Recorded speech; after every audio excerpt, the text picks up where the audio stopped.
Chapter 1, The Man Who Betrayed Everyone. Hi, my name is Izumi Uchiha. And I'm going to tell you how I fucked up. It all started after the Nine Tails incident. For starters, my parents weren't really considered to be Uchihas because my father wasn't an Uchiha. I still loved him all the same. So it devastated me when he protected me from the onslaught of the nine-tailed demon fox. But that self-sacrifice almost didn't matter because another fire-style jutsu was hurled at me and the general area around me by the Nine Tails. Luckily for me, a boy I later came to know as Itachi Uchiha came towards me while carrying his baby brother and baby sister, and saved me. We then ran and hid from the fox as best we could for the rest of the incident.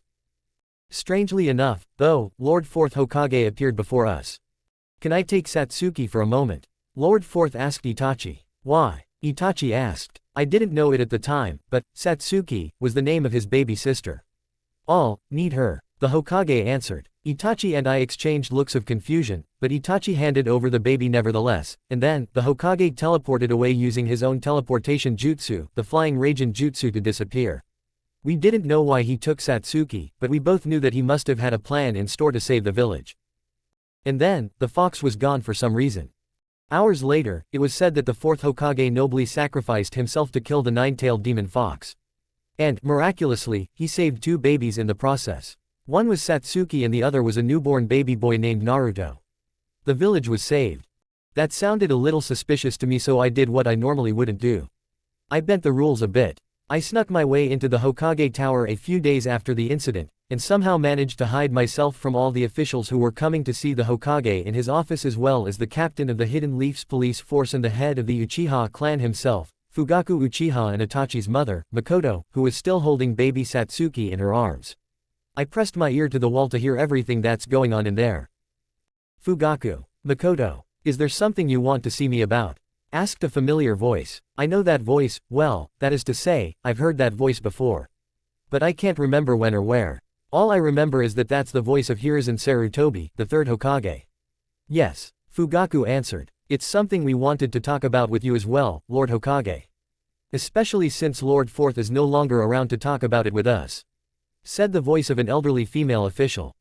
"What is this?" Fugaku asked. Then, I heard the room gasp as though something was just dramatically revealed. Lord 3rd sighed. "I thought that this might be the case," he says. "That's an 8 tetragram seal." "No doubt about it," said that same elderly official from before. "Care to explain, Lord 3rd? Fugaku asked. As you might have guessed, the cover story I put out about Lord 4th sacrificing himself to defeat the fox was only partially true. See, as powerful a ninja as he was, he couldn't actually kill the nine-tailed fox.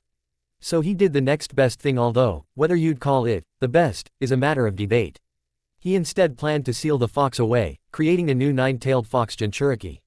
And so he did. He put half of the fox's chakra inside his son, Naruto.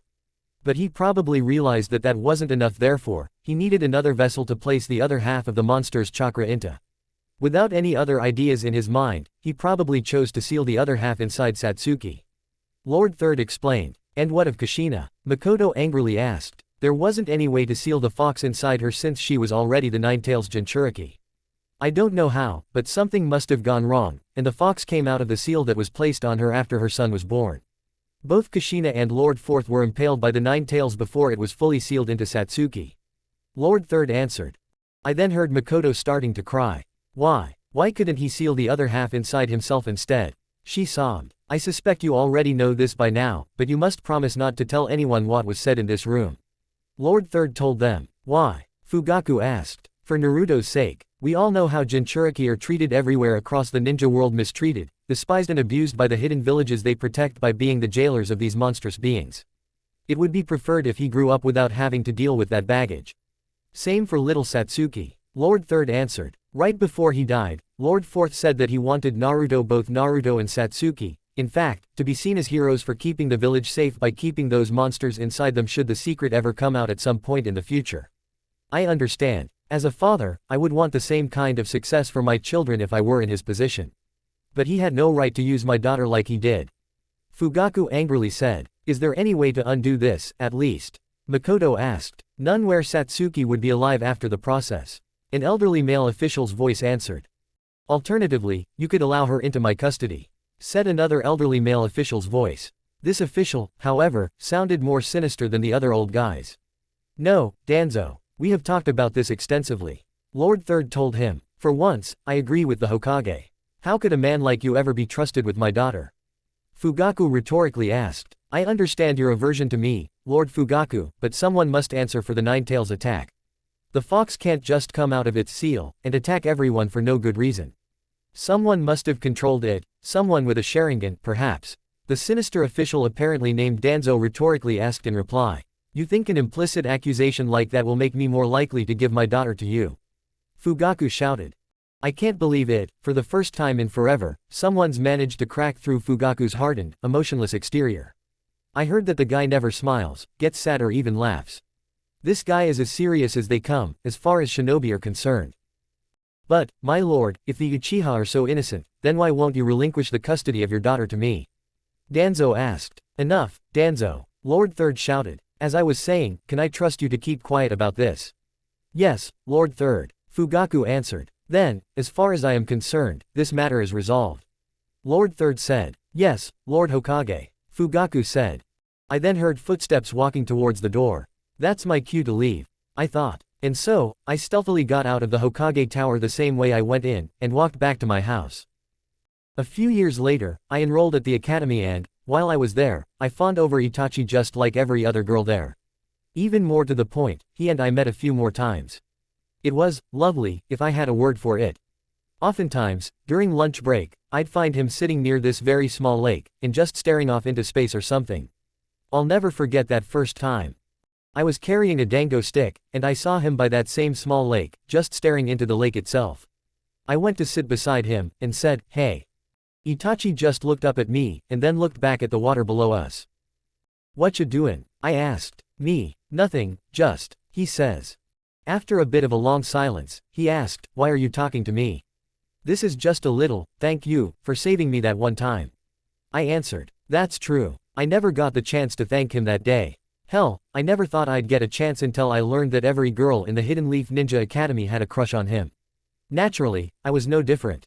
But my reasons for falling in love with him were far more different. Those girls, as cute or hot as they were, didn't see him for the hero that he is. Although, knowing what I know now about what the Hokage did with Satsuki, I'm starting to wonder if that was the right call. That's not something I'd ever talk with him about, though. Besides, this place is too public to be talking about shit like that. Maybe blind loyalty isn't such a good thing.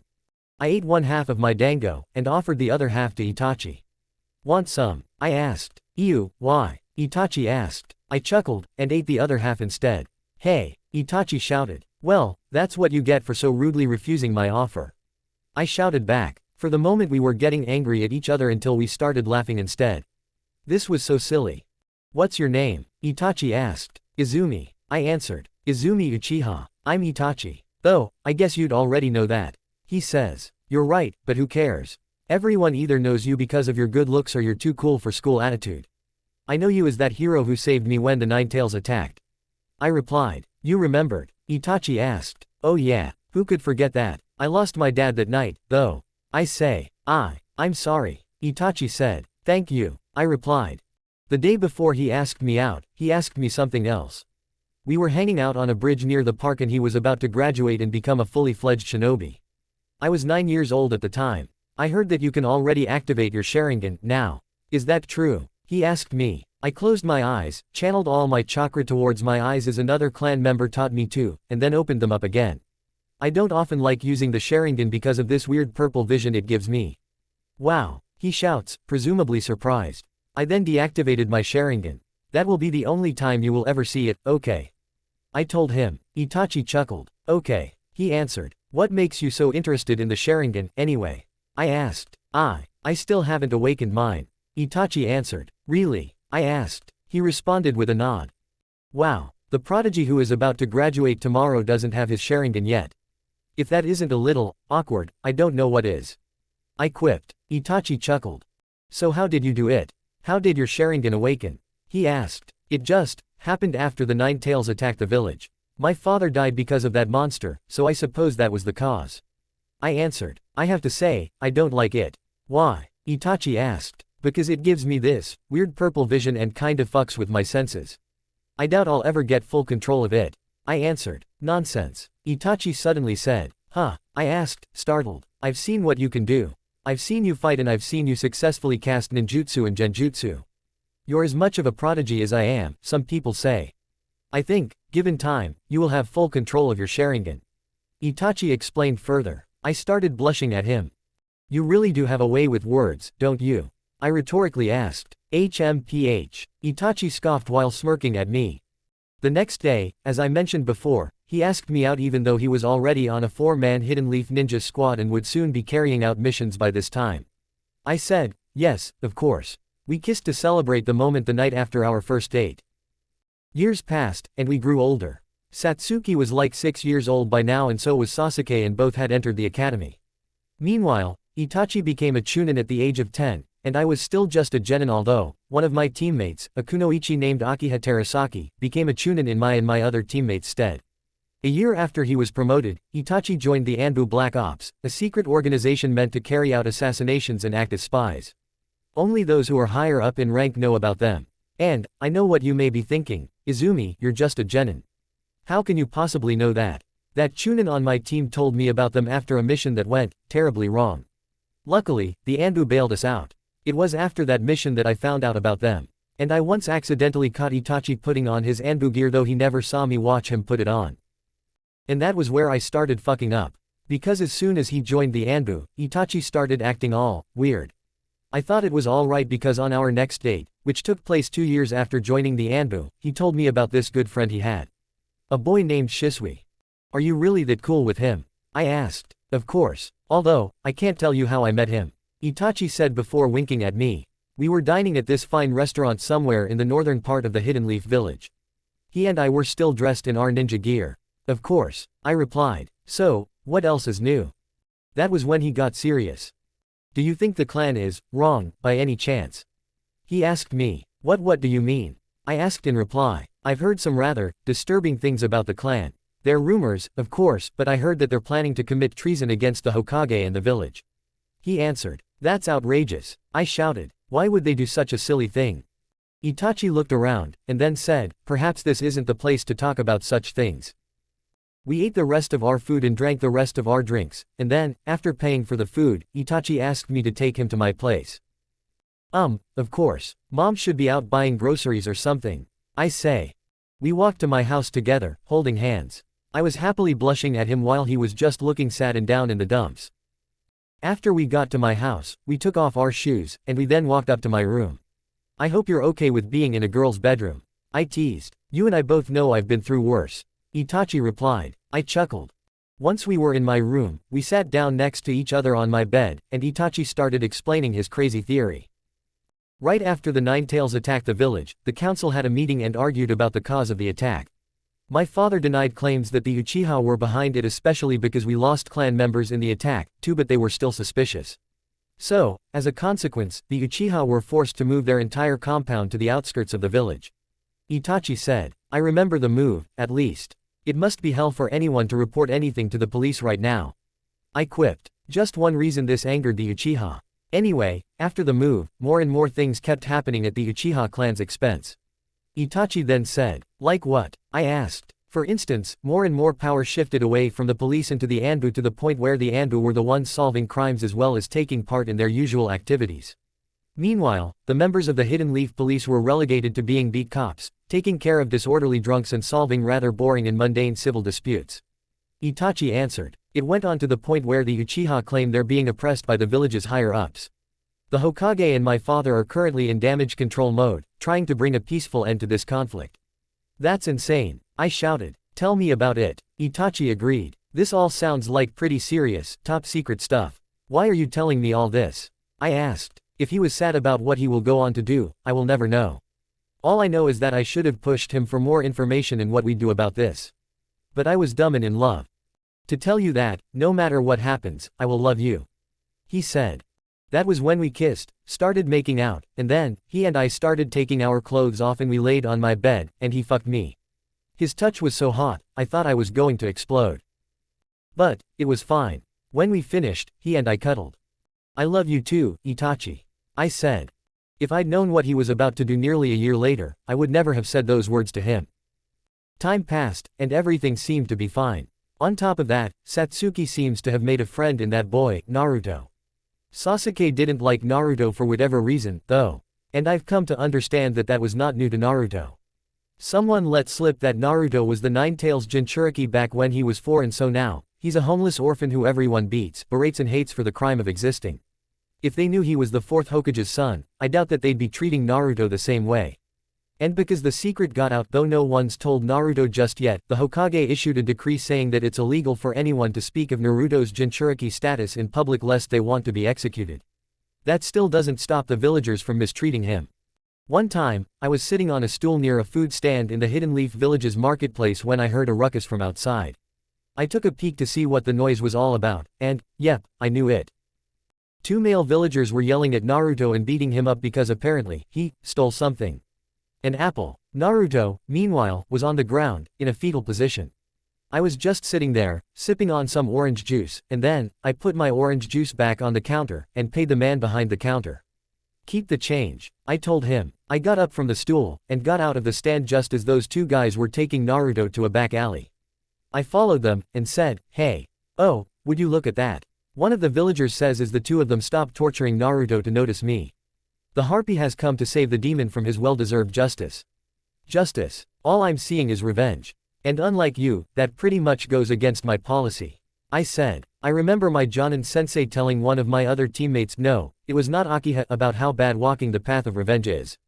Yeah, well, get a new policy. The second guy said. You do know that this is the demon, right? The first guy asked. Aren't you guys not supposed to talk about that? I asked in reply. What are you, some kinda cop?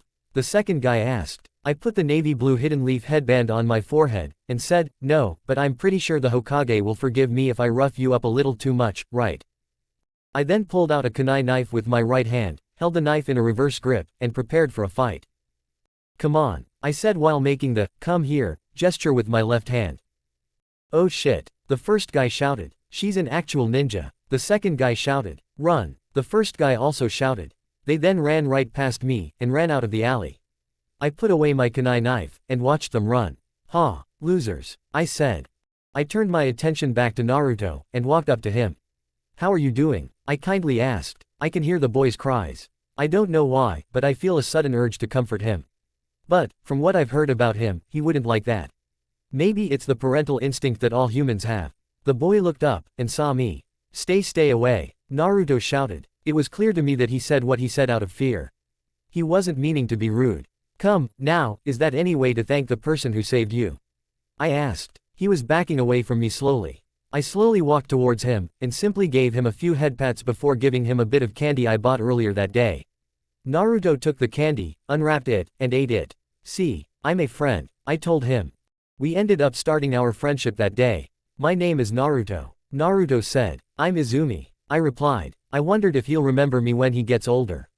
We talked for a bit. I basically reassured him that he wasn't some dangerous demon that everyone was making him out to be without telling him about his status as a Jinchuriki. After I walked him home, and said goodbye, I made my own way home, and was stopped by a member of the Hidden Leaf Anbu with a white porcelain dog mask on before I could get inside the gates of the Uchiha compound. I got kind of scared. Am I in trouble, Mr. Anbu guy? I asked. No, I just wanted to thank you for protecting the Jinchuriki when I couldn't. The Anbu member answered. You're welcome, I simply replied. The Anbu guy then disappeared. I continued my walk home. I probably should have ran away from the Hidden Leaf village because I heard that tensions between the Leaf and the Uchiha were really coming to a boiling point. Even more to the point, Itachi was acting stranger than ever, having now attacked 3 members of the Hidden Leaf police over some nonsensical notions about how arrogant the clan has become. It was at least one reason why I've been spending as much time as I can out of the Uchiha compound. The fact that I would get missions from the Hokage from time to time helped out with that a lot. In fact, I was completing so many missions, Lord Third had elected to promote me to Chunin. They gave me a Chunin flak jacket, and that night, I went home telling my mom about my promotion. That was probably the last time we'd ever be happy, smiling together as a mother and daughter should. So now, I wore my Chunin flak jacket after I put on my regular kunoichi gear, which consisted of a sleeveless purple shirt with a high collar and the Uchiha clan symbol on the back, baggy blue pants and a pair of navy blue ninja sandals, and my Hidden Leaf headband anytime I need to go into serious ninja mode. Like when I need to go on a mission. Or when I randomly patrol the city without anyone telling me to. Although, my first mission as a chunin wouldn't be assigned to me by the Hokage. Because one day, I was walking out of the Uchiha compound dressed in my ninja gear, my chunin flak jacket and my navy blue ninja sandals, and with my navy blue hidden leaf headband on my forehead when, out of nowhere, 3 Anbu members dressed only in beige cloaks appeared around me, and used the normal teleportation jutsu to take me to some grand circular old-looking underground chamber. They held my arms like I was being arrested, and then chained both my arms to a nearby wall. In the center of the chamber was what looked to be a makeshift ritual site. And tied to an altar was Satsuki. Satsuki, what the hell is going on? I thought. It's all right, Izumi. He promised me that you'd be spared. A man in a cat-like porcelain mask said as he walked up to me from my left side. Is that you, Itachi? I asked. Itachi took off his mask to reveal that it was, indeed, him. Another man with messy black hair, a small scar that was shaped like the letter X on his chin and only one visible eye, the other was covered in bandages that covered the upper half of his face, walked up to me from my right. You should not have revealed yourself so soon, Itachi. The man said. I recognized that voice. I thought, that man is Danzo. I then realized. I apologize, sir. It was necessary to ease her mind. Itachi said to Danzo. Danzo was dressed in a black and white robe. A black and white robe which covered his right arm and both of his feet. What are you doing to Satsuki? I asked. Somebody, help, shouted Satsuki. Itachi and Danzo exchanged looks, and then, Danzo nodded at him, and Itachi turned towards me, and gave me his crazy story. Shisui reported continued discontent from the Uchiha towards the village and, as it turned out, those rumors I was talking to you about were true. Shisui planned to use the Koto Amatsukami to convince my father and the other Uchihas to not start a coup against the Hidden Leaf. Unfortunately, however, Shisui went and committed suicide, or so it's believed. Itachi partially explained. It turned out that Fugaku orchestrated Shisui's death to make it look like a suicide. Danzo added, continuing the explanation. Regardless, Shisui's plan died with him. Itachi said. So, we have unfortunately concluded that there can be no future where the Hidden Leaf live in peace while the Uchiha clan still survives. Danzo said. What, the both of you are insane. I yelled. I am not done with my explanation. Itachi told me. Upon talking some more with Lord Danzo, we decided that I should get the honor of killing the entire Uchiha clan while you and Sasuke still survive. And what about Satsuki? Is she not still the Jinchuriki?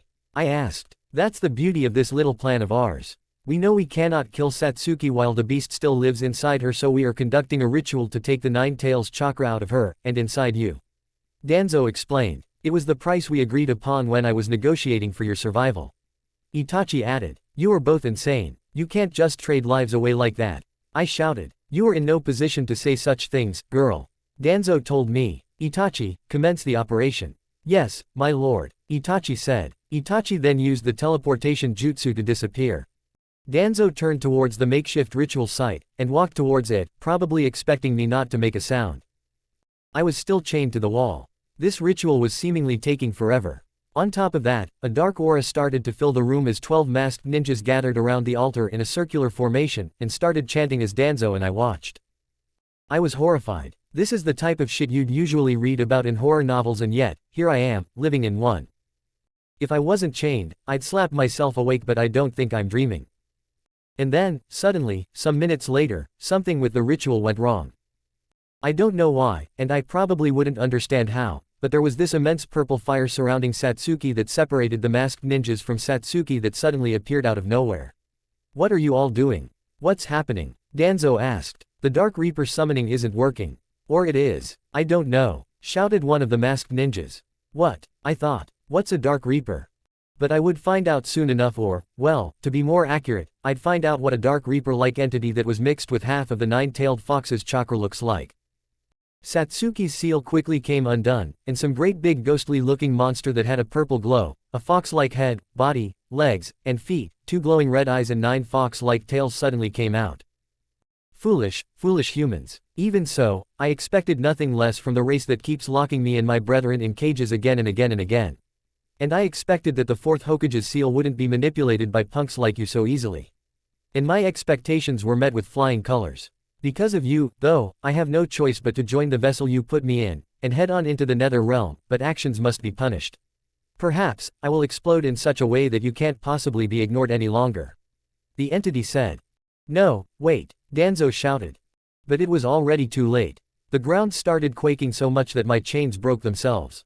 Everyone started to run and Danzo was following suit. I considered beating Danzo's ass for what he did and what he's about to do, but I knew that if I did that, I'd get killed, so I just ran down a tunnel like everyone else. After running through corridor after corridor, I finally made it outside. After that, I tried to get a sense of where I am. Wait, is this the entrance to the Anbu's headquarters? I thought. I turned around, and, surely enough, there it was. The doorway that led into the Anbu's headquarters. Even more to the point, I was in the forest where the Anbu's headquarters was located. I then felt the ground quake, and before long, I saw a big purple explosion that clearly came from deep within the Anbu's headquarters. The dark energy was released because of the explosion, and after that, it zoomed into the sky, presumably never to be seen again. I then regained my senses. Shit, I've gotta go stop Itachi from murdering the entire clan, I thought. I then turned around, and ran out of the forest, and then ran to the Uchiha compound.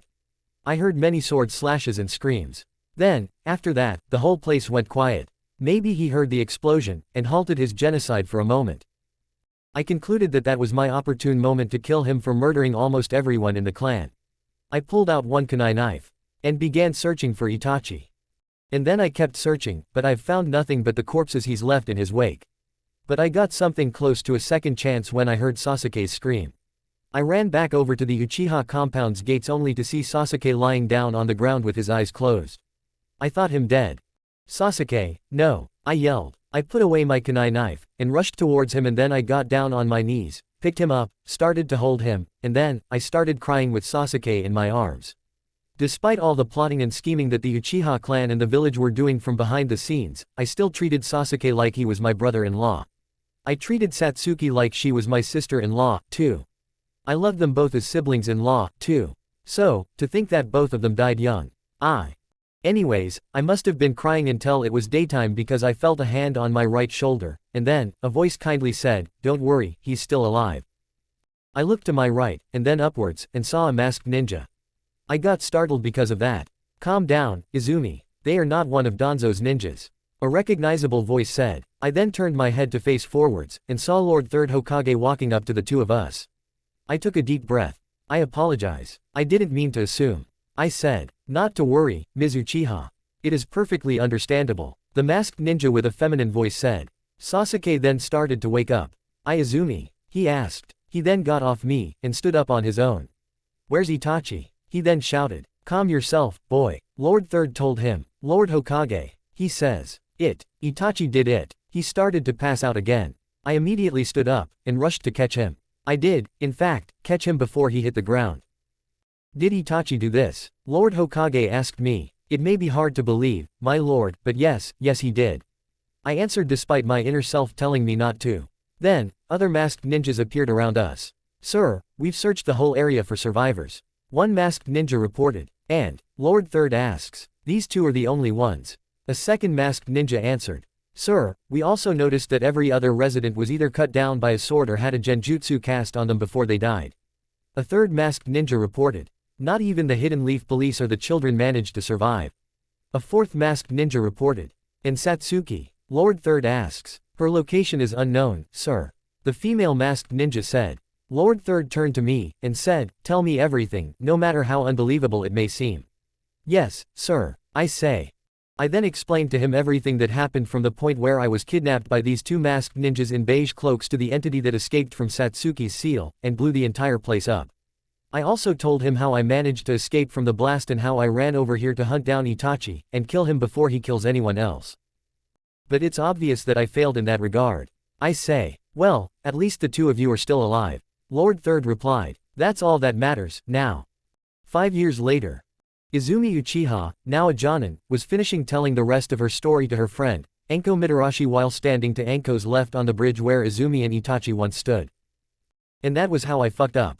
As you know, Sasuke confirmed that Itachi was the one that was behind what we now know as the Uchiha massacre, and then, well, Sasuke and I both moved on with our lives because we had no choice. I became a Jonin 3 years after the massacre, and now, even though I just witnessed the corpse of Kakashi Hatake, I'm supposed to become a Jonin sensei to a bunch of bratty, snot-nosed genin, apparently.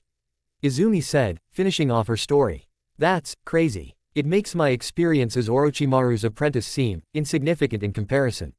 Enko replied. "I don't think my traumatic experience diminishes your own for even a second." Izumi also replied. In fact, I think we should count ourselves lucky that we survived all the shit we went through. Enko chuckled. Maybe so. Enko then said. Enko looked at her clothes, and then asked, speaking of your Chunin flak jacket, why aren't you still wearing it? Matter of fact, why aren't you wearing your Jonin uniform? Currently, she's wearing the sized-up version of her Genin outfit except her shirt is a darker purple, her boobs are larger than they were 5 years ago, one of the reasons for her increase in the size of her shirt, and she managed to buy black ninja sandals and a black hidden leaf headband since her old ones didn't fit her anymore. Oh, I guess it's out of a sense of nostalgia. Also, the first and last time I ever wore my flak jacket, I failed to prevent the deaths of my family. And the first and last time I wore my Jonin uniform, I got Akiha killed, too. After that, even though I at least kept Sasuke alive, and Akiha's last mission with me went well, all things considered, I still don't feel as though I should keep my title as Jonin, or as Chunin. So, as far as I'm concerned, I'm not a Jonin or a commander or a captain or whatever the higher-ups want or need me to be, I'm just me. Just call me by my true name, not Captain Uchiha, or Commander Uchiha, or Izumi-sensei, just call me Izumi. I'd be fine with that. Izumi explained. Enko chuckled. You really are something, aren't ya? She asked her. What can I say? It's all a part of my charm. Izumi replied. Then maybe you can charm your students into respecting you and not just seeing you as a loser they might see you as. Enko said. Speaking of, it's about time you go ahead and meet your new students, I guess so. Izumi says. Enko turned right and walked away. Izumi sighed, preparing for whatever embarrassment might come her way. Izumi used the teleportation jutsu to disappear from that place, and reappear in the academy. As she walked down the hall to Iruka's classroom, she found herself reminiscing on her time as an academy student. The way she'd write on the walls of these very hallways out of spite for another girl she feuded with. The countless times she's rejected boys' requests whenever they asked her out.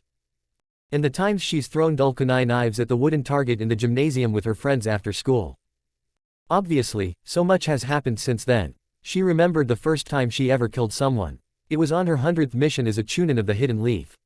She was on her way, with a squad of her fellow Hidden Leaf ninjas, to the border of the Land of Water when she and her team were confronted by 5 spies from the Hidden Frost Village. She had to kill one of them with her kunai knife because they were about to cut her in half with a sword. After being traumatized by that experience, she started thinking that it was a shame that the person she killed had to die because he was such a hunky dude. Then again, it was a kill or be killed type of situation because he was one of the dumbass spies from the Hidden Frost Village who tried to start a war with the Hidden Leaf. After that fight with those Hidden Frost ninjas, she successfully, with an envoy of her fellow Hidden Leaf ninjas, delivered a peace treaty to the Hidden Mist Village. And they were delivering a peace treaty because, during the last years of the reign of the 4th Mizukage, the man launched a series of attacks against the Hidden Leaf because, as he claimed, the Hidden Leaf was funding the rebels with whom they were locked in a deadly civil war. But when the rebels won in the 5th Mizukage, a middle-aged woman named Mei Terumi got into power. She sought to end the feud between both hidden villages. The Hidden Frost spies were just getting in their way. So now, Lord Hokage had another situation to diplomatically resolve to make sure that the Hidden Frost really weren't trying to start a war with the Hidden Leaf, and, as luck would have it, the situation didn't result in a war between the Hidden Leaf Village and the Hidden Frost Village. Izumi felt lucky at the time because she'd rather not kill anyone if she doesn't have to. And war involves killing. A lot of it. In any case, now is not the time to be dwelling on the past. Izumi thought. I'm going to be working on the futures of 3 young ninjas, after all. 2 of which I'll be interested in the development of. And as soon as Izumi opened the door to Iruka's classroom, an eraser fell on her head. Izumi, a certain familiar voice shouted. She saw the 3 ninjas she'll be taking care of from this point onwards. There's Naruto, who's grown more hyperactive and knuckle-headed than when she met him. Sasuke, whose eyes are surprisingly cold and distant, like he couldn't care about anything or anyone. And, finally, and interestingly, there's a girl with long black hair, dark purple rectangular markings on either side of her cheeks and purple eyes which seem to be fixated on Naruto, as though she has a crush on him. The girl was wearing a pair of glasses with black frames, a black t-shirt and a pair of dark jean shorts, a pair of black ninja sandals, and a black hidden leaf headband on her forehead. The voice who shouted her name was, of course, Naruto's, and the others seemed to be quietly sitting at their desks, seemingly doing nothing. Izumi sighed. Oh great, she thought. Chapter 2, The Power of the Jinchuriki. After telling her new students that she's their Jonin sensei, Izumi leads them out of the academy, and to the Uchiha training ground. Wait, this is the Uchiha training ground. Sasuke said. Yeah, and Izumi asks. Outsiders like these two, knuckleheads aren't usually allowed in here. Sasuke answered, referring to Naruto and that mysterious girl. Yeah, well, I'm an Uchiha and I'm your sensei. And I don't care about old, outdated traditions. Especially since, you don't have to remind me. Sasuke replied, interrupting Izumi. Izumi sighed. Regardless, I'm your sensei. And you are my students. That takes precedence over whatever rules I'm breaking. She also replied. And she's breaking quite a big one. Sasuke muttered. Izumi sighed again. They eventually stopped at a big clearing in the forests of the Uchiha training grounds. Izumi turned to face her 3 genin, and told them to sit down. The 3 of them didn't hesitate to do so. Izumi sat down afterwards. Now that we're all here, let's start with the introductions. Izumi told them. But what about you? We barely know you. The mysterious girl said. She has a point. Sasuke agreed. Don't you remember me, Sasuke? Izumi asked. I tend not to think about the past. Sasuke answered. Understandable, given your own history, but my sensei taught me that it's always better to learn from the past so that we can prevent certain mistakes that often lead to one's own doom. For example, a ninja sees an elderly man fall for a trap set up by bandits beforehand. The bandits then come out and attack, kill the old man and take whatever money he had on him before the ninja could intervene. The ninja may not have been able to defeat the bandits and save the old man, but at least he saw the trap and observed how it worked as the old man was stumbling into it. Therefore, the next time the ninja came across a trap exactly like the one the old man fell for, he can expertly evade the trap because he learned about the trap way back when. Izumi explained. In any case, I might as well introduce myself. I am Izumi Uchiha. I like helping as many people as I can and reading books in my spare time, but what I dislike are bugs, criminals, people who tend to hurt others for no other reason than their own enjoyment, and pretentious jerks who think they know everything when, really, they don't. And my goal in life is to make sure what happened to my clan never happens to anyone else ever again. Izumi said. Now, it's your turn. You, on the left. The girl with the purple eyes. You're first. Me. The girl asked. Well, I guess I can tell you about myself. My name is Yuki Nohara. My likes are complicated, you see. Because I like the strange, the obscure, the interesting. So you hope to study a lot? Izumi asked. Yes. Yuki answered. Then why did you become a ninja instead? Izumi then asked. Oh, it wasn't out of personal interest, rather, my father was a veteran in the Third Great Ninja War and his father was a vet and so what his father's father and so on, so my dad wanted me to keep the family tradition alive. When I was little, he'd say things like, you're going to be a kunoichi and you're gonna like it. Yuki explained. When Yuki brought up the Third Great Ninja War, Izumi remembered back to when she was at the scene of Kakashi's death. Flashback. Izumi Uchiha was taking a walk in the park when she saw a body lying on the ground. What's that person doing, sleeping there? She thought. She walked closer to the body, and found that it was Kakashi Hatake lying there, on the ground. Izumi was confused. What was Kakashi Hatake, the only man who trusted her with knowledge of his identity as a member of the Anbu Black Ops and the man who befriended her at least a few days after the Uchiha massacre happened, doing here, lying around in the park? She crouched down, assuming that Kakashi was just asleep. She tried shaking him awake, but nothing was happening. She then saw the stab wounds. There were too many of them to count. And it seems like he's lost a lot of blood. Izumi checked his pulse. He wasn't breathing. And judging from how cold the body is, he hasn't been breathing for quite some time. Izumi then quickly stood up, and ran into another part of the village to report Kakashi's death. She'd only found Asami Kujo, her old Jonin sensei who had long and straight dark blue hair, blue eyes which had glasses in front of them, and was dressed in the usual hidden leaf Jonin uniform. Asami also wore her black hidden leaf headband around her neck. Asami, at the time, was walking and talking with 2 other ninjas Izumi didn't know. Izumi stopped her old sensei, and shouted, Asami-sensei. Thanked Kami-sama. Izumi says, breathing a sigh of relief. What's the matter, Izumi? Asami asked. I saw Kakashi in the park. He's lying on the ground and I think he's dead. Izumi answered, on the verge of tears. Asami looked shocked. Did you really see it? Asami asked. Izumi didn't say anything. She just nodded. Asami turned towards one of the ninjas she was talking to, and said, you, report this to Lord Third. Yes. The ninja shouted. The ninja turned around, and ran off. Izumi, can you take us to where you saw the body? Asami asked. Izumi answered. She wanted to show them in spite of her not wanting to see Kakashi's corpse for a second time. Asami turned to the other ninja she was talking to, and shouted, come on. The other ninja simply nodded. Izumi turned around, and led them back to the park, and led them back to the place where she found the body. There, Izumi shouted. The body, miraculously, was still there. Asami and the other ninja went to check on the corpse. Both of them crouched down, and inspected the body. There's no denying it, he's dead, the ninja reported. Both Izumi and Asami were shocked. Izumi walked over to the nearest tree she could find, walked up close to it, turned around, and slumped down to the ground. Later, Lord Third Hokage and a squad of Anbu came rushing into the crime scene. Asami and the other ninjas stood up, and went to give the Hokage their report. Were there any witnesses? Lord Third asked. No, Lord Third, but it was Izumi who found the body. The ninja reported. Where is she? Lord Third then asked. Over there, Asami answered, pointing to the tree Izumi was slumped against. Lord Third walked up to Izumi as the Anbu squad went to inspect the body further and, of course, erase any traces of Kakashi's corpse.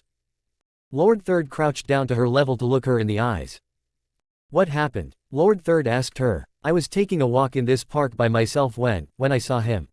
Down there, like that, Izumi answered. I thought he was asleep, so I walked over to him to shake him awake, only to find out that I then ran to find anyone that I could report the body to. As luck would have it, Asami-sensei was there. I see, Lord Third replied. Then, an Anbu member turned away from the body, and walked up to Lord Third. My lord, we investigated the body further. The masked ninja reported. And, Lord Third asks, it seems like he was killed by a hidden stone ninja. The masked ninja answered. Lord Third stood up, and swiftly turned around. Izumi just stood up, and walked up to the two of them. What? Izumi asked. The hidden stone, Lord Third asked. Yes, Lord Third, we found a knife stuck in the body, a knife that looks like it's made from the earth. It was probably made by someone using an earth-style jutsu. The masked ninja explained. The hidden leaf doesn't have very many earth-style users besides Lord Third, one of the ninjas who guard the gates to the Hidden Leaf Village, and Kakashi, himself. The masked ninja showed them the knife, too. How come I didn't notice that? Izumi asked. The knife was lodged in his chest. That seems to have been the blow that killed Kakashi. The masked ninja answered. The great Kakashi Hitaki, killed by a simple knife. Izumi thought. There's more. Kakashi is missing his Sharingan eye. The masked ninja said. Which means that the killer got to his body before the Anbu could. Lord Third says. I thought the Anbu would be dissolved since Danzo destroyed their headquarters with that stunt he pulled. Izumi thought. Right. The masked ninja then said. Good work, Lord Third told the masked ninja. Lord Third then turned to Izumi, and said, and good job reporting this. Izumi said, thank you, Lord Hokage. When all was said and all was done, Kakashi's body was completely erased by the Anbu, everyone left the crime scene, and Izumi walked to another part of town. Later, Izumi sat on a bench in some quiet, random part of the Hidden Leaf Village. She started crying. She thought the last person she would ever lose would be her father. But then, the Uchiha massacre happened. And now this. Kakashi. Izumi thought. Kakashi was a great friend to her. Sure, he was a great friend to everyone else, too, but to no one more than her. Or, at least that's what she believed. More to the point, he was her moral compass. Just when she thought of getting revenge on both Itachi and Danzo for what they'd done, Kakashi led her away from that kind of thinking. And then, ever since, they've had many missions together even when she didn't know it was him. Then, about 6 months after they'd met, he told her his identity as a member of the Anbu. And when he showed her his mask, she immediately recognized him. And she told him that she recognized him because a member of the Anbu with that same mask thanked her for saving Naruto right after she met and talked to Naruto for a while. Izumi asked why he'd committed himself to protecting Naruto despite the fact that the entire village hates that kid. He told Izumi that Naruto was his sensei's son and that his sensei was none other than the fourth Hokage. Izumi pretended like that was new information to her just to conceal the fact that she eavesdropped on the head of the Uchiha clan and the Hokage and several of the Hokage's advisors. In any case, Kakashi went on to tell her that protecting Naruto was the last promise he made to the fourth Hokage before he died. And he never stopped even after the fourth Hokage died. Izumi then asked him why he so blatantly revealed his identity as a member of the Anbu to her. Kakashi told her that he had left the Anbu, and returned to regular duty on the Hokage's orders. And he figured that it's just as well that he left, considering that all you do as an Anbu member is kill, kill and kill. And he'd finally decided that he'd had enough of it. He also told her that he's revealing it to her because he trusts her. Which is something he doesn't do often because everyone who's gotten close to him wound up dead. But this time, it's Kakashi who died. Instead of me, Izumi thought. Then, suddenly, Lord Third came, and sat next to her. Having a nice swim? He asked. That question pulled Izumi out of her thoughts. Lord Hokage, she says. What do you mean? Well, I was walking alone, and saw that you were swimming in your own thoughts and emotions. So I was asking if you were having a nice swim. Lord Third clarified. No. Izumi answered. I thought not. Negative thoughts and feelings aren't a good place to swim in. So I thought I'd stop by to cheer you up. Lord Third replied. He says the funniest things sometimes. Izumi thought. But, how can I be happy? My friend is dead, and, I know. Even my own heart weeps at the loss of Kakashi the copy ninja. But I always find that it's nice to look back on the good times. That is to say, don't be sad that he's gone. Be happy that he was here. Lord Third answered, interrupting Izumi. Izumi did, in fact, have good memories of Kakashi. Like when they read books together or when the two of them would talk about the most random things while eating dango with his friends. That was how she met Enko Mitarashi, after all. She also remembered all the times she went to him for advice when she was training by herself or when the two of them would just be hanging out, and then, out of nowhere, Might Guy would come and challenge him to some kind of competition. Hell, he'd practically force the copy ninja to participate, even when he didn't want to. I guess you're right, Izumi said. See how nice that is. And look, it's nighttime already. Lord Third replied. It is? Izumi asked. Izumi looked up at the sky, and saw that it was, indeed, nighttime. Oh, it is. I guess I didn't notice. Izumi said. I suggest that you go home, and take a rest off. Before you do, there's one other matter I'd like to talk with you about. Lord Third told her. Huh? Izumi asked. There was a squad of genin that I was going to assign to Kakashi, but since he is no longer with us, I instead went with his most trusted ally you. Lord Third then said. Me? Really? Izumi asked. He then handed her pictures of the genin in their files. Izumi recognized at least two of the genin. There, yes. Naruto and Sasuke are on that squad. Lord Third said, interrupting Izumi. Izumi chuckled. I thought Naruto would fail like he always does. She replied. He did. But after he helped us capture the traitor, Mizuki, I elected to elevate him to the status of genin. Lord Third told her. He was a part of that. Izumi then asked. I think you'll be quite surprised to see what he is capable of, especially given the fact that he's the Jinchuriki. Lord Third told her. Izumi heard about what had happened with Mizuki and how he tried to steal the scroll of sealing like, a week ago. Sasuke, obviously, was at the top of his class this year, just like yourself when you were in the academy. Lord Third said. Him succeeding and actually passing Iruka's class was only a foregone conclusion.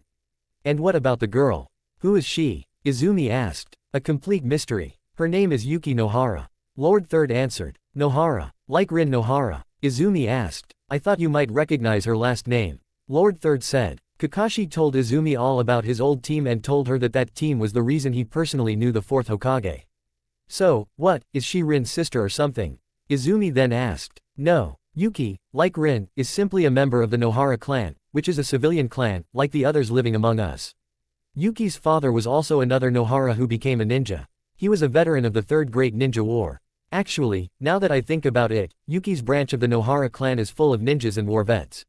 Lord Third explained. What makes Yuki so mysterious, then? Izumi then asked. As you can probably see from her files, her grades are sealed by someone we don't know.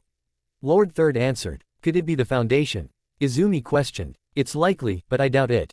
Danzo wouldn't be one to make his behind-the-scenes activities too obvious. Not after the Uchiha massacre, at least. Regardless, the seal came from someone who is higher in authority than me. Lord Third answered. Immediately after the Uchiha massacre, the Hokage officially dissolved the Foundation, and placed Danzo under house arrest for his part in the massacre. But anyone who knows Danzo knows that Danzo is clever enough to keep the Foundation active in secret. Like who? Izumi asked. Look at the seal, it bears the sign of the Council of the Feudal Lord. We've asked council members about it and if they can undo it, since I don't have the authority to undo it, but they just told us that no one on the council placed that seal on Yuki's grades, meaning that whoever did it made the seal without the council or the feudal lord's approval, and they did it without being an actual council member. Lord Third answered. So it's a forgery. Izumi stated. That's what we think. And unfortunately, the council told us that until we know more, they can't undo the seal. Lord Third said. That's outrageous. Izumi shouted. I agree. Personally, I think they're just scared. Especially since someone was clever enough to sneak into the academy, find Yuki's records and forge the council's seal so that no one in the village can look at them. The fact is, we don't know how they managed to breach the academy or how they know what the official seal of the feudal lord's council looks like well enough to make a perfect forgery. Lord Third explained. I see. Izumi says. After a little while of thinking, Izumi said, Lord Third, I don't think I'm capable of teaching anyone, let alone a mystery girl, one of the last Uchihas, and the Jinchuriki. Like, where do I even start? I'm sure you'll figure something out. By the way, this is an order, not a request. So you can't refuse it no matter what you say. Lord Third told her. Yes, Lord Hokage. Izumi acknowledged. I think I'll be going, now. Lord Third says. Lord Third stood up, and turned to his left, and was about to start walking when Izumi said, Lord Third, one last thing. You mentioned the Third Great Ninja War, and I'm beginning to wonder, do you think Kakashi's killer was a hidden stone ninja who had a grudge with Kakashi simply because of the war? Lord Third turned around to face her, and said, anything is possible, Izumi. And the fact that there is evidence that the hidden stone was the killer, at least, makes that possibility more likely than not. But considering that you'll be meeting your new Genin students tomorrow, I suggest that you stop ruminating on Kakashi's death. Tomorrow. I'm going to meet them tomorrow. Izumi asked. Lord Third turned back around, and started walking away. Izumi stood up, turned to face the Hokage, and shouted, you never said anything about that. Lord Third simply chuckled as he walked away. Fuck, Izumi thought. End of flashback. I will never forgive the Hokage for springing that surprise on me. Izumi thought. Alright, then, continue on, Yuki. Izumi told her. Alright, then, I dislike, to put it lightly, those who expect too much of me, and my goal is to be the greatest kunoichi to grace the ninja world. Yuki finished. Right, Izumi said. And what about you? Izumi asked Sasuke. I know that I already know you, but the two others sitting on either side of you don't. Sasuke said something under his breath, and then he said, alright, fine. My name is Sasuke Uchiha. I don't particularly like or dislike anything, and my goal is to kill a certain someone and restore the Uchiha clan. I see, Izumi replied. I heard that he's changed a lot since I found him after the massacre, but I never thought he'd turn out like this. Izumi thought. Izumi looked at Naruto, who was looking at Sasuke with a scared look in his eyes. Okami, maybe Naruto's thinking that Sasuke was talking about him. Izumi thought. I think I might need to change his train of thought. And what about you, Naruto? Izumi asked. Like with Sasuke, I already know who you are, but Sasuke and Yuki don't. So, why don't you tell them about yourself? Naruto turned his attention towards Izumi, and said, oh, right. Naruto smiled as he talked endlessly about his love for ramen noodles, and then his smile went away and he frowned after he said he disliked bullies, and then. This may not be a goal. It's probably more like a dream that everyone tells me is unreachable.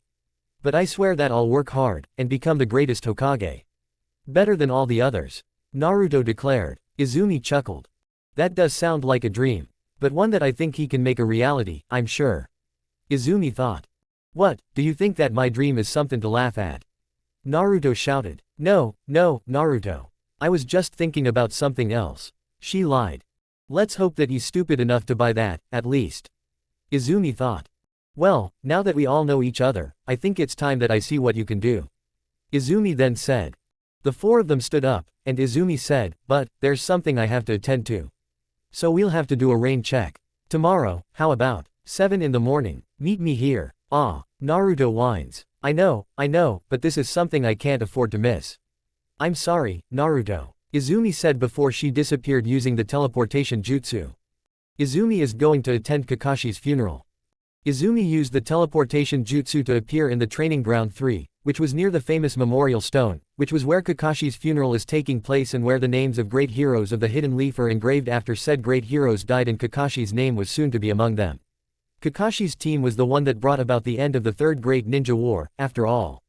That doesn't explain why Rin's name isn't on there and instead on a boring old normal gravestone, though.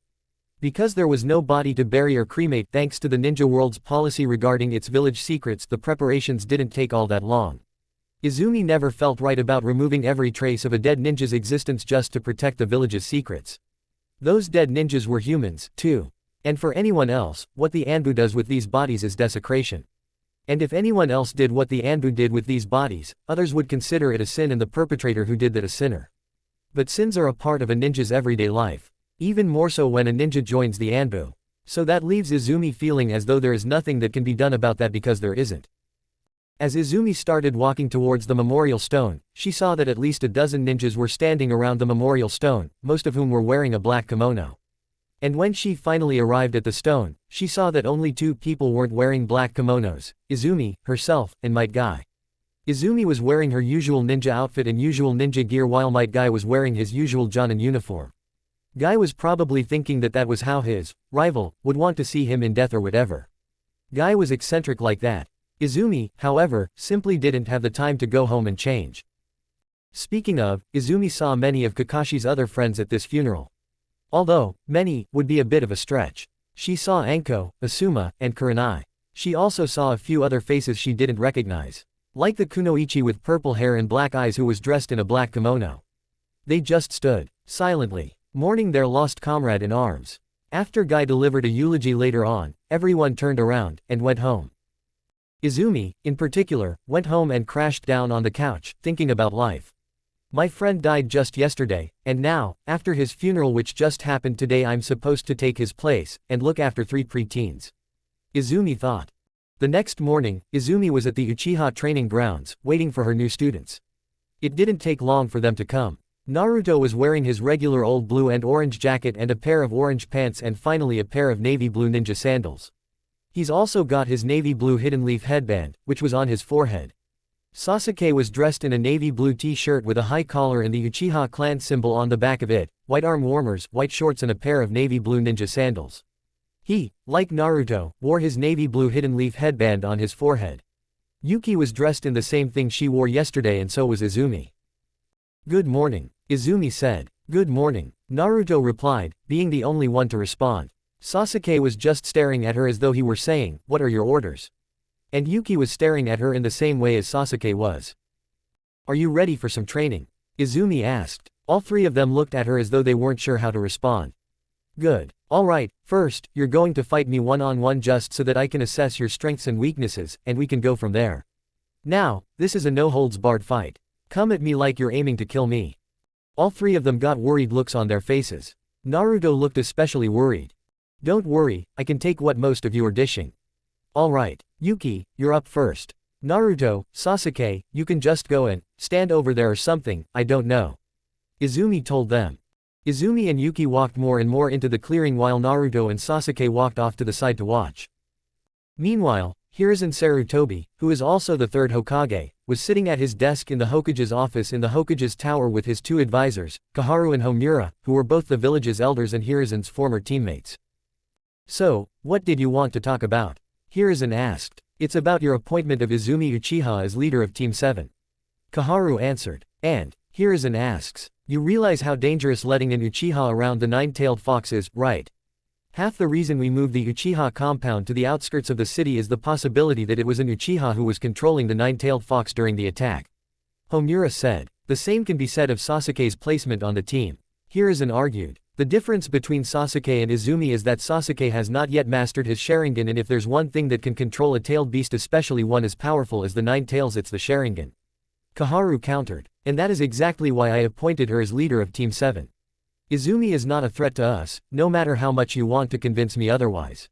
Let's say that a hint of the power of the fox does somehow manage to leak out of Naruto. Izumi has the power to contain it before it goes out of control. If I just assigned any old Jonin to Naruto's team, given that Kakashi's no longer with us, they would have no way to adequately contain the fox's power and will only have to pray that it does not spiral out of control or that the seal does not break. Hiruzen told them. It then started to make sense to the 2 elders. Also, I confess that it was simply a last-minute decision I made because I know that Kakashi probably would have wanted his most trusted ally to take his place. And barring Might Guy, Izumi was the best choice. Then why not choose Might Guy? Homura asked, clearly seeking a desperate last chance to not be wrong.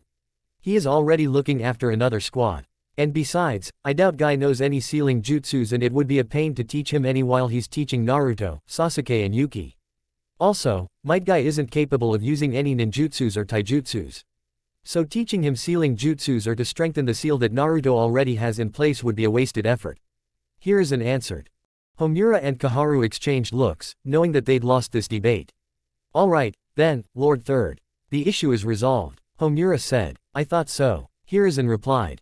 Homura and Koharu turned around, and walked out of the Hokage's office. Hiruzen stood up, and turned to face the window behind him. Meanwhile, shockingly, Izumi's fight with Yuki is a bit more difficult than she had anticipated. Yuki's skills with kunai knives are on par with her own, and she knows at least 1 lightning-style jutsu, the lightning ball jutsu, and 3 water-style jutsus, the water shuriken jutsu, the water whip jutsu and the raging waves jutsu. Amazing. Izumi thought after dodging one of Yuki's kunai knives which she threw. For a genin to know that many jutsus, it's highly unheard of. Only an Uchiha could achieve such a feat. Impressed, Yuki asked. Izumi didn't say anything. Instead, she threw 3 shuriken at Yuki. Yuki dodged 2 of them, but the second one hit her. Izumi then ran right up to Yuki, and expertly restrained her. You're good, Yuki, but not good enough.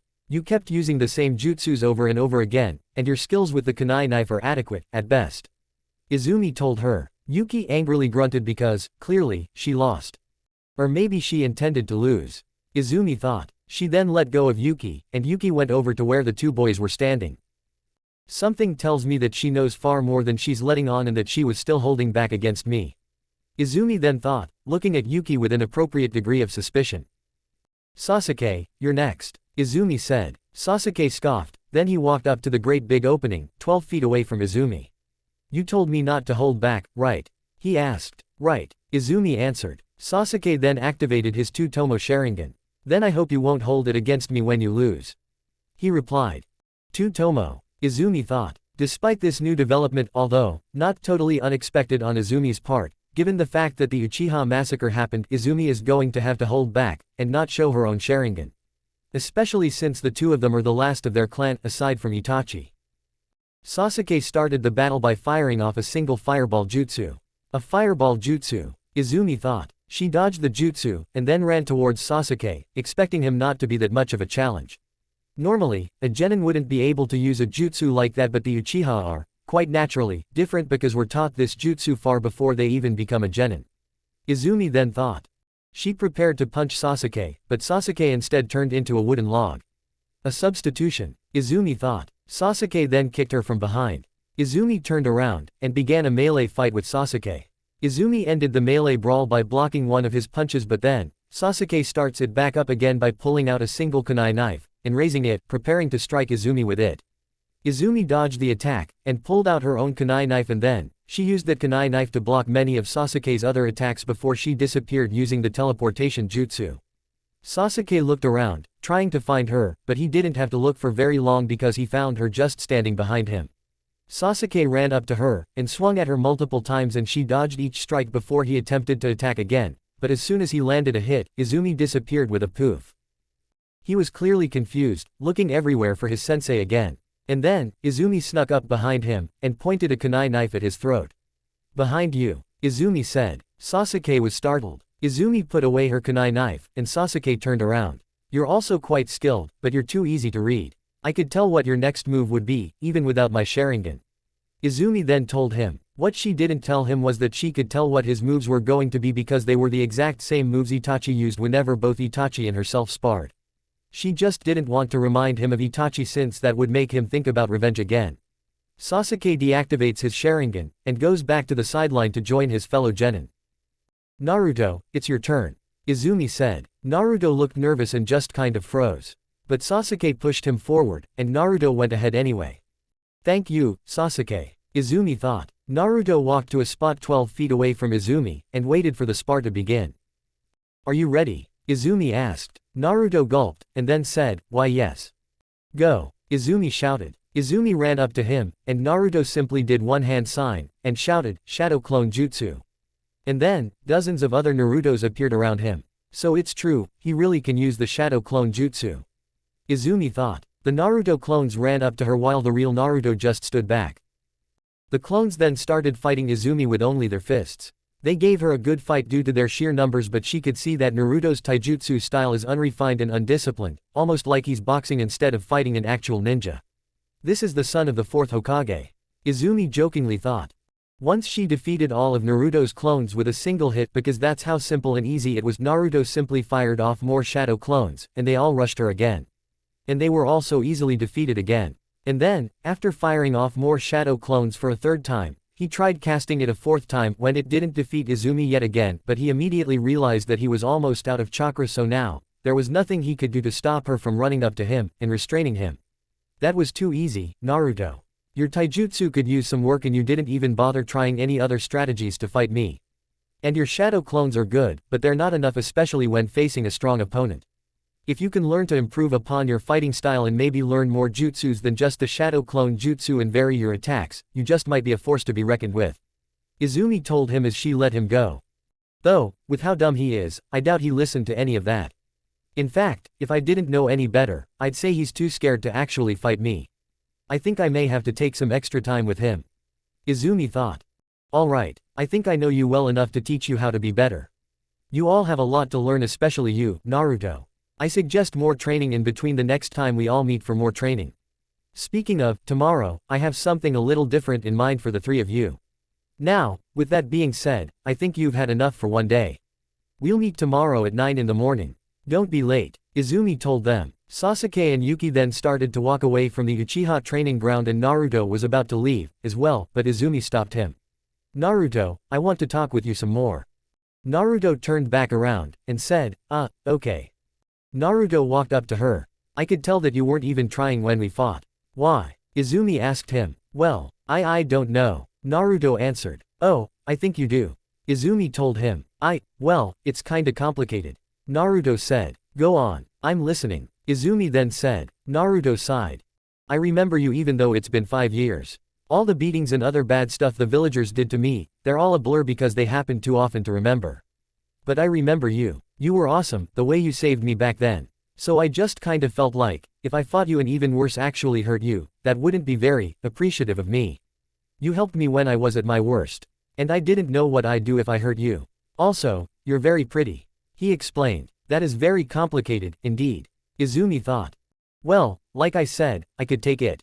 Do you remember that, at least? She joked. Naruto chuckled. More to the point, I'm a jonin, so I'd be a pretty poor jonin if I could be seriously hurt by kids like you. And above all, I'm your sensei, so staying alive if at all possible is important, too. And it's for those reasons that I don't want you to hold back against me. Izumi continued. She sighed. The sad truth is, I've seen many genin die because they held back or they weren't willing to kill. Not that I agree with killing others, but even I understand when killing is necessary and when it's not. So next time, please don't go easy on me. In fact, being your best in battle is all the thanks I could ask for. Death is no stranger to the average ninja, but my goal is to make sure you live long enough to see your long-term goals be achieved.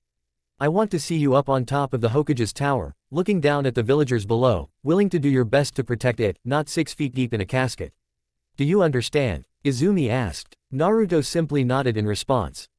Good. Now, it's my understanding that, well, you don't know any other jutsus, do you? Izumi asked. No. Naruto answered. Izumi chuckled. I thought not. She replied. Which is why I'm going to give you extra training to improve upon that. You've seen what Yuki and Sasuke can do. Yet, all you can do is make shadow clones of yourself. I'm going to hone your ninjutsu skills with this extra training, so that you're at least on par with your teammates. This training will start tomorrow, after the regular training session. Naruto confidently smiled. Right, he shouted. That's the spirit, Izumi said. Now, go home. I imagine that you'll need to give yourself a huge break before tomorrow. And get a good sleep tonight. Yes, Mom, he sarcastically said. Izumi chuckled, and told him to leave once more. Naruto turned around, and left the Uchiha training ground. That was when she remembered something. I forgot to hand in the papers for Team 7. She thought. After Kakashi's funeral, she worked nearly all night last night to fill out the paperwork for Team 7. She groaned, unimpressed with herself because she's usually not this lazy. Later, Izumi was in the Hokage's tower, walking up the stairs to the door to the Hokage's office with the paperwork for Team 7 in hand. Once at said door, she knocked. Come in. Lord Third called from the other side of the door. Izumi opened the door, and saw Lord Third sitting at his desk. Izumi walked in, and closed the door behind her before walking up to the front of Lord Third's desk. Oh, Izumi. It's just you. I thought you were. Lord Third says. Who, my lord? Izumi asked. Never mind. Lord Third told her. Izumi didn't question it any further. Instead, she just handed him the paperwork. Here, sir. The paperwork making Team 7 official. Izumi said. You're unusually late coming to me with this. Lord Third stated. I know. It's a level of incompetence I haven't shown, like, ever. Izumi agreed. There is no excuse for it. Do not be too hard on yourself, Izumi. Even I had difficulty with papers like these back when I was a sensei. Lord Third replied. You were a sensei. Izumi then asked. Hasn't anyone ever told you? Lord Third asked in reply. Izumi shook her head. Surprising. In any case, I was once the sensei of the 3 Sannin. Back when the three of them were just genin. This was back when I had recently become Hokage, you must understand. I had to deal with this same paperwork back then, which was more frustrating and difficult back then because I had so much other paperwork to do back then. On top of being Hokage in the aftermath of the first Great Ninja War. And let me tell you, being the sensei of those three was harder because I had to balance my duties as Hokage of the Hidden Leaf Village with my duty to my students. Lord Third explained. I see, Izumi replied. Anyway, now that you've met your new students, what are your first impressions of them? Lord Third asked. HMPH. To be honest, I hadn't expected to meet Naruto again. Izumi says. And, Lord Third asks. He's a good kid with a good heart, really, which is surprising, considering his circumstances. But he's a bit too nervous, and that may be because of me and my outward act of kindness. Izumi answered. Act of kindness? Lord Third then asked. 5 years ago, right before the Uchiha massacre, I was having a little drink at this stand in the marketplace when I heard some loud voices. I took a look outside, and saw Naruto being beaten by these two villagers. I finished my drink, and went to confront those two villagers. They thought they could beat me up too, but as soon as I had shown them that I'm a kunoichi, they backed down, and ran away. After that, I helped Naruto up, and we talked for a bit before I walked him home. That was the first and last time I saw him before I became his Jonin sensei. Izumi explained. That was very nice of you. Lord Third remarked. Naruto thought so, too. Which was why he held back against me when we fought. Izumi replied. Is that so? Lord Third questioned. He told me so himself. I explained to him why he shouldn't hold back the next time we spar and assured him I wouldn't be seriously hurt because, well, if I was hurt by whatever a snot-nosed kid did to me, I wouldn't be a good Jonin, now, would I? Izumi answered. Lord Third laughed. I guess not. He agreed. As for his skills as a fighter, he has a lot to learn, more so than his teammates, I might add. And as far as ninjutsu goes, he only has the shadow clone jutsu. I saw that when he used the shadow clone jutsu to temporarily stop me from handing his ass to him, which I, of course, did. His taijutsu had no refinement nor any true technique. He fights like a boxer, not a ninja is what I'm saying. And not even shadow clones could account for that fact. He needs more training than what I can give Yuki and Sasuke. Which is why I've decided to give him extra lessons. He simply needs more attention and more work, and I am willing and prepared to give him that as his sensei. Izumi told the Hokage. Some would argue that would be showing favoritism and would be unfair to your other students. Lord Third said. But he isn't in his teammates' league. I bet that if I pitted Naruto and Sasuke in a spar, Sasuke would win most definitely.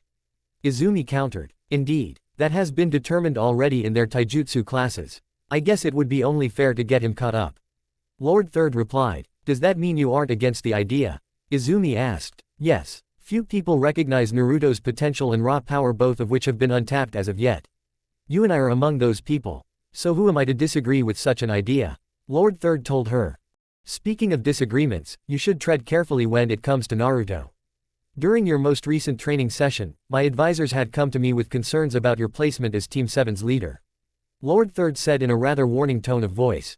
Did they say why? Izumi asked. Yes. It's because you're an Uchiha, and because of that, you naturally possess the Sharingan.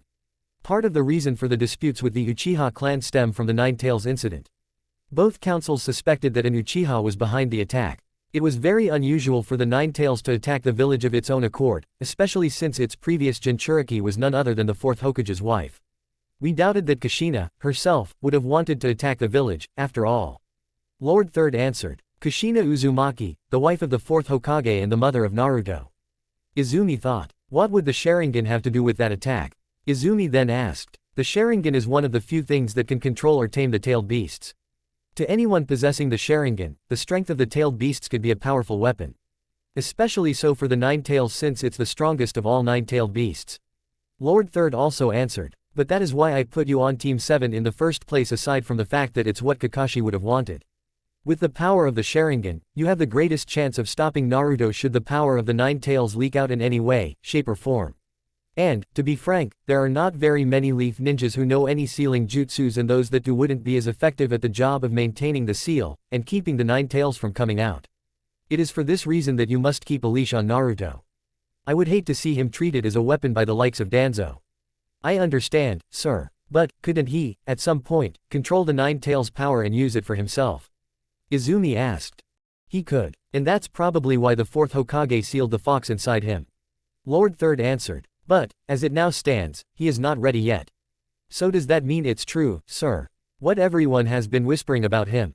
Izumi asked, acting like she doesn't already know that Naruto's the Nine-Tails Jinchuriki and that Naruto is the fourth Hokage's son. I'm afraid so. It's the reason why most people in the village seem to hate and fear him so much. Not that a ninja village's population hating and fearing a Jinchuriki is particularly new, but I digress. See what you can do about honing Naruto's own skills as a ninja. Lord Third told her. Right. Before we get onto Yuki and Sasuke, I have just one more question. Izumi said. What is it? Lord Third asked. Why is it that the Shadow Clone Jutsu is the only jutsu he knows? Izumi asked in reply. He knows so few ninjutsus because he barely has any chakra control. Anytime he tries building up his chakra, too much comes out all at once, and whatever jutsu he tries to cast inevitably fails. Lord Third answered. Is there any reason for that? Izumi then asked. No one has bothered to answer that, I'm afraid. So we can only make educated guesses. For example, I think that there are two reasons for it. It's either because of the Nine-Tails chakra overtaking and overpowering Naruto's own chakra, or it's because of the seal that the fourth Hokage placed on him, which is suppressing Naruto's chakra. Lord Third answered. But no one's ever cared enough about Naruto to test those theories, so it remains a complete mystery. Well, overcoming that or compensating for it sounds like it'll be a difficult task, assuming that Lord Hokage's theories are correct. Izumi thought. In that case, for all we know, those could just be assumptions. Izumi said. Right. Lord Third replied. Now, onto Yuki. As for Yuki Nohara, she seems to be holding back, but not for the same reason Naruto held back. I honestly think that she knows more than she's letting on. Even more than a regular genin should know. But I don't know why she would be doing that. Izumi reported. Interesting. The more we know about her, the more questions there are. Lord Third commented. She also seems to have some sort of interest in Naruto. Whether she wants to marry or kill him, I can't say. Izumi added. And what about Sasuke? Lord Third asked. He's different. Different than he was before the massacre. Before Itachi killed almost everyone in the clan, he was happier, eager to please and meet the expectations every other Uchiha gave him. He was a bundle of joy, you could say. Now, he's distant. He acts like he doesn't care about anyone or anything, and, whenever I see him, I see this darkness. This hatred that he clearly doesn't make obvious, but I could almost sense it, if that makes any sense. Izumi answered. Indeed, the Uchiha massacre has had its effects on many people, yourself included. Lord Third said. Believe me, I know that better than anyone, Lord Hokage. I think the only one who was more saddened, instead of angered like Sasuke by the massacre than the two of us would be Kakashi. I remembered the sad look he gave the bingo book, probably looking at Itachi's entry. And myself, I still miss my mother and everyone else who was important to me, especially Satsuki. But I've gotten over my grief long ago. Although, clearly, it seems that Sasuke hasn't. Izumi agreed. As for Sasuke's fighting skills and ninjutsu skills, it seems that all he can do is repeat the same moves over and over again. And because of that, I could read his moves without the use of my Sharingan. And like Naruto, it seems that the only ninjutsu he can use is the fireball jutsu.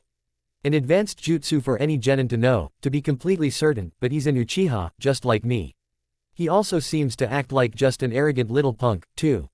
But I doubt he thinks of it that way. I guess the only positive thing I can say about Sasuke at the moment is that he's got a two-tomo Sharingan. I thought I was going to have to teach him about it later on. Then it sounds like Naruto is not the only one who will be a challenge for you. I dare say they may be more difficult than my own students. Lord Third assessed. In any case, good work bringing these papers to me. But don't be so late with things like this in the future. I won't, Lord Hokage. Izumi acknowledged. Good. You're dismissed, Lord Third told her. Izumi turned around, and walked out of the room. Afterwards, Danzo came out of the shadows to Lord Third's right. Are you sure the Nohara girl is the only one who can't be trusted? He asked. I knew Kaharu and Homura would bring you into this. It was only a matter of time. And of course, you don't trust her. She came out of the Uchiha massacre which you caused. Alive and without the other half of the Nine-Tails' chakra inside her. Lord Third replied. She told you about that, did she? Danzo asked. She did. If that tells us anything, it's not that she can't keep a secret which she can, it tells us that she trusts me more than she trusts the likes of you. Lord Third told him. Let's just cut right to the chase, shall we? Danzo then asked. Lord Third slightly smirked, knowing that Danzo gets straight to the point whenever he can't argue with whatever point Lord Third made. The Uchiha girl can't be trusted around the Jinchuriki. Kaharu and Homura made a similar point. Perhaps you heard me mention that when you were eavesdropping on the conversation Izumi and I were having just now. In any case, I already stated my reasons for putting her with Naruto. While the Sharingan may be used to tame the Nine Tails, and use it as a powerful weapon, it is also a way to suppress the Nine Tails chakra should the chakra boil to the surface within Naruto. Also, I think Kakashi would have liked it if I placed her with Naruto. Lord Third argued. There you go again, Sarutobi. Always making decisions with your heart. Danzo says. I don't need advice from a warmonger like you, who caused the genocide of the Uchiha clan. You're honestly lucky that I didn't punish you more harshly. And I just might if you don't get out of my office and go back home. Lord Third angrily told him, annoyed by Danzo's paranoia. Danzo scoffed. He walked over to the door, and, before he left, he said, oh, and just so you know, the Foundation has nothing to do with the Nohara girl being placed on Team 7. I figured that would be the case. Lord Third replied. After that, Danzo left the room. Later that night, Danzo was sitting on a tatami mat inside his house, waiting for one of his agents to arrive. And of course, the agent did. It was a masked ninja with a beige-colored hooded cloak who used the teleportation jutsu to appear to Danzo's left. Do you have any further intel you can give me on that Nohara girl? Danzo asked. Only that she seems to have a vested interest in the Nine Tails Jinchuriki. The masked ninja answered. Danzo already knew that bit, of course, from Lord Hokage's conversation with the Uchiha girl, which he overheard, but he's not going to tell his agent about that because he doesn't have to. Anything else? Danzo asks. We've had agents follow the members of the Anbu who were investigating her background, and her family says that they haven't seen her in years. Apparently, she was kidnapped 6 years ago, according to her parents' recollection. The masked ninja answered. Was the kidnapping ever investigated?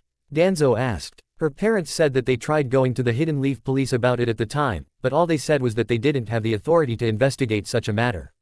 The masked ninja answered. Maybe if the Uchiha hadn't tried to attempt a coup, they would have had the authority.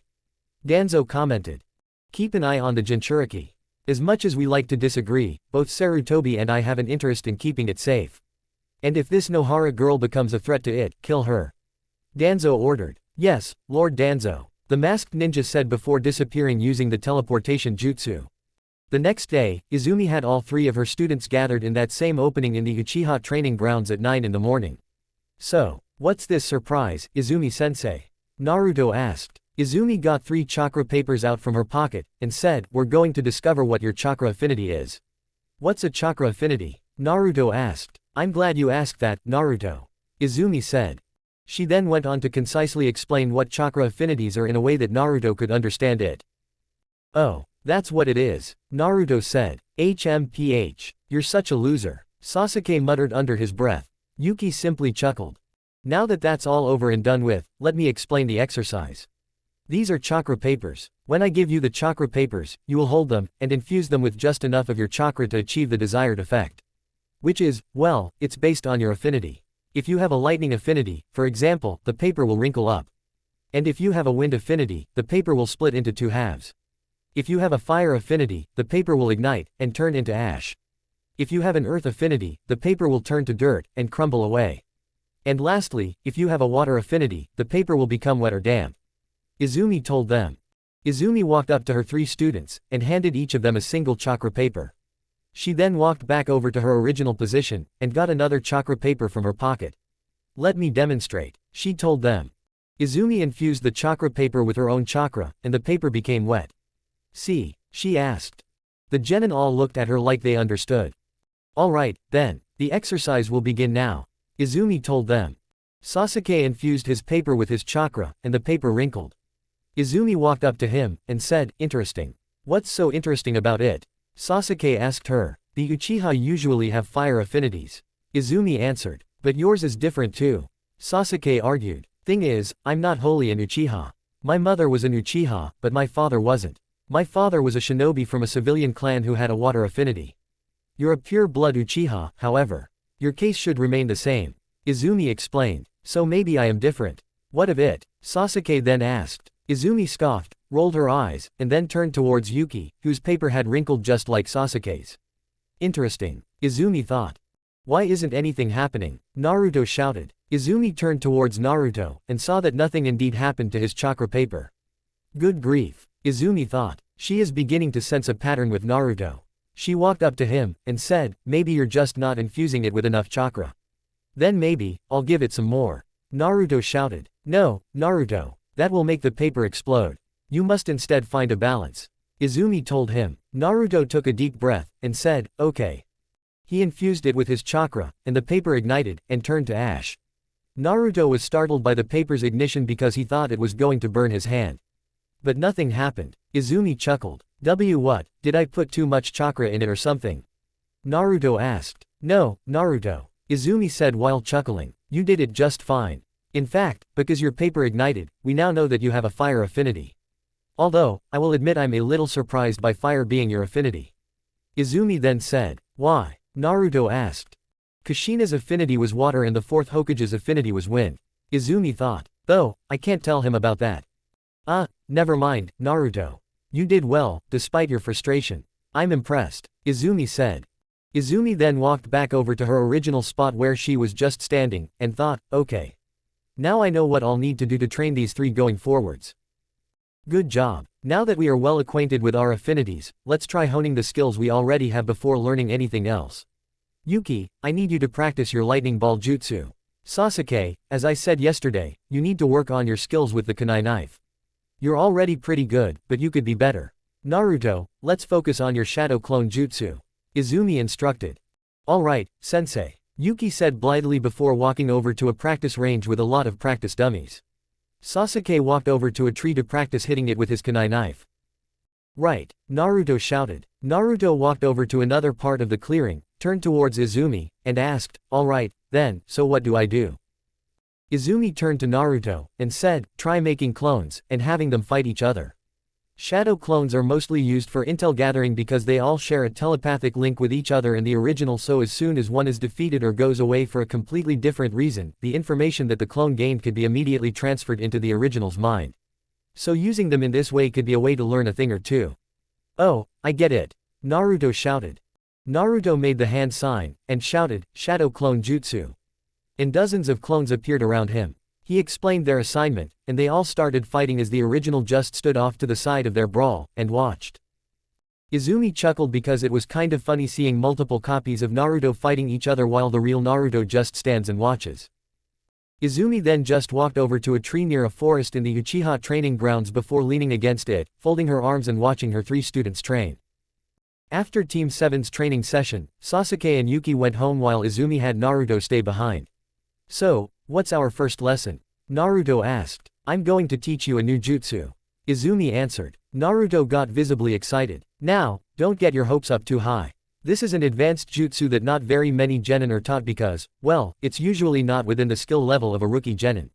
Then why? Because I think you're capable of it all the same. In fact, I'd say that you, more than anyone, may have a chance at actually successfully learning this jutsu. Izumi answered, interrupting Naruto. Come with me, Izumi told him. She took him to a small lake with a little dock. Naruto looked like he recognized the place. What is it, Naruto?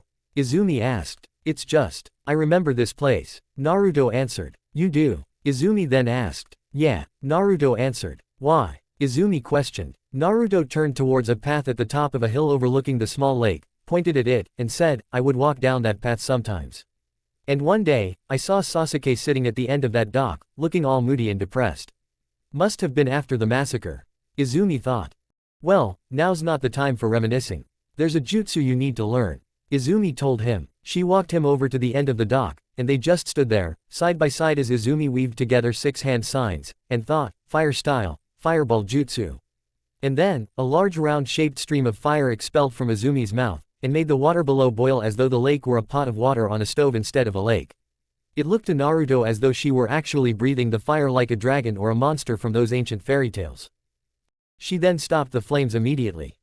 What was that? Naruto asked. That was called the fireball jutsu. Izumi answered. Fireball jutsu. But you were breathing fire, not shooting it from your mouth. Naruto said. Yeah, well, I guess that was what it looked like to my ancestors and the name just stuck. Izumi replied, agreeing with Naruto. In any case, every child in the Uchiha clan, those that want to be ninjas, at least, are taught this jutsu before they even become genin. Sasuke was no exception to this. So what's it used for? Naruto then asked. It's supposed to hit enemies from a short range like, let's say, 5 meters. Izumi answered. 5 meters at most, to be specific. Cool. Naruto commented. She then taught him how to cast the jutsu. Now, you try it. Izumi told him. Naruto tried using the jutsu, only for a single ember to come out of his mouth. Why can't I do it like you did? Naruto asked. Because you didn't put enough chakra into it. You'd need more, Izumi told him. And so, he tried again. And again. And again. And on the fourth try, his mouth got burned. Are you okay? Izumi asked. I can manage, Naruto answered. Alright, keep in mind, your mouth can get burned when practicing this jutsu, so don't practice it without me around, do you understand? Izumi asked. Naruto simply nodded in response. Good, Izumi said. She then treated his burn before he tried the jutsu once more. Once the exercise was done, he only got to the point where he could breathe a stream of fire instead of an ember. It wasn't as big as Izumi's version of the jutsu just yet, but he's still learning the jutsu. That's what's important. Good job, Izumi then told him. You did well. Now, go home. It's getting late. Yes, sensei. Oh, and, thank you for teaching me this jutsu. Naruto replied. You're welcome, Izumi simply said. Naruto then turned around, walked back across the dock, and then, he turned right, and walked away. You still have much to learn, Naruto Uzumaki. Izumi thought. Izumi later spent the rest of the night thinking of the next lesson she'll teach them. The next day, Izumi just had them do physical training. No ninjutsus or genjutsus, just pure melee fighting. Izumi would have preferred to do this in a one-on-one setting with Naruto, but she realizes that her own skills far outweighs Naruto's as a fighter and in the use of the kunai knife or other ninja tools. It wouldn't be particularly fair if Naruto lost fights all the time. Alright, Naruto, Yuki, you're first, Izumi told them. Sasuke scoffed as the two walked into the opening on the Uchiha training grounds while Izumi just stood off to the side to referee for the spar. I hope you're not afraid of losing, Yuki quipped. Oh, please, I won't lose, Naruto replied. And, begin, Izumi shouted. Yuki ran towards him, and started punching and kicking him. Naruto did his best to dodge and block her strikes, but she got a few good licks in. Naruto then blocked her next attack, and kicked her away from him. Yuki backflipped several times afterwards to keep herself from hitting the ground. You clearly have no idea how to fight like a shinobi, Yuki commented. And that's exactly why this exercise is happening, Izumi thought. Yuki dashed towards him again, and karate chopped his chest 44 times before kicking him for good measure. Won't lose, Yuki asked. She then backflipped several times again. What's she going to do? Izumi thought. Out of nowhere, Yuki shouted, Water Shuriken Jutsu. Wait, no, Izumi shouted. But it was too late. She threw 3 water shurikens at him. Naruto looked scared as though he didn't know what to do. Knowing him, he probably doesn't know what to do in this situation. Izumi then thought. Naruto dodged the first 2 water shurikens, but he still wasn't prepared for the third one. Izumi quickly jumped in front of Naruto, and weaved together 7 hand signs before slamming her right hand on the ground, and shouting, Earth style, mud wall. And then, a huge wall made of earth rose up from the ground in between Izumi and Yuki, and blocked the last water shuriken. After that, the wall went back down into the ground. Phew, thank you for that, Izumi-sensei, Naruto said. He then dropped to the ground, looking tired. Izumi walked up to Yuki, and asked, what the hell was that?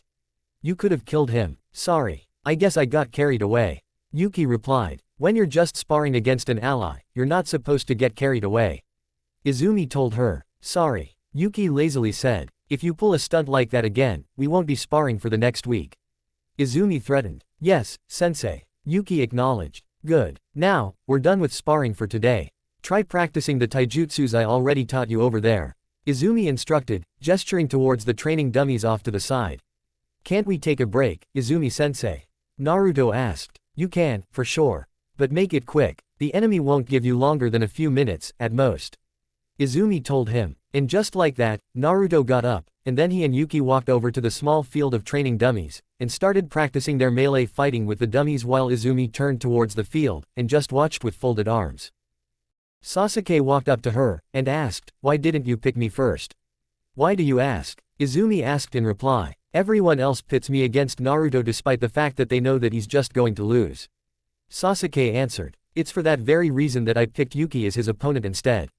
I feel like it wouldn't be particularly fair to Naruto if he just lost all the time, especially since he's lost so much already, Izumi answered. Of course, he must take some losses, to be sure, that's how a young rookie genin like you grows into a more capable and stronger ninja. But what's the point or the fun in losing all the time? HMPH. I see, Sasuke replied. Also, I didn't expect her to try to kill Naruto, either. Izumi added. Neither did I. Sasuke also replied. Is that all you wanted to know? Izumi asked. Sasuke didn't respond and instead walked into that little field to join the rest of his teammates. Thought so. Izumi muttered. Then, after Team 7's training session, Izumi led Naruto back to that dock and that lake to practice the fireball jutsu some more. And just like last night, he had some difficulty, but he was also slowly progressing. And then, by the 5th night, he finally succeeded in casting the fireball jutsu. His success made the two of them smile. Well done, Izumi shouted. She then held up a hand, and said, high five. He jumped up, and gave her a high five. Next, she taught him new taijutsu moves that were more the style that every Uchiha is taught from a young age. And they practiced this for the next 6 nights just so that it's all ingrained in his memory since he doesn't have the Sharingan to copy her moves with. And on the 7th night, I think you might just be ready for something more simple than the fireball jutsu. Izumi told him. What do you mean? Naruto asked. Watch this. Izumi answers. She walked up to a tree, and infused her right fist with fire chakra, and shouted, fire style, fire punch. And then, her right fist burst into flames, and hit the tree and then, the tree lit on fire. And then, Izumi weaved together 3 hand signs, and thought, water style, raging waves. And then a stream of water shot from her mouth, and doused the tree's flames before it could erupt into a forest fire. My version of it may have been a lot more intense than how I want you to cast the jutsu, but you get the idea. Izumi then told him. What were those jutsus? Naruto then asked. I mean, I saw Yuki cast that second one before, but I don't know its name. The first one is the fire punch jutsu, a fire-style ninjutsu and taijutsu meant for enemies coming at you from a close range. The second one is a water-style ninjutsu called the raging waves jutsu. The raging waves jutsu is almost like the fireball jutsu, except it's supposed to come out as a straight stream of water instead of one big ball-shaped stream, like with the fireball jutsu. Izumi explained. Which one was I supposed to learn? Naruto questioned. The fire punch jutsu. It's a simple one because it's a D-rank jutsu. I assume they taught you about jutsu rankings at the academy. Izumi asks. Ah, I think so. Naruto answered. So that means he hasn't. Izumi thought. Izumi sighed. Izumi then concisely explained it all to him because she didn't want to confuse him when she says what she's going to say next. Which is why jutsus like the fire punch jutsu are given the D rank. They're simple and any rookie genin can learn them. Izumi stated. So what rank is the fireball jutsu? Naruto asked. C rank. C rank jutsus are usually reserved for more experienced genin and newly promoted chunin. Izumi answered. Then why was I taught the fireball jutsu? Naruto then asked. Simply because I correctly guessed that you could do it. Now, before we try anything else like the fireball jutsu, I just want to go over something simplistic like the fireball jutsu just so that I can assess how you've grown in these nightly lessons.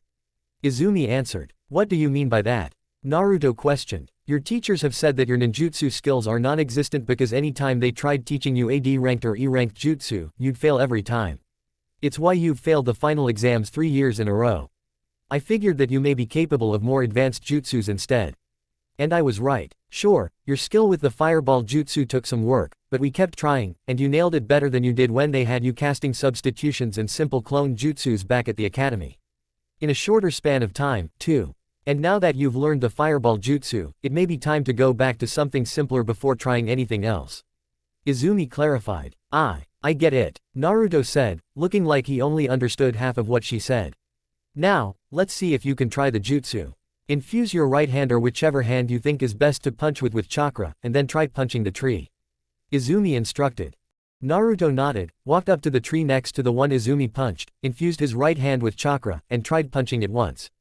But it didn't have the intended effect. His fist didn't burst into flames, and he only ended up hurting himself by punching the tree so hard. Why didn't it work? Naruto asked. Well, that can happen to those who try the jutsu for the first time. Perhaps trying again will help. Izumi asks. Naruto confidently nodded, and tried punching the tree with a chakra-infused right fist. He only succeeded on the 6th try. Amazing. Izumi remarks. What is? Naruto then asked. I expected this to take more than 1 day but you've done it. Izumi answered. But there's only a burn mark on that tree that's shaped like my fist. Naruto said. And that's the intended outcome. Like I said, your attempt at the jutsu shouldn't be as intense as when I did it. Not yet, at least because that jutsu can cause a massive fire that could grow out of control in no time and we don't want that. Especially if you don't intend on using the jutsu to kill your enemy. Izumi explained. Oh, Naruto says, looking like he understood the assignment. Now, you can practice this jutsu with me, during one of Team 7's training sessions or on your own, but you must control how much chakra you infuse into that fist because the increase in chakra increases the intensity of the flames, just like the fireball jutsu. Again, we don't want to cause an accidental fire. Izumi told him. Naruto nodded in response. Alright, then, we're done for tonight. Go home. Izumi then told him, and he then did just that. Izumi smiled because he's steadily progressing. The next time Team 7 assembled in the Uchiha training grounds, Izumi had her students try sparring against each other. Naruto, Yuki, you're up first just like last time. And this time, Yuki, I want you to go at him without trying to kill him. Izumi told them. Now, that's too bad. Yuki joked. Just do what she says. Sasuke told Yuki in a rather annoyed tone of voice. Izumi stood off to the side as both Yuki and Naruto stood 6 feet away from each other, preparing to fight, and Sasuke was just watching from a nearby tree he was leaning against, which was behind Izumi. Alright, are you ready? Izumi asked. Both Yuki and Naruto nodded while still staring at one another, probably trying to figure out what the other's going to do first. Then begin, Izumi yelled. The two of them ran towards each other, and started melee fighting. Izumi is proud that she spent all those nights teaching him taijutsu that were ripped straight from Izumi's own training. Look at him, Izumi proudly thought as she watched Naruto land a solid karate chop on Yuki. He's grown so much. She then looked up, and thought, I'm sure you would have liked to see this, Kakashi. She then looked back down again to continue watching the fight. I see you've gotten better, Yuki said while blocking some of Naruto's attacks. But, better, is not the same as, good enough. Yuki then punched him several times. She was about to punch him once again, but he blocked it, and said, are you sure about that? He then counter-attacked, and threw her across the opening. After that, Yuki got back up. Okay, I'll give you that, at least. Yuki then said. Naruto just might finally be a challenge for someone like her. And for Sasuke, too. Izumi thought. Yuki ran up to Naruto, and Naruto braced himself for another fight. She fought back with numerous kicks, and Naruto blocked all those kicks before kicking her himself. Naruto then swiftly knocked her down with a punch, a kick and a karate chop. The fight is over. Naruto wins, Izumi announced. Naruto helped her back up, and then they bowed, and did the unison sign. After that, Naruto happily did a victory lap around the opening. Alright, Yuki, you go back over there, wait for your next turn. Sasuke, you're up next. Izumi instructed. Yuki walked over to where Sasuke is standing, and Sasuke walked up to the field. Naruto froze upon seeing Sasuke walk onto the field. Huh, Sasuke? Naruto asked. Sasuke sighed. Don't worry, I'll go easy on you. Sasuke lied. The two stood 6 feet apart, and faced each other. Alright, this is going to be a one-on-one fight. You know the rules: no kunai knives, no shurikens and no jutsus aside from taijutsus. We don't want or need anyone to die today. Anyone who disobeys these rules will get no spars for the next week. The key to victory is to knock your opponent down. When the spar is done, both opponents will walk up to each other, and make the unison sign as is tradition. Now, without further ado, is everyone ready? Izumi asked. Both Sasuke and Naruto nodded while staring at each other, just like Naruto had done before with Yuki. Then, begin, Izumi yelled. Naruto ran up to Sasuke, and started karate chopping him, but Sasuke blocked each of his attacks. Sasuke then unleashed his own flurry of attacks once he thought he had an opening, but Naruto blocked his attacks. Each punch, kick or karate chop was easily blocked by both of the young shinobi. They're equals, now, Izumi thought. Then, both of them launched their own flurry of karate chops that were blocked by one another. Perhaps too equal, Izumi then thought. In the end, after a long 11 minutes, the two of them punched each other so hard that they were both knocked down to the ground by each other's strike. The fight is over, Izumi announced. It's a tie. Both Sasuke and Naruto stood back up, and walked up to each other to bow and make the unison sign. Good work, Naruto. Naruto, Sasuke, you go take a break. Yuki, you're up next after their break's over, Izumi said. After a 10-minute break, Yuki and Sasuke went onto the field. Naruto just sat back and watched while Izumi stood off to the side, acting as a referee just like before. Yuki and Sasuke then went to stand 10 feet away from each other, then faced each other. Are you ready? Izumi asked. Both Yuki and Sasuke nodded while still staring at each other. Then, begin, Izumi yelled. The two of them ran up to each other, and started melee fighting. Yuki effortlessly blocked each of Sasuke's strikes while, surprisingly, Sasuke was getting hit more often than not. He was still putting up a good fight against her, though. He got some good hits in, but it wasn't enough. Ultimately, 5 minutes in, Yuki knocked him down. Alright, fight's over. Yuki is the winner, Izumi announced. Yuki walked up to Sasuke, and helped him get back up. Almost had you there, didn't I? Sasuke asked. Stuff it, loverboy. You're not the one I'm after. Yuki told him. Is that right? Thanked Kami, then. You seem to be the only girl who's resistant to my charms. Sasuke remarked. Oh, tell me about it. It's like they're all hypnotized by you. Yuki replied. Izumi cleared her throat, and said, aren't you going to make the unison sign at any point in time? Oh yes. Forgot about that, Yuki said. Both Yuki and Sasuke bowed, and made the unison sign before going back to sitting in the shade of the trees with Naruto. Izumi turned around, and walked up to the three of them. Excellent work. You went out there, and gave it your all. I'm impressed, Izumi told them. Now, we're done for today. You can all go home now, but before you do, I must tell you that we're meeting at Training Ground 3 tomorrow. At 5 in the morning. And skip breakfast. Why? Naruto asked. Because I have a training exercise planned for you that might be so horrifying that you might puke up whatever you ate. Izumi answered. Naruto gulped in fear. While Yuki and Sasuke were walking out of the Uchiha training grounds, Naruto stayed behind with Izumi. Do you have any new jutsus to teach me? Do you? What about that raging waves jutsu? Naruto asked. Calm down, Naruto. One question at a time. Izumi shouted. Naruto took a deep breath. There we go. As for the raging waves question, I'm sorry. I can't teach it to you. Not yet, anyway. Izumi answered. Why? Naruto asked. Because it's a C-ranked jutsu. Izumi then answered. But you taught me the fireball jutsu. Naruto said. You'll understand at some other point in time. For now, just go home. I have nothing for you tonight. Izumi told him. Okay. Naruto says, looking defeated. I wish I could teach him about changes in chakra forms and chakra natures right now, but the sad truth is, he's not yet ready for that advanced bit of knowledge just yet. Izumi thought, watching Naruto walk out of the Uchiha training grounds looking sad. Later that night, Izumi was finally able to go to bed. She was at home, in bed, dressed in nothing but a black pair of shorts and a comfortable crop top that would make any man want her.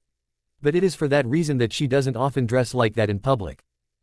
That and the constant nightmares about Itachi fucking her or Itachi coming back to fuck her again, although this time in a non-consensual way. It was the kind of nightmare she's having right now.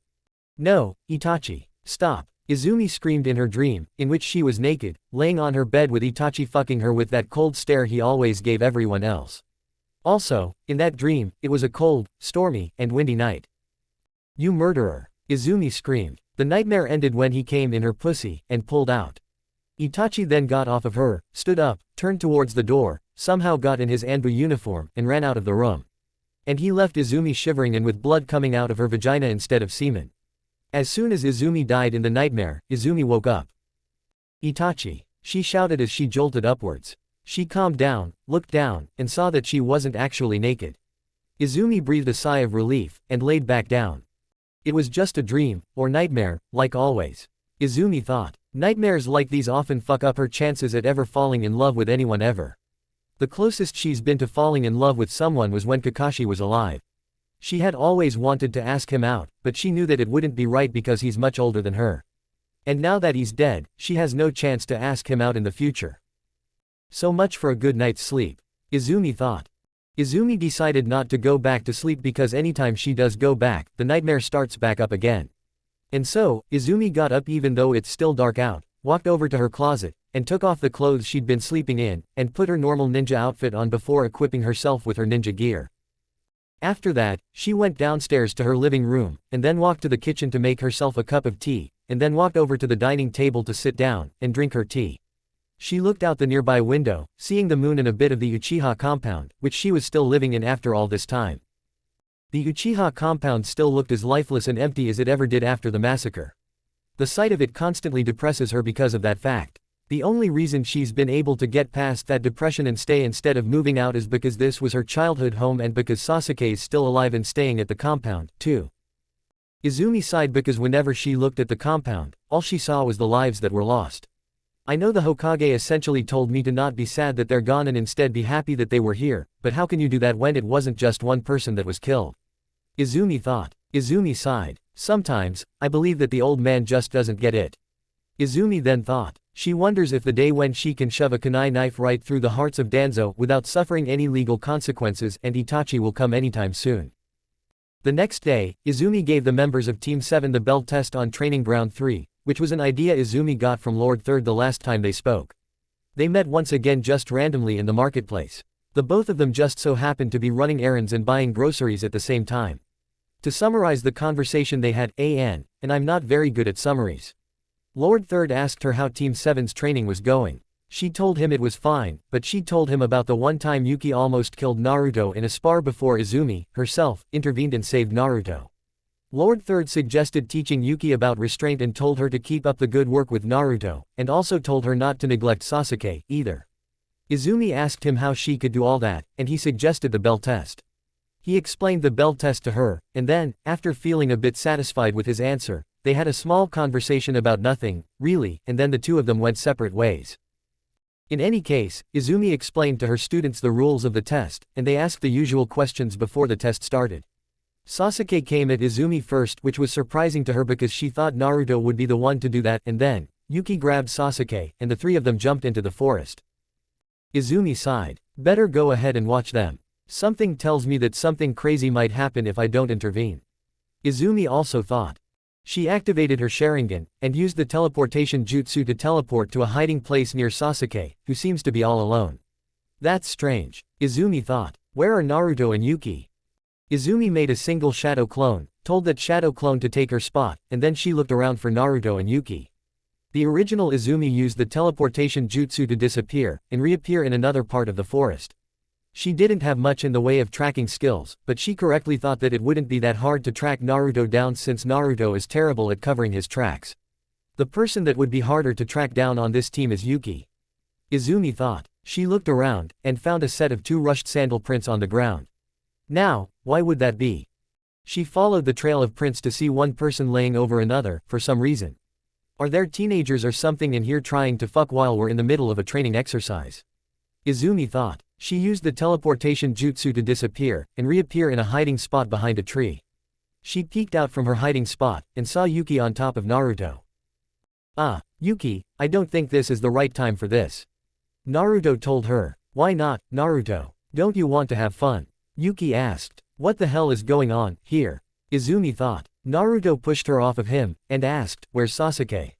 I thought we were supposed to be together, like Izumi-sensei said. Yuki got back up, and said, who cares? I just want to have a little fun before we go take down our sensei. I disagree. We need to find Sasuke. Naruto politely said. Wow, I'm shocked. Izumi thought. She never would have guessed that someone as loud as Naruto would be polite like that. Why do you care so much about him? From what I've heard back at the academy, the two of you never particularly got along. Yuki argued. Time to save him again. Izumi thought. Izumi came out of her hiding place, turned towards the two of them, and shouted, you need to focus. Before throwing 3 shurikens at them. Yuki and Naruto dodged the shurikens, and then, Yuki threw 2 kunai knives at her. Izumi blocked the kunai knives with her own kunai knife, which she pulled out. Naruto pulled out his kunai knife, ran up to Izumi, and tried attacking her with it. Izumi blocked his attack, and disappeared using the teleportation jutsu. She then reappeared in another hiding spot. Are you happy now? Naruto asked. You almost got us killed. Never mind. Let's go find Sasuke. Yuki told him. Naruto put away his kunai knife, and they both ran back the way they came. Well, ain't that great? Izumi thought, satisfied with herself. Izumi used the teleportation jutsu to teleport herself back to the open field, where she walked over to a lone skinny tree, leaned against it, and folded her arms. The rest of the test went surprisingly well for the both of them, at least.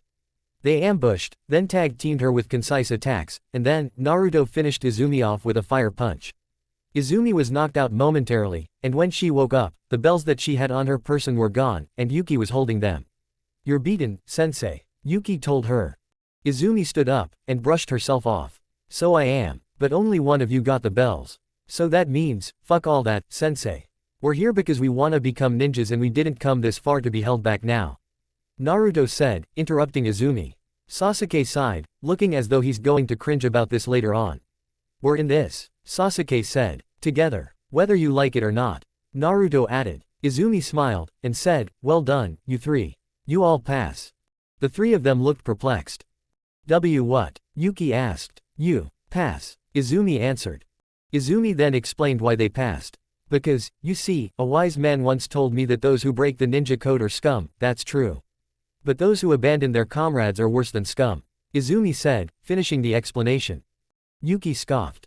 I'm going to pretend I didn't hear that, Izumi told Yuki. Now, I think that's enough training for one day. You can say that again, Sasuke muttered. Go home, get some rest. We'll have to train some more before we start talking about going on missions, Izumi told them. 3 weeks later, Izumi went out to grab some groceries again in the Hidden Leafs marketplace, and again, that was where she met Lord Third. Wow, second time this month, he commented. Izumi chuckled. Tell me about it, she replied. So, how is your team coming along? Lord Third asked. Just fine, weirdly enough. Naruto has caught up to his teammates well. Actually, he is a bit too evenly matched. When I pit him against Sasuke in a match, and Yuki would actually lose against Naruto unless she actually comes at him like she's going to kill him. Even worse, when I tried that paper test to see what their chakra affinities are, I saw that Naruto's chakra affinity is fire while Yuki knows 3 water-style jutsus. I would hate it if Naruto was severely injured because Yuki beat Naruto because he used a fire-style jutsu and she countered it with a water-style jutsu, Izumi answered. Naruto now knows a fire-style jutsu. Lord Third then asked. 2 fire-style jutsus, in fact. You'd be surprised how far positive encouragement can and will take someone, Izumi corrected. I taught him the fireball jutsu and the fire punch jutsu during our extracurricular one-on-one training sessions, along with the taijutsu style that every Uchiha is taught. Now, he doesn't have to fight like a boxer. How did you manage to teach him those jutsus when the other teachers at the academy couldn't? Lord Third questioned. They hadn't tried teaching him more advanced jutsus like the fireball jutsu. After learning and seeing for myself that he learned the shadow clone jutsu, I correctly guessed that the thing holding him back from learning ninjutsus were the 9 tails chakra and Naruto's own chakra, fighting over which one could be used to cast the jutsu, therefore creating a sort of imbalance and an overflow of chakra, Izumi answered. Hence why his chakra control needs work, to put it lightly.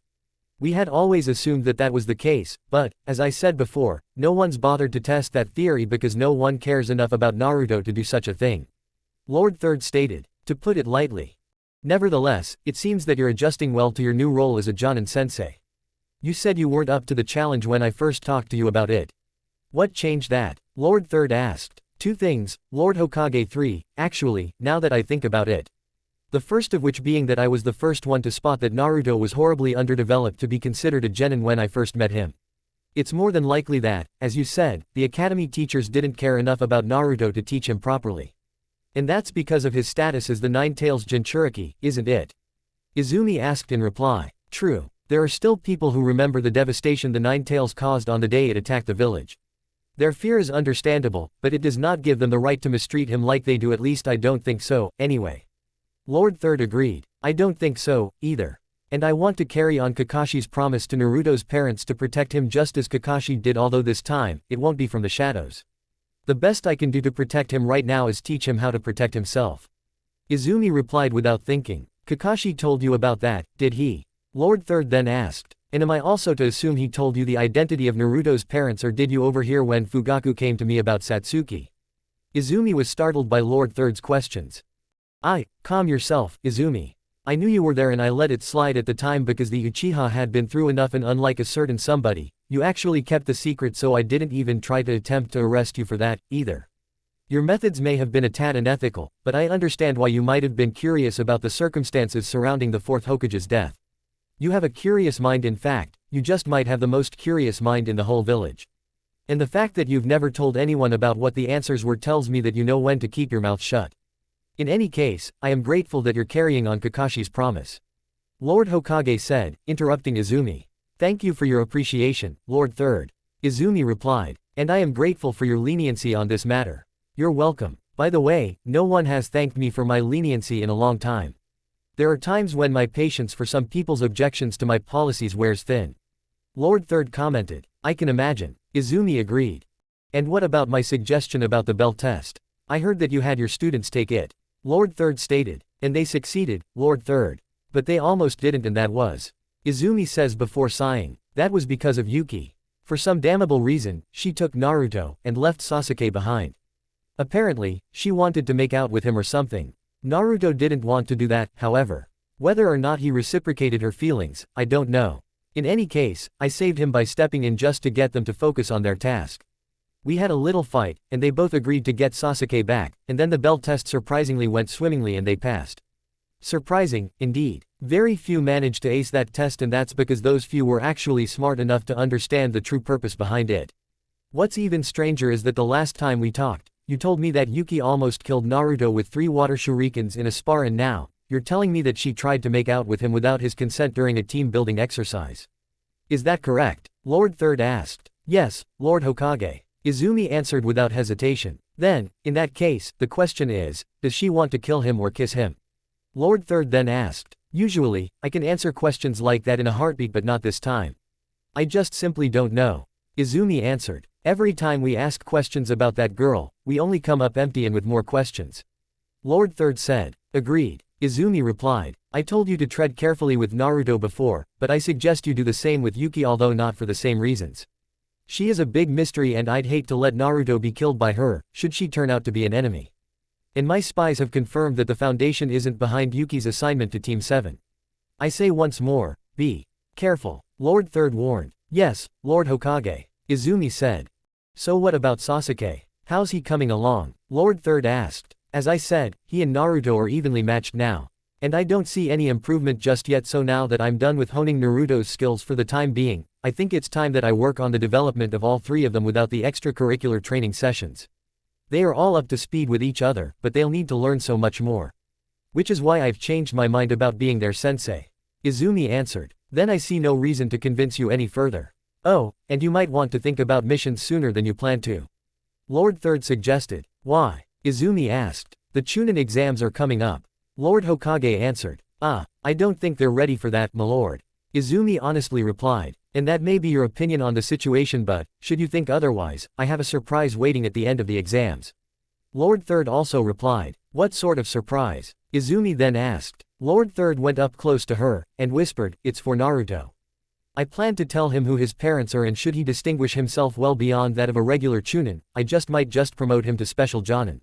Whether he's promoted to Chunin or Special Jonin, I will still tell him who his parents are. Are you kidding? He might be mad as hell at you. Izumi shouted. SSSH. Lord Third hissed. That's why I, myself, won't tell him. Instead, I'll have someone else tell him. Who? Izumi whispered. You'll find out because you'll be present when it happens. Lord Third whispered in reply. He then backed away, and said, if that's all, then I think it's time I leave you. Good night, Izumi. Good night. Izumi replied unenthusiastically. Lord Third then walked around Izumi, and walked away. Izumi watched him as he walked away. I don't care who tells Naruto who his parents are. He'll be mad at him just the same. Well, at least he motivated me enough to send Naruto off to the exams, where he'll most likely die trying to become a Chunin, never mind a Special Jonin. Izumi thought. Izumi groaned. Being a Jonin sensei is hard. The next day, Izumi assembled Team 7 again, and she had them train like never before. Most of today's training session went well, but she had to separate Yuki and Naruto when it was clear that she was getting too close to him and freaking him out with her outward expression of love. After the session was over, Naruto looked like he was debating on whether or not to do it, but he walked up to Izumi, and told her about his problem with Yuki. Izumi-sensei, Yuki's starting to creep me out, and look, I didn't know if I should come to you about this because it makes me feel weak, and ninjas shouldn't be weak, but after what she tried to do with me in the forest during that last big training exercise, I just felt that I had to do this. Naruto said. I know, and coming forward like this shouldn't be seen as wrong, but you should tell her how you feel about it first before coming to me about this again. And if it gets any more extreme than that, we'll get to that bridge when we cross it. Izumi told him. Okay. Naruto replied. He then turned around, and walked out of the training grounds. The next day, after a long day of training with the rest of the members of Team 7, Naruto was simply walking around in the village, grateful that no one in the village is willing to fuck with him now that he's a ninja. Becoming a ninja just might be the biggest middle finger I could ever give to anyone who doubted me and treated me like shit. Naruto thought. Once he reached the marketplace, Naruto saw Yuki, surprisingly enough. Didn't people say that she never goes out? Naruto thought. Naruto walked up to her, and said, Hey, Yuki. Yuki turned to face him, and replied with, Hey. What's up? Naruto asked. I'm buying some groceries. Yuki asked in reply. Nothing much. I just happened to be passing by. But now that you mention it, there is something I wanted to talk to you about. Naruto answered. Is that so? Yuki then asked. Yeah, but I don't think we should talk about it here. Naruto answered. Come on, you're the boss, she says while shrugging. She paid for the groceries she got, and then, she followed Naruto. We have to make a stop before we get to, wherever we're going. Yuki then said. Why? Naruto then asked. I need to go deliver the newly bought groceries to my parents, silly. Yuki answered. Oh, right, Naruto said. They walked to the Nohara clan's compound, which was a small compound on the west side of the village, and then they went to Yuki's house. They stopped at her front yard, and then, Yuki turned to Naruto, and said, stay here. My dad gets all antsy when he sees a boy in my house with me. Right, Naruto replied. Yuki walked right into her house, and then, 15 minutes later, she came back out without the groceries. What took so long? Naruto asked. My father and I were having a stupid little argument. He's fine, now. Yuki answered. Are you ready to come with me, then? Naruto then asked. Yuki nodded. Naruto then led her out of the Nohara compound, and to a park with a smallish river running through it. There was a bridge that bent over the river. Naruto took her to the bridge, and they started talking. So, what do you want to talk about? Yuki asked. About the weird way you've been treating me these past few days. Naruto answered. Oh, I had hoped that we wouldn't have to talk about this so soon. Yuki replied. First you're trying to kill me during our spar, then you tried to fuck me during the bell test thing, and now, what do you want from me? Do you want to date me or kill me? Naruto asked. I'm sorry if I was coming off too strong for you, but I just wanted to check you out, see if you're a good fighter, and a competent lover. Yuki answered. You see, I like a man who is a lover and a fighter, not just one or the other. I also have to say I feel sorry for you. Why? Naruto asked. Because you have the fox inside you, and everyone in the village treats you like shit, but you still remain here despite that. What, do you have some kind of degradation kink? Yuki asked in reply. What's a degradation kink? Naruto then asked. Yuki sighed and face palmed. I mean, do you get off on someone bullying you just because they think they can and because you're sexually attracted to it? She clarified. What? No, like I said before, I hate bullies. Naruto shouted. Then why do you defend this village as a shinobi of the hidden leaf? You know that the other ninjas here hate your guts, too, right? Yuki then asked. Even that stuck-up good-for-nothing emo, Sasuke Uchiha, thinks you're worthless. I do it because during the Nine-Tails incident, the Nine-Tails tried to destroy everything that made the hidden leaf what it is today. The fox tried to destroy our happiness, our dreams, the lives of our friends, some of which were, of course, lost in our hopes. But the fourth Hokage put a stop to all that. If I give in to the hatred, and become as bad as everyone else, everyone who ever sacrificed their lives to stop the Nine-Tails that day will have made their sacrifices for no reason. So I have to be everything the Nine-Tails tried to destroy that day to prove to everyone that I am not such a bad person, unlike what they believe to be true.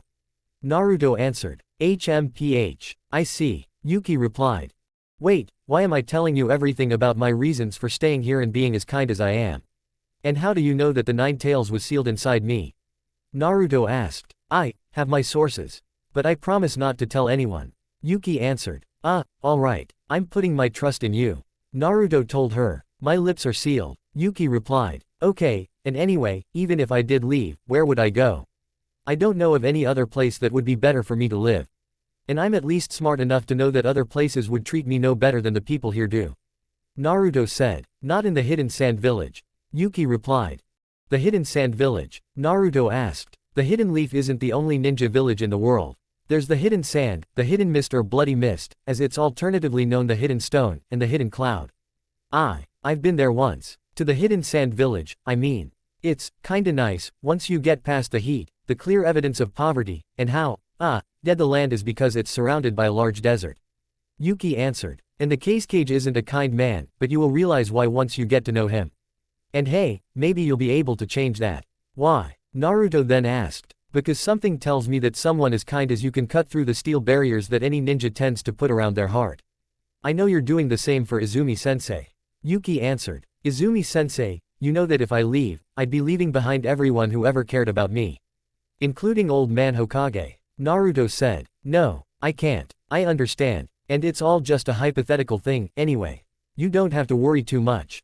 Yuki replied. Okay, then, but that still leaves one question. Do you really want to date me or something, or was all that just an act? Naruto questioned. Wouldn't you like to know? Yuki seductively said. Naruto got creeped out again. Yeah, well, whatever. If you would not act like that and just get to know me first, then maybe I'll think about dating you later on. But for now, you're just a friend, a comrade, an ally and nothing more. he told her. Yuki sighed. Yeah, whatever. She unenthusiastically replied. Great, I'm gonna go home now. Naruto said before turning around, and running back the way he came. Meanwhile, Izumi walked to a bar in the Hidden Leaf village, thinking about what she would do about Yuki if she ever did turn out to be an enemy or if Naruto's issues with her ever did escalate. She sighs as she sits down at a table with a booth instead of a chair. A waiter walked up to her, and asked what she'd like. Izumi ordered a shot of sake, and the waiter said, of course, ma'am. He then turned around, and walked away. The waiter later came back with a shot glass filled with sake. Thank you, Izumi said to the waiter. The waiter bowed to her, turned around, and walked away. Izumi had only drank sake once before, which was at her 18th birthday party.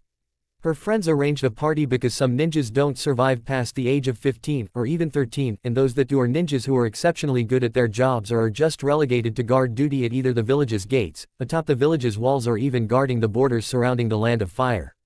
And the ninjas who are relegated to guard duty hardly ever see any kind of action unless they're Anbu patrolling the village for small-time criminal activity.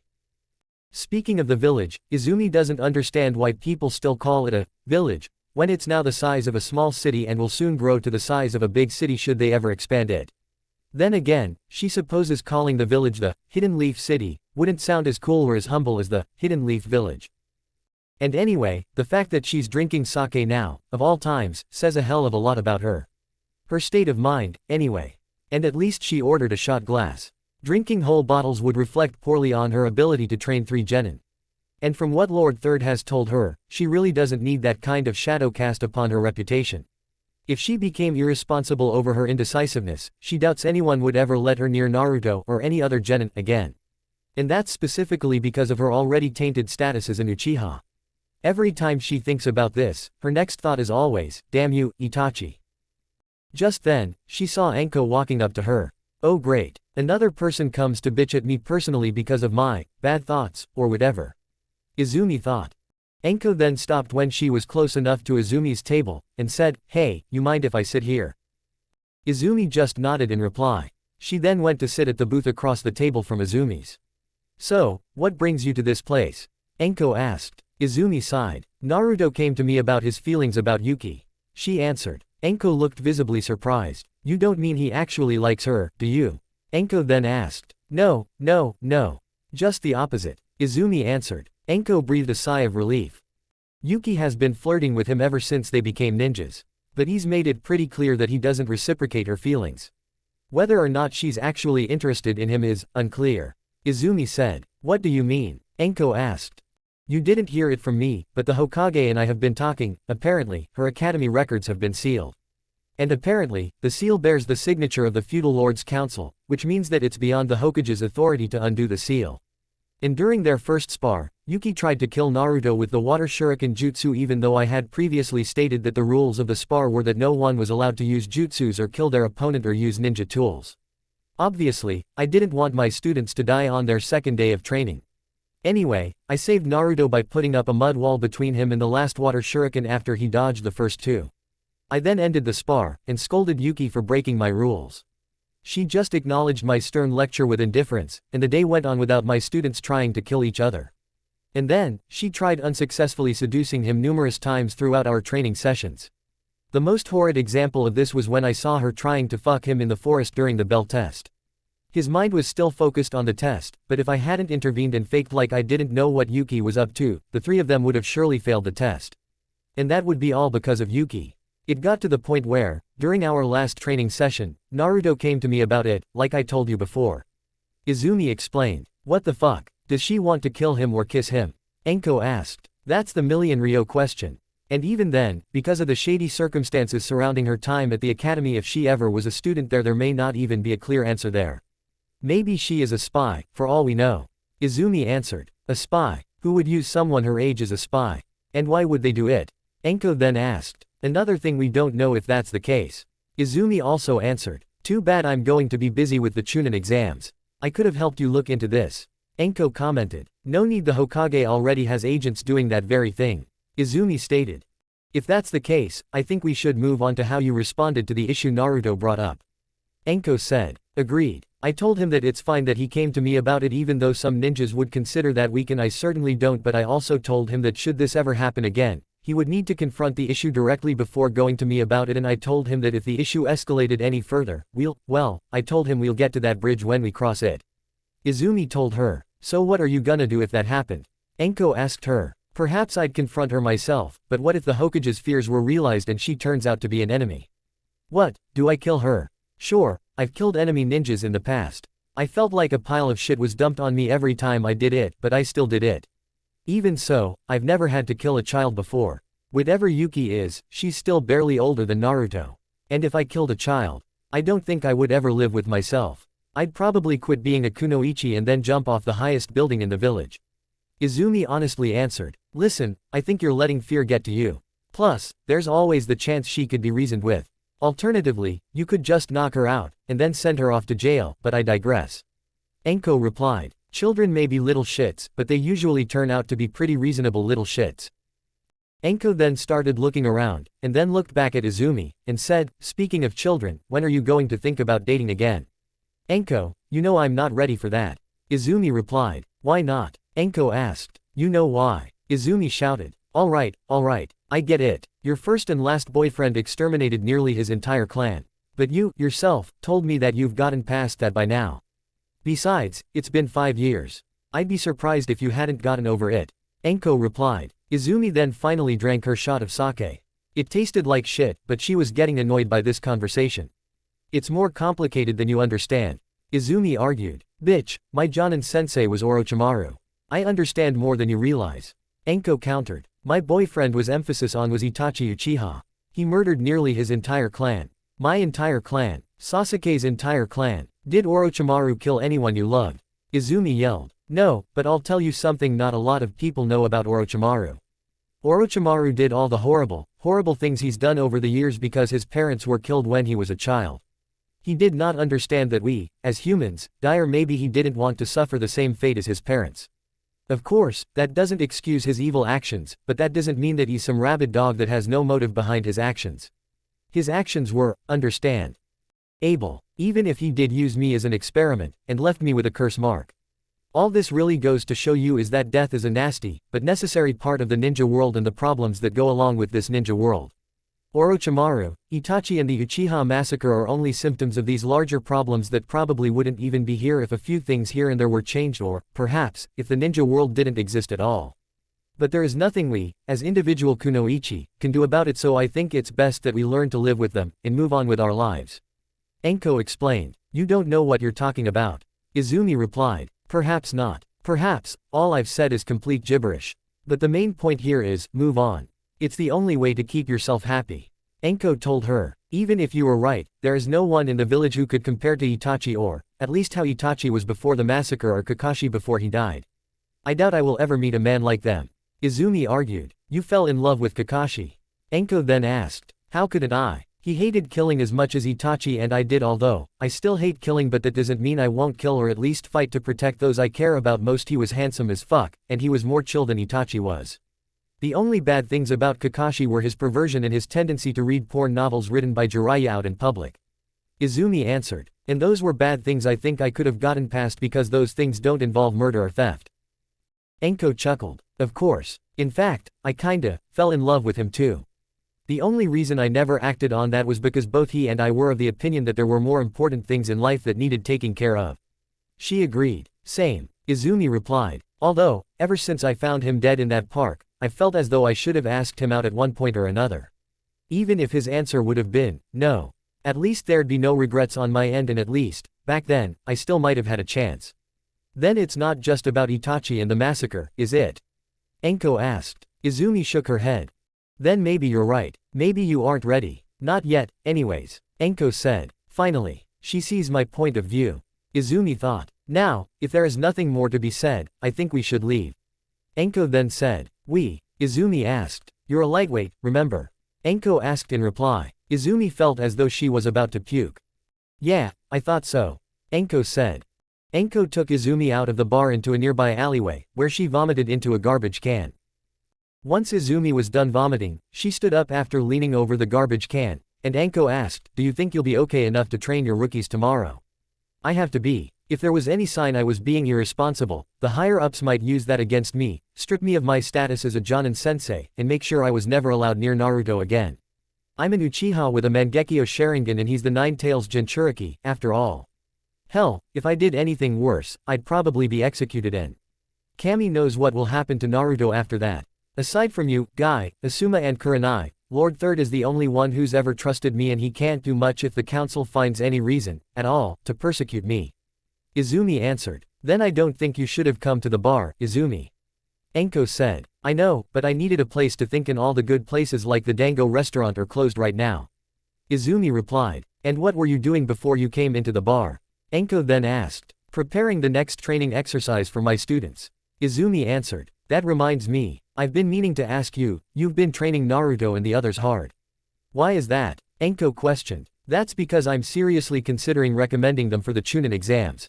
Izumi whispered. Are you serious? It's too early. Enko shouted. The Hokage doesn't think so.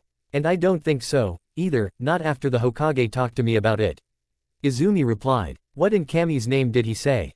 Enko inquired. He said he's got a little surprise in store for Naruto should he complete the exams, not something that could be talked about in public. Izumi answered. Sounds interesting. Why don't we go to my place to talk about it? Enko asked. Your place? Since when did you invite people over? Izumi asked in reply. Since someone had something interesting to talk about that can't be discussed in public. Come on, Enko shouted. Izumi and Enko walked into Enko's house, which was in the shadier parts of the Hidden Leaf village. Why do you live in a crime-filled dump like this? Izumi asked as they entered Enko's house. It makes it easier to patrol the community when I have nothing better to do, also, this is the only place they'd allow me to stay. A Naruto-like situation, to be honest. Enko answered. They walked to Enko's living room, and sat down next to each other on the couch. So, what kind of surprise Lord Third had in mind for Naruto? Well, you know how Naruto already knows that he's a Jinchuriki, right? Izumi asked. He does. Enko asked. You didn't know. Izumi asked in reply. I admit, I'm also surprised to say this, but no, I didn't. How did he come to learn that? Enko then asked. Well, according to the report on his file, he was involved with the whole Mizuki thing. In fact, Mizuki tricked Naruto into thinking that if he stole the scroll of sealing, he could finally become a genin. He thought it was a make-up test and since Naruto failed the actual test, he didn't hesitate to fall for Mizuki's lie. He wanted to become a ninja at any cost. Izumi told her. Well, that kinda makes sense. If I remember right, Mizuki was Iruka's teacher's assistant. Aside from Iruka or anyone else, Mizuki should reasonably know everything about how the Academy's genin exam works. Of course, there is no such thing as a make-up test, but the kid's heart was in the right place. It was just a shame that he was too inexperienced to know when he's being deceived. Enko commented. I know, right. Anyway, to summarize everything, Mizuki told Naruto that he is the Nine-Tails Jinchuriki in a less concise way because Naruto is, well, to be honest, dumb as shit.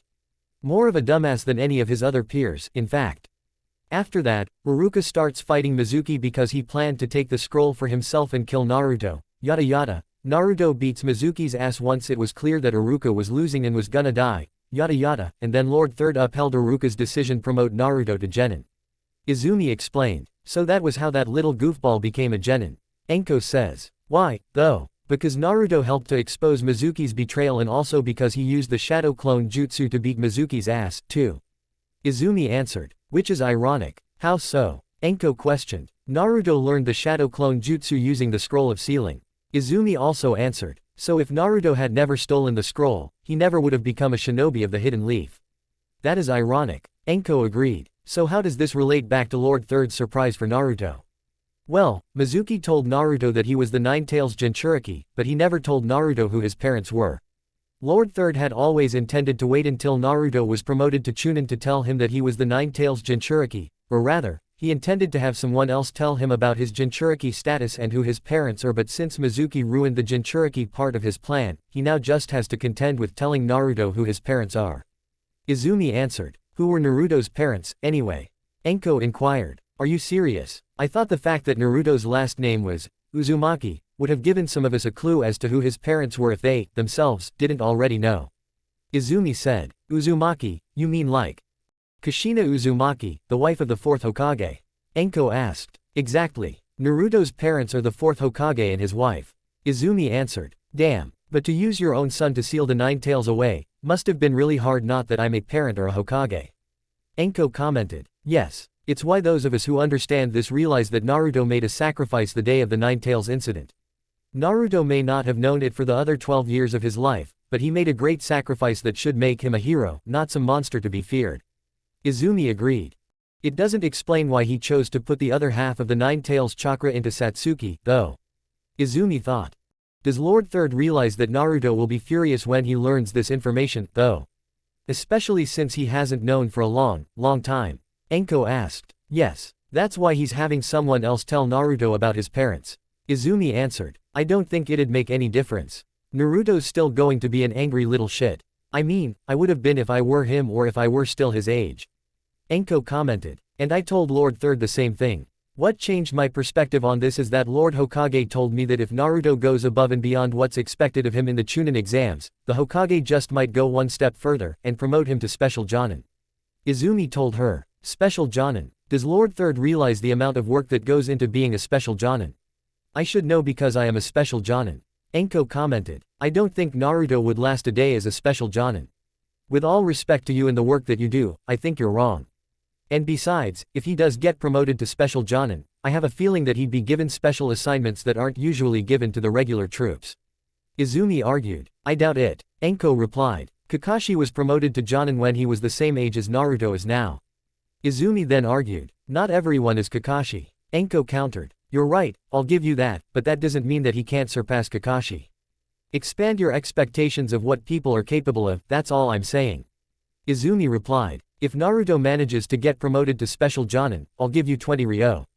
Enko told her. You're on. Izumi also replied. They then shook hands after making the deal. Over the next few weeks, Izumi has been training her students harder than they've ever been trained before. Izumi was a little concerned for Naruto, though, because she heard that he's been training extra hard after these training sessions with the other members of Team 7. Whenever she watches him train with Sasuke and Yuki in the daytime, he's clearly tiring himself out while training and it's negatively affecting his performance during training. Izumi wishes that Lord Fourth or Kushina or both were still here to worry about him and possibly confront him about this so that Izumi, herself, doesn't have to. She isn't even obligated to do such a thing, anyways, and yet, she does. It's just a shame that I can't really confront him about it since I need him to be as prepared as possible for the Chunin exams. Perhaps I'll tell him to tone down his makeshift training regimen after we start accepting missions. Izumi thought.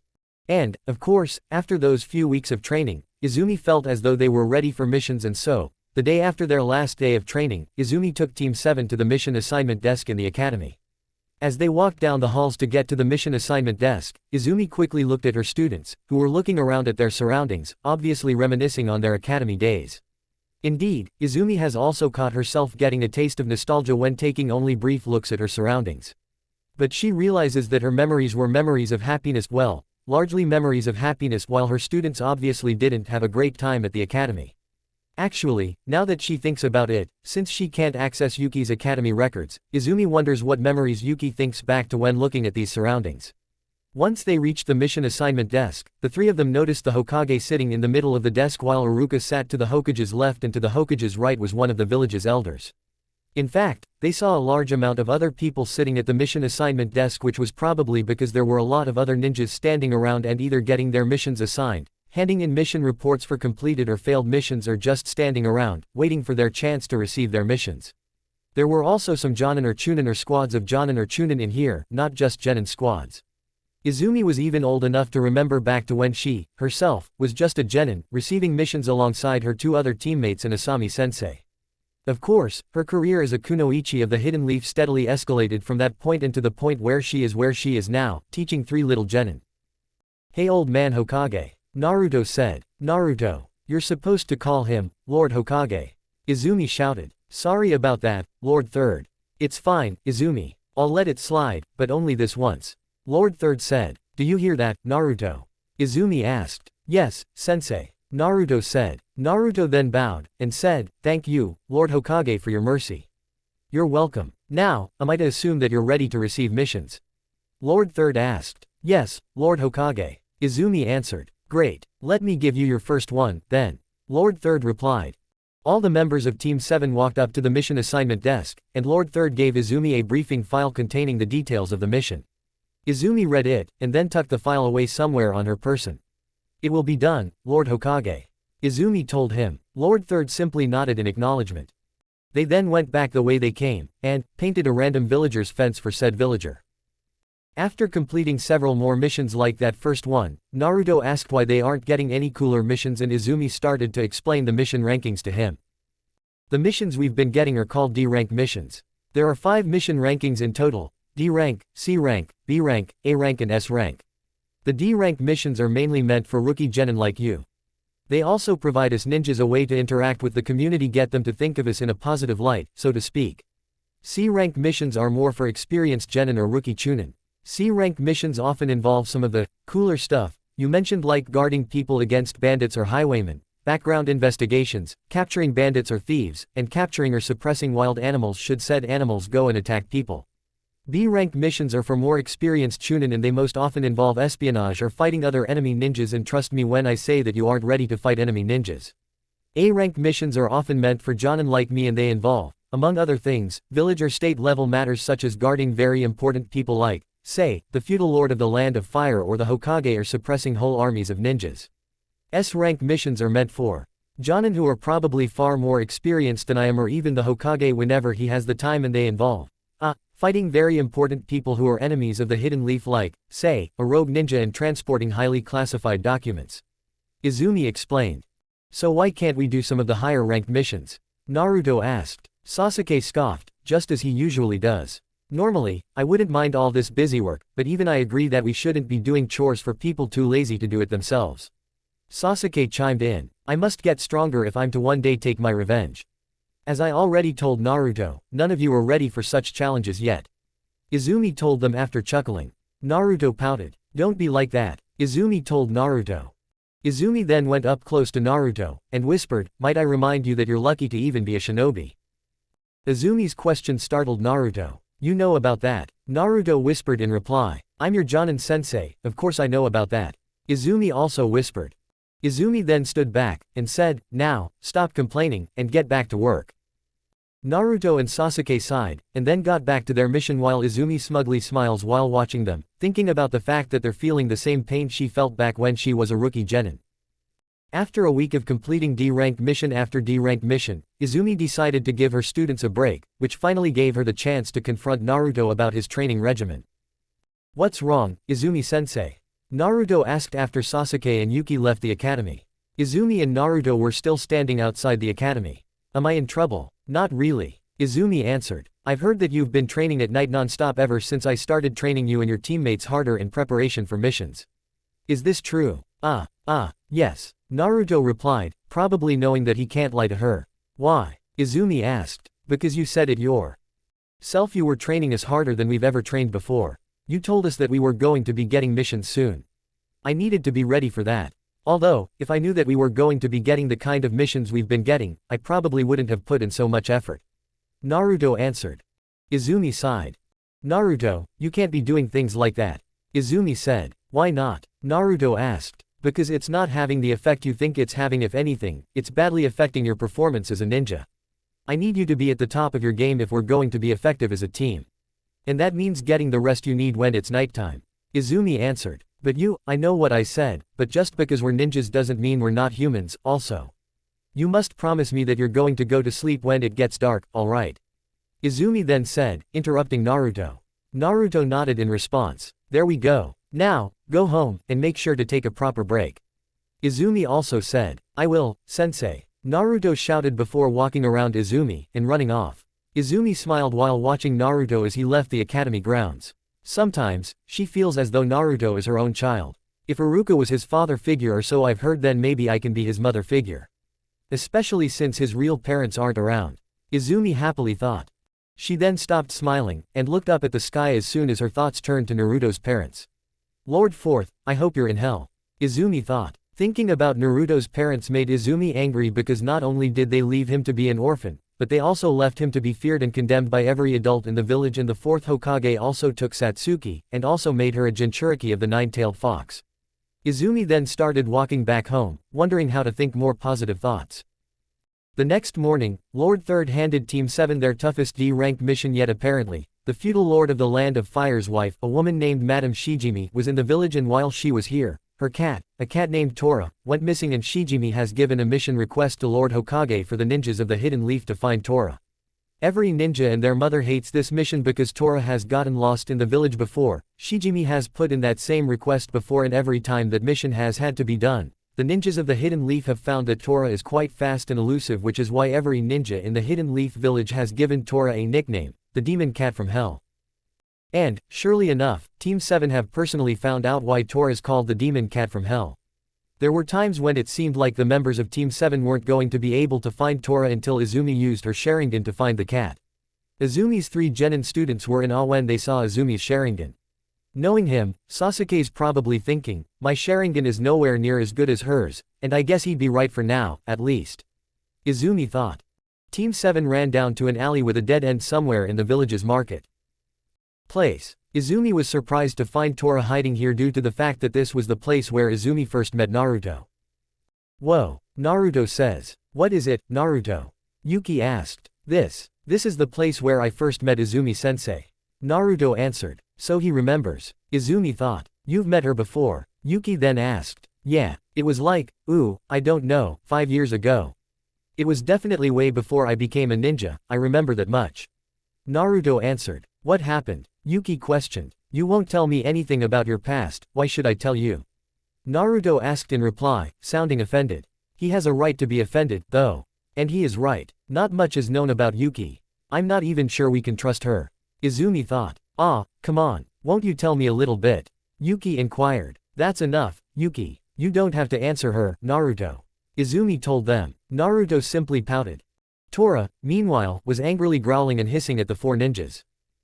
The 4 of them turned their attention back to Tora, and Yuki said, I'm going to grab her. She was running up to Tora, but Izumi stopped her. No, I'll do it, Izumi told her. Why? Yuki asked. Izumi deactivated her Sharingan, and slowly walked up to Tora. Because we must embrace a slow, considerate and compassionate method when it comes to matters like these. Izumi answered. After slowly walking up to Tora, she slowly crouched down, and slowly reached out a hand of compassion before Tora let her pet her. After she pet Tora, Izumi slowly picked up Tora, and then she stood back up, and turned towards her 3 students. Otherwise, the cat will be far less willing to come with us. Izumi added. She then walked forwards with the cat in her arms. Sometimes, the simplest approach is the most preferable one. Now, let's go deliver this cat back to her owner. They then walked back to the mission assignment desk, where Madame Shijimi was waiting. Izumi gave Tora back to Shijimi, and then she immediately started being overly affectionate to her cat to the point where she could have killed Tora multiple times. She paid the people at the desk, and then left the room. Now I know why Tora keeps escaping from that woman. Izumi thought. And I'm sure my students are thinking the same thing. She then noticed that the Hokage wasn't sitting at the mission assignment desk. The 4 ninjas of Team 7 walked up to Ruruka, and Izumi asked, Ruruka, where's Lord Hokage? He's up in his office. That's all I can say. Ruruka answered. Thank you, Izumi said as she received her payment for the mission's success. Her students received their share of the payment, too. So, what about that mission report? Ruruka asked. I'd rather give it to the Hokage. Izumi answered. Ruruka sighed. Fine by me, Ruruka replied. Izumi turned to her students, and said, that's it for today. Go take a break. I'll send for you when I send for you. The 3 genin nodded in acknowledgement, and then, they all walked out of the room. Then, Izumi walked out of the academy, to the Hokage's tower, then she went inside the Hokage's tower, and walked up to the door to the Hokage's office. Come in, Lord Third called from the other side of the door. Izumi opened the door, saw that Lord Third was sitting at his desk, and said, I have the mission report from Team 7's last mission, sir. Bring it in, Lord Third ordered. Izumi walked into the Hokage's office, closed the door behind her, and walked up to the Hokage's desk before giving the mission report to Lord Third. Lord Third then read the mission report. I see your squad has another successful mission to add to its repertoire. Lord Third commented. Yes, my lord, Izumi replied. I gather you got your payment from Ruruka. Lord Third asked after he set the report down on his desk.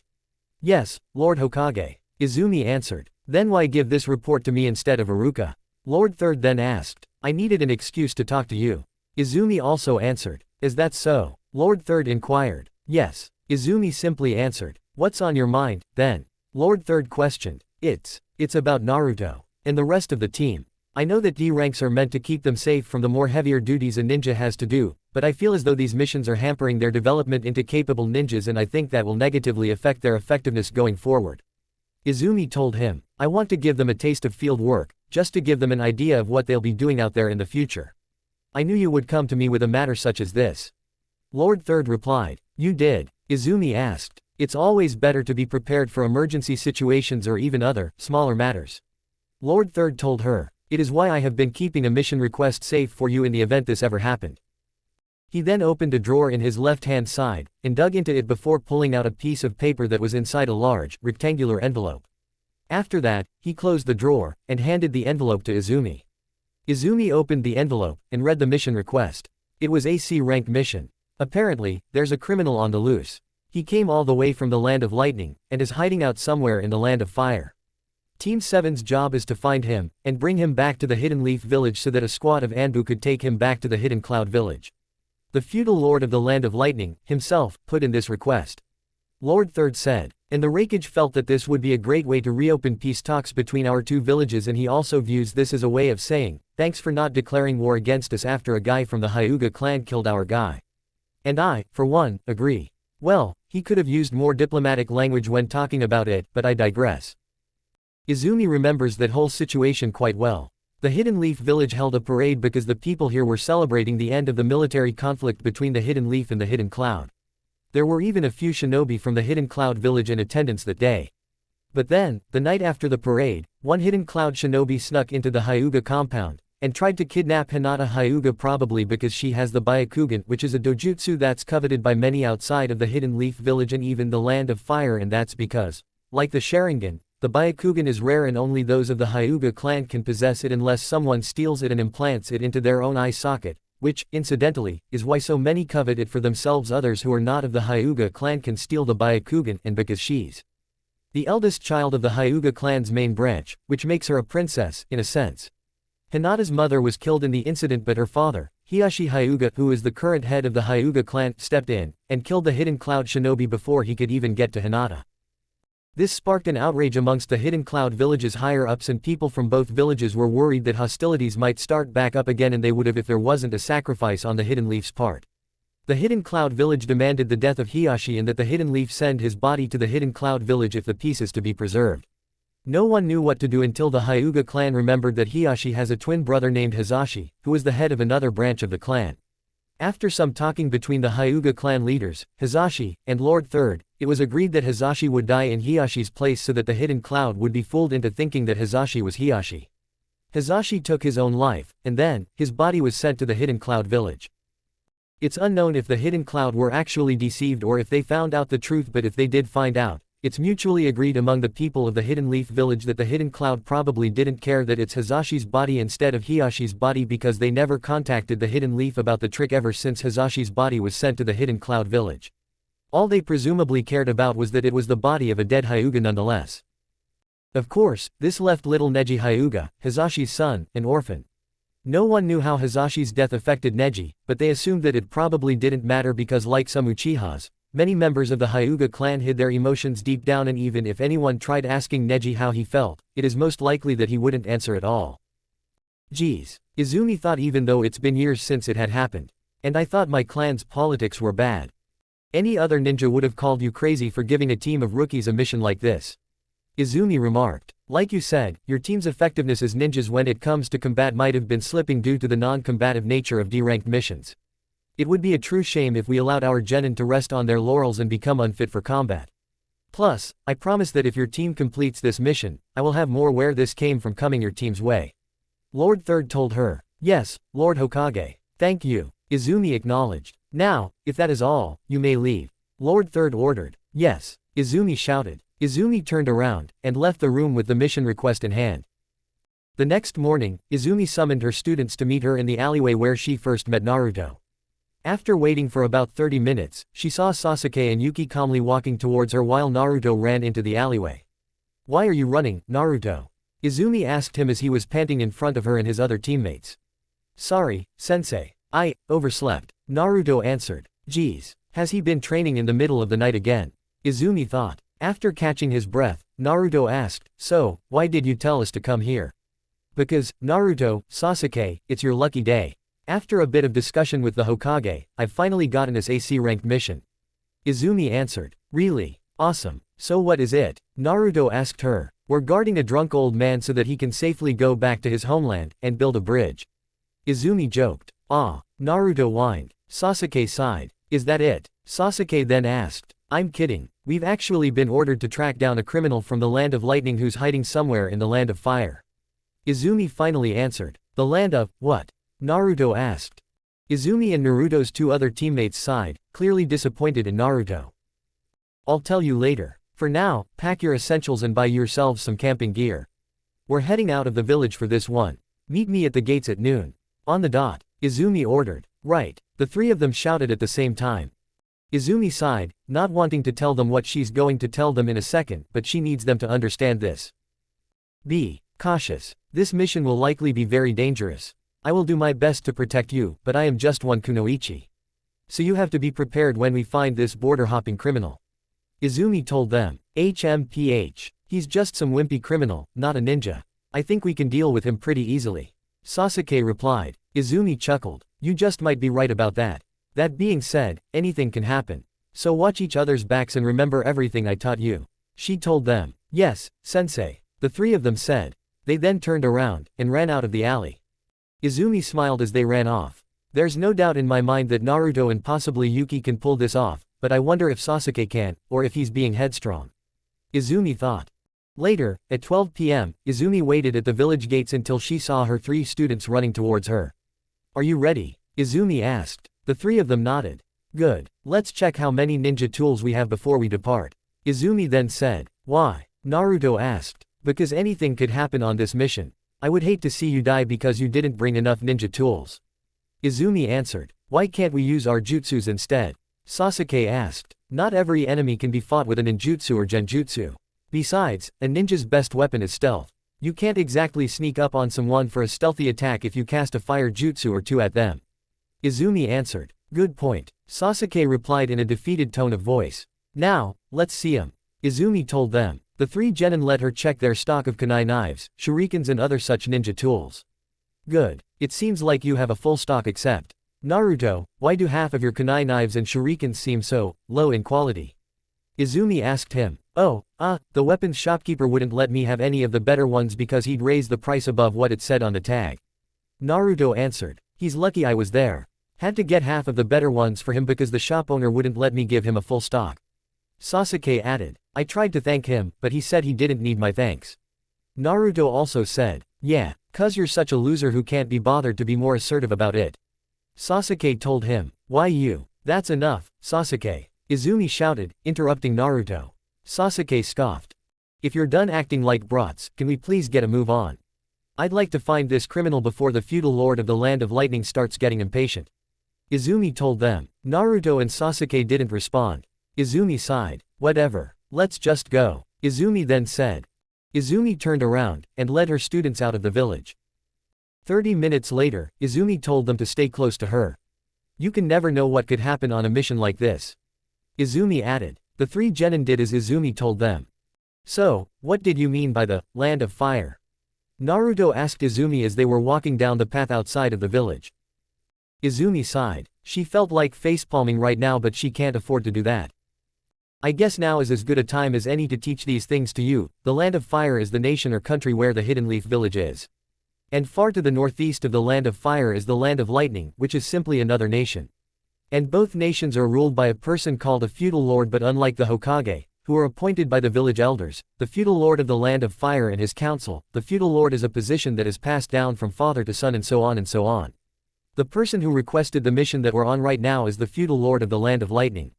Which is why I called the guy we're after right now a border-hopping criminal, because that is what he is, essentially. Izumi explained. Oh, so this is a really big mission that we're on. Naruto commented. Yes, which is why we must complete this mission. Also, the Hokage told me that if we complete this mission, he'll have many more C ranks where this one came from waiting for us at some point in the future. Izumi told them. By the way, how are we supposed to find this guy? Sasuke asked. Excellent question. Izumi said. Reports say that he was last seen in a village 20 clicks ahead of us. That's a hell of a long walk. And he could have left that place by now. Yuki assessed. It might not be as long as you think, Yuki. And you're right, he might have left the village, but that's how it is when you're a criminal and on the run. You can't stay in one place for too long. Besides, nobody said this would be easy. Izumi replied. Some minutes later, it's really hard to tell what time, exactly, it is when you're traveling. They reached the village Izumi was talking about. The village was smaller than the Hidden Leaf village. Finally, a village that's worthy of being called a village. Izumi thought. It was surrounded by houses, and in the center of the village was a small marketplace with 5 market stalls. One stall was for a butcher that sold meat, obviously, another one sold jewelry, the third one sold vegetables, the fourth one sold items that were considered antiques by today's standards, and the fifth one was selling clothes. If we were coming here under any other circumstances, there'd be a few stalls I'd like to hit up. Yuki comment. Ed, we're not here on a shopping trip. We're here solely on business. Izumi told her. Of course. Yuki acknowledged. Naruto seemed to have noticed something off to their left. What is it, Naruto? Izumi asked. Naruto looked to the left. He then looked towards his sensei, and said, nothing, Izumi-sensei. I must have been seeing things. Izumi looked in the area where Naruto was looking, and also found nothing but a couple of trees in a forest of them that stood on either side of Team 7 and surrounded the village they're about to enter. Alright, then, let's start looking. Ask around the village. If he isn't here, someone must have seen where he went. Izumi told them. Yuki was about to walk into the village first, but Izumi stopped her. We must play nice with the villagers. We're simply interviewing them, not interrogating them. The last thing we need is the villagers being scared of Hidden Leaf ninjas. Izumi told her students. But you didn't tell us anything about the criminal. How do we know where to start? Sasuke asked. You're right. Izumi replied. Shit, I forgot. Izumi thought. The criminal is a thief from a town in the Land of Lightning. The ninjas who were guarding that town caught him, brought him before the feudal lord, and he was sentenced to 15 years in a civilian prison. But he had recently escaped and, obviously, is not trying to get sent back to that prison again. The criminal's name is Kenji Tsukasa. He has short dark brown hair, green eyes, and his height is 5'11". He's no killer, but he can injure you badly if you're off your guard, and his life depended on it. Izumi told them. Right. Sasuke replied. Be careful. I cannot stress that enough. Izumi then told them. Yes, Izumi-sensei. Naruto acknowledged. They then headed into the village, and began asking around. And they were lucky enough to be able to do so because so many villagers were in the marketplace, buying things because these are lunch hours. Izumi walked up to one male villager, and asked him, have you seen a man named Kenji Tsukasa? Who's asking? The man asked. I think my headband would have made it obvious. Especially since we're the reason the Land of Fire is so peaceful nowadays. Izumi replied. The man looked up at her headband, and then looked back down at her, and said, oh. You're a leaf ninja. I should have realized. I just told you so. Izumi also replied, steadily becoming annoyed. Now, I ask again, have you seen that man? No, ma'am. I heard about a strange man with green eyes, though. He was staying at the inn until some masked ninjas in white came around asking about I am. Apparently, the first and last person they asked was Osaka, the old lady who runs the jewelry stall. The man answered. Finally, Izumi thought. She momentarily looked at the jewelry stall, where Naruto was, presumably asking Osaka about Kenji, before turning her attention back over to the man. Why was she the first and last person they asked? Izumi asked the man. The masked ninjas freaked her out. Especially since Osaka, like everyone else in the village, knew where they came from, so they just left the village. The man answered. That seems reasonable. No one besides a jonin like me knows of the Lion Guard. Izumi thought. Thank you, kind sir. Izumi respectfully said to the man. You're welcome. The man replied. After asking a few more people who also knew nothing or next to nothing, all the members of Team 7 met near the village's first entrance, which leads to the pathway back to the Hidden Leaf village. So, what do you have for me? Izumi asked. The shoppers at the butcher's stall knew nothing. Yuki answered. And so did the lady at the antique stall. Sasuke also answered. None of the others I questioned saw anything, either. Yuki added. Same here. Sasuke also told her. And what about you, Naruto? Izumi then asked. I talked to about 5 other people, who knew or saw nothing, before I talked to the old lady at the jewelry stand. Said some ninjas from the Hidden Cloud village came by, and asked her about the guy we're looking for. Apparently, she was scared of them because they were wearing masks. Naruto answered. People from this village didn't know where the masked ninjas came from, Izumi thought. Did she say how she knew they were from the Hidden Cloud village? Izumi asked. No. Naruto answered. That's strange. Izumi thought. So the Hidden Cloud village is a real thing? Naruto asked. Why am I not surprised? Izumi thought. And judging from the looks on their faces, Sasuke and Yuki were thinking the same thing Izumi just thought. After explaining the 5 Cage and the existence of other lands and ninja villages to Naruto to save some time, she decided that all 4 of them should go speak to that old lady once again. They walked up to the jewelry stall, and Osaka, an old woman who had gray hair that was done up in a bun, blue eyes and was dressed like a housewife, saw them. Are you kids here to ask me more questions or are you here to buy something? The old woman asked. The former, I'm afraid, and, by the way, unlike my subordinates, I'm 19 years old so you can't exactly call me a kid. Anyway, I was wondering how you knew that the masked ninjas who came here asking about Kenji before us were ninjas from the Hidden Cloud Village. Izumi answered. Osaka looked a bit shocked. She looked around, saw that there was no one around, and said, not here, follow me. Follow you where? Izumi asked. To my house, Osaka answered. And so, the 4 members of Team 7 followed the old woman to her house, which was behind her jewelry stall. Once inside, Izumi and her students saw various interesting things all across Osaka's living room. They began looking at these things while Osaka turned left, and started walking away from the door. To their right was a large love seat and right next to that love seat was a big treasure chest with the Hidden Leaf Village symbol where its lock should be. Directly in front of the 4 visitors was a couch and to their left was a kitchen and to the right of the kitchen was a staircase. On the walls around them were windows, a framed and painted picture of the Hidden Leaf Village, a poster with the Hidden Leaf Village symbol on it, and a bookshelf filled with books you could only find in the Hidden Leaf Village's library.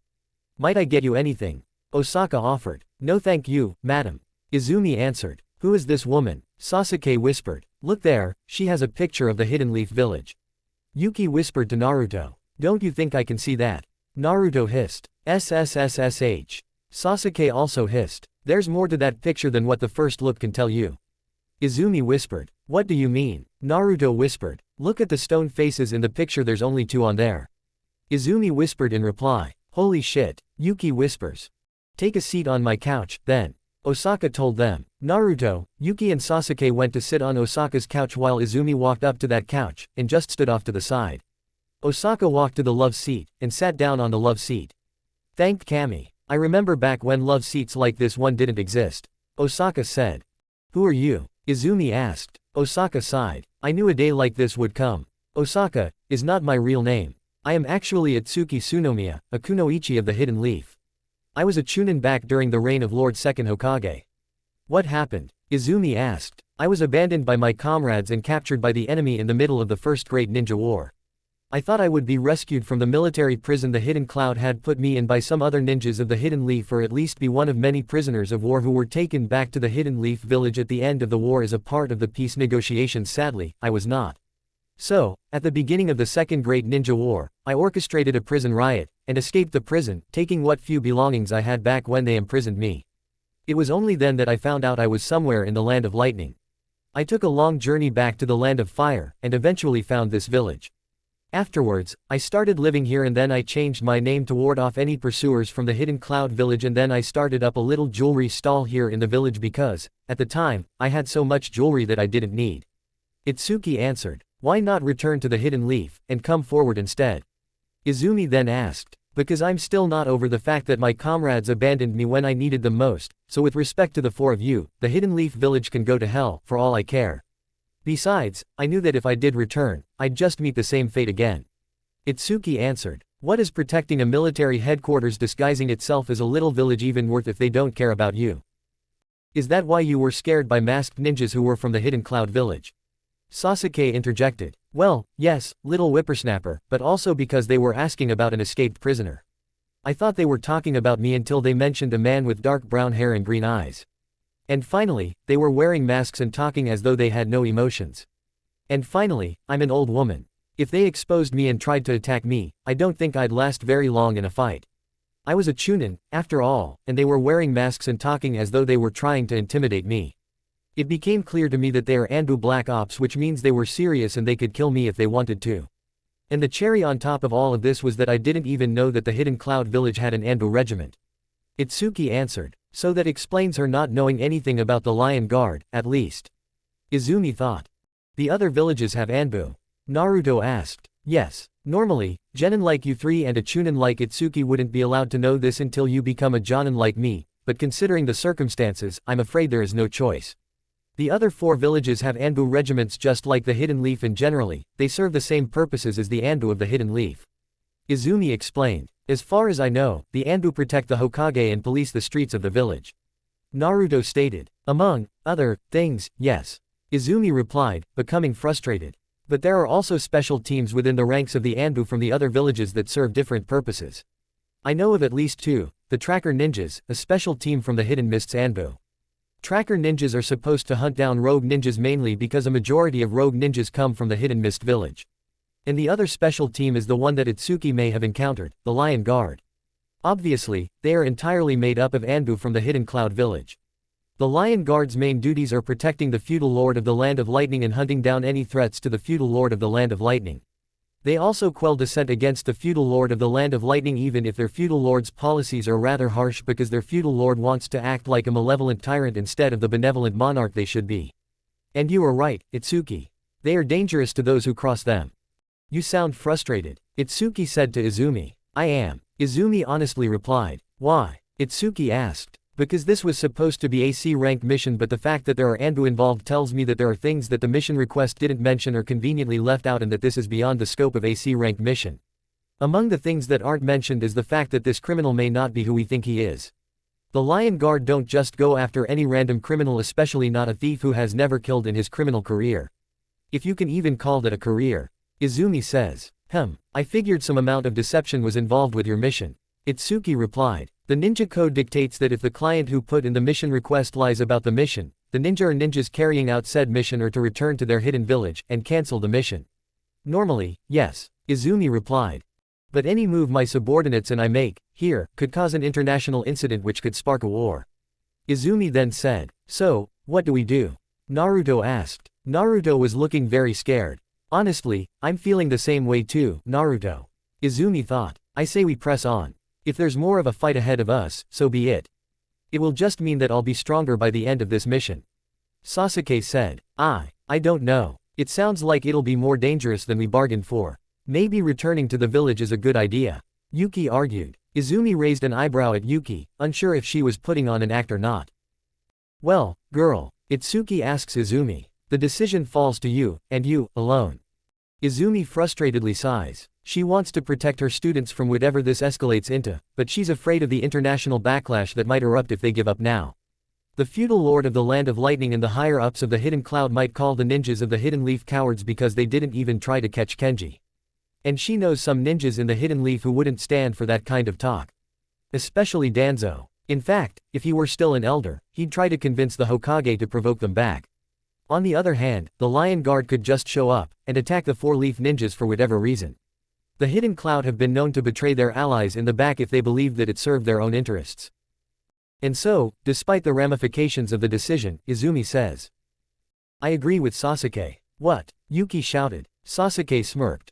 Why? Yuki asked. Because it's a lose-lose situation, Yuki. If we give up and go back right now, the Hidden Cloud might provoke us into war. On the other hand, if the Lion Guard comes out and attacks us for whatever reason, that could also lead us to war. There's also the fact that if we mess this up because there's context we're missing, that could also lead to war, but the fact is that it's too easy to mess this up at the moment. Although, if we play our cards right, we could discover the truth behind the deception and then go from there.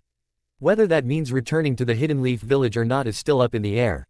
Izumi explained. We need to tread carefully, here. Under these circumstances, there may be times when I can't possibly protect you all, but, if you are clever enough, the 3 of you just might come out of this alive. Understood, sensei. Naruto acknowledged. Whatever you say, sensei. As long as I get to fight someone. Sasuke acknowledged. I hope you know what you're doing, sensei. Yuki acknowledged. I hope I do, too. Izumi thought. Alright, then, but before we move on, there's one last thing I need from you, Itsuki. Why did the Lion Guard come to you, of all the people in this village, about the man we're looking for? Izumi asked. Someone must have known that I was once a ninja because I have never let anyone into my house and the first person they asked pointed to me. I heard that the person told them that I was hiding him somewhere in my house. Can't say why they left me alone after I unintentionally made it clear I was scared of them. Itsuki answered. I see, Izumi says. That means that she's been exposed and they're acting like they don't know, or, the more likely option is that they're covertly watching her to see signs that she was lying to them. Izumi thought. Izumi then recalled that Naruto had spotted something in the forest earlier. We need to ask one more person and then get out of here now.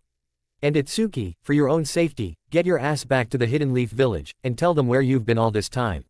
Izumi said. Why? Itsuki asked. Because we're being watched by the Lion Guard and they've been watching us without us even knowing it. Naruto, you sensed it when we finally arrived but only for a moment. The Lion Guard must have been quicker than you because they were gone the second you looked in their direction. It's admittedly only natural. They are Anbu and you are still a rookie genin, after all. Izumi answered. Naruto looked visibly offended by Izumi's last comment. They're sending rookies out on C-ranked missions now. What is the current Hokage thinking? Itsuki asked. Never mind that now, Izumi shouted. After taking a deep breath, Izumi said, I'm sorry, Itsuki, but we put you in danger by coming to your house. Our presence might have made them suspicious of you, especially because they've been watching you since they questioned you without you knowing, either. Then, go. There's nothing keeping you here. Itsuki told them. Alright, then. Just one really last thing. Again, do you know where Kenji is or might be? Izumi asked. No. Itsuki simply answered. Okay. Naruto, Yuki, Sasuke, let's go. Izumi told them. Her three subordinates stood up, and then, Izumi led them out of Itsuki's house. After a while of walking, a man with dark skin, a shaved head and brown eyes and dressed in a gray sweater, a dark blue pair of sweatpants and a pair of white shoes walked up to them, and said, I heard that, a group of 4 hidden leaf ninjas were snooping round here, looking for someone. Was that you? Yes. Izumi answered after exchanging looks with her subordinates. Come with me, then. I might know a thing or two. The man told them. Izumi wondered if they could trust this man, but, at this point, they have no other leads. They followed him to the backyard of a house that was near the village's second entrance. Alright, then, who are you? Izumi asked. My name's Kato Yagami, but my boys call me Kai.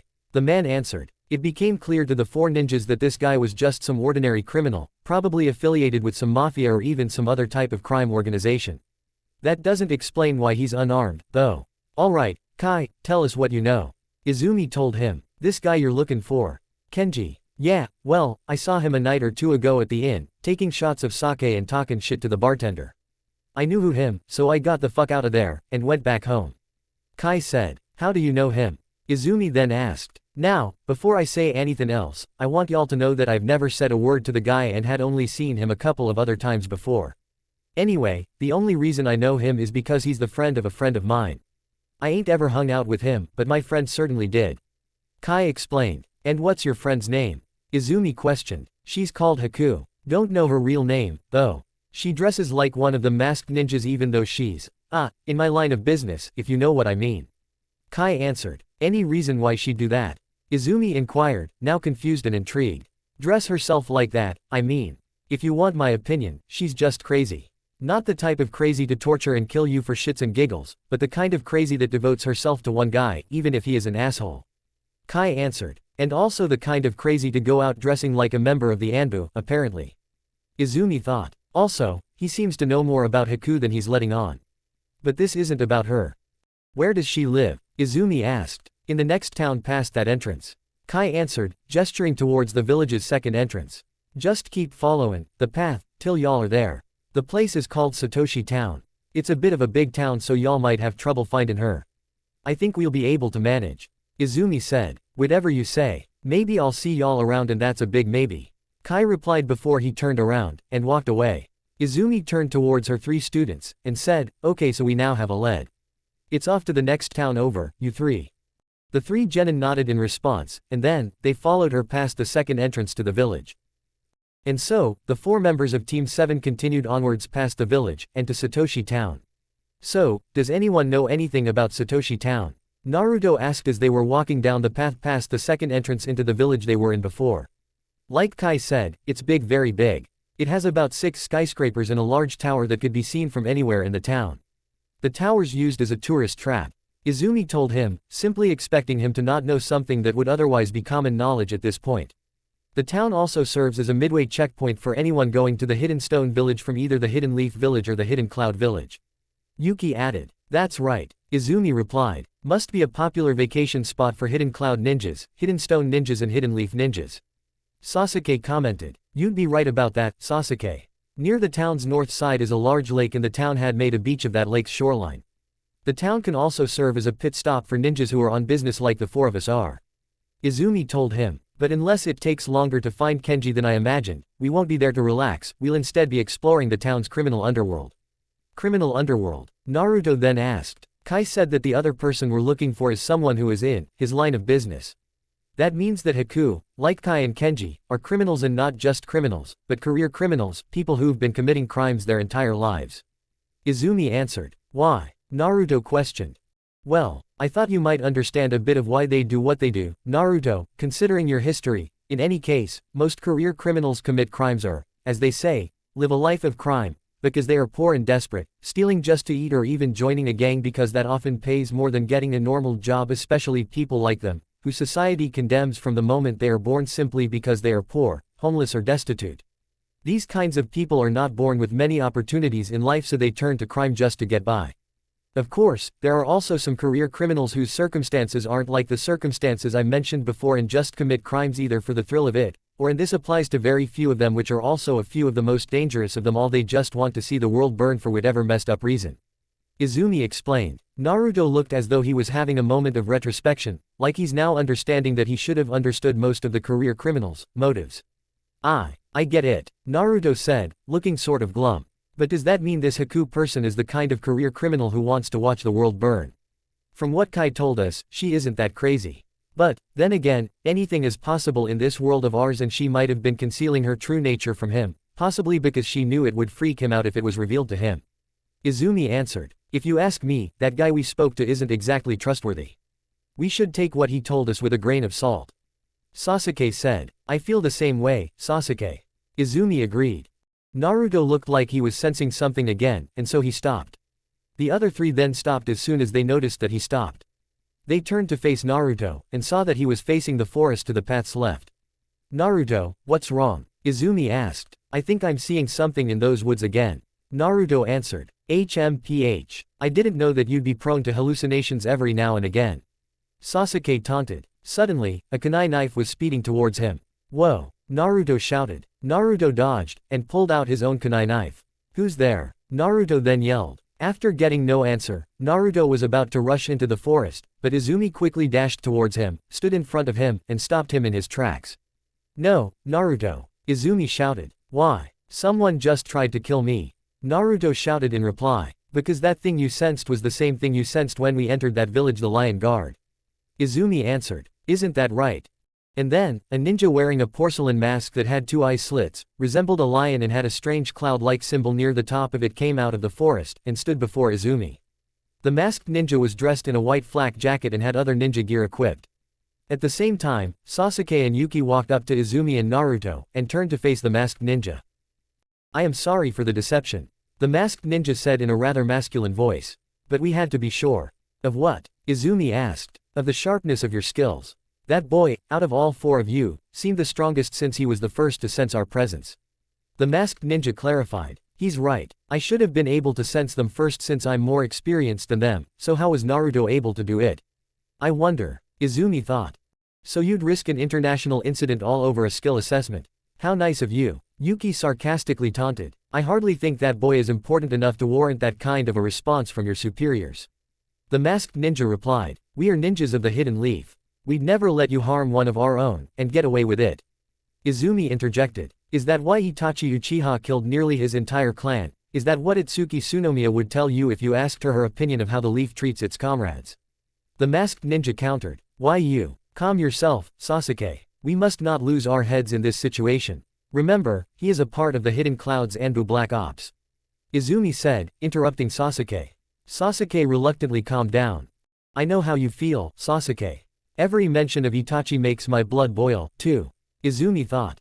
Why are you here? Izumi asked. I came to ask you the same question. We're in the middle of an investigation. The masked ninja answered. We're ninjas of the Hidden Leaf, on an investigation of our own, but you already know that, don't you? Despite your sneaking around, I've figured out that you've been watching us from the moment we stepped into that village. Izumi told him. The masked ninja didn't respond. So what's the real reason for revealing yourself to us? I know that the Anbu don't usually reveal themselves so casually. Or are the rules of the Anbu different in the Hidden Cloud Village? Izumi asked. You seem to know a lot about the Anbu. The masked ninja commented. Let's just say that I knew someone who was in the Hidden Leaf's Anbu. And before you ask, he's already dead. Izumi replied. Another sign that the Hidden Leaf cares so much about its ninjas. The masked ninja taunted. Can we please stay on topic? Izumi then asked. Right. My squadmates and I wanted to know if you were willing to work with us to secure the capture of Kenji Tsukasa. The masked ninja finally answered. How can we do that when we don't even know your name? Naruto asked. Are you serious, Naruto? Yuki asked in reply, annoyed. Izumi was annoyed, as well. I would think you, of all people, would know that the Anbu aren't allowed to reveal their true identities. Izumi said as though she was scolding Naruto just as a mother scolds her son. Oh, you're right. Haha, Naruto says. While it is true that I am not to reveal my true name, you can instead simply call me Shiro. The masked ninja told the four of them. So now that I have revealed my codename, I must ask what your names are, that is, if you, yourselves aren't a part of your village's Anbu. No, we are not. My name is Izumi Uchiha. I am a kunoichi of the Hidden Leaf. I am also the Jonin sensei of these three, Yuki Nohara, Sasuke Uchiha and Naruto Uzumaki, all three of which are genin. Izumi answered. Amazing. I've just met two of the last of the Uchiha. I am being honest when I say I am glad it was not Itachi I had met instead. I now see why the raven-haired boy reacted poorly when I mentioned Itachi. Shiro remarked. Yeah, if you can just not do that again in our presence, that would be preferable.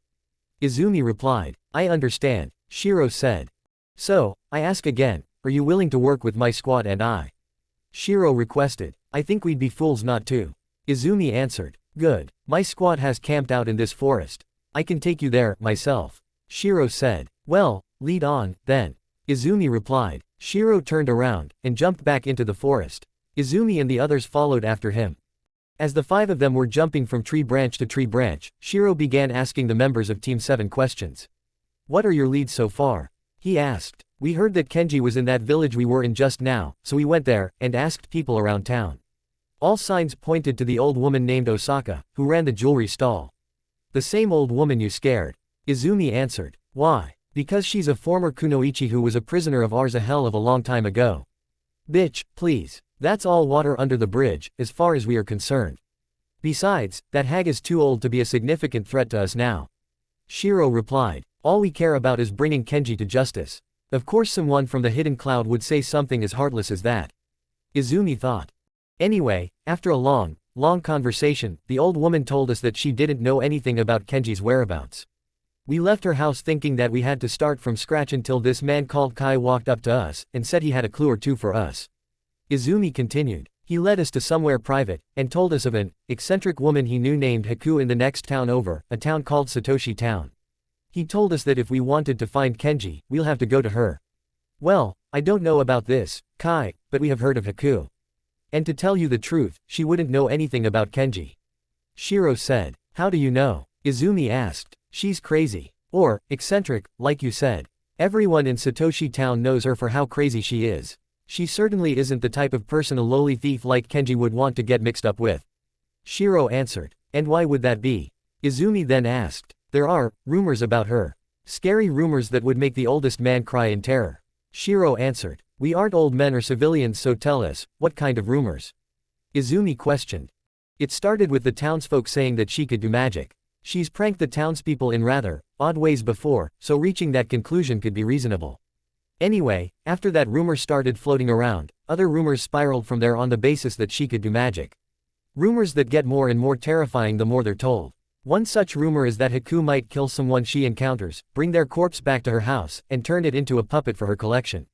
Shiro explained. Whoa, what the fuck? Naruto said. That would be most people's reactions. Shiro replied. I see. Izumi said. So she can't be totally relied on. Correct. Shiro confirmed. What intel on Kenji do you guys have, then? Izumi asked. We'll get to that when we get to my squad's camp.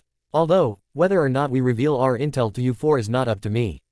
It's up to my captain. Shiro answered. Understood. Izumi acknowledged. After 30 minutes, they reached the camp, where 4 other masked ninjas were. One of them seemed to have long blonde hair with orange streaks, looking like a true lion. That one also looked to be the shortest of the 4 of them or the youngest of them. Shiro and the members of Team 7 jumped down from the tree branch they were standing on after they stopped, and then walked up to Shiro's squadmates' camp. One of the masked ninjas, who looked large and muscular, walked up to Shiro, and asked in a rather deep masculine voice, well, Shiro. The Hidden Leaf ninjas have agreed to work with us. Shiro said. Oh, how wonderful. shouted the masked ninja with the blonde and orange hair who sounded like they had a feminine voice. I had hoped that this would be the outcome. I would hate to have to kill the pretty blonde boy. You think I'm pretty? Naruto asks. Quiet, shouted the masked ninja standing directly in front of Shiro. Same goes for you, Naruto. Izumi told him. Anyway, Izumi, meet my squad. This is my captain, Kirito. And the three others behind Kirito are Genki, Kuzuha, and the fiery-haired one is called Cinder. Shiro said. Captain, these are the hidden leaf ninjas from before. The tall black-haired one dressed in purple is the Jonin sensei of their group, Izumi Uchiha. The others are her students, Yuki Nohara, Sasuke Uchiha and Naruto Uzumaki. So, Kirito says as he lightly pushes Shiro aside, and walks up to Izumi. You're one of the last of the Uchiha, Kirito asked. Like what you see, Izumi quipped. Kirito then looked over at Sasuke, and asked, and what of you, boy? Have anything to say? Sasuke indifferently scoffed. I'm sorry, Captain. He doesn't like talking to people he doesn't know very well. Izumi said. I understand. I remember back when a certain someone couldn't stand talking, like, at all. Captain Kirito said, turning to face Genki. Genki simply didn't respond. Captain Kirito turned towards Shiro, and asked, do you have their intel? Yes, sir. Though, I'm sad to say that their intel is mistaken. And they do not know what we know. Shiro reported. Captain Kirito looked at Izumi, and then looked back at Shiro. We better talk about this somewhere more private before we give out any more information. Kirito told him. Shiro nodded, and then, they walked back over to their squad. They had a little talk amongst themselves, and then, Kirito told Team 7 to stay where they are while they have their little talk. Then, all 5 of them disappeared using the teleportation jutsu. Izumi didn't trust them at all. You 3, stay here. Izumi ordered. Why? Yuki asked. Because I'm going to follow them, something is not right, here. Izumi answered. Normally, she wouldn't trust them on principle because she's a kunoichi and she's been taught that there are times when you shouldn't trust anyone or anything they say. This, Izumi feels, is one of those times. But, just do as I say. Izumi shouted. Izumi jumped up into the tree branches, and began looking for the Lion Guard squad. It only took her a minute to find them, and when she did, she saw that they were in an open grassy clearing in the forest, crouched down next to each other in the formation of a circle. Izumi decided to listen in on what they're saying whilst hiding behind a tree. Do we have to betray them? Cinder asked. It's the only way to regain our strength, or so Lord Tsuchikage says. Kuzuha says. Lord Tsuchikage. Izumi thought. But, why? Cinder then asked. You're young, Cinder. You weren't there for the Third Great Ninja War. You didn't see the horrors that the Hidden Leaf inflicted upon us back then. Kirito told her. Just as I thought, she is the youngest of the 5 of them. Izumi thought. I think that's just stupid. Do you guys want to see the leaf wipe the floor with us again? Cinder questioned. Why, you? Calm yourself, Kanato. Shiro shouted, interrupting his angry squadmate. Did Shiro just call Kuzuha, Kanato? Izumi thought. We don't have time to argue about our mission. We must make a decision. Captain, alright, we'll continue as planned, and hopefully, this will work and we'll succeed and then actually win the war this time. Kirito told them. Why is that? Cinder asked. Because the leaf doesn't have their 2 aces anymore, the Uchiha clan and the yellow flash of the leaf. Last time, they won out because they had many Uchihas out there, on the field of battle, and they had the yellow flash of the leaf Minato Namikaze, also known as the 4th Hokage. We also have intel that Kakashi the copy ninja has been killed by one of our other operatives. The more power we take from them, the less powerful they become. Genki answered. But they still have Izumi and Sasuke. Cinder said. Which presents us with another opportunity to take their power. Shiro replied. Exactly. We had always planned to betray the leaf ninjas who might come across the mission request that was sent by the feudal lord, and actually take it. It wouldn't have mattered who they were as long as we killed them, and dumped their bodies at the gates of the Hidden Leaf village. But the Hokage has handed us 2 Uchihas. So now, the plan is to swoop in, finish Itachi's job for him, and take their eyes for good measure. Kirito said. Cinder sighed, clearly not wanting to go through with this. Okay, then, Cinder says. All that this tells Izumi is that there is clearly more to this than meets the eye. She saw the Lion Guard ninjas hop back into the forest, and Izumi made sure she wasn't seen. What do we do? If I stay here too long thinking about what I just heard, they'll get suspicious and ask where I am. And I doubt that my students are masters of deception like ninjas like me are. So what to do? Izumi thought. After a lot of quick thinking, Izumi decided that she'll just continue on, pretending like she knows nothing and hasn't heard anything until the time is right. Izumi used the teleportation jutsu to get back to her 3 genin students. So, what happened? Naruto asked. False alarm. I didn't even find them. Just don't mention to them that I was gone when they get back, okay? Izumi asked them. Naruto nodded, and so did the other two. Good. Now, we wait. Izumi then said. About an hour later, the Lion Guard squad returned. Shiro walked up to them, and said, Captain Kirito has agreed to share our intel on Kenji Tsukasa with you. And, Izumi asks. Kirito then walked up to Shiro and Izumi, and lightly pushed Shiro aside. We got intel that he holed up somewhere near the mountains to the south of here. A villager came and told us about it after Itsuki turned out to be incooperative. Kirito told her, we were searching around that area until we got word that ninjas from the Hidden Leaf were on the same mission. Logic dictates that 9 heads are better than 5, so that was why I revealed myself, and asked you to join us since we were after the same thing. Shiro interjected. And now, we're here. Izumi says. I can't believe we bought their lies. Izumi thought. Izumi looked around, and saw Cinder looking pretty defeated.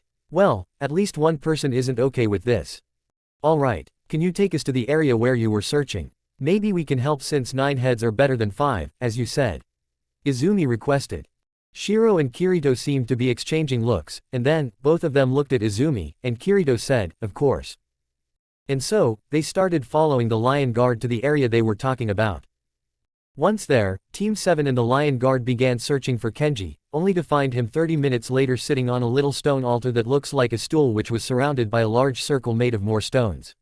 Kenji looked to be wearing some kind of red uniform. Is that a hidden stone Jonin uniform? Izumi thought as she and her squad were watching him from some bushes they were hiding in. The Lion Guard were hiding in the bushes too. Everyone quietly pulled out their kunai knives and then, Kirito gave off a hand signal. What does that mean? Naruto whispered. It means, go. Izumi hissed. The 9 ninjas jumped out of the bushes, and surrounded Kenji with their kunai knives out. Hands up, Kenji Tsukasa. Or else. Izumi shouted. Kenji grumbled. His voice sounds deep. I don't believe you know what is really going on. He said. His voice is deep. Izumi thought. You should turn back if you know what's good for ya. Kenji told them. What are you talking about? Why should we listen to a guy like you? Naruto shouted. Kenji stood up, and then, he turned around, and revealed his true form. He really had short black hair, tanned skin, an eye patch on his left eye and a brown right eye. He also had a brown hidden stone flak jacket on and was equipped with a large sword that was sheathed and strapped to his back. Because you've been deceived, Kenji answered. Suddenly, the Lion Guard threw their kunai knives at the members of Team 7.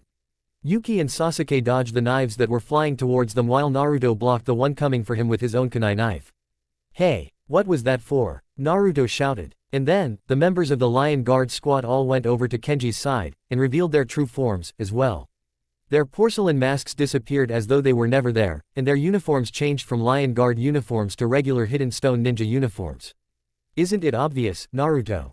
The girl called Cinder asked. They now saw their faces. The one called Shiro looked almost exactly like Kai. The one called Genki had short dark brown hair, green eyes and wore circle-shaped glasses. The one called Kuzuha had mid-length green hair and brown eyes and he looked like he was ready to fight. The one called Kirito had brown hair, a big bushy brown mustache and blue eyes. The one called Cinder had bright, fiery orange eyes and was apparently very pretty because Naruto was taken in by her appearance for just a moment.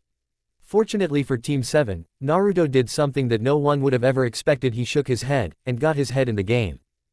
All of those who were a part of that false Lion Guard squad, by the way, were wearing hidden stone headbands. And Kenji was wearing one, as well. You've been betrayed. The man called Kirito told the members of Team 7. I knew that this was the case. Izumi said. Kenji, the other hidden stone ninjas and Izumi's 3 students all looked visibly surprised. But, how? Are you a prophet or something? The one called Kuzuha asked. Geez, this guy's more of an idiot than Naruto. Izumi thought. No, Kuzuha, or should I call you, Kanato? While my cute little genin students, here, were waiting for Captain Duplicitous to grant you guys permission to give us your intel on the guy with the stupidly large sword, I stealthily followed you guys, and heard your little talk of betraying us in the Hidden Leaf because you wanted payback for your loss during the Third Great Ninja War. Izumi explained. Right, I remember, from the history books I read, the Hidden Leaf almost lost that war, but the tide was turned when the 4th Hokage, who was then known only as the Yellow Flash of the Leaf, turned the tide of the war in our favor at the Battle of Canopy Bridge. Yuki said. It was also all your precious Uchiha, too. Kanato shouted. Those eyes, they're literally murder. That's why we're going to take your eyes and the eyes of that raven-haired boy when we're done with you.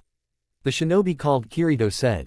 I think Itachi would pummel them all to the ground if we died and they did that to Sasuke.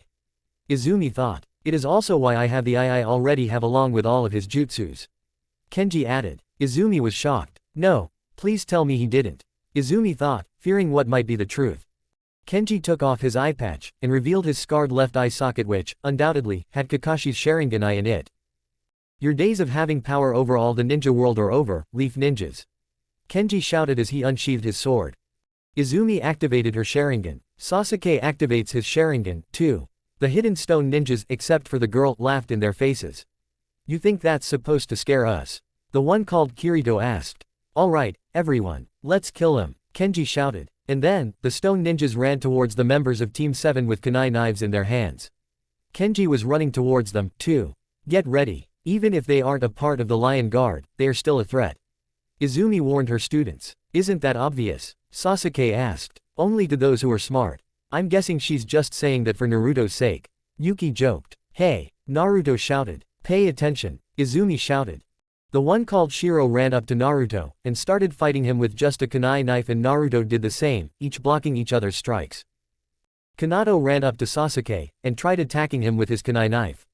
Sasuke dodged his attack, and disarmed Kanato. You're good, Kanato commented.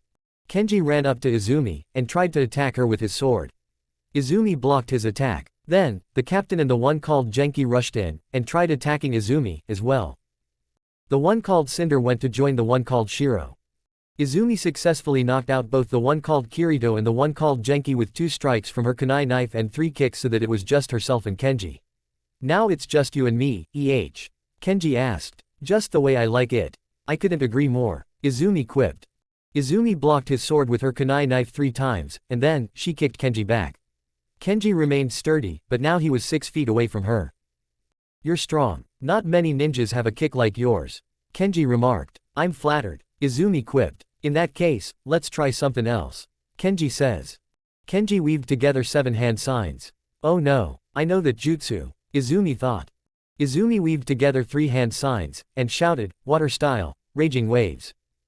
A massive stream of intense flames shot from Kenji's mouth, and what seemed like a waterfall spewed from Izumi's mouth, and met Kenji's flames to completely douse them, and the water-style jutsu did just that, but just barely. The effect was that, instead of completely burning away Izumi and her allies, which would have burnt his own allies, as well, Kenji's fire-style jutsu and Izumi's water-style jutsu met, collided, and sent steam into the air. Izumi, now having finished the jutsu, is staring intently at Kenji, who is staring intently right back at her. The others fighting the other members of Team 7 stopped because they were shocked. Are you crazy? Kanato shouted. Do not worry, Kanato.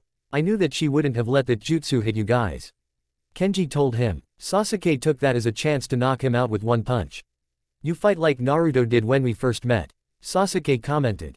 Yuki shockingly decided to join the fight, and ran up to the stone kunoichi called Cinder to kick her away from Naruto. Hey, no fair, Cinder whined. Sorry, but I laid eyes on this one first, Yuki quipped, referring to Naruto. Shiro, Cinder says. Shiro ran up to Yuki, and struck her 3 times with his kunai knife. Yuki kicked him away, and then put away her kunai knife before shouting, water style, water shuriken jutsu. She then threw 3 water shurikens at Shiro. Shiro made one hand sign, and shouted, earth style, stone edge. A bunch of stones appeared around Shiro, and started floating quickly around him before shooting towards the water shurikens. The stones surprisingly blew past all 3 water shurikens. Yuki pulled out a kunai knife, and blocked the stones that came for her. Impressive, Shiro commented. Shiro pulled out his own kunai knife, and ran towards Yuki. While running, he threw 5 shurikens at her. Yuki blocked and dodged those shurikens, and then, she blocked the incoming attack from Shiro once he got close enough. Their one-on-one fight was fierce, but it seems like Yuki was about to lose. Yuki, no, Naruto shouted. Naruto ran in between Yuki and Shiro, and kicked Shiro away as Yuki was about to fall down from being struck twice by the blade of Shiro's kunai knife. Naruto then caught Yuki as she fell down. Are you okay? Naruto asked. Why yeah, I'll be fine, Yuki answered. Rest up, Yuki. I'll take care of it from here, Naruto says. Aye, Captain, Yuki jokingly acknowledged. Naruto turned to face Shiro, who was still in a fighting stance, wielding his kunai knife. Now, it's your turn, Naruto said. Shiro charged towards Naruto, and then, once he got close enough, he fought Naruto using melee attacks and strikes from his kunai knife. Naruto used the taijutsu Izumi taught him to the best of his ability, but Shiro was simply faster. He cut up and bruised Naruto a hell of a lot and then he punched Naruto for good measure. Naruto fell down, and was knocked out. Shiro walked up to Naruto's unconscious body with the intent to kill. Finally, some justice for the hidden stone, and everyone else the hidden leaf has wronged. Shiro said. Naruto. Izumi shouted. She then saw Yuki's condition, too. Yuki, your attention should be here, Uchiha. Kenji shouted. And then, something happened. Something no one would have ever considered. Cinder ran up to Shiro, and stopped him from killing Naruto. No, stop, she shouted. What are you doing, Cinder? Shiro shouted. All this is wrong. Cinder shouted. This isn't justice, it's revenge. Shiro kicked her off to the side, and turned to face her. Why would you protect the enemy? He is the representation of everything Lord Tsuchikage wants to defend the hidden stone against. It is only fitting that he would want revenge. Shiro said. Maybe because he is not the enemy to me. Cinder says. What do you mean? Shiro asked. Perhaps I should explain. Cinder then says. Cinder takes off her hidden stone headband, and throws it away. Then, she rips off her hidden stone ninja uniform to reveal that underneath the uniform she was wearing a white tank top with red suspenders, dark gray pants, red ninja sandals and a pair of black and yellow fingerless gloves. I am not who you think I am. Cinder said. She then pulls out a white hidden cloud headband, and wraps it around her neck just tightly enough for it to be worn a bit like a necklace. Then Kenji cut himself off as everyone else's attention turned to Shiro and the kunoichi formerly known as Cinder. The reason he cut himself off was that, from the look on his face, he seems to realize who this kunoichi is. That still doesn't make Izumi understand who she is, though. I'm glad you asked that, border hopper. I am Amiko, the light of the hidden cloud. And I'm the most powerful genin in the land of lightning. The young kunoichi shouted. I'm also the sneakiest little international spy the ninja world has ever seen. Of course, Izumi thought. Why didn't I recognize her before? That's Amiko the huntress, the little field spy that the Raikage loves to use. From what I've heard, a bit of what she says about herself is somewhat braggadocio, but one thing nobody can deny is her skill, her talent, her potential and her strong spirit. I've also heard that, while she may be as much of an idiot as Naruto, she knows a hell of a lot of lightning-style jutsus. Hell, some would go as far as to call her a lightning-style master, which is why everyone also calls her either the Thunder Child, or Thunder Girl, or the Electric Goddess. Anyone would be a fool to underestimate her. The most powerful genin. You must have gone crazy. Saying that is like if I said that I have the most empty wallet. Not that much of a brag, now, is it, girly? Shiro taunted. Amiko dashed right up to Shiro, and punched him in the gut. That was for hurting cute little Naruto. Amiko shouted. Shiro fell down, and went unconscious. How do you like that? Amiko then asked. She then noticed that Naruto was starting to get up. Naruto. Sasuke shouted. He ran over to Naruto to check on him. What happened? Who's she? Naruto. Good. Now I don't have to waste time explaining the last few minutes of this fight to you.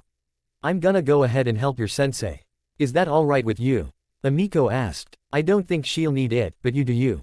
Sasuke answered. Cool. Amiko replied. Amiko turned around, and sped over to Izumi's side. So, you're here. That's unexpected. Izumi remarked. We can talk about it later. For now, we've got that big guy to deal with. Amiko told her. Right. Izumi replied, now paying attention to Kenji, if that even is his real name. It's telling that the genin has to tell a Jonin sensei to focus on the mission at hand even though I'm higher in rank than she is. Izumi thought. If you have any shred of decency in you, Kenji, or whatever your actual name is, surrender.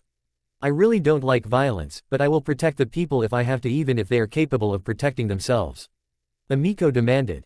Why should I care about your demands? With this Sharingan no one can stand against me. No one is even powerful enough to stand against me, not even Kakashi the copy ninja. Kenji said. So does that mean what you said is true? That you were the one who killed Kakashi Hatake? Amiko asked. It does. And I am. Akira, am above you. I'm practically a cage. The man formerly known as Kenji shouted. So I was right. Your name isn't Kenji Tsukasa.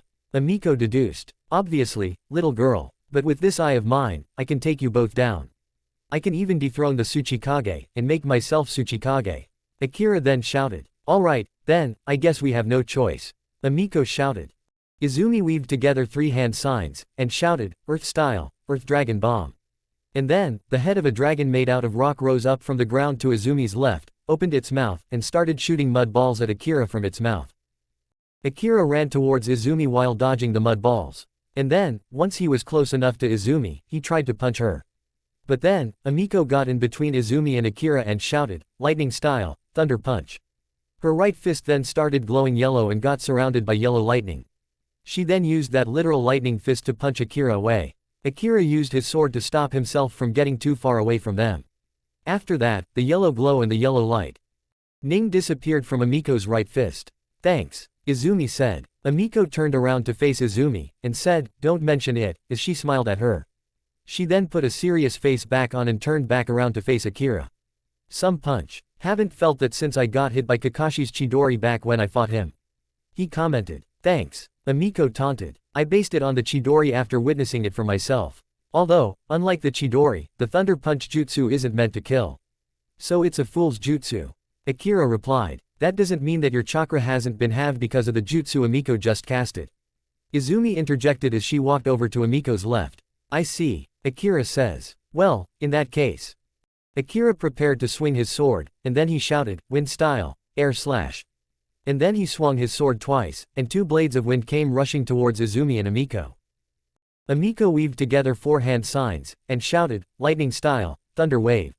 And then, a burst of yellow lightning appeared in front of Amiko and Izumi, and then shot towards the wind blades, and then, both the wind blades and the thunder wave collided, and made a great big explosion. After that, Izumi weaved together three hand signs, and thought, fire style, fireball jutsu.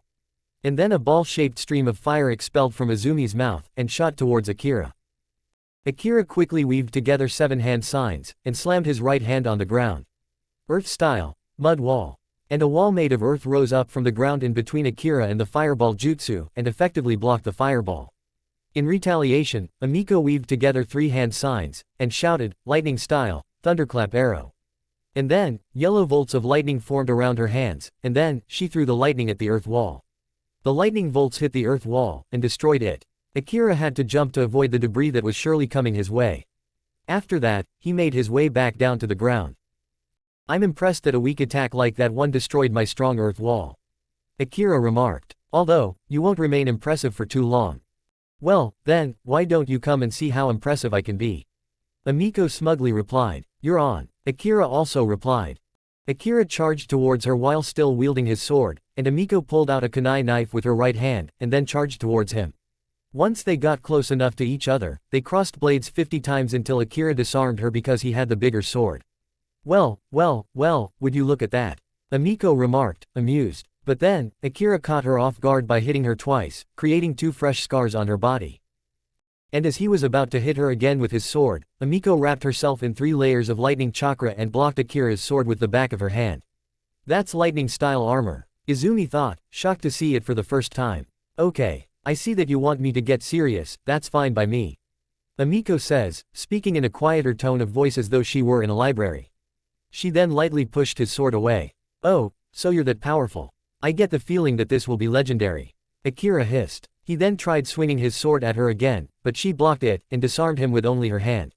His sword then flew away into the forest. Akira was visibly astounded. Lightning style, thunder punch. Amiko said. And then, both of her fists started to give off a visible yellow glow, and, at the same time, her yellow glowing fists were surrounded by yellow lightning again. Amiko then punched him numerous times.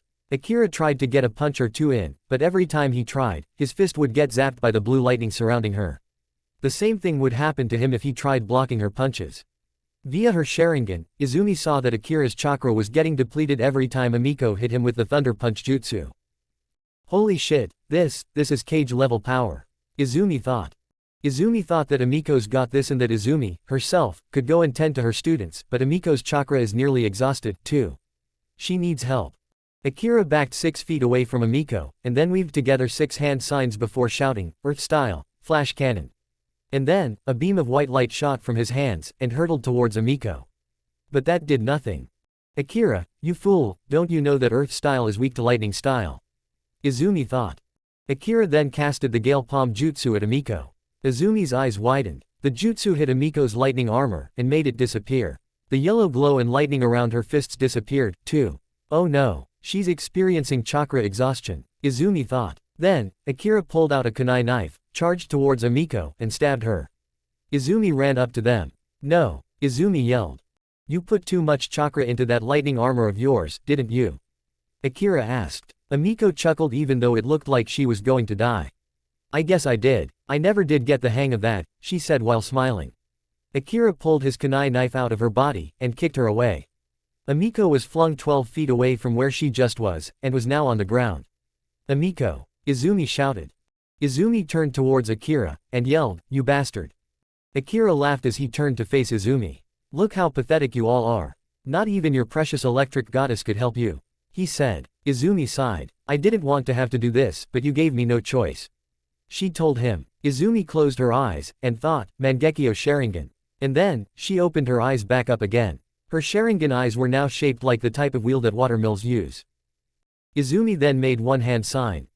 Akira's eyes widened as though he knew what was about to happen. "Mizudepo," Izumi said.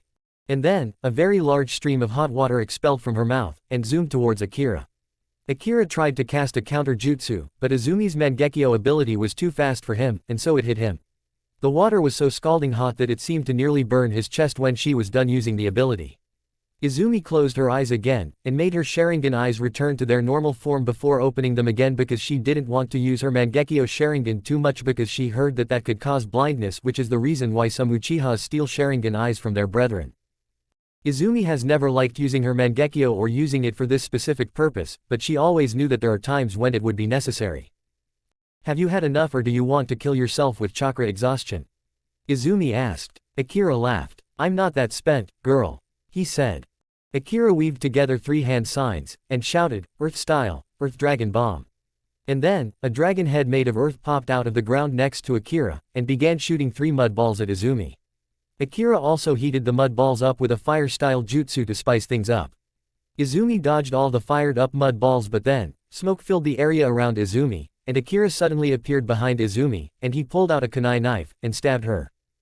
"You lose," Akira whispered into Izumi's ear. Akira pulled his kunai knife out of Izumi's body, and Izumi flopped down onto the floor.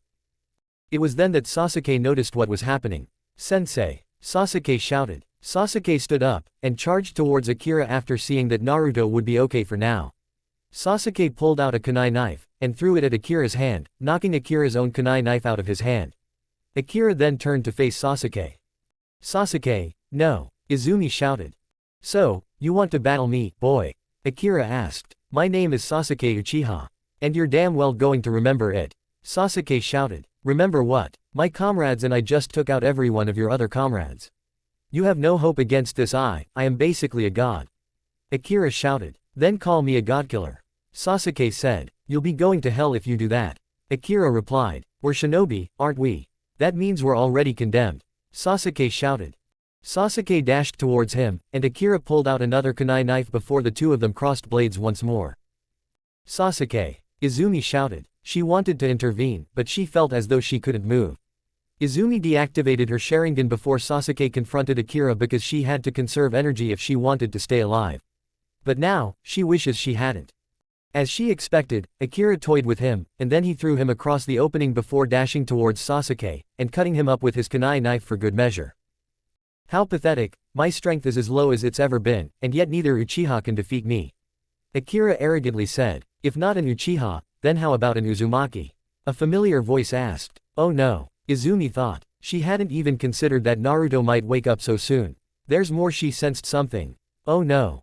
Izumi looked over at Naruto, and saw that he was standing up, and looking angry.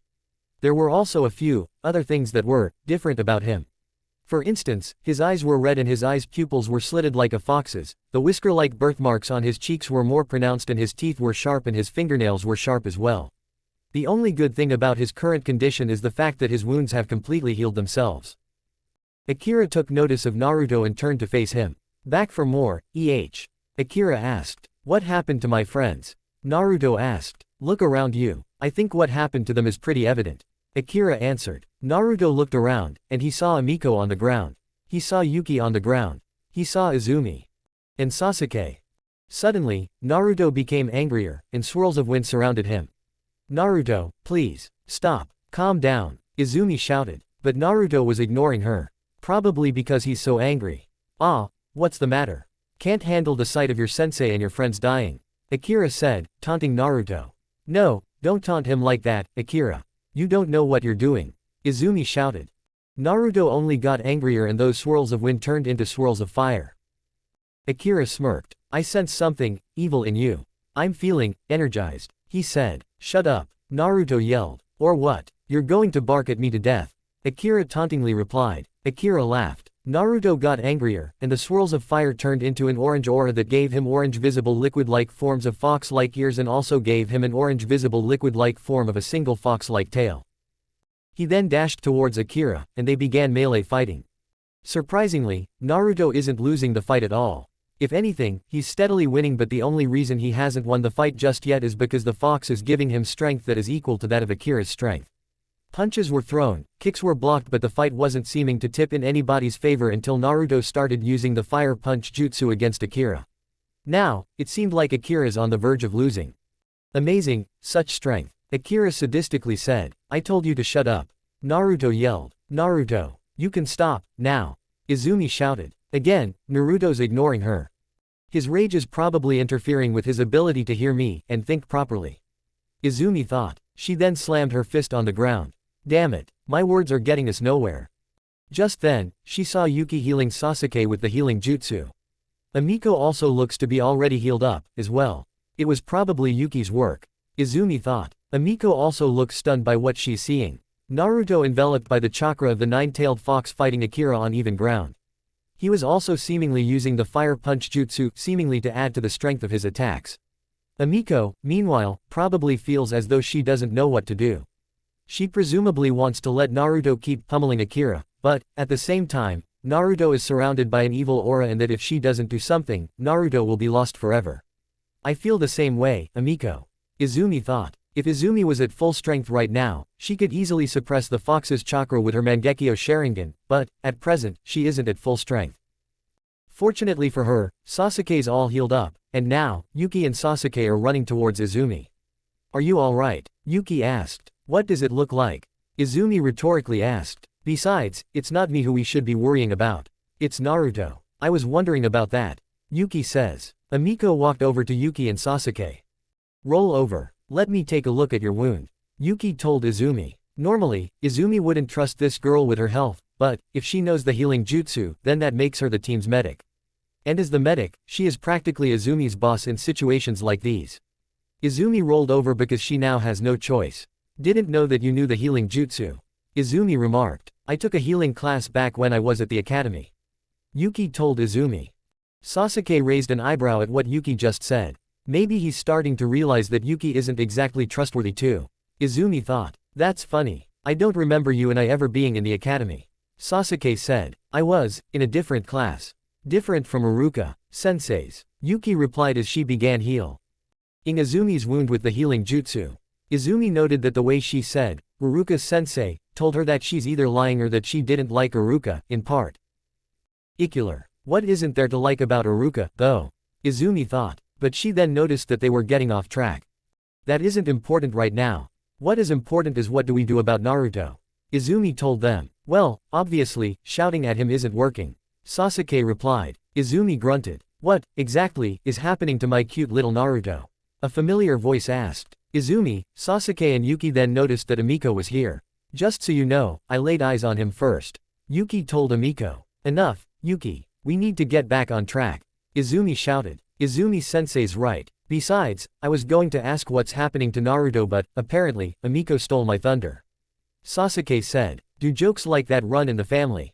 Amiko then asked. Can we please stay on the point? Izumi shouted. Right. I ask yet again. What's happening to Naruto? Amiko questioned. Izumi grunted, frustrated because she has to reveal something to them. Under normal circumstances, I wouldn't be revealing this information to you three, but now, it can't be helped. Nine-Tails Jinchuriki. Izumi told them. Nine-Tails Jinchuriki. What does that mean? Sasuke asked. Jinchuriki. I've heard of that before. Amiko said. You have? Sasuke asked. Yes. Have you heard of the tailed beasts? Amiko asked in reply. Yeah. The Hidden Leaf Village was attacked by the Ninth One 12 years ago. Sasuke answered. The teachers at our ninja academy made sure that we never forgot about them, not after what the adults called, the Nine-Tails incident. Yeah, well, Jinchuriki are human vessels with tailed beasts sealed inside of them. The beasts are sealed inside of them when they are babies. This is because that was the only way to become a Jinchuriki, because making someone into a Jinchuriki is practically almost like offering a human sacrifice to the tailed beast. Amiko explained. Why do they have to be sealed inside babies? Sasuke then asked. Because a fresh sacrifice, so to speak, is necessary for the seal to work properly. Amiko answered. Who the hell would do such a thing to a baby? Sasuke shouted. The same hidden villages we live in and defend with our lives. This is because we, as humans, fear the tailed beasts and their power. But our superiors also realize that they can control such power, and in doing so, get a strong weapon out of it. Theoretically, the Jinchuriki are so powerful they could end wars or a war as big in scale as the Third Great Ninja War. To sum it up, the tailed beast's power becomes the village's own power. Amiko also explained. Great war deterrents, Jinchuriki are. Yuki snidely said. Shut up, Yuki. Sasuke shouted. Anyway, the question, now, is, does this mean, that the nine-tailed fox, the strongest of all the tailed beasts, is in control of Naruto's body? Amiko asked. Not completely, not yet, anyway. As it is, the nine tails has only added to Naruto's own strength. Sadly, I believe that if it were only Naruto fighting Akira, Akira would demolish Naruto. Izumi answered. Then let's let them fight it out, and have Naruto do the work for us. Sasuke said. We can't. Izumi told him. Why? Sasuke questioned. Well, for one thing, Naruto might kill Akira, and the mission request said we needed him alive so that our Anbu could transfer him to the Hidden Cloud's custody, and they can deal with Akira from that point on. For another, we don't know if the Nine Tails will stop Naruto from using any more of the Nine Tails' own chakra after the fight has ended. He might decide to force Naruto to undo the seal. The Nine Tails, at this point, is like a wild, untamed beast and Naruto doesn't know how to tame him just yet, or rather, I don't think he does. Izumi answered. Does Naruto already know that he's a Jinchuriki? Amiko then asked. Yes, but he only found out right before he became a genin, and that was like a month ago, or something like that. Izumi answered. Some weeks ago, actually. Sasuke corrected her. And anyway, that doesn't explain how, exactly, he became a Jinchuriki. Didn't I just explain that to you? Amiko questioned. Not every Jinchuriki's circumstances are the same and we don't have time to answer that question. Izumi interjected. Right. Yuki shouted. What do we do to stop Naruto? If I had all my strength, I could use my Mangekyo Sharingan to get inside Naruto's mind, and suppress the Nine Tails chakra and also strengthen the seal. Izumi answered. You have the Mangekyo Sharingan? Sasuke inquired, surprised to know this. Now is not the time, Sasuke. Izumi shouted. Yuki. Izumi asks. I'm sorry, sensei, but I haven't gotten to your chakra pathways just yet. Yuki reported. I think I can help. Amiko said. How? Sasuke asked. There's a jutsu I know called Helping Hand. I can use it to transfer chakra from one person's body to another person's body. It's also mainly used for that purpose, but I can also use it to take an opponent's chakra, and give my opponent's chakra to myself. I'm willing to use Helping Hand to give Izumi all the chakra she'll need for her to use her Sharingan to stop Naruto, but I'll need someone else to take that chakra from. Amiko explained. I can do it, Sasuke said. I warn you, it'll hurt. Yuki will need to patch you up again. Amiko replied. I don't care. Naruto needs our help. Sasuke shouted. Alright, but don't say I didn't warn ya. Amiko told him. Amiko went to stand behind Izumi, and then, she said, Sasuke, I want to lay down beside Izumi. Sasuke did as Amiko said, and then, Amiko sat down, and put her hands on the backs of Sasuke and Izumi. Amiko then closed her eyes, and said, Helping Hand. Izumi felt a sudden surge of power while Sasuke was grunting in pain. I'm sorry, Sasuke. Izumi thought. Izumi closed her eyes, and thought, Mangekyo Sharingan. And then, she opened her eyes, and her Mangekyo eyes came back. She then used those eyes to look at Naruto, and enter Naruto's psyche without even moving an inch from where she is in the physical world. Izumi woke up inside what looked to be a dingy underground sewer. There was only a green light that lit up the place. Alright, Naruto. Nine Tails, where are you? Izumi thought. She walked forwards until she saw a doorway to her right. That doorway led to a room that looked like it was lit by a warm light. A light that was orange-colored. Is this it? Izumi turned right, and walked into that room. What she saw was a sad sight, indeed. As well as an alarming sight, as well. Naruto was sitting off to the side, looking defeated and presumably feeling defeated, too. Straight ahead of her is a giant jail cell that had a paper with the kanji for seal written on it. Except it's half peeled off and the cell's door is slightly opened. Izumi tried to maintain her composure because she's here to talk to Naruto, first and foremost. The Nine Tails can be dealt with a little later. Izumi walked up to Naruto. Naruto. What the hell are you doing? Izumi shouted. Naruto looked up at Izumi, surprised. Izumi-sensei, how are you here? He asked. That doesn't matter. What does matter is that your seal is weakened and you're using the Nine Tails power to pummel the guy we're after. Izumi told him. Naruto looked back down, looking sad again. What other choice do I have? He then asked. If I tried to face him as just me, I'd be killed. Besides, I think I got too angry and lost control. And that's the problem. You should have calmed down just like I told you to. Izumi then told him. Naruto looked up at her, now with anger on her face. And, what, let all of you be killed by this man? Naruto asked. He then stood up in anger. I saw what he did to you, to Yuki, to Amiko and to Sasuke. Our orders were to knock that fucker out, and bring him back to the Hidden Leaf Village just so that our Anbu could take him back to the Land of Lightning, but the circumstances have changed so much that I don't think that's even possible anymore. What he's done to all of you is unforgivable. I agree, but orders are still orders. Besides, something makes me think that Akira is actually an escapee from that prison in the Land of Lightning. I just also believe that those hidden stone ninjas were his rescue party. Izumi told him. Then, how do I make it so that we can take him back? Naruto asked. Yes, Izumi Uchiha, how can he make that possible? A sinister voice suddenly and startlingly asked. Both Izumi and Naruto were startled. Let me guess, that was the nine-tailed fox. Naruto said, interrupting his sensei. Izumi and Naruto turned towards the giant jail cell, and saw that the fox was still inside of it. The only surprising and scary thing about the fox is that his fur and tails were orange, the insides of his ears were black, he had red slitted eyes, his claws were white and he was giant, practically a behemoth. Izumi looked scared of him, but Naruto surprisingly didn't look scared at all. In fact, Naruto looked as though he was used to seeing the nine tails. Izumi calmed herself down, and then decided to be a bit humorous. Well, at least you've stayed in your cell. Izumi quipped. After you humans put me here. The Nine Tails replied. What else were we supposed to do? You were indiscriminately killing everyone and destroying the Hidden Leaf Village. Izumi also replied. Naruto could also ask the same of you. And, might I say, for a Jinchuriki who's using my power for the first time, Naruto's doing quite well. The Nine Tails remarked. I'm flattered that you're so proud of my student. Izumi sarcastically said. The Nine Tails chuckled. So they've actually charged you with teaching Naruto the lessons he needs to become a shinobi of the Hidden Leaf. I thought Naruto was lying to me when he told me that an Uchiha was teaching him how to be a shinobi. What is the, current Hokage thinking? He commented. So I was right, this was not Naruto's first time coming here. Izumi thought. Izumi chuckled. Clever mentioning that you killed the fourth Hokage. And you know what? I'm glad that you did. She replied. Why? The Nine Tails asked, giving her a curious look. Why would I tell you? You're just as much of a powerful enemy as the man whom Naruto is fighting. But considering that no human in the world is powerful enough to kill you and that killing Naruto is out of the question, I'm going to have to suppress your chakra and redo the seal. Izumi said. As his teacher, of course. What? But Akira, he'll kill me. Naruto shouted. And whose fault do you think that will be? Izumi harshly asked. I'm sorry, Naruto, but I can't be Ms. Nice Sensei in situations like this. Izumi thought. Izumi made one hand sign, and then said, Mizudepo. And then, a large whirlpool of extremely hot water expelled from Izumi's mouth, and hit the Nine Tails.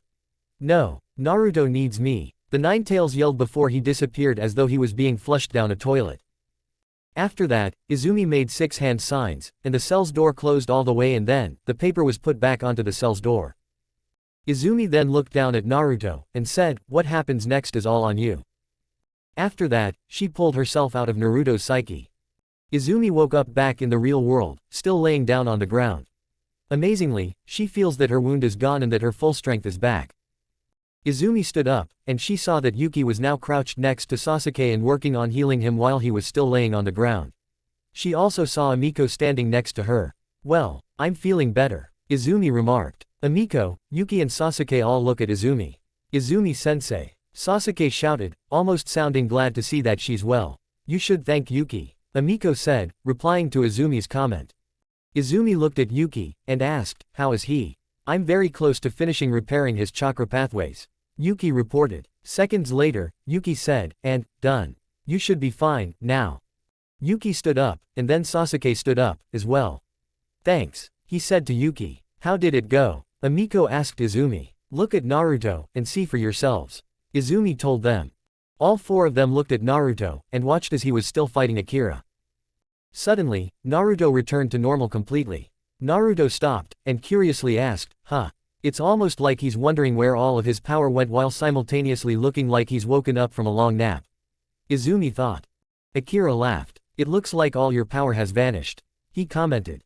Akira then punched Naruto so hard that he was flung backwards. I'm going to catch him.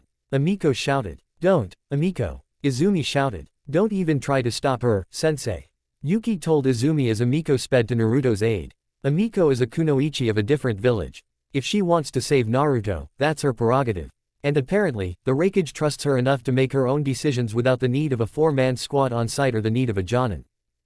Sensei, if you try to interfere with anything she does, that could cause an international incident.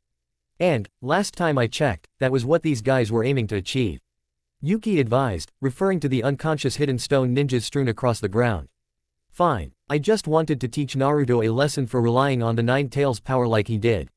The fact is, he could have put us all in danger and if left to his own devices. I don't even want to think about what might happen. Izumi replied. That seems kinda harsh, don't ya think? Sasuke asked. Since when did you start caring about how I teach Naruto? Izumi asked in reply. Sasuke indifferently scoffed once he realized what he'd said. Besides, in life or death situations like this, you can't exactly sugarcoat things. Izumi added. Meanwhile, Amiko successfully gets behind Naruto, and catches him before he hits his head on a tree far behind the both of them like he would have if she hadn't caught him. Amiko, Naruto said. He then smiled. Man, am I glad to see you. You and I are going to have a little talk later, mister. You almost unleashed a demon upon this earth and made us fail the mission. Amiko said. Naruto looked surprised, and then ashamed. After that, Sasuke asked, can I have the honor of knocking that guy out? No. That's reserved for me, and me, alone. Izumi answered. Akira laughed again. Look at you, without that power of yours, you're nothing. You can't even save yourself, you pussy. He shouted. But then, Izumi ran up to him, and then, after getting up close to him, she caught him off guard by shouting, fire style, fire punch. And then, her right fist burst into flames, and then she used her right fist to punch him so hard that she gave him a fist-shaped burn mark on his face. Akira fell down, and went unconscious. Izumi closed her eyes, and then, she deactivated her Sharingan before opening her eyes again. She also dispelled the fire punch jutsu, too. Izumi also took a deep breath while deactivating her Sharingan. It's over, Izumi said calmly. Izumi then walked over to Amiko, who let go of Naruto as soon as he could stand on his own, and then she said, I'd like it if you'd save us some time, and bring Akira back to the land of lightning on your own, but until we get the Hokage's permission to do that, we're just going to have to wait here. I understand, Amiko replied. Izumi then quickly got out a piece of paper and a pen from her pocket, and quickly wrote a letter. Izumi then used the summoning jutsu to summon a red-eyed ninja crow, and then, she attached the letter to the crow's right leg. Get this to the Hokage. Pronto, Izumi ordered. The crow nodded at her, and then it flew away. What jutsu was that? Naruto asked. Izumi turned towards Naruto, and said, a jutsu you are not ready to learn just yet. Oh. Naruto replied, not even insisting on learning the summoning jutsu. He looked ashamed. Izumi starts thinking of ways to drive the point that he shouldn't ever use the Nine Tails power again unless it was absolutely necessary, and then, she got an idea. Amiko, you can choose not to take part in this because you're not a kunoichi of the Hidden Leaf, but my students and I are going to have a little intervention with Naruto while we wait for the Hokage's response. Izumi said, oh no, I want to have a few words with him, myself. Amiko replied, then by all means, join in. Izumi then said, Naruto, find some place to sit. Naruto gulped, probably thinking that all of his fears have been realized. Well, if his fear is getting a serious scolding from myself, his teammates, and this pretty kunoichi from the Hidden Cloud Village who seems to like him, then, yeah, your fears have been realized, buddy. Izumi thought while Naruto just simply sat down on the grassy ground. The four of them then gathered in a circle formation around Naruto. So, the village idiot decides to fuck up one more time. Sasuke commented, I don't want my pretty boy to be killed by some vicious fox just to bring down one psychopathic criminal. Amiko said, same, Yuki replied. Hey, Amiko shouted, finders keepers, Cloud Girl. I laid eyes on him first. Yuki argued, enough, you two. This is about Naruto, not some petty love triangle. Izumi said. Anyways, Naruto, might I remind you that the fourth Hokage sacrificed himself the night of the Nine Tails incident. What you did would be a pretty poor way to honor that. Izumi told him. Wait, what? Amiko asked. Right, I haven't told you 3 yet, have I? The tale of how Naruto became the Nine Tails Jinchuriki. Izumi said. Jinchuriki? Naruto asked. It's what we call those who have monsters like the Nine Tails sealed inside them. Izumi answered. Anyway, the official story goes that, on the night of the Nine Tails incident, the nine-tailed demon fox ravaged the Hidden Leaf village out of the blue. Every ninja in the Hidden Leaf tried to fight it to kill it, but those efforts were futile. All hope seemed lost until the 4th Hokage stepped in, and fought the beast, himself. But that's only half the story. No, Izumi-sensei, don't, I'm sorry, Naruto, but, as you can probably tell, they already know that you're a Jinchuriki. I had no choice but to tell them when you were still fighting Akira with the Nine Tails power. You can't control who does or doesn't know the secret when you use the Nine Tails power so recklessly like this. Izumi said, interrupting Naruto. Anyway, as I was saying, the official story behind the end of the Nine Tails incident was only half the truth. Yes, the 4th Hokage did fight the Nine Tails, but unlike what the official story says, he couldn't defeat the beast, much less kill it. He was one hell of a good shinobi, but not that good. So, instead, he had a different plan. There was a baby boy who was born that night, and unfortunately, his parents were killed by the Nine Tails, too. Leaving him a one and only orphan. The 4th Hokage took that orphan, and sealed the Nine Tails inside him, making him the Nine Tails Jinchuriki. The 4th Hokage died while sealing the monster inside Naruto, too. Izumi explained. The 4th Hokage died so that the village and you, as well, Naruto might live. So, as I mentioned before, using the Nine Tails power as recklessly as you did would be a pretty poor way to honor the 4th Hokage's sacrifice. Well, in that case, I agree, sensei. Sasuke said. So do I. Yuki added. And I. Amiko also said. Now, what do you have to say for yourself? Izumi asked. I'm sorry. I didn't want to hurt anyone, it's just. I didn't see any other way for all of us to make it out of this mission alive. I also wanted to avenge you guys. Naruto apologetically said. I thought that you were either dead or so close to death that the Grim Reaper was going to take you away at any moment. Sasuke, you tried to save Izumi-sensei from that psycho when it seemed like she was inches away from being killed by him and you were nearly killed by him, instead. Yuki, you came to save me when it looked like I was gonna lose, too, and you got knocked out. You lost to save my life. He's right. It is weird how Yuki lost that fight when she could have taken on that hidden stone ninja, and won with ease, well, based on what I've seen of her. Izumi thought. And Amiko, you helped us when we needed it most, but you still lost to that guy. And Izumi-sensei, you also fought him to save Amiko from being killed by him. If I hadn't come in and beat him with the Nine Tails power, he would have killed Sasuke, and then he would have moved on to Yuki, Amiko and you, Izumi-sensei. That guy, he said that he was powerful because he had a Sharingan. I thought that he was just bragging because you and Sasuke both have the Sharingan in both eyes, and yet, you weren't as powerful as he was. And you never said you were. After I recovered from being beaten by that Shiro guy, I saw how badly he beat you all. And it was at that point that I realized, he wasn't bragging about his power. He could actually kill us.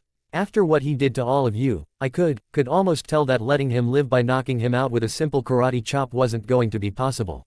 I bet that the karate chop wouldn't have even hurt him and that I'd be thrown around and choked to death if I didn't use the Nine Tails strength against him. Although, I admit that I let him get to me with his taunts. Naruto finished. Yuki chuckled. Are you kidding? You thought that ninjas like us would be taken out so easily by a guy like him?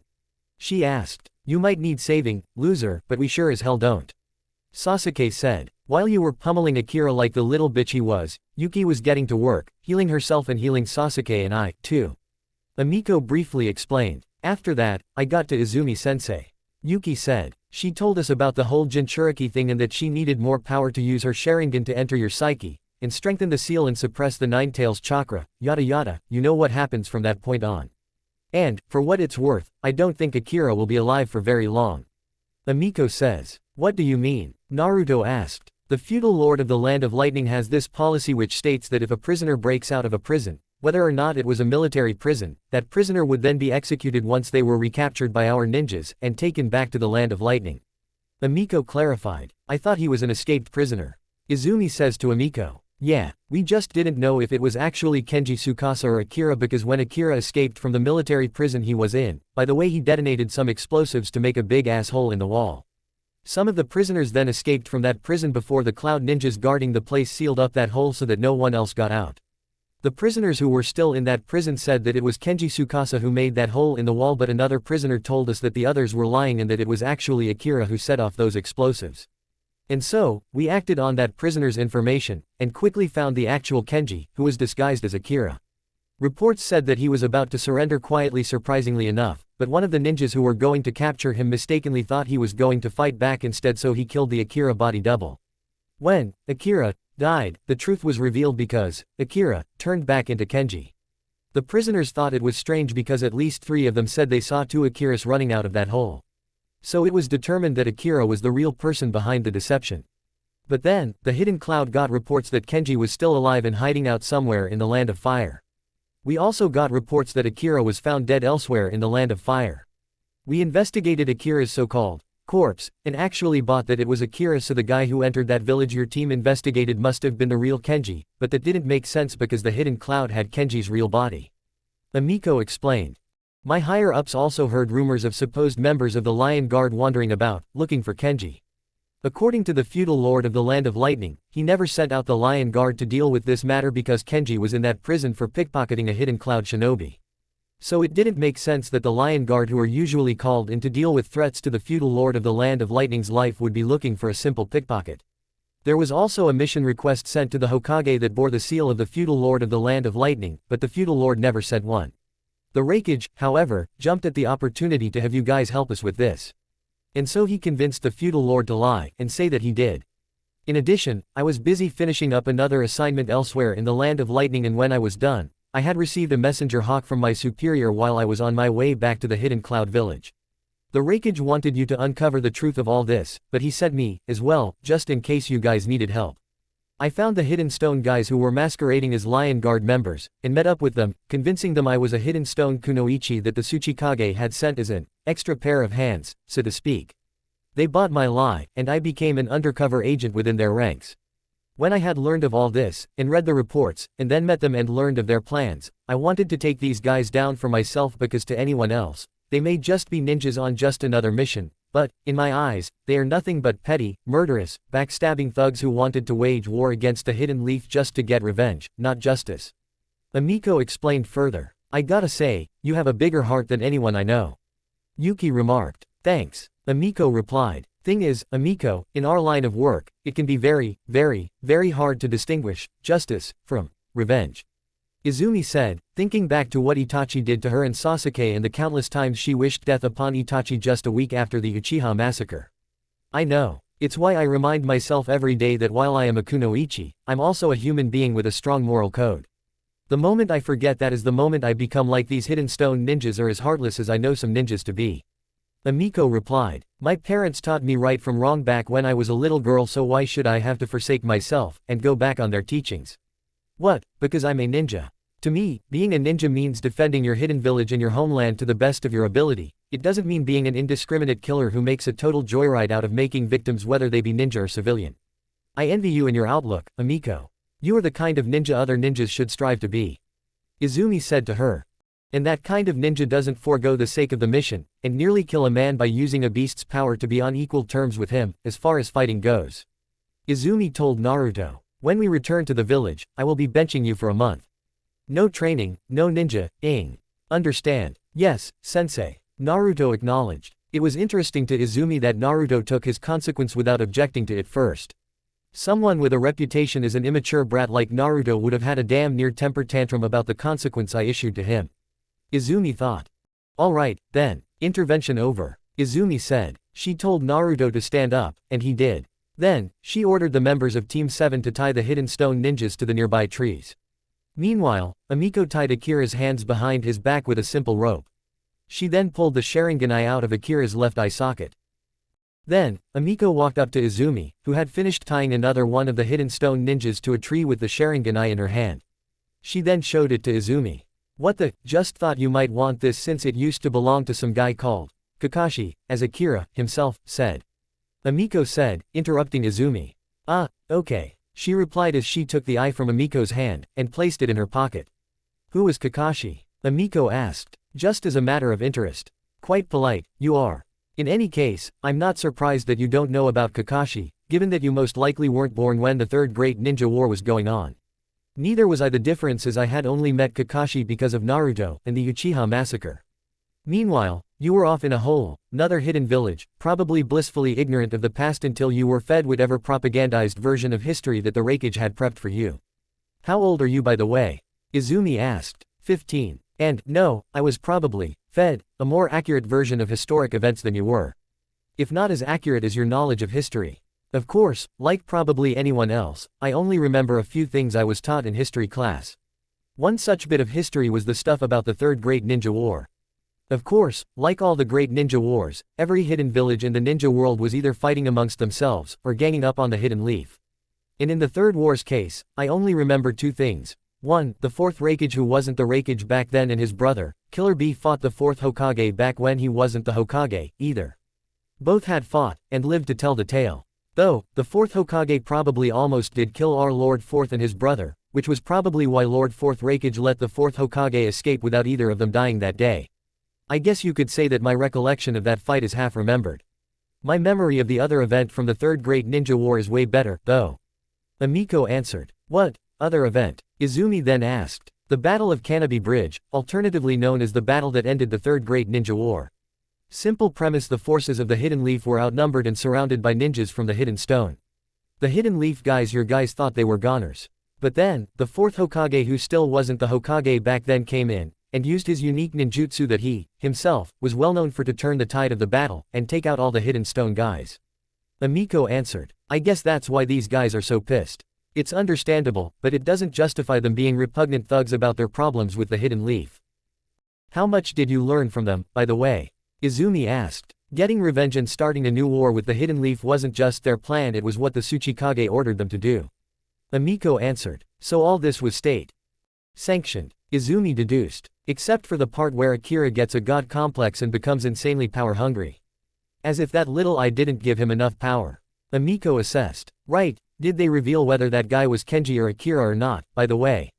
Izumi then asked. No, they never trusted me that much.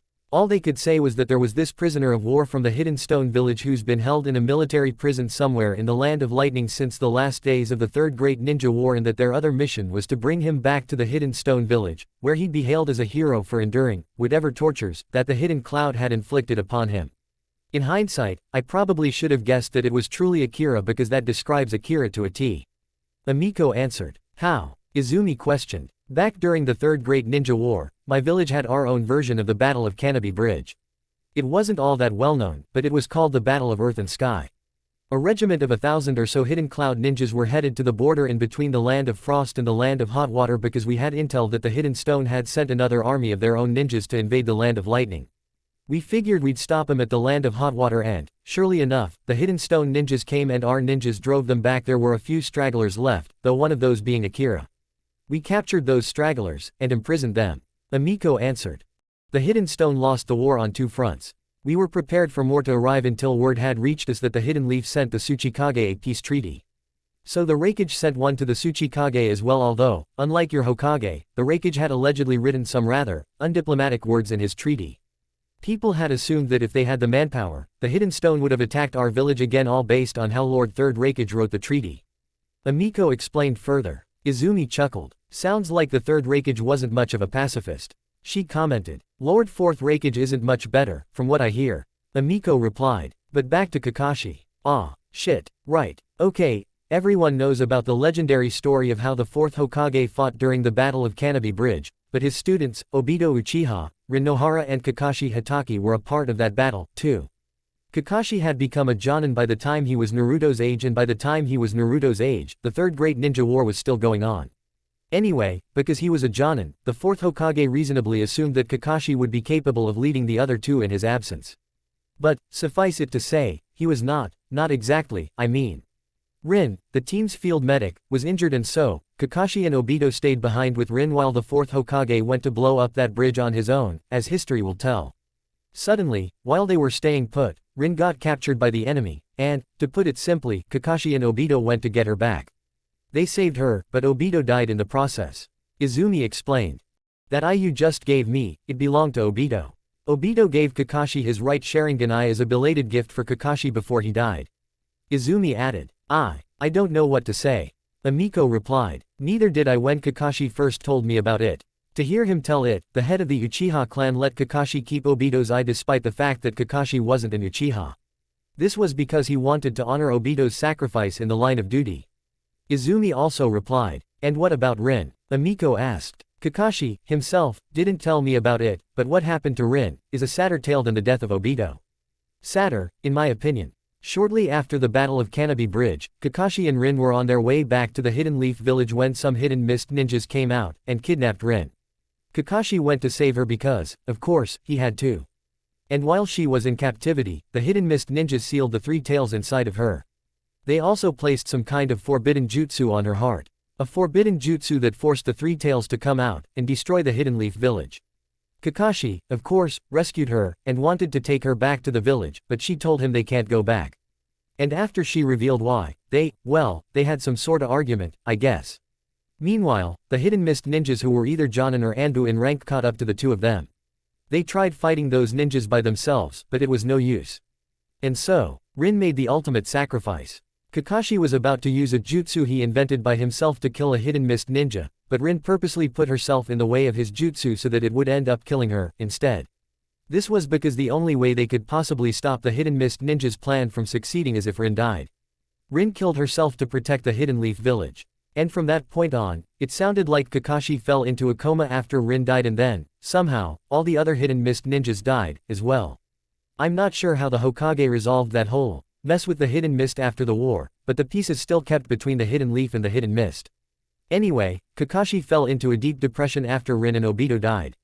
The fourth Hokage decided to change that by having him join Anbu Black Ops. Not an ideal place for a depressed 13-year-old to be, but I digress. And after the Nine Tails incident, Kakashi began taking more of the Anbu's darker missions. It was for this reason that he was considered to be deadly and, using his Sharingan, he copied many ninjutsus, which is why anyone who's ever heard about him will call him Kakashi the Copy Ninja, or Kakashi of the Sharingan. Hell, I gather you'd find him in your bingo book simply because of his reputation as a deadly ninja. Izumi explained. And who was he to you? What was he like, I mean? Amiko asked. He was kind, compassionate, and was there for me when I was in a pretty fucked up place myself. He and I met just a few days after the Uchiha massacre. He helped me when I was down and out, and he never judged me when I didn't need judging. He was a true friend, through and through. Although, to tell you the truth, I did have feelings for him. I never acted on those feelings, though. Izumi answered. Why not? Amiko then asked. Because we both agreed that romance just wasn't for us, especially not in our line of work. We both knew that we could die any day, now. But now that he is dead, I now wish I'd asked him out at least once. Even if he said no, I'd at least have no regrets. Izumi answered. It's okay. We don't have to talk anymore about it. Amiko told her. Izumi felt herself starting to cry. Thanks. Izumi replied. They then heard the call of a messenger hawk. Izumi took a deep breath and calmed herself down. That must be from the Hokage. Izumi said. Izumi called the hawk down by whistling at it, and the hawk came down to her. Izumi got the letter from the hawk, and she unrolled it and read it. Naruto, Yuki and Sasuke walked up to Izumi and Amiko. What does it say? Naruto asked. That he approves of my plan, but only if Amiko comes back to the Hidden Leaf Village with us and the unconscious Akira. From that point on, they could confirm if Akira is truly captured. After that, Amiko can take Akira back to the Land of Lightning while being escorted by our own Anbu Black Ops. Izumi answered. What? I don't need bodyguards. Bodyguards would just slow me down. Amiko shouted. Sorry. Hokage's orders. Izumi told her. And so, Amiko took Akira's unconscious and tied up body, and walked away with Team 7. On the day that Team 7 finally made it back to the Hidden Leaf Village with Amiko and Akira, they confirmed that Akira has been actually captured, and currently, Amiko is on her way back to the Hidden Cloud Village with Akira in tow alongside a small group of Hidden Leaf Anbu. Meanwhile, Naruto's gone home, Sasuke went to the Uchiha training grounds to train, and Yuki just disappeared. No one knows where she's gone off to, but it's confirmed that she is, at least, still in the village. So, they didn't question it any further than that because, after all, everyone deserves their privacy. Izumi, meanwhile, was standing in front of the Hokage's desk in the Hokage's office in the Hokage's tower, handing the third Hokage the mission report from the last mission. So, this was how it all went down. Lord Third asked. Yes, sir. Izumi answered. In fact, the circumstances of the mission changed so much and so rapidly that I didn't believe we'd be able to complete the mission at all. Anything we did during the mission could have been international game changers that could escalate into full-scale war. I didn't want to make any more headaches for you, sir, but I didn't want to come back, either because I didn't want the Hidden Leaf to be seen as cowards who couldn't complete one single task that was given to them by the feudal lord of the Land of Lightning, of all people. We had always suspected there was deception behind the mission request. Why would the feudal lord of the Land of Lightning come to us about such a situation when he could have asked the Hidden Cloud to do it? But to tell you the truth, I didn't want to pass up the opportunity for your team to investigate this, either. It was Naruto's first true test of strength. Honestly, I couldn't care less whether or not Naruto killed that man before you brought him here, as per the mission's parameters. My true intentions behind this mission were to gauge Naruto's strength as a Jinchuriki.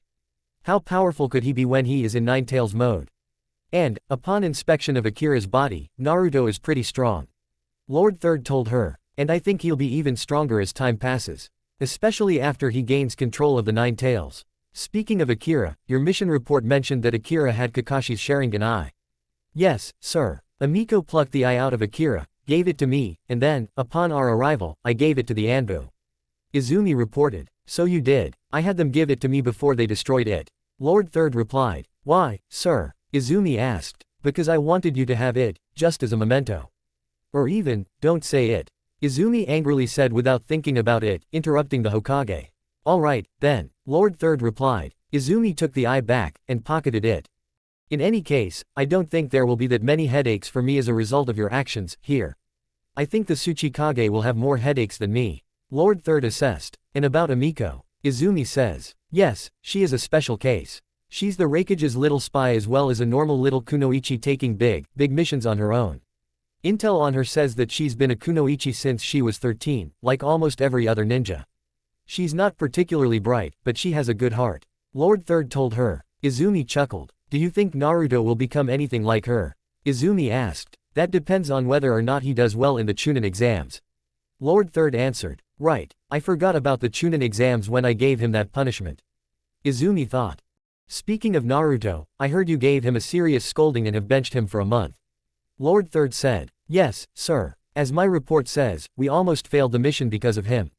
He pummeled Akira so hard and so much that none of us knew whether or not Akira was going to be alive after the fight.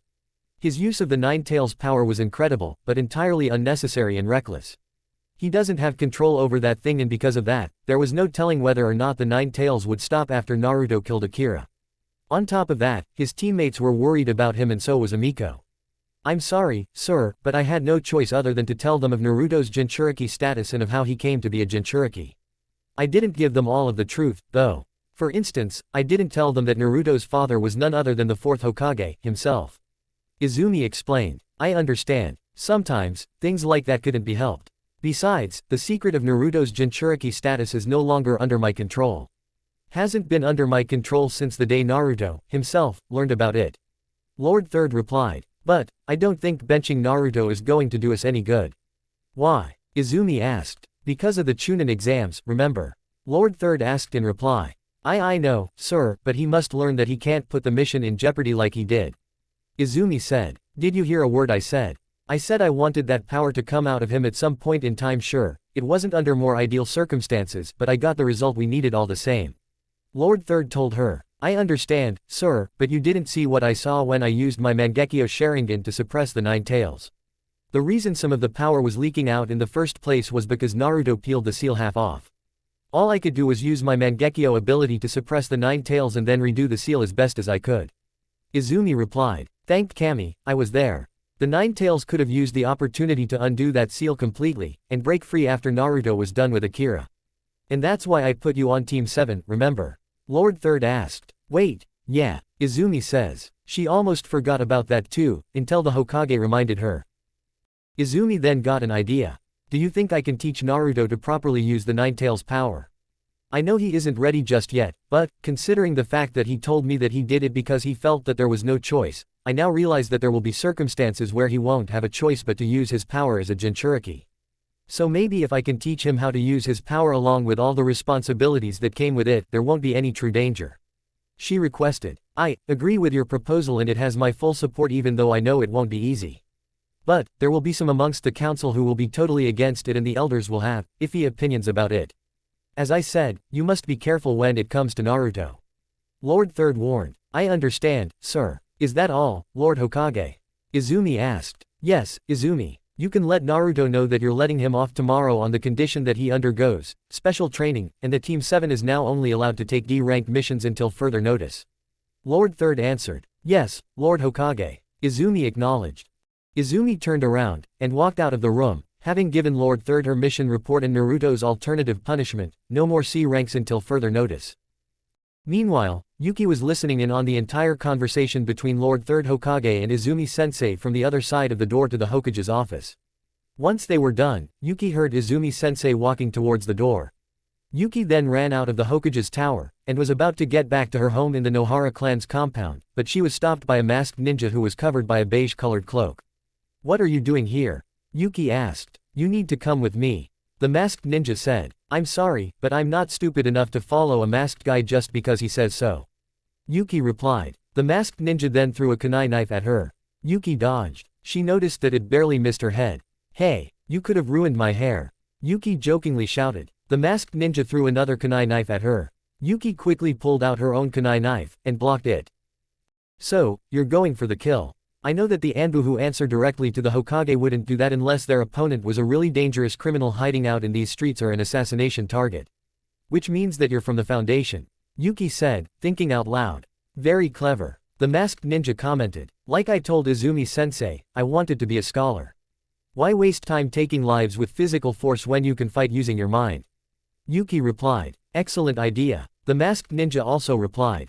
He tried casting a genjutsu on her, but she quickly broke out. Do you think I would have made it as a kunoichi if I didn't learn how to break out of a genjutsu? Yuki asked. I guess there is no way out of a fight. Yuki thought. Yuki charged towards the masked ninja. The masked ninja quickly pulled out another kunai knife, and they fought each other using their kunai knives. 30 minutes later, the two of them stopped fighting. Why are you stopping? Yuki asked. Because I'm surprised, you're not truly a rookie genin, are you? I would have easily slain a rookie genin by now. The masked ninja answered. Maybe I'm just better than you. Yuki said. They then continued fighting until Yuki managed to disarm the masked ninja, and then slash his throat. The masked ninja fell down, and died. Yuki then put away her kunai knife, and made 4 hand signs before crouching down next to the masked ninja's corpse, and whispering, water style, acid disintegration. And then a small stream of acid expelled from Yuki's mouth, and covered the masked ninja's body until every trace of the corpse was destroyed. Afterwards, Yuki stood back up. You should thank me, Danzo. Yuki thought. Yuki then continued running back to the Nohara compound, and then, she got back into her house. Father, I'm home, Yuki called as she took off her ninja sandals at her house's door. Then, directly in front of her, Yuki's father came out of the shadows wearing a hidden sand jonin uniform along with a hidden sand flak jacket, but he wasn't wearing his ninja sandals. The man had tanned skin, wore a turban-like piece of headwear along with his hidden sand headband, and he had hazel-colored eyes. The right side of the man's face was covered by a sheet. This man is named Terumi and he is Yuki's handler. See, Yuki is actually a spy from the Hidden Sand Village. She's on assignment gathering intel for the Cage and the Hidden Sands Jonin Council. The Hidden Sands' overall goal in the Hidden Leaf Village is to cause a war between itself and the Hidden Leaf. But they needed intel before that happened. One of their spies heard about the last Nine-Tails Jinchuriki's death and Yuki's specific assignment, although they have 3 other spies in the Hidden Leaf Village doing the same thing, was to find the tailed beast's current Jinchuriki so that she could take possession of them from the Hidden Leaf. Having the One-Tails Jinchuriki, who is the daughter of the Cage, is fine, and all, but having the power of the One Tail and the 9 Tails would be better for the Hidden Sand Village. Also, the masked ninja is right, Yuki isn't a traditional rookie genin. She is actually a chunin and originally a prisoner who the Hidden Sand captured when she was 8 years old. The Hidden Sand had convinced her to join them as a kunoichi of the Hidden Sand about a year after she was captured. They honed her fighting skills, her ninjutsu skills and her taijutsu and skills with genjutsu. When she turned 11, Yuki then became a part of the Hidden Sand's Anbu Black Ops. Which is why she was the ideal choice for an undercover spy. Yuki and Terumi came to the Hidden Leaf Village last year, snuck into the Nohara compound, killed Yuki's birth parents, used the reanimation jutsu to make them pretend like they were still alive, took over their house, and, with the help of another Hidden Sand spy in the village, had Yuki set up in the Hidden Leaf Ninja Academy. The Hidden Sand reasonably assumed that the current Nine-Tails Jinchuriki would still be in the academy. The first time Yuki laid eyes on Naruto, she assumed that he'd be the Jinchuriki. Yuki voiced her suspicions to Terumi, and then, the Hidden Sand had her put on Team 7. Report, Terumi ordered. It took me some time, but I finally have confirmation. Naruto Uzumaki is the Nine-Tails Jinchuriki. Yuki reported. Explain. Terumi then ordered. Yuki then gave him all the details of Team 7's first C-ranked mission and everything the Hokage and Izumi-sensei said in their conversation after they came back from said mission. It was interesting to me how the Hokage had always intended to have Naruto use his power under certain circumstances. Yuki remarked. I see. Anything else you want to tell me about it? Terumi asked. No. Yuki answered. Alright, have you convinced Naruto to defect from the Hidden Leaf yet? Terumi then asked. No, sir. In fact, I don't think he ever will. Not of his own accord. He says that he has too many people who believe in him here. People like the third Hokage and Izumi-sensei and Iruka. Sensei. Yuki answered. Then I'm afraid we'll have to go to Plan B. Here's what you're gonna do. Terumi says. Later that night, at Naruto's apartment, Naruto was just sitting on his bed, sulking about the events of his last mission. I was on a big mission and I almost fucked it up. Naruto thought. He then heard someone knocking on his door. Naruto, are you there? Izumi-sensei said that you live here.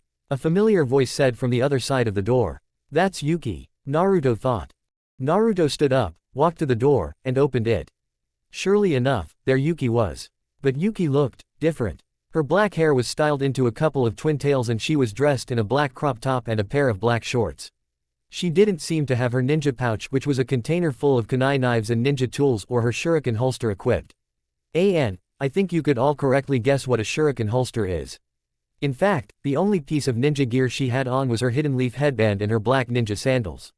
Hey, Naruto, she seductively said. Naruto looked at her from top to bottom. Her most noticeable feature to Naruto was her cleavage, which her crop top revealed pretty well. Hi. Naruto replied. He started to blush. What's up? Oh, I think you can tell from the way I'm dressed. Yuki also replied. You see, I've been feeling so lonely and I was wondering if I could visit your place for a bit. Yeah, Naruto said. He knows that this was all unusual, but no one else, aside from the Hokage, has ever come over to his house, so, despite his mind telling him not to, Naruto jumped at the chance to have any friend come over to his house. Alright, then, Yuki replied. Naruto stepped back, and let Yuki walk in. After that, he went around Yuki, and closed his door behind her. While taking off her ninja sandals at the door, Yuki got a good look at Naruto's apartment. This place of yours, it's, nice. Yuki commented. It's shitty, I know. Naruto said. So I didn't have to come out and say it. Yuki said. To be fair, I've always thought that was what anyone with a brain would have said if they came over. So I decided to say it instead to save some time. Naruto told her. Aside from when the Hokage comes around to give me money so that I don't starve and I'm not kicked out by this place's owner, no one else has come over. You're the very first one to ever do it. So you claim that these people care about you, that they believe in you, but you live in a dump like this. Why? Why not live with one of the other clans or live with someone who could afford to give you a better life than this? Yuki asked. Because no one was willing to adopt me, not after they learned that I have the 9 tails inside me. Naruto answered. They then walked over to Naruto's living room, and they sat down on the couch together. Wait, you mean they know? They know that you're a Jinchuriki? Yuki then asked. The Hokage tried to keep it a secret, but, yeah. Some bad person let slip to every adult in the village that I'm the 9 tails Jinchuriki. And now, all the adults know. When it was discovered that the secret was out, the Hokage issued this decree saying that the villagers can't say anything about me being the Jinchuriki out in public and that anyone who did would be executed. And so, they kept it a secret from the kids, and even, from me. To this day, I can understand them keeping it a secret from the other kids. I don't know why they had to keep it a secret from me, of all people. And anyway, as to your question about why I couldn't go and live with one of the clans, well, I have thought about it once, but when I considered their feelings about it, I figured they wouldn't want me basically because everyone else didn't want me. I would also be imposing on them, which is cringy to think about. Also, if the clans wanted me to live with them, they would have adopted me when I was born. So, I stuck to my guts, and started living here, instead because this was the only place that the landlord would allow me to rent. Everywhere else's landlords and landladies looked at me like they wanted to kill me rather than give me a place to live, and the landlord that did rent this place out to me would constantly belittle and taunt me and would often say that he's doing me a kindness by letting me stay here even though he is so mean to me. I am in a village that hates me and yet, I still want to protect it as a shinobi. Naruto explained. Why? Yuki questioned. Like I told you before, I need to be better than the fox. Then again, I suppose I have my own selfish ambition for being a shinobi. Naruto answered. Right, Yuki chuckled. Your dream to become the Hokage so that everyone would stop being mean to you. You know what, that's what made me fall in love with you, Naruto. Yuki admitted. Say what? Naruto asked. Your kind heart. You're a nice and friendly guy who can change even the coldest of hearts. Before now, I only had pain inside my heart because my dad would force all these ridiculous rules on me and force me to be a ninja. But then I met you, and I suppose, if I didn't become a ninja, I never would have met you. Yuki said, ignoring Naruto's question. Now, Naruto is confused. Why would she so openly confess her feelings this way? Especially in a boy's house. Come on, let's finish what we started back in that forest on Training Ground 3. Yuki said. At first, he didn't know what she meant until he remembered that she tried to fuck him when the bell test was still going on. I thought I had that memory repressed. Naruto thought.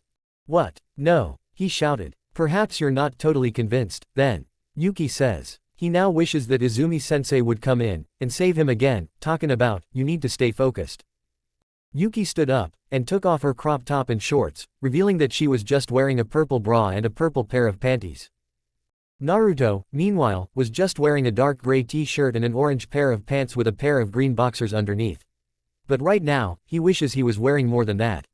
She then had him stand up, take off his shirt and pants, and then she grabbed his hand, walked over to his bed, and she pushed him onto the bed.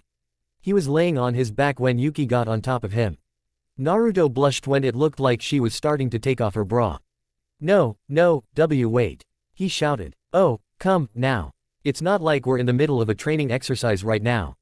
Yuki replied. We have all the time in the world. And so, she took off her bra anyways, and then she took off her panties. After that, she pulled down his pants. She was surprised to see how big his dick was. My, Yuki says. She then starts fucking him in a cowgirl position. Naruto tried to stop her, but she stopped him from stopping her, and made a single hand sign. Hidden art, attract. She then kissed him, and the effects of what is called her love genjutsu started hitting him. He then didn't care about anything in the world other than fucking Yuki.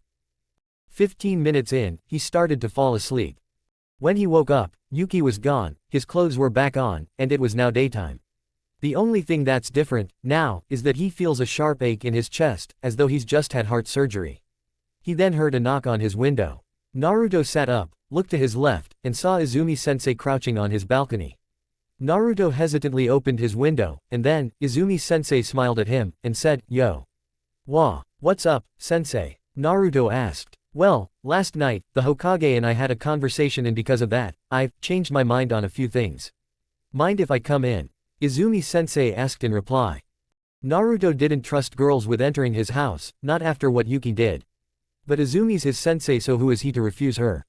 Not particularly. Naruto answered. Izumi-sensei then jumped through his window, landed on the floor next to his bed. After that, she walked over to his couch, and sat on it. Must have been one hell of a dream you had. Izumi-sensei commented. What are you talking about? Naruto asked. You've slept in again. It's 12 in the afternoon. Most people would be having lunch by now. Izumi-sensei told him. Naruto looked at his clock. It said 12 p.m. Oh shit, she's right, Naruto thought. That's why I said, must have been one hell of a dream you had. Izumi-sensei also said. Oh, Naruto replied. He then started to think about something. Was the part where he was fucking Yuki actually a dream? Or not? If not, why the hell is his chest aching? Is he sick? Something wrong, Naruto? Izumi-sensei asked. Normally, Naruto wouldn't lie to her because he knows how bad he is at lying, but something is compelling him to lie. Plus, anytime he tried to answer with anything but a lie, his chest started hurting. No, sensei. Naruto answered. I see. Izumi-sensei replied. So what did you want to talk about? Naruto then asked. About the punishment I handed down to you yesterday. Izumi-sensei answered. Chapter 3, Betrayal. Naruto was happy, ever since the day he returned from that mission with Amiko. Well, the more accurate statement was that he was happy until the mission to the Land of Waves. See, it started out with a simple task that Naruto thought was too simple. Take a bridge builder back to his home in the Land of Waves because he could be attacked by bandits or highwaymen or whatever. But then, like with that mission to hunt down that criminal, things turned out to be more complicated than they seemed. The only difference now is that the complications didn't have the international ramifications that Team 7's first C-ranked mission had. See, the man they were escorting, Tazuna, lied to them about the mission's parameters on the mission request because, despite the fact that the mission seemed like it should have been B-ranked, at the very least, he couldn't afford anything higher than AC rank. It was something that Naruto thought was weird because if mission requests cost so much money to put in, then what would be the point in someone as poor as Tazuna putting a mission request in the first place? Well, Tazuna explains it all, and it's not a pretty picture he painted, figuratively speaking. Around a year ago, a business tycoon, who was really a mob boss named Gato, moved his business to the land of waves, and quickly took over the place. He destroyed the country's economy, and made it so that only he was the one getting all the money in the country. Nobody liked Gato because he turned their country into one big rat-infested ghetto. But, at the same time, nobody would fight against him because he had an army of criminals on his side. Criminals who've beaten people up for resisting against Gato before. Tazuna, however, didn't want to give up. Gato may have disrupted trade routes so that no ship or boat could import or export anything, but he neglected to think about the path on the mainland across from Tazuna's hometown, which was on an island. Tazuna was building a bridge leading to that path, but Gato somehow got word of Tazuna's little project, and so, this time, just to make things worse, Gato sent 4 rogue ninjas he'd hired prior to this conflict of theirs to give Tazuna a warning: discontinue building that bridge, or else. That was basically it. So now, Tazuna had no choice but to hire ninjas from the Hidden Leaf village. He chose the Hidden Leaf because it was the closest to the Land of Waves and because he is an old friend of the Hokage. Even though they were under no obligation to continue with this mission because, as stated before, if the client lies in the mission request, the ninjas would have to go back to the village and abandon the mission. But Izumi-sensei forged ahead anyway because, as she said, she wouldn't feel right morally if she left the people of the Land of Waves to their fate. The mission may have traumatized Naruto because, before Tazuna revealed all these details to Team 7, he with sheer dumb luck killed one of the 2 demon brothers, a duo of rogue ninjas from the Hidden Mist village who were under orders from another rogue ninja from the Hidden Mist village named Zabuza Momochi. And Naruto has never killed anyone before, but Naruto wanted to forge ahead, too. At the time, he felt that he needed to stay positive in spite of everything because, the truth of the matter is that Tazuna needed their help and it wouldn't have helped anyone if he lingered on his trauma for the entire trip. Fast forward a bit, and they found themselves confronted by none other than Zabuza Momochi, who they fought. Well, to be more accurate, Izumi-sensei fought Zabuza while Naruto, Yuki and Sasuke took up a formation to guard Tazuna from the left, the front and the right. The only problem was that the back was exposed, so that meant, as Izumi-sensei later told Naruto, that Zabuza could sneak up behind Tazuna, and kill him that way if he wanted to. Oh yeah, Zabuza's orders now were to kill Tazuna because Tazuna had the balls to hire some ninjas of his own. Like when they fought Akira, Zabuza seemed too evenly matched for Izumi-sensei. And so, for the first time ever, Naruto and Sasuke worked together to distract Zabuza long enough for Izumi-sensei to turn the tide against Zabuza. He remembers feeling the cold killing intent emanating from both Izumi-sensei and Zabuza. It was frightening, terrifying. It felt like they could die at any moment. But then, suddenly, Izumi-sensei assured Naruto and Sasuke that she'll never let her comrades die. Naruto thought that that reassurance was scary, in and of itself, because how could she know how he was feeling? How he and Sasuke were feeling? The Nine Tails told him that it was the power of the Sharingan. Izumi-sensei activated her Sharingan before the fight, so Naruto didn't question that explanation. Speaking of which, Naruto and the Nine Tails are on somewhat friendlier terms right now. This was because, in the time between their first C-rank mission and the mission to the Land of Waves, Izumi-sensei told Naruto that she's not benching him anymore, but only on the condition that he undergo special training with her that concerns the use of the Nine Tails power. Naruto accepted that condition, and so, he spent a good deal of time undergoing the training with Izumi-sensei and the Nine Tails, who agreed to help her train him only because the only human he cares about is Naruto, and that's because he is his Jinchuriki. He tried toughing it out and not admitting it, though, because he has a reputation to uphold, but Izumi-sensei saw through that veil, and tore it down. The Nine Tails hated her for doing that, but since he couldn't kill her, Naruto wouldn't let him do it anyway. All he could do is act indifferent like Sasuke. In any case, he felt relieved when it seemed like Izumi-sensei was about to defeat Zabuza. But then, Tsusenbon came out of nowhere, and hit Zabuza in the neck, seemingly instantly killing him. The Senbon came from a tracker ninja standing on a tree branch. The tracker ninja thanked the 3 of them, and then grabbed Zabuza's corpse, and went away with said corpse in tow. Naruto thought it was pretty strange that the hunter ninja wasn't wearing an Anbu uniform. Actually, she, the tracker ninja, had a feminine voice, was dressed like a geisha, and her black hair was done up in a geisha-like hairstyle. The only thing that made her look like an actual tracker ninja was the porcelain Anbu mask with the hidden mist symbol near the very top of it. Naruto voiced these suspicions to Izumi-sensei, and all she could say was, "Now that you mention it, you're right. Keep on your guard." She could be working for Zabuza, for all we know. Izumi-sensei said at the time. Naruto also didn't understand why that hunter ninja collected the body if Zabuza was already dead. Izumi-sensei explained to him that the tracker ninja's mission was not only to track the rogue ninjas of the hidden mist down, but also to erase every trace of the corpse so that no evidence of the ninja's existence could be left behind. Naruto thought that was awful, and she said she thought so too, but as much as she said that she hated to admit it, it makes a morbid amount of sense. The reason they do this, she said, is so that an enemy ninja doesn't find a village secret in the dead ninja's body or, at least, couldn't take it, and give it to their own village. In fact, the Anbu in all the other villages have the same policy. She also gave him an example presumably just to give him a better understanding of this. In the event that Izumi-sensei, herself, was killed, the Hidden Leaf Anbu would have to erase every trace of her existence simply because of her Sharingan eyes because the Sharingan is the Hidden Leaf Village's village secret. Naruto guessed he understood it, but it was still very bad to him. Especially because that meant the desecration of a corpse. And last time Naruto checked, that's a sin. But he would soon go on to realize just how sinful most, if not all ninjas are. Izumi-sensei had then seemingly deactivated her Sharingan, and they moved onwards. Fast forward some more again, and Tazuna and Team 7 arrived at the Land of Waves. Specifically, they were now in Tazuna's hometown. Tazuna said that they could use his home as a place to stay during the duration of the rest of the mission. And on their way to Tazuna's house, they saw just how poor and destitute the Land of Waves was. Homeless emaciated children stole bread from a market stall nobody was buying from because they were all too poor. Other, much older homeless people were begging near the town's marketplace but no one would give them money because either the beggars were annoying or the people passing by them felt as though they were poor enough without giving to the homeless so, the logical question they ask themselves is, why would they give money to the homeless? It also doesn't help that Gato has made the Land of Waves, government too poor to do anything about their current financial situation. Suffice it to say, Tazuna wasn't kidding. It was a ghetto out here. The saddest thing Naruto saw that day were those kids running from angry adults because they stole to eat. Those kids reminded him too much of himself and how he would always be the one running from adults, being beaten up by adults or even being chased by ninjas because he pulled some big prank. He remembers being left injured and alone in random alleyways or sometimes in random trash bins. He wondered if that bridge being built would really change anything. It looked to him as though they'd been living like this for a hell of a long time and that Tazuna only acted after keeping quiet for so long. The only bright side to this mission was that Naruto met Tazuna's daughter, Tsunami and her son, Inari. All three members of Team 7 happily hang out with Tsunami and Inari when they're on break from their duties as ninjas of the Hidden Leaf.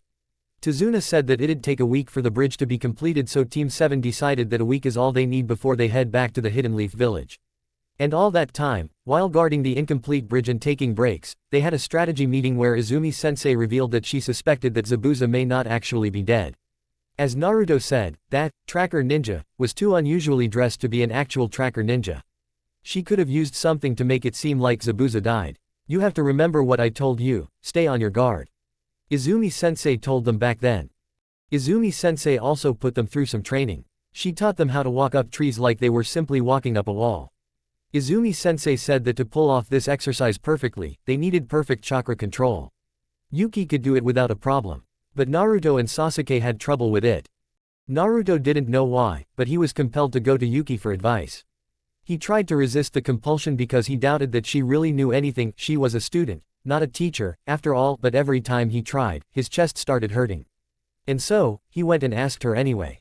After that, his attempts at the exercise actually improved. Sasuke walked up to Naruto before Naruto's next attempt at this exercise and asked him what Yuki said to him. Naruto, for some reason, was forced to tell him to ask her himself. He then tried walking up the tree again. After succeeding at the exercise for the first time, Naruto told his teammates that they could go back to town without them. He wanted to perfect the exercise so he kept walking up and down that one tree for the entire day. He ended up tiring himself out and experiencing chakra exhaustion. And so, he fell asleep on the ground near the tree. When he woke up to the sight of a lovely and beautiful girl with long wavy black hair and brown eyes. She was wearing a pink dress, a pair of brown sandals, and was carrying a picnic basket. She said that her name is Haku. Naruto thought that was funny and he told her for whatever reason. She asked why, and he told her that, not too long ago, he'd heard about a crazy girl named Haku who lives in a town called Satoshi Town in the Land of Fire. He told her that she dresses like a tracker ninja from the Hidden Mists and Black Ops. More to the point, this, Haku thinks she actually is a tracker ninja. Haku told him that he must have been thinking of someone else. She then asked him who he was and why he was here. He told her his name and only told her that he's a hidden leaf shinobi out on a mission that he wouldn't tell her about. Ninja Academy students are taught to keep the parameters of their missions a secret from the general public unless they absolutely have to do otherwise. Like when Team 7 was searching for that criminal nearly a month ago. Naruto then asked Haku why she was here. And she told him that she was gathering herbs to heal wounds and illnesses. Naruto decided to help her out a little with it, especially since, at the time, he thought she looked pretty. And while they're gathering herbs together, Haku asked Naruto a surprising question. Is there someone who's precious to you? Someone who, what are you saying, sis? What do you mean, precious? Naruto asked in reply. You see, when a person has someone precious they want to protect, then they become genuinely strong. Haku clarified. It made Naruto think about all the people who've been kind to him, everyone who's ever protected him when he was in danger and everyone he's saved. Yeah, I know exactly what you're saying. Naruto replied, understanding it all now. After she collected all the herbs she needed, Haku told him that he'd get strong. She said goodbye and left him. Naruto walked back to town. He remembers Izumi-sensei scolding him for staying out too long. And then it happened, that terrible day of revelation. One day, Naruto woke up to discover that his teammates were gone. He'd slept in. More to the point, he heard a ruckus downstairs, some kind of noise. Naruto got dressed, equipped his ninja gear, and he snuck downstairs to see two big thugs armed with big swords and dressed like complete numbskulls. It looks like they'd broken into the house and, at that time, they were surrounding Tsunami. They wanted her to come with them but she just wouldn't. Then, Inari came in, talking big and so the thugs turned their attention to him.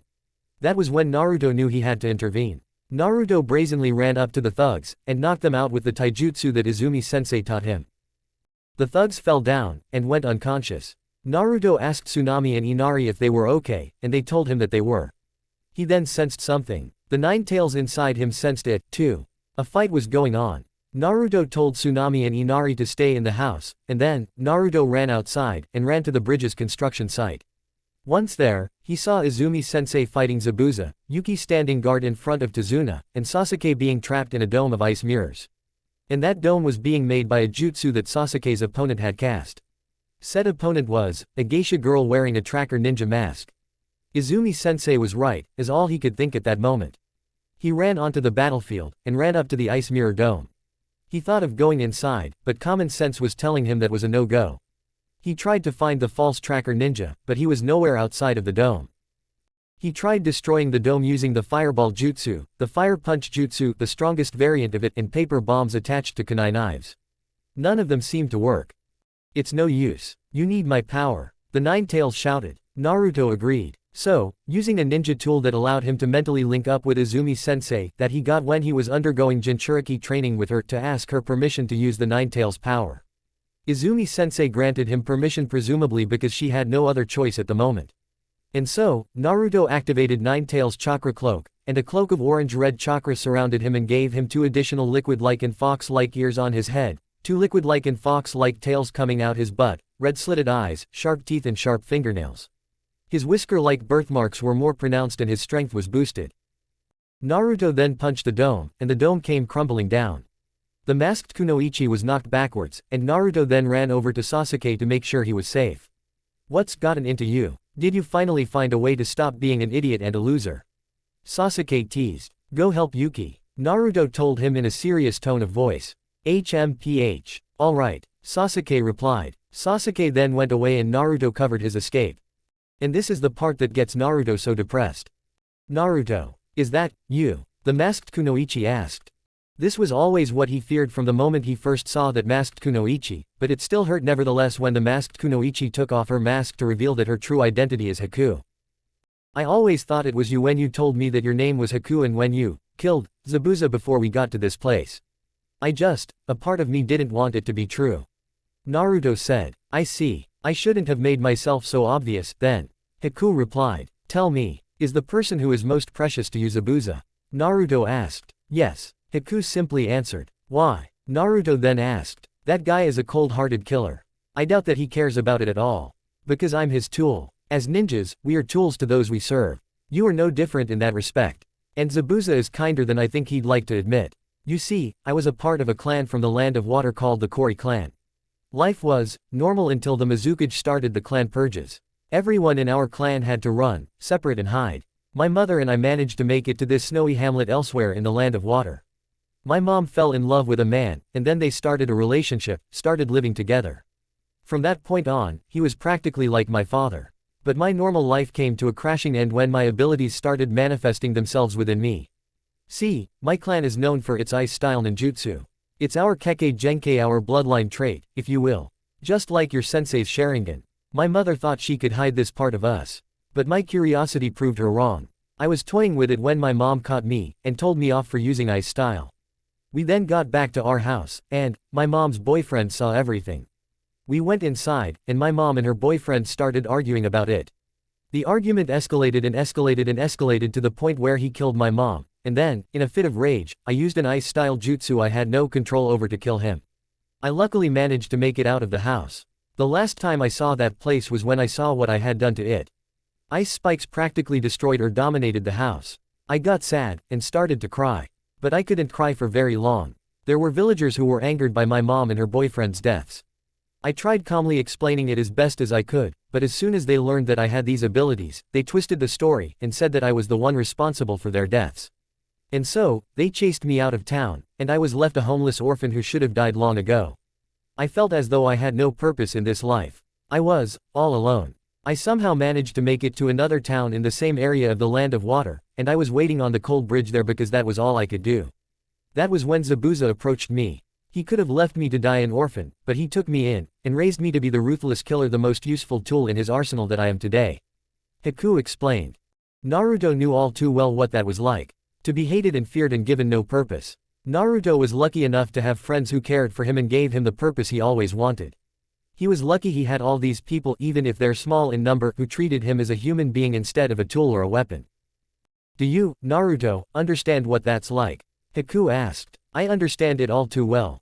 I am the Jinchuriki of the nine-tailed demon fox. The nine tails is what made people hate me as a child. 12 years ago, the nine-tailed fox showed up, and attacked the Hidden Leaf village. My mom and dad were killed presumably after giving birth to me. Everyone thinks that the fourth Hokage defeated the nine tails, and that was that. What they don't know is that my parents gave me to the fourth Hokage so that he could seal the nine tails inside me. As much of a badass the fourth Hokage was, he still wasn't powerful enough to defeat, much less kill the nine tails. And so, he made me into a Jinchuriki. The current Hokage wanted to keep it a secret, I guess, but some bad person let the secret slip out, and then, because of that, I was kicked out of the orphanage I was in when I was 4 years old, and I've had to endure beatings, villagers chasing me everywhere and people calling me names. Stores would price gouge anything I wanted when, if another person went up to the till with the same thing, they'd pay the regular price.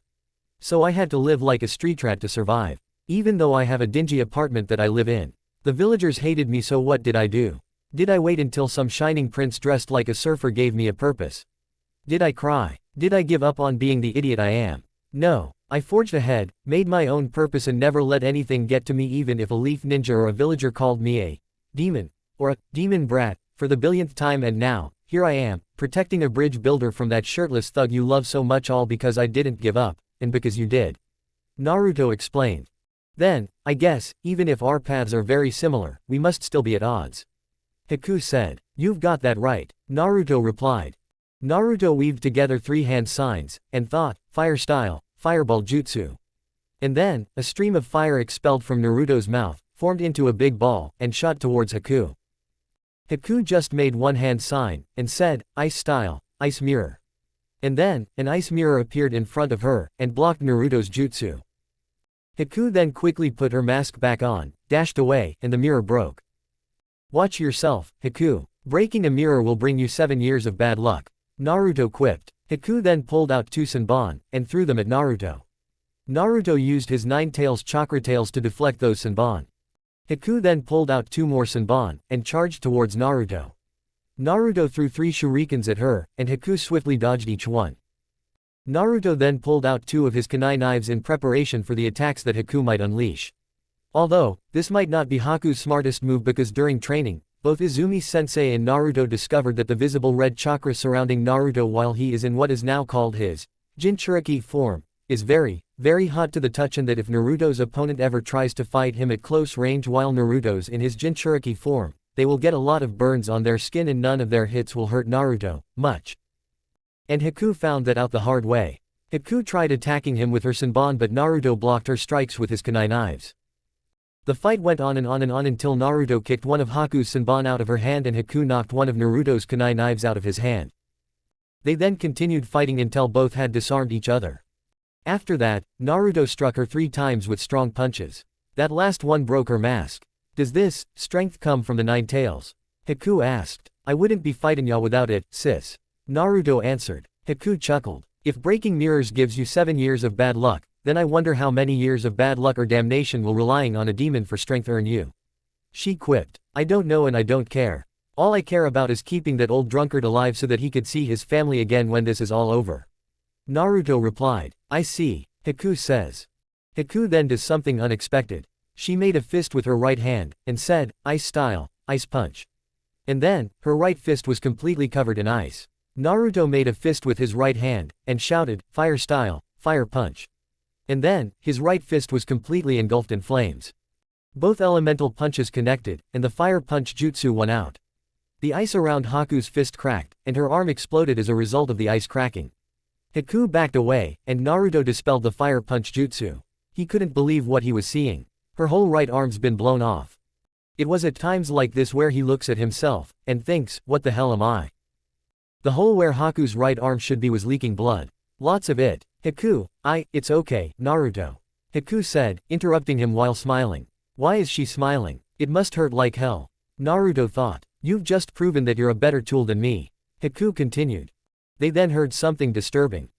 Chidori. Izumi-sensei shouted. Naruto and Haku looked over at the fight between Zabuza and Izumi-sensei and saw that Izumi-sensei had her Sharingan activated.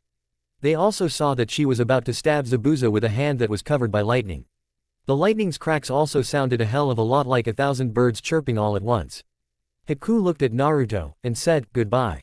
She then dashed towards Izumi-sensei and Zabuza and put herself in between Izumi-sensei's jutsu and Zabuza. Izumi-sensei's jutsu tore a hole in her chest.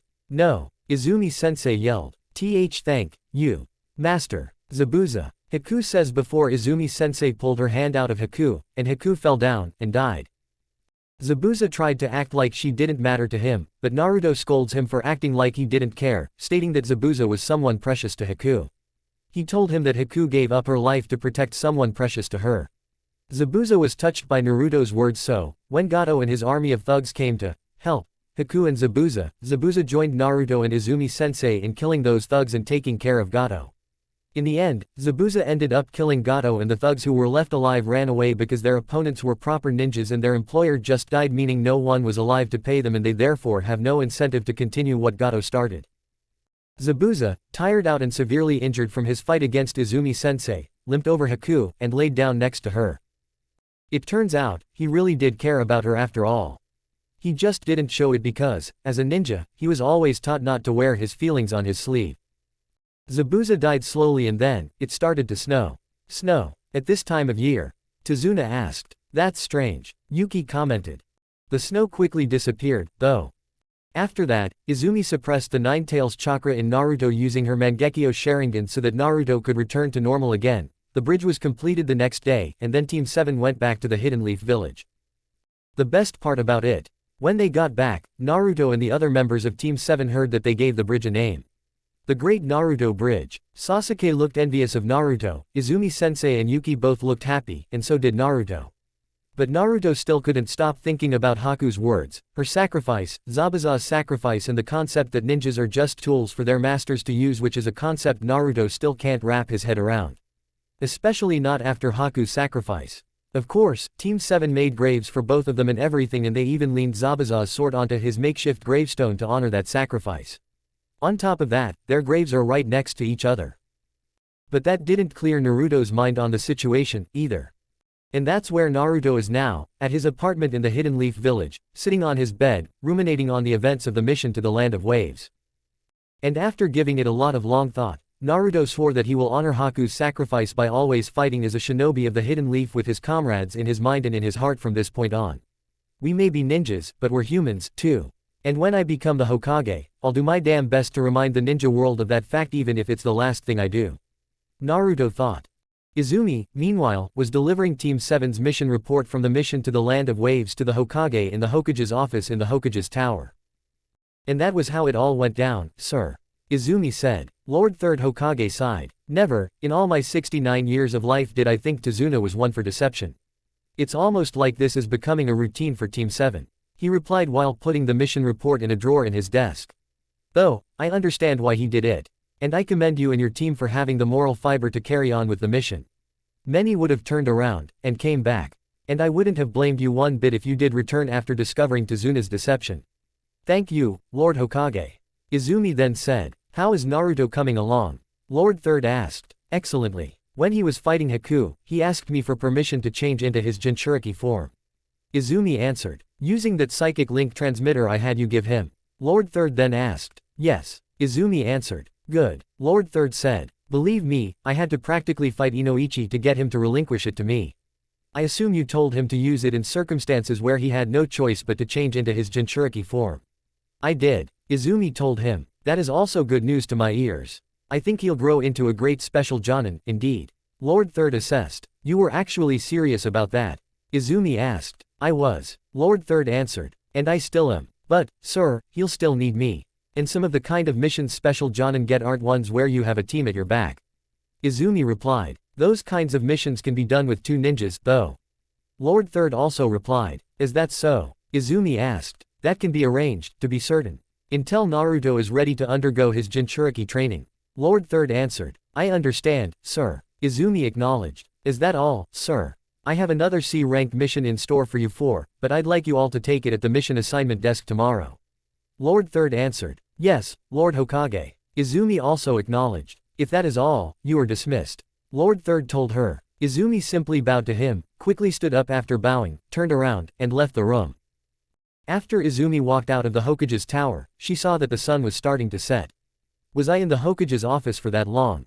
Izumi thought. She continued walking, intending on heading to the park when she saw Iruka seeing a student off just outside the main entrance to the academy. Izumi remembered when one of the teachers did that for her, as well. After the 2 of them said goodbye, the student ran towards his parents, and left the academy's grounds.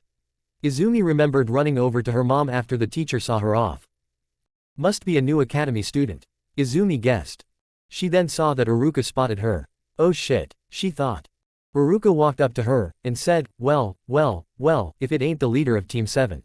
I'm honored. Could you stop? She asked. Iruka has had a crush on her ever since he met her when he was just an academy student. His rather pathetic attempts to flatter her or flirt with her have been super obvious, especially so in the wake of the Uchiha massacre. Before the massacre, Izumi rejected him numerous times because she already had a boyfriend, namely Itachi. Also, Iruka was too young for her at the time. After the Uchiha massacre, Izumi still rejected him for not only the age difference reason but also for an entirely new reason. After what Itachi did mainly be one of the men responsible for the Uchiha massacre, she has lost all faith in romance and romantic relationships. Well, in truth, she was just afraid of her next boyfriend becoming just like Itachi. Hell, she still has nightmares about Itachi. But she would never admit to that. Oh, come, now. Don't be like that, Iruka replied. You make me cringe every time I see you. Izumi also replied. Iruka sighed, knowing that, yet again, she is not flattered. Then can you please take a walk with me just as friends, I assure you. Iruka requested. I haven't heard from Naruto since he left the academy. Well, I'm sorta lying. I did read about that time he and the other members of Team 7 caught a criminal from the Land of Lightning, and gave him to an Anbu unit so that the criminal could be sent back, but not much else after that. I want to know how he's improved as a ninja. Izumi sighed. Alright, let's head to the park, she said, feeling as though she'll regret accepting his request later on. And so, they started walking to the park side by side. Alright, now, so. How is Naruto coming along? Iruka asked. Izumi chuckled. I've never met a single academy teacher who's cared so much about their student's life after leaving the academy. She remarked. I'm just about the only one who cares about him aside from Lord Third, of course. Iruka replied. I care about him, too. Izumi said. Really? Iruka then asked. Yep. To tell you the truth, I've been interested in making him into the best ninja he could possibly be after he became my student. I now want him to surpass me, I want to make his dreams into a reality. Trouble is, he doesn't have parents of his own to care for him. So I feel as though I have to step in since no one else will. Even if it isn't my obligation to do so. Izumi honestly answered. I ran into that same problem when he became my student. Especially since he started pulling stupid pranks just for attention. Though, I was no better. Haruka said. How? Izumi asked. Back when I was an academy student, I became the class clown all because I wanted attention, too. My parents were killed defending the village during the Nine Tails incident, so I'm just as much of an orphan as he is. Anyway, since Naruto didn't have any parents of his own, I stepped up when I could, even when I had tens of other students to think about. Haruka explained. I'm luckier than you. I only have 2 other students to think about. Izumi said. So you do. Haruka replied. But back to my original question. Oh, right. Izumi shouted, reminding herself that Haruka asked about Naruto's development as a ninja. Well, to tell you the truth, he's coming along quite well. I've managed to improve his taijutsu by teaching him the taijutsu taught to me by my clan. I thought you needed the Sharingan for that jutsu. Haruka said. No, you don't. Everyone can use it if it's taught well, it's just that the clan spread that lie throughout the village because we had somewhat of a no outsiders policy, even when our relationship with the village was at its best. I've always thought it was stupid, but I obeyed that policy until the massacre happened. I guess, in a bittersweet sense, I did away with my clan's more stupid rules because I could get away with it, and that's only because the only Uchihas alive today are myself, Sasuke, and Sasuke's brother. Or, to put it another way, I don't have to follow the clan's rules anymore for that same reason. It's the reason why I use the Uchiha training grounds for a majority of my team's training sessions. Izumi explained. Oh, great. My life's been a lie. Haruka replied. Izumi laughed. Is that all you've taught Naruto? Haruka asked. No, I've also sharpened his skills with the kunai knife and the shuriken. Nowadays, I'd say he's pretty adept at using kunai knives and throwing shurikens. I've also managed to teach him the fireball jutsu and the fire punch jutsu. Izumi answered. You did what? Haruka then asked, visibly surprised. I know, right, I was surprised when I found that he could do it, too. Turns out, positive encouragement works on him. Izumi told him. Haruka sighed. You've got me beat. All I've managed to do, as far as ninjutsu goes, is teach him the substitution jutsu and the transformation jutsu. Not to mention that every time Naruto failed at something or misbehaved, I just yelled at him. He told her. I've also been training him in other ways. Izumi added. What do you mean? Like, oh no, tell me you didn't, Izumi. Haruka said. Not like that, idiot. Izumi shouted. I've been training him to use his Jinchuriki powers responsibly ever since the first time he changed into his Jinchuriki form for the first time back during our first C-rank mission. Izumi whispered. Jinchuriki form, what does that mean? Haruka whispered back. Izumi then quietly detailed to him what that meant. I see. And how's that been coming along? Haruka asked. Just fine. In fact, he now knows to ask me for permission before changing into his Jinchuriki form. Izumi whispered. Why would he have to do that? Haruka then asked. Izumi rolled her eyes, and quietly explained that, too. Dear Kami, and Lord Third approved this. Haruka questioned. Izumi only nodded in response. To be fair, I was the one who requested this training. Izumi admitted. Why? Haruka asked. Apparently, Lord Hokage wants us to enter the upcoming Chunin exams. Izumi answered. Is he crazy? Haruka shouted. That's what I said when he pitched this to me. Izumi replied while chuckling. But he told me that if we did enter, he'd have a special surprise in store for Naruto. What surprise? Haruka then asked. Izumi whispered the answer into his ear. The only reason she's been whispering about Naruto's lower-level Jinchuriki training in Naruto's Jinchuriki form and Lord Third's surprise is because they're in public right now. Whoa. Haruka then shouted. I know, right, but apparently, it's always been his intention to wait until Naruto's a Chunin to reveal those things to him. Izumi told him. I see, so he's actually come a long way. Haruka remarked. And he still has a longer way to go. Izumi added. So he does. Haruka agreed. They finally arrive at the park. That's a shame. I got everything I wanted from you before we got here. Haruka said. I know. Izumi says. We might as well talk a bit more before we go home, Are you asking me out on a date? Haruka asked in reply. No. Izumi shouted. Alright, let's just walk and talk already. Haruka replied. Alright, then. Izumi also replied.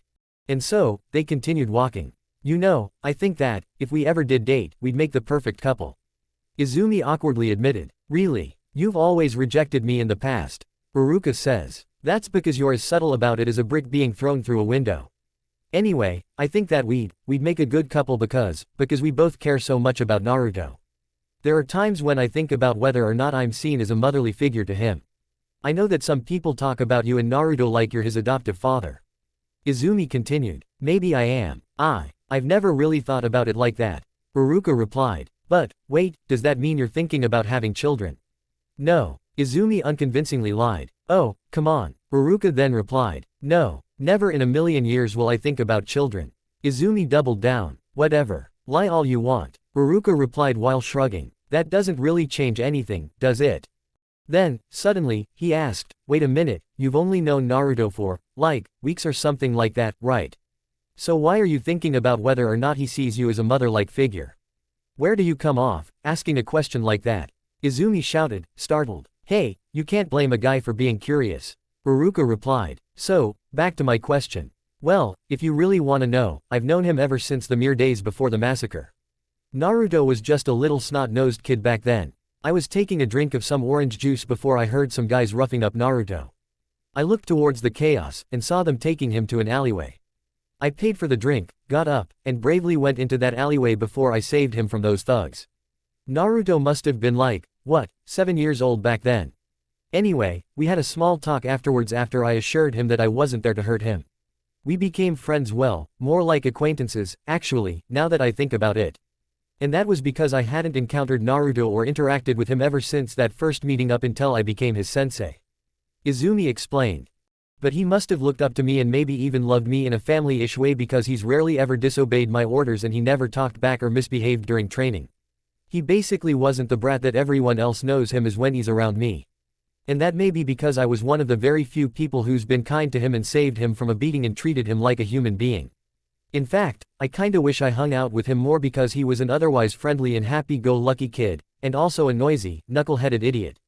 And I love those things about him. And there is not a thing in the world I'd do to change that. Okay, maybe I'd make him less of an idiot, but still. Something about him makes me want to believe in him. Izumi continued. I feel like he has that effect on everyone he meets. Well, everyone with an iota of compassion, anyway. It's honestly one of the more charming aspects about him, in my opinion. Baruka replied. True, she agrees. Yuki meets with Terumi at her own house once again. They were meeting in her house's basement. The day of reckoning for the Hidden Leaf is coming soon. We have intel about your final mission with Team 7. Terumi said. What is it? Yuki asked. You are to capture a criminal who's been murdering civilians around the city. It is unknown at this current time where he is or who they are. Terumi answered. So we're supposed to be detectives now? Yuki then asked. Sources close to the Hokage say that the Hokage doesn't trust your team with C-rank missions outside the village, not after the first two. Terumi told her. Well, that fits. The amount of people who are lying to the Hidden Leaf on their mission requests must be very high. I'm surprised that the people have been able to get away with lying to them so much. The Case Cage and the Jonin Council wouldn't have stood for it. Yuki assessed. True. Terumi replied. Do whatever you can to bring this mission to its completion for Team 7. I would hate for you to have to take on heaps of D ranks before the invasion force is here. The invasion force? Yuki asks. Yes. Perhaps I forgot to mention, acquiring the Nine Tails Jinchuriki is not the only reason we've been here, gathering intel for our higher-ups. The Hidden Sand is planning to invade the Hidden Leaf, to cause a new war. The Hidden Stone and Hidden Sound are invading the place with us, too. Terumi revealed. But that would mean, there would be so much death. Yuki says. Yes. That's what war is, Yuki. Death. But it would be foolish for us to let ourselves be seen as weak. Terumi said. What do you mean? I mean, I get why we're stealing the Jinchuriki away from the Hidden Leaf, but why cause a war with them? Yuki questioned. Because the feudal lord of the Land of Wind sees us as weak. He's been assigning missions to ninjas in other villages instead of us and paying us less. If you could imagine the layoffs the Case Cage has to make, you would understand. We need to remind him of our strength. Terumi answered. I see. Yuki said. Now, go. Prepare for your next mission. Terumi ordered. Yes, Captain Terumi. Yuki acknowledged. She then leaves her basement, and walks all the way up to her room. The Hidden Sound, isn't that the hidden village founded and run by Orochimaru? Yuki thought. But no, those are only just rumors. She then went to sit down on her bed. But, wait, why am I having any moral objection to this? I'm a Hidden Sand Kunoichi and, more to the point, I'm a member of the Hidden Sands Anbu Black Ops. I should be fiercer, stronger than this. Maybe Naruto is having an effect on me. Yuki thought. She looked out the window to see the Nohara clan's small compound and the rest of the village. The Hidden Leaf village looks so quiet, and beautiful, and peaceful. I'd hate to disrupt all that all over the Hidden Sands pride.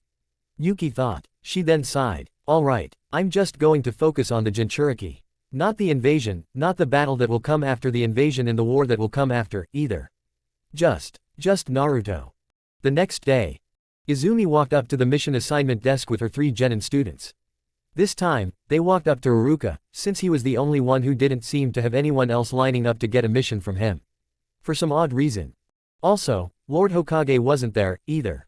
Izumi-sensei, why are we here again? Yuki asked. Because this is where we normally receive missions. I just got the ones I did from the Hokage to get away from the long lines, to be honest. Izumi answered. So, Iruka, what mission do you have for us today? Izumi asked. The Hokage had me save this for you. Iruka answered as he handed her the mission request. Izumi read the mission request. It's a C-rank mission. Apparently, there's a murderer on the loose. Sasuke scoffed. You think we're detectives, now? He asked. Ever since the Hidden Leaf police force was wiped out, yes. Iruka answered even though he didn't have to. What about the Anbu? Don't they get missions like this? Naruto asked. This mission was requested by our Anbu commander, a man called Kuro. Apparently, the murderer seems to have been a ninja at some point in time, based on how he murders his victims. But he doesn't appear anywhere in our records. Kuro would simply like our input in this situation. Iruka explained. The only problem I have with this is that Naruto wouldn't have the patience for this kind of mission. Izumi replied. Hey! Naruto shouted. Sorry, Naruto. Izumi said while chuckling. Something tells me that Kuro will find a way to compensate for that. Iruka said. Meet him at the Hidden Leaf police station. The mission will go on from there. Alright, then. Izumi acknowledged as she put the mission request in her pocket. Hidden Leaf police station it is. Come on, you 3. Izumi then ordered. The 4 of them turned around, and walked out of the room and then out of the academy. They then walked off the academy grounds, and started walking to the Hidden Leaf police station. Geez. Now, we're going to the police station. I thought they'd leave that place alone after the clan was. Sasuke says. I know what you mean, Sasuke. But the Anbu don't trust us with using their own facilities. Hell, they barely trust us and each other with their true names. Izumi said. Then why should we trust them? Yuki asked. We shouldn't. Well, we're supposed to act like we don't trust them. But we do only because they're usually on our side. Izumi answered. They arrived outside the police station where a masked ninja dressed in an Anbu uniform, which was covered by a black hooded cloak, was already waiting for them. You must be Kuro. Izumi said after Team 7 walked up to him. I am. My squad is waiting for us inside. The masked ninja said. Your squad? Izumi asked. Aside from me, there are 4 others. Together, we're Team RO. Kuro quickly explained. Team RO. Izumi thought. She remembers that name. That was the name of the old team that Kakashi was a part of in his days as a member of the Anbu. Actually, Kakashi was the leader of Team RO, if she remembers right. She also remembers that that was the team assigned to protect Naruto before he became a ninja. Well then, nice to meet you. Izumi said. Come, we have much to discuss. Kuro told them. The 5 of them walked into the Hidden Leaf police station. The interior of the police station was bringing back memories. None of them were good. And judging from the look on his face, the place was bringing back bad memories to Sasuke, as well. She guesses that he's lucky he didn't have to come here very often. She remembers coming here quite a few times to report a crime to the police and they either actually investigated it or they just threw up their hands, and said, not our problem. Or, not our jurisdiction. Or something else that meant pretty much the same thing. She didn't know it at the time, but around that time, the police ninjas were giving her answers like that because it actually wasn't in their jurisdiction. The Anbu got to handle the village's law enforcing duties while the police got relegated to what is essentially nothing more than beat cop duty. Might as well become a regular ninja or join the Anbu if you wanted to enforce the law in the Hidden Leaf village, which is a sentiment that is more of a fact than an opinion now that the majority of the Uchiha clan is now dead. Kuro led them to an old briefing room. Whoa, Naruto says. This place looks like it's seen better days. Yuki commented. Why do you think that is? Sasuke rhetorically asked Yuki. The room did look old, in fact. The gray walls were rusted, the gray roof looked like it was about to crack at any moment, the room's lights looked kinda dim, and the gray floor looked like it was recently cleaned by the members of Team RO themselves. At the far back of the room were several boards that also looked to have recently been cleaned. Sitting or standing around were 4 masked ninjas. Only one of them had any features that distinguished them from the rest. That one had long purple hair and a cat-like white porcelain mask. The purple-haired masked ninja was sitting on a table, looking like they were waiting for Kuro, just like the rest. Meet the other members of Team RO. I'm sure you've noticed Neko first. She's our most gifted swordswoman. Kuro said, gesturing towards the purple-haired masked ninja. So that's one of Kakashi's former team members. Izumi thought. The others are Karasu, Raken and Okami. Only Neko gave Team 7 a little wave. Team RO, this is Team 7. Naruto Uzumaki, Yuki Nohara and Sasuke Uchiha. And this is their leader, Izumi Uchiha. Kuro told them. And Uchiha who's a team leader, interesting. Karasu remarked. Save the conversation. For now, we must discuss the mission. Kuro said. Have they been briefed? Neko asked. They have. Kuro answered. Let's get to work, then. Neko says as she stands up. They all gathered around Kuro and Izumi went right up next to Kuro. Do you have any additional details? Anything that the guys at the mission assignment desk might not have told us? Izumi asked. Only the evidence we have and the additional evidence we've gotten quite recently. Kuro answered. Team RO led Team 7 to a table with all the evidence they have so far. Which are a bunch of pictures of dead bodies, footprints, damaged walls and blood splatters. Naruto got a little freaked out by the pictures. It's okay, Naruto. They're just pictures. Neko said. Izumi and Yuki chuckled. The recent pictures were the ones of the footprints and the damage from missed strikes. And also, burn marks. Izumi says, noticing those new pictures of damage done from the killer's missed attacks. We also have evidence that our killer used lightning-style jutsus and water-style jutsus. Karasu said. That suggests that our guy is willing to go to extremes to kill his victims. Izumi remarked. What about the footprints? I've checked, they lead nowhere. Raken answered. Then he's intentionally throwing us off. Izumi assessed. That's what we think, too. Kuro told her. I don't get it. Naruto says. What's not to get? Neko asked. If this guy's some very experienced ninja, then why did he miss so many times before he killed someone? Naruto asked. They never said he was experienced. Izumi told Naruto. Just that the killer might be a former ninja. Still, the kid raises a good point. Karasu said. Then maybe there's something we've missed. Kuro says. How many victims has this guy taken? Izumi asked. 3. The last one was the one where he's seeming to make fewer mistakes before the kill. Kuro answered. Then this guy must have been dropped from the program, kicked out by their Jonin sensei or their superior or the Hokage for whatever reason. Karasu supposed. In that case, maybe the guy still wants to be a ninja, but since he can't be a ninja anymore, and he can't leave the village on missions, he's taking it out on the civilians. Yuki said, only adding to Karasu's theory. We've always suspected that that was the case, but since we've never caught the guy, we can't know that. Kuro told them. Do you have any suspects? Izumi asked. No. As you probably know, we've checked the records of ninjas who've retired or were kicked out of the academy, but none of them were a match. Kuro answered. Then how about this? We search the records for any ninjas who know water, fire and lightning styles and have been dishonorably discharged by either their superiors or the Hokage. Izumi advised. That seems to be a good idea. Neko said. The other members of Team RO seemed to agree, too. Then let's head to the library. Kuro said. Of course. Izumi replied. At the library, most of Team 7 was searching through the ninja records while Team RO watched from the shadows, and there were a lot of them since ninja records are sealed within the restricted section of the library. Of course, Naruto was left to wait outside the restricted section because the librarian wouldn't let him in there because of his Jinchuriki status and because of the incident which made him into a genin in the first place, the incident where, because of Mizuki's lies, he stole the scroll of sealing from the vault within the Hokage's tower. Also, the restricted section held many smaller individual scrolls, each of which contained just one sealing jutsu. Considering it couldn't be helped, Izumi had to have a bit of a talk to explain to Naruto why he had to wait outside. Izumi knew that it'd really test his patience since this sort of search would probably take a lot of time, but, as was mentioned before, it couldn't be helped. 30 minutes into the search, Izumi expected Naruto to have become a bothersome problem by now. This was concerning, but Izumi can't focus on that right now. Kuro, however, could tell that she was concerned about Naruto. The problem, however, is that she can't send anyone out to check on him.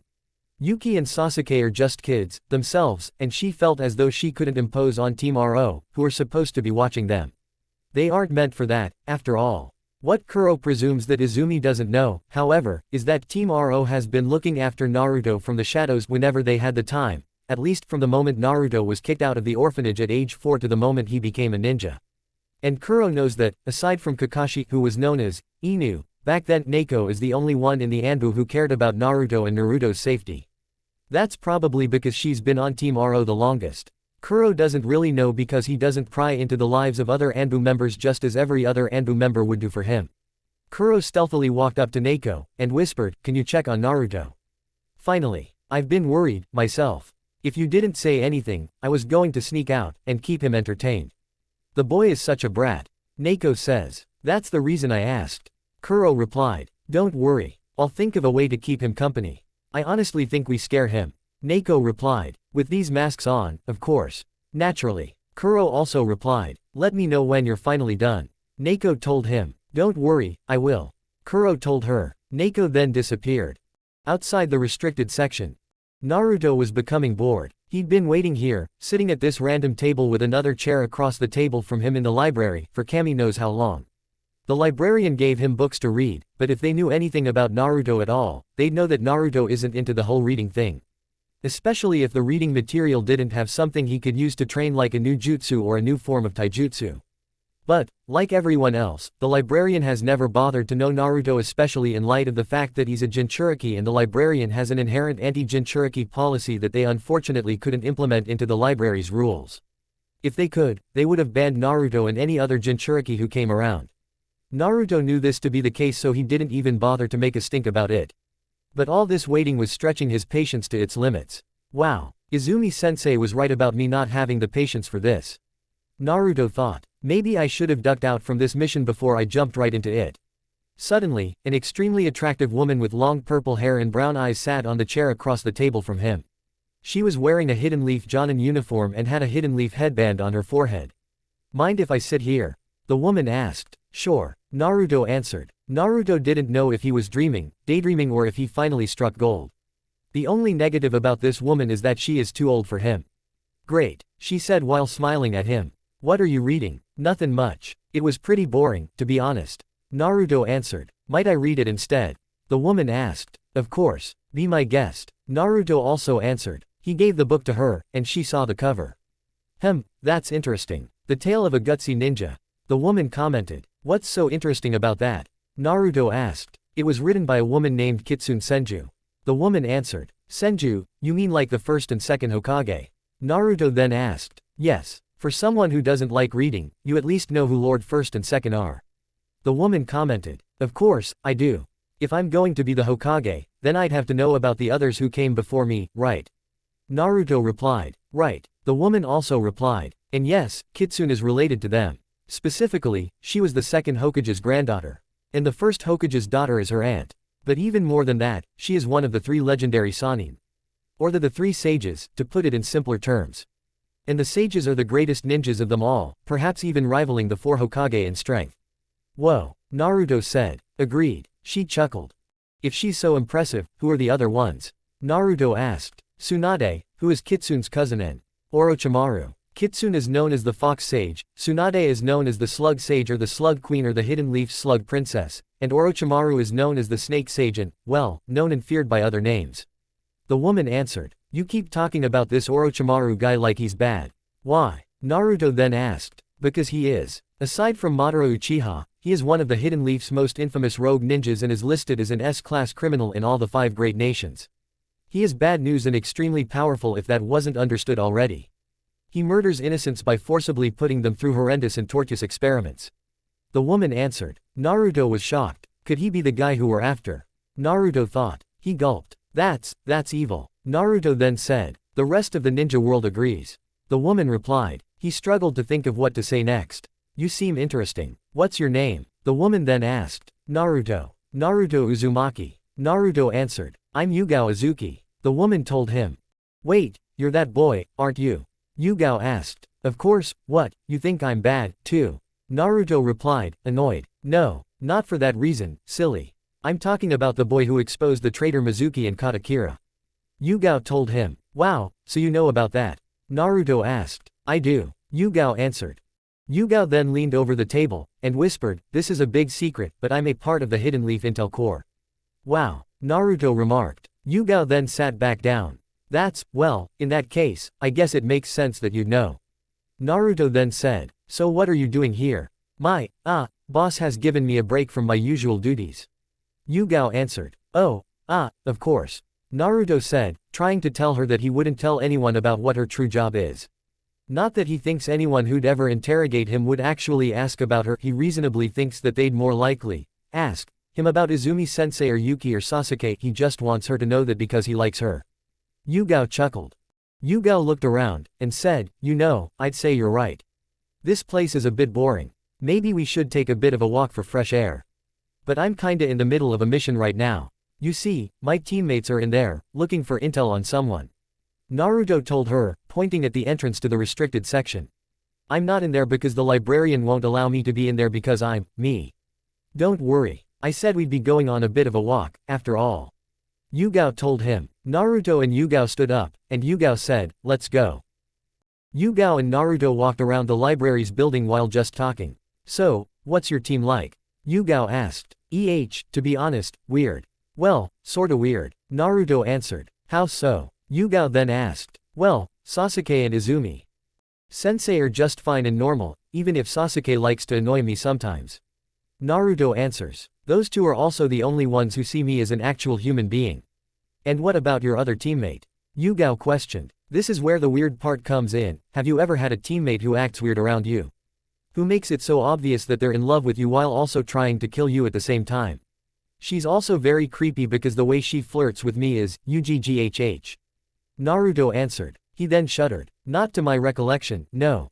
Yugao answered. Although, she would kill whoever approached her like that. She bets that Naruto would feel the same way if he were an actual veteran. Then you're lucky because that is my third teammate, Yuki Nohara, in a nutshell.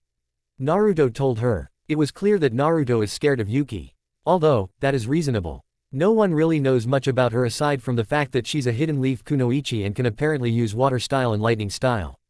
And unfortunately for everyone else, the Anbu knows a bit more about Yuki.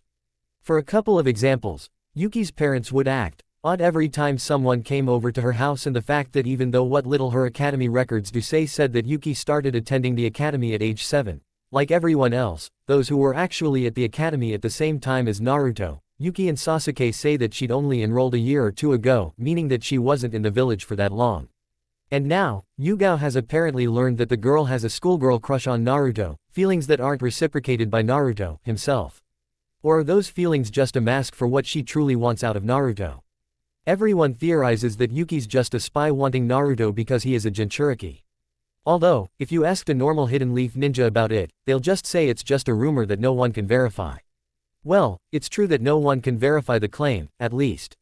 Everyone who's tried has died. Not even Danzo's agents could figure her out, and that's saying something. Yugao thought. What's even weirder about her is that Naruto was interrupted by what is apparently a bout of chest pain. Hey, are you alright? Yugao asked. Naruto caught his breath, and said, yeah, that's the other creepy thing about her. Every time I talk even more about her, my chest starts to hurt, which is weird because that's never happened before. Naruto started blushing like he's ashamed or embarrassed about something. Before what? Yugao then asked. Honestly, you seem like a good person, so I want to tell you, but if I try to, my chest will hurt again, and believe it or not, it's happened before. Naruto answered. Oh, I believe it. I've been around longer than you have, kid. And I've seen crazier things out there. In any case, I think you should get checked out. Yugao told him. She's seen crazier things, that's true, but someone as young as Naruto getting a heart attack every time he tries to reveal a certain piece of information about someone else is telling. And the fact that that person is Yuki is even more telling. She then heard Kuro contacting her over her earpiece. Neko, we've found 3 likely suspects. You should get back in here. He said. Acknowledged. Yugao whispered. Well, it's time to go back inside. Yugao told Naruto. What? Why can't we stay out here a little longer? Naruto whined. Because my boss has called me back to work and you don't want to be waiting for your little friends out here, do you? Yugao replied. Naruto pouted, and followed Yugao back into the Hidden Leaf library. Naruto and Yugao were back in the library, and she took Naruto back to the table where they were sitting before they went out, and Naruto sat down at said table. Yugao then disappeared. Then, he saw his teammates walk out of the restricted section. Naruto swiftly stood up, and excitedly ran up to them. Thank God. I thought I was going to go crazy with boredom. Naruto told them. Why didn't you? Izumi-sensei asked. This kunoichi came and talked to me. She said her name was Yugao. We talked for a bit, took a walk outside, then she plopped me back here, and disappeared. I'd say that's strange, but that's a pretty standard unwritten rule for ninjas, isn't it? Naruto explained. Is that so? Izumi-sensei asked. Naruto nodded. But enough about me, what about you? Where'd the search lead? He asked in reply. It was annoying, but we finally found 3 guys. We're going to find the oldest one first. Sasuke answered. Come on. Izumi-sensei told him, and Naruto rejoined his team, and followed them out of the room. Meanwhile, Neko reappeared in the shadows right next to Kuro. He said that you gave him your real name. Did you tell him anything else? Kuro asked. No, I just told him that I worked for the Intel Corps, which is sorta the truth, isn't it? Neko asked in reply. Well, at least a half-truth is better than the whole truth. Kuro said. All 5 members of Team RO began stealthily following Team 7. I think so, too. That being said, there's more. Neko replied. More? Kuro asks. It's about Yuki. She apparently confuses him with her feelings because there are times when she wants to kill him, but most times she just makes creepy lovey-dovey eyes at him that reasonably creep him out. I also found out that he gets chest pain whenever we approach a certain topic regarding Yuki. Neko elaborated. That either sounds like a good excuse for concealing information, or a spy doing her best to keep her cover from being blown. Kuro assessed. That's what I'm thinking, too. Neko agreed. Then we should report this to the Hokage after this mission is completed. Kuro told her. I also agree with that, but the Chunin exams are coming up and we'll have to worry more about the village's security and the safety of each and every cage that comes into the village than Naruto. So we won't have time to act on the information I've just given you. Neko said. That's also true, but I believe we can work around that. Kuro replied. Back with Team 7, Izumi is finally relieved because they're one step closer to this mission's completion. If I had 1 hour to live, I'd spend it in the restricted section, looking for something very specific because it felt like an eternity. Izumi thought. It tired her out, but at least they have something, which are 3 suspects. Kazashi Haruno, male, 37 years old. He was a former very experienced genin and currently, the father of 1 daughter, a girl named Sakura. Izumi recognized Sakura's name because she was supposed to be on Team 7 but got replaced by Yuki for some unknown reason. Izumi heard that Sakura dropped out of the academy because she won't get to see her precious Sasuke again after he graduated and because no other team had openings for her. Sakura's allegedly been having issues at home because of it. Kazashi was kicked out of his team and dropped from the program because he was very short-tempered and not easy to work with. There are rumors that he's been abusing his wife ever since he was dropped. It is, therefore, the reason why he is one of the suspects. Suki Kimura, female, 23 years old. She is a drug addict. Been one since she was a pre-teen. The Hokage was reluctant to drop her from the program when he discovered her drug stash because her story is honestly a sad one. She grew up poor and homeless and couldn't keep herself out of jail. Suki became a ninja because she knew that that was the only way a poor person like her could make something of themselves. But her other superiors caught onto her, too. And so, the Hokage's hand was forced. He dropped her from the program. And now, she's back to living on the streets of the Hidden Leaf village, never keeping herself out of jail for too long.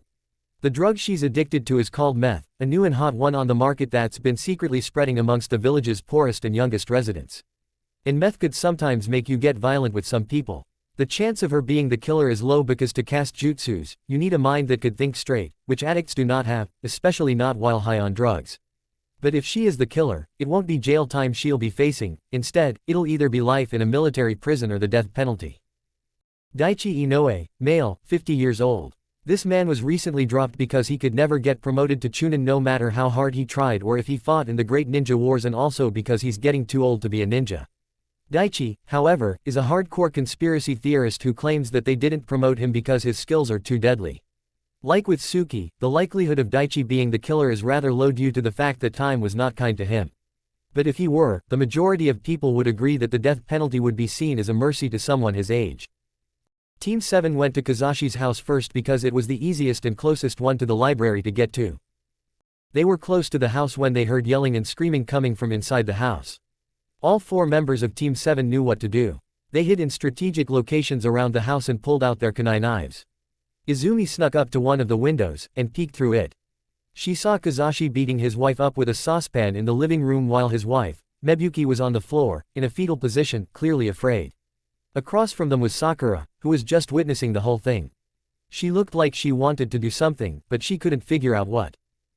That's what you get for fucking up rice balls, of all things. How the hell do you fuck up a rice ball? Kazashi yelled. Dad, please, stop. Sakura yelled. Stay out of this, bitch. I'm trying to teach your weak-ass mother a lesson. Kazashi says. Izumi gave everyone the signal to run into the house, and as soon as they do, they see Sakura trying to get her father off of her mother, but, perhaps unintentionally, he grabbed her, and pushed her into a wall so hard that she slumped down onto the floor, and her head started bleeding. Sakura, no. Mebuki yelled. Stop right there. Izumi yelled as she and Team 7 began surrounding Kazashi and Mebuki while pointing their kunai knives at Kazashi. Kazashi looked around him, and saw Team 7. "Calm yourself, and put the saucepan down, sir," Izumi told him. "We just want to talk." You're Team 7. Why should I talk to you?" Kazashi yelled. He then turned, and rushed towards Yuki. But Sasuke got in between them, kicked Kazashi in the shins, and disarmed him. After that, he knocked him out with a punch from his left fist. Then, Team RO appeared. "What happened here?" Kuro asked. "It seems that those rumors about Kazashi being a family wrecker are true. He was beating his wife with that saucepan and then, when Sakura tried to get him to stop, he grabbed her, and I'm pretty sure you can see what happened to her over there." Izumi answered, pointing at Sakura's body. "Neko, check on her," Kuro ordered. Neko silently nodded, and went to check on Sakura. "Anyway, we got in after he did that to Sakura, and tried to get him to come with us quietly, but he realized what team we are, I guess. Then he decided to try to assault Yuki. Sasuke bravely stepped in between them, and put Kazashi in the state he's in now." Izumi continued. Well, isn't that great?" Kuro sarcastically asked. "Even if he does give us a solid alibi as to why he's not the killer, we'd still have to arrest him for assault and, good." Mebuki shouted as she stood up, interrupting Kuro. "The sooner he's away from this house, the sooner Sakura and I can have Sakura." Mebuki then yelled. Mebuki ran over to Sakura's body, and then, at the most inopportune moment, Neko said, "She's dead." Kuro sighed and facepalmed. "Neko," Izumi said in a disappointed tone of voice. "What?" Neko asked before seeing Mebuki standing right next to her. "Oh, that. Yes, that," Kuro told her. Is it true? Is she really?" Mebuki asks, on the verge of tears. "I'm afraid she is, ma'am," Kuro told her. Mebuki dropped to her knees, and started crying. "Come on, we'd better get some answers from Kazashi before his wife decides to kill him," Kuro then said as Karasu and Raken tied Kazashi's hands behind his back. "Agreed. Although, if I had my way, I would have thrown him to the wolves before questioning him," Izumi commented. The ninjas all took the cuffed Kazashi out of the house, and went to a nearby alleyway where they threw him against the wall to their left. The impact woke Kazashi up. "Good. You're awake, asshole," Izumi said. "What's happening? Why do you have me tied up like this?" Kazashi yelled. "Yell one more time, and I'll have you interrogated using harsher methods," Izumi threatened. "I'm being interrogated. Why?" Kazashi asked. Kuro stepped in, and said, "There have been killings going on throughout the village by a former ninja who uses lightning style, water style and fire style. Their other killing tools seem to be whatever they have on hand." "Where've you been for the past few weeks?" I never leave the house. My wife always cooks and cleans for me first even if she is sometimes shitty at it," Kazashi says. "Who can verify that?" Kuro asked him. "My wife," Kazashi answered. Izumi and Kuro exchanged looks. "She'll not be in an emotionally stable condition to question for quite some time," Izumi said. "Don't worry. The Anbu are nothing if not patient," Kuro replied. "Well, Kazashi Haruno, you're under arrest for assault and battery and murder." "What? But I told you I didn't kill those people," Kazashi shouted. "We know you didn't, but you still killed your child," Kuro told him. "Wait, what?" Kazashi then asked. "Sakura. When you pushed her into that wall, it seemed that her brain started bleeding and then she bled out and died," Izumi explained. "Medics probably could have saved her if you weren't stuck being an asshole." My Sakura," Kazashi says, looking sad and guilty. Two other Anbu ninjas appeared. "Take him away," Kuro ordered. The two masked ninjas nodded, picked Kazashi up, and then, they disappeared. After that, Team 7 left the residence, and Team RO seemingly disappeared again. But they know that Team RO is still watching from the shadows. "So where to next?" Naruto asked. "Next, we're going to find Suki. Remember, Suki is a homeless addict, so doing that is going to be harder than it seems. The first place to ask is the jailhouse, which is on the other side of the village from here," Izumi answered. "Alright, then," Naruto said. And so, they moved onwards. While on their way to the Hidden Leaf jailhouse, Izumi saw that Naruto had something on his mind. "What's wrong, Naruto?" Izumi asked. I don't want to come off like I'm jumping to conclusions, or anything, but that woman I met, Yugao, told me about the 3 legendary Sannin and I've been wondering, could Orochimaru be a suspect?" Naruto asked in reply. Izumi chuckled. "No, sure, he's killed people and murdered innocents by experimenting on them, but Orochimaru, from what I've heard, is mainly a scientist. A scientist who wants to know every jutsu known to mankind. Which means that he isn't some kind of serial killer. Especially if it doesn't suit his personal interests. Which simply means that he doesn't murder someone if he doesn't absolutely have to," she explained. Naruto breathed a sigh of relief. Izumi chuckled again. What's that for? She then asked. The fact that he isn't a suspect means that we won't have to face him in battle. Yugao described Orochimaru as really, really strong. I would hate to have to fight that guy. Naruto answered. I think any ninja here who isn't on his level or doesn't have a death wish would agree with that, Naruto. Orochimaru is, indeed, strong. Powerful, even, and scary. People who saw Orochimaru when they were kids were so scared of him that they questioned if he was even human. Izumi said. What do you mean, Izumi-sensei? Naruto asked. I personally hope you never have to find out. Izumi answered. Many minutes later, they finally reached the jailhouse. Izumi told her students to stay outside the jailhouse because they didn't have the clearance to go inside without being a criminal, going in there to get locked up. As soon as Izumi went inside, she saw a masked ninja standing at the reception desk. Can I help you? The masked ninja asked. You don't look like you're dropping a new prisoner off. I'm here to ask about Suki Kimura. Where is she? Izumi asked in reply as she walked up to the reception desk. She was brought in here yesterday, and was released last night. Don't know where she is now. The masked ninja answered. As usual with hopeless cases like hers. Izumi thought while rolling her eyes.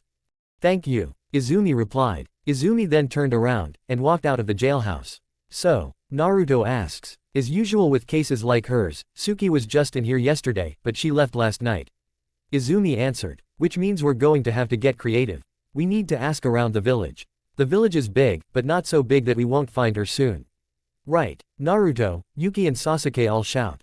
The four of them walked to another part of the village, and started asking around. It took them 32 minutes, but they tracked her down to an alleyway near the Akamichi compound, eating whatever scraps were thrown away by the Akamichi's barbecue restaurant's customers. Izumi took one look at Naruto, and saw that he partially empathized with her. And she understood why. If a time traveler moved the wrong chair, it could have been Naruto sitting there, eating from the trash. Suki looked emaciated. She had shoulder-length brown hair, gold-colored eyes and was dressed in prison clothes that the jailhouse probably gave her the first time she went to jail. Suki saw Team 7, and ran up to Izumi. Food, food, are you here with food? She asked. Back off, Sasuke shouted. Suki backed away a little bit, and whimpered. This girl was a ninja. Izumi thought. We're here with questions. Someone's been running around here, murdering people. Izumi told her. We're wondering who and where they are. And if you had anything to do with it. Me. No, never hurt anyone, no. Was close to murdered once, yes. But then good ninjas came, and he got scared and ran off. Suki said. Izumi then turned around, and Kuro appeared next to her. Do you think she could be lying? Izumi asked Kuro. Not entirely. The killer's victims seemed to match her description. Except, unlike her, none of them could wield chakra like we do. Kuro answered. The more likely story is that the killer saw her, and was about to murder her when, all of a sudden, she unleashed a more vicious attack which scared the killer away. Then we know that he doesn't like victims who can defend themselves. Izumi remarked. What killer would? Sasuke interjected. You'd be surprised, boy. Kuro told him. How do you want to play this? Izumi asked. Move on to Daichi Inoue. There's nothing more we can get from her. It seems like she's become even more batshit crazy than before. Kuro told her. And leave Suki be. She's just eating. Agreed, Izumi said. Izumi turned to her teammates, and said, come on. And then, Kuro disappeared, and Team 7 walked out of the hallway, and turned left, and kept walking. Where do we find Daichi? Naruto asked. He might still be working as a blacksmith for the guy who owns the weapons store. Izumi answered. So he must have a workshop. Where is it? Sasuke asked. Up there in the part of town above the Hokage stone faces. Izumi answered while pointing to it. Isn't that where Lord Third and the elders live? Naruto asked. Yes. His file says that back when he was a young man, he made weapons for Lord First and Lord Second. Izumi answered. That's why he works and lives up there. He lives up there. Whoa. Naruto remarks. He must get a good view from up there. Yuki commented. Oh, I know he does. Sometimes I go up and sit on the top of the fourth Hokage's stone face. And I get a hell of a lot of good views of the village from up there. Naruto told everyone. Doesn't that seem dangerous? Yuki asked. Oh, no, I've always made sure to stay safe up there. Naruto answered. Then why go up there at all? Yuki then asked. To get some quiet. It's a good place to take a break, relax, stare at the sky, and think. Naruto answered. I go there when I have some really big things to think about. I see, Yuki replied. They continued walking all the way up to the mountaintop above the Hokage stone faces. To their left-hand side was the older part of the village where, along with the elders and the third Hokage, a bunch of old people live, and to their right was the rest of the village, which was far below their current location. The three genin took in the view of the rest of the village from above before Izumi shouted, "Come on." They continued walking to Daichi's house, which had a hut next to it. Smoke was coming out the top of that hut, so the 4 members of Team 7 reasonably assumed that he was still working. They walked up to the hut, and Izumi knocked on the door. "Hello. We're ninjas of the Hidden Leaf. We would like to talk to you," Izumi shouted. "Just give me a minute," a gruff voice called out. A moment later, the door opened from the other side. Standing there was an old man with long gray hair, a blue left eye, a right eye that was covered by an eye patch, and a gray beard and mustache. "Are you Daichi Inoue?" Izumi asked. "That I am. Sorry for the long wait. My legs aren't what they used to be," Daichi answered. "It's fine. My name is Izumi Uchiha. And I'm the Jonin sensei of these 3, Sasuke Uchiha, Yuki Nohara, and Naruto Uzumaki." Izumi told him, "We would like to talk to you about 3 murders that have happened in the village recently. Do you mind if we come inside?" "Not at all," Daichi answered. He stepped aside, and the 4 of them walked into the hut. The hut was pretty barebones, as far as living spaces or workspaces go. All it has is a blacksmithing workstation, an armor workbench, and a stone grinder. There's also a tanning rack with a little chair next to it. Daichi walked over to the chair, and sat down. "I'm sorry I don't have anything to give you," Daichi then told them. "I'm not the most reliable man at the best of times, it seems." Daichi mutters. "Why do you say that?" Naruto asked. "Because I've read about the murders in the newspaper. And I know exactly who committed them," Daichi answered. "Who?" Izumi asked. "My grandson, Aizen," Daichi then answered. "Why do you think it's him?" Yuki asked. "Because the way he's killed those people is an unrefined version of his father's killing methods. See, my daughter moved somewhere over in the land of blades. And she met a sweet, innocent-looking hidden grass shinobi. It makes sense. You can only live alone out in a town in a foreign land for so long before you start feeling lonely and homesick, and lovesick, I guess." The town was not too far out from the hidden grass village. In fact, the town's mayor used to contact the village because the town needed guards. And my daughter lived her life surrounded by ninjas until she moved out at 18, and moved away from the Hidden Leaf village. Said she wanted to get away from all the bullshit that comes with being a hidden village in one of the 5 great nations. So it was only natural that she found love with a hidden grass shinobi named Satoru Suzuki. 3 months after they met, they had Aizen. Then, when Aizen turned 3 years old, my daughter, she died. My daughter had wanted to surrender custody of Aizen over to me because when Aizen was 2 years old, Satoru became a rogue ninja, an S-class criminal. Do you want to know why? Daichi asked. Yes, Izumi answered. It was discovered that Satoru was killing random villagers in the hidden grass village whenever he wasn't out on deployment, and, apparently, he got caught in the act one day. He's felt this insatiable hunger to kill ever since he got his first kill while on duty. And when he was arrested, he took that as them having a grudge against him because even in spite of his murderous ways, he was a good shinobi. Daichi answered. Not everyone in our line of work takes to killing as well as others. Some ninjas either give up and quit, or spiral down the road Satoru went. So how does Aizen fit into all this? Izumi asked. After his mother died, some hidden grass ninjas took him to me, and then left him with me. I thought everything was going to be fine. He even enrolled at the academy, and made a few friends. But then, when he was 8 years old, Satoru broke out of the prison he was in, and came all the way here to kidnap his son, and leave. Daichi answered. Why didn't you stop him? Naruto asked. Because even back then, my body was starting to grow old. Besides, I'm no fighter. Daichi answered. You could have at least reported it to someone. Izumi suggested. I did. The only result that got me was a headline in the newspaper. Grandson of famed Hidden Leaf blacksmith lost. Has yet to be found. There were also a hell of a lot of missing posters for my grandson too, but, again, no actual results came of that. When I came to terms with Aizen's kidnapping, I thought of myself as a shameful grandfather and an even worse father for not warning my daughter to not fall in love with crazy people. Daichi told them. Satoru must be really old by now. What if these, unrefined, versions of his methods are just Satoru getting sloppy in his old age?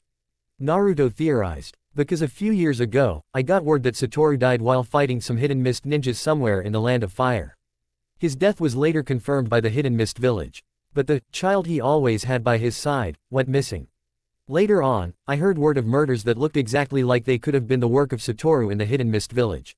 But the problem was that Satoru was already dead and the methods used to kill the victims were unrefined, to say the least. The hidden mist police realized that they had a copycat killer on their hands. But despite their best efforts, they never found the perpetrator. And when I heard about the killings from the past few weeks, I knew that my grandson was using the Hidden Mist Village as his testing grounds. Daichi told him. So now, he's here. Sasuke said. Exactly. Daichi replied. A killer instinct isn't something you're born with, it's taught. Izumi said. Right. His father probably taught him everything he knew. Daichi agreed. You say that his father probably taught him. That implies that you didn't know Satoru. Yuki observed. You're right. I didn't. Never even met. I am, in fact. Daichi said. So, that's all of what we know about Aizen. Do you know his whereabouts? Izumi asked. I haven't seen him since he was 8 years old, so, no. Daichi answered. And before you ask, no, he hasn't gone to the academy, either. Hasn't been there since before his father kidnapped him. Now, how did you know we were going to ask that? Izumi then asked. I've lived here for years, Uchiha. I know ninjas like the back of my hand. Daichi answered. Alright, then. Naruto, Sasuke, Yuki, I think it's time we left this old man to his work. Izumi said. Yes. I was growing quite tired. You four gave me the break I needed. Thank you. Daichi said to them. Naruto, Yuki and Sasuke left the hut and, before Izumi, herself, left, she said, for what it's worth, you are not to blame for what happened to Aizen. If anything, it might as well be Satoru's fault for becoming a rogue ninja and kidnapping your grandson like that. Maybe, at some later point, the two of you can reconcile. Wouldn't you like that? Daichi smiled, and said, I would. Goodbye. Izumi said. Goodbye. Daichi replied. As soon as Izumi got outside, Team RO appeared. Well, Izumi asks, we looked up the reports Daichi was talking about and our findings were interesting. Kuro answered. Interesting how? Izumi asked. It's probably best not to talk about it in such a public setting. Meet us back at the police station. Kuro told her. Right. Izumi shouted while nodding. Team RO then disappeared. It always weirds me out when they do that. Naruto commented. Let's get back to the police station, you three. Izumi told them. They then started walking. Back at the Hidden Leaf police station, Team RO and Team 7 met in the same room where they first met when the mission began, standing around the table on which they first saw the bits of evidence Team RO already had. So what did you mean by interesting? Izumi asked. Daichi wasn't lying, but he wasn't telling the truth, either. Kuro answered. He then handed her a picture of Daichi, and two other people who were presumed to be Daichi's daughter and son-in-law. Daichi's daughter was also holding a baby in her arms, the reason Izumi assumed she was Daichi's daughter. A picture, So Daichi and Satoru have met. Izumi says. That picture was taken on Aizen's first birthday. Also. Kuro says. Kuro then handed her a newspaper. Izumi put the picture down, and read the newspaper. So that newspaper about Daichi's missing grandson was true, and yet, but look at the date. Kuro said, interrupting Izumi. Izumi took a look at the date. No way. Izumi says. What is it, sensei? Naruto asked. Based on the date of this newspaper, either Aizen is older or younger than Daichi believed him to be, or maybe he lied about when, exactly, Aizen's mom left home, and became a mother. Or maybe, it wasn't Satoru who kidnapped Aizen after all. Izumi theorizes. Then why don't we get the truth from that old man? He lied to us. Naruto shouted. That's not necessary, Naruto. Neiko told him. What do we do, then? Naruto asked. There's a guy the first know. A hidden grass shinobi I befriended a few years back, right around the same time Satoru died. I was delivering a peace treaty from the Land of Wind to the Hidden Grass Village, where the Kusakage the Hidden Grass version of the Hokage was supposed to deliver it to the feudal lord of the Land of Blades, which was the Hidden Grass Village's host nation. The feudal lords of both nations were at odds with each other, so much so, that both were thinking about declaring war on each other. Both the Kasukage and the Kusakage knew that if both nations went to war, their villages would be involved, and the Hidden Sand did not have the funds to sustain such a war, while the Hidden Grass did not have the manpower necessary for a war. But there was a rogue ninja from the Hidden Grass village who nearly threatened the entire thing. No, it was not Satoru. Anyway, the guy I'm talking about knew Satoru.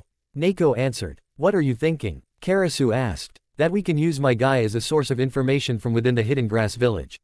His name's Satoshi Q's. Neiko also answered. The Hidden Grass village is pretty far away, Neiko. I think Naruto's plan, while simple and brash, is easier and quicker. Kuro told her. Oh, I have my ways of making this quick. Neiko says. Neiko turned around, walked over to the middle of the room, weaved together 5 hand signs, and slammed her hand on the floor while shouting, summoning jutsu. And then, Neiko lifted up her hand, and a white cat with yellow eyes and a black hidden leaf headband around its neck appeared. The cat curiously looked around, and then it looked up at Neiko, and meowed curiously. Hey, Kai, I was wondering if you could send a message to Satoshi. Neko said. The cat who is apparently named Kai nodded at Neko, and then Neko crouched down, and whispered the details into Kai's ears. Neko stood back up, and Kai nodded in acknowledgement.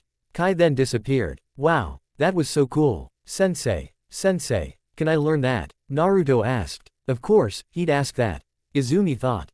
No, you're not ready yet, Izumi answered. Ah, Naruto whined. I've heard of that jutsu.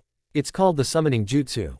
It's a space-time ninjutsu that lets you teleport a summoning animal from its home, for example, Raichi Cave or Dragontail Vale, into you. Yuki said. Yes, provided that you sign a contract in blood with the animal's corresponding summoning scroll. Neko replied. That was a messenger cat, wasn't it? Sasuke asked. Why, yes. His name is Kai. Neko asked. How did you know? The Uchiha have also been known to use summoning cats. Izumi interjected. You could say we're well acquainted with the feline species. Sasuke added. You know how wrong that sounds, right? Naruto replied, starting to giggle. Shut up, loser, Sasuke shouted. Yuki started to laugh, too. Not you too, Sasuke mutters, pouting. Hey, we're taking part in a murder investigation here, remember? Izumi reminded them. Yuki and Naruto then stopped laughing. Thank you. I was just trying to lighten the mood. Naruto mutters. Sasuke glared at Naruto. Don't give him that look, Sasuke. You choose to word it that way. Izumi chastised. Kai then appeared right back where he was. Neko crouched down, and Kai whispered some things in her ear. Team 7 and the other members of Team RO couldn't hear them because they were kinda far away. Once Kai was done, Neko stood back up, and said, thank you, Kai. Kai then disappeared again. There. Now, he's safely back in Nekotana City. Neko said. There's a city full of cats. Naruto asked. To put it simply, Naruto, yes. Izumi answered. So what's the situation? The truth of the matter is a little complicated. Satoru is simply one of 3 male triplets, the others being Shizuo and Aizawa. It's claimed that one of Satoru's first victims was Shizuo. And while it was true that Shizuo was killed, Satoru wasn't the one that murdered him. It was Aizawa. Or, that's what was found out, anyway. Everyone in the village thought it was Satoru because all the evidence pointed to someone matching Satoru's description. What the villagers of the Hidden Grass village didn't know was that Aizawa was the one who displayed violent tendencies after getting his first kill while on duty, not Satoru. For that reason, Aizawa's family, a very influential clan within the Hidden Grass village, had the Kusakage drop Aizawa from the program, and put him under house arrest in this cottage outside the village owned by said family. They did not want anyone to know of Aizawa's existence after the fact, so they told the village that Aizawa was killed in action while on duty. Neko explained. Not surprising. It's likely that they thought that Aizawa's actions would have hurt the clan's reputation village-wide. Izumi assessed. How did Aizawa commit those murders if he was locked up in that cottage all the time? Naruto asked. How else? Aizawa would often break out of his cottage at night to kill those people. When it was apparent that Satoru would be the one blamed for those killings, he convinced the Kusakage to send him on a long assignment outside the village. Neko explained. He thought it'd give him a solid alibi for the killings. Which leads to Satoru meeting Aizen's mother. Izumi said. Not only meeting her, but also marrying her. Kuro said, handing her a picture taken on the day of the wedding. Again, Aizen's mother was carrying a baby Aizen. Izumi found herself smiling at baby Aizen before regaining her emotional composure, and asking, how old was Aizen in this photo? 1 year. Why do you ask? Kuro asked in reply. No reason. Izumi lied while blushing and putting the picture on the table. Anyway, when Aizawa killed a 15-year-old hidden grass kunoichi named Itsuki Majima, the whole village was outraged. The girl was a member of the Majima clan, who are the rivals of the Suzuki clan. To keep the peace between the clans, the Kusakage was forced to frame Satoru for all the murders regardless of his innocence. And so, a couple of hidden grass ninjas went to the village where he was staying, and arrested Satoru, and then brought him back to the village to be tried for the crimes. Satoru was sentenced to life imprisonment while the Suzuki clan had strengthened the security measures around Aizawa's cottage. Then, 5 years later, Aizawa had escaped from the cottage, and fled from the village. To keep the calm in the village, they had to say that Satoru escaped the prison, and ran off, and then, they transferred Satoru to another prison with harsher security measures just to keep Satoru from actually escaping and to prevent any curious outsiders who might stumble upon the prison, and discover the truth of Satoru's fate. Neko told them. Damn. And I thought my clan was bad. Izumi says. So how does this tell us where Aizen currently is? Kuro asked. The hidden grass is allied with the hidden leaf.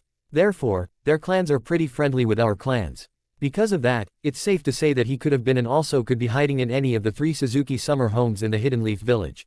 Neko answered. Of course, Okami shouted. He then pulled out a scroll, and put it on the table to reveal that it contained a map of the entire Hidden Leaf Village. He then pointed to the 3 locations of the summer homes. How do you know this? Izumi asked. Let's just say that I'm a friend of the Suzuki clan. Okami replied. Not wanting to question it any further, Izumi turned to Team 7, and said, alright, you 3. We're going to search each of those summer homes until we find Aizawa. Right. All 3 genin shouted. Team RO, same thing.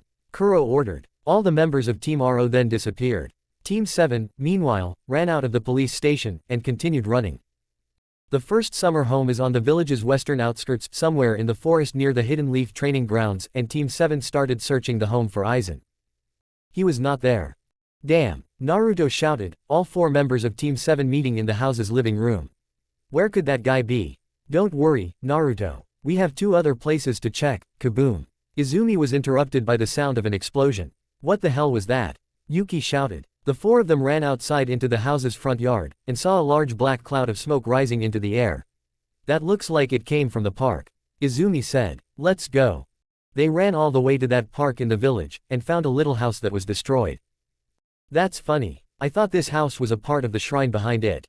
Yuki said. So did I. Izumi replied. Yuki looked around to see if anyone was nearby, because a small explosion like this one isn't triggered from very far away. When she saw the bridge where she first asked Naruto to come away with her, and go all the way to the hidden sand village. It was then that Yuki realized something. When this mission is over, everything's going to be about the Chunin exams. Things are going to start ramping up in the Hidden Leaf Village soon, and it'll be all the more troublesome. She also realized that a good chunk of her likes this place. They care about their comrades, which means that they'll probably fight like hell against her when she captures Naruto. They treat everyone in their village like family, and unlike the One-Tails Jinchuriki, the Nine-Tails Jinchuriki is actually a nice and sociable guy. Even when she's done some pretty horrible things to him, he still has that same smile, that same goofball personality that makes him come off as a little kid and a barking puppy who thinks they're a big dog and barks the loudest. It makes her believe that the village must have done something really good to him if he's this happy and goofy all the time. I'm really going to miss this place, Yuki thought. She then pulls herself out of her own thoughts, and comes back to reality. Hey, Yuki, we're going in there. Naruto shouted. I'm coming, goofball, Yuki shouted. Yuki ran up to the rest of her team, and they walked into the destroyed house.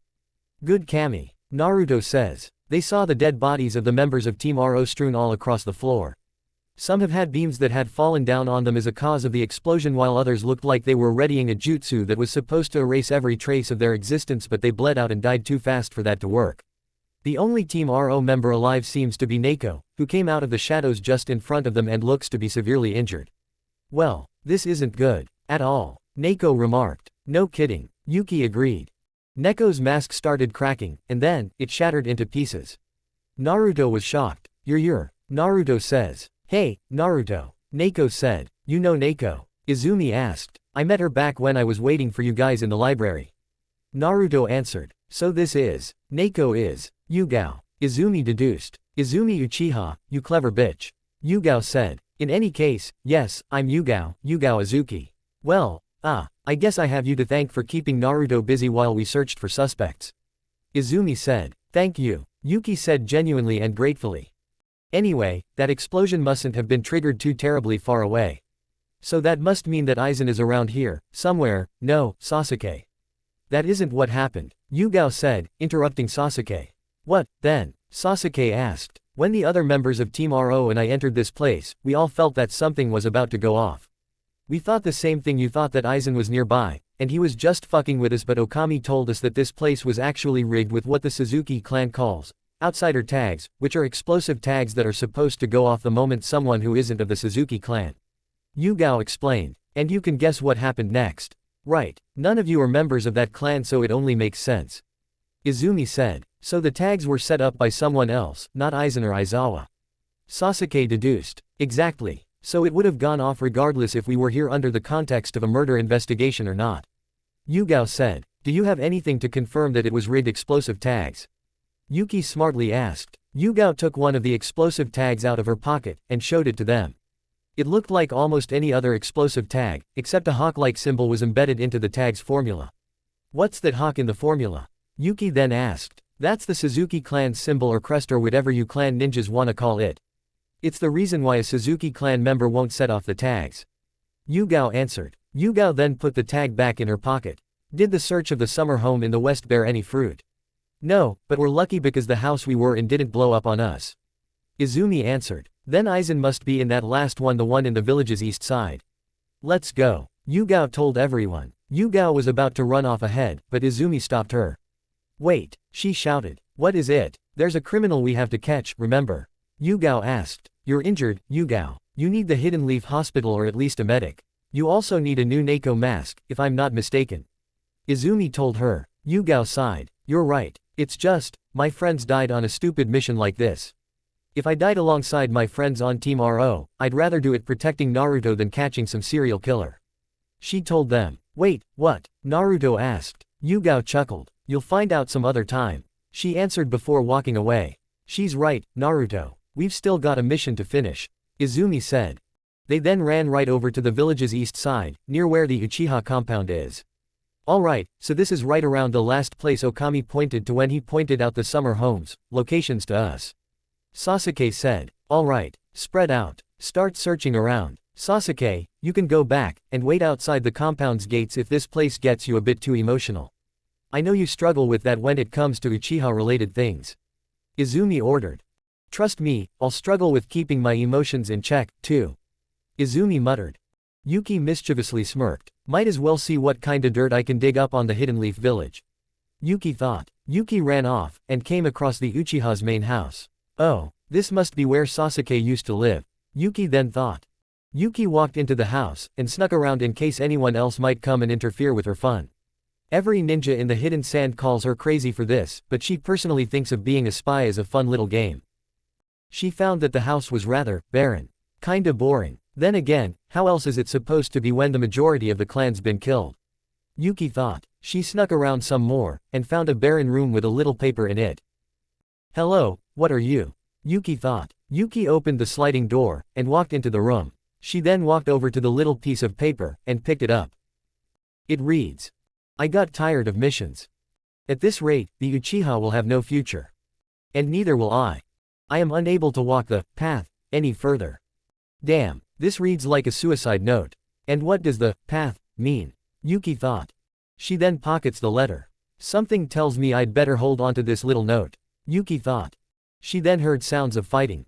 Yuki ran back out of the house, and heard the sounds of fighting coming from the Nakano shrine. Yuki turned right, and ran all the way to the Nakano shrine, where she found Izumi and Sasuke just standing around. So you heard it too, huh? Izumi asked. Yuki nodded. What happened? Sasuke asked. Naruto was searching around here. I think. Izumi answered. I don't know what happened after that. Sasuke then noticed something. Look, there, to the left of the entrance to the shrine. He shouted. They all looked where Sasuke directed them to, and saw an open trapdoor. A trapdoor, Yuki says. What would a clan like the Suzuki clan have to gain from being so secretive? And why would the head of the Uchiha allow such a thing to be here? Sasuke asked. Those are questions we can all answer later. For now, we go help Naruto. Izumi told them. They all ran up to the trapdoor, and went down the ladder as quickly as they could to turn around, and find the underground summer home's main hall once they were on solid ground.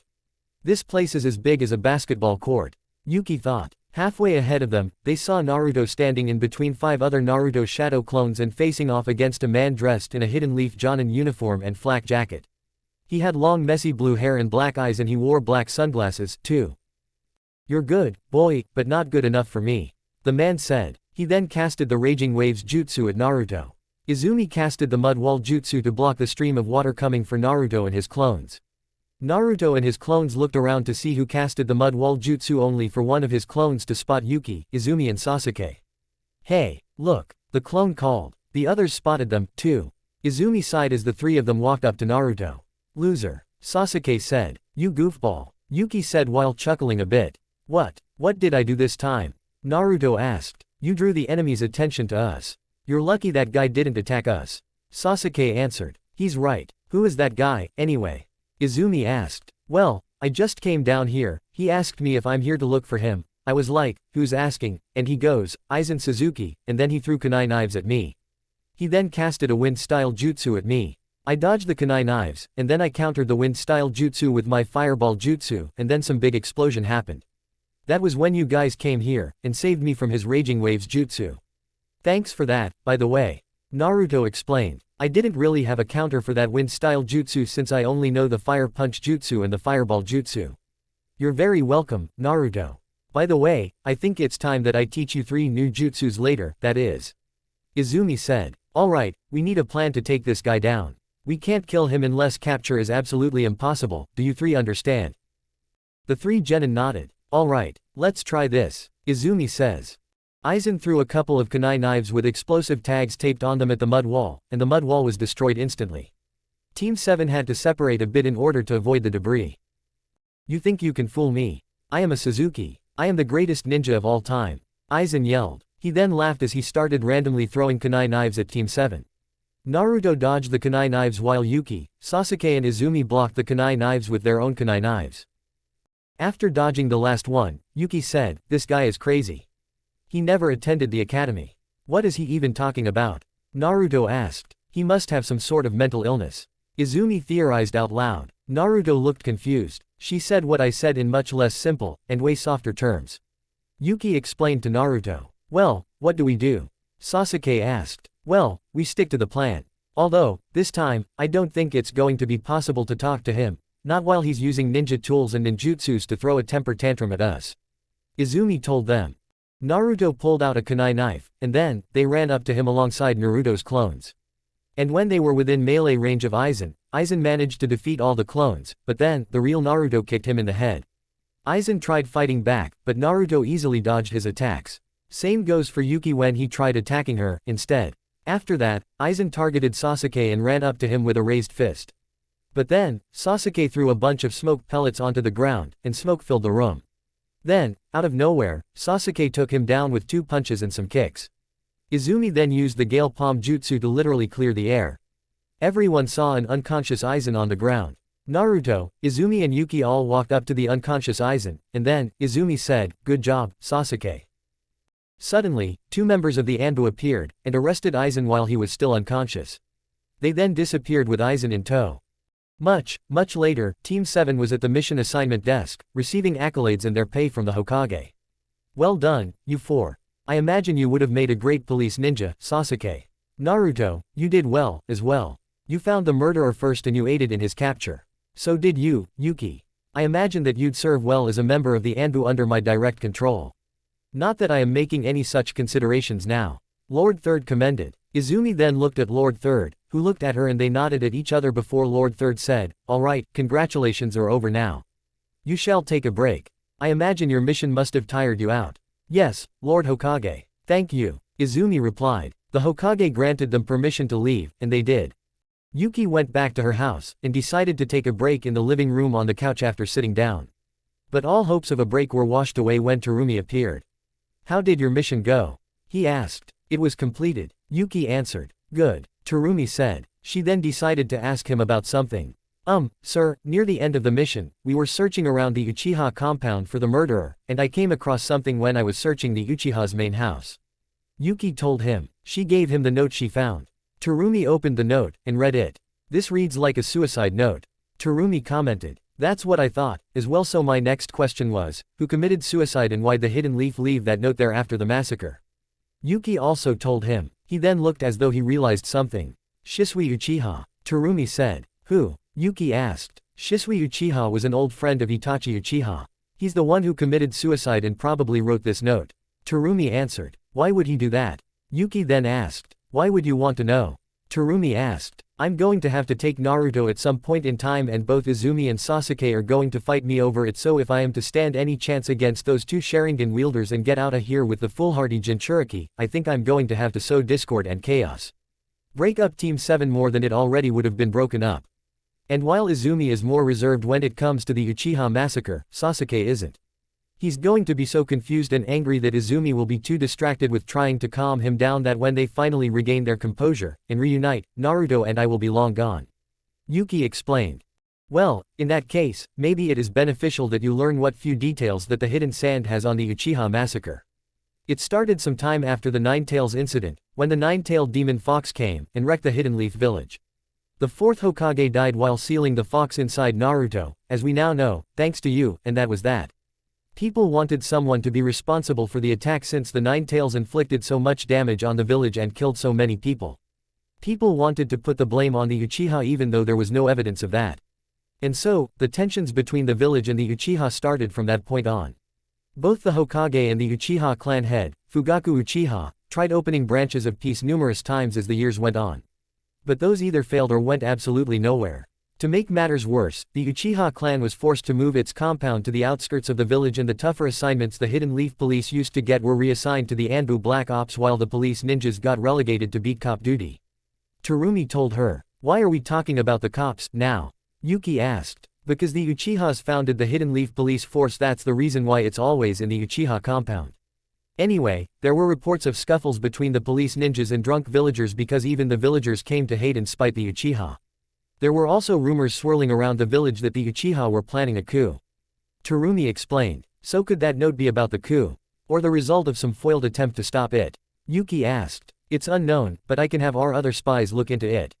Terumi answered. "Good work. When Lord 4th Cage gets here, he'll tell us when to strike. Otherwise, take a break and wait for Izumi's message regarding the Chunin exams."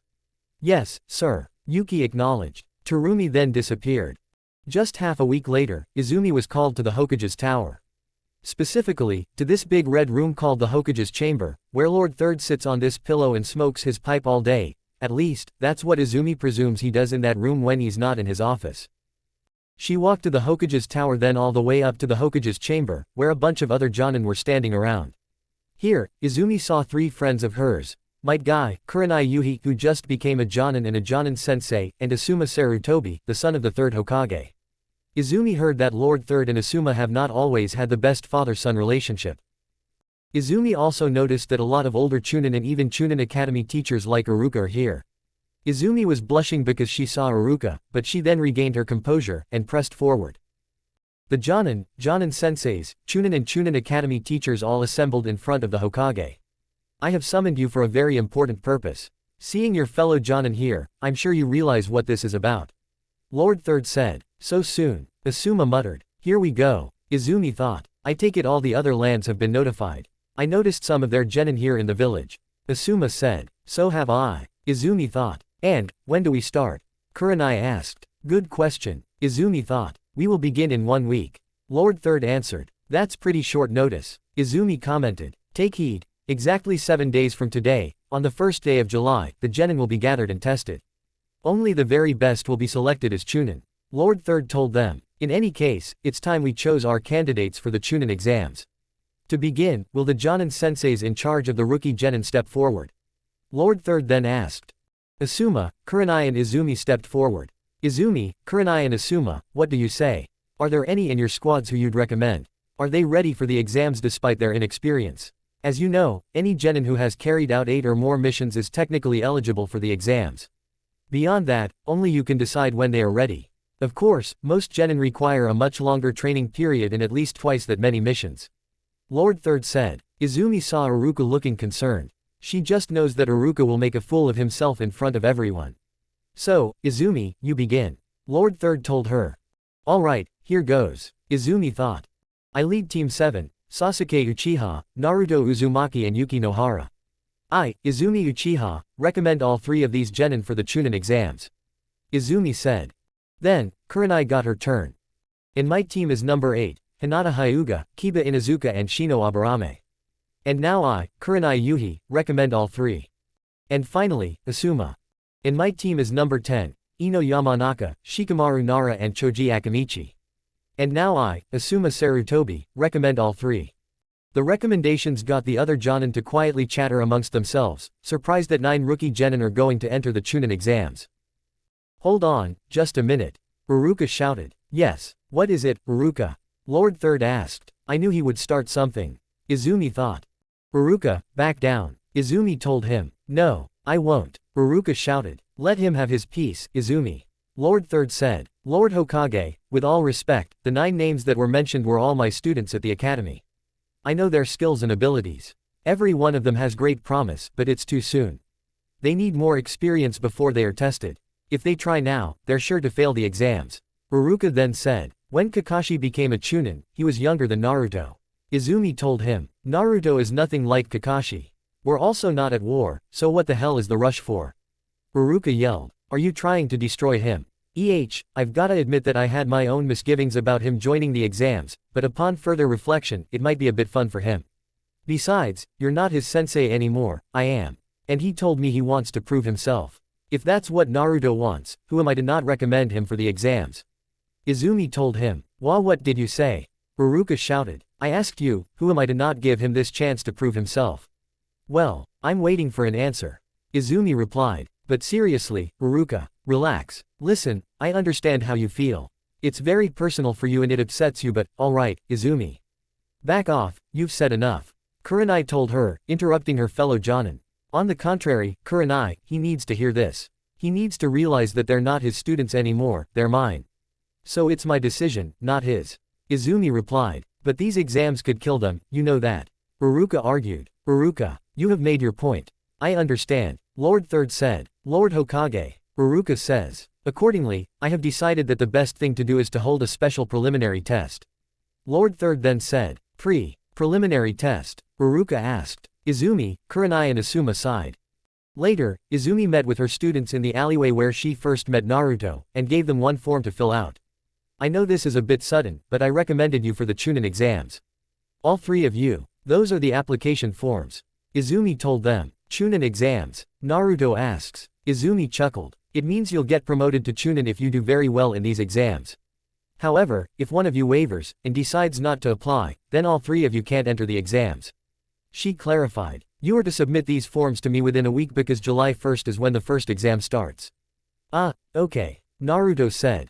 After her genin students leave the alleyway, Izumi sighs. I just hope I've made the right choice. She thought. Over time, more and more genin from the other hidden villages started to pour into the Hidden Leaf village en masse. In the meantime, the three genin from Team 7 handed in their applications for the exams and then, a week after receiving the application forms, Izumi met the three of them outside the classroom where the first exam was to be held. Izumi-sensei. Naruto says. Glad you came. Now, you can all enter the Chunin exams. Izumi said. Yuki, Naruto, and Sasuke, I'm proud of you. I couldn't have asked for a better team. Good luck. Izumi smiled before she stepped aside, and let her students walk through the door to the classroom. We won't let you down, sensei. Believe it, Naruto shouted. Izumi's expression then changed to a more serious one after the door closed. I pray they make it through this. Izumi thought. Later, while the first exam was taking place, Izumi, Asuma and Kurenai were up in the academy's staff lounge, lounging around. Izumi was sitting on a bench while Asuma and Kurenai sat on the couch across from her. It's quiet without the rookies around. I almost miss him, Izumi commented. Don't worry. Chances are, they'll be back again sooner than you think. Asuma replied. Why's that? Izumi asked. I heard that the first exam's proctor is Ibiki. Asuma answered. Izumi was shocked. So, already, their chances of passing look iffy. Izumi thought. Great. They're sticking them with that sadist right off the bat. Izumi sarcastically remarked. Every instinct in Izumi is telling her to get her genin, and hold them back for a few more years like she planned to, but that's not possible right now. Huh, what sadist? Kurenai asked. Asuma chuckled. I forgot you're a new jonin, Kurenai. Otherwise, you wouldn't have to ask that. Asuma then said. So, I'm ignorant. Who is he? Kurenai then asked. He's what you might call, a specialist. Izumi answered. Oh yeah, in what? Kurenai questioned. Asuma looked at Kurenai, and said, interrogation, torture. Huh, Kurenai also asked. Not physical torture, he won't need to. That's not really his thing, anyway. Asuma answered. He works on people's minds, not their bodies. He's famous for it. Everyone knows about the head of the Anbu Torture and Interrogation Corps, Ibiki Morino. Damn, now, I almost feel sorry for my team. Kurenai comments. I know what you mean. Izumi replied. Later, it turned out that Team 7 passed the first exam. Izumi couldn't believe it. Izumi was walking home at night, letting the thought that Team 7, and more specifically, Naruto made it past the first one. She thought he was going to hold the two others back unintentionally, based on how hard she heard Ibiki's test was. Apparently, though, it was all a test about showing courage and determination in the face of a no-win situation. And when she heard all about Ibiki's test, Izumi remembered that Naruto has courage and determination in spades. The boy probably could lift a mountain while standing near a volcano with his kind of courage. Maybe we all haven't been working him hard enough. Izumi thought. Izumi decided that she just might change that when the exams are all over. When she was about to get home, Enko appeared using the teleportation jutsu, and approached her. "You heard that your little shits passed Ibiki's test?" Enko asked. Izumi nodded in response. "Great. Tell him to meet me at training ground 44. And tell him to head there tomorrow." "The Forest of Death. Why?" Izumi asked. Enko used the teleportation jutsu to disappear. Izumi scoffed. "I thought we were supposed to be best friends." Izumi thought. Izumi then continued walking home. The very next day, while the second exam was going on, Izumi was watching live footage of the second exam in the tower in the middle of the Forest of Death alongside Lord Third and some other Jonin and Chunin. Even the Jonin senseis from the other villages are here. 3 days. Izumi thought. She heard the parameters of the test before any of the genin. That's all they're getting. I hope they're okay. I also hope that Naruto doesn't grow impatient throughout this part of the exams. Izumi then took notice of another team. They consist of a blonde girl with 4 spiky and round pigtails who was dressed in a rather casual outfit and had a big fan sheathed onto her back, a boy dressed in some weird black onesie with some kind of mummy on his back and purple face paint, and a strange girl with long red hair who was dressed in a red t-shirt and had a large beige gourd on her back. She looked pretty enough, but what's so strange about her is her creepy blue eyes and that stoic expression on her face. Who are they? Izumi thought out loud without thinking about it. That's my squad. A Jonin from the Hidden Sand village answered. He seemed to wear the typical Hidden Sand Jonin uniform and had the typical Hidden Sand headgear. He also had some sort of a red marking on his face. Izumi turned to him, and walked up to him. What are their names? Izumi asked. The boy with the wrapped-up puppet on his back is Kankuro, the girl with 4 pigtails is his sister, Tamari, and the redhead is Kankuro's other sister, Mori. The Hidden Sand Jonin answered. Ah, cool. Izumi said. You seem interesting. One of the few Jonin here not wearing the typical Hidden Leaf Jonin uniform. The Hidden Sand Jonin remarked. What's your name? Izumi Uchiha. Izumi answered. The Hidden Sand Jonin looked surprised. And you? Izumi then asked. I am Baki. The Hidden Sand Jonin answered after regaining his composure. Are you alright? Izumi also asked. Yeah. It's just, to meet one of the last Uchiha is a once-in-a-lifetime event for someone like me, frankly. Baki answered. Well, I'm pleased to make your acquaintance. Izumi said. Where's your team? Baki asked. Somewhere in the forest, I guess. Although, between you and me, I don't have high hopes for them. Izumi answered. Why not? Baki then asked. Well, let's just say, one of my team members is even more childish than he already looks. And someone like him doesn't have much patience for a 3-day-long test like this. He probably thinks that he can beat his opponents, get the scrolls, and be here by tonight. Izumi answered. Even though you and I both know it's not that simple. Why'd you sign him up for the exams, then? Baki questioned. To test my own faith. I want to see if I'm wrong, or if I'm right. Izumi answered. Then maybe we should watch what they're doing. Izumi. Lord Third interjected. The footage of Baki's team switched over to the live footage of Team 7 only for them to notice something very alarming. A lone hidden grass kunoichi seems to have skills far surpassing that of a normal genin. More to the point, something seems a little off about that kunoichi. And where's Yuki? She also saw that Naruto was down, and Sasuke was fighting said kunoichi alone. Also, Sasuke seems to be struggling against the kunoichi. Suddenly, 5 members of the Anbu appeared. Sir, we have reason to believe that Orochimaru is here. One of the masked ninjas reported. What? One Jonin whispered. Orochimaru. Another Jonin asked. Orochimaru. Izumi thought. She hasn't had to think about that name, or that man, for that matter, since she last talked to Anko as a friend. Look, on the screen, Kurenai shouted. Did I forget to mention that Kurenai, Guy, and Asuma are in the tower, too? I did. Oh well, at least you know now. Everyone looked towards the footage and saw that Sasuke somehow managed to damage the kunoichi, only for said kunoichi to rip off her own face, and reveal that it was Orochimaru that Team 7 had been fighting all along. I've gotta go. Izumi shouted. Izumi, wait. Lord Third shouted. Why, Lord Third? Those 3 are in great danger. Don't tell me you mean that Orochimaru is a part of this test too.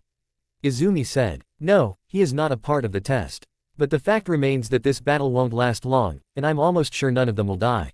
Lord Third answered. But this is Orochimaru we're talking about. A Hidden Leaf Jonin said. Yes, it is. And Orochimaru's a scientist, not a murderer.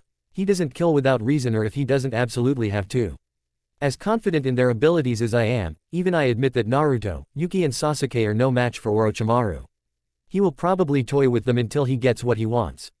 Lord Third explained. They then saw Orochimaru dash towards Sasuke and bite the left side of Sasuke's neck before heading back to his original position, and saying a few things that aren't hurt because this footage only had video, no audio, before he disappeared. Yuki then jumped in, and grabbed Naruto and Sasuke before running away. Izumi then used the teleportation jutsu to disappear, and appear somewhere in the forest. She snuck around until she found her team. Izumi ran up to them, and said, Guys, are you all alright? Izumi-sensei. Yuki said cheerfully. Are they alright? Izumi asked. Yes, they're just unconscious right now. Yuki answered. Izumi sighed. I see, she replied. Izumi then noticed something on the side of Sasuke's neck, right around where Orochimaru bit it. Oh no, it can't be, Izumi thought. She crouched down, and checked Sasuke's neck. On Sasuke's neck is a black curse mark that looks like the 3 tomo of the Sharingan. I knew it, Izumi thought. Izumi checked his pulse. He's alive, at least. Izumi then stood up, and turned to Yuki. What is that marking? Yuki asked. Izumi was tempted to scold her for abandoning her teammates, but now isn't the time for that. It's a curse mark. One of Orochimaru's specialties is giving them to people he deems worth making a lab rat out of. Izumi explained. Sasuke will be fine, for now, but when the second exam is over, bring him to me. Why? Yuki then asked. I know a way to deal with a curse mark. It won't cure him, but it will negate whatever negative effects the curse mark might have on him. Izumi answered. Why can't you do it now? Yuki questioned. Because you're still in the middle of an exam, remember. Don't worry. I'll find the time to get to treating his current condition, eventually. But for now, Izumi says. She then sensed another squad of 3 genin coming towards them. You need to watch their backs while they can't. Oh, and try to make sure that Naruto learns nothing of the curse mark, at least not until the exams are over. You can't have him worrying about Sasuke, now, can you? Right, sensei. Yuki acknowledged. I'll leave you to it, then. Izumi replied. Izumi then used the teleportation jutsu to reappear back in the tower in the middle of the Forest of Death.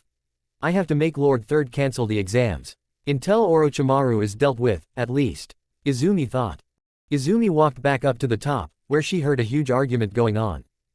What? But if we don't quit now, my genin will become another one of Orochimaru's lab rats. A hidden leaf Jonin yelled. And whose fault do you think that will be, then? Baki asked. So what are we going to do, then, huh? The hidden leaf Jonin shouted. Are you hidden leaf ninjas such cowards that you'd rather run away than see what's going on?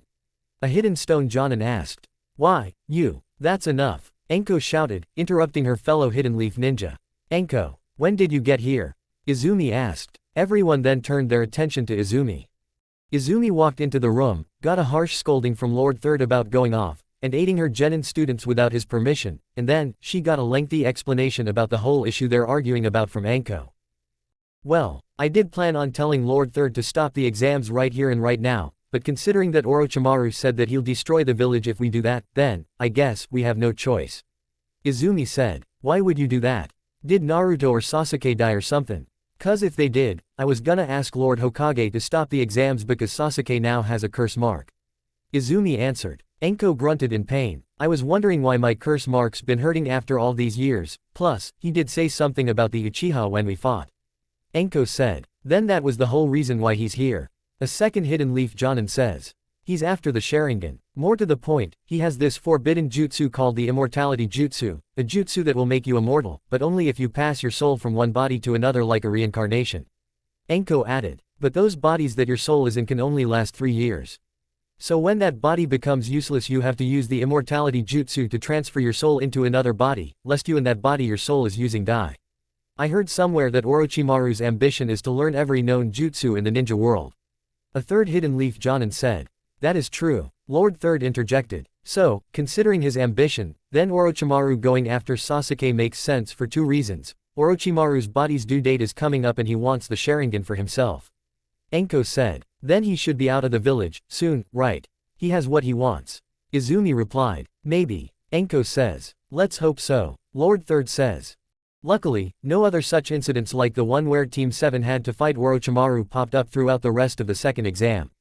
Izumi was able to get and eat some dango and scold Iruka for the display he made during the whole recommendation thing all in the second day of the second exam without ever having to worry too much about her little genin. Except, she did see Sasuke nearly rip one sound shinobi's arms off and she saw all the gruesome ways Mori killed her opponents without suffering even a single scratch. More to the point, she seems to scare her siblings. So on the third day, when she sees all the genin students of every remaining genin squad pour into the bottom floor of the tower one by one, Izumi silently prays that neither Sasuke, Naruto or Yuki has to fight Mori. Sure, she still has misgivings about Yuki, but that doesn't mean she wants Yuki to die, and based on all that Izumi's seen of Mori's handiwork, nothing Yuki could do to her would work, anyway. She just feels bad for the poor sucker who has to fight Mori. Later, at the bottom floor, Izumi met with her genin students again. Glad to see you all here. If I'm going to be honest, I wasn't sure that you'd make it. Izumi said. Then I guess we proved you wrong. Yuki replied while giving a cheeky wink. Izumi chuckled. Let's just go, Mori suddenly said as she, Kankuro and Tamari walked past them. Who knew she was such a killjoy? Yuki asked. Not many, I'd wager. I talked with their Jonin sensei. Apparently, she doesn't talk much, nor does she like to. She's even hated and feared by everyone in her own village. Izumi told her. Whatever. We need to go, too. Sasuke said nonchalantly. Again, killjoy. Yuki replied. What does killjoy mean? Naruto asked while they headed into the next room. Naruto's three other teammates sighed and facepalmed, distraught by Naruto's apparent lack of anything resembling a brain, for the most part, at least. From all his academy records, Naruto's a true genius when it comes to battle IQ. Boy could strategize his way out of the hidden grass village, and be home in time for lunch.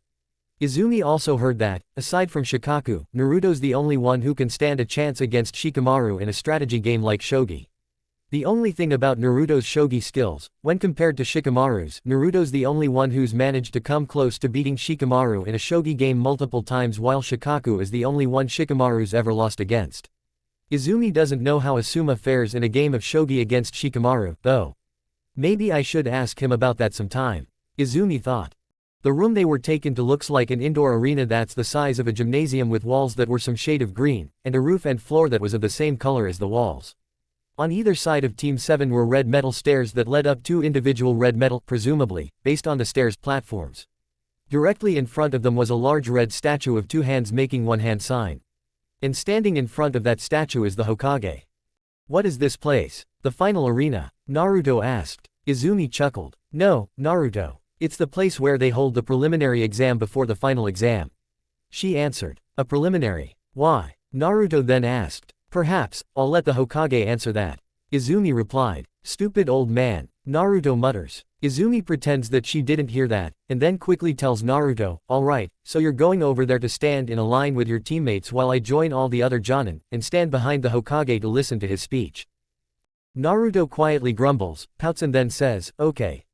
Naruto, Sasuke and Yuki all stood in a single file line in front of the Hokage while the other Jonin did the same, and Izumi went to stand behind the Hokage with the other Jonin and the special Jonin, Ibiki and Anko, who were the proctors for the last two exams.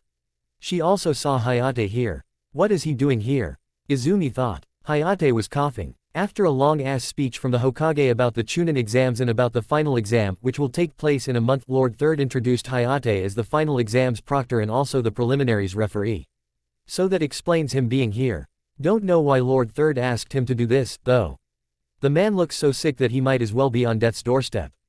Izumi then thought. Hayate stepped forward after the Hokage introduced him to the Genin, and explained the preliminary exam.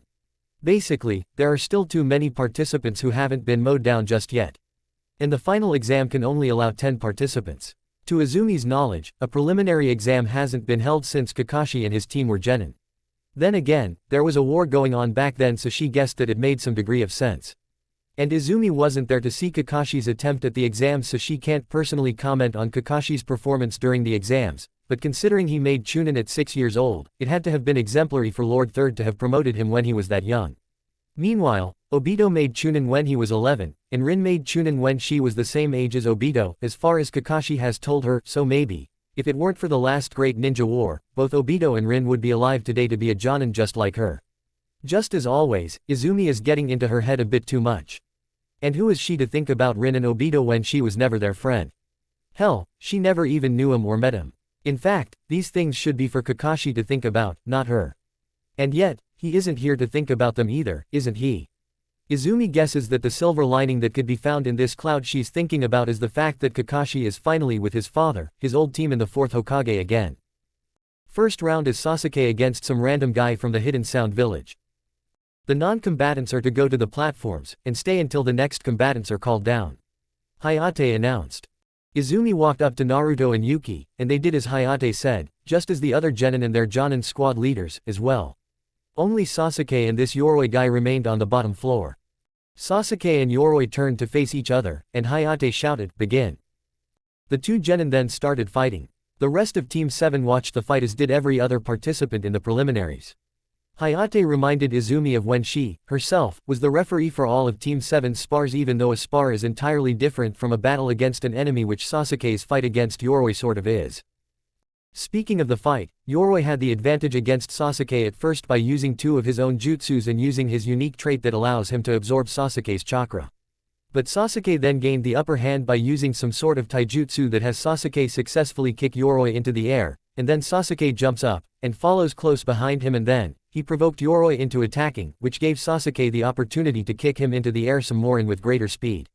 Sasuke then dashed up above Yoroi, and punched him downwards, back to the floor, and then kicked him while he was falling down, too. All while the taijutsu was being carried out, Izumi saw that the curse mark came out just a bit like it did when he nearly ripped that hidden sound shinobi's arms off, but only to give Sasuke a little bit of chakra and physical strength and stamina to finish the move. So when he was back on the floor, finished with the taijutsu, and Yoroi was also back on the floor, lying on the floor and unconscious, the curse mark receded. What was that move he just used to knock out his enemy? Izumi asked. It looked like bushy brows. Special move, well, sorta. Naruto remarked. Bushy brows. Izumi asks. He means some weird kid with a black bowl cut named, oh. Yeah, Rock Lee, that's it. His name's Rock Lee, Yuki explained. Sasuke fought that freak before the first exam. It ended when that kid used a forbidden taijutsu to try and win against him, and the kid's sensei intervened and scolded him in a very weird way. I reminded Naruto and Sasuke that there was supposed to be an exam going on, and the two of them and I just left that kid and his sensei there. Don't know how Mr. Bullcut and his team made it through the first exam and the second exam, though. So that's it, Izumi says. He probably copied that kid's move using his Sharingan, and added some of his own flavor into the mix of that jutsu. Izumi thought. Very clever, Sasuke. Hayate declared Sasuke the winner, and Sasuke looked like he was about to collapse from overexertion. Shit, maybe that move was deemed forbidden for a reason, although, right now seems the right time to go and seal that curse mark of his. Izumi thought. I'm going to be right back with Sasuke, okay. Izumi quickly told Naruto and Yuki. Izumi then used the teleportation jutsu to disappear, and reappear right behind Sasuke. She caught Sasuke before he actually collapsed. You did alright, Sasuke. But you're going to have to come with me for a while. Izumi told him. Why? Sasuke asked. I'll explain on the way. Izumi answered. She turned around, and led Sasuke out of the room. That thing on your neck that appeared after Orochimaru bit you there is called a curse mark. Izumi told him on the way to another room. A curse mark? Why would he give me something like that? Sasuke asked. Because Orochimaru sees you as interesting. Just another experiment, to put it simply. It's why he didn't kill the three of you when he easily could've. Izumi answered. He's that powerful. Sasuke then asked. They don't call him one of the three legendary Sannin for nothing, you know. Even if he is a rogue ninja these days. Plus, he was also one of the three students of Lord Third. I wouldn't want to fight him if I had the choice to run away instead, if I were you. Izumi warned. Is that why Yuki disappeared on us, then? Sasuke questioned. Probably. Though, I can't say that I know much about her, to be honest. Izumi answered. Sasuke then grunted in pain. Why is my shoulder and neck hurting? He asked. That's the curse mark at work, Sasuke. As you've probably guessed by now, the curse mark adds to your own power and your own strength and even your own chakra. You could probably even keep the Sharingan activated for longer with the curse mark's chakra boost. But the jutsu Orochimaru used to give it to you as a forbidden jutsu, like the Shadow Clone Jutsu. And just like with every forbidden jutsu, the curse mark jutsu bears a high cost. The curse mark gives you great pain in accordance with how long or often you use it or even overuse it. And only the caster of the jutsu can lessen the pain, making you totally reliant on the jutsu's caster. Fortunately for you, there's another way to alleviate the pain. Izumi explained. What is it? Sasuke then asked. You'll learn about it and see it in action when I administer it to you. Izumi answered. Later, Izumi made a ritual circle on the floor, and had Sasuke sit at the center of said circle with his shirt off.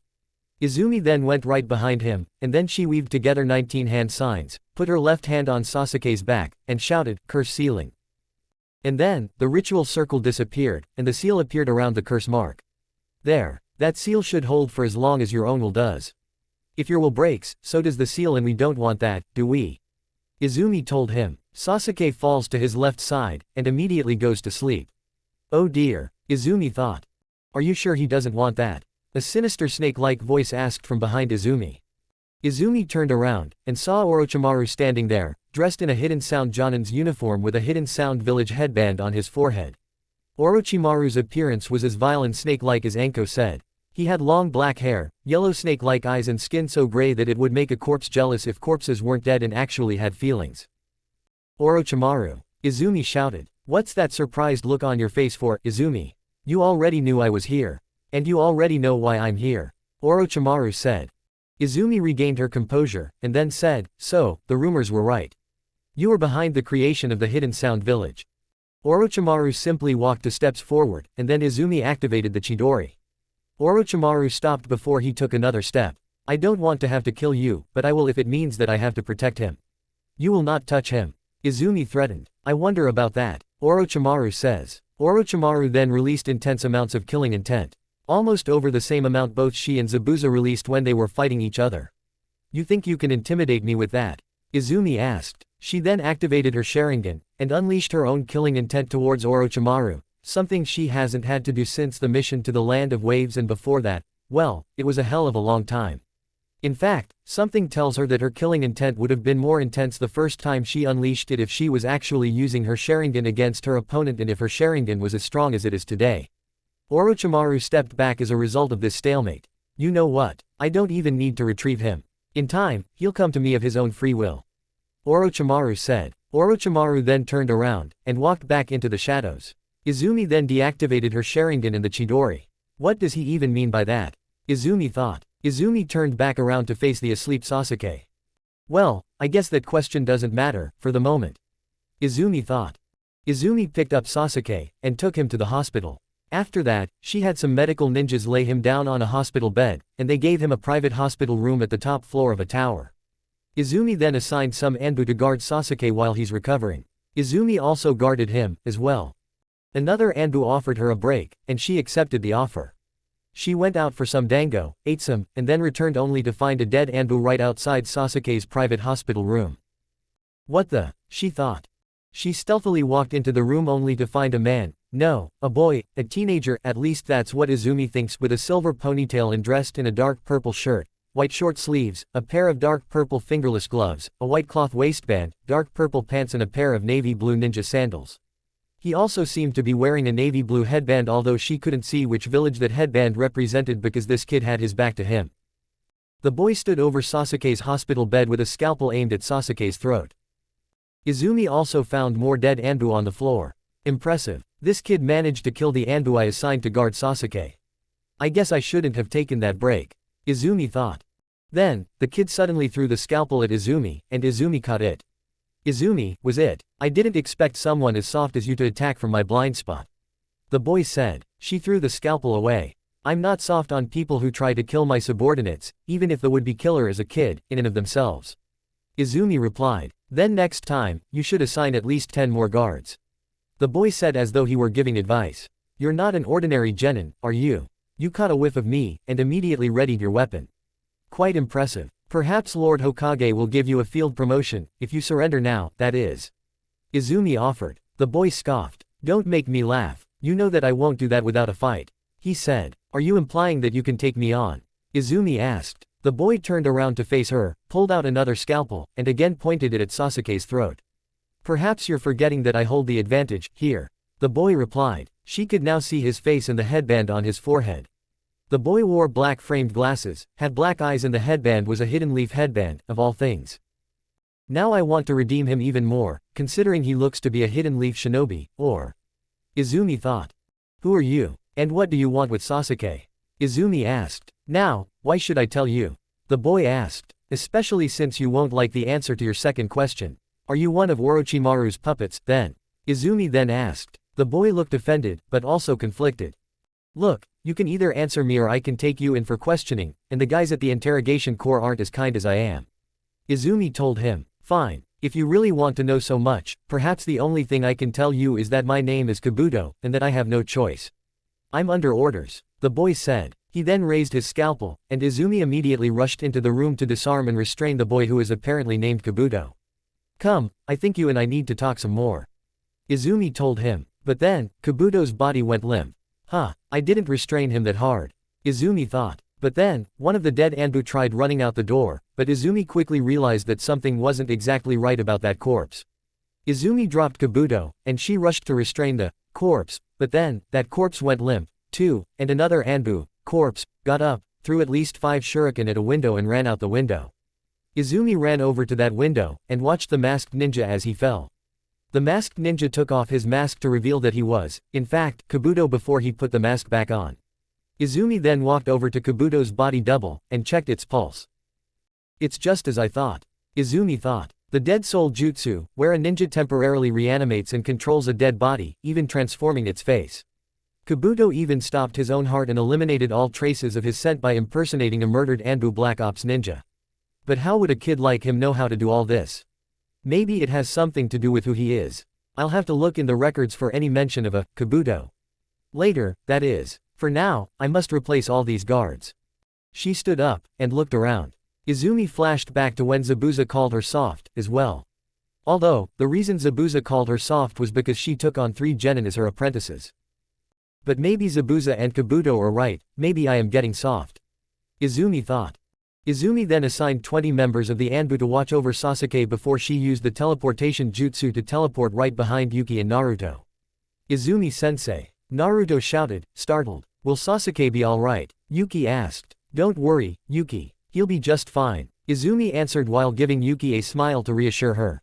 "What did I miss?" Izumi asked. "Oh, nothing much," Naruto answered. Shino won his match against that creepy dude with the brown spiky hair from the Hidden Sound Village. The creepy Hidden Sand guy used puppets to defeat some other guy from the Hidden Sound Village, and right now, we're waiting to see who'll be matched up against who in the next match.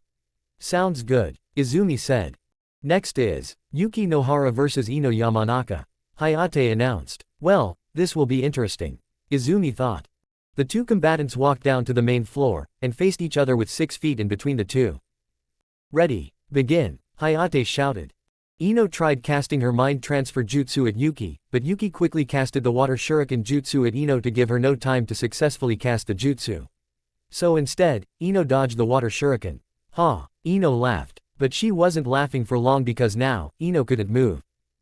"What happened to that Ino girl?" Naruto asked. Izumi activated her Sharingan, and looked at Ino. "Oh no," Izumi thought. "Izumi-sensei, do you know what happened?" Naruto asked. Izumi deactivated her Sharingan. Yuki put Ino under a paralysis genjutsu. "Only Kami knows what will happen now," Izumi answers. The 2 of them continue to watch. Yuki pulled out a kunai knife, ran up to Ino, and used her kunai knife to decapitate Ino. Ino's head fell onto the floor, the genjutsu was released, and the rest of Ino's body went limp, and fell down. Everyone was shocked. Even Hayate was shocked, and Izumi thought nothing could ever faze him. Yuki looked at Hayate, and he said, "Ino Yamanaka is dead. Yuki Nohara wins." Yuki swung the blood off of her kunai knife's blade, and put it back in her ninja tools pouch before walking back up to the platform to join the rest of her team. Izumi glared at Yuki, and Yuki just turned around, and smiled at her sensei in a mischievous way as though Yuki only pulled a prank and didn't just decapitate someone instead. Izumi decided to stop glaring because right now isn't the moment to scold Yuki for such behavior. Everyone regained their composure, and continued watching on. The mess was cleaned up, and then, everyone awaited the announcement of the next match-up. "Next match is Tenten vs Tamari," Hayate announced. Both fighters got down to the ground floor, the match began, and Tenten tried fighting Tamari with her weapon seals, but Tamari wind-style ninjutsus were too much to keep up with, so the outcome became a foregone conclusion. Tamari used the fan she was equipped with to brutally kill Tenten. Hayate declared Tamari the winner, and Tamari walked back up to the platform to rejoin her team like nothing ever happened. Tenten's body was dragged away, and the audience awaited the announcement of the next match. "Next is Shikamaru Nara vs Kinsuchi," Hayate announced. "Who the hell is Kin?" Naruto asked. A black-haired girl with a hidden sound headband on her forehead went down to the ground floor. "Oh, that girl," Naruto said. The match was easily won by Shikamaru because he used his clan's famous shadow possession jutsu to make her knock herself out by having her clonk her own head into the wall behind her. Kin fell down, went unconscious, and the shadow receded. After the girl woke up, the two combatants returned to their respective teams on the platforms. Next, Naruto Uzumaki vs Kiba Inuzuka. Hayate announced. Good luck, Naruto, Izumi said. Naruto walked down to the ground floor, and faced Kiba. Ready, begin, Hayate shouted. At first, the two of them were fighting evenly by making this a taijutsu fight. Both had excellent taijutsu skills, so it was only natural that they'd be so good. But then, once it became clear that there was going to be no winner or loser in a taijutsu fight, Kiba backed away, and tried using his clan's signature taijutsu on Naruto. But, suddenly, something was stopping him from doing just that, and Naruto was subtly gaining extra power. Izumi doesn't think Naruto is even noticing it. Hell, he doesn't even have the experience to notice it. Izumi thought Izumi tried using her Sharingan to see what was going on, but then, out of nowhere, someone put Izumi in some sort of paralysis jutsu. She couldn't tell if it was Genjutsu or if it was Shikamaru's bidding. Damn you, Itachi, for being so much better at detecting a jutsu such as this one than I am. Izumi thought. All she could do, now, is watch the rest of the fight unfold. Next, Naruto ran up to Kiba, and they exchanged punches 3 more times before Naruto finally knocked him out with a single punch. Hayate had no choice but to declare Naruto the winner, since whatever went on just now to make Naruto win wasn't against the few rules that this preliminary had. After the fight, Naruto's sudden power boost went away as he walked back up to the platform. At the same time, the paralysis jutsu that was placed on Izumi had been released. Whatever happened just now was not normal. Even for a Chunin exam cheating method, someone must have done this. Izumi thought. Good job, Naruto, Yuki shouted. Naruto ran right up to her, and said, thanks. And now, the next match is about to be announced. The next match is Hinata Hyuga vs Neji Hyuga. Hayate announced. The atmosphere became tense after that announcement. Everyone knows that Hinata is a part of the Hyuga's main house, and conversely, Neji is a part of the Hyuga's branch house. The Hyuga's main house versus branch house conflict started generations and generations ago, all because the main house viewed the branch house as inferior and placed caged bird seals on the members of the branch house so that the main house members could use the seal and inflict pain upon whoever is marked by the seal whenever, say, the branch house decides to get violent with the members of the main house. And the members of the branch house must do anything for the members of the main house, even if it means unwillingly becoming cannon fodder for whatever outside enemy might try to strike the Hyuga clan. It's practically like slavery, in some people's eyes. And those same people wonder why the Hokage does nothing about it. Especially when some of the Hidden Leaf's enemies do the same thing or even worse. The branch house hates the main house for that very same reason. They feel oppressed and enslaved, but with an evil seal such as the caged bird seal on their foreheads, there's nothing the branch house could do about it. Anyway, both combatants walked down onto the ground floor, faced each other, activated their Byakugan, and prepared themselves to fight the other. Ready, begin, Hayate shouted. The two Hyugas ran up to each other, and used their clan's infamous gentle fist technique to fight each other. All throughout the fight, Naruto was cheering on Hinata even though she was from a different team. This was because Neji unknowingly offended him by talking about things like how Hinata's loss is predestined.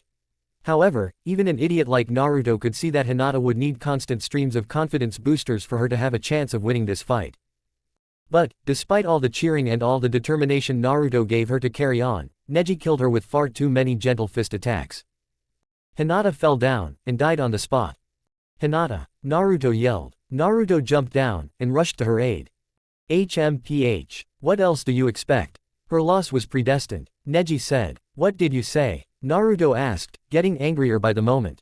Are you deaf? I asked you what did you? Neji was interrupted because Naruto turned to face Neji, charged towards him, and came close to punching him out of pure rage, but then, Izumi, Kurenai, Guy and that weird bowl-cut kid named Rock Lee stopped Naruto. Lee convinced Naruto to save his anger for later, and Naruto relented before they all went back up to the platforms, and Hinata's corpse was taken away. Next up is Mori vs Rock Lee, Hayate announced. Both combatants walked down to the ground floor, and faced each other. Ready, begin, Hayate shouted. Lee ran up to her, and tried kicking and punching her with immense speed, but all of his attacks were blocked by the sand that came from the gourd on her back. It didn't look like there would be a winner until Lee pulled off a taijutsu he called the Primary Lotus, which was invented by Lee's sensei, and, as Naruto noted earlier during Sasuke's fight, the taijutsu was very similar to Sasuke's version of the move, which would later be called Lion Barrage. Surprisingly, Lee managed to land a hit on Mori by using this taijutsu. In any event, after the taijutsu was finished, Lee punched Mori square in the face, and it looked like Lee was going to be declared the winner of the fight, But, as though she was meaning to be unfair, Mori used her sand to cover Lee's legs, and broke them both by using an attack she calls sand coffin. Lee was therefore unable to battle any further, and the win went to Mori. Mori tried to go further after Hayate declared her the winner, but Guy, Baki and both of her siblings stopped her. Why? Why would you protect him? He failed. He lost. Mori said, struggling to get words out because she was hurt for the first time in her life, presumably. Because he is my comrade. And my student. Guy told her. Mori looked as though she couldn't understand what he was talking about. But regardless, Mori and her team walked back up to the platform, and Lee was sent to the hospital. Guy walked back up to the platform, too. Now, time for the final battle. Izumi thought. And lastly, Dosu vs Choji Akamichi, Hayate announced. The hidden sound shinobi who looked like a mummy walked down to the ground floor. Choji looked like he didn't want to go, but Asuma looked like he was convincing him to go down there, anyway. And so, Choji walked down to the ground floor. Izumi wasn't sure if Asuma made the right decision, here, because based on how the other genin from the other villages have fought before, Izumi wasn't sure that Choji would make it out of this one alive. And, she was right. Choji tried all he might to fight Dosu, but, in the end, Dosu used his unique traits to kill Choji, even when he tried to bury his ears into the wall behind Dosu. All that was left of Choji Akamichi was a huge blood splatter on the wall and on the floor. Izumi doesn't think cleaning that up would be easy. These kids aren't used to the way these ninjas from the other villages fight, and based on the casualty rate among the Hidden Leafs genin, Ino, Tenten and now Choji, Izumi can tell that will be their weakness in the future if the Hidden Leafs Jonin senseis don't step up and teach them about it. Perhaps, we should have taught them about it beforehand, Izumi thought. That concludes the preliminary exam. Genin, make your preparations for the final exams. The other Cajun potential clients will be watching, Hayate announced. Izumi smiled at Naruto. We got through this, Izumi thought. She then shot a serious glare at Yuki, who seemed to be nonchalantly ignoring her glare. But at what cost? Everyone then saw the matchups for the next exam. First is Sasuke Uchiha vs Neji Hyuga, a matchup that frustrated Naruto because he wanted to fight Neji. Then, Shino Aburame vs Dosu.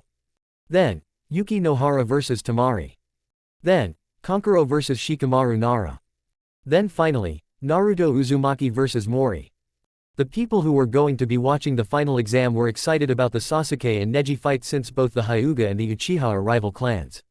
They are also excited about Naruto's fight because Naruto's a Jinchuriki and there are whispers that Mori is a Jinchuriki, too. But to which tailed beast, no one can say.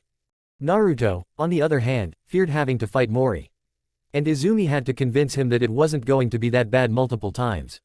So, to ease Team 7's jitters over the final exam, Izumi took them all to the Uchiha training grounds, and taught them how to use different types of elemental chakra to cast different types of jutsus other than the ones they are most familiar with due to their chakra affinities.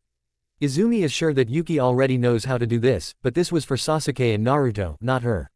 In any case, after teaching them how to do that, Izumi taught each of them different ninjutsus.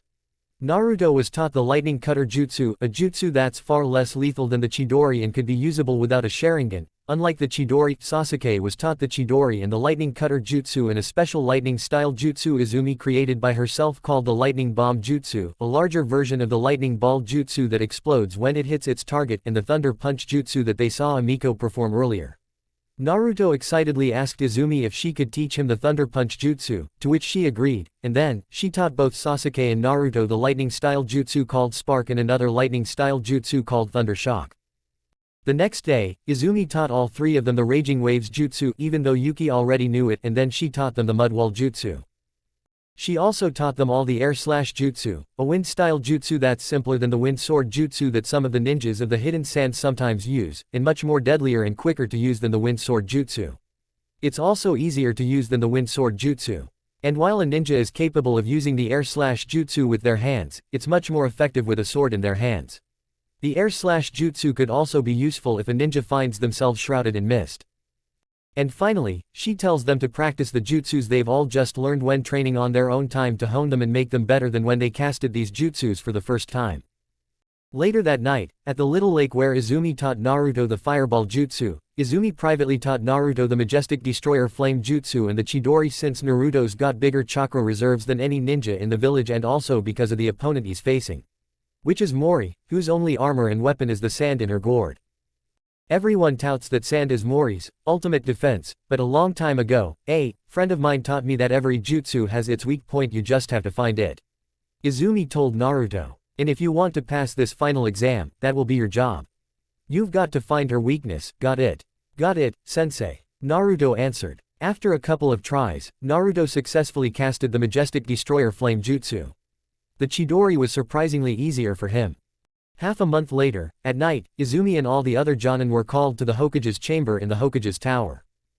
Lord Third sat on his usual pillow. Sitting to the Hokage's left was a male hidden leaf elder named Homura Mitokado. There was also a female hidden leaf elder sitting to the Hokage's right. Her name is Kaharu Udatane. Both elders made up the Hidden Leaf's Council. Or, the Hokage's Council, to be more accurate. Danzo used to be a part of this council, but right now, he's instead rightly under house arrest, for obvious reasons. Every Jonin in the room, including Izumi. We have some very sad news. Lord Third said. Hayate Gecko is dead, Kaharu announced. Dead? One of the Jonin asked. They all started indistinctly whisper. Before Lord Third had everyone quiet down, and another Jonin asked, how did he die? As you all know, the Hidden Sound are suspected to have some connection to Orochimaru after he was seen in the second exam. Our spies have also reported that the Hidden Sand are in league with the Hidden Sound, but those reports are unconfirmed. Lord Third told everyone. But aren't we in a treaty with the Hidden Sand? A third Jonin asked. Spoken treaties and alliances can be easily broken, as we learned from the last great ninja war. Izumi interjected. Agreed. Lord Third said. We sent Hayate to confirm our spies' reports. But it seems that the enemy spotted him, and they killed him. Kaharu told everyone. Based on the findings of the autopsy performed on Hayate's body, he was killed by the wind sword jutsu. Homura reported. The Jonin indistinctly whispered amongst themselves again. So they have betrayed us. Kurenai whispers. We must not let Hayate's death divide us at this time. The Chunin exams are still going on. And you will need to focus your efforts on preparing for the final exam, instead of growing to hate the Hidden Sand for what they may or may not have done to Hayate. Lord Third told everyone. They then dismissed all the Jonin. Izumi later took a walk in the park, wondering if it would be at all possible for her fellow Jonin to not take Hayate's death so personally, like Lord Third told them not to. A few nights later, a woman with big breasts who was dressed in a sexy red kimono and had red sandals on was walking out of a love hotel in the Hidden Leaf Village after having sex with a shinobi from the Hidden Sand Village. She had flowing red, black and white hair, golden eyes and a sexy figure that would make any man want her. Man, what time is it? The woman thought. She looked up, and saw that it was already daytime. The woman sighed, disappointed in herself because she often fucks until dawn. Sex is one of her biggest weaknesses. This woman's name is Kitsune Senju, one of the 3 legendary Sannin, and the Fox Sage of Foxhold Valley. Hell, she even wears a red headband on her right wrist with the kanji symbols for Foxhold written on the headband's metal plate. She remembers when that wrist had a hidden leaf headband on it. Those were the days, Kitsune thought while smiling. She remembers training with Sarutobi-sensei alongside her former crush, Orochimaru, and her cousin, Tsunade. Her smile then went away when she remembered everything that happened after she met Orochimaru. The 3 of them fought in the Second and Third Great Ninja War. Meanwhile, warning signs of Orochimaru's descent into evil were showing up, but both Kitsune and Tsunade ignored it because they didn't want to believe that their crush could be so bad. Tsunade left the village with the Hokage's permission after Naoki and Dan died, and then, during the time around when the 4th Hokage was supposed to be chosen, Orochimaru finally asked her out, and then, after 3 dates, he took Kitsune's virginity. But their relationship didn't last long after Kitsune's student, Minato Namikaze, was chosen as the 4th Hokage. Orochimaru was caught performing illegal experiments on villagers, ninjas and children alike. Sarutobi-sensei failed to stop him. Kitsune tried to chase after and stop Orochimaru after he left the village, but even she couldn't stop him, and so, Kitsune spent years tracking Orochimaru's movements and setting up a spy network. And then, she heard that her student, Minato, died sealing the 9 tails into his son and a baby girl from the Uchiha clan. 6 years later, Danzo and the Foundation orchestrated the Uchiha massacre. Itachi carried it out. Danzo and some other Foundation members tried killing the 6-year-old Uchiha girl by taking the half of the 9 tails that Minato sealed into her, and sealing it into someone else, only to fail, and have the Uchiha girl die, and that half of the 9 tails escaping from the seal that was in place on the Uchiha girl, and then blowing up the Foundation's headquarters before leaving the village entirely. And, in the end, aside from Itachi, only 2 members of the Uchiha clan survived. A young woman named Izumi Uchiha, who was Itachi's girlfriend, and a kid named Sasuke, who is Itachi's brother. And then, that was that. Kitsune continued her spy work out of the village while mourning the loss of her team and her student while Naruto had to grow up all alone. Even though he's her godson, which would officially make her his legal guardian if she still lived in the village back then. And yet, she didn't know why she couldn't come back for Naruto's sake. But, in the end, she guesses it's all fine because the sex she's had while outside the village, gaining intel for the Hokage, and because she knows that it's not Minato's fault that a certain someone never taught him to be a fox sage and taught him her sage jutsu or senjutsu, as the older people call it, and taught him about the immortality and eternal youth traits that are unique to fox sages. Though, knowing Minato, he might not have wanted the eternal youth part that comes with being a fox sage, but at least it's better than the meiotic regeneration thing that does somewhat of the same thing, although she isn't immortal like me. In fact, her regeneration thing can only extend her lifespan. Kitsune thought. Back when she first became a fox sage and could enter sage mode, she felt as though she had one-upped her cousin and eternal rival, Tsunade. All those things happened, and now, she's back here again. Why am I back here again? Kitsune thought. She then remembers that she heard that the Chunin exams were coming up and they were to be held in the Hidden Leaf village. She remembers what Sarutobi-sensei told her long ago. He told her that Naruto will want to know the secret of his Jinchuriki status and the secret of who his parents are. And Sarutobi-sensei told her that she will be the one to tell Naruto those secrets once he is elevated to the rank of Chunin. Based on the information Kitsune's gathered so far while having sex and chatting up men who she thinks are hot, Naruto already knows about his Jinchuriki status but through no fault of his own. An incident happened between Naruto and one of the academy teachers the day before he was promoted to genin. To put it simply, Naruto was fooled into stealing a scroll he knew nothing about and then he ran into the forest with it. He used that scroll to learn the shadow clone jutsu. The teacher who fooled him tried to kill him. Another teacher saved him. The bad teacher told Naruto that he is a Jinchuriki. A battle was had between the teachers. The good teacher told Naruto to run. Naruto instead used the shadow clone jutsu to pummel the bad teacher to the point where that teacher was nearly dead when the clones were done with him. The good teacher gave Naruto a field promotion. The next day, Sarutobi-sensei scolded Naruto for stealing the scroll, and then he told Naruto that he was, indeed, a Jinchuriki. Then, Sarutobi-sensei upheld the teacher's decision to elevate Naruto to genin, and that was that. Naruto's career as a full-fledged ninja started. She guesses that the answer to why she's here should be simpler than that, Naruto. Now, she has to look around, and find Naruto. Where the hell do I start? Kitsune thought. Kitsune turned left and started walking until she found a blonde-haired boy with blue eyes and dressed in a navy blue and orange jacket, a pair of orange pants, a pair of navy blue ninja sandals and a navy blue hidden leaf headband on his forehead, arguing with a hidden leaf jonin dressed in all black and wearing black sunglasses at a hot spring elsewhere in the Hidden Leaf village. From the first look at him, Kitsune could tell that the blonde boy is Naruto Uzumaki because he looks so much like Minato that it's almost uncanny. Naruto's navy blue hidden leaf headband is alright by Kitsune's standards, and so are his navy blue ninja sandals. But the orange is, yuck. Kitsune thought. Surprisingly, looking at Naruto now brings back memories. To be more accurate, she remembers being just as loud and bratty as Naruto is displaying himself to be right now. Kitsune walked up to the two of them, and asked, well, what's going on here? Both the man in all black and Naruto were startled by her presence. The both of them immediately ran up to her and tried explaining themselves to her all at once. Quiet down, the both of you. I don't work here, but I heard the two of you arguing and I think I might be able to help the two of you. So, in light of that, I'll ask again, what's going on? Kitsune told them. One at a time, please. My name is Ebisu, ma'am. I was trying to train young Naruto, here, some more advanced chakra control techniques. He, on the other hand, refuses to listen to me after I gave him explicit instructions on how to improve it. The man in the sunglasses explained. Bullshit. That pervy sunglasses guy is lying. I tried his water walking thing many times but nothing happened every time I tried. Naruto yelled. You're being impatient. Ebisu told Naruto. Naruto growled. Do you know who I'm going to be fighting in the final exam, you perv? He shouted. Wow, you're Naruto Uzumaki. Kitsune asked. Yeah, why? Naruto asked. Well, at least that calmed him down. Kitsune thought. I am Kitsune Senju, and I think I have a better way to teach you chakra control. She answered. I've been looking for you, in fact. They looked shocked when they heard her name. You're Kitsune Senju. The fox sage, one of the legendary Sannin. Ebisu asked. Kitsune nodded. Oh, welcome back, Mistress Kitsune. Ebisu shouted. That's Master Kitsune, Ebisu-san. Kitsune corrected. Oh, right. Sorry, Master. Ebisu said. Let me take it from here, okay? Kitsune asked Ebisu. Ebisu nodded, and walked away. Is he your usual sensei?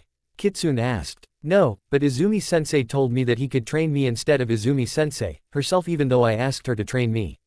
Naruto honestly answered. Did she say why she could not train you? Kitsune then asked. No, she just said, it's top secret. Or something like that, and then just fucked off. Naruto also answered. Then that likely means she's on a mission that only Jonin like her could do. Kitsune replied. Then why would she leave me out of it? Naruto asked. They don't call it top secret for nothing, pal. Also, I think she was trying to protect you, too. So if I were you, I'd leave that little situation alone, for now. Kitsune answered. Then what do I do? Naruto then asked. You train under me. Kitsune told him. At least until the day of the final exam. Okay. Naruto says, sounding defeated. The two of them then walked out of the hot spring together. One night later, Izumi was on a random roof in the Hidden Leaf Village, observing the hidden sand triplets, sister, Mori. Reports have said that, for some reason, Mori likes going out and taking walks at night.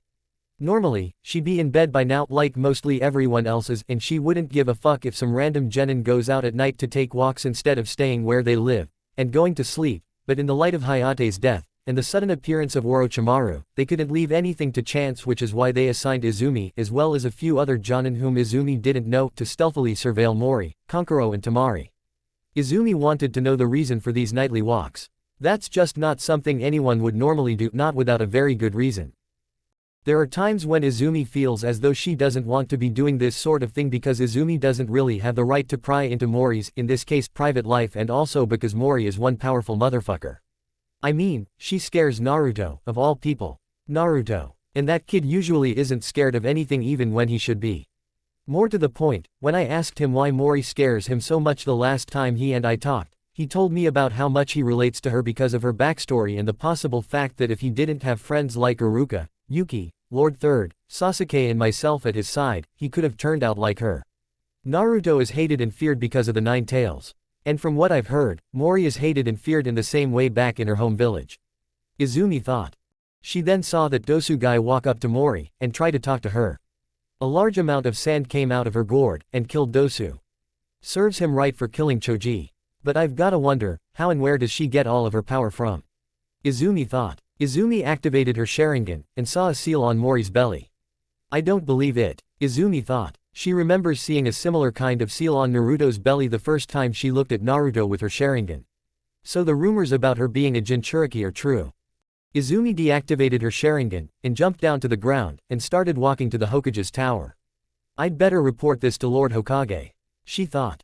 But then, she was stopped by Mori, who suddenly appeared in front of her.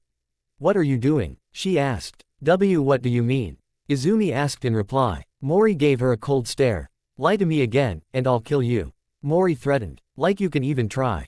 Look, I'm not really trying to pry into anything too much, I swear, I'm not. But I'm under orders, Izumi told her. Why? Mori then asked. Because, frankly, my superiors don't exactly trust the hidden sand anymore. One of our guys was killed by the wind sword jutsu. A jutsu that we know only your people know. Now, given that fact, it wouldn't do well to raise their suspicion any further by killing one of the last of the Uchiha, now, would it? Izumi answered. The Uchiha? Mori asked as though she's trying to remember something. That's my name. I'm Izumi Uchiha. Izumi told her. Mori started getting angry. What did you see? Mori questioned. That what everyone's been whispering is true. You're a Jinchuriki. Your village sealed a monster inside of you and then they ostracized and hated you for years and years and years and years until you grew cold to the world and became the, mentally ill person you are today. Izumi answered, trying not to anger her even further. Sheesh, now I know why Naruto is scared of this girl. Izumi thought. Everyone in your village and probably even then some see you as some horrifying weapon that should be destroyed rather than, you know nothing about me. I was beaten and raped. I've had more attempts on my life than I could ever begin to count. Many of those were orchestrated by my own father. I grew up cold and alone in the desert. Mori shouted, interrupting Izumi. And you didn't know what purpose you had in life was. Yeah, I get it. Izumi said. You don't. Mori shouted. She tried attacking Izumi with her sand, but Izumi quickly dodged it. How could you possibly understand? Because our village has its own Jinchuriki. And he was hated and feared, too. But he found his own purpose in the Hokage and, when he made genin, he became my student and then, after that, well, he sort of became like a son to me. Izumi answered. And, unfortunately, you scare him because he's your opponent in the final exam. Good. Maybe that fear will lead to him chickening out of this rat race the cage have set up. Mori said. Maybe, but if you think that is likely to happen, then maybe you aren't as cold-hearted as you think you are. Izumi said. Leave me alone, Mori screamed. Mori tried to attack Izumi one more time, but Izumi dodged the attack. So instead of fighting some more, Mori ran away. Izumi watched her run, and then continued her walk to the Hokage's tower. Later that night, in the Hokage's office, Izumi delivered her report to the Hokage while standing in front of his desk and the Hokage was sitting at his desk, as usual.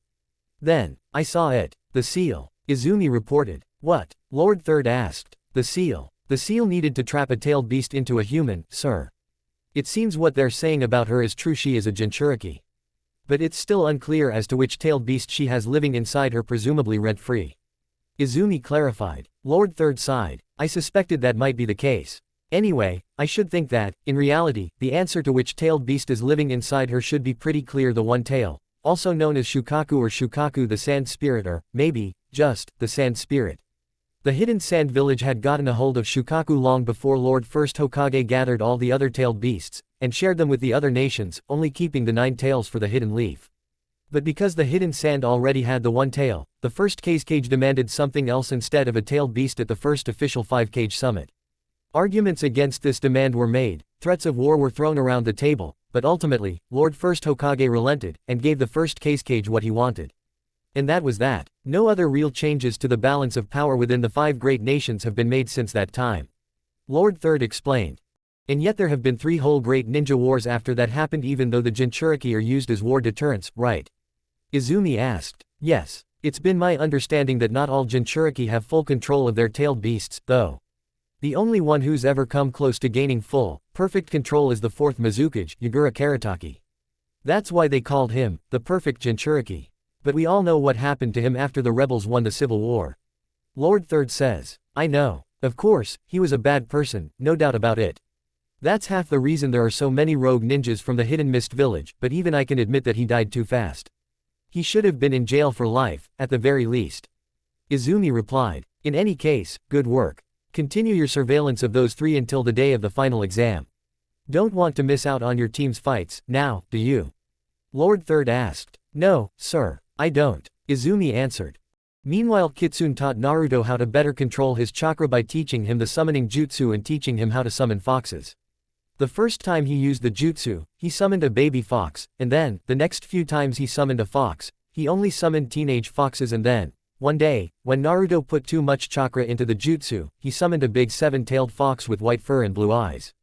That white fox is a female fox named Ari who's very angry at Naruto because he is the 9 tails Jinchuriki and Ari used to be the 9 tails wife. And surprisingly, the 9-tailed fox is scared of her. Let's just say she wore the pants in the family back when I actually had a family.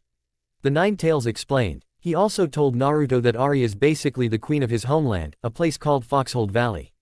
You were actually royalty, Naruto thought. The 9 tails had explained far earlier that a Jinchuriki could communicate with their tailed beasts via their thoughts when it's not possible to get inside their own psyche, and do the same, except the Jinchuriki and the tailed beast would be meeting face to face in that case. Sometimes, they could be talking to their tailed beast in their psyche while sleeping, while meditating, or while the Jinchuriki is using their Jinchuriki powers.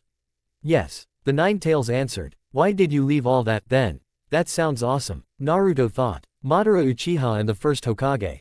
Madara summoned me, used his Sharingan to control me, and then he used me to battle his rival, the first Hokage, who was also known as Hashirama Senju. This was all because back then, Madara became a rogue ninja because he saw no future for the Uchiha in the Hidden Leaf Village, and because he all of a sudden used me and the power of his Sharingan to attack the Hidden Leaf Village.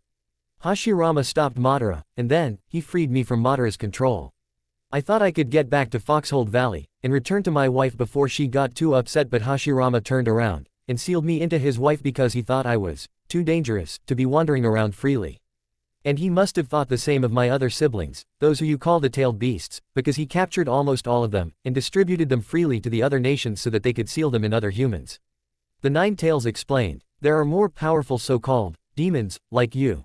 And what do you mean by almost? Naruto thought. Yes, there are more of us. 9 of us, in fact. And I said, almost, because the Hidden Sand Village captured one of us, a tanuki named Shukaku, some time before Hashirama did the same with the rest of us.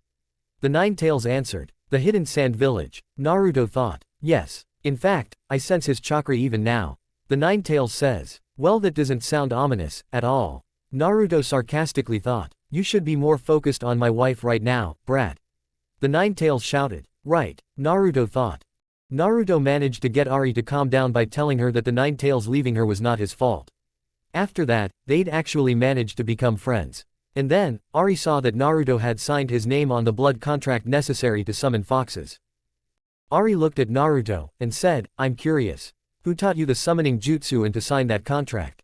And why did you want to learn it? Well, you see, my sensei's gone off on some secret mission and I wanted to be prepared for the final exam of the Chunin exams, and so, I wanted to train more and then. Guess what? I met Kitsune. Or, I guess I should call her, Kitsune Sensei, or, Master Kitsune, like all the adults do.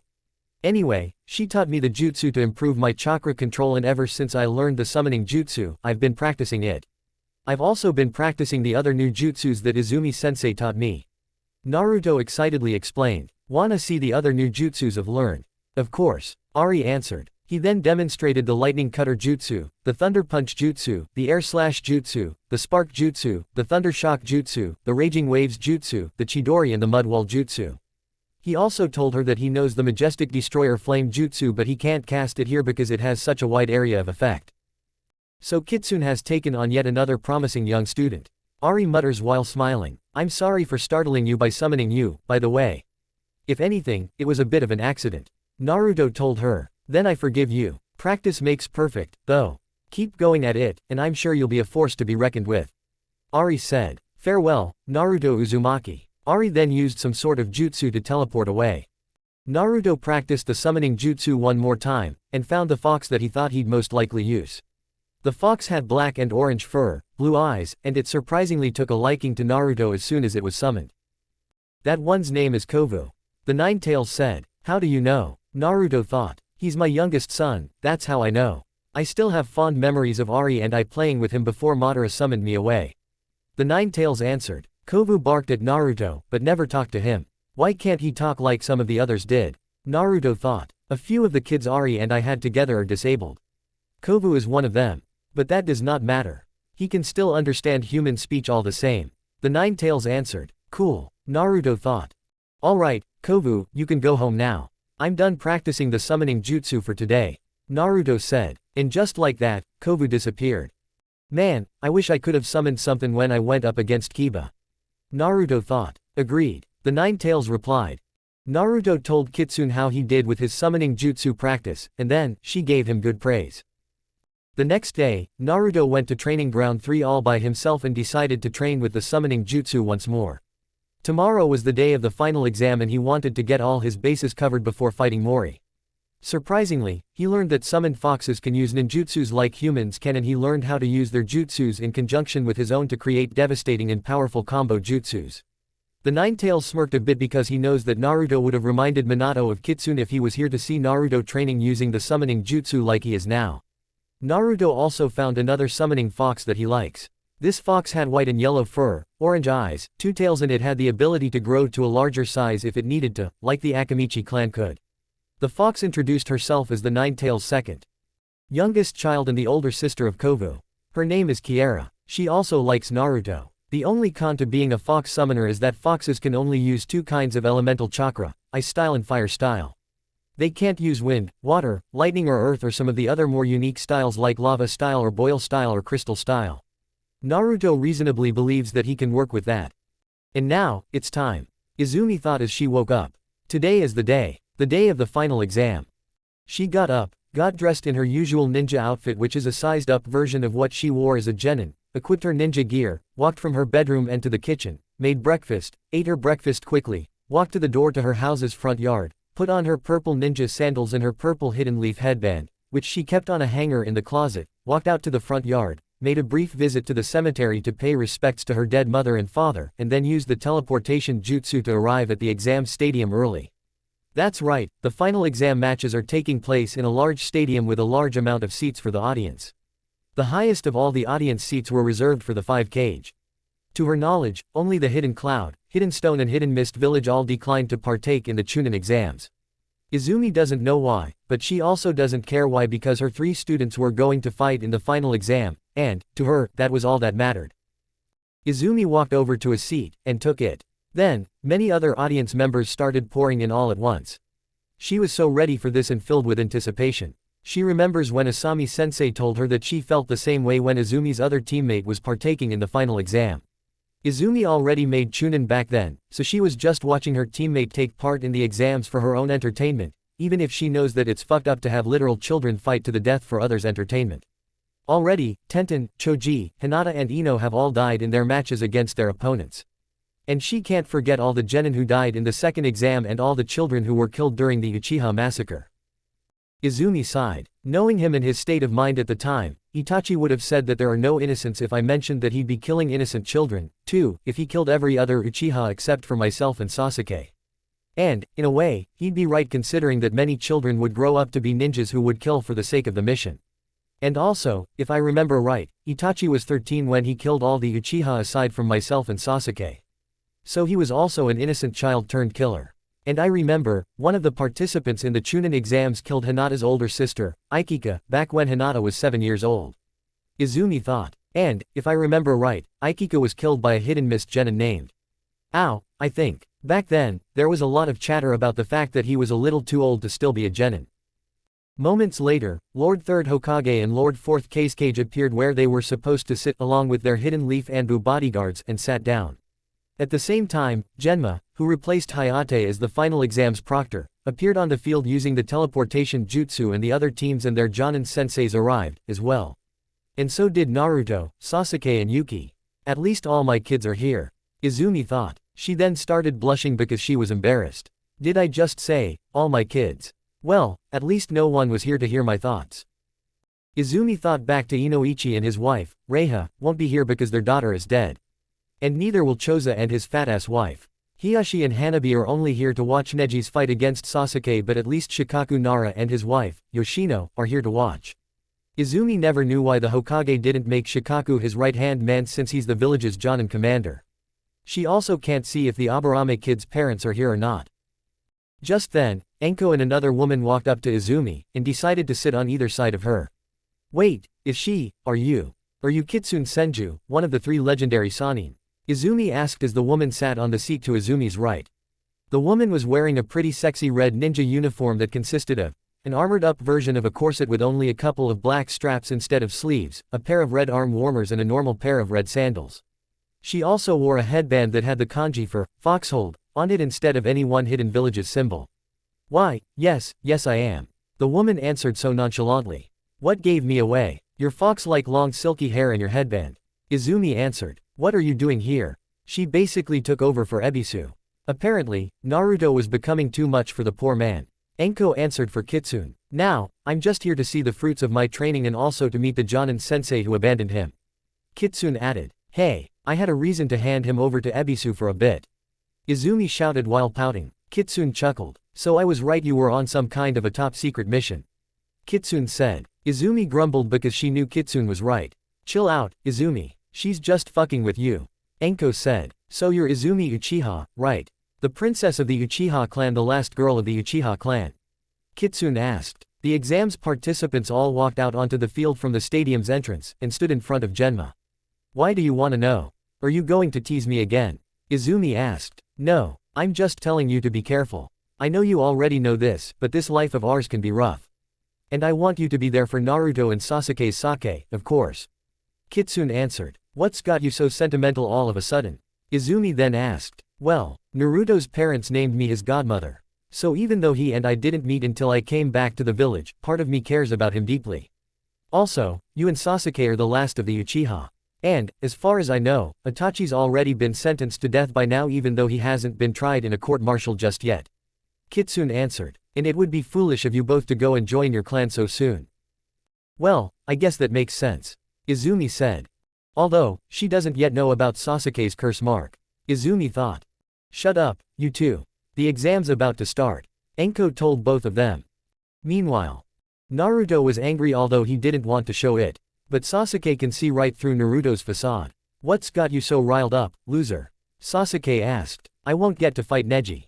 I really want to tear him apart for killing Hinata. Naruto answered. I get what you mean. Don't sweat it. I'll get back at him for you. Sasuke told him.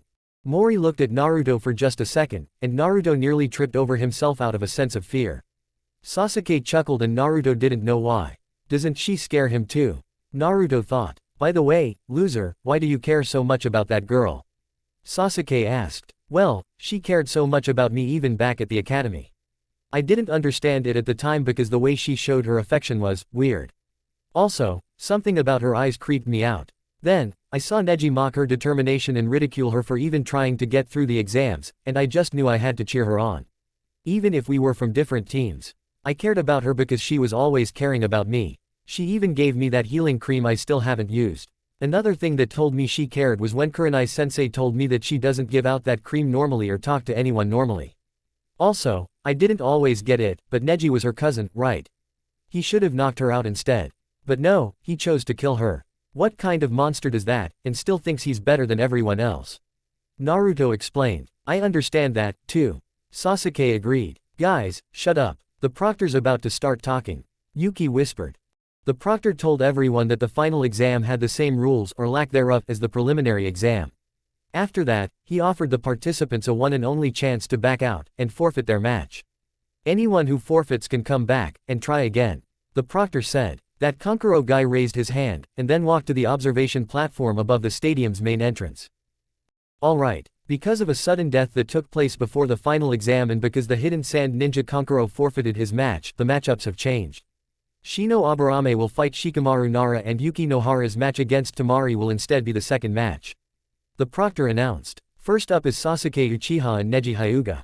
Only the two combatants will be allowed to stay on the field. The rest of the participants are to head up to the observation platform and wait for your match. Naruto and the others walked up to the observation platform. Only Sasuke and Neji stayed down there. Sasuke and Neji turned to face each other and took up a fighting stance. Ready, begin, the proctor shouted. Sasuke activates his Sharingan and Neji activates his Byakugan before they charge towards each other and start the fight with each other's taijutsu. Back with Izumi, Enko and Kitsune. Izumi, Enko and Kitsune watched as Sasuke fought Neji. Neji was trying his best to hit Sasuke with his gentle fist technique, but Sasuke dodged every palm that was aimed at him.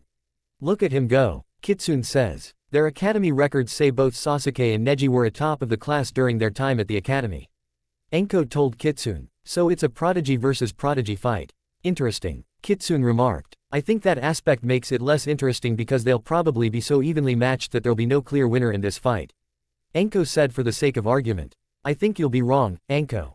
Izumi said. What? Why? Enko asked. Remember that bowl-cut kid? Rock Lee. He was Might Guy's student and Guy is a taijutsu master.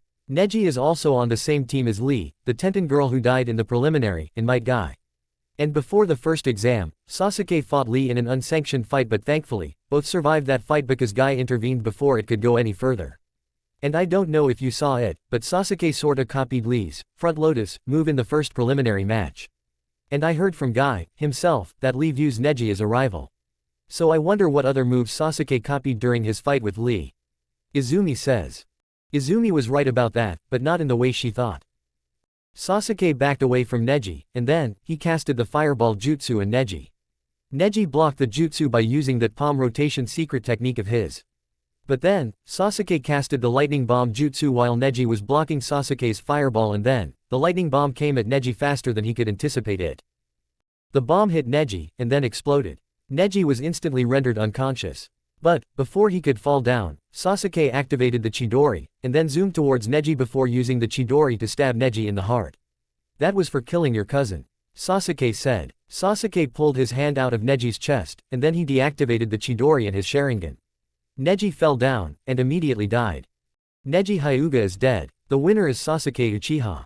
Genma declared. Hiyashi then looked down at Izumi, and subtly glared at her. Izumi pretended to ignore it.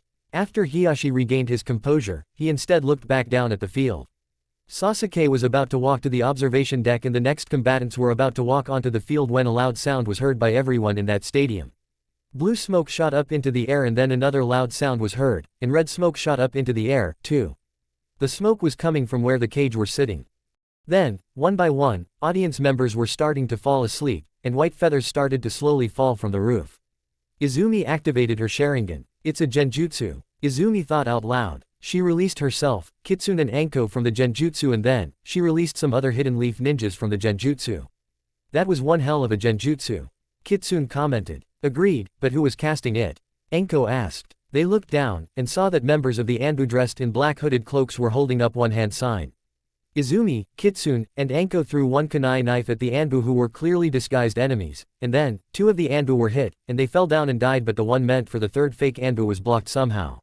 What the? Izumi was interrupted by the sudden appearance of hidden sound ninjas and hidden sand ninjas who appeared to be working together to attempt to kill Izumi, Kitsune and Anko while protecting the fake Anbu at the same time.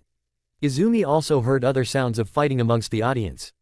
This is an invasion, Izumi thought. She then saw one of the Anbu pull down his black hood, and take off his mask to reveal it was Kabuto. Izumi knocked out the enemies who were trying to kill her. You're Kabuto Yakushi, Izumi shouted. Kabuto, so you're the brat of the chief of the Hidden Leaf Medical Corps who somehow died, huh? Anko asked. Yeah, it's like I told you. Izumi answered for Kabuto. Which means we can't let our guards down. Kitsune said. I know. Izumi replied. So you've finally looked me up. Kabuto said to Izumi. Izumi was about to cast a jutsu when Kabuto interrupted her by saying, Nah.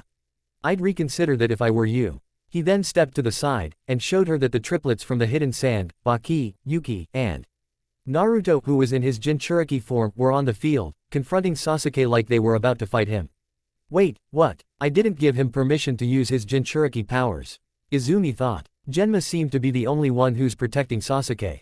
I believe you might want to protect your fellow Uchiha and that proctor, there. I don't think you'd want him to suffer Baki's wind sword like Hayate did. Kabuto says. It looks like Sarutobi-sensei needs help, too. Kitsune said. On the roof of a building, Lord Hokage seemed to be fighting someone she couldn't see from this distance, while the Anbu assigned to Lord Third seemed to be running up to them to catch up. But then, a large purple glowing barrier that covered almost the entire roof was cast around Lord Third and his opponent, preventing the Anbu from going any further. One Anbu tried running through the barrier, but the barrier burned them to death upon impact.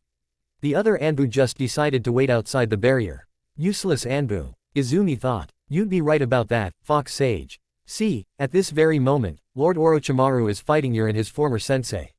And the Tsuchikage should be joining in at any moment. Kabuto says. What, the Orochimaru? Here, Kitsune asked. What do you mean the Tsuchikage will be joining Orochimaru? Anko asked. I guess I should have told you. The Hidden Sound and Hidden Sand and Hidden Stone all agreed to use the Chunin exams to set the stage for an invasion of the Hidden Leaf Village. All they needed to do was strike when the time was right. But Lord Orochimaru also had the foresight to kill the 4th Kazekage and disguise himself as the 4th Kazekage to get the opportunity to fight his former sensei. And now, here we all are, in the middle of an invasion of the Hidden Leaf. All because you Hidden Leaf ninjas were too cowardly to say, fuck Orochimaru's threat, and stop the exams anyway. At this moment, Lord Orochimaru will now kill his sensei, and acquire Sasuke to use as a body for his immortality jutsu. At the same time, the Hidden Sand will get what they wanted, which was just a war with the Hidden Leaf and the Nine Tails Jinchuriki. While the Hidden Stone will get their revenge on the Hidden Leaf for their loss during the last Great Ninja War. Kabuto explained. Damn it, Izumi thought. Kitsune turned left, and ran off. Izumi looked at Anko, and Anko said, go help out Naruto and Sasuke. I'll take care of Kabuto and everything else. Izumi simply nodded, and then ran and jumped down to the field while rushing to Sasuke's aid. After that, she put herself in between Sasuke and beside Genma. So, the exams were all a distraction, were they? Izumi asked. You were all fooled so easily. Yuki said. Izumi activated her Mangekyo Sharingan, and tried to use it to suppress the Nine Tails chakra, but Yuki made one hand sign, and kicked Izumi out of Naruto's psyche before she could even attempt to suppress the chakra while giving Naruto immense chest pain. OWW, my heart. Izumi-sensei, help. Naruto begged. Not so fast, Ms. Uchiha. I need him in this state. Yuki told her. But how are you controlling him? Izumi asked. Izumi looked at Naruto's chest, and found a tag on Naruto's heart. Izumi-sensei, what's going on? Sasuke asked. I'll answer for her, Sasuke. While you were dawdling about, minding your own business, I broke into his house at night, fucked him on his bed, and put a forbidden individual curse tag on his heart before I used a genjutsu to put him asleep. I got him and I dressed, and then I escaped. I then used the tag to keep him from revealing otherwise delicate secrets about me and my plans. Yuki explained, interrupting Izumi. Until now, that is. She was our perfect spy. Baki said. Although, I admit I'm a bit surprised at the methods she used to get the Nine Tails Jinchuriki to this point. I'll kill you, Naruto yelled. Ah, I forgot that you can hear us, Yuki said. She then used the tag again to give Naruto more momentary chest pain.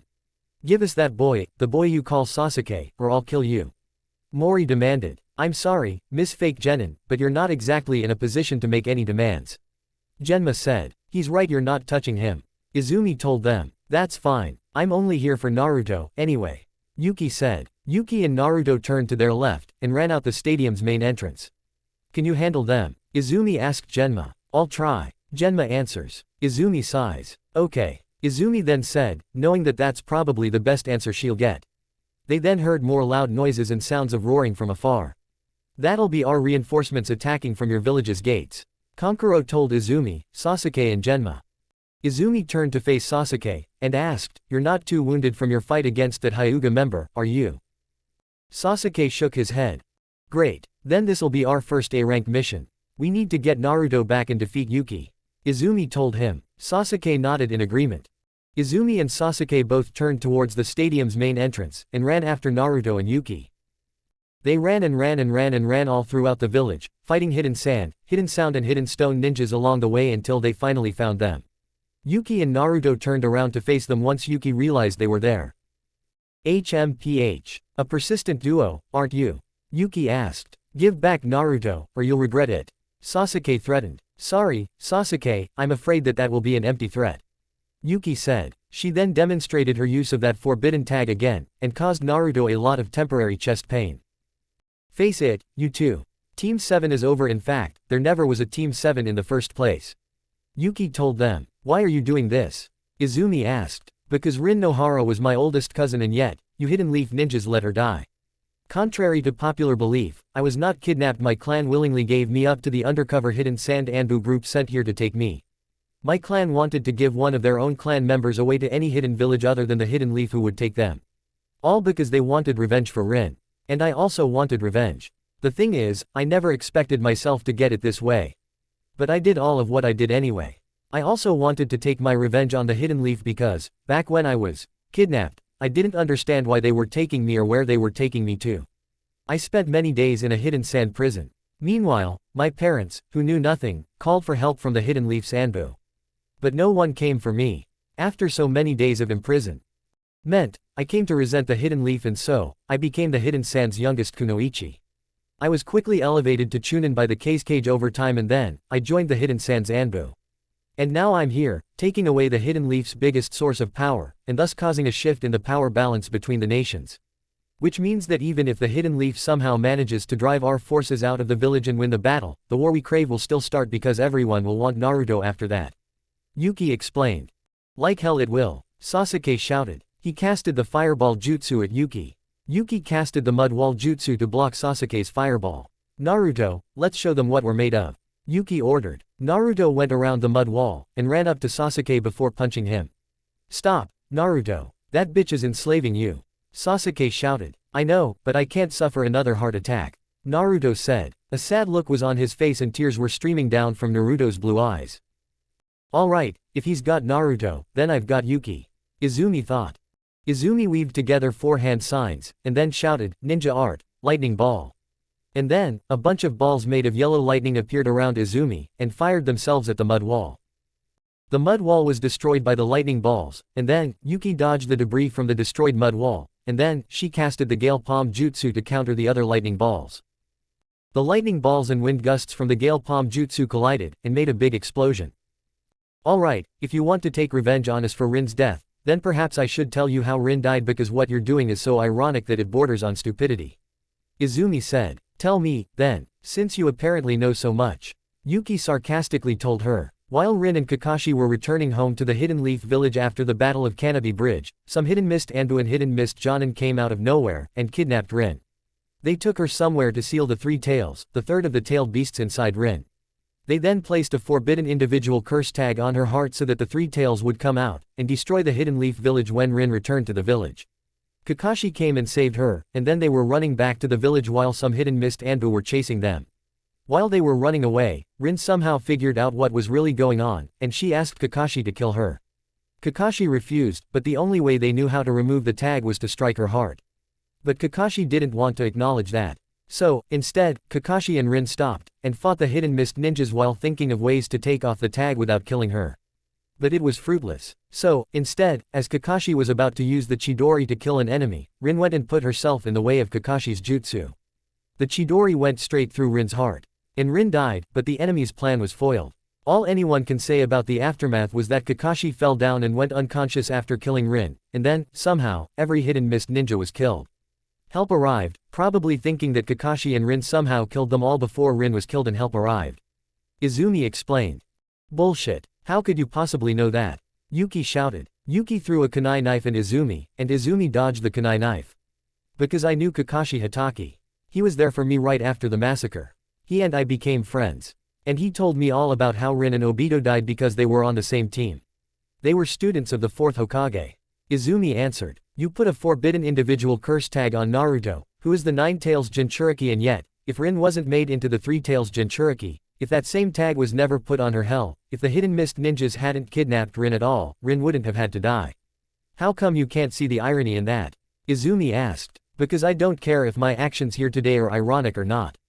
All I care about is taking the hidden leaf's power, and handing it to someone else for a change.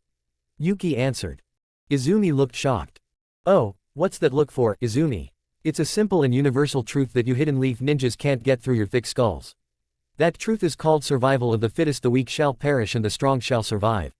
Then again, the strong may become the weak, in and of themselves due to complacency or indolence because they hold so much strength to begin with that they couldn't possibly fathom the thought that their power could be taken away. Yuki explained. Water shuriken jutsu. Yuki shouted. And then, Yuki threw 3 water shurikens at Izumi. Izumi dodged all 3. Izumi then made 2 hand signs, and shouted, lightning style, spark. And then a lot of lightning generated from Izumi's body, and then shot towards Yuki. Yuki got hit by the spark jutsu, but she's also still standing. So, what, is the 1 tail not good enough for you hidden sand ninjas? Izumi asked. Correct. Yuki shouted. Holy shit, calm down. I wasn't actually being serious with that question. Izumi said. The fact is, the feudal lord of the Land of Wind isn't taking us hidden sand ninjas seriously. He's cut our funding and given mission requests to ninjas of the other villages. The case cage has had to make cutbacks and layoffs. Yuki told Izumi, ignoring her quips. So you aren't just doing this solely for revenge, either. Izumi said. Exactly. We need to remind the feudal lord of our strength with this battle and the war that is sure to come in the aftermath of the invasion. Yuki replied. Yuki then casted the fireball jutsu at Izumi and Izumi countered with her own fireball jutsu. The fireballs collided, and made a big explosion.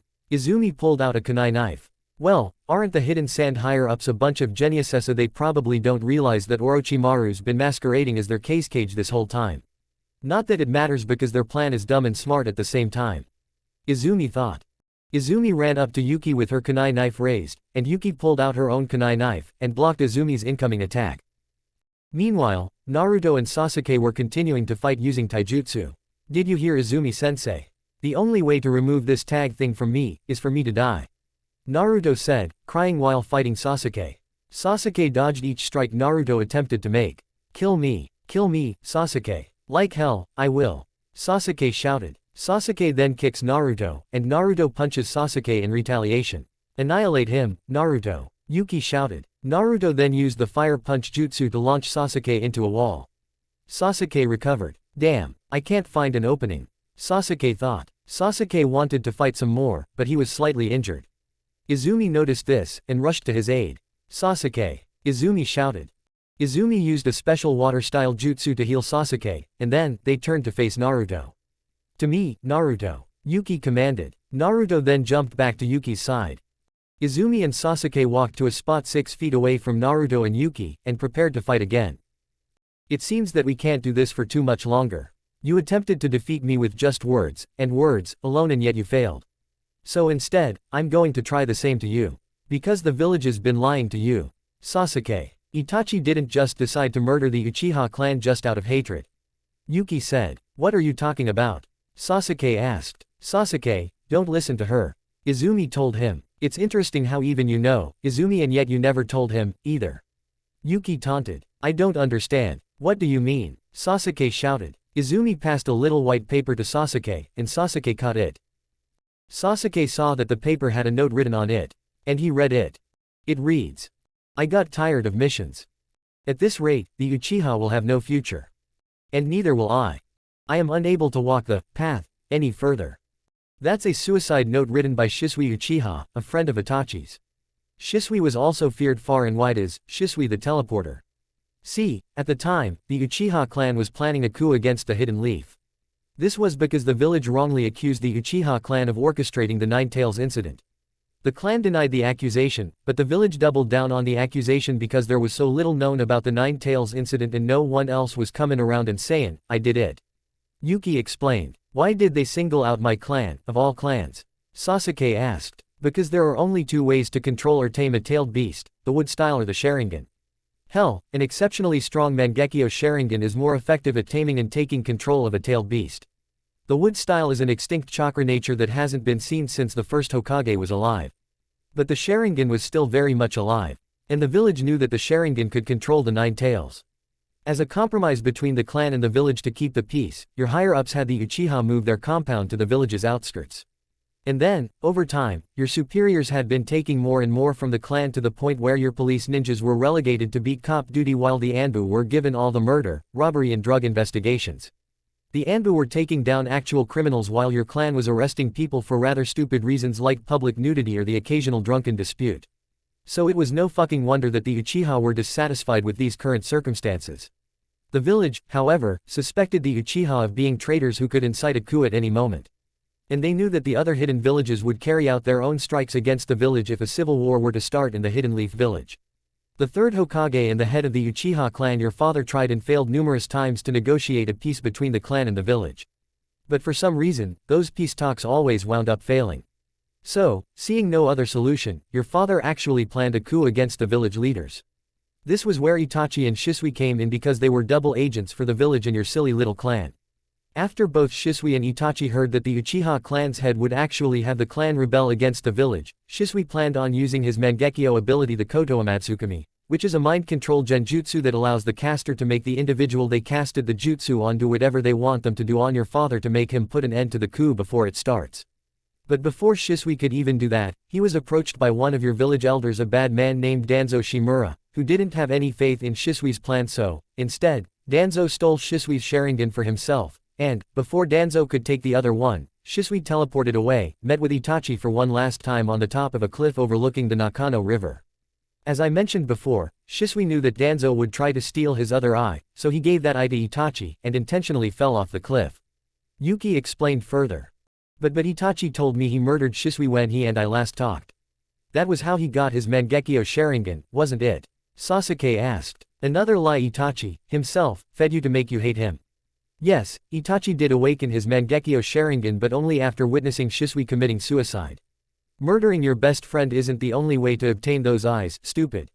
Yuki revealed. So, is that coup why he had to kill the clan? Sasuke then asked. Yes. Danzo ordered him to do it, too. There was no other way to resolve the conflict. But there was one tiny problem with exterminating the clan. Your sister, Satsuki. Yuki answered. What? Why was she a problem? Sasuke questioned. On the night of the Nine Tails incident, Naruto wasn't the only one who the fourth Hokage sealed the Nine Tails into. In fact, Naruto currently only has half of the Nine Tails chakra. The other half went to Satsuki. And so, upon Itachi's request, a deal was made. Sasuke was to be spared if Itachi, himself, killed every Uchiha but you. They also told him that Izumi's life would be spared since she was his girlfriend at the time if he gave her off to Danzo, who, using his own foundation agents, would take the Nine Tails chakra out of Satsuki and seal it into Izumi. That would, of course, result in Satsuki's own death, but that was Danzo's intention. He needed your sister to die. But something went wrong with the ritual they were performing, and instead, that half of the Nine Tails escaped from the seal placed on Satsuki, and destroyed the ritual site before escaping from the village. Satsuki was killed, and so were many other Foundation members, but Danzo and Izumi escaped from the destruction just fine. Izumi ran to the Uchiha compound, found you passed out, and Itachi was seemingly nowhere to be seen. The third Hokage and an Anbu unit investigated the entire compound, and found that you and Izumi were the only survivors. Before he actually left, Itachi threatened Danzo by telling him that if he ever hurt either you or Izumi, he'd sell the Hidden Leaf's secrets to every one of the Hidden Leaf's enemies, and then, the Hokage secretly assigned him to act as a double agent again. Only this time, he was spying on the Akatsuki, a weird organization full of weird rogue ninjas who kill for money and act as a private military. Yuki elaborated. Izumi, you said that there was irony to my using the forbidden individual curse tag to control Naruto for the express purpose of taking revenge on the hidden leaf for Rin's death. And yet you serve the village that made Itachi sacrifice everything to resolve the conflict between the Uchiha clan and that same village. And you are both Uchihas. You should be fucking angry with the village, not Itachi. Yuki then told her. Is it true, Izumi-sensei? Sasuke asked, interrupting Izumi. What? Izumi asked in reply. Is it true that you knew all about this? Sasuke clarified. Izumi sighed. I never thought this day would come. And yet, no, I must tell him. She thought. Yes, Sasuke, I did know well, most of it, at least. Izumi answered. Then why didn't you tell me? Sasuke shouted. Suddenly, a giant tanuki-like monster with fur that is the color of sand and yellow eyes appeared in the stadium. The one tail. Izumi mutters. She did not tell you because Sarutobi told her not to. A recognizable voice suddenly said. Izumi and Sasuke were startled. Suddenly, Danzo and 5 Foundation Anbu members appeared in between Izumi and Yuki. It was just about one of the only sensible things Sarutobi ever did. Danzo said, Yuki, go. My agents and I will cover your escape. All right. See ya, Izumi. Yuki shouted. Yuki and Naruto turned around and ran off. So, siding with the enemy, I see. Izumi quipped. This attack is for the sake of the village. Perhaps, the council will see how ineffective Sarutobi is, and, for once, put a more forceful hand in charge of the village. Danzo said. Is that the reason for this attack, or are you just helping the enemy because you've figured out that Orochimaru is behind the whole thing? I know he was your greatest ally before he left the village and became a rogue ninja. Izumi also quipped. Izumi then used her Mangekyo Sharingan to get a good look at Danzo's combat capabilities. I don't believe it, Izumi thought. She saw that not only does Danzo have Shisui's eye, but he has 6 other Sharingans implanted into his right arm. How is that possible? I thought that the foundation, of all, things, sub-factions, would be against another village taking the Nine Tails Jinchuriki. If I remember right, that's what Lord Third told me. Izumi quipped. My mind's changed on the matter. The villagers will be glad that the Jinchuriki's gone. And it would be counter-productive if a certain someone had to orchestrate another massacre to quell another coup orchestrated by people who are dissatisfied with the Jinchuriki's presence in the village. Danzo told her. That would leave us vulnerable to more enemy attacks. Even if the Hidden Leaf got a Hokage who had a more forceful hand, that would still be true. The Hidden Leaf would be at a disadvantage. Aren't the Jinchuriki meant to be war deterrents in the first place? Izumi asked. Naruto Uzumaki ceased to be a war deterrent the moment Sarutobi decided to let him have a normal childhood, as if there is such a thing for a Jinchuriki. The Hidden Sand raised their Jinchuriki the right way. They taught their Jinchuriki to be a ruthless killer from the moment it was created. They created their weapon. The Nine Tails Jinchuriki, however, is just a loud-mouthed child who should never have been a ninja in the first place. If I were them, I would have had the Nine Tails taken out of Naruto and sealed into someone else. Danzo replied. But Naruto will die, you know that. Izumi shouted. The ninja world will not care. In fact, it will be glad he is gone. Naruto is a naive, idealistic child. A Jinchuriki needs to be a weapon. Danzo coldly said. Izumi-sensei, what do we do? Sasuke asked. Izumi deactivated her Mangekyo Sharingan and her normal Sharingan to conserve her chakra. We can't save Naruto right now. We have to run. Izumi answered. Run? Why? Sasuke asked. Because we can't fight these guys, they're stronger than us. We need to run and hide. Izumi answered. Izumi and Sasuke turned right, and started running. The masked Foundation agents were about to chase after the 2 Uchihas, but Danzo stopped them. Leave them. They've stopped their pursuit of the Jinchuriki. That's all that matters. Danzo told them. The masked Foundation members all gathered around him, and then one of them asked, what do we do now, Lord Danzo? Whatever we can to aid the Hidden Stone, Hidden Sound and Hidden Sand until either they win or lose. If they lose, we will have lost nothing. Danzo ordered. And then, they disappeared using the teleportation jutsu. Izumi and Sasuke ran and ran until they found an empty house to hide in. They hid for a solid 10 minutes before Izumi said, I think it's safe for us now. How so? Sasuke asked. Those guys we ran from aren't after us. Izumi answered. Who were those guys, anyway? I mean, I knew that those masked guys were Hidden Leaf Anbu, but what about the bandaged old guy? Sasuke then asked. That bandaged old guy is Danzo, Sasuke. The Hidden Leaf Elder that Yuki mentioned. And those Anbu are from the subdivision of the Anbu that Danzo, himself, created and currently leads. That subdivision is called the Foundation. They're bad guys who partake in downright despicable acts only for the good of the hidden leaf. They care only for their mission even if their orders are wrong and illegal. They are mercilessly trained to become merciless, in and of themselves. And Danzo is the worst of them all. Izumi explained. How so? Sasuke questioned. As I said, Danzo is the Foundation's founder and leader, and he's also a warmonger who's opposed the third Hokage ever since he was named the third Hokage by the second Hokage at the end of the First Great Ninja War. He opposes the third Hokage because Lord Third is rather moderate by purely political standards, and Lord Third would rather try a words-first approach as opposed to killing someone on sight.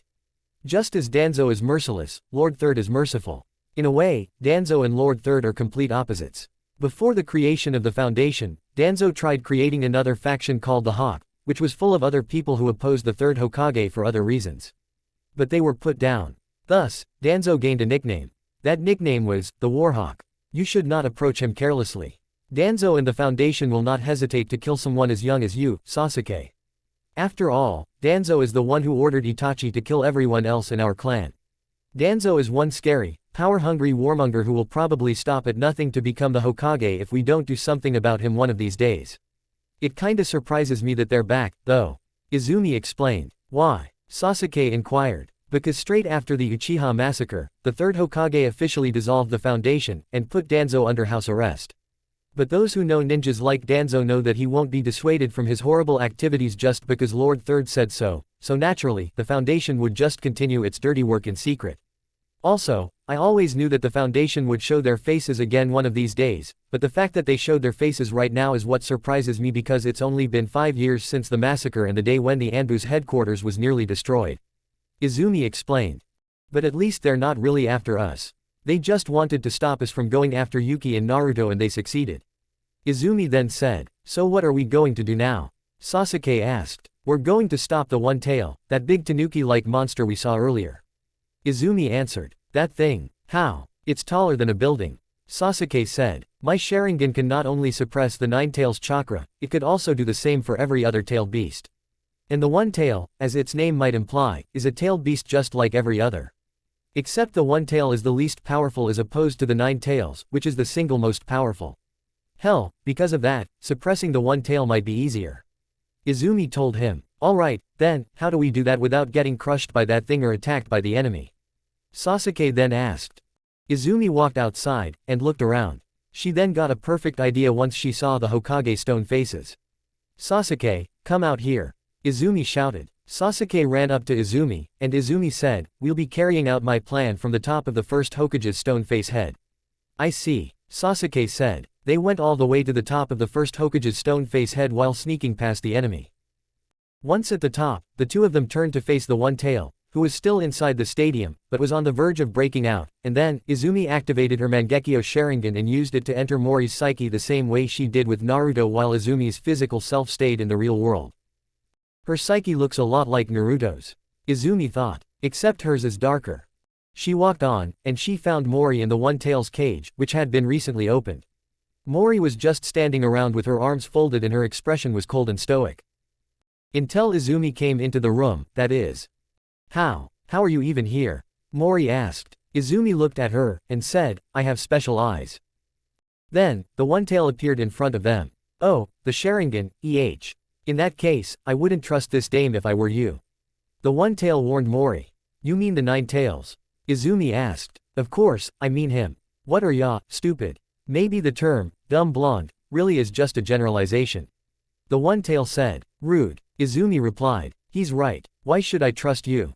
Mori asked. Because I want to be your friend, silly. Izumi answered. Friend. Mori then asked. Yes, friend. Izumi answered. What does that mean? Mori questioned. Izumi was mortified by the fact that Mori doesn't know about friendship. Geez. Well, she told me she didn't have a fun childhood. Izumi thought. I think you'll find out later. Izumi told her. Now, I must suppress the One Tail, and redo your seal. And bolster its strength, too. You can't do that, Mori said. Why? Izumi asked. I'm doing it to save my village. Because I'm under orders to use Shukaku to destroy your pitiful village. You are not going to stop us. Mori answered. So, I was right. The One Tail is the Hidden Sand's ultimate trump card in this fight. Izumi thought. What, you think I'm just going to stop just because you say so? Izumi taunted. Izumi walked up to the one-tail, but Mori tried to stop her with her sand. But nothing happened. Not used to fighting without your gourd, are you? Izumi quipped. Mori then ran up to Izumi, and tried punching her, but Izumi stopped Mori with just her right hand by using a paralysis genjutsu on Mori. I'm sorry, Mori, but in here, I'm a goddess and you're nothing but a child. Izumi then used the great fireball jutsu to hurt the one-tail so much that he had no choice but to let her put him back in his cage. Izumi then closed the cage, and redid Mori's seal before casting another complex sealing jutsu on top of the other sealing jutsu that was already there. There, that should do it, Izumi said, but Izumi felt that something was still wrong. What's happening? Izumi asked. The one-tail laughed. Nothing's changed, you whore. And it never will, he said. I don't understand. Izumi cut herself off because she realized why nothing has changed. Izumi turned towards Mori, and thought, so, if I just wake her up, it'll be all over. No, you bitch, the one-tail shouted. Back away from, Izumi walked up to Mori, and then said, sorry for the blackout in advance. Still wanna be friends with you, though. Izumi punched Mori to knock her out. Izumi succeeded in that task. Then, Izumi forcibly pulls herself out of Mori's psyche before she suffers the same fate as Mori. Izumi woke up back in the physical world. Izumi-sensei. The monster's gone, Sasuke shouted. Izumi looked around, and saw that the one-tail was, indeed, gone. It's gone, but it ain't dead. Although, I don't think Mori will be able to call upon its power with as much ease as she did with today for quite some time. Izumi told him. Izumi then deactivated her Mangekyo Sharingan. Let's get our asses down there, and beat the enemy back until they retreat. Right, Sasuke shouted. What about Naruto, though? I'm afraid he'll have to wait. Yuki got what she wanted, here and so did the hidden sand. Because she's right. Now that she has the Nine Tails Jinchuriki, the hidden sand will get the war they wanted whether or not their invasion is repelled. Because every other hidden village will want their hands on Naruto since to them, the fact that they couldn't keep Naruto means that he's free real estate, essentially. Everyone will be gunning for him or coveting him for themselves. And a war will erupt because of that. On the other hand, though, that means that the Hidden Leaf won't be the only ones to declare war on the hidden sand. The other hidden villages will declare war on them, too. Izumi explained. Another great ninja war, Sasuke then asked. Pretty much, yup. Izumi answered. Just great. Sasuke sarcastically mutters. Hey, we can't focus on the future, right now. We need to repel the enemy. Izumi told Sasuke. They got back down to the ground, and joined the other hidden leaf forces fighting the hidden sand, hidden stone and hidden sound ninjas. After a long, arduous and very difficult battle, the third Hokage and his student, Kitsune, killed both Orochimaru and the third Tsuchikage.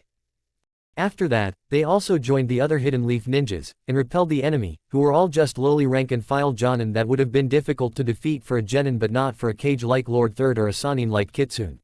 After a surprisingly staggering loss, the remaining enemy forces decided to cut their losses, and run out of the village. Meanwhile, the Foundation was accidentally discovered to be helping the enemy. They tried to kill the person who discovered them, but they were protected by some other hidden leaf ninjas. Danzo, himself, was then confronted by Lord Third as a result of this. Danzo knew that Lord Third could defeat him in multiple ways, so instead of staying and fighting, Danzo and his Foundation agents ran away, and then ran from the village, thus branding them all as rogue ninjas and S-class criminals. The Hidden Leaf village was saved from total destruction, and the Hokage's life was saved. The only thing to do now is rebuild the village and get reports of how all this happened. And to do that, all the Jonin and the Fox Sage met with the third Hokage and Kaharu and Homura in the Hokage's chambers while Sasuke was left to do whatever he wanted as long as he stayed in the village. Alright, let's discuss how this all happened. Lord Third said. Perhaps I can best explain everything, Lord Third. Izumi said. I can, too, Lord Hokage. Kitsune said. Fine, but I want to hear it from you, first, Izumi. Lord Third said. I believe it went all the way back to when Naruto, Yuki and Sasuke made genin. See, Yuki was a hidden sand spy planted in our ranks to find the Nine Tails Jinchuriki. And I guess she found him. Izumi briefly explained. She then explained the rest of Yuki's plan to them and why she did it. Kitsune then stepped up and explained the rest of the enemy's plans to everyone, as well. Why didn't you stop Yuki from getting the Jinchuriki? Kaharu asked. Danzo and around 5 other Anbu got in our way to cover their escape. I knew that they were too strong for Sasuke and I to fight, so we turned around, and ran instead. Izumi answered as though she was ashamed of it. Considering that we caught Danzo attempting to murder a villager's child, I'd say that Izumi's story holds up well. Lord Third assessed. How was the One Tail's attack halted? Homura asked. That would be my doing, sir. I used my Mangekyo Sharingan to suppress the One-Tail and bolster its Jinchuriki's seal strength. I don't think the One-Tail's Jinchuriki will be able to call upon the One-Tail's power as easily as she did today. Not for a long time, at least. Izumi answered. And where is the One-Tail's Jinchuriki now? Lord Third asked. I can answer that, sir. Genma said. After the One-Tail transformed back into Mori, Tamari, Baki, and Kankuro grabbed Mori, and left because Mori appeared to be frighteningly low on chakra, and also the battle seemed to be lost after the One-Tail was suppressed. Thanks to the power of the Sharingan, of course. Kitsune said. But I still lost the Nine-Tails Jinchuriki. Izumi says. To everyone else, Izumi looked so sad that you'd think her child had died, even though Izumi's never had any kids. You and I will address that later. Lord Third told her. Yes, I think that's wise.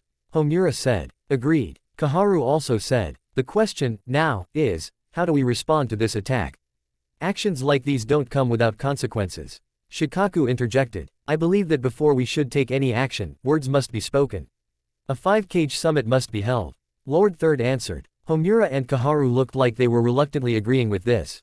Preparations will need to be made. Shikaku said. Yes. In the meantime, work on making efforts to repair broken parts of the village, and our forces are to train now rather than later. If war is still going to come, we need to be ready. Lord Third ordered. Everyone accepted the order without question. And thus, Lord Third sent letters to all the other hidden villages, requesting a 5-cage summit. Meanwhile, the Hidden Leaf ninjas and the villagers helped with the reconstruction of some of the damaged parts of the village. Izumi, meanwhile, is at home, moping because she lost Naruto and Team 7 was broken up. After everything was arranged for the 5-cage summit, which was to take place in the Land of Iron, which is neutral territory, Hiruzen set out for the Land of Iron with Shikaku and Anko at his sides as his bodyguards and left Kaharu and Homura in charge while he's gone. Are you sure this is the right decision? Shikaku asked Hiruzen. If we instead came to blows with the hidden sand, we'd be no better than Danzo. Hiruzen honestly answered. I'd rather take this opportunity to settle this another way before we have no choice but to go to war. Alright, then. Shikaku Akano. Ledged. I just hope ya know what you're doing, Lord Third. Anko said. I do, too. Hiruzen replied. They walked and walked and walked, stopping only to rest or to rest and eat whenever they reached another town, and then, after arriving at the Land of Iron, a contingent of samurai. The Land of Iron uses samurai, not ninjas, for its military, escorted Hiruzen and his bodyguards to Lord Mifune's castle. Mifune is the leader of the Land of Iron and of all of the samurai. Once Hiruzen and his bodyguards and his samurai escort were inside the castle, Mifune met Hiruzen at the door with his own samurai bodyguards.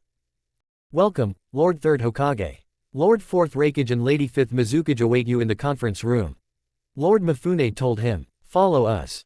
Mifune and his samurai bodyguards turned around, and led Hiruzen, Shikaku and Anko to the castle's conference room. In the room, there was a large table in the shape of a half-circle, and 5 chairs that looked a bit more like thrones were situated at that table, and they were also beside each other, too. Above the table were 3 bleachers hidden behind brown curtains with the kanji for the land each of the cage are from, which tells the cage where to sit, etched onto said curtains. There was also a 6th chair and a smaller table in front of the bigger table with 5 chairs. Lord Fourth Raikage, his name is Zekrom, A.N. Yes, I am changing the Fourth Raikage's name and instead naming him after a legendary electric-type Pokemon. And yes, I know that's stupid, but it at least is a hell of a lot better than an even more stupid name like I, which could also be spelled like A. Like, I'm sorry, motherfucker, I'm not going to have people address him as Lord I, because, as I said, it's hella dumb. Was sitting at the seat on the far right, while Lady Fifth Mizukage, her name is Maid Terumi, was sitting at the seat on the far left. Both cage had their hats placed down on the table in front of them. Meanwhile, on the bleachers, the Raikage and the Mizukage's bodyguards sat, watching from above. You will sit at the table while I sit over there, and mediate over the proceedings. Your bodyguards will sit on the bleachers above. Mifune told Hiruzen. Understood. Hiruzen acknowledged. He subtly nodded at Shikaku and Anko, and they swiftly jumped into the bleachers. Hiruzen walked over to the chair that was situated in front of the curtain that had the kanji for fire on it, and sat down on that chair. Hiruzen took off his hat, and placed it on the table in front of him. I shall be back with the Tsuchikage and the cage. Mifune said before walking out of the room with his 2 other samurai bodyguards and the samurai who came with Hiruzen. So, Lord Hokage, I heard you killed Lord Third Tsuchikage in battle. Is that true? Mei asked. Believe me, I had little part in that. If it was not for my trusted student, Kitsune, I would have been dead. Hiruzen humbly answered. Why are you being so humble, Lord Hokage? The hidden leaf and the hidden stone have been bitter enemies for ages. Zekrom said. So we have. But that does not mean that I take pride in taking life. There are always other options. Hiruzen replied. Did you use those other options when fighting Lord Tsuchikage? Orochimaru's death, I can get behind. The snake's an irredeemable bastard who should have died long ago. But the Tsuchikage, Mei says. There was little time to negotiate a peace between us before I realized that he was too fixated on the hidden leaf's past actions to truly see the bigger picture. And, in the end, I thought I was a goner because he aimed his particle-style jutsu at me, but then, Kitsune came at him from behind, and used a kunai knife to kill him. Hiruzen explained. Is that so? Well, then, I'll know to tell Lord Onoki's granddaughter who to thank for killing him the next time I meet her. A male ninja's voice said. Mifune walked into the conference room with 3 hidden stone ninjas and 3 hidden sand ninjas. I have representatives from the hidden sand village and hidden stone village who are here in the place of their cage since their cage are both dead. Mifune said. Mifune gave them the same instructions as the ones he gave Hiruzen, and both representatives nodded at the 2 other ninjas, and they jumped onto the bleachers. The hidden stone's representative had short brown hair, tanned skin, a sinister look in his black eyes, and he wore a typical hidden stone Jonin uniform and flak jacket and wore a hidden stone headband on his forehead. That must mean he's a Jonin. Hiruzen thought. The hidden sand's representative was a kunoichi. She had long blonde hair, purple eyes, a blonde bang that covered her left eye, and she wore her hidden sand headband around her neck. She was also wearing a hidden sand Jonin uniform and a hidden sand Jonin flak jacket. I am Maeda. I represent the hidden stone village. The hidden stone shinobi announced. And I am Chizuru. I represent the hidden sand village. The hidden sand kunoichi announced. They then both went and sat where the Tsuchikage and Kage would normally sit. Mifune went to sit on the 6th chair in front of the 3 Kage and the representatives, and then, 2 samurai appeared on either side of Mifune to presumably act as bodyguards. The issue on the table, the hidden sand and hidden stone collaborated with the hidden sound to invade the hidden leaf village. In short, the battle was lost sometime after all 3 parties interrupted the final exam of the Chunin exams, but the hidden sand took the 9-tails Jinchuriki and escaped with the 1-tails Jinchuriki as well. This left the hidden leaf without a Jinchuriki and thus disrupted the power balance in the ninja world. So, can we agree to certain negotiations, or not? Mifune summarized. The terms of negotiation are simple. The hidden sand will have to give the 9-tails Jinchuriki back to us, or else, one of you will have to surrender your own Jinchuriki. Hiruzen said. Ooh, cold and straight to the point. Unusual for someone with your reputation, Lord 3rd Hokage. Mei remarked. After the invasion, I've been rethinking a lot of things. Hiruzen said while inwardly feeling ashamed. Well, in that case, I'm afraid I'll have to disappoint ya. Lord Hokage, the 3-tails Jinchuriki died at the end of the Civil War and we don't know where the 6-tails Jinchuriki is. Mei told him. Then maybe we should take over the search. Let the tracker ninjas kill the other rogue ninjas from your village. Hiruzen replied. No. He's ours to hunt down. Mei threateningly told him. I would hand you the 8-tails Jinchuriki, but he's as annoying as hell. I wouldn't bother with him. Zekrom said. And what about the 2 tails? Hiruzen asked. On a secret mission. Zekrom answered. The hidden stone might be persuaded to lend you a tailed beast Jinchuriki or 2 if you'd allow us to renegotiate the treaty from the last great ninja war. Maeda said. You know we'd never allow that. Hiruzen told him. This is starting to become a fruitless effort. Hiruzen thought. I should have listened to Shikaku. Like hell we're giving you your Jinchuriki back. Not after the effort it took to get him. And you won't be getting ours, either. Chizuru shouted. I don't think you realize the hidden sand's position. Here, Chizuru. Sure, you have our Jinchuriki now, but that just makes your village a free target to every other hidden village. It also puts Naruto in danger, too. You're also pretty poor and low on manpower. Can you really fight my terms, and expect to win? Hiruzen asked. Not on her own, of course. Maeda answered for Chizuru. What are you saying, Maeda? Hiruzen then asked. I'm saying that not all betrayal is so in your face and obvious. Maeda answered. Ready? Maeda asked. Now, both Maeda and Chizuru shouted. Then, Chizuru's bodyguards came down, and stabbed Hiruzen with their kunai knives. What the? Mei, Zekrom, Mifune, the Mizukage's bodyguards, Mifune's bodyguards, the Reikage's bodyguards, Shikaku and Enko all shouted. Suddenly, a samurai burst into the room. Lord Mifune, a large group of hidden sand ninjas and hidden stone ninjas have stormed the castle and are moving toward. Oh my god. The samurai interrupted his own situation report because he saw the state Hiruzen's in. Maeda's bodyguards disappeared, and then reappeared near that samurai to kill the samurai, Mifune's bodyguards and then Mifune, himself.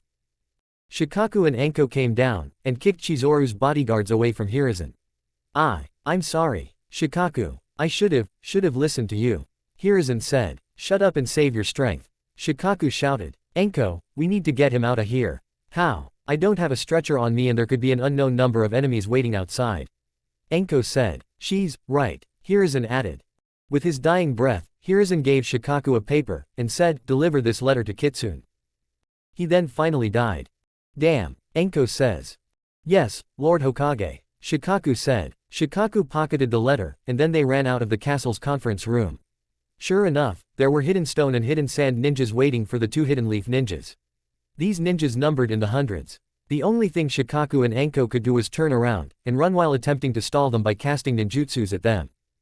And then, sadly, while trying to use the shadow possession jutsu and shadow stitching jutsu in yet another attempt to stall the enemy, one of the enemy ninjas tricked Shikaku into stepping into his own shadow stitch, which killed him, but right before he died, he gave Hiruzen's letter to Anko, and then Anko ran out of the castle after making her own exit using explosives. After that, she ran again, intending to get back to the Hidden Leaf Village with the late Lord Third's letter. Yuki and Naruto were now walking in a forest on the way to the Hidden Sand Village, with Naruto having returned to normal after Yuki made him return to normal with the tag on his heart, and now he's also looking depressed. Yuki, on the other hand, is completely satisfied. She got Naruto, she's gonna go back home and receive a lot of praise from the cage, and then a pay raise. Will you be satisfied when this is all over?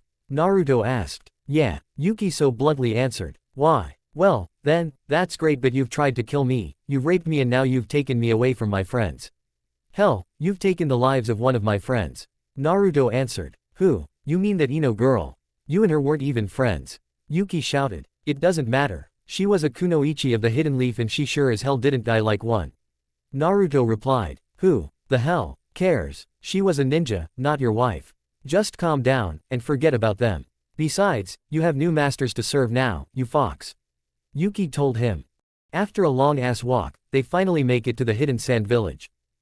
Naruto looked around, and immediately saw why. Why the Hidden Sand was so eager to go to war. Every street in the village looked like a sandy ghetto. There are more people who look like they were on the brink of poverty than there were in the Hidden Leaf Village, and, if low income wasn't bad enough, the village's beige buildings look like they get hit by sandstorms almost every day.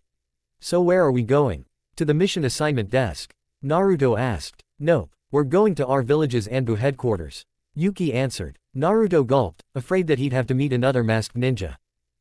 What? But, aren't you just a chunin? Naruto asked. I'm also a member of the Hidden Sands Anbu Black Ops, but I don't think I told you that. Yuki whispered to him. They walked to the Kage's tower, walked into the Kage's tower, and led Naruto down a staircase, and into a black door in a dark room where, past that door was another dark room with Hidden Sand Anbu members who were dressed in perfectly normal Hidden Sand uniforms, Hidden Sand flak jackets, and they even that the weird headgear that covered half their face. I was expecting masked ninjas. Why aren't there any masked ninjas? Naruto asked. Yuki chuckled. The Hidden Sands Anbu don't use masks, stupid. She told him. Yuki brought him to a Hidden Sand Anbu ninja standing behind a desk, who told her to follow him after she explained everything to him. The ninja led them to a prison below the Hidden Sands Anbu headquarters that looks utterly mortifying to look at, to Naruto, at least. There were tons of emaciated prisoners who looked like they were drained dry of chakra, too. So these prisoners aren't just criminals. Naruto thought. I wonder if they were even criminals at all. And just below that prison and beyond a barred cell door is a room that's almost as hot as a sauna. You're lucky, Jinchuriki. You're going to be staying where the One-Tails Jinchuriki used to live until you start officially working for us, at least. The ninja said. What is this room? It's hot. Naruto said. That's the boiler room, Naruto. Yuki answered. The ninja unlocked and then opened the cell door, and then, Yuki pushed him into the room before the door was shut and locked. Enjoy your stay, Naruto. Yuki said. You belong to the Hidden Sand, now. The ninja added. They then left. Naruto turned around and took a look at his surroundings. It didn't exactly look like a boiler room, but it did look shittier than his old apartment. There was a dirty kitchen to his right along with a small dining table with one chair. The most uncomfortable looking bed to Naruto's left, and right in front of his hand-me-down bed is a rotten wooden closet. The only good thing about this place seems to be its fireplace, which was across the room from where Naruto's standing and seemed to be always burning despite there not being any source of heat under the fire. Must be some kind of jutsu. Naruto thought. Naruto turned back around, and thought, maybe Izumi-sensei will come and rescue me like she always does. Wait a second, always does. What do I mean, always does? I've never been imprisoned and enslaved and she's never broken me out and freed me before. Maybe she's forgotten about me by now, Naruto thought. 29 days into his imprisonment, Naruto was laying on his bed, thinking, yep, she's definitely forgotten about me. Just like everyone else back home, maybe they'll be glad I'm gone. 3 nights later, Naruto was crouching down and staring at the fireplace since there's nothing else more fun to do, when he heard a girl's voice say, hello. Naruto stood up, and turned towards the door. Mori was standing on the other side of it, dressed in her usual clothes. Naruto was so startled by her appearance that he almost fell into the fireplace. Calm down, I'm not here to kill you. Mori told him. What are you here for? Naruto asked. To make a delivery, Mori answered. She then dropped something through the cell door. Naruto walked up to the door. It's the weekly newspaper. Someone said I should give it to you. There's apparently an article in there somewhere about someone called the third Hokage. Mori then said. Naruto quickly picked it up, opened it, found the article, and read it.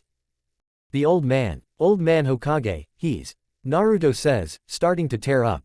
He's dead, so what? Old people like him die every day. Mori coldly said. Naruto threw the newspaper on the ground, and angrily stared at Mori with tears still in his eyes. You shut up, you red-headed bitch. Naruto yelled. Without knowing it, he had changed into his Jinchuriki form. And at that moment, Mori looked scared of Naruto. But Naruto didn't care. He was angry. Naruto learned only a few days ago that not only is Mori the One-Tails Jinchuriki, but she's also the daughter of the fourth Kazekage, who's been dead all this time, and Orochimaru has been posing as the fourth Kazekage up until the invasion. So he couldn't break her. Instead he just had a tantrum in his room. Mori just turned, and ran away, probably thinking, is that what I look like to other people? Naruto eventually calmed down after remembering the paper saying that Kitsune-sensei will take over for Lord Third Hokage, making her Lady Fifth Hokage. But then again, as a result of the Third Hokage's death, the invasion of the Land of Iron, the invasion of the Hidden Leaf Village, the Hidden Sand's refusal to give Naruto back to the Hidden Leaf, and the unwillingness of everyone else to surrender their Jinchuriki to the Hidden Leaf, a war started. Everyone will be gunning for each other's Jinchuriki right now, but the most important players in this war know that the real aim of this war is to take back Naruto. Amiko was jumping from tree branch to tree branch in the Land of Fire, on the way back to the Hidden Cloud Village after helping the Hidden Grass Village take down an entire drug trafficking ring that seemed to have been operating in the Hidden Grass Village and the Hidden Cloud Village when she spotted a kunai knife coming for her. Amiko stopped, and dodged it. She then jumped down to the ground, and saw 2 ninjas fighting. One of them was from the Hidden Leaf Village while the other was from the Hidden Stone Village, judging by their headbands, anyways. Amiko decided to hide, and scope out the situation. The 2 ninjas fought by throwing kunai knives at each other from the tops of tree branches. Then, after a while of doing that, the Hidden Stone Ninja threw a kunai knife at his opponent's feet to get him to fall from the tree branch. Then, as if the pain from falling on the ground wasn't enough, the Hidden Stone Ninja jumped down to the ground, walked over to the Hidden Leaf Ninja, and stabbed him just as he was about to get up. Have fun being dead, Hidden Leaf loser. The Hidden Stone Ninja shouted before leaving. Amiko then came out of her hiding spot, and rushed to the Hidden Leaf Ninja's aid. She used the healing jutsu to get the guy well enough to talk. Answer me, mister. Why were the 2 of you fighting just now? Amiko asked. We're ninjas. We're always meant to, cut the bullshit. If you say some shit like that again, you might as well go and run for Hokage. What's the real reason? Amiko then asked, interrupting the ninja.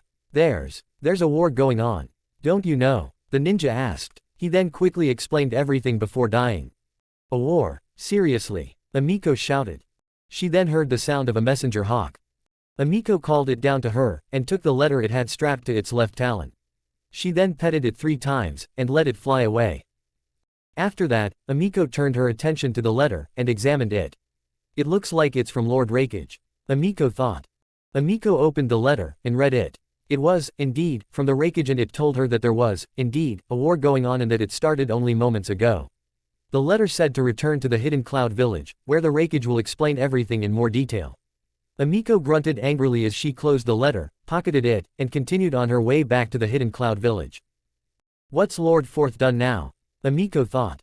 Later, at night, a very sexy, by some men's standards, special jonin with big breasts stood on top of the wall of the Hidden Mist Village, looking out at the world in front of it. She has a long red ponytail, light skin, blue eyes, and a curvaceous figure that would make some weak men come in their pants. She wore a black tank top underneath a blue and white sleeveless light sweater with a zipper on the front that she always wore loosely, dark blue denim shorts, black ninja sandals, and she wore her black hidden mist headband around her neck. This kunoichi's name is Hiromi and she's been the Mizukage's spy ever since the rebels won the Hidden Mist Civil War. Hiromi was on the side of the rebels. But, as sad as it is to say, there's another war going on. And just when things were starting to get easy, she thought. Just an hour ago, Hiromi was called to the Mizukage's office in the Mizukage's palace, and Lady Mizukage told her that things did not go as anyone planned at the 5-Cage Summit and now, Hiromi is assigned on an out-of-village mission. Her goal will be to infiltrate the Hidden Sand Village, rescue Naruto Uzumaki, and bring him back to the Hidden Mist Village. Flashback. Uzumaki. Like Kushina's son? Hiromi asked. Hiromi was standing in front of Lady Fifth Mizukage, who was just sitting at her desk. Yes. Lady Fifth answered. Wow. Hiromi thought. I'm going to meet Kushina's son. I know that you have a complicated history with the boy's family because you're basically his aunt and you had a falling out with his mother before leaving the Hidden Leaf Village and becoming a Hidden Mist Kunoichi. But I expect you not to let that interfere with your mission. Lady Fifth told her. No, of course not. Hiromi honestly said. Why is he so important, anyway? I heard that the other villages are in a race to get him, not just us and the Hidden Leaf. Because he's the key to winning the war. See, he's the Nine Tails Jinchuriki. Lady Fifth answered. The Nine Tails. So, it's true. What I heard. It's true. Hiromi then asked. Yes, yes, yes. Naruto's arrogant disgrace of a father sealed the Nine Tails into his own son on the night of the Nine Tails incident. Lady Fifth answered. Hiromi got a little bit angry at hearing those words but she knew she had nowhere to put that anger since both Minato and Kushina are dead now. Damn you, Minato. Damn you Kushina. Hiromi thought. The fourth Mizukage's spies confirmed it. Lady Fifth added. Hiromi calmed herself, and said, thank you for telling me, Lady Fifth. I'll leave to complete my mission soon. Alright, then, Lady Fifth replied. Hiromi then turned around, and left the room. End of flashback. In truth, she is so excited to meet her nephew. Past problems with his family aside, she somehow knows that Naruto is not his mother and father. On top of that, maybe this will be her chance to protect him, just as any family member would, and even if Naruto turns out to be just a little bit like his mother or his father. Just you wait, Naruto. Hiromi thought. I'm coming. She turned around, got down from the wall, briefly went back home to equip her ninja pouch in her shuriken holster, then walked back out of her home, ran to the village's gates, and set out on her mission. At the Hidden Leaf's Ninja Academy, the another graduation ceremony was about to take place and a certain 13-year-old girl with long and straight pink and lime green hair that had a little ponytail, pink eyes and was dressed in a pink sleeveless top, blue denim shorts, a black hoodie, and a pink pair of ninja sandals named Nezuko Shimura was skipping into Iruka-sensei's classroom, ready to become the next generation's genin. All she had to do was pass today's genin exam. Sure, she may have failed last year like a certain 11-year-old named Naruto did, and she was an average student in her class, basically average in everything, genjutsu, ninjutsu and taijutsu. She wasn't barely below average like Sakura Haruno, who died because she was murdered by her abusive dad, but she wasn't as good as the prodigy known as Hinata Hyuga, who is also dead but only because she was killed in the Chunin exams. More to the point, her grandfather, Danzo Shimura, had placed unrealistically high expectations on her, which was why he was always so disappointed whenever she brought average grades home. See, she'd been living with Danzo for the longest until the invasion, during which they'd tried to kill her because she caught him aiding the enemy in the invasion. Initially, she wanted to become a ninja because she aspired to be a kunoichi like Kitsune. But after Danzo and some other hidden sand shinobi killed her mother and father during the invasion, her priorities shifted. Sure, she still wanted to be like Kitsune, but now she has something Nezuko didn't have before, an immediate goal which was to defeat Danzo, and take his unconscious ass back to the village to stand trial for all he had done. Another reason Nezuko's trying again is because she's feeling a stroke of good luck. During the invasion, Naruto was kidnapped by the Hidden Sand. Lord Third Hokage tried to talk it out by calling for a 5-cage summit. But then, Lord Third was killed at the summit. And now, a war has begun. Usually, during wartime, the academy rushes the graduations because they need the manpower for the war. So even if her performance of the clone jutsu and the transformation jutsu are average, Nezuko will still pass it because she will be necessary for the war effort, whether the teachers like it or not. Nezuko skipped her way into Iruka-sensei's classroom as her ponytail bounces as a result of her skipping. Once inside the classroom, she stopped skipping, and then walked over to her desk, which was at the far left of the bottom row of the class. As soon as she sat down, Nezuko was spotted by a certain someone who's hated her since she started going to the academy. That certain someone is a girl with dark green shoulder-length hair and green eyes. She wore black framed glasses, a light blue tank top, a pair of blue denim jeans and a pair of navy blue ninja sandals. This green-eyed bitch's name is Miku Tanaka. And she always sits at the desk in the far right of the class, middle row. The classroom's desks are set up in 3 rows, the top row, the middle row and the bottom row. In fact, they're set up like this in the other classrooms, too. Nezuko couldn't be fucked to know why they do it like that, though. HMPH. Of course you're here, Shimura. I thought you would have ducked out after your grandfather turned out to be a traitor, but I guess I was wrong. But, then again, I guess you can't help but to be like him, can you? Miku taunted. Oh yeah, how so? Nezuko asked. You're using the war to your own advantage because you know they'll rush you out the door just to do nothing else but fight. Miku answered. But, hey, I guess it's all for the good of the hidden leaf, am I right, you little Shimura bitch? Look, you may be right about that, smartass, but the fact is, I don't care about this war. I just want to bring my grandfather back to the village to face trial for what he's done. So honestly, fuck you and whatever the hell you just said about my integrity. Nezuko replied. Why, you? Miku growls. A noble goal, indeed, Nezuko. A surprising female voice said from the other side of the classroom's door. Nezuko, Miku and the other students turned their attention to the front of the classroom. Uruka-sensei walked into the classroom with some random average height MILF with what she presumes are D cups, as far as Nezuko's perverted mind can tell. The woman standing to Uruka-sensei's left also had hair that had the red, white and black coloring of a fox's fur and golden eyes. She also seemed to be wearing a sexy sleeveless tunic, a red headband on her right wrist that had the kanji for foxhold written on its metal plate, and a pair of normal red sandals. What the? One student whispers. I don't believe it. A second student whispers. Is that her? A third student asked. That's got to be her. A fourth student whispered. Nezuko was surprised to see her idol standing right in front of her. If she had some water, she'd be spitting it out right now. As you all might have guessed, the person next to me is the new Hokage, Kitsune Senju. Uruka-sensei announced. How do you know my name? You haven't been in the village that long, hell, you haven't been the Hokage for that long. Nezuko said. Well, let's just say I'm a fast learner. Something I'm sure Lord Third would attest to were he still here. Lady Fifth answered. So it is her. The first student whispers. Now, if you're all done immaturely staring at the 5th Hokage, we'll begin the first test of the Genin exam. Uruka-sensei told everyone. Nezuko rolled her eyes. Well, as Shikamaru would have said, this is gonna be a drag. Nezuko thought. Chapter 4, Nezuko's Rage Part 1. 9 dark illusionary bodies met in a dark cave, surrounding a ritual circle. Above the ritual circle was a big crystal ball through which this group of 9 could view the events going on outside. So, the world has gone to war again, interesting. Said the anthropomorphic fish-like illusionary body with the mohawk.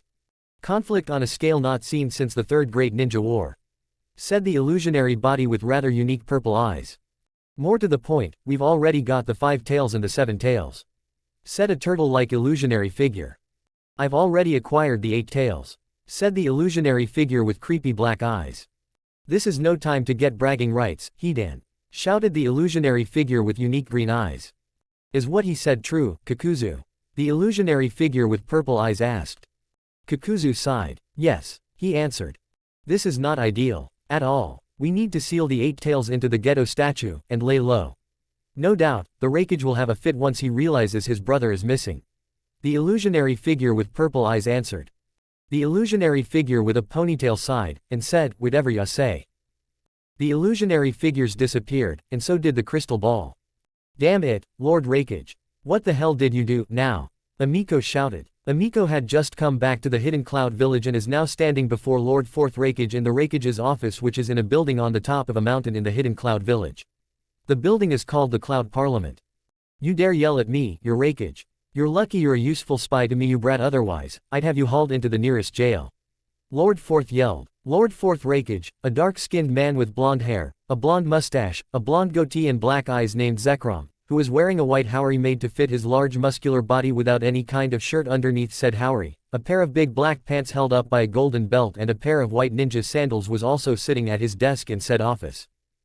Also, it was not his fault. Said Mabui, the Raikage's light gray-haired, black-eyed and dark-skinned right-hand woman who was wearing a dark green high-collared dress shirt, a skirt that was the same color as her dress shirt and a pair of high-heeled sandals as was standing directly to Lord Fourth's left. She's damn right it wasn't. It was the hidden sand and hidden stone. Lord Fourth says. But, wait, I thought the next Tsuchikage and Kazekage hadn't been chosen yet. Amiko said. You're right, they haven't. Mabui said. So, instead, they sent representatives. But it was all a damned lie. Lord Fourth yelled. How? Amiko asked. Perhaps it's best that I take it from here, Lord Fourth. The last thing the village needs is for you to have lost a blood vessel or two. Mabui said. Lord Fourth grumbled. Fine, Lord Fourth reluctantly replied.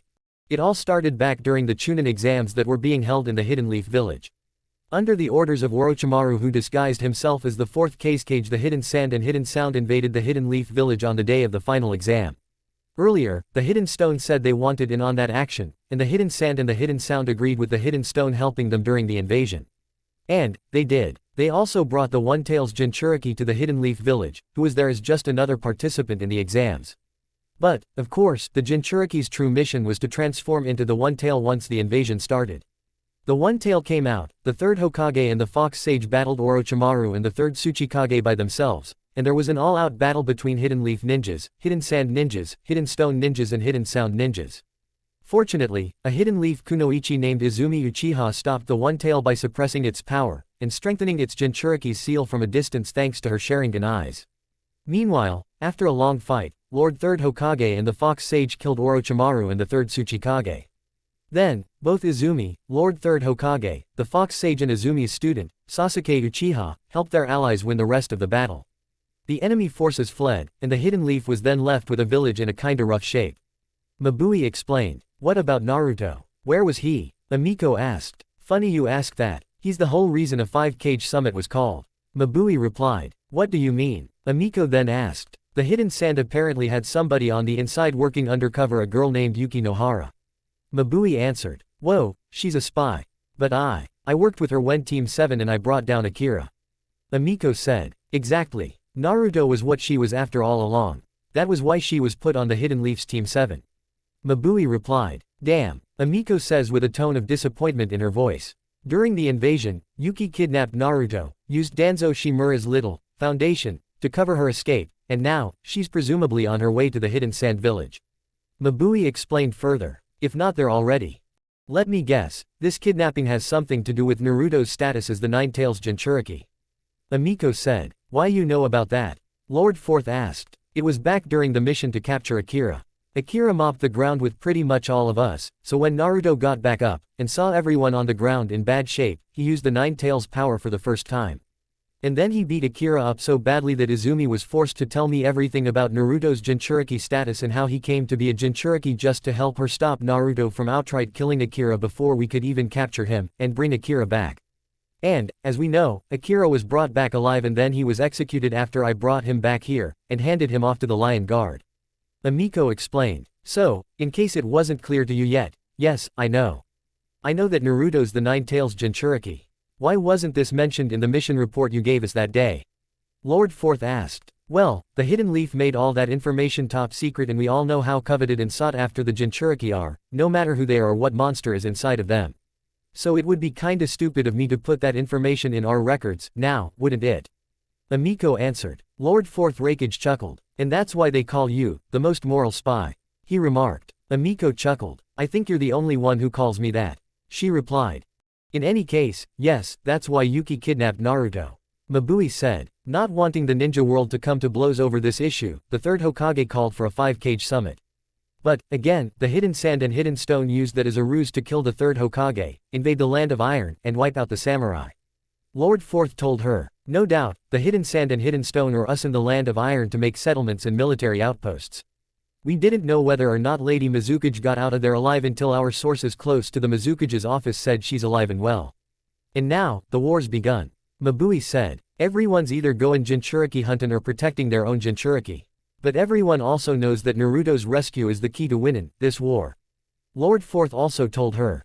How so? Amiko asked. Because those that have him will either bring him back to the Hidden Leaf like we're planning, or they'll be keeping him for themselves. Lord Fourth answered. In that case, I'll be the first one to bring him back. Amiko said after a lot of thinking.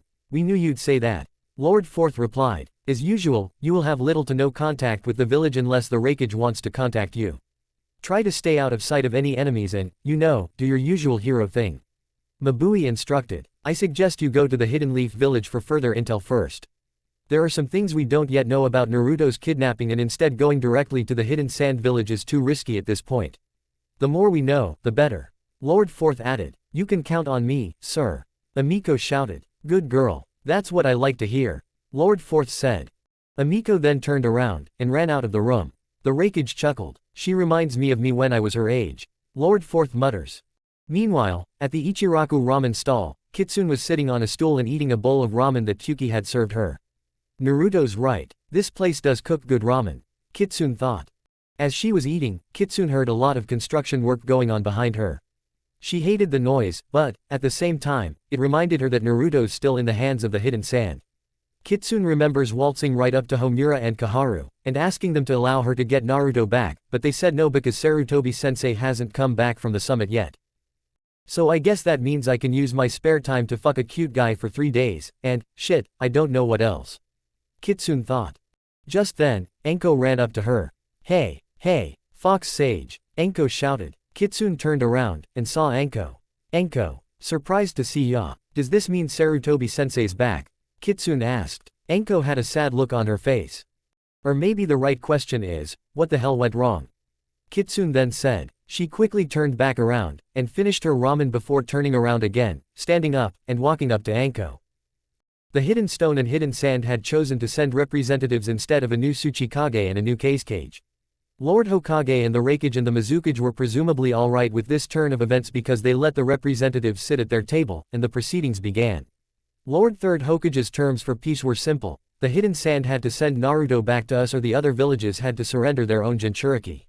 The Mizukage and Raikage weren't willing to hand over their Jinchuriki, the Hidden Sand's representative didn't want to hand over Naruto, and the Hidden Stone's representative said that they might lend us a Jinchuriki or two if the Hidden Leaf and Hidden Stone renegotiated the terms from peace treaty made right after the Third Great Ninja War. Enko explained. That's not surprising to me anymore. In fact, that just reaffirms that they're sore losers, in my humble opinion. Kitsune replied. What do you mean? Enko asked. When the Tsuchikage came out, and attacked us like he did, he said that he was willing to cooperate with the Hidden Sand and Hidden Sound even though the Kazekage was Orochimaru all along.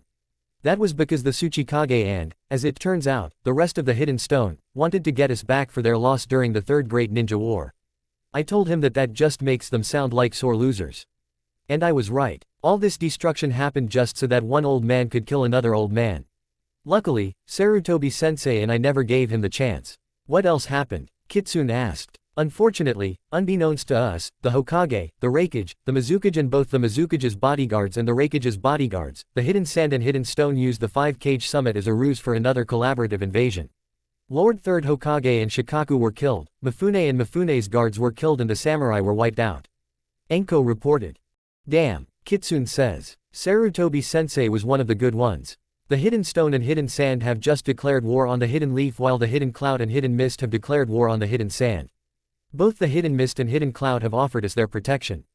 Enko also reported. Well, staying here, in the village, was good while it lasted. Kitsune replied while stretching. Actually, there's one more thing. Enko says. Enko then handed the old sage a letter. Huh, what's this? Kitsune asked. Before Lord Third died, he said he wanted you to have that. Enko told her. Kitsune opened the letter. It reads. Dear Kitsune Senju, my trusted student. I know that you probably don't want this because you want to be free to do whatever you want, but at this point, you and I both know you now have no choice in this matter because if you are now reading this, it means I'm dead and the Hidden Leaf village is now without a leader. As your sensei, I want you to know, the Leaf needs you to step up. Become my successor, and lead the Hidden Leaf through whatever may come ahead. These may be my last words. Goodbye, Kitsune, and good luck. Sincerely. Hiruzen Sarutobi, the Third Hokage. Well, that's just great. I'm no wartime leader, but I don't want to lose Naruto to the Hidden Sand, either. Kitsune said. What are you gonna do? Enko asked. I'm going to become the 5th Hokage. Kitsune answered. After much deliberation between the elders and Kitsune, Kitsune was finally made the 5th Hokage. After that the feudal lord made Kitsune's appointment as the Hokage official with a single letter. The next day, Kitsune decided to change up her outfit a bit right before her inauguration ceremony. She went to her old house after sleeping at a boring regular hotel last night, gave it a major spring cleaning, walked up to her second-floor bedroom, took off the red kimono she's used to wearing, put on a red sexy sleeveless tunic instead, and then, she walked to the Hokage's tower, and then to the Hokage's chamber, where she was given a white haori. Kitsune reluctantly put on because she didn't want this job even though she's doing it for Sarutobi-sensei's sake and she thinks the white haori makes her look like the old woman she is. Then, she and a whole lot of other hidden leaf jonin walked up to the Hokage's tower's roof, where she's supposed to present herself in front of the village's entire population. Kaharu walked up to her, and handed her the Hokage's hat. Kitsune put on the Hokage's hat, and everyone cheered. Kitsune waved and smiled at everyone until the ceremony was officially over. While they were walking inside, Kitsune asked, "Can I take this big silly thing off, now? Can you stop acting so childish?" Kaharu shouted. "Well, I know that I don't have to have it on all the time, so," Kitsune was interrupted because Kaharu sighed loudly. "Let's just get a move on. You're going to have your portrait taken," she told Kitsune. "Oh, great," Kitsune sarcastically said. She walked down to the Hokage's chamber with Kaharu to get her portrait taken, and then, after Kitsune's portrait was taken, Kaharu said, "You can take the hat off, now." Finally, Kitsune thought. Kitsune walked to the Hokage's office, walked over to a coat rack in the room that she found, and hung the hat on one part of the rack and then took her white haori off, and hung it right next to the hat. Kitsune was about to walk to her desk, when she spotted the portraits of all of the 4 Hokage on the wall to her left. She turned left, and just stood and stared at the portraits. They all looked to be in numerical order. The first Hokage's portrait was the first one in the line, and next to his portrait was the second Hokage's portrait, and next to the second Hokage's portrait was the third Hokage's portrait, and finally, next to the third Hokage's portrait was the fourth Hokage's portrait. Kitsune walked up to the third Hokage's portrait. There he was. Hiruzen Sarutobi, her sensei, also known as the third Hokage. A picture that she initially looked upon with fondness before her expression turned to anger. "To hell with you, sensei," she angrily muttered. She then looked at the fourth Hokage's portrait, and went over to that portrait, too. "And that goes for you, too, my student," Kitsune then whispered. She then turned around, and walked to her desk before sitting at said desk. Kitsune was just about to take a bit of a breather when she sensed someone entering the room from the window on her left. Kitsune looked to her left, and saw someone she'd never thought she'd see. A tall figure dressed in a high-collared robe with a couple of red clouds on it. The figure also had light skin, jet black hair that was pulled into a low ponytail, and Sharingan eyes. On his forehead was a hidden leaf headband that had a scratch on its metal plate. "Oh, so you're the infamous Itachi Uchiha, huh? Well, I'm not even gonna fight ya," Kitsune said to him. "Why not? I'm a rogue ninja," Itachi said. Yeah, but I've been keeping tabs on the Akatsuki, too. You guys only hunt down Jinchuriki, and right now, someone's already gone and taken him from us in your stead," Kitsune told him. "I already know," Itachi replied. "Then why are you here?" Kitsune asked. "Right after the massacre, Lord Third requested that I spy on the Akatsuki for the hidden leaf on the condition that he'd look after Sasuke," Itachi answered. "Did he, now? Why?" Kitsune then asked. Itachi didn't answer. "Oh, I get it. You're not supposed to share secrets with a ninja you don't know," Kitsune said. "Fine. I mean, since I'm the Hokage, now, and everything, I could force you to answer me by getting the interrogation core in here, but I've got other bullshit to worry about." "How can you be so nonchalant at a time like this?" Itachi said, only slightly raising his voice. "Okay, I'm sorry, but how is that whole story about you being a spy supposed to tell me why you're here?" Kitsune asked. "I was just wondering if the hidden leaf would like me to keep spying on the Akatsuki. I regret that I haven't had much to report since I joined them," Itachi answered. Okay, then, since I can't do it anymore, I'm gonna rely on you to be my eyes and ears in the Akatsuki. But first, tell me what you already know," Kitsune told him. "The Akatsuki are after the Jinchuriki, that's true. But the reason is so that we can take the beasts from their human prisons, and seal them into this large weapon called a Gedo statue," Itachi reported. "Gedo statue?" Kitsune asks. "I know it sounds hard to believe because no. I believe you. Go on," Kitsune said, interrupting Itachi. "Anyway, their leader, a man called FUNN, says that we're charging the Gedo statue to use said weapon in the wars the other lands might wage upon each other because the Akatsuki sees itself as a ninja military for hire without any host nation. And without the Jinchuriki, the power balance of the ninja world is disrupted, and the hidden villages will be forced to rely more heavily on the Akatsuki and less on their own ninjas. Theoretically, the weapon we possess is powerful enough to put an end to a war between lands before it even starts. In exchange, the Akatsuki gets paid for its services," Itachi finished. Well, isn't that intriguing? Now, I'm not so sure if I even want Naruto back here purely to protect him from the Akatsuki, of course. Kitsune said. Speaking of, the war isn't ideal for the Akatsuki. Pain has told us to lay low after we finish sealing the Jinchuriki we already have. Itachi said. Who does the Akatsuki already have? Kitsune shouted. One of our members has acquired the Eight Tails Jinchuriki, a shinobi from the hidden cloud village named Killer Bee. Itachi answered. We're planning to seal him in 8 days. So they've got the Raikage's brother, E.H. Sounds like a, two birds with one stone, sorta thing. Thank you, Itachi. Come back with your next intel report whenever you get it. Kitsune ordered. Yes, Lady Hokage. Itachi said before disappearing by seemingly turning into a flock of crows, all of which flew out the window. Now, how do I call a ninja to my office? Kitsune thought. Guess I'd better start by learning their names. A few days later. Shikamaru was called to the Hokage's chamber. He's never much liked being called by the Hokage like this, and after the Chunin exams, he likes it even less, but she is the Hokage, after all. What a drag, Shikamaru thought. He walked all the way up there to see Sasuke standing in front of the new Hokage, who was sitting on a pillow on the floor like Lord Third used to. Sasuke looked behind himself, and said, "Oh, look, Lazy McGee's already arrived." "Geez, Sasuke, you're worse than Naruto when it comes to nicknames." Shikamaru said. "Just get over here, Shikamaru." Lady Fifth Hokage told him. Shikamaru sighed, and walked right up next to Sasuke. "I called you two here for something very important. Promotions. Sasuke, I'm promoting you to Chunin. Congratulations. I bet your clan would be proud." Shikamaru, I'm promoting you to Chunin, too. Kitsune told them. Really? Ah, geez. What a drag. I didn't even do anything in the final exam. Shikamaru said. You should learn to accept praise when you're given it, jerk. Sasuke told him. You're the jerk, jerk. Shikamaru argued. Lady Fifth chuckled. Sure, you didn't do anything during the final exam, but you stepped up, and fought the enemy valiantly during the invasion. You also helped others with repelling the enemy. She told him. They destroyed Ino's parents' flower shop and Choji's dad's barbecue restaurant, and I wasn't having that. Shikamaru humbly replied. Still, you did your part. That's why you're getting promoted. Now, go home, and tell your mom about it. I'll see you about some more missions later. Sasuke, take a break until Izumi calls for you. I have a mission in mind I think you and Izumi would be good for, but first, I have a duty of my own to attend to. Lady Fifth told them. Sasuke and Shikamaru turned around, and walked out of the room. Izumi Uchiha sat atop a random roof in the Hidden Leaf village, all alone and in slight disbelief that Team 7 was just a ruse all along. And now, the Hidden Sand has Naruto, who didn't even want to go with Yuki but was forced to because Yuki casted the same jutsu as the one that Rin got killed for. Which means she now has to grapple with the fact that she might have to kill the both of them. And she doesn't know if she could handle the trauma that would come with that if she did have to kill them. She knew that Kakashi was saddened by Rin's death when that happened. And she also can't forget the consequences that would come with a dead Yuki Nohara. Not to mention the seemingly endless battles that are erupting elsewhere in the world.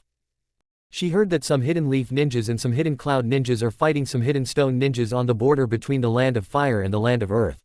Meanwhile, some Hidden Sand ninjas are attacking the Land of Water. Izumi can't imagine the cycle of hatred that will be born from this conflict. I know this war is something I can't do anything about for now, but Naruto is he is my child. And I'm tired of fighting it. Izumi thought. Are ya done moping? A familiar voice asked. Izumi looked to her left, and saw Anko sitting beside her. I was wondering when you'd notice me. I've been sitting here for, 5 minutes, I think. Izumi chuckled. You never were good at math. She replied. Well, how could I be? I was the same kinda loud-mouthed, idiotic little shit as Naru. Anko stops herself after seeing the sad look on Izumi's face. 2. She continued without thinking. Anko sighed. I'm sorry. She said. It's okay. You, of all people, you can say mean things about him. Even when I'm, like this. Problem is, it's just been so recent. I lost my son, and Izumi stopped herself, feeling kinda embarrassed. So you're finally admitting it? Anko asked. Izumi sighed. I am, and I'm done fighting the very thought of it. Anyway, the Hidden Sand took away my son, and part of me wants him back, but part of me also knows that I might have to kill him. She answered. Anko nodded, satisfied that she's finally admitting to wanting children, and maybe even a relationship without admitting it. But, wait. Why did you just say that you might have to kill him? Anko asked. You probably weren't with us when I was telling Lord Third and his counselors about how and why the Nine Tails Jinchuriki was missing, were you? Izumi asked in reply. Nope. I was cleaning up the mess those hidden sand ninjas left behind after they retreated. Enko answered. Oh, actually, if I remember right, I just told him I couldn't stop Yuki from escaping with the Jinchuriki because Danzo and the Foundation got in the way. And I knew that neither Sasuke or I were strong enough to fight them, so we just ran. Anyway, I said I might have to kill him because Yuki put a forbidden individual curse tag on his heart, putting her in control of him and when he can or can't use his Jinchuriki form. Izumi told her. Isn't that the same jutsu that got Rin killed? Yeah, Izumi answered, interrupting Enko before she could finish her question. It might be the only way to release her hold on him. What if you take Yuki out instead? Cut out the need to take it off his heart at least until you could take him to the hospital. Enko said. Yeah, that can work, but I can't do that right now so long as he's in the hidden sand village, at least. Izumi said. Well, then, I say we slowly work our way there because it's not just us who's gunning for him. Enko replied. Yeah, Izumi shouted. Then I think we have a long-term plan in mind. Enko said. Enko suddenly got a look on her face like she just remembered something. Oh yeah, I forgot to tell you. Enko shouted. What? Izumi asked. The new Hokage promoted Sasuke to Chunin. That's the reason I came in the first place. Enko answered. New Hokage? Izumi then asked. Been feeling sorry for yourself for that long, huh? Enko asked in reply. Izumi nodded. Enko's face got solemn all of a sudden. She then explained to Izumi everything that happened at the 5-Cage Summit and the fact that Kitsune's the new Hokage. Master Kitsune, huh, never thought she'd be one for grueling desk work or so I've heard. Izumi replied. Lady 5th Hokage, that's something that people are gonna have to get used to. I know what you mean. Enko agreed. But, hey, a woman was named the 5th Mizukage before Kitsune ever took the hat, so anything's possible, at this point. True. Izumi also replied. So, where's Sasuke? Enko asked. Probably off training somewhere, but I know he's in worse shape than I am. Izumi answered. How so? Enko then asked. Before Danzo intervened, Sasuke and I were fighting Yuki and Naruto, whom she had enslaved with the tag I mentioned before. I tried appealing to Yuki with just words, emphasizing the hypocrisy of what she's doing by telling her how Rin died. She didn't care because she also had her own reasons why she was helping the enemy, and running back to the hidden sand village with Naruto in tow. Yuki got me back by revealing the whole truth about the Uchiha massacre to Sasuke. Well, I didn't know a few of the details she told us, but that didn't matter. Sasuke was still mad at me for not telling him. Izumi answered. And what did she tell you? Enko questioned. She then told Enko all about what Yuki told them about the massacre. And what proof did she have? Enko asked. Izumi handed her a note. That's Shisui's suicide note. I presume the hidden sand had other spies, who interrogated those involved in the massacre other than Itachi and maybe Danzo and the Foundation, and I don't think they did it nicely. Izumi answered. Damn, that's fucked up. But all that over the village needing someone to blame for the Nine Tails incident. Enko then asked. Izumi nodded. That's a hell of a leap they made if you ask me, but I understand why they did it. Enko said. I understand that too, but that does not justify what they did, does it? Izumi asked. Enko shook her head in response. And the other villages say we're soft. Izumi then says. Enko gave Shisui's suicide note back to Izumi, and Izumi just pockets it again, having taken it from Sasuke a little earlier. I'm gonna need a while to think about this. Enko said. I'd be surprised if you didn't. Izumi replied. Enko stood up, and, just when she was about to leave, Izumi said, the last thing Sasuke said to me was, maybe Yuki's right. Maybe Team 7 never did exist. Maybe it shouldn't have. At all. I tried to calmly explain to him why I couldn't tell him, but he just yelled, stay away from me. Before he ran off. You two have some shit to work out. And if I were you, I'd work it out soon. Enko advised. She then leapt off the roof. But how can I? Izumi thought. At night, Itachi Uchiha, who was standing alone atop the walls of the hidden sand village dressed in his Akatsuki uniform, was looking upon the village, rather disappointed with it as opposed to outright angry or sad or maybe even a bit of both, even though that this is the same village that invaded the Hidden Leaf village, and put his little brother's life in jeopardy. More to the point, the Akatsuki isn't active right now, so he can do whatever he wants of his own free will, at least until this war dies down. The most important thing to him is the procurement of Naruto Uzumaki. He saw how angry Sasuke was while he was watching his little brother train before Itachi, himself, left the Hidden Leaf village. Itachi chuckled. He thought it would be awkward to show up in the Hidden Leaf village with Naruto. But I need to keep my brother alive and happy. It sounds as though he has foregone his need for revenge against me, at least, even though I would have deserved it. Itachi thought. He then spotted a hidden sand kunoichi standing behind him with a kunai knife pointed at the back of his neck. Interesting. You sniffed me out even when I'd been so careful to cover my tracks. Itachi remarked. Who are you? Why are you here? The kunoichi asked. I think you know why I'm here. Naruto Uzumaki. Itachi answered. Itachi slowly spun around. The kunoichi looked startled. She stepped around Itachi, and then stepped back. You're your clan killer Itachi. She said out of a sense of fear. Itachi now has a better look at her. She has long black and purple hair, purple eyes, and was wearing a hidden sand chunin flak jacket over top what Itachi presumed was a black sleeveless shirt. She also wore a black pair of pants and a black pair of ninja sandals. On her forehead was a black hidden sand headband. Calm yourself. I am not going to hurt you if you don't get in my way. Itachi told her. Why shouldn't I? Asked the purple-eyed kunoichi. You're with the Akatsuki, aren't you? You're supposed to retrieve the Jinchuriki from their villages for some sick evil purpose, right? You even said, yourself that you're here for the Nine-Tails Jinchuriki. I am here for him, but not for the reasons you're thinking. Itachi said. Why, then? The purple-eyed kunoichi then asked. To bring a quick end to this war by bringing him back to the Hidden Leaf village. Itachi answered. The kunoichi lowered her kunai knife. Yeah, well, easier said than done. She replied. Why would that be? Itachi asked. I heard that he's being held in our Anbu's prison. And our Anbu are not kind to their prisoners, regardless if they're actual criminals, political prisoners or prisoners of war. The purple-eyed kunoichi whispered. I see. Why is he there? Itachi then asked. I don't know. The purple-eyed kunoichi answered. You were awfully loose-lipped before. Itachi remarks. I'm just a chunin. I'm not given access to all kinds of village secrets, you know. The purple-eyed kunoichi told him. Plus, I'm trying my best to help you. Why? Itachi questioned. Because I have a little sister. Her name is Haruka and she's just become a genin and she's getting her squad assignment within the week. I don't want this war that we started, by the way, to affect her future missions. She's better off carrying out D-rank missions than growing up too fast because she's learned the harsh realities of war or for her to die young on her first or second or third mission. The purple-eyed kunoichi answered. He didn't want to show it, but that answer resonated with Itachi.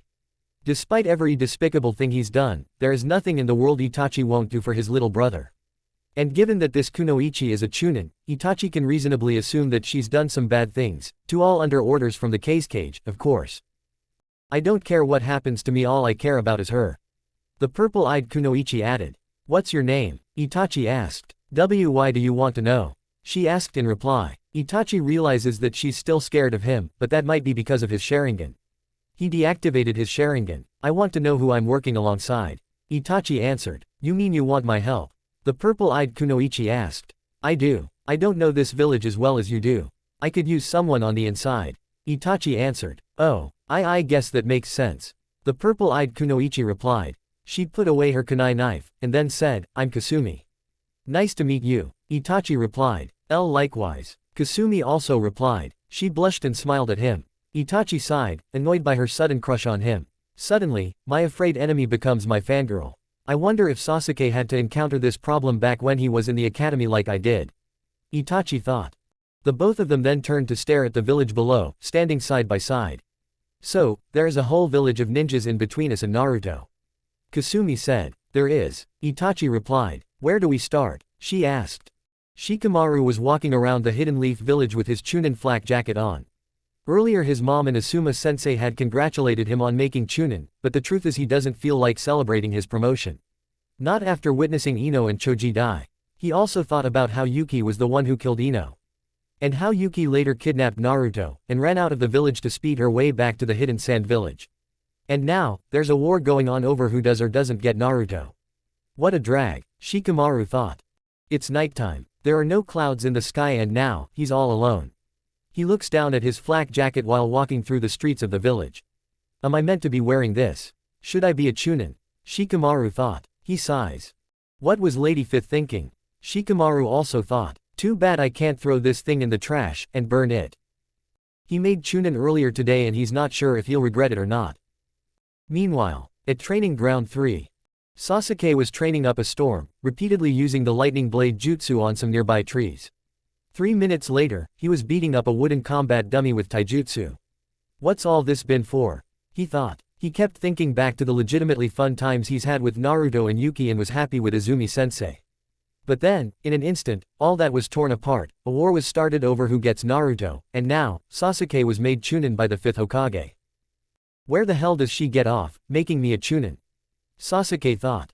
He then pulled out 2 kunai knives, and started hitting the dummy with it. All I want is to get Naruto back, and kill Yuki. Sasuke thought. If you want eyes like the ones I possess, you have to kill your best friend. Only by getting the Mangekyo Sharingan will you ever have a chance of defeating me. Of course, I have to get that power and get revenge for my clan, too. Sasuke thought. Did you hear Izumi-sensei? The only way to remove this tag thing from me, is for me to die.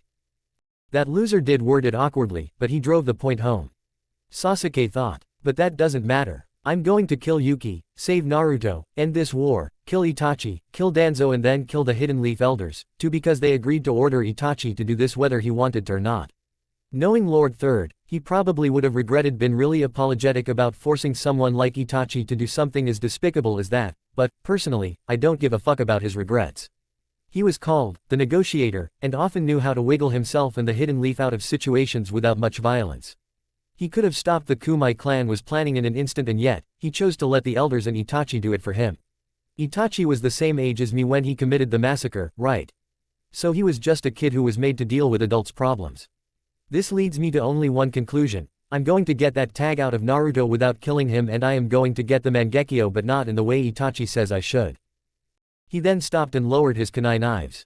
And I am going to complete my missions, but I won't let the higher-ups jerk me around like they did with Itachi. Sasuke thought. Sasuke raised his kunai knives again, and continued hitting the dummy.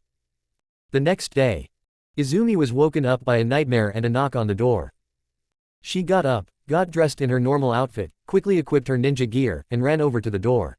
Hey, a familiar voice said. Enko was standing right outside the door to Izumi's house, dressed in her usual outfit, too. Hey, Izumi replied. What are ya doing here? Lady Hokage asked to see you. Enko answered. Oh, cool. A summons from the new Hokage. Izumi remarked, looking and feeling sad. You okay, Izumi? You look like you didn't have a very good sleep last night. Enko commented. You're right, I didn't. I stayed up, till 2 in the morning, training in the Uchiha training grounds, and then, I went to bed and I had nightmares. Izumi also replied. Nightmares? About what? Enko asked. The first one was, again, about Itachi, and then the second and final one was about me killing Naruto. But it's all fine. I think so, at least. Izumi answered. It's not like it actually happened. No, it didn't. Besides, something tells me that you're gonna save Naruto, and you're going to do it your own way. Enko said. Now, come on, the Hokage's waitin' for ya. Alright, Izumi said. Izumi put on her hidden leaf headband and her ninja sandals, and then she walked out of her house, and then closed and locked her house's door, and then turned around, and walked away with Enko. Later, in the Hokage's office, Izumi stood in front of the Hokage's desk, looking directly at her new Hokage, Kitsune, who seemed to be wearing a sexy red tunic as opposed to the kimono she usually wears. Well, hey, long time, no see, well, kinda. Lady Fifth said. The last time we saw each other, I was giving my after-invasion report to Lord Third. Izumi replied. Why do you think I said, kinda? Lady Fifth asked. Why did you ask me here, Lady Hokage? Izumi asked in reply. That's a shame. I was really enjoying the small talk. Lady Fifth said. I'm sorry. I'm just having a really bad time. Izumi told her. No need to apologize. I perfectly understand. You lost your team, and now, your student won't talk to you, or so I've heard. Lady Fifth replied. Part of me thinks he blames me for everything that happened during the invasion. And, in a way, he wouldn't be wrong to blame me. I should have sniffed her out sooner. Izumi said. Same. I think that all of us are at least somewhat to blame for what happened that day. But what good is pondering on the shoulda woulda coulda part of that day gonna do? The best we can do is try to correct our mistakes by winning this war. Or we'll end up like the Hidden Sand, bitter and impoverished. Lady Fifth also replied. To that end, since I've made Sasuke a Chunin, and 5 others to the mission both you and Sasuke are going on, I think this would be the perfect opportunity to reconcile. Mission? What mission? Izumi asked. That's right. We've received intel that the Akatsuki have captured the 8 Tails Jinchuriki. Lady Fifth answered. The 8 Tails? Why aren't we going after Naruto? Izumi then asked. In this case, it's a gesture of goodwill towards the Hidden Cloud Village because the 8 Tails Jinchuriki is the 4th Raikage's brother. As it is, the Hidden Cloud and Hidden Mist are allied with us in this war. But alliances can change quickly, and if they become our enemies, they could keep Naruto for themselves instead of handing him over to us as soon as they have him. And that would be a pretty big problem. Lady Fifth explained. I see. Izumi replied. Also. Lady Fifth was interrupted because suddenly, Amiko appeared to the right of Izumi, who was startled by her sudden use of the teleportation jutsu to get here. Surprise! Amiko shouted. Lady Fifth facepalmed and sighed. She's here, too. Lady Fifth finished. Why did you come out of nowhere like that? Izumi shouted. She wanted to surprise you because she hasn't seen you in a long-ass time. Lady Fifth answered, looking annoyed. Amiko. Izumi says. What? Amiko asked. I know you're young and I'm not your sensei, but you, of all people, should know that ninjas don't like surprises. What were you thinking? Izumi shouted. Amiko says. I'm sorry. It's alright. Just remember that most, if not all, ninjas are jumpy. Izumi advised. Amiko nodded. So what are you doing here? Izumi asked. My goal is to get Naruto back from the hidden sand, and bring him here. But first, I need more intel about what, exactly, happened that night. From what I was told by Lady Fifth, all you told the elders and the third Hokage was that you couldn't get Naruto back from Yuki because that scary Danzo dude and his guys got in your way. You ran because you couldn't fight him, and that was it. But Lady Fifth says she suspects that there was more you didn't tell them. Amiko answered. Izumi sighed. Yes, there is more, but can't this wait until after the mission? She asked. We're given a little over a week to complete it, so there's no real rush. Lady Fifth answered. Amiko looked like she didn't know what they were talking about, but Izumi guessed it doesn't matter more than the information she's about to share with her, which is why she's not asking about their mission. Lady Fifth, can you activate this place's privacy seals? Izumi asked. Lady Fifth made one hand sign, and then, she put her hand down on her desk. There. Already done. Lady Fifth said. Keep in mind, most of the things I'm about to tell you are secrets, more secret than Naruto's status as a Jinchuriki. But it's also full of things I didn't tell Lord Third and the elders. Which means none of what I've told you can be repeated outside this room. Izumi told Amiko. Amiko nodded. There were other reasons I couldn't get Naruto. Perhaps the first of which being, back before the final exam or perhaps sometime before the Chunin exams themselves, Yuki broke into Naruto's home at night, and put a forbidden individual curse tag on him, meaning that I was no longer the only one who can control when he can or can't use his Jinchuriki form. Izumi reported. So that's it, the red glowing chakra aura surrounding Naruto, that was his Jinchuriki form. I saw it when he and Yuki were facing off against Sasuke in the stadium during the invasion. Lady Fifth concluded. Izumi nodded. I trained him to use that power properly and I beat it into his head that he should only ask me for permission to use that power until he was able to responsibly use it by himself. Izumi added. But I guess that doesn't matter in the face of a tag that lets someone else control your actions, enslave you, essentially. Lady Fifth says for Izumi. Is that what the forbidden individual curse tag is? Amiko asked. Yes. Izumi simply answered. The forbidden individual curse tag is an ninjutsu, sealing jutsu and a curse-marked jutsu all in one. Nobody's declared it forbidden, which is surprising to me, but regardless, it's a bad jutsu that only a despicable person would use on someone else. Lady Fifth added. Why? Amiko then asked. Because to use it effectively, the caster has to put it on their target's heart.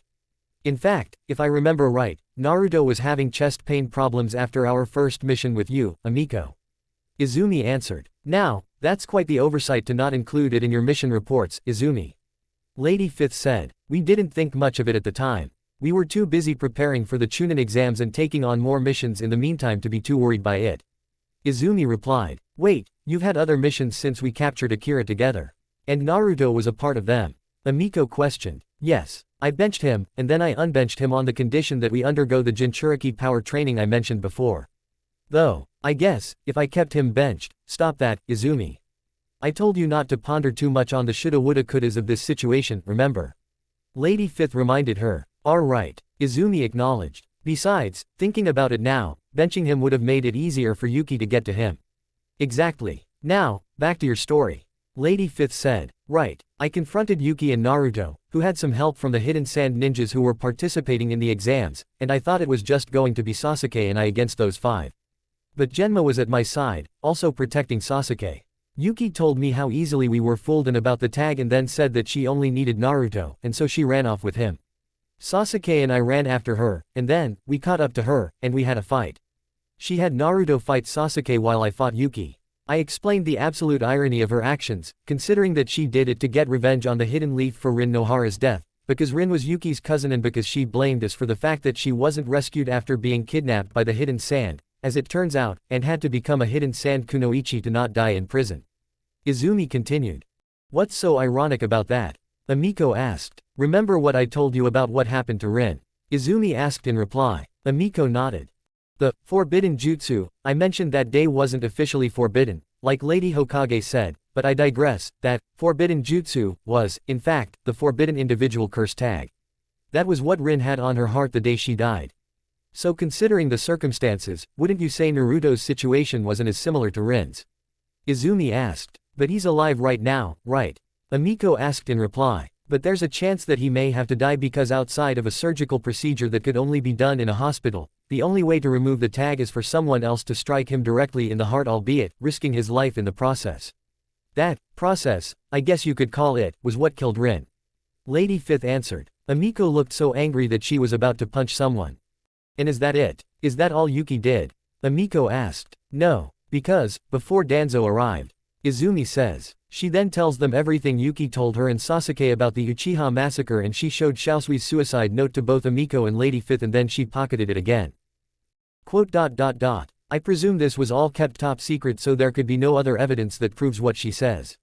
But if Yuki was able to infiltrate the Hidden Leaf Village as a spy for the Hidden Sand Village, then, undoubtedly, the Hidden Sand had other spies planted throughout the village at the time.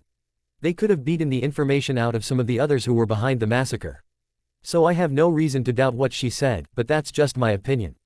In fact, it's the main reason Sasuke hates me right now, because I knew at least parts of what was happening between the Uchiha and the village, but I never really knew all too much because I tried my best to keep out of it. But that didn't matter. On my way back home, after I first met Naruto, I was kidnapped by a few of the Foundation's agents, and taken to this weird ritual site deep within the Anbu's headquarters, where they shackled me to the wall, and then Itachi and Danzo came out of nowhere and explained their twisted reasoning for the massacre. Danzo apparently agreed to leave only Sasuke and I alive on the condition that Itachi kill everyone else in the clan and that he'd let Danzo perform a ritual to seal the other half of the Nine Tails chakra into me. Izumi finished. What? Both Lady Fifth and Amiko asked. That's right. I probably forgot to mention Naruto wasn't the only one who Lord Fourth had sealed the Nine Tails chakra into. Itachi and Sasuke had a sister named Satsuki, and, on the night of the Nine Tails incident, Lord Fourth took Satsuki, and sealed one half of the Tailed Beast's chakra into Naruto and the other half of the Nine Tails chakra into Satsuki. Anyway, Danzo somehow got a hold of Satsuki on the night of the massacre, and put her on an altar in the center of the ritual site before I was snatched. The deal was that Satsuki's half of the Nine Tails chakra into me, otherwise I'd have to be killed by Itachi like all the rest. I watched the ritual since that was all I could do. But something with the ritual went wrong, and the seal came loose, and the Nine Tails chakra burst out, giving some harsh words to Danzo and the Foundation members doing the ritual. And then, he caused an explosion before fucking off, and heading, who the hell knows where. I managed to break free right before the explosion, and then escape. Only Danzo, a small number of Foundation members, and I escaped. The ritual failed, and Satsuki died. Satsuki would have died anyway if the ritual had succeeded, because that's how it usually goes with Jinchuriki, you know. Anyway, the fact that Satsuki died that day probably didn't matter to Danzo. She was probably just another dead Uchiha in his eyes. In fact, I think he thought that it was most important that she die, considering that she had half of the Nine Tails in her, and if the clan really were thinking about attempting a coup, Satsuki could then become a powerful weapon on their side. Izumi explained at length. Why would the fourth Hokage even do that? Satsuki wasn't related to him. Hell, she was with Itachi until the fourth Hokage took her. Amiko said. Probably because he wanted to see his son grow up. Lady Fifth said. Huh? Amiko asked. Perhaps Izumi didn't tell you on her first mission with you since Naruto was around, because he doesn't even know this yet, but he will once he gets promoted. Minato Namikaze, the fourth Hokage, is Naruto's father, and Naruto's mother is Minato's wife, Kushina Uzumaki, who was, coincidentally, the Nine Tails Jinchuriki before Naruto became her successor on that dreaded night. And Minato was my subordinate on the Genin squad I was the leader of, which means that aside from Kushina, Sarutobi-sensei, Fugaku Uchiha and his 3 Genin students Kakashi Hatake, Rin Nohara and Obito Uchiha, I knew Minato better than anyone, and that's why I can say that he never did anything without a reason. Lady Fifth explained. But why would he not be able to see Naruto grow up if he didn't take Satsuki? Amiko asked. I looked at the seal Minato placed on Naruto. It looked like he used the Reaper Death Seal to seal the half of the 9 tails that's in Naruto right now. And the Reaper Death Seal is a forbidden jutsu created by Minato himself. And that jutsu is only meant to seal something as long as the caster is okay with dying after the jutsu had been cast. He probably took Satsuki because there'd be a small chance that both he and the 2 newborns would survive in the aftermath of the whole affair. Lady Fifth answered. But he died, so. Amiko says. So in the end, it was a gamble that didn't really pay off. Lady Fifth finished for Amiko. Naruto and Satsuki survived, but Minato didn't. Yeah, but now that we have the full story, I feel like I have a little bit of closure on the matter while Sasuke hates me for not telling him everything. Izumi told everyone. The most important thing you've told Amiko about, Izumi, is the forbidden individual curse tag that's on Naruto's heart at the moment. Let's focus on that before anything else or, more specifically, you, Amiko, should focus on that part. It clearly gives you more context about the current predicament we find ourselves in. Lady Fifth said, as you know, intel is valuable in the ninja world. How you decide to use it is up to you, and you, alone, Amiko. Amiko looked like she was deep in thought. Only moments later, she got an idea. I've got it. If I stealthily make my way to Naruto without having much, if any contact with the enemy and especially Yuki, I can take Naruto back from the Hidden Sand's hands, and hand him over to you right here, in the village. This will need to be a super duper ultra mega top secret covert op. One that I can't do by myself, unfortunately. Amiko said. Infiltrating the Hidden Sand village will not be easy. Unfortunately, I can't spare anyone at the moment because almost every ninja I have at the moment is on a mission and those who aren't on missions are either guarding the village's wall or helping with the village's reconstruction efforts. Hell, I'm about to assign a mission to Izumi. A mission I've assigned to 6 other ninjas. They're supposed to break into a secret Akatsuki holdout, where they're keeping the 8 Tails Jinchuriki, and rescue the 8 Tails Jinchuriki and then bring him back to the Hidden Cloud village. Lady Fifth told her. Wait, Lord Killer Bee is missing. Amiko asked. That's the 8 Tails Jinchuriki's name. Izumi asked. Yes and yes. Lady Fifth answered. Actually, that's what Lord B calls himself, but his name is actually Kato, an orphan boy who Lord Third Raikage adopted. But that doesn't matter. I'm still gonna get Naruto, but I may provide Izumi's team with backup from the Hidden Cloud. Lord Fourth will surely want to know where his brother is. Lady Fifth, do you know where this Akatsuki holdout is? Amiko then asked. I've sent Anbu spies ahead of Izumi and her team. They've come back and said there are 3 possible locations in the Land of Rivers. Her and her team's job is to meet the spies at the village gates so that they could get a bit more information from them. Lady Fifth answered. Understood, Lady Hokage. Izumi acknowledged. Hopefully, when I give Lord Raikage this intel, a team from the Hidden Cloud will meet your team, and you can give them more information there. Amiko said. Alright, just tell me who aside from myself and Sasuke are going to be on this mission. Izumi told Lady Fifth. Of course, Lady Fifth says. The Hidden Cloud village got a letter from Amiko and then, a shinobi from the Cipher Corps ran to the Raikage's office with the letter in hand after deciphering the letter. Zekrom, meanwhile, was in the Raikage's office, sitting at the Raikage's desk, bored, annoyed and swamped by all the paperwork he's done in the paperwork he's going to do. At this rate, 25 years will have passed once I've done this paperwork. Zekrom thought. Mabui, who was standing to Zekrom's left, asked, Want me to help you, sir? No. I can do this on my own just fine. Zekrom answered. He then saw a Hidden Cloud shinobi add more to the pile. Ah, who am I kiddin'? I've never been good at this part of bein' the Raikage. Alright, you can help. Zekrom said. Yes, sir. Mabui acknowledged. The shinobi then turned around, and walked out of the room. And that guy can go to hell for giving me more paperwork. Zekrom thought. A little while later, a shinobi from the Cipher Corps ran into the Raikage's office, stopped to catch his breath, and then walked up to the Raikage's desk. What is it? Zekrom asked. A letter, m'lord. It's from Amiko. The Cipher Corps shinobi answered. Gimme that. Zekrom snapped. Zekrom took the letter, and then read it. Mabui read it from over his beefy shoulder. It seems like she's found Lord B. Mabui said. Drats. Zekrom shouted. What is it, Lord Raikage? Mabui asked. I didn't even know that he was missing or that he was taken by the Akatsuki. Why hasn't anyone notified me? Zekrom yelled. Calm down, sir. You're scaring the shinobi in front of you. Mabui told him. I don't care. Someone's taken my brother. Zekrom then yelled. Zekrom has serious and obvious anger management issues. I understand, sir, but you're the village's leader. How will that reflect on the ninjas and the villagers who respect you? Mabui asked. Zekrom grumbled. Don't be so ignorant. They tolerate me, at best. He humbly said. There we go. You've finally calmed down. Mabui said.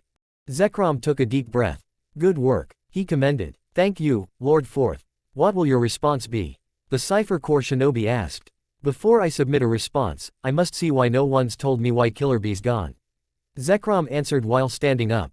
Why, Lord Fourth? Mabui asked. Because if someone's managed to take down and capture Killer Bee, that means that they're already cage level when it comes to pure, raw power and strength. If they can beat him, they can beat me.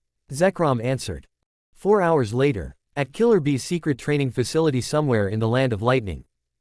Zekrom and Mabui arrive, along with 3 masked members of the Lion Guard. They looked around, seeing dead bodies of hidden cloud ninjas strewn all over the place. Well, that explains it.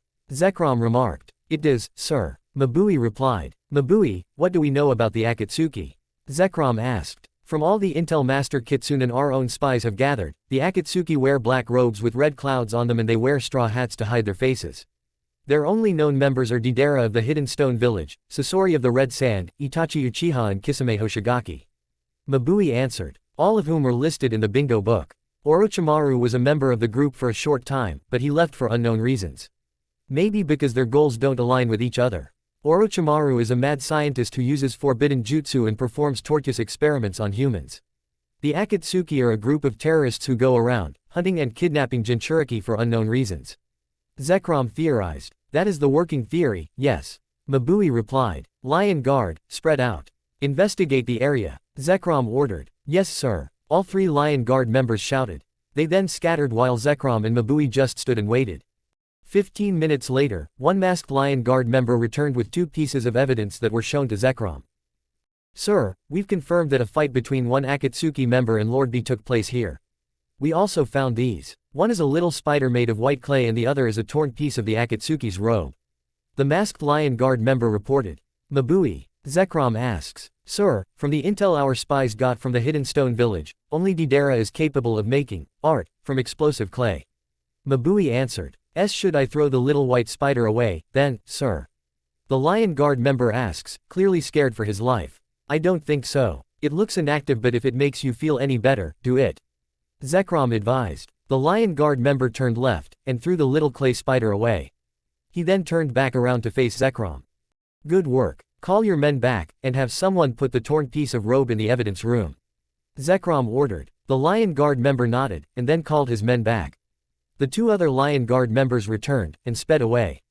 Zekrom and Mabui turned around, and started making their way back to the Hidden Cloud Village. 5 hours later, Zekrom and Mabui have returned to the Raikage's office, and now, Zekrom's writing his response letter to Emiko. I hate written letters, Zekrom thought. He only hates it because he has big hands. Once he was done writing, he gave the letter to Mabui, and said, have this sent to Emiko through the usual channels. Yes, Lord Fourth, Mabui acknowledged. She then read the letter. You're going on this mission, too? Mabui asked. Zekrom stood up. I have no choice. This is my brother, we're talking about.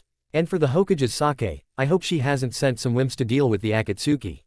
Zekrom answered. He then walked around his desk, and walked out of the room. Are you kidding me? Sasuke asked. The hell is the Hokage thinking? Sasuke is now at the former Team 7's original meeting place with Izumi and Shikamaru. Coming with them is a genin squad that has recently been assembled.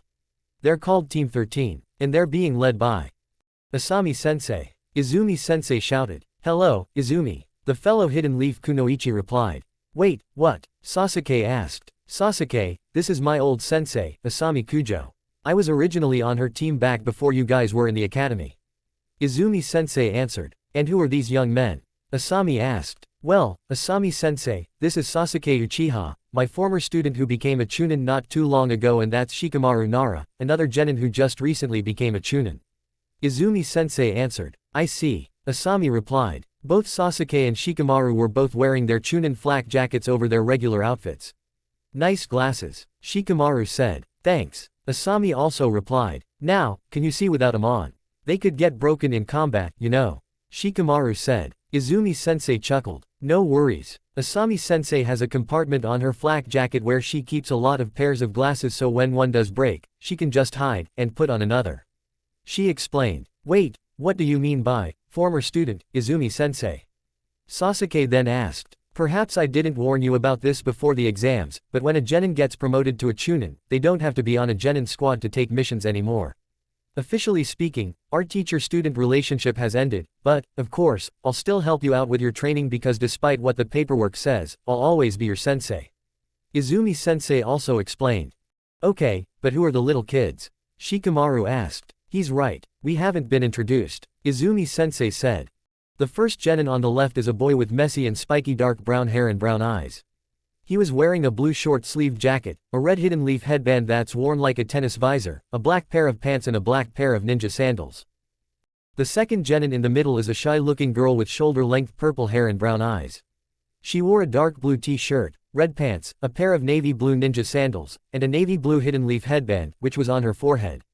The single most odd thing about this girl is that she looks a lot like Yugao. She was also equipped with a small sheathed sword, which was strapped to her back.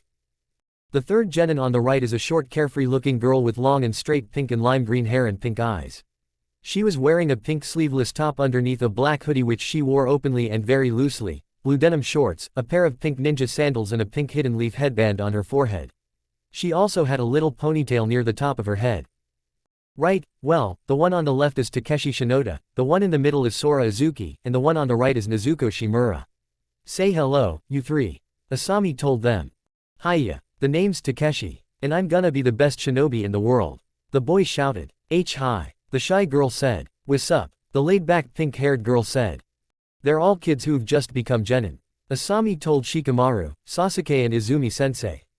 Upon hearing the third genin's last name, Sasuke was so angry that he thought about killing her. But taking just one good look at her had Sasuke blushing at the same time. What is this feeling? Sasuke thought. Am I supposed to be feeling this way? You're all rookies, and this is the mission the higher-ups give you. Shikamaru asked. I was just about to ask the same thing. Sasuke said. Need I remind you we're in the middle of a war, here, guys? Izumi-sensei asked in reply. The Hokage can't get anyone else at the moment. So we're stuck with 3 genin, great. Sasuke remarked. What is this mission, anyway? Asami asked Izumi-sensei. Alright, everyone, listen up. The higher-ups got intel on the location of the Eight-Tails Jinchuriki, who is a shinobi from the Hidden Cloud village named Killer Bee. He was captured by the Akatsuki sometime before the war, and we think we know where they might be keeping him. Izumi-sensei answered. The Akatsuki? Who are they? Shikamaru asked. A very dangerous organization whose members are all very powerful rogue ninjas. Not much is known about them, but what is known is that they're after the Jinchuriki. We don't know why they're after the Jinchuriki, but we know it can't be good. Our mission is to investigate any one of the Akatsuki's 3 holdouts in the Land of Rivers in search of B. Izumi-sensei explained. Our first step, though, is to meet with the Anbu spies at the village's gates before setting off on our mission. Those spies were sent ahead of us by the Hokage to scope out the situation there. We're meeting with them to get more intel about the situation. Furthermore, we might be getting backup from the Hidden Cloud at some later point during the mission. Why aren't we going after Naruto instead? Shikamaru then asked. The Hokage, as well as the Mizukage and the Raikage, already have people working on that. We're rescuing B instead because we want to maintain our good relations with the Hidden Cloud. B is the Raikage's brother, after all. Besides, if we fail to do this and the Hidden Cloud actually gets Naruto, the Hidden Cloud might decide to keep Naruto for themselves and break the deal Lady Fifth made with the Mizukage and the Raikage immediately after the war started. Izumi-sensei explained. Got it, Shikamaru acknowledged.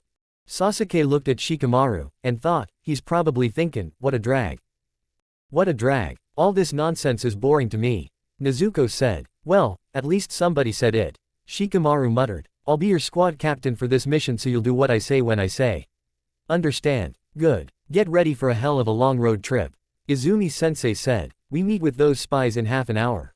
Right. Everyone else shouted.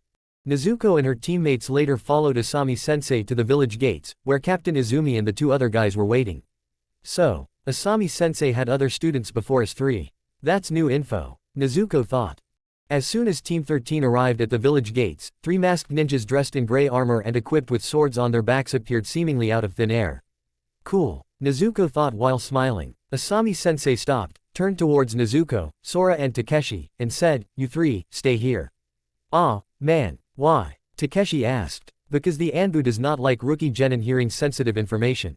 Asami-sensei answered. Takeshi pouted. Don't worry, Takeshi. I might just tell you later. Asami-sensei told him. She then turned back around, and walked towards the Anbu, Captain Izumi, and the 2 Chunin. Something told Nezuko that what Asami-sensei said was a lie, but she's not going to knock her for it. Besides, Takeshi is an idiot, a loser and a blabber. Mouth. Nezuko thought. It's true. Takeshi couldn't lie to anyone to save his life. Nezuko remembers the numerous times when Takeshi pulled some big prank or something and someone like, say, Ruruka-sensei would ask something like, alright, now, who did this? And when they suspected that it was Takeshi, the kid would go, I didn't do it. I swear. But everyone knows he's lying. Takeshi was infamous for playing pranks on people, and giving bad lies when someone suspects him of pulling the prank. This gets especially annoying when the kid had at least 3 students who saw him doing it. Sora, on the other hand, is the complete opposite. She's never lied or pulled a prank before, but she was at the top of the class when it came to everything while Takeshi lagged behind everyone else, only being good at ninjutsu. I can't understand how she made it through the academy, though, considering how shy and meek she is. Nezuko thought. Then again, since I was rated second best next to her, and people know me as someone who's quite a lazy person, I'm not in that much of a position to argue. Hey, guys, which ones are the Anbu? Takeshi whispered. The masked ninjas. Sora answered. And how would you know that? Takeshi then asked. You know she can't answer that, idiot. The Anbu aren't supposed to reveal their true identities to anyone. They are spies that take on the most top-secret missions and they protect the Hokage on the rare occasions when they go out on missions or protect anyone else who the Hokage thinks needs that kind of protection. Nezuko answered. They are the ultimate spies. Even their secrets have secrets. Oh wow. You know a hell of a lot, Nezuko. Takeshi commented. That's because unlike you, I actually paid attention in class. Nezuko replied. How, though? You were always so lazy and complained about everything. Takeshi said. The fact that I know what a drag everything is doesn't mean I don't know shit about anything else the teachers bothered to teach us, you dingus. I'd just rather not do any worksheets or anything else about the things I learned because it's a total drag. Nezuko told him. Unbeknownst to the 3 genin, Asami-sensei was now done talking to the Anbu and the Anbu have disappeared by now. They didn't notice her presence until Asami-sensei replied to Nezuko by saying, they have you do all those worksheets and essays and take notes so that you memorize everything that's being taught. The 3 rookies were startled. Asami-sensei. Takeshi and Sora shouted. Yeah, I know that. So what? Still doesn't change the fact that it's a total drag. Nezuko said. Right, now that that's finished, I want you 3 to follow me the rest of the way.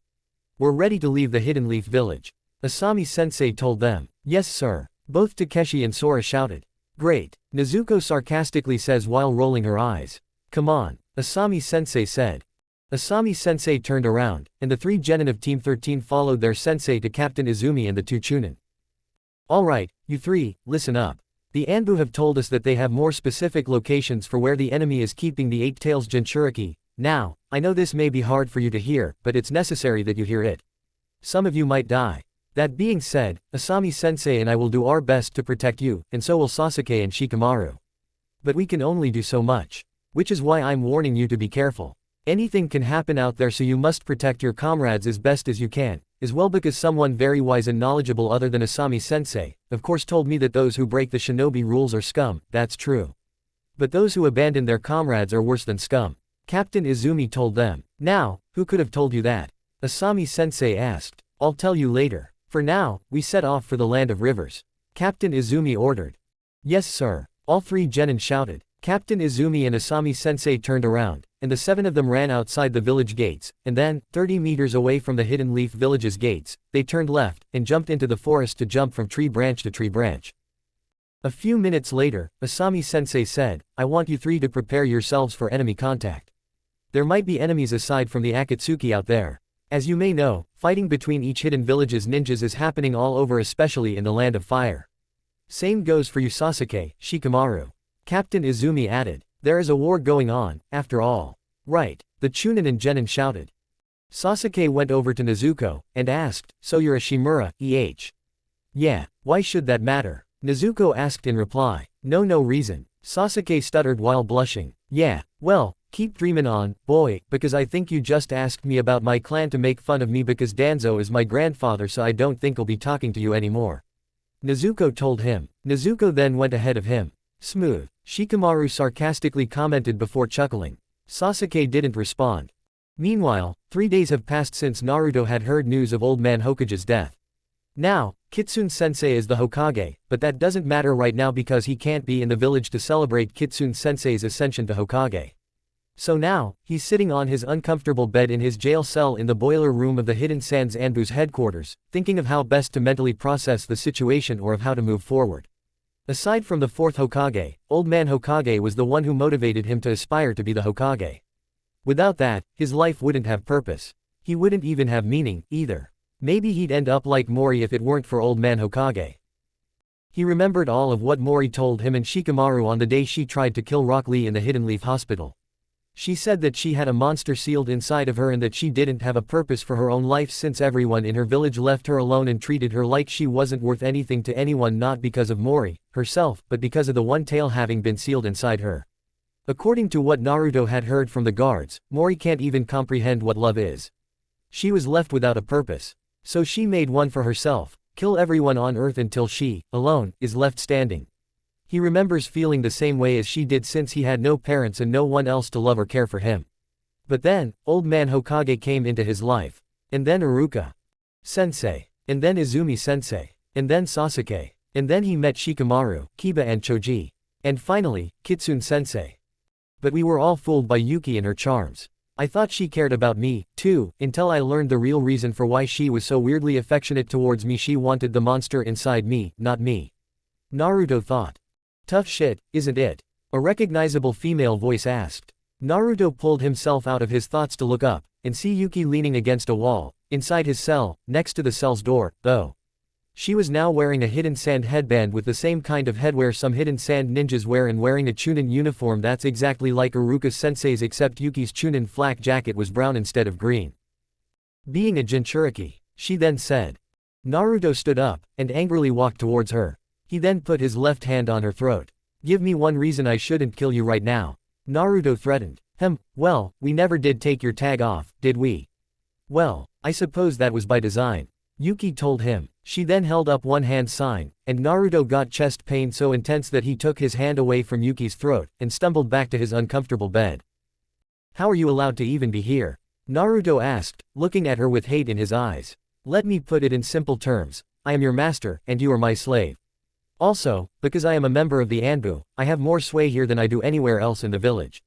Yuki answered. Is that why you're here, then? To gloat over the fact that you have control over me? Naruto then asked. Did you even get your promised pay raise? Yuki chuckled. Yes, I did get my pay raise. Although, I have some sad news. She answered. What is it? Naruto asked. It seems that the fourth Kage has been killed. It seems we've been fooled and ruled by Orochimaru this entire time. In fact, the Kage has been dead for so long, the bugs have already gotten to his body even though he ain't even buried yet. Yuki answered. So, what's the big deal about that? The Hidden Leaf has a new Hokage. Why can't you get a new Kage? Naruto then asked. I'm afraid you're lacking behind a bit, which is perfectly understandable, seeing as you're an outsider to our lands, but that means that I'll have to explain it to you. Which I don't mind do.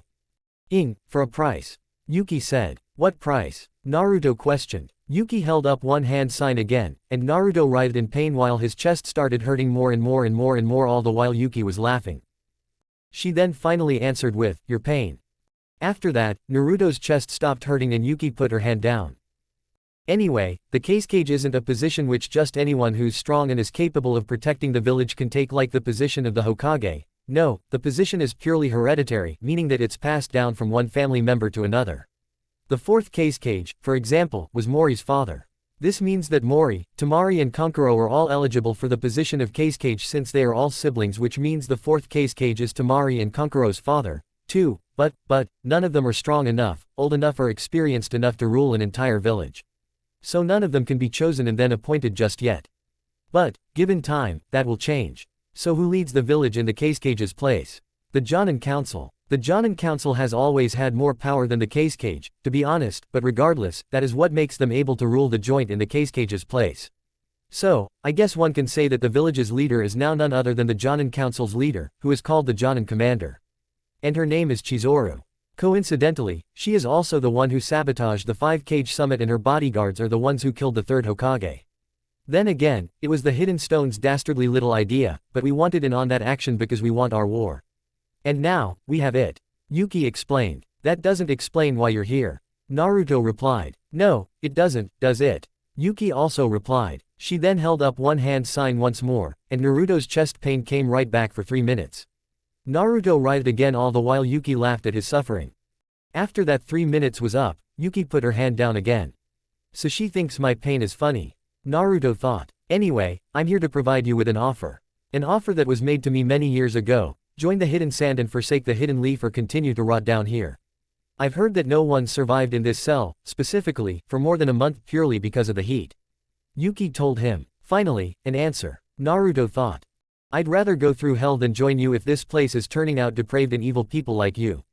Naruto shouted. Now, that's a shame. Though, I suppose I could tack on a few more consequences. I'll tell the guards to give you 2 meals instead of 3, and then, from now on, I'll come by once a day to activate your tag, and give you some entertaining amount of pain. Yuki said. Naruto didn't respond with anything but an angry glare.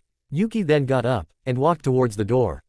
Oh, and just so you know, just so that you remember from this point forward, that tag I put on you, it's on your heart. Which means that, if I activate it for long enough, there's a very, very high chance that your heart will give out and you will die. They don't call it the forbidden individual curse tag for nothing, you know. Yuki warned before she left the cell. Meanwhile, Kasumi, who turned herself invisible using a genjutsu known as the invisibility jutsu, watched as Yuki walked out of Naruto's cell, closed the cell's door, and then locked the cell's door before walking away. Earlier, Kasumi had used the transformation jutsu to get into the Anbu's HQ, and then, after learning that only a few Anbu members are allowed to even walk to Naruto's cell's door, Kasumi changed tactics, and casted the invisibility jutsu to sneak down there while Yuki is also walking down there. And now, Kasumi's in a position where she can talk to Naruto because she's not done gaining intel for Itachi just yet. She looked around in case anyone else was coming, and then, she undid the invisibility jutsu, and walked up to Naruto's cell's door. Ah, Naruto. Kasumi calls. Naruto looks at her with anger in his eyes. What are you here for? Come to get me to join you guys like Yuki did just now. Well, you can forget it. Naruto shouted. No, then get out. You have no reason to even be here. Naruto said, interrupting Kasumi. He then looked like he had just realized something. How do you know my name? Everyone knows it since you're this war's true objective. Kasumi answered. Wrong. Everyone just calls me, the Jinchuriki, because that's the only name they know me by. Naruto told her. So, again, how do you know my name, my actual name? Poor Naruto. Kasumi thought. He probably doesn't even realize. I know because a mutual friend of ours told me. Kasumi answered. A friend? Naruto asked. Yeah, I can't tell you their name because someone might be listening to us, but regardless, I'm not here to hurt you or to be mean to you. I'm not even evil like Yuki or Chizuru. Kasumi answered. Then what do you want? Naruto then asked. That friend I mentioned and I are working on freeing you, but before we do that, I need a little more information. Why did you talk to Yuki like you knew her? Who is she to you? I mean, I get that she was the one who put that tag on your heart, but how did she do it? Kasumi asked in reply. Naruto's expression changed from angry to sad. He sighed. She started out as my teammate. Sasuke and I were put on the same genin team with Izumi-sensei as our jonin leader. We had some fun times. And even helped each other through some of the rougher times. There were little dumb D-ranked missions where we had to do boring things like paint a villager's fence or some of the bigger, tougher missions like when our team took down Zabuza and saved the Land of Waves. And despite all the times when she confused the hell out of me and creeped me out because I didn't know whether she wanted to kill me or kiss me, I still thought I could trust her. Especially when I confronted her about the creepy advances that told me she loved me even though I didn't reciprocate those feelings and I told her to stop and she said yes. But then, one night, she broke into my house, forced me onto my bed, and fucked me before putting me to sleep somehow. I thought it was just a dream because my stupid unwavering optimism didn't want me to actually believe that she could do something as depraved as fucking her own teammate without their consent. After that night, I felt chest pain anytime I talked about certain things about her. I didn't think it was her because I honestly didn't know. And then the invasion happened. Yuki all of a sudden used this tag thing to control when I can or cannot use my Jinchuriki powers and we tried fighting against Sasuke in the final exams proctor alongside Mori and her siblings and another jonin from the Hidden Sand Village. Then, Izumi-sensei came, and protected Sasuke. I wanted to, too, but Yuki's tag prevented me from doing that. It was then that Yuki revealed everything to us. She was a spy for the Hidden Sand, sent to the Hidden Leaf Village to search for the Nine Tails Jinchuriki, and steal them when the time was right. I was unlucky enough to be the Jinchuriki she was looking for and the entire Hidden Leaf Village was unlucky enough that the Hidden Sand decided that the final exam was the right time to steal me away. And now, after we fought Sasuke and Izumi-sensei while the invasion was going on and after Yuki revealed some things about the Uchiha clan that even I didn't know, I'm here, being told to either endure imprisonment and torture, or join the hidden sand and forsake the hidden leaf. Most likely because they've abandoned me. That was the same thing she did, after all. Considering that her clan, the Nohara clan, wanted revenge for the death of some hidden leaf kunoichi named Rin, who was a Nohara, and Yuki wanted to take revenge on the hidden leaf for abandoning her. Naruto explained. I think the fact that a war's been started over you says that they haven't abandoned you. Also, unlike you, Yuki's not a Jinchuriki. Kasumi said. Then why aren't they here right now? Naruto asked. Because rescues take time, Naruto. Kasumi answered. If that's true, then this heat's going to kill me before anyone can get to me. Naruto said. Why is that? Kasumi asked as though she didn't hear Yuki explain that earlier. Because Yuki said that no one survived in this cell for more than a month. Again, presumably due to the heat. Also, she said that if she activates this tag on my heart for long enough, I might very well die. So you're looking at a dead man, for all I know. Naruto answered. I'm lucky that he didn't ask how I know about the tag. Kasumi thought. I think you're being too negative. If there's a likely chance that you'll die in here, there's also a chance that you'll be rescued, too. Kasumi told him. The last time I was positive like that, I wound up imprisoned in a boiler room in the hidden sand village. Naruto argued. I'm not telling you to have unrealistic expectations, of course. I'm just telling you to be patient and see which way the wind blows.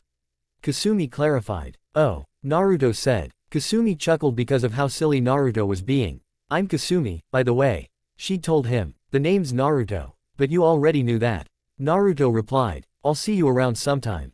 Kasumi told him. Wait, Naruto shouted. What is it? Kasumi asked. I just want to ask you one thing, why are you helping me?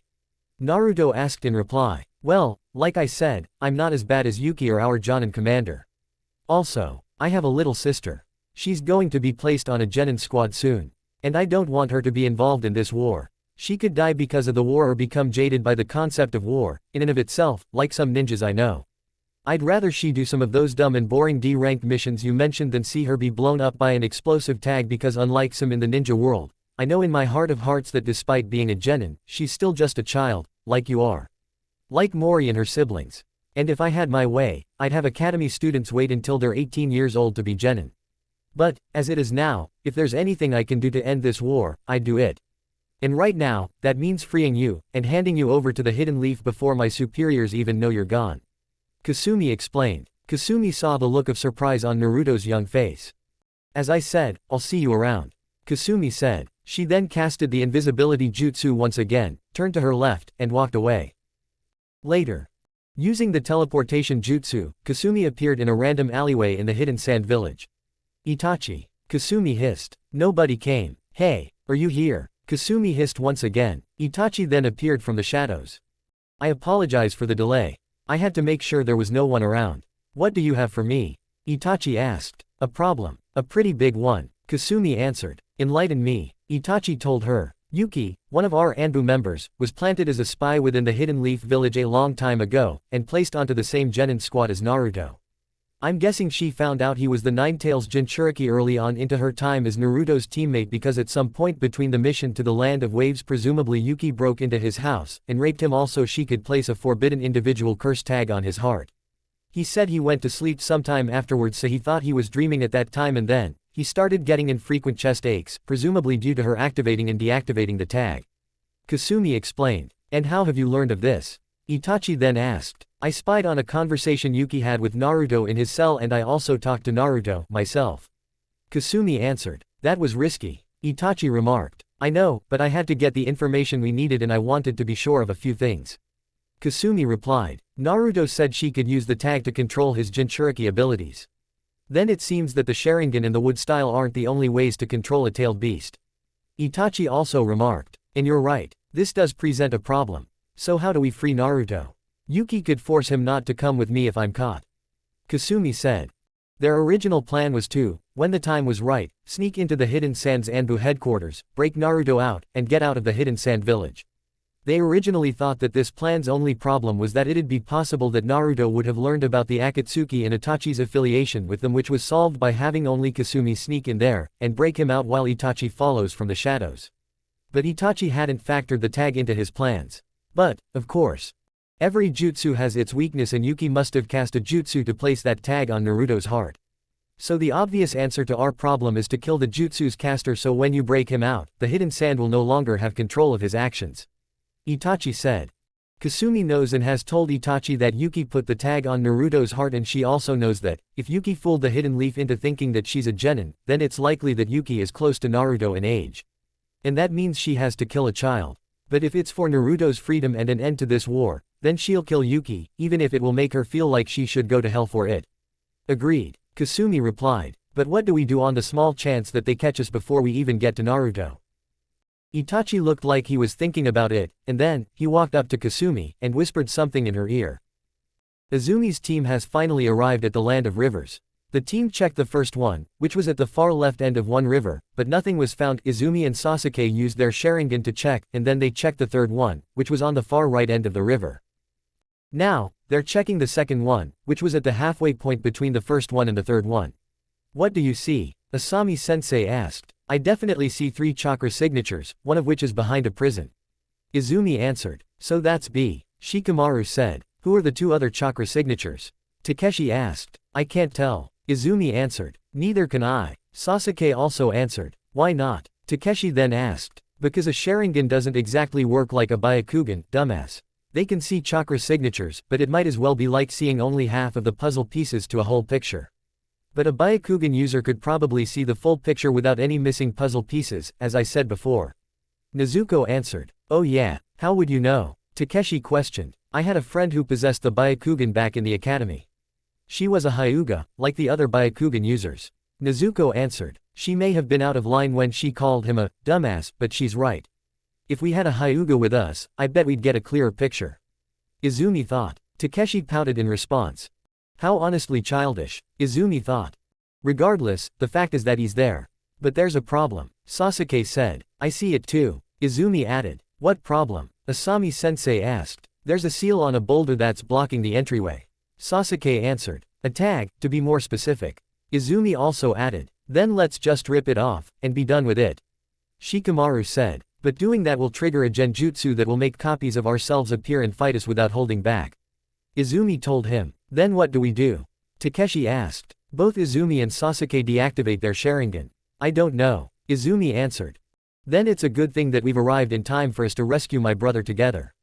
A burly male voice said from behind Izumi's team. Izumi's team all turn around, and see a big muscular dark-skinned man with short blonde hair, a blonde mustache, a blonde goatee and black eyes, who was dressed in only a big black pair of pants held up by a golden belt, a white pair of ninja sandals and a large white haori which seems like it was made to fit his large body without any shirt underneath, was heading towards Izumi's team along with 3 other hidden cloud ninjas and also Amiko. What the fuck? Izumi thought.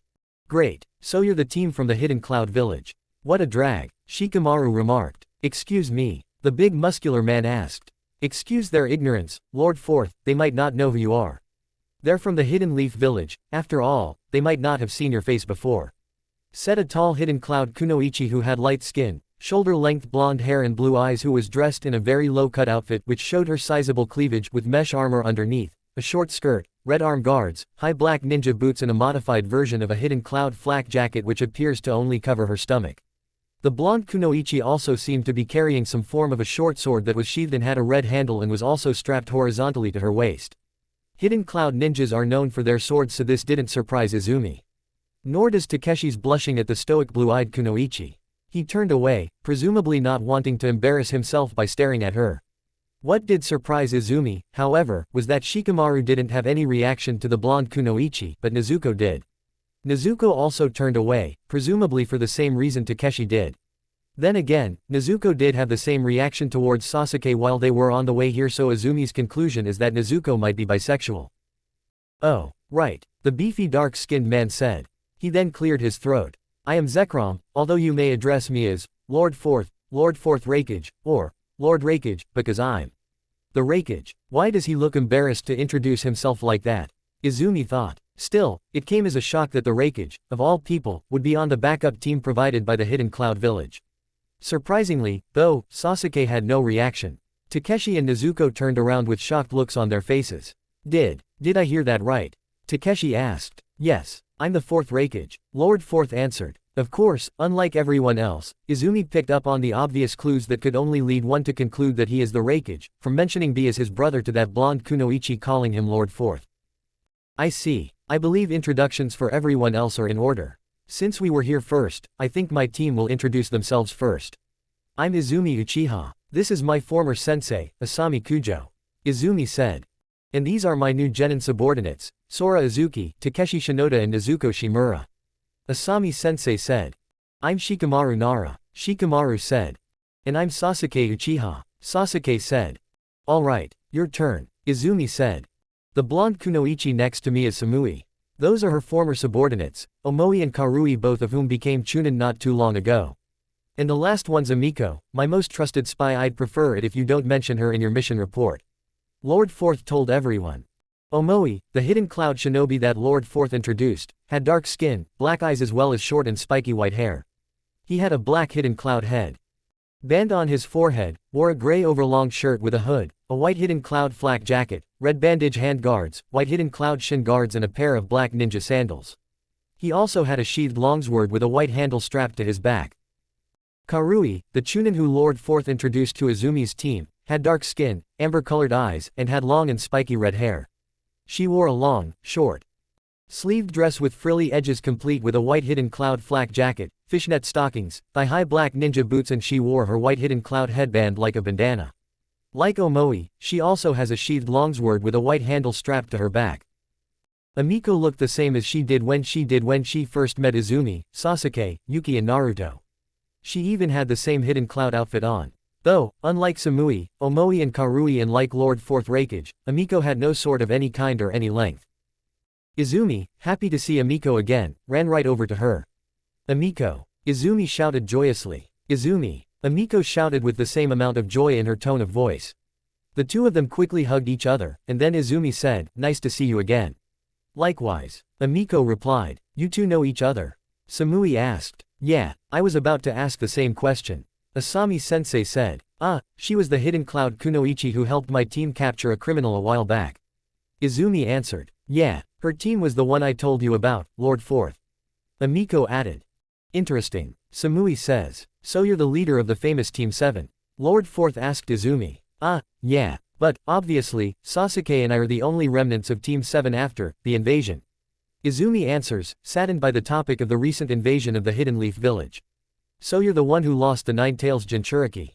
Lord Fourth concluded. Sasuke scoffed. "We were fooled. So what? The fact is, we have bigger things to worry about." He said. "What was that, boy?" Lord Fourth asked threateningly. "He's out of line, Lord Fourth, but he's right. We've got an 8 Tails Jinchuriki to free from the Akatsuki."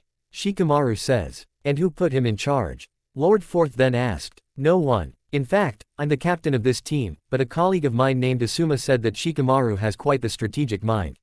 Although, I've also heard that he's lazy and he complains about everything from some other people, but, again, he can think himself out of any situation once he puts his mind to it. He could become a very capable strategist, one day." Izumi answered. "He's just trying to keep us focused on the mission." Lord Fourth grumbled. "I guess the little Nara kid's right." The strong cage then said. Izumi's team turned back around, and started looking at the spot where B's being held. "So, where is the Akatsuki holding my brother?" the Raikage asked. Shikamaru pointed at a boulder. "There." Izumi and Sasuke scoped out the place before you guys arrived. "There's a little cave there that, according to Izumi, has 3 chakra signatures." He answered. "But, as you might have heard, we've also discovered a tag on the boulder that's booby-trapped with a genjutsu." Asami sensei added. "I don't see anything," Omoi said. "That's because it's only visible to someone with a dojutsu like Sasuke and I." Izumi told Omoi. "I thought that would be the case." Samui remarked. "So, how do we get past that?" Amiko asked. "Well, as Izumi said earlier, if we just rip off that tag, we'd trigger the trap, and if we make our entrance in a noisier way, we'd attract attention while triggering the trap at the same time." Shikamaru answered. "If that's the case, I think I might have the solution. It's noisy, but it'll break that tag before the trap is even triggered." Amiko said. "As much as I'd like to be more discreet, Amiko's option is the more sound one." Lord Fourth Raikage agreed. "You, discreet. HMPH. Hell must have froze over, Lord Raikage." Karui commented. Lord Raikage is pretty well known for his unsubtle ways of carrying out missions back before he became the Raikage. Make a snide comment like that again, and I'll have you clean the washrooms when we get back home. Lord Fourth threatened. Karui gulped. She had a scared look on her face. Yes sir. I'll shut my mouth. Karui then said. What, exactly, do you plan on doing? Shikamaru asked. I can activate my lightning armor and then, I can use the thunderbolt jutsu to break the boulder and destroy the tag. Amiko answered. Exactly. But you'll need my help. I'm much stronger than you, don't you forget, and the thunderbolt jutsu takes up a lot of chakra to use. But, if you and I work together and both activate our lightning armor before we both cast the thunderbolt jutsu. That way, you don't have to put as much chakra into this little plan of ours. Lord Fourth added. Alright, then, Amiko says. So we have our way in, but what do we do after getting in? Sora asked. Everyone was surprised. She can talk. I can't believe it. Omoi jokes. Still, she does bring up a valid point. Asami-sensei said. Shikamaru. Izumi asks. Shikamaru sighs. What a drag. He complains. Alright. As Amiko said, her and the Raikage's method of getting in will attract attention. And the enemies we'll be facing in there will likely be strong, possibly Jonin level threats. Which means that the Hidden Leaf Genin can't fight them without dying quickly. It'll be a drag, but the plan I've come up with is that Izumi-sensei, Samui, Asami, Lord Fourth and Amiko will face the enemy while the Genin will run off to free Killer Bee. Sasuke and I will follow the Genin to make sure they follow the plan instead of doing something stupid like fighting the enemy by themselves. So we're over-glorified babysitters. Just great. Sasuke sarcastically commented. Karui and Omoi, meanwhile, will wait outside and watch our backs to make sure any other enemies don't attack us from behind with reinforcements. Shikamaru continued. What if they happen to be other enemies instead, like hidden sand ninjas or hidden stone ninjas? Karui asked. Same deal. We're already at war with them, so we shouldn't have any problems with taking them out. Shikamaru answered. Although, I don't think it's likely that the enemies we're at war with will show up. So far, it looks like no one else knows that Killer Bee is here. I certainly didn't. Lord Fourth said. Which means Shikamaru is right. Samui said. Alright, then, but what do we do when we get out? Amiko asked. That's a valid question. When my brother's freed, he'll likely want to fight his captors, too. And we can't put the Hidden Leaf's Genin in more danger than they already are. Lord Fourth also said. Assuming that you've already defeated the two Akatsuki goons quickly, getting out in the same amount of time should be no problem. Shikamaru answered. Alright, then, I think this plan's good. Lord Fourth remarked. Then let's execute it. Lord Fourth, Amiko, you're up first. Izumi ordered. Lord Fourth looked like he's not used to being ordered around, but, amazingly, he doesn't question Izumi's orders. He just walks up to the front of the boulder, as does Amiko, and they both activate their lightning armor. Both Amiko and the Raikage weaved together 6 hand signs, and then, they shouted, lightning style, thunderbolt. And then, they made fists with both hands, and pointed their fists at the boulder before blue lightning shot from both fists, and completely destroyed the boulder. The boulder's destruction made a very loud noise. Once that was done, both Amiko and the Raikage dispelled the thunderbolt jutsu. Amiko then told Izumi's team and the other hidden cloud ninjas that it was safe to come to them. And so, they did. Alright, team, let's go. Izumi told everyone. Izumi, Shikamaru, Sasuke, Samui, Lord Raikage, Amiko, Asami-sensei, Takeshi, Sora and Nezuko rushed into the cave while Karui and Omoi stayed outside, watching for enemies. It didn't take long for them to run into the 2 Akatsuki goons. All 10 of them stopped before the Akatsuki goons. One of the Akatsuki goons had blue spiky hair that looked like a shark fin, white eyes, blue-gray skin, shark-like gills, sharp teeth, and he was equipped with a big blue sword which was strapped to his back. This one is clearly Kisame Hoshigaki from the Hidden Mist Village. The other one was unknown. Sure, he wore the same black Akatsuki robe with the red cloud design on it, but he also had long black hair that was styled into a very long ponytail, a bang covering one of his uniquely blue eyes that suggests that he's from the Yamanaka clan, and on his forehead is a black hidden leaf headband with a scratch on its metal plate that suggests that he's a rogue ninja, same with Kisami's black hidden mist headband. Funny. I expected to meet Deidara here. Lord Raikage remarked. And we certainly expected someone from any of the hidden villages, especially the hidden cloud, to come round, looking for the Jinchuriki, but the Raikage. Now, I don't even know if I wanna fight.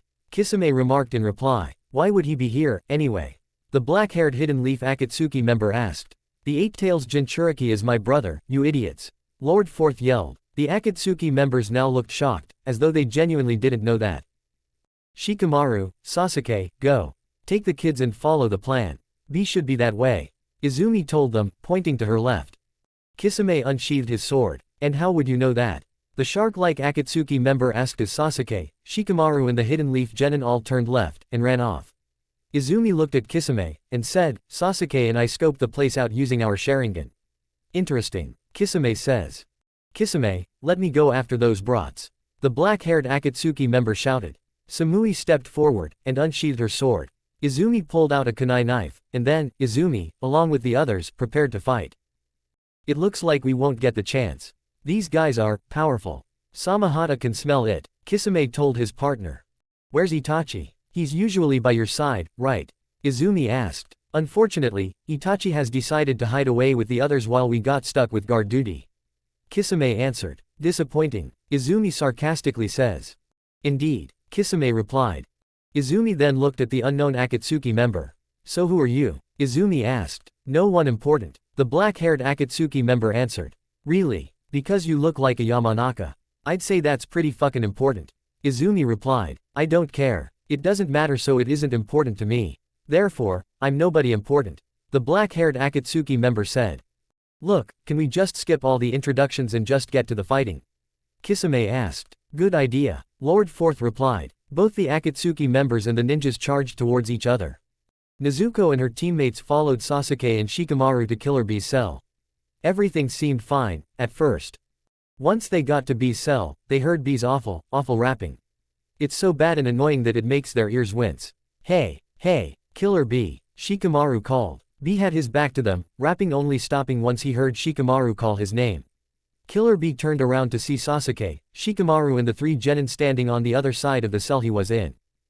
Killer Bee, much like the fourth Raikage, is big, muscular and has dark skin. He was wearing sunglasses, meaning that no one could see what color his eyes were.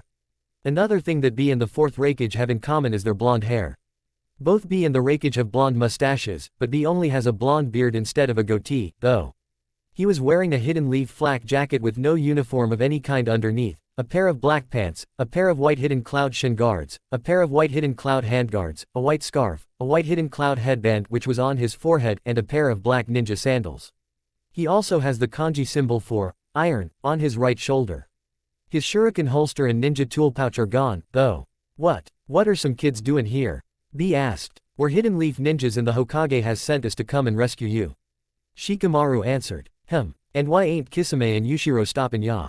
Bee then asked. Our captain and some others are holding them off. Shikamaru answered. Wait a minute.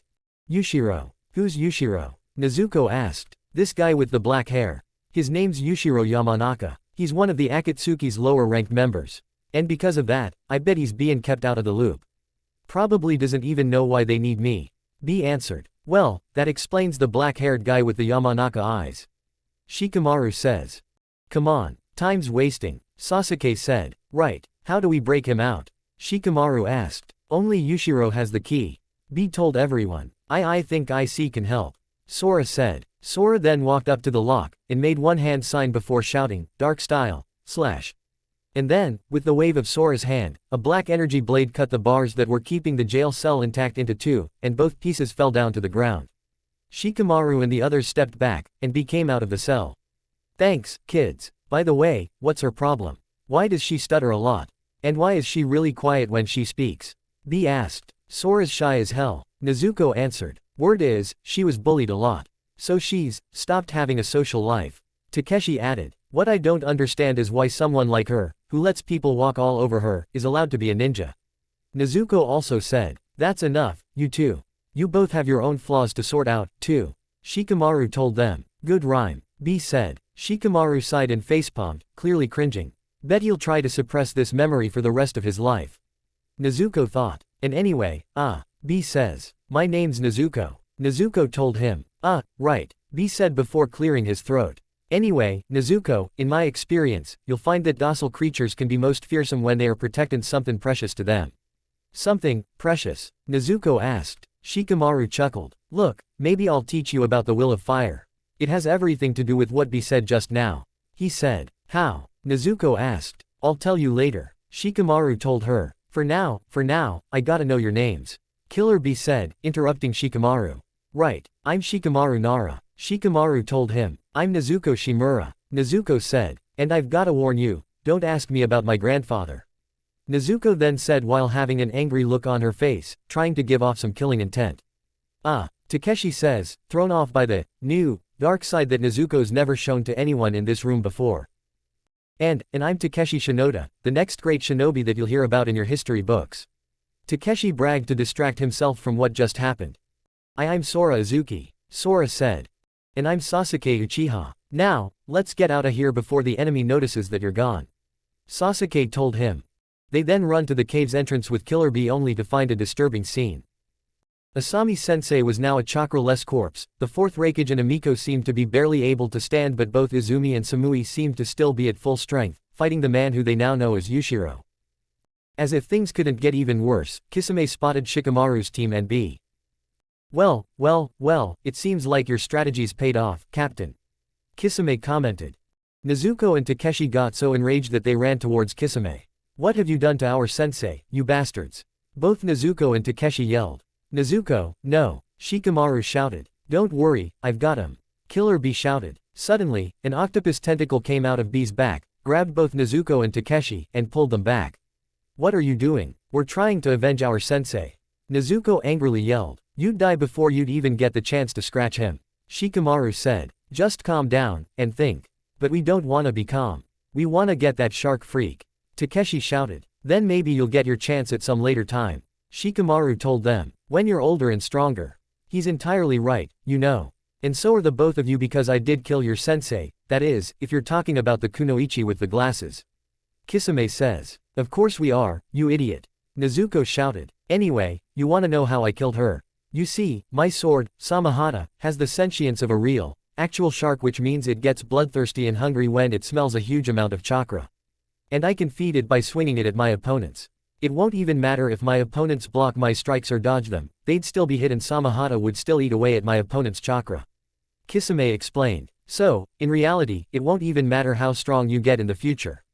As long as I wield Samahata, you'd still lose. You hear that, you brats? Look at the state of Amiko and the fourth Raikage and even your sensei. Do you want that to happen to you? Sasuke asked both Nezuko and Takeshi. Both Nezuko and Takeshi calmed down, and seriously thought about his question. Asami-sensei is dead, there's no question about that. And Nezuko still wants to avenge Asami-sensei, but after hearing Kisami's explanation, she's not sure if she wants to do it after all. Even still, she thinks it's mighty funny for Sasuke, of all people, to be lecturing them about this when word is that Sasuke, himself, wants revenge on Itachi for killing almost everyone in the Uchiha clan.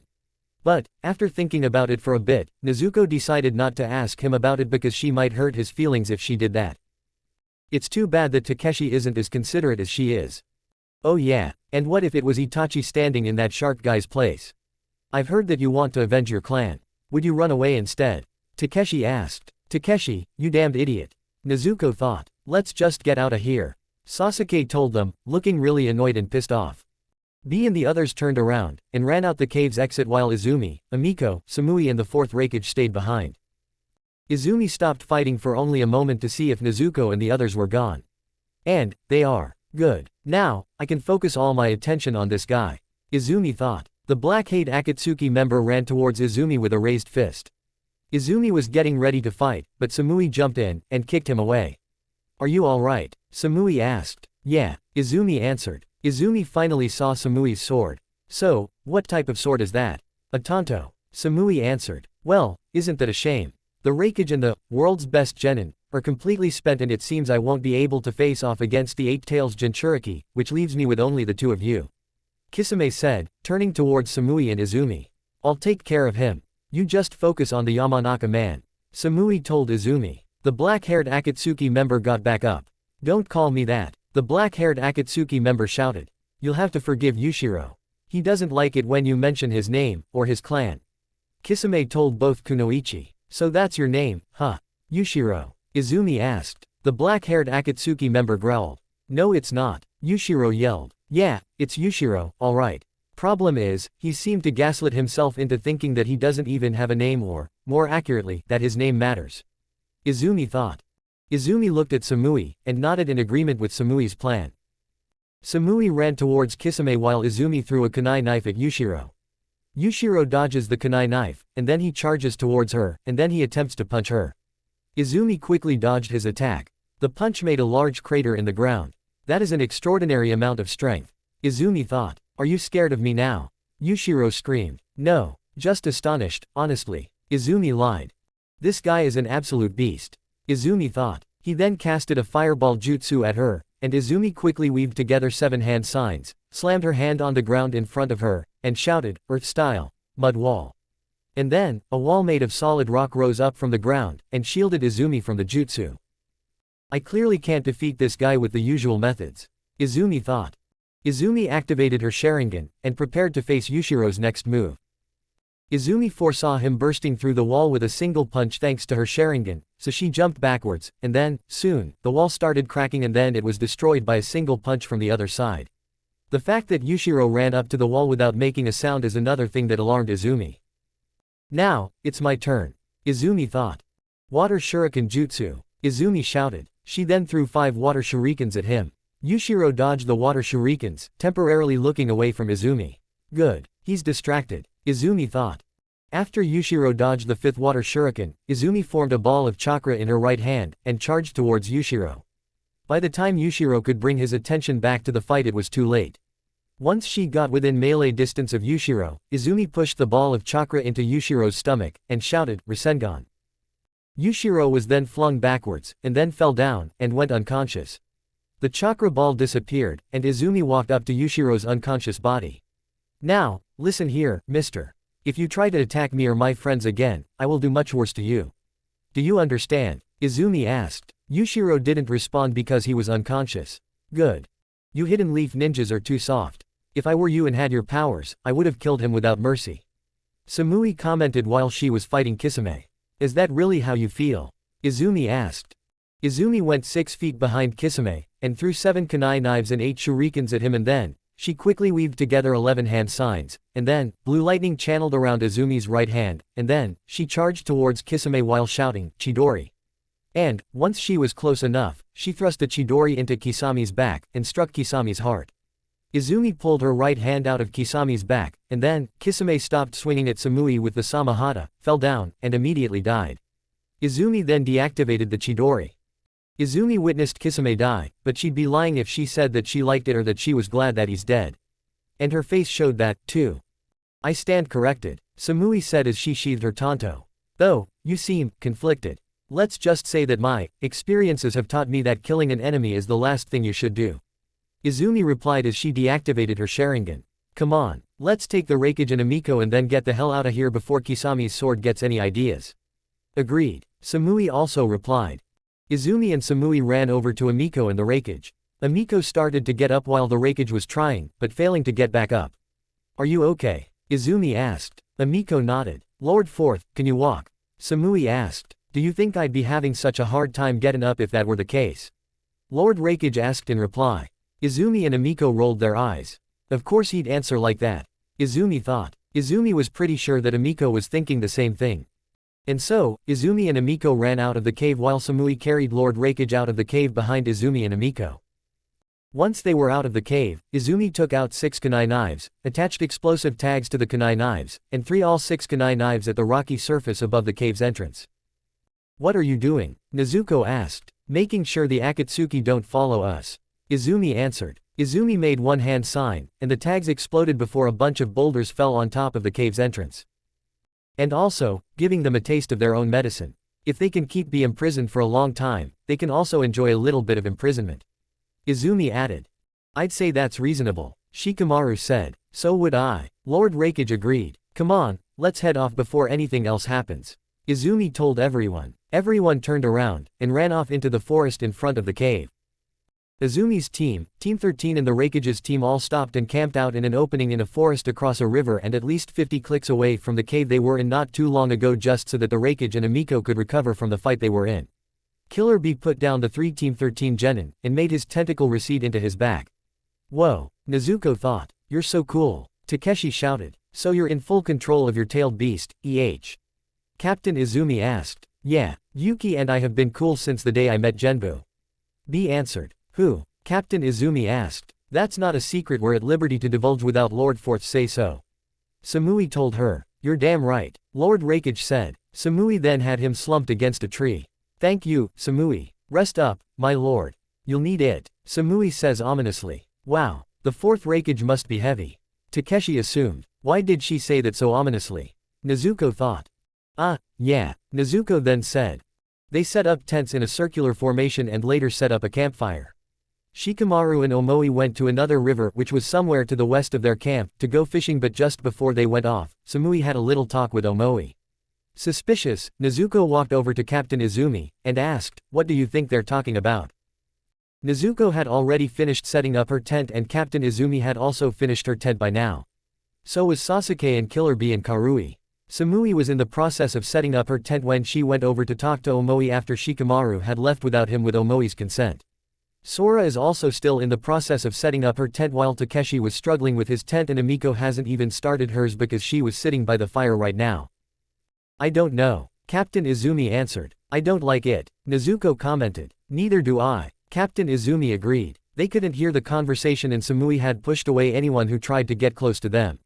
Sasuke jumped down from the tree branch which was above Captain Izumi and Nezuko he was sitting on, went over to Nezuko's left side. Captain Izumi was standing directly to Nezuko's right and said, "Maybe they're wanting a bit of privacy."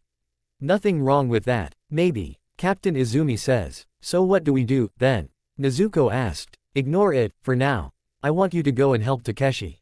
It seems like he'll be needing it," Izumi ordered. Nezuko looked to her left, and poked her head forward a bit because Sasuke was blocking her view. Takeshi was still struggling to set up his tent. Nezuko sighed with a tone of disappointment. "Yes, Captain," Nezuko acknowledged. She walked around Sasuke, turned the rest of her body left, and walked over to Takeshi while thinking, "Kami, he's such an idiot." Sasuke chuckled. "What's so funny?" Captain Izumi asked. "Takeshi just reminds me of Naruto, just a bit," Sasuke answered. Izumi looked over at Takeshi, who was now getting help from Nezuko. Shortly before the two of them started arguing for a bit. Captain Izumi chuckled. "I guess so. But, in that case, that means Nezuko's just like you." She replied. "Huh, what do you mean? She's more like that Shikamaru guy. Always lazy and complaining about anything and never doing any actual work." Sasuke stated. True, but look at how she argues with Takeshi. Someone with little to no motivation like Shikamaru would not have put in the effort to argue with someone like Naruto like Nezuko does with Takeshi, especially when you take into consideration how much of an idiot he was. Just like Takeshi. Also, you probably haven't heard what I've heard about her. Captain Izumi answered. "Oh, and what's that?" Sasuke asked. "Do you remember the crime that Danzo committed that led to him and the Foundation fleeing the village and becoming rogue ninjas?" Captain Izumi asked in reply. "Yeah, he and the Foundation helped the enemy kill some villagers during the invasion, and when he discovered that the villagers' child witnessed them aiding the enemy, Danzo tried to kill the child, but the child was saved by a couple of hidden leaf ninjas." Sasuke answered. Captain Izumi nodded in response. The villagers he aided the enemy in killing that day were Nezuko's parents. She told him. "Oh, I see. And she's Danzo's granddaughter," Sasuke replied. "Exactly. Back when she was in the academy, a few boys made fun of her and bullied her about her connection to Danzo for at least a few weeks ever since the invasion. The situation came to a boiling point when, the year before she became a genin, she screamed at the boys about how when she becomes a ninja, she'll take revenge on Danzo for the murder of both her parents." Captain Izumi briefly explained. That scared her bullies away and the other academy students were too intimidated by her to ever talk to her. But, conversely, that didn't stop the fanboys from pining after her for her affection and wanting to take her out on dates. She was a real beauty. The only person who wasn't afraid to bully her and argue with her on the daily was a girl named Miku, who was her first bully. "Why would that girl ever bully someone like Nezuko?" Sasuke asked. Miku said that it's because Nezuko's lazy, and after the invasion, she jumped on the hate bandwagon against Nezuko because everyone else hated her for being a Shimura. But rumors say that she's just jealous of Nezuko's genuine good looks. Captain Izumi answered. "Who wouldn't be jealous of her looks?" Sasuke muttered. Sasuke then started blushing before he quickly looked away from Nezuko, who was working together with Takeshi to set up his tent. Captain Izumi chuckled because she presumably thinks that Sasuke's crush on Nezuko is funny. "I'll keep watch for tonight," Sasuke said before he jumped up onto the tree branch he was on before, and sat down. Captain Izumi then started looking at Omoi and Samui, only to find that they were gone. Shit, Izumi thought. Where's Samui? Captain Izumi looked everywhere for Samui only to see that she was now guarding the raikage. Captain Izumi sighed in relief, probably relieved that the hidden cloud isn't going to betray them or something like that. Nezuko didn't like that Sasuke and Captain Izumi were talking about her grand Father, but she guessed she couldn't help it because their conversation about him has already ended by now and Sasuke's her superior, so she guesses that she can't do anything but allow him to know more. And then, Captain Izumi turned left, and walked over to the campfire, which was near where Amiko was still sitting. "Oreo, for your thoughts?" Captain Izumi asked. Amiko nodded as Captain Izumi sat down next to Amiko. "What do you think about the mission so far?" "It went better than I expected. Especially now that Lord B and Lord Raikage are okay. But we were up against some tough as hell Akatsuki members. I honestly thought we weren't going to make it. I wasn't even going to be here, after all, and if I hadn't come, I wouldn't be in recovery right now, but at the same time, I don't know if Lord Raikage would have been safe if I hadn't come. The guy hasn't seen combat since the Third Great Ninja War. Because he'd been cooped up in his office for all these years, I figured he'd be out of practice. It's sad to know that I was half right. Lord Raikage was so out of practice that I think he forgot how to go all out on those Akatsuki guys. But at the same time, he was so unbelievably strong that he could take a lot of hits without dying. That didn't stop the two of us from nearly running out of chakra, though. So I guess I'm glad that I've temporarily abandoned my mission to head to the Hidden Sand Village and free Naruto." Amiko told her. "Oh, I forgot I was gonna ask you something before we entered that cave." Captain Izumi shouted. "What is it?" Amiko asked. "I was gonna ask why are you here and not on your way to get Naruto back from the Hidden Sand?" Captain Izumi answered. "Well, I was, but as soon as I got to the Land of Fire's border with the Land of Rivers, I got a letter from Lord Raikage to wait for him at some town in the Land of Rivers and then join him as we free Lord B. I didn't want to abandon Naruto, but these orders came from Lord Fourth, so I had to follow them." Amiko told her. "I'd expect no less of a kunoichi. I mean, who would we be if we disobey our cage at every turn?" Captain Izumi replied. "Well, as long as the orders are right and lawful, of course." "Agreed," Amiko also replied. After that, they silently stared at the campfire for 5 minutes, and then, Captain Izumi asked, "So, you said earlier that you were interrupted by the Raikage when you were on your way to Naruto, right?" "Right," Amiko answered. "Does that mean you'll continue on with this mission when you've recovered?" Captain Izumi then asked. "You're damn right, I will. But I'll get the Raikage's permission just in case since he's here, and all." Amiko answered. "Are ya talking about me?" Lord Raikage asked. Captain Izumi then explained the mission Amiko was on when she received his letter, and then, Amiko asked him for permission to continue that mission when she's feeling better. "Of course, I'll give you my permission to continue on with that mission." "What, do ya think I'm stupid?" Lord Raikage shouted. "Besides, the third Hokage died trying to end this war before it started, and in this war is the least I can do.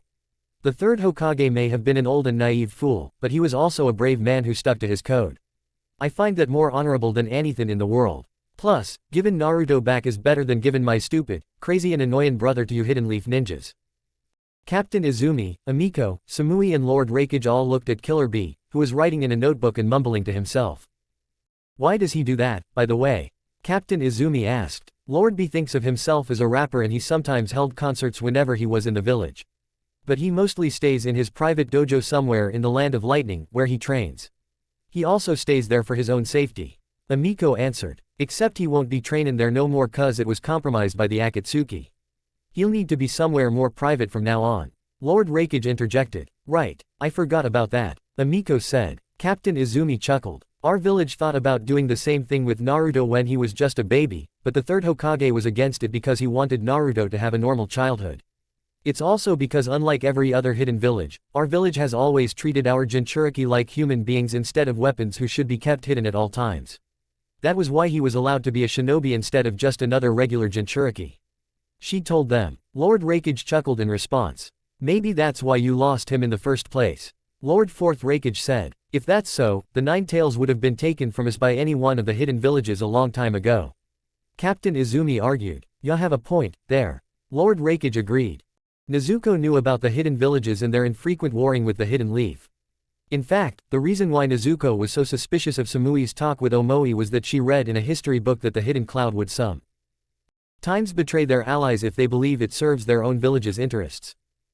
And the Hidden Cloud is in an alliance with the Hidden Mist and the Hidden Leaf right now.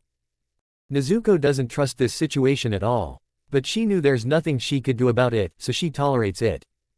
Later, after Takeshi and Nezuko were finished setting up Takeshi's own tent, Samui had finished her own tent and got a sleeping bag for the Raikage, Sora had finished her tent, and so had Amiko. And then, both Omoi and Shikamaru came back with some fish, and then they cooked the fish for dinner. After everyone ate their pieces of the fish, Shikamaru got to work setting his tent up, and so did Omoi, who set his tent up next to Shikamaru's.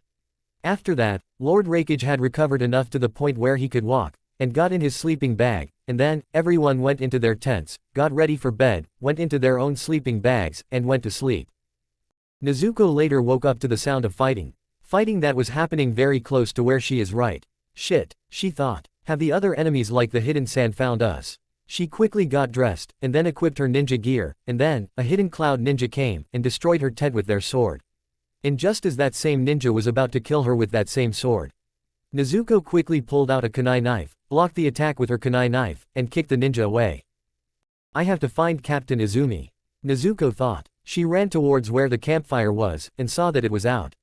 She also saw something she never thought she'd have to see. No, Takeshi, Sora, Nezuko thought. Both were dead, sprawled on the ground around the campfire. Takeshi had burns all over him while Sora was cut in half. Nezuko walked over to Sora's corpse. Oh, Sora, she thought, becoming very sad. Sora's sword was gone, too. Nezuko, she heard someone shout. Nezuko looked to her left, and saw Sasuke. Sasuke ran up to her, and asked, "Are you okay?"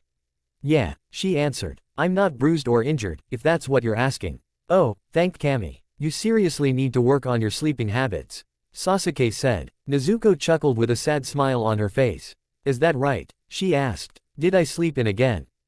Yeah, it's noon now. Anyone else would be having lunch." Sasuke answered. "I guess you're right, it's just that, my friends are dead.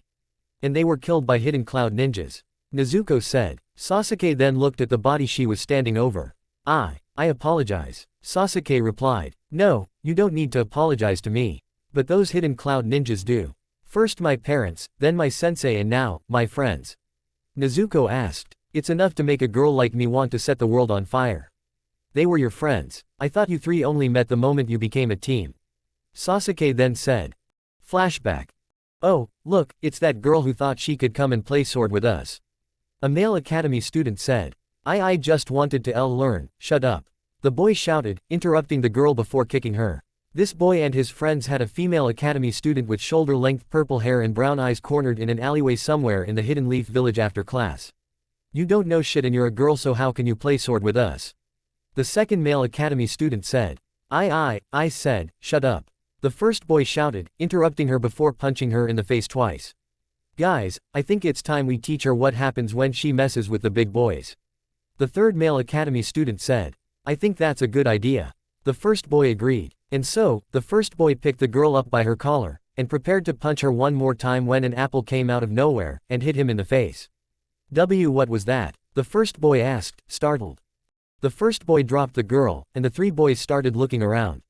A minute later, the second boy found a pink and lime green-haired girl with pink eyes who was dressed in a black t-shirt and had a gray backpack on, leaning against a nearby lamp post, and eating an apple. "There," the second boy shouted after spotting the girl. The three boys turned to face the girl. "What are you doing, huh?" the first boy shouted. The pink-eyed girl looked at them, and asked, "Who are you talking to?" "Me." "Yeah, you. What are you trying to do, mess with us?" the first boy shouted. "Man, what a drag. You're so loud," the pink-eyed girl complained. "What happened to you guys, anyway? One of you looks like shit." "That's because someone threw an apple at me," the first boy shouted. "What, you mean like this?" the pink-eyed girl asked before throwing the apple in her hand at the first boy's head. She then got another apple. "Or do you mean like this?" She then threw that apple at the second boy's balls. It was at that point the third boy became afraid because he was starting to realize who the pink-eyed girl is. Hold up. That's, the third boy says. "What's up, Kojira?" the first boy asked, getting cold feet. "We should beat her ass like we were about to do with that brown-eyed chick." I think we should run," Kojira said. "Why?" the first boy asked. Because, that's the girl who yelled at Mijumaru and his friends about her grandfather 6 months ago. The bitch is crazy. Are you dead serious?" the first boy asked. "That's Nezuko Shimura. She does look like Nezuko," the second boy said while slowly recovering from being hit in the balls. "Finally, you guys figured it out. I was starting to get bored," the pink-eyed girl said. "So you are Nezuko," the boy says. 3, 2, 1. The pink-eyed girl thought. Kojiro was right. "Run," the first boy yelled. The three boys then went out of the alley, and ran away. The pink-eyed girl was walking towards the shy brown-eyed girl while she watched the boys run. What a drag. I was so ready to throw another apple at him. I guess it can't be helped. Nezuko said. Boys can be losers sometimes. After walking up to the purple-haired girl, Nezuko bent down, held out her hand towards the girl, and asked, "Want help?" Why yeah. The girl answered. Nezuko then helped her get up. How did you know? Despite what the other kids might think, I have a knack for sniffing out trouble. It's a drag, but not every kid is nice. Nezuko answered. I know what you mean. The purple-haired girl replied. Something tells me you're no stranger to kids like them. No. The purple-haired girl said. I'm not. My name is Sora. Sora Izuki. I'm Nezuko Shimura, but you probably knew that already. Nezuko replied. Thanks to those losers. Sora nervously says. Hey, there's this restaurant that I know and love to bits. Wanna go there with me? Nezuko offered. Sora nodded. And then, they walked out of the alleyway, and walked off to that restaurant. 6 days later, Nezuko was sitting at her desk in a rather lazy posture when a boy with spiky dark brown hair who was dressed in a black tank top which was covered by a blue short-sleeved jacket, a black pair of pants and a black pair of ninja sandals bursted into the classroom, and shouted, "Good morning, fellow Academy students. It's Takeshi Shinoda, the next greatest shinobi in the world." Everyone was either, like Nezuko, ignoring him or glaring at him. "Geez, do you have to be this loud?" Another student asked. Like every other day, Takeshi would nervously chuckle, and then sit down at his desk. What a drag. Now, he'll face a lecture from Miku. Nezuko thought. She then glared at Miku, who was glaring at Takeshi until she noticed Nezuko's glare. "And what are you looking at me for? You're no better than him," Miku told her. The only reason Miku could lecture people like that is because, while she isn't a particularly skilled kunoichi, she is a perfect teacher's pet and is also the class representative. Yes, because being lectured by one of the only girls in our class who sucks at being a ninja makes you better than Takeshi and I when, unlike you, we'd have a fighting chance if we went up against an enemy ninja or a bandit or a rogue ninja or any other type of criminal or whatever. Nezuko said. As if your lazy ass can talk about being good at being a ninja. Miku argued. Remind me again who is this year's kunoichi of the year and who has you beat when it comes to taijutsu and ninjutsu. Nezuko argued. Alright, then, I challenge you to a spar. Miku shouted. Nezuko was surprised. I didn't think she'd have it in her to challenge me to a duel like that. Nezuko thought. Nah, fight something on your own time. Fights are too much of a drag, anyway. Nezuko said. So you aren't up to the challenge. You won't prove that you're better than me. Miku asked, obviously trying to provoke her. What would be the point? Nezuko asked in reply. Suddenly, the teacher, a male hidden leaf chunin with short black hair and black eyes named Denzi Subaru, walked into the room. Good morning, class, the teacher said to everyone. Good morning, Denzi-sensei. The class replied. After taking attendance, Denzi-sensei said, alright, now. Today, we are going to be doing another test. Oh joy, Nezuko sarcastically thought. After the school day is over. Nezuko was leaving the academy's grounds to walk home when, out of nowhere, Miku charged towards Nezuko from behind, and punched her in the back of the head. Nezuko swiftly turned around, and asked, what the hell are you doing? Proving whether or not you're better than me. Miku shouted. Miku then pushed Nezuko down to the ground, got on top of her, and then started punching her numerous times. Hey, stop, this isn't fair, Nezuko shouted. Then, someone suddenly came up from behind Miku, and grabbed her, and then pulled her off of Nezuko. Nezuko got back up, and saw that the one restraining Miku was none other than the class failure, Takeshi. Let go of me, Miku shouted. Not until you calm down. Takeshi shouted. Then, they heard someone else. Hey, that someone shouted. Nezuko looked to her left. It was Iruka-sensei, another one of the academy's teachers, and Nezuko's class, ninjutsu and taijutsu teacher. What's going on, here? Iruka-sensei asked. Nezuko explained what happened and Takeshi backed up Nezuko's side of the story because he witnessed the whole ordeal. Then, Nezuko's aunt, Takeshi's dad and Miku's mom came. Takeshi let go of Miku, and Iruka-sensei explained everything to them before everyone left. Later, at Nezuko's aunt's house.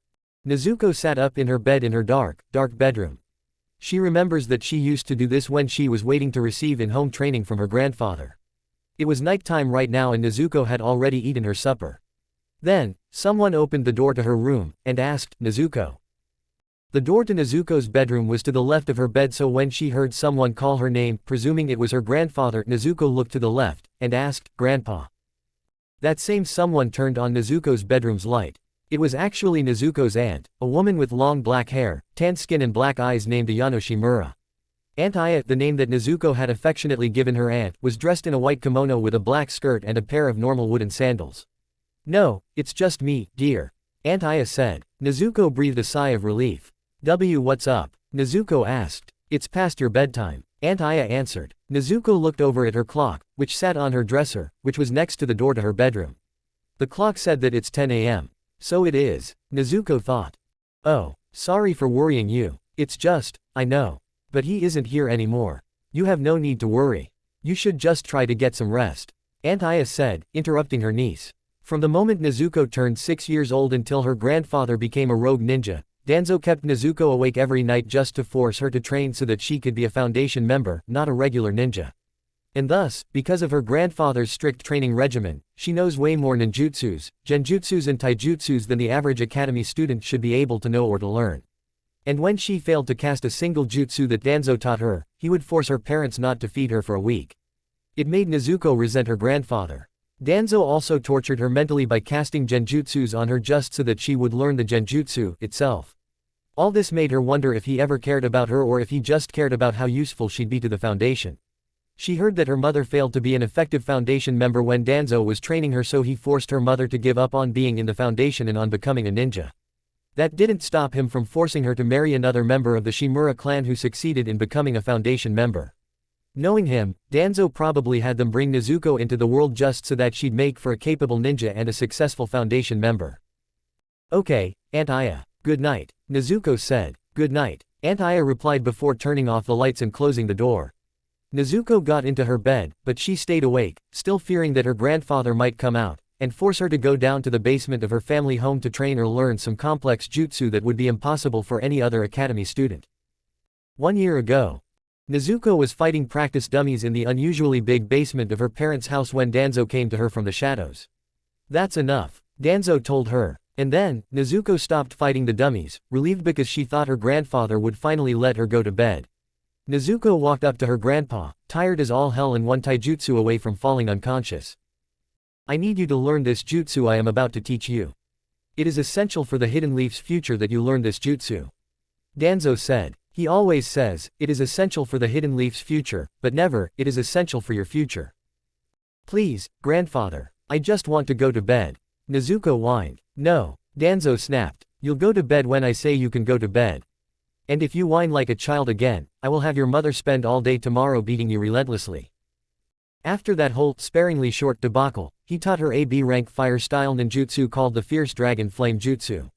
Surprisingly, it had only one hand sign, but it was still hard as fuck to cast, which was why she spent the next 3 nights practicing the jutsu until she succeeded in casting it. Danzo never complimented her when she succeeded, though. 1 year later, the day after Miku beat up Nezuko. It was morning time and Nezuko was still awake, thinking about the time she was taught the Fierce Dragon Flame Jutsu. Before she learned the Fierce Dragon Flame Jutsu, the last time she had a hard time with a ninjutsu was when Danzo taught her the Dragon Pulse Jutsu, which was an A-rank fire-style ninjutsu. And the very last ninjutsu Danzo taught her before he helped some enemy ninjas kill her parents and tried to kill her and left the village and became a rogue ninja was the Shadow Ball Jutsu, a dark-style variant of the Lightning Ball Jutsu, but unlike the Lightning Ball Jutsu, which is a C-rank lightning-style ninjutsu, the Shadow Ball Jutsu is an A-rank ninjutsu because Shadow style is a very difficult style to master. But she succeeded in casting it after 60 nights in the basement. "Nezuko, breakfast is ready," Aunt Aya called. Nezuko got up, still dressed in the same clothes she was wearing yesterday. Despite swearing revenge on her grandfather, he still scares her. Later, at the academy, Nezuko sat down on her desk in between her 2 new friends, Takeshi and Sora. She may still fear her grandfather and miss her parents, but at least she still has 2 new friends to fill that empty void in her heart. End of flashback. "We were friends back in the academy, genius. Takeshi saved me when I was getting beat up by my, well, I can't really call her an ally nor a comrade since she gave up on being a ninja after failing the Genin exam. Anyway, after that, this little idiot became my best friend. And Sora, these 3 boys were cornering her, making fun of her and were about to beat her up because she wanted to play with them. I intervened before they could actually beat her up, and those boys ran because they were scared of me. Well, I guess they had a right to be scared. I mean, I did loudly admit that I wanted my grandpa dead. Anyway, after that, I helped Sora get back up and, ever since that day, she and I became friends. Later, I introduced these two to each other, and they became friends with each other, too. We three were the worst where academics are concerned, but if I were a teacher, I'd give us all an A+ in friendship. Nezuko explained. I thought that my parents would be the last thing that this world would take from me, but clearly, I was wrong. Another reason their deaths hurt so much is because I thought Sora could overcome her anxiety issues and nervousness in time. And Takeshi's biggest dream was to one day become the greatest shinobi in the world. And I really believed that he could make that dream come true. Hell, back in the academy, I told an enemy who was still willing to bully me even after the invasion that Takeshi and I were both better ninjas than her and that Takeshi could hold his own against an enemy ninja. But there he is, all cut up and dead. I see. Well, we can talk more about this later. For now, we need to go and help Izumi-sensei. Sasuke told her. What? Captain Izumi needs our help. Why? Nezuko asked. Because she's fighting Samui. Sasuke answered. So the hidden cloud really has betrayed us. Nezuko says. Yeah, it isn't just Takeshi and Sora who died, either. They killed their own Raikage B, as well. His tailed beast escaped before it could die, too, though. Sasuke confirmed. Knew it. What about Shikamaru? Nezuko then asked. He's fighting Karui. I was fighting Omoi, but, luckily, I killed him before he could kill me. Sasuke answered. I knew they'd betray us because they have betrayed us in the past, but they've always done so with their village's interests in mind. What does their village have to gain by murdering their own Kage and Jinchuriki and betraying us this time? Nezuko questioned. Well, Shikamaru guessed that they would blame the Hidden Leaf for the deaths of the Raikage and Killer Bee, just so that they'd have a justifiable reason for breaking off our alliance and keeping Naruto for themselves. Sasuke answered. And honestly, I can't disagree with that assessment. Neither can I. Nezuko replied. Damn it. Is there anyone in this ninja world we can trust? Nezuko thought. Come on. Izumi-sensei's waiting for us. Sasuke ordered. Yes. Nezuko acknowledged. And so, Sasuke turned around, and led Nezuko away from the corpses of her friends. Like Asami-sensei, both Sora and Takeshi had been left behind.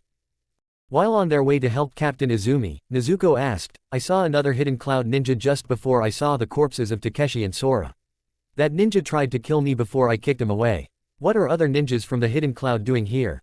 They're likely Samui's backup. Sasuke answered. I see. Nezuko says. Well, that makes a bit of sense. Too bad we don't have a Byakugan user on our team, they could have spotted the treachery a mile away. Nezuko thought. And where's Amiko? Is she fighting us, too? Nezuko asked. No. Izumi-sensei said she saw Amiko leave before this entire thing started. Sasuke answered. So she likely doesn't know that the hidden cloud has betrayed us. Nezuko thought. Nice. She then sarcastically thought. They ran and ran until they finally saw Samui and Captain Izumi. Indeed, they were fighting. Actually, to be more accurate, both are sword fighting and Captain Izumi was using Sora's sword to fight. And Captain Izumi was losing. Izumi. Sensei. I've brought Nezuko with me. Sasuke shouted. Good. You two can be my backup. Captain Izumi shouted. Both silently nodded, pulled out their kunai knives, and then went behind Captain Izumi, waiting for their chance to attack Samui or protect Captain Izumi.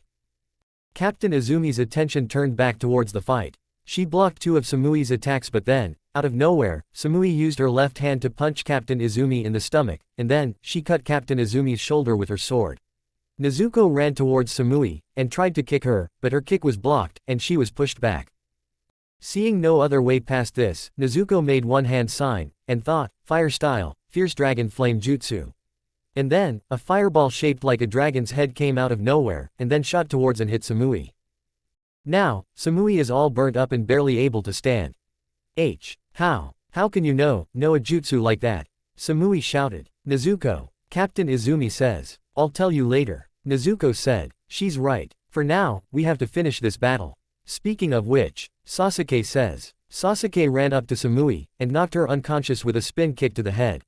Samui fell down, and went unconscious. Duh. Alright, now, we run and hope that we don't get into too much shit for this. Captain Izumi told Sasuke and Nezuko. Let's find Shikamaru, and get out of here. Right, both Sasuke and Nezuko say. Captain Izumi winced in pain. Are you alright, sensei? Sasuke asked. Yeah, I'm just lucky that this cut is mild. Not that this doesn't sting regardless. I'll be fine until we get to the Hidden Leaf Village. Captain Izumi answered. Sasuke accepted that answer, and so, they turned around, and ran towards the edge of a river, where Shikamaru and Karui were fighting. Shikamaru seemed to be losing because he didn't have a sword of his own.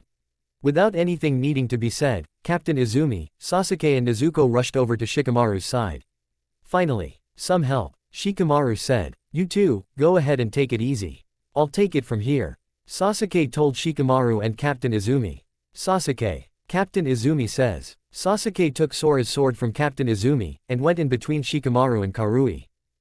Sasuke Uchiha, it will be interesting to see what happens when another member of the Uchiha clan dies.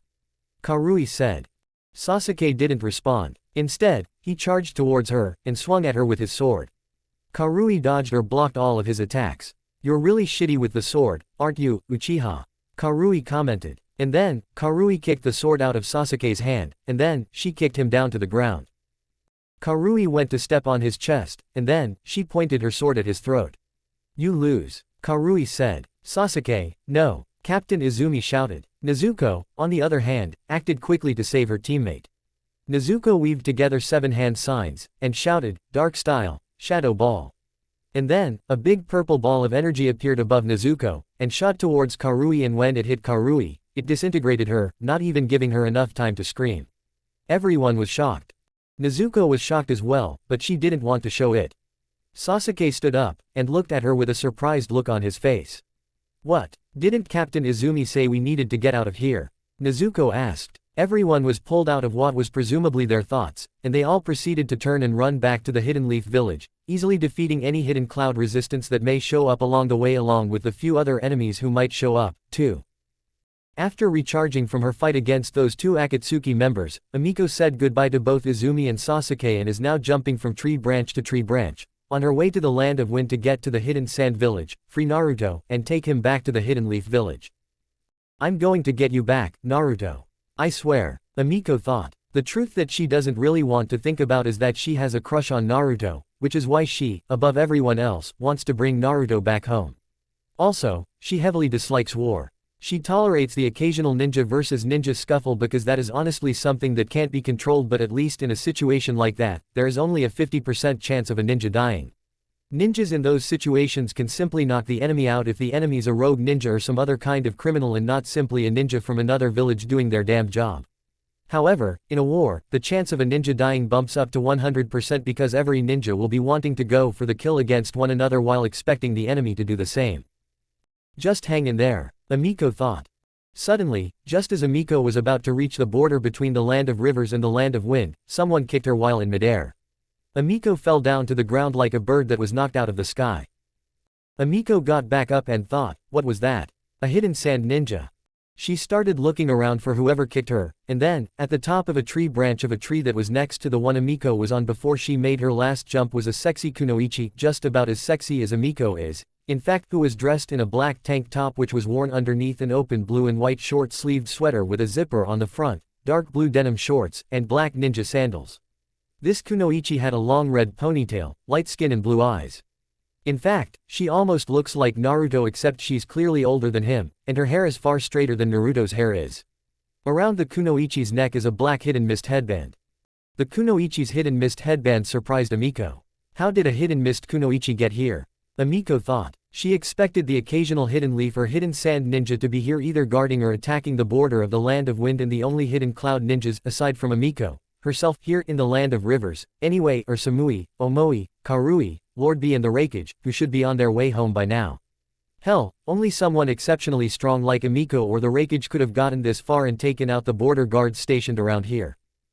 Strange to see a hidden cloud kunoichi here. I thought you were a hidden sand ninja for a second, there. The hidden mist kunoichi said. How did you get past all the ninjas on the way here? Funny, I was thinking about asking you the same question. Amiko replied. But I asked first, so how about you answer before I do? The hidden mist kunoichi offered. Alright, Amiko accepted. If you really want to know, I'll just tell you who I am. I am Amiko, the most powerful genin in the Land of Lightning and also known as the Light of the Hidden Cloud. I see, well, of course, you do look like her. What with your fiery hair, your orange eyes and that white tank top that makes you look like a mechanic rather than a ninja. But that's really all for show, isn't it? So why don't you? The hidden mist kunoichi interrupted herself because Amiko casted the spark jutsu at her. The hidden mist kunoichi dodged it by jumping off the tree branch, and landing on the ground in front of Amiko. So when the jutsu hit the spot it was supposed to hit, all that really did instead was break the tree branch. Consider your identity proven to me, at least. The hidden mist Kunoichi said. I am Hiromi Uzumaki. While I may not have nicknames like you do, Thunder Girl, I can tell you two things about myself. Firstly, I am the Mizukage's field spy and have been since our side won the war against Yagura's loyalists, and lastly, I am Naruto's aunt on his mother's side. So, since our villages are allied with each other and the Hidden Leaf, and I'm assuming you want to free Naruto and get him back to the Hidden Leaf village like I do, why don't we work together? Agreed, Amiko said. The two of them walked up to each other, and shook hands. They then turned towards the border between the Land of Rivers and the Land of Wind, and started walking. Amiko wanted to continue jumping from tree branch to tree branch, but Hiromi advised against it. She told Amiko that it would be easier for the enemy to see them if they went up there, considering that they're about to be behind enemy lines. Also, the Land of Wind is full of deserts, so it would be pointless to continue tree jumping from that point on. Hiromi added. Hiromi sounded like she had more experience than Amiko did, so Amiko didn't question anything Hiromi just told her. Mori sneaks down to the basement of the Hidden Sands Anbu headquarters using her sand. She comes down here sometimes even though she isn't allowed to because, for some reason, she's taken interest in Naruto. Yuki caved in and became a Hidden Sand Kunoichi in less than a year. So what is making him endure all this pain? Why is Naruto the one that's so loyal to the Hidden Leaf village and resilient? From what Mori's heard, the citizens of the Hidden Leaf village hate him as much as the Hidden Sand village's citizens hate Mori. And whilst she wants to kill him like she wants to kill everyone else, a part of Mori admires Naruto for enduring so much pain. Through the metal bars of Naruto's cell's door, she saw Naruto with his Hidden Leaf headband off. He was crying. Mori didn't understand why until she also saw that he was sitting on his bed with his torn headband in both his hands. Mori was about to say something, but she stopped herself for some reason. Maybe it's that he wouldn't like what she was about to say. What is this? When have I ever considered someone else's feelings? Mori thought. She then thought back to the conversation she had with his sensei, Izumi Uchiha. Quick flashback. What did you see? Mori asked. That what everyone's been whispering is true. You're a Jinchuriki. Your village sealed a monster inside of you, and then they ostracized and hated you for years and years and years and years until you grew cold to the world and became the, mentally ill person you are today. Izumi answered. Everyone in your village and probably even then some see you as some horrifying weapon that should be destroyed rather than, you know nothing about me. I was beaten and raped. I've had more attempts on my life than I could ever begin to count. Many of those were orchestrated by my own father. I grew up cold and alone in the desert. Mori shouted, interrupting Izumi. And you didn't know what purpose you had in life was. Yeah, I get it. Izumi said. You don't. Mori shouted. She tried attacking Izumi with her sand, but Izumi quickly dodged it. How could you possibly understand? Because our village has its own Jinchuriki. And he was hated and feared, too. But he found his own purpose in the Hokage, and when he made Genin, he became my student, and then, after that, well, he sort of became like a son to me. Izumi answered. And, unfortunately, you scare him because he's your opponent in the final exam. Good. Maybe that fear will lead to him chickening out of this rat race the cage have set up. Mori said. Maybe, but if you think that is likely to happen, then maybe you aren't as cold-hearted as you think you are. Izumi said. End of the quick flashback. Mori only lashed out at her back then because she was bringing forth some very sad memories that she'd repressed for so long. The memory of Yashimaru, who taught her what love meant. Which was why it confused her when, later on, Yashimaru had tried to kill her on her father's orders. He was someone important to her because he was her uncle. And yet, he tried to kill her. It was from that point on that she decided that her goal would be to kill everyone and love only herself. And then, the glares, the beatings, the rapes, the later assassination attempts and the constant isolation became normalized in her mind. Which was why it was weird to her that, when she became a genin, she was put on a team with her brother, her sister and some hidden sand jonin named Baki. But all that is in the past, now. What's done is done. More to the point, her father was killed by Orochimaru, and Orochimaru disguised himself as the fourth Kazekage in his place. And Orochimaru was killed by the Hokage and Kitsune. So all was right with the world, as far as Mori was concerned. Mori was pulled out of her thoughts when Naruto said, Hey! What are you doing here? Not wanting to answer truthfully, Mori said, just observing a dead man. What do you mean? Naruto asked. I heard that Yuki's been coming down here every day, activating that tag on your heart until you defect from the Hidden Leaf, and become a Hidden Sand Ninja, or die. And every time, you've refused to join up.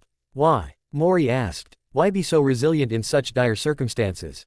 Anyone else would have caved in, and put on a Hidden Sand headband.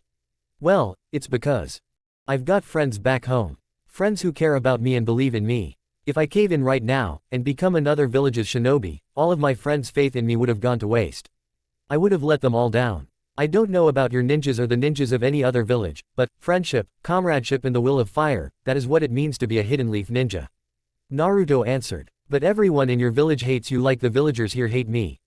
Mori shouted. Not everyone. There's Iruka-sensei, my academy teacher, Old Man Hokage, Master Kitsune, Sasuke, and Izumi-sensei. Wow, would y'all look at me. I almost called Izumi-sensei, Mom. Then again, now that I think about it, I suppose you could say she is like a mom to me. Naruto said. Because our village has its own Jinchuriki. And he was hated and feared, too. But he found his own purpose in the Hokage, and when he made Genin, he became my student, and then, after that, well, he sort of became like a son to me. Weird, Mori thought. Both have the same feelings about each other. Also, it's my dream to one day become the Hokage and surpass all the other Hokage that came before me. But there's no way I can do that in the Hidden Sand Village, now, is there?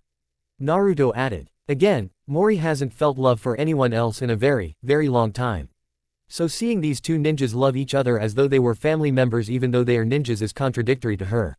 I see, Mori said. She wasn't exactly being truthful because, as Mori saw it, Naruto was making two contradictory statements. He's saying all this stuff about faith and love when there are no such things when it comes to the ninja world, right? Right. Mori's been a ninja for a long time, so only that makes sense and can ever possibly make sense. Thank you for enlightening me. Ah, sure, Naruto replied.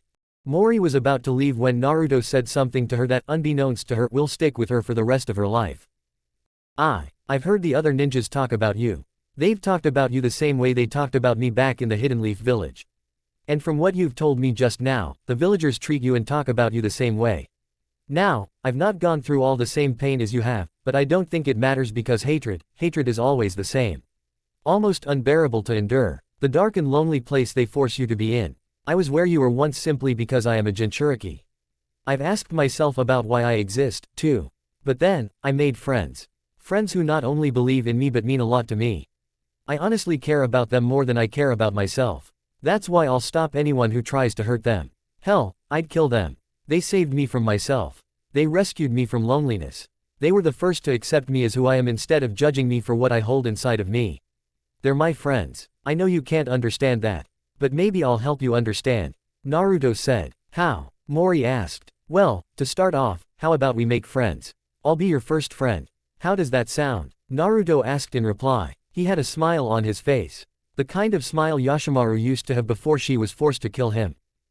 Mori looked around, and then she used her sand to get past Naruto's cell's door without unlocking and opening it, and then she menacingly walked towards Naruto. When she was directly in front of him, Mori threateningly said, "Give me one reason I shouldn't kill you." Naruto's expression turned to anger, and his blue eyes turned from normal blue eyes into fox-like blue eyes. Because friends don't kill friends.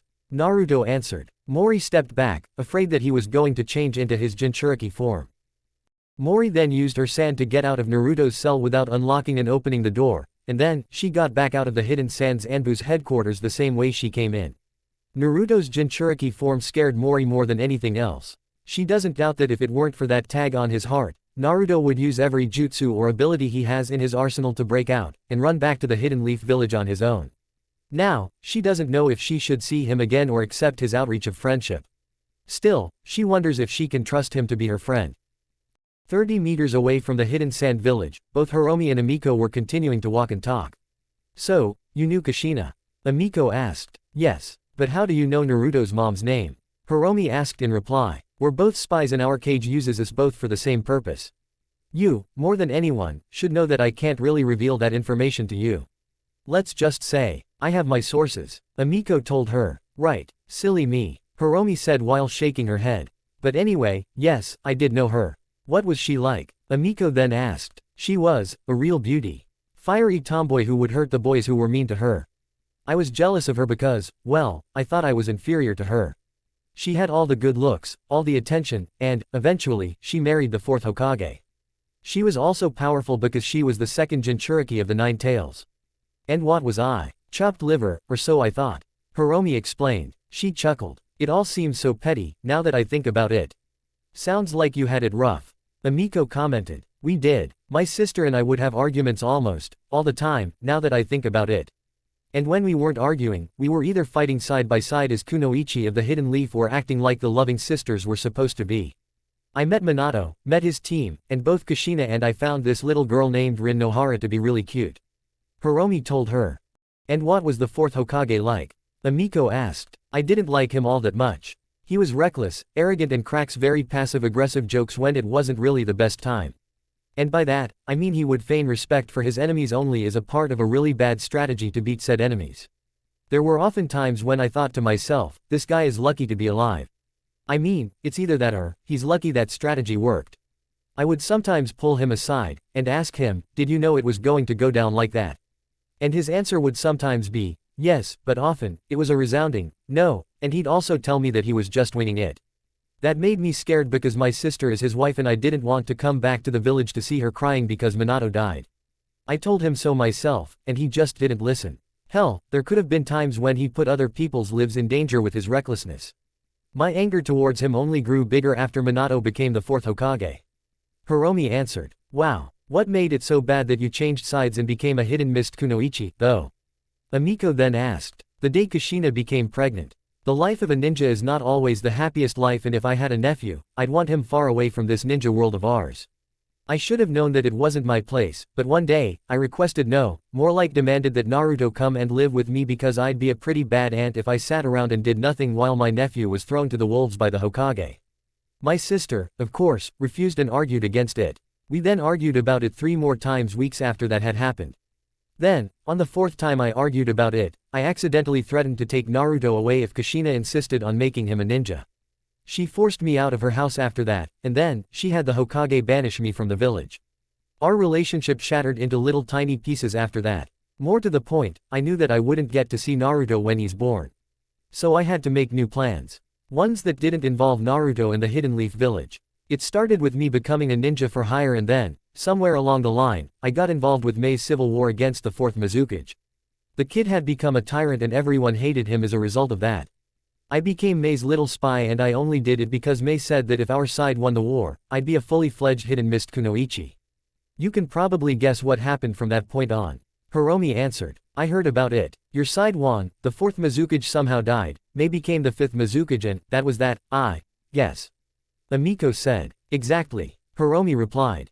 And while I was out spying for Lady Mei and taking out the 4th Mizukage's loyalists, I heard chatter about the night of Naruto's birth. The night that is now known as the Nine Tails incident. The Nine Tails came out of the blue, attacked the Hidden Leaf Village, and then, well, according to one account, the 4th Hokage stepped in and defeated the Nine Tails at the cost of his own life, or the Nine Tails had been sealed into a young child. A baby, basically. The rumor was that the child was Naruto. Minato sealed the Nine Tails inside his own son. I was honestly unsure if Minato was trying to upset me if that rumor about the Nine Tails Jinchuriki being Naruto was true, or if sealing the Nine Tails into Naruto was the only thing he could think of doing. Either way, I wasn't sure what claim to believe until the 5th Mizukage called me to her office, and showed me reports from the 4th Mizukage's spies in the Hidden Leaf Village that said the claim that Minato put a monster inside his own son was 100% true. Shortly before I went on this mission, Minato had actually sealed the Nine Tails into Naruto, and both Minato and Kushina died in the process of doing so. Even more to the point, Naruto has become a ninja by now. I didn't want him to become a ninja because I knew that he would wind up in situations like this. But I guess that doesn't matter now, because if he's anything like his mother, Naruto would want to become a ninja of his own free will, and if he's anything like his father, Naruto might just be such a prodigy that it would be remiss if he didn't become a ninja. Hiromi explained further. But he's also a Jinchuriki, which means that he'd be drawn into our crazy world whether either of you like it or not. Amiko said. Good point. Hiromi agreed. They then finally make it to the entrance of the Hidden Sand Village. We'll need to take out those guards soon.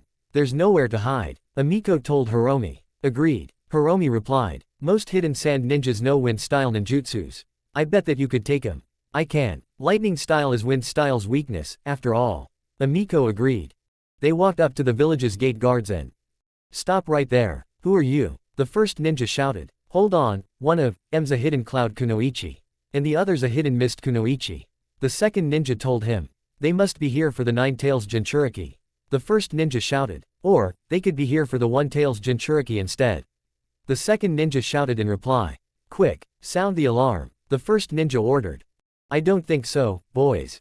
Amiko says. Amiko weaved together 3 hand signs, and shouted, lightning style, thundershock jutsu. And then, she outstretched her hands towards the 2 ninjas, and lightning shot out of her hands, and hit the 2 ninjas before they could react. The 2 hidden sand ninjas then fell down, and went unconscious. Huh, well, that was easy.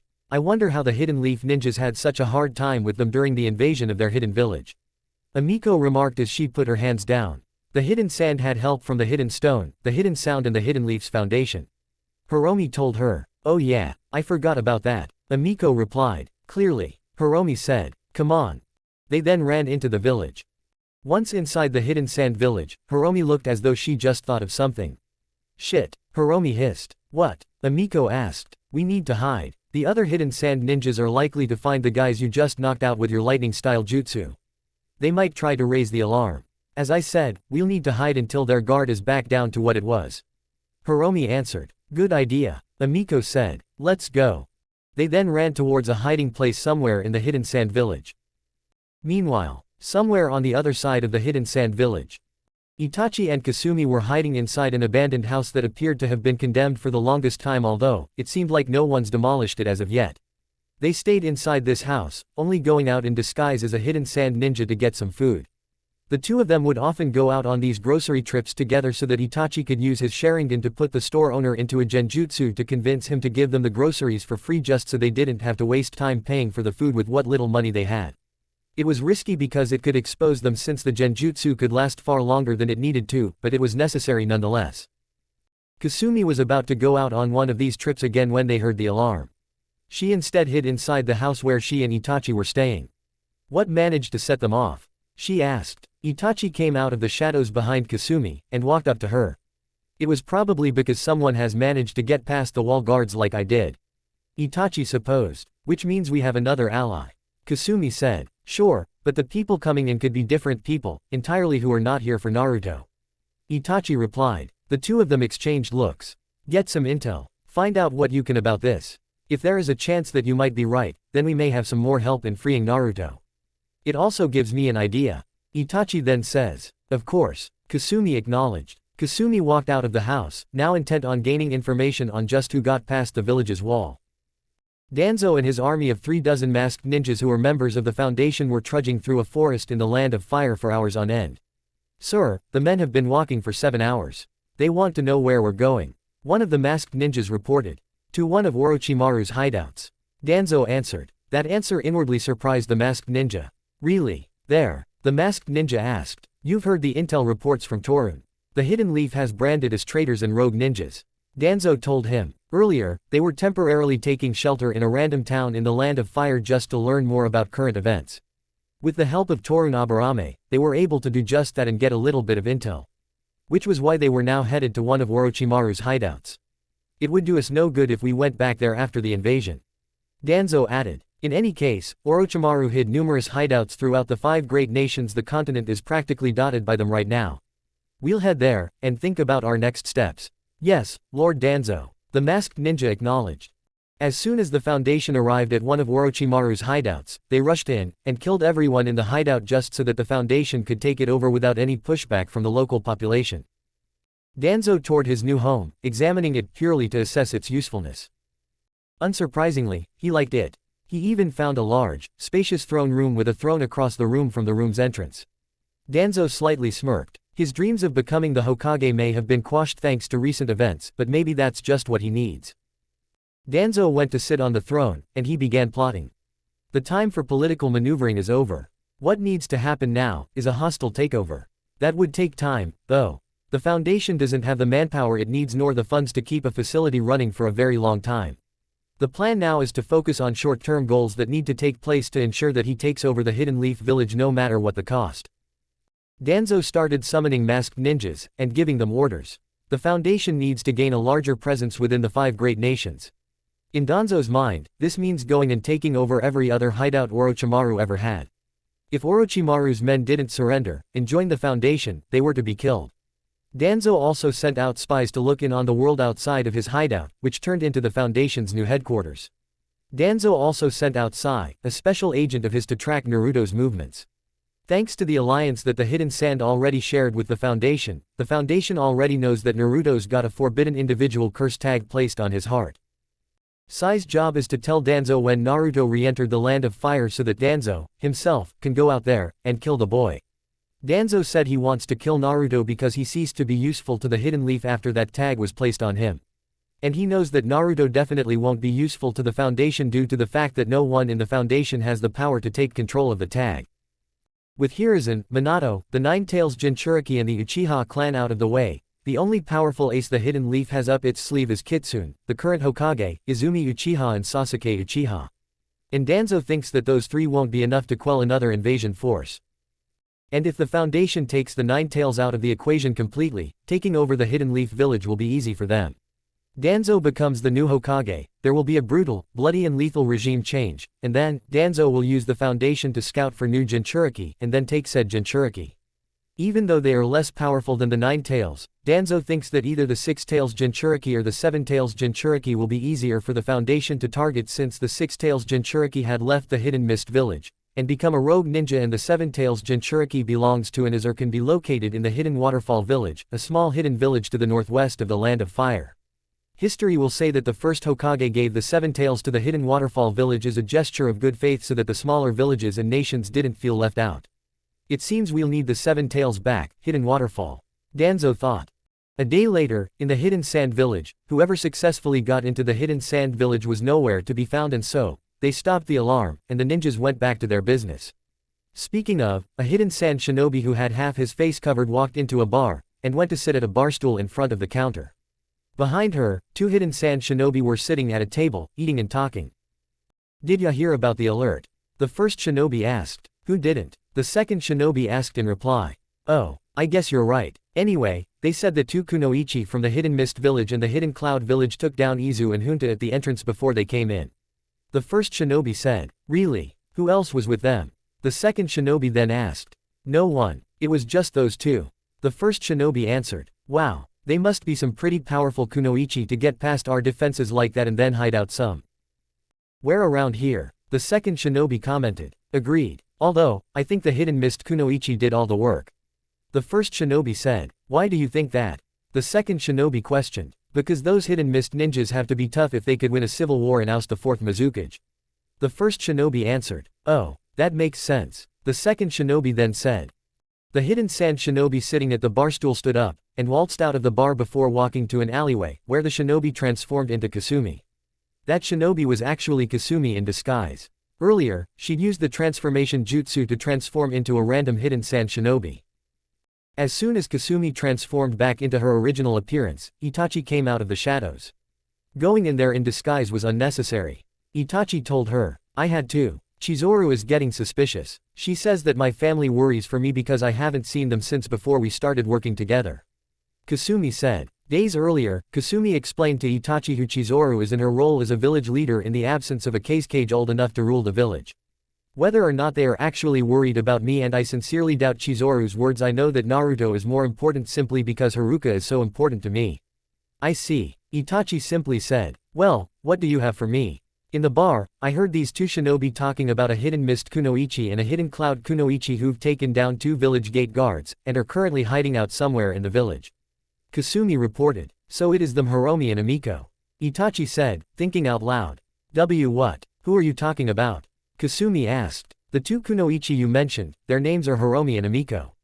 Hiromi is Naruto's aunt and a lone field spy for the Mizukage. Amiko isn't related to Naruto in any way, shape or form, but she has the same job as Hiromi does, a spy, except Amiko's a spy for the Raikage and Amiko's still a genin. Amiko and Naruto met some time ago when they were capturing Akira. Itachi answered. How do you know all this?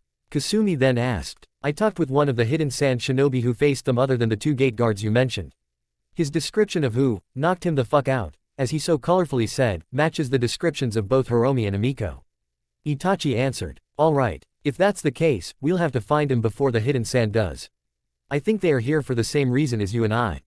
Kasumi said. Oh, I am almost certain of that, given who they are and their relationship to Naruto. Itachi said. Then, we request a team up once we find them. Kasumi then said. I think so, too. Itachi agreed. Meanwhile, on the other side of the Hidden Sand village. Amiko and Hiromi were in an abandoned building, hiding from the hidden sand ninjas who were looking for them. But, the alarm stopped.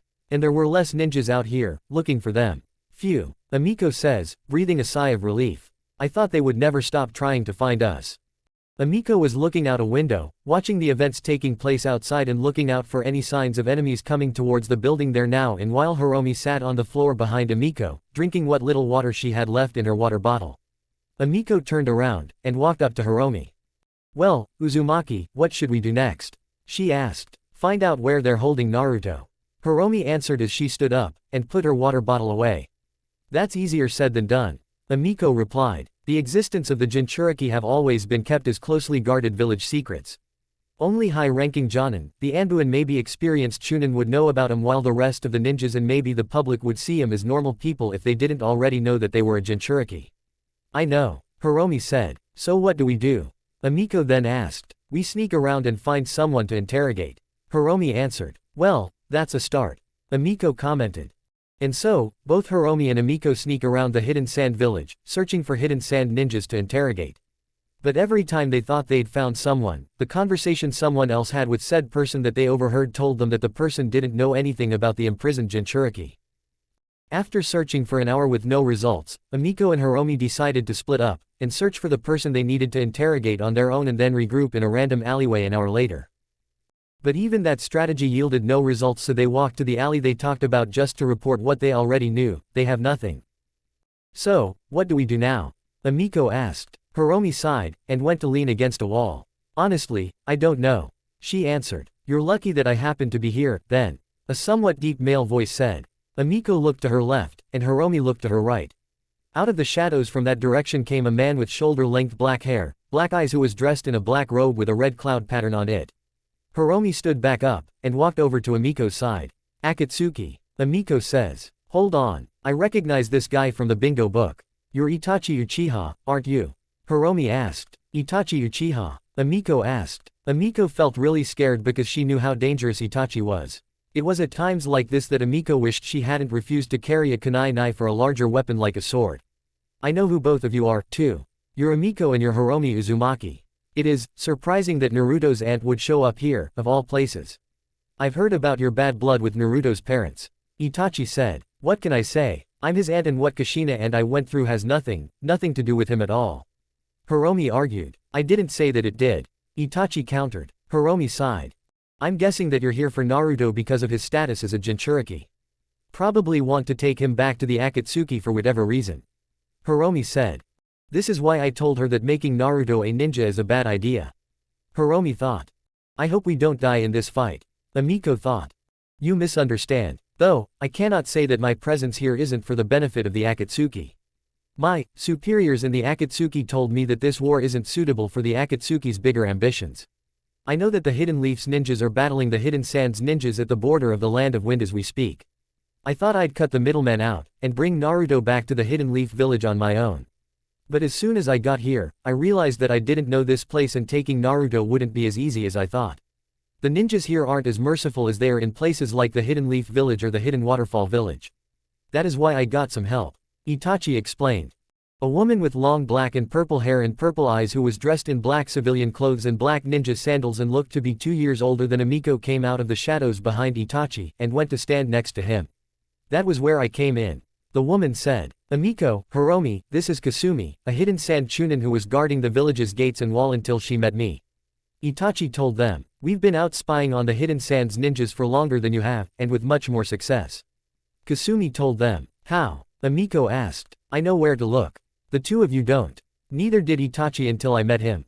Kasumi answered. She has been a great ally. Itachi said. Kasumi blushed, and said, thanks. Itachi sighed. So what does all that have to do with us? Amiko asked. You're here for the same reason as we are, right? To free Naruto, and give him back to the Hidden Leaf. Itachi asked in reply.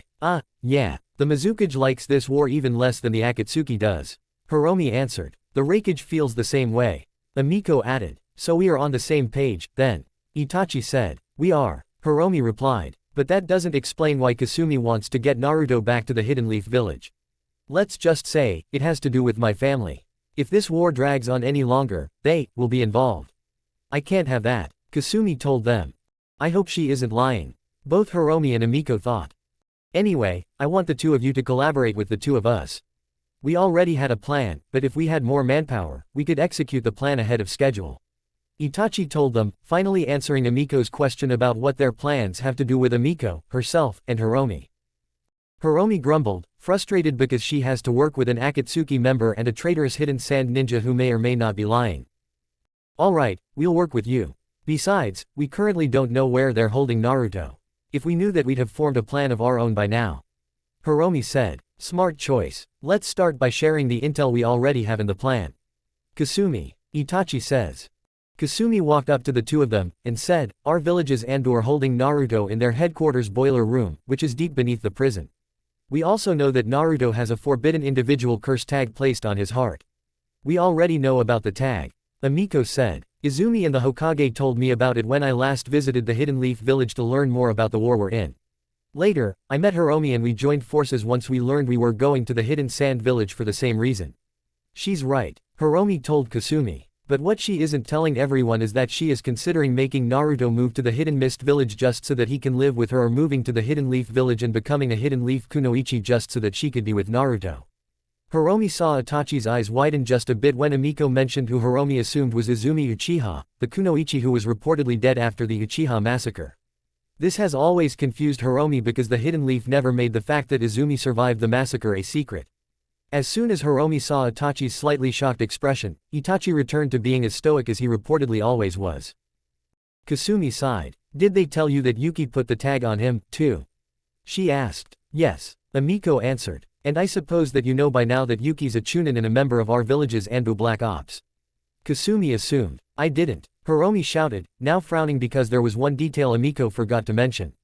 Itachi walked up to them, and said, what Emiko did or didn't tell you is irrelevant. We need to focus on our plan. Right, there's more to the plan. Because of the tag, there's a chance that Yuki might use it to make him come back to them. Kasumi added, we don't need that. According to what Izumi told me on our first mission together, the tag was used once before on a friend of Kakashi Hataki's. Her name was Rin Nohara. Several hidden mist ninjas came out of nowhere, and kidnapped her. While she was in captivity, they sealed the three tails inside of her and then placed the tag on her heart. Their plan was to have the tag make the three tails come out of Rin, and make it go on a rampage as soon as Rin returned to the Hidden Leaf village. If their plan succeeded, well, let's just say that an attack on the scale of the Nine Tails incident would have had a precedent, but the Hidden Leaf ninjas would have at least had an easier time defeating it or sealing it away, since the Three Tails is way less powerful than the Nine Tails. Anyway, somehow, Rin became aware of their plans, and she told Kakashi to strike her in the heart since they didn't have any other way to remove the tag at the time.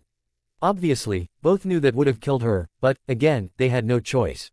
Especially not with the Hidden Mist ninjas chasing them for the sole purpose of getting them closer to the Hidden Leaf village. Kakashi absolutely refused to do that. Anyway, they instead stopped off in this clearing, and fought the Hidden Mist ninjas together. But no matter how much they fought, they knew that there was still only one other choice if they didn't want the Hidden Leaf village destroyed by the Three Tails. And so, Rin made the ultimate decision that saved the Hidden Leaf village. She ran towards Kakashi, and put herself in between him and the Hidden Mist shinobi he was going to use his Chidori on. Kakashi wanted to stop, but he couldn't. I guess you could guess what happened from that point onwards. After Rin died, Kakashi fell down, and went unconscious. For some unknown reason, all the other enemies were somehow killed after Rin died and Kakashi fell unconscious. Kakashi was brought back to the village, and so was Rin. The rest was history. Emiko explained. Wait, you don't mean. Hiromi says, on the verge of crying. I'm sorry, but if that same tag is on his heart, he has to die. Emiko said in a grim tone of voice. That isn't our only solution to this problem. Itachi said. What do you mean? Emiko asked. As we all know, Yuki is the one who put the tag on Naruto and the one who uses it to control Naruto. And to put that sort of tag on someone, you'd have to use a certain jutsu, and in my experience, every jutsu has its weakness. In this jutsu's case, the jutsu's weakness is its caster.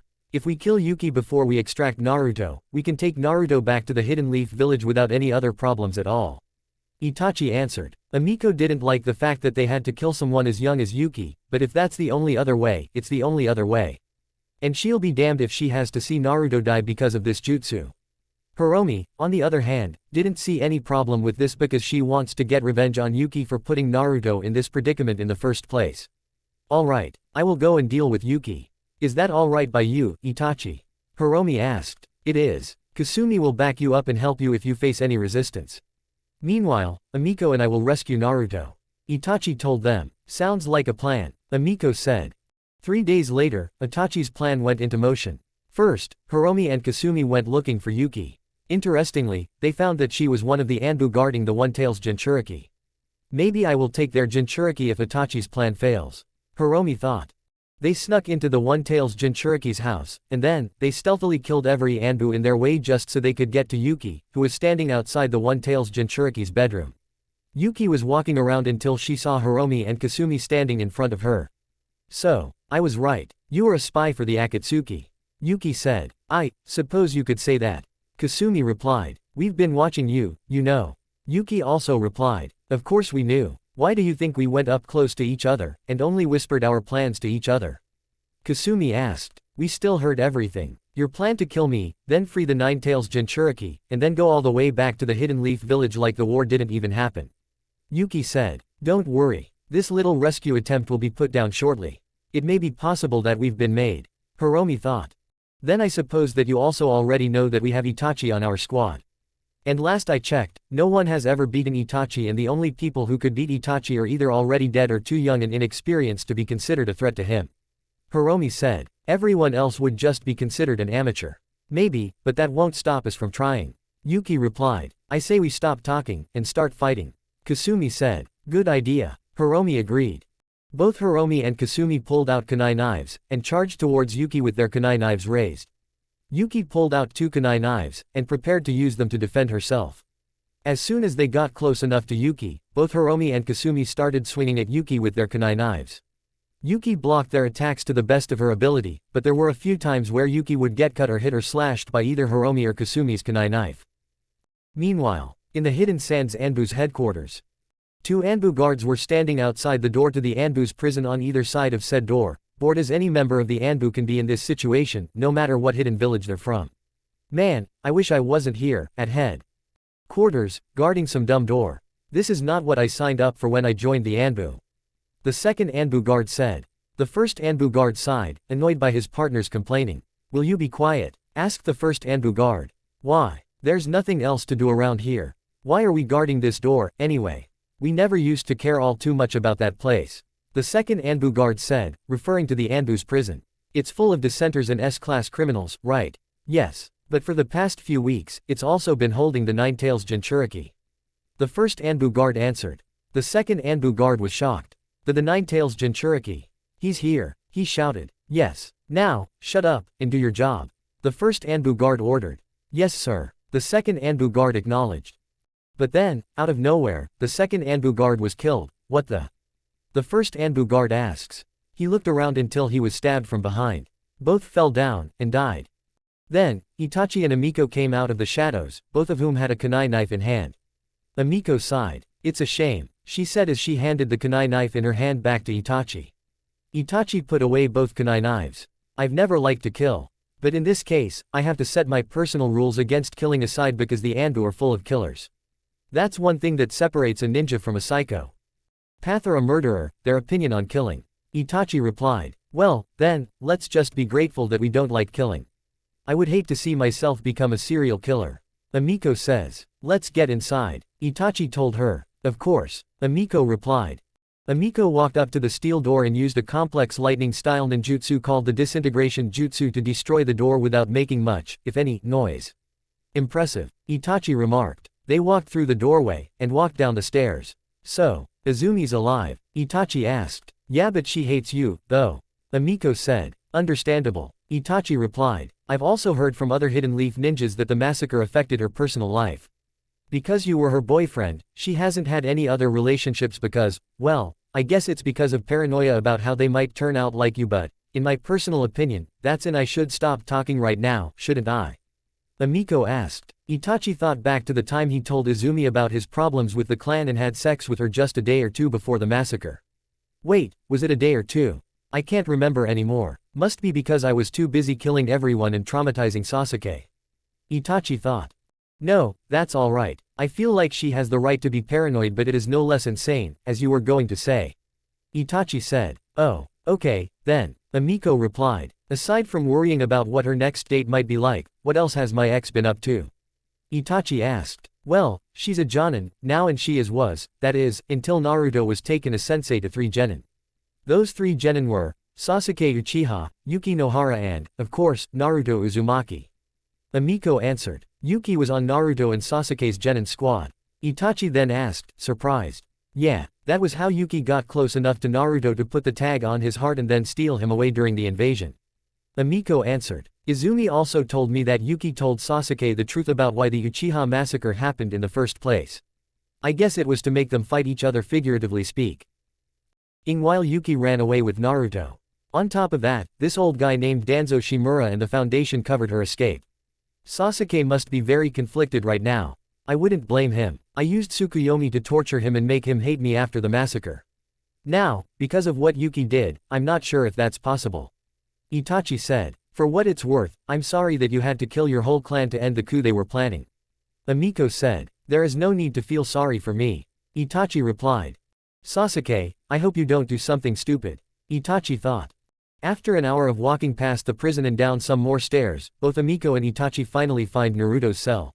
They found Naruto laying on his bed, in really bad shape. He was now just wearing a black shirt with the Uzumaki crest on the front of it and an orange pair of pants. His blue and orange jacket, navy blue hidden leaf headband and navy blue ninja sandals were all gone. So were his shuriken holster and ninja tool pouch.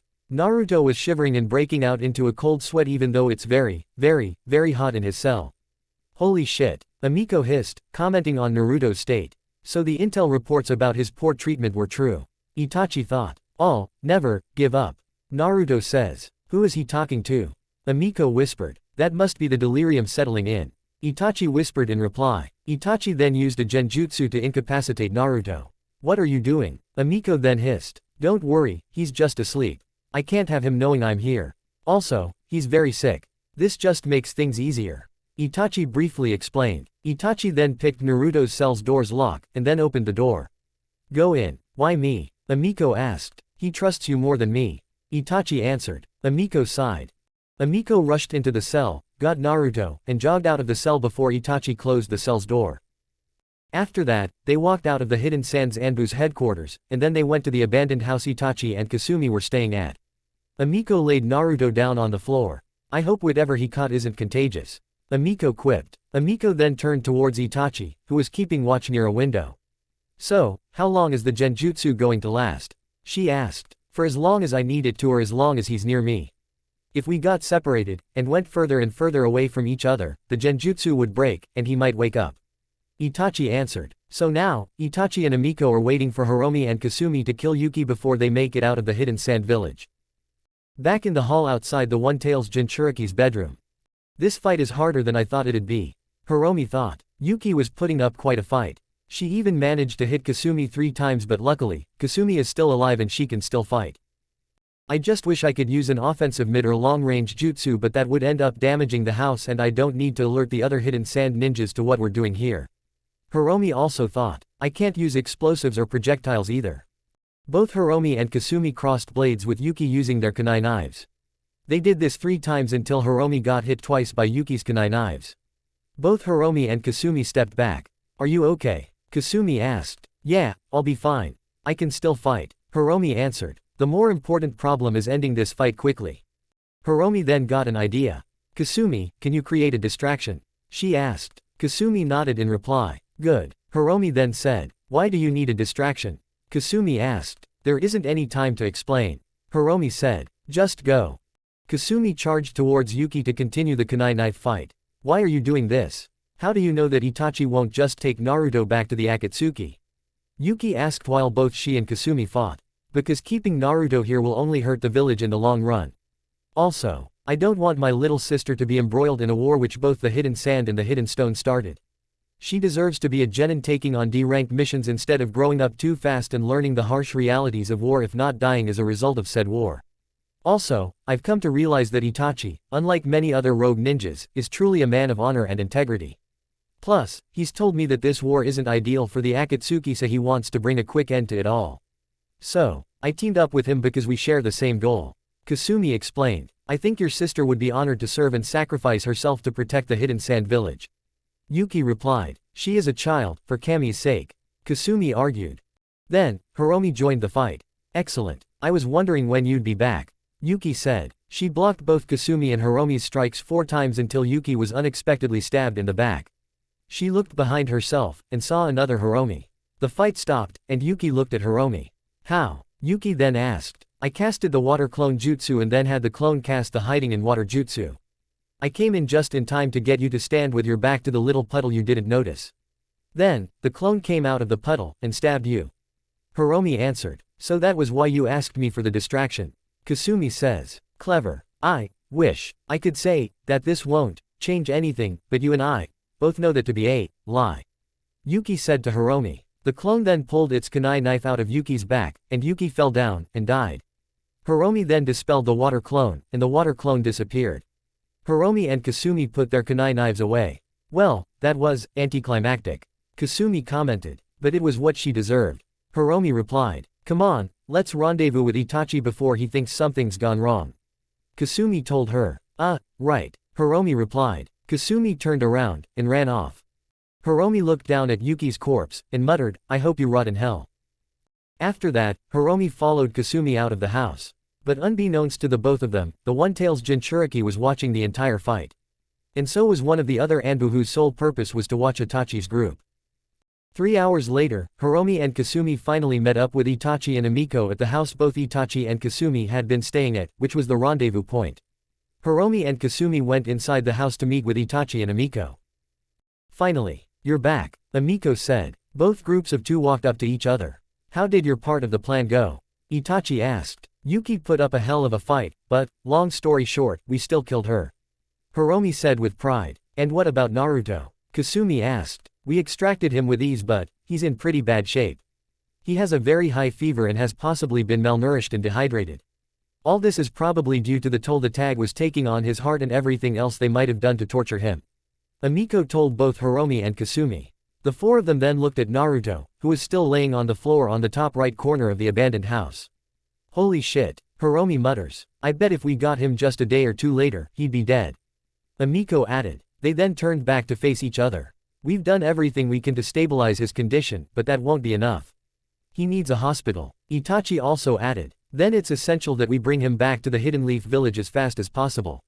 Hiromi said. Agreed. Itachi replied. Suddenly, Kasumi said, I hear movement outside. There's possibly 6 of them. Maybe more. What? How do you know? Hiromi asked. It's a Kekkei Genkai similar to what the Hidden Leaf's Inuzuka clan has. She can smell chakra and she has cat-like abilities as well as the ability to make cat-like claws protrude from her fingers. The types of taijutsus she uses are also related to cats. Itachi answered. So her family is the cat version of the Inuzuka clan. Nice. Emiko quipped. Why didn't you use these abilities when we were fighting Yuki? Hiromi asked Kasumi. My clan's jutsus take up a hell of a lot of chakra but it would take far less chakra if I had my ninja cat or summoned a cat. And there was no time to use the summoning jutsu in that fight. Also, cats can be really reluctant to help you unless there's something in it for them. Kasumi answered. But even then, they might not be all that helpful. Aren't most summoning animals unwilling to help you unless you have something that interests them? Emiko asked. Yes, but cats are especially transactional because they are, at their very cores, cats. Itachi answered. Look, the whims of summoning animals are not the main concern right now. Kasumi said. What do we do against the forces that are coming our way? Maybe we should fight them. Emiko asks. There are only 6 of them and 4 of us. I know another way that will not require such bloodshed. Here's what we do, Itachi says. Later. Itachi, who had Naruto in his arms, went outside with Emiko, Hiromi and Kasumi and were about to turn left, and run to the village's exit when they were surrounded by 5 hidden sand ninjas, the 3 sand siblings, a hidden sand Jonin named Baki. Kasumi told them that his name was Baki just 2 days earlier, and Chizuru. But, how? Kasumi asked. Yuki told us of your plan as soon as we caught wind of this little group of yours. But I'm afraid this is where it ends. The Nine-Tails Jinchuriki will be back in his cell, and you will all die. And don't worry too much about your sister, Kasumi. She will die for a worthy cause. Chizuru told her. Kasumi struggled to contain her anger, but she calmed herself down all the same. And what cause is that? Kasumi then asked. What cause would justify putting my sister on the battlefield at such a young age? You already know the answer to that question, don't you? For crying out loud, the Cage told us the cause. It's for the people and to remind the feudal lord of the land of wind of our strength. You've seen the state of the village, the poverty, the lack of food or water, the low quality of living that makes villagers leave the village every day. We're fighting to protect the village. Meanwhile, you and your little group are only fighting for your petty selfish desires. Chizuru answered. That was Orochimaru misleading us, though. Kasumi argued. Who cares? Chizuru asked. Surrender Naruto Uzumaki and submit yourselves for execution at once. Baki commanded. I'm thinking, no. I'd rather keep being alive, thank you very much. Amiko quipped. Itachi then handed Naruto over to Amiko. You and Hiromi take Naruto. Kasumi and I will handle them. Itachi ordered. Amiko nodded, and then both Amiko and Hiromi turned left, ran, barreled past the three ninjas in the way, and kept running. Those ninjas got back up, turned around, and one of them shouted, "Hey! Get back here!" And then they chased after both Amiko and Hiromi. Itachi then casted a fireball jutsu at both Baki and Chizuru, and both Baki and Chizuru jumped to dodge the ninjutsu. Tamari then casted a wind-style jutsu at Itachi, and then Kasumi got in between Itachi and Temari's jutsu, and casted the great fireball jutsu to counter Temari's jutsu. Tamari had to block the great fireball jutsu with her fan. After that, Itachi said, "There's too many of them. We should run." Kasumi nodded, and both Itachi and Kasumi turned right, and barreled past the ninjas blocking the path. The ninjas got back up, and then, the five ninjas, the three Sand siblings, Baki and Chizuru chased after them until Kankuro, one of the three Sand siblings, took out one of his puppets while running, and used it to catch both Itachi and Kasumi.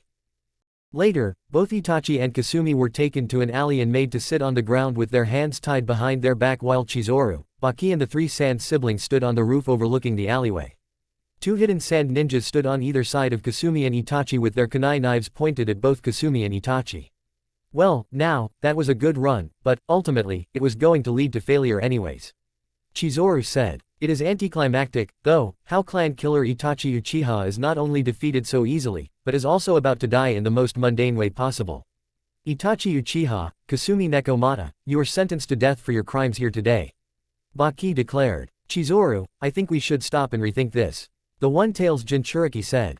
Quiet, Mori. Baki told her. On my mark. Now. Chizuru shouted. The ninjas on either side of Kasumi and Itachi swung at them with their kunai knives, but as soon as the blades made impact with Kasumi and Itachi fell down, presumably died, and then, they disappeared as though they were just a mirage. What the? Baki shouted. What just happened? Chizuru asked. Did they use the teleportation jutsu?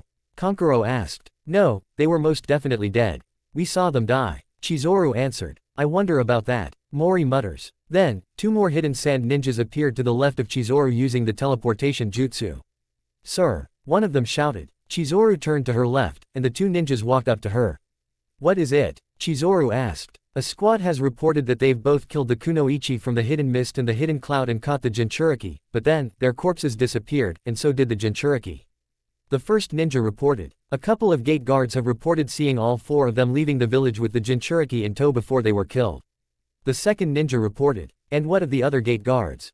Chizuru asked. All incapacitated. The second ninja reported. I knew it, Mori said as she walked up to Chizuru and the ninjas from behind both ninjas.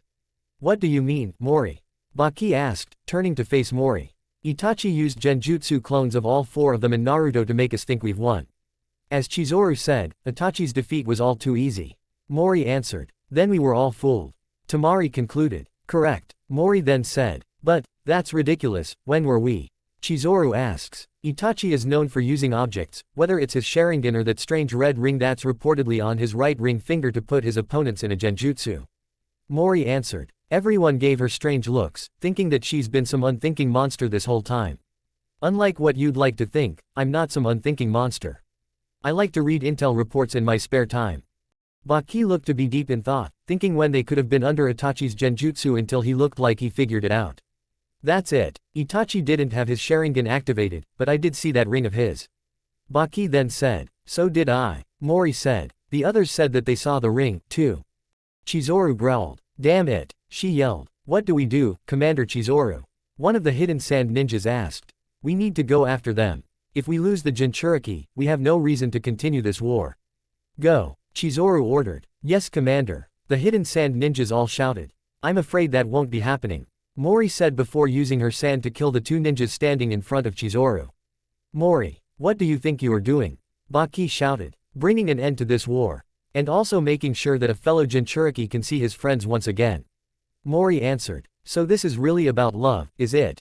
Kankuro said. Suddenly, Tamari walked over to Mori's side, and turned around to face the other ninjas. No, not you two.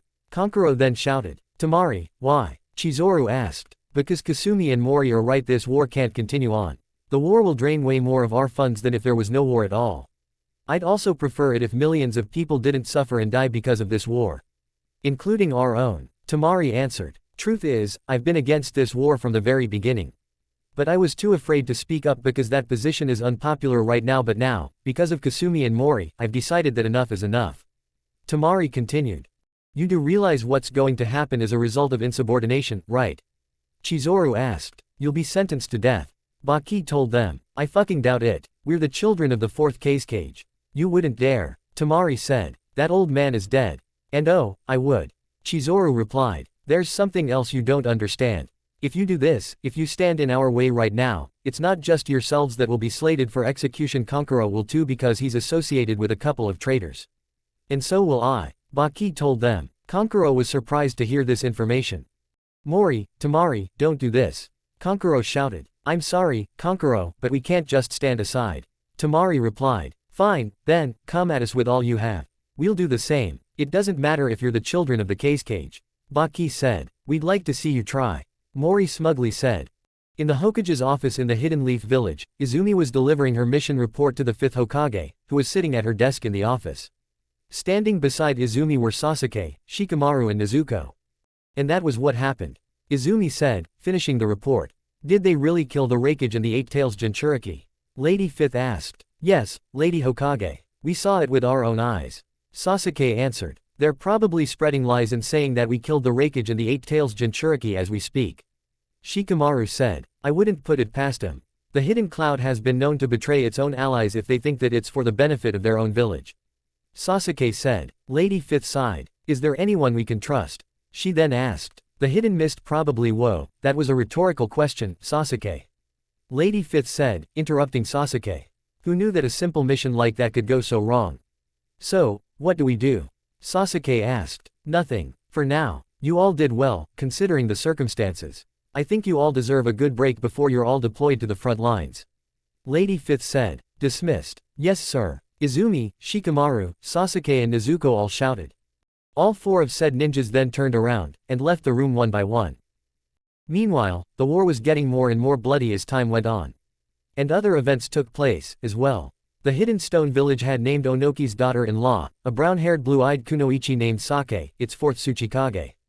Both the Hidden Sand Village and the Hidden Cloud Village still haven't named a new Raikage and cage. Out in the Land of Fire, the Hidden Leaf Ninjas are fighting ninjas from the Hidden Sand Village and the Hidden Stone Village, and now, they're fighting Hidden Cloud Ninjas, too. Back in the Hidden Leaf Village, Izumi, Shikamaru, Sasuke and Nezuko are each minding their own business. Izumi was talking with and grieving over Asami's loss with Anko and her other friends. Shikamaru was lazily lying down on the grass in the park while staring up at the clouds. Sasuke was patrolling the streets because he's got nothing better to do, and Nezuko is at Training Ground 3, training possibly harder than Naruto ever did while brooding over the deaths of Asami, Sora and Takeshi. She thought that her parents were the last people she would lose, but she was clearly wrong. Every time Nezuko hit a training dummy with her kunai knife, she just got angrier and angrier because the images of the corpses of her sensei, her friends and her parents kept flashing through her mind. They make her want to destroy the very things that took them from her. I hate them, all of them, Nezuko thought. Weeks passed, and Nezuko's anger never got any better. Nezuko backflipped away from the training dummies at Training Ground 3 after hitting each of them 27 times with her kunai knife, and then, she put away her kunai knife, and weaved together 7 hand signs, and shouted, Dark Style, Shadow Ball. And then a large purple energy ball formed above Nezuko, and shot towards the training dummies. The energy ball hit the training dummies, and then, Nezuko weaved together 4 hand signs, and shouted, Ninja Art, Lightning Ball. And then, several balls made of yellow lightning appeared around Nezuko, and shot towards the training dummies. The lightning balls hit the training dummies just like the shadow ball did, and then, Nezuko pulled out another kunai knife, and charged towards one of the training dummies while wielding her kunai knife in a forward stabbing position. Suddenly, a familiar voice shouted, That's enough. Then, Sasuke appeared to Nezuko's left, and stopped her by grabbing hold of the arm that was holding the kunai knife. Nezuko stopped. She tried to break free of Sasuke's grip. Let go, she shouted. What are you doing? Sasuke asked. What do you think I'm doing? I'm training. Nezuko answered. At the expense of your own health. You're tired as fuck, man. You should go home and take a rest. Sasuke told her. But I can't. I know I'll be reassigned, and if I stop now, my team will all die again. No, I have to protect them because I couldn't protect my old team. Nezuko replied. I said you should go take a rest, not that you should stop training forever. But there's a difference between training and unnecessarily wearing yourself out. Sasuke told her. But, Nezuko cuts herself off because her chakra is dangerously low and because she doesn't have the strength to argue anymore. Nezuko stopped squirming, and Sasuke slowly let go of her arm. Nezuko put away her kunai knife, and then turned left, and went to hug Sasuke. Sasuke blushed as Nezuko hugged him and cried on his left shoulder. His Uchiha pride wants him to push her off of him and scold her for embarrassing him. But the empathetic part of him knows that she's grieving right now, and because of that, the last thing she needs is a cold shoulder. Plus, her hug feels so right. And he doesn't know why. So he hugs her back. Sasuke looked around for Izumi-sensei, wanting to tell her about his worries about Nezuko. He'd only met that girl for one mission, and yet, he can't help but to think of ways to help her with her grief. What her family told him about her situation isn't helping it, either. In fact, it only made it make more sense. Sasuke thought. After 2 hours, he was going to give up on looking when he found Izumi-sensei talking with that snake lady from the Chunin exams, sitting across the table from each other and eating dango at this dango restaurant. Sasuke sighed. Good a place as any to talk about Nezuko's worsening state of mind. He thought. Sasuke turned to face the restaurant, and shouted, Hey, sensei. The two women noticed him, and waved at him. Can I come in and sit with you? Of course. Izumi-sensei answered. Overhead, Sasuke saw a crow fly by as he walked into the restaurant. Sasuke then went to sit on the seat next to Izumi-sensei's. So, you're Sasuke Uchiha, huh? The snake lady asked. Yeah, what's it to you? Sasuke answered. Izumi-sensei chuckled. Sasuke, this is Anko Mitarashi. She's a special jonin. She told him. Yeah, I heard about her. Saw her in the Chunin exams. Sasuke said. Hello, I'm right here. Anko interjected. I'm sorry, Anko. It's just that Sasuke is disrespectful even at the best of times. Izumi-sensei told her. I'm sorry, okay. Sasuke said while pouting. Sasuke, you're a Chunin. You can't act like that anymore. Izumi-sensei told him. Why are you here anyway, kid? You look so down in the dumps. You haven't even ordered any dango. Anko said. I'm here to talk to Izumi-sensei. Sasuke answered. About Nezuko. Nezuko? Anko then asked. Nezuko Shimura. She's this new genin that's fresh from the academy. Sasuke briefly explained. Oh, that Nezuko. Yeah, I heard about her. Ain't she the kid who almost got killed by Danzo after her parents died? Anko questioned. Danzo also just so happens to be her grandfather. Izumi-sensei told her. Damn, I knew the old bastard was cold, but I never expected him to be the kill your family kind of cold. Anko remarked. We're talking about a guy who was just one of the people who ordered Itachi to wipe out our entire clan. Sasuke said. So don't say shit to me about what you do and don't expect him to do when it comes to killing family members. Calm down, kid. Geez. Anko says. Should have expected that this was a sore topic. Anko then says. You think? Izumi-sensei asked. Anyway, Nezuko graduated after the invasion happened. But that's not all, sensei. Sasuke said. Oh, Izumi-sensei asked. Earlier today, I caught her training herself harder than Naruto ever did. She looked to me like she was tiring herself out. Or was going to, anyway.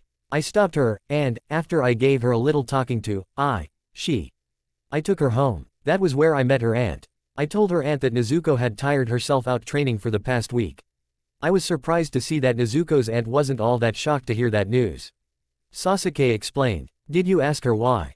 Izumi-sensei asked. Yeah, she told me that Danzo used to brutally train her every night in secret. He would teach her very complex ninjutsus and tell her that the reason why she couldn't go to bed instead was that her training was for the good of the village. So every school day ended up becoming lazy day at the academy for her. After I heard all of that, it made sense to me that she'd be out there every day and night for the past week, training. She probably doesn't understand the difference between training and dying of chakra exhaustion. Sasuke answered. And how do you know this kid? Anko asked. He and I were on a mission with Nezuko, the two other genin that were on Nezuko's team, Asami-sensei, who was the leader of Nezuko's team, and Shikamaru. Izumi-sensei answered. We were up against the Akatsuki and Asami died. Nezuko and just one of her teammates wanted to take revenge against the Akatsuki member who killed Asami. I convinced them not to go down that road, and just left because Izumi-sensei told us to thank you Izumi-sensei. Sasuke added. You're welcome. Izumi-sensei replied. Why were you up against the Akatsuki, of all people? Enko asked. Those guys are all dangerous S-class criminals. The Hokage had intel about the Eight Tails Jinchuriki being held by the Akatsuki in the Land of Rivers. We went there, met up with a team from the Hidden Cloud village led by the 4th Raikage, who was there because the Eight Tails Jinchuriki just so happens to be the Raikage's brother. We freed the Eight Tails Jinchuriki. Asami-sensei died because she was a part of the group that was fighting the Akatsuki. I told Shikamaru, Sasuke and Nezuko's team to free the Jinchuriki while that group I mentioned and I engaged the Akatsuki members. We freed the Jinchuriki, took down the Akatsuki members, made our escape. And I trapped the Akatsuki in the base where they were holding the Jinchuriki. Izumi-sensei explained. Sounds like a mission that went well. Enko commented. It would have if those bastards from the Hidden Cloud hadn't betrayed us. Sasuke said. While we were camping out in the Land of Rivers at night, the Hidden Cloud ninjas killed their own Raikage and their own Jinchuriki and tried to say that we were the ones who did it. And, that was when it happened. Izumi-sensei added. 2 Hidden Cloud ninjas killed both of Nezuko's teammates before she woke up. Hell, I'm surprised she even survived that mess considering those kids were barely awake before those ninjas got to them. Sasuke said. Long story short, it sounds like she's grieving. Izumi-sensei said. And not in a healthy way, by the sounds of it. And it sounds like Sasuke wants to help her. Now, why would that be? Enko asked. You were only together on a team for like a week, right? And you've never met before then so, Enko interrupted herself when she saw Sasuke blushing. He also started to feel a bulge in his pants. Both women started to chuckle. Oh, I think you're starting to understand why. Izumi-sensei said to Enko. Cut it out. Geez, you're making this into something that it's not. Sasuke shouted out of embarrassment. Besides, it's not like I can help her on my own. Alright, we'll figure something out between the two of us. Besides, I think I've got a pretty good idea of how to start. Izumi-sensei told him. Thank you. That's all I'm asking for. Sasuke said before he stood up, and left the restaurant. Kitsune was having a very difficult time. Kami, sensei, she thought. Why did you have to make me, of all people, the 5th Hokage? Several hours earlier, Kitsune was in the war room in the Hokage's tower, looking at the situation as it is. First, it was the Hidden Stone Ninjas and Hidden Sand Ninjas fighting the Hidden Leaf Ninjas all across the Land of Fire while Hidden Cloud Ninjas have been reported to have turned against the Hidden Leaf, and are now encroaching on the Land of Frost and the Land of Steam's borders to fight the Hidden Leaf Ninjas in the Land of Fire. But like with the Hidden Grass Ninjas, the Hidden Valley Ninjas, and the Hidden Rain Ninjas, the Hidden Steam and Hidden Frost Ninjas can only do so much to stop the Hidden Cloud Ninjas from advancing further. Evidently, the Hidden Grass, Hidden Valley and Hidden Rain have all failed in that regard, otherwise there wouldn't be fighting in the northwestern and southwestern parts of the Land of Fire. To make matters worse, Kitsune had recently received a letter from the feudal lord of the Land of Fire telling her that he gave his ninjas no permission to start fighting a war in the Land of Fire and to stop the fighting any further if the Hidden Leaf wants to continue to be supported by the feudal lord. Kitsune sent a letter back to the feudal lord saying that only the return of Naruto Uzumaki, who is the Nine Tails Jinchuriki and a shinobi of the Hidden Leaf, or the procurement of another Jinchuriki, will put an end to the conflict. The feudal lord sent a response to Kitsune's response saying that he has no idea what the word Jinchuriki meant nor the significance of this Naruto person, and if the Hidden Leaf knows what's good for it, they should just let the Hidden Sand keep him. Kitsune privately called the feudal lord an idiot. And now, she's sitting at her desk in the Hokage's office, wondering what to do about all these headaches. Something tells her that the feudal lord only sent those letters because he knows that, now that the Hidden Cloud has betrayed the Hidden Leaf and joined the other side, the Hidden Leaf is close to losing this war. But then, suddenly, a letter from Itachi bearing what Kitsune hopes is good news came with this crow that landed on the windowsill to Kitsune's left in the Hokage's office changed Kitsune's mood entirely. Kitsune stood up, turned left, and walked over to the window. She took the letter from the crow, petted the crow, and then the crow turned around, and flew away. Kitsune turned back towards her desk, and went to sit at her desk again. She opened the letter. Apparently, Itachi has, indeed, gotten Naruto from the Hidden Sand with the help of a kunoichi from the Hidden Cloud named Amiko and a kunoichi from the Hidden Mist named Hiromi Uzumaki. He also said that he had help from a Hidden Sand kunoichi named Kasumi Nekomata too, but Kasumi had other business to attend to, which is why she isn't returning to the Hidden Leaf village with him. More to the point, Yuki is dead, so they didn't need to worry about the tag placed on Naruto's heart when escaping from the Hidden Sand village. Although, that doesn't mean that the tag won't need to be removed. Kitsune had no problem with that because Naruto can get surgery to deal with the tag. So, Amiko joined him. I'm surprised to hear that a hidden sand ninja helped too, but we need all the help we can get, I guess. Kitsune thought. What interests me most about this letter is the mention of Kushina's sister. I'd heard that she moved to the Hidden Mist village, but no one could verify that for whatever reason. Kitsune was then pulled out of her thoughts by a knock on the Hokage's office's door. Lady Hokage. A kunoichi called from the other side of the door. It was Izumi. Come in. Kitsune called in reply as she closed the letter, and put it in a drawer under her desk.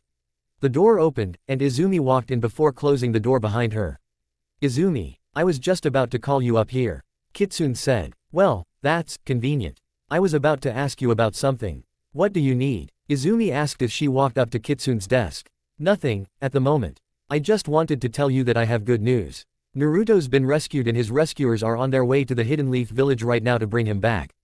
Kitsune answered. Really? How do you know? Izumi excitedly asked. A more strict leader like, say, Danzo might have told her, you don't need to know that, but Kitsune has been anything but a strict leader. That doesn't mean she's lenient either, she just knows the balance between being hard and being soft, something that both Sarutobi-sensei and Danzo never found. So instead she activates the office's privacy seals, and tells her, Amiko just sent me a letter telling me as much. She said that she's bringing Naruto back with a hidden mist kunoichi named Hiromi Uzumaki. Kitsune wasn't exactly lying, but she knew that Izumi wouldn't trust this information if she told her that it actually came from Itachi. Uzumaki? Izumi asked. Does that mean yes. She's related to Naruto. Not just because they're both a part of the same clan, either. She is Naruto's aunt and, well, obviously, Kushina's sister. Kitsune answered, interrupting Izumi. How come I've never heard of her before? Izumi then asked. Kushina and Hiromi never got along very well. I know because I was there through some of it. Like that time when I got to meet Kushina, Hiromi and Minato's Genin squad, or that time when I got to see Minato become the 4th Hokage. The last time anyone heard from her, Kushina made Minato use his status as the Hokage to kick Hiromi out of the village because the two of them disagreed over whether or not Naruto should become a ninja. Kitsune answered. But, wait, Naruto wasn't even born at the time. Izumi said. You're right, he wasn't, but Kushina was pregnant with him when that disagreement started.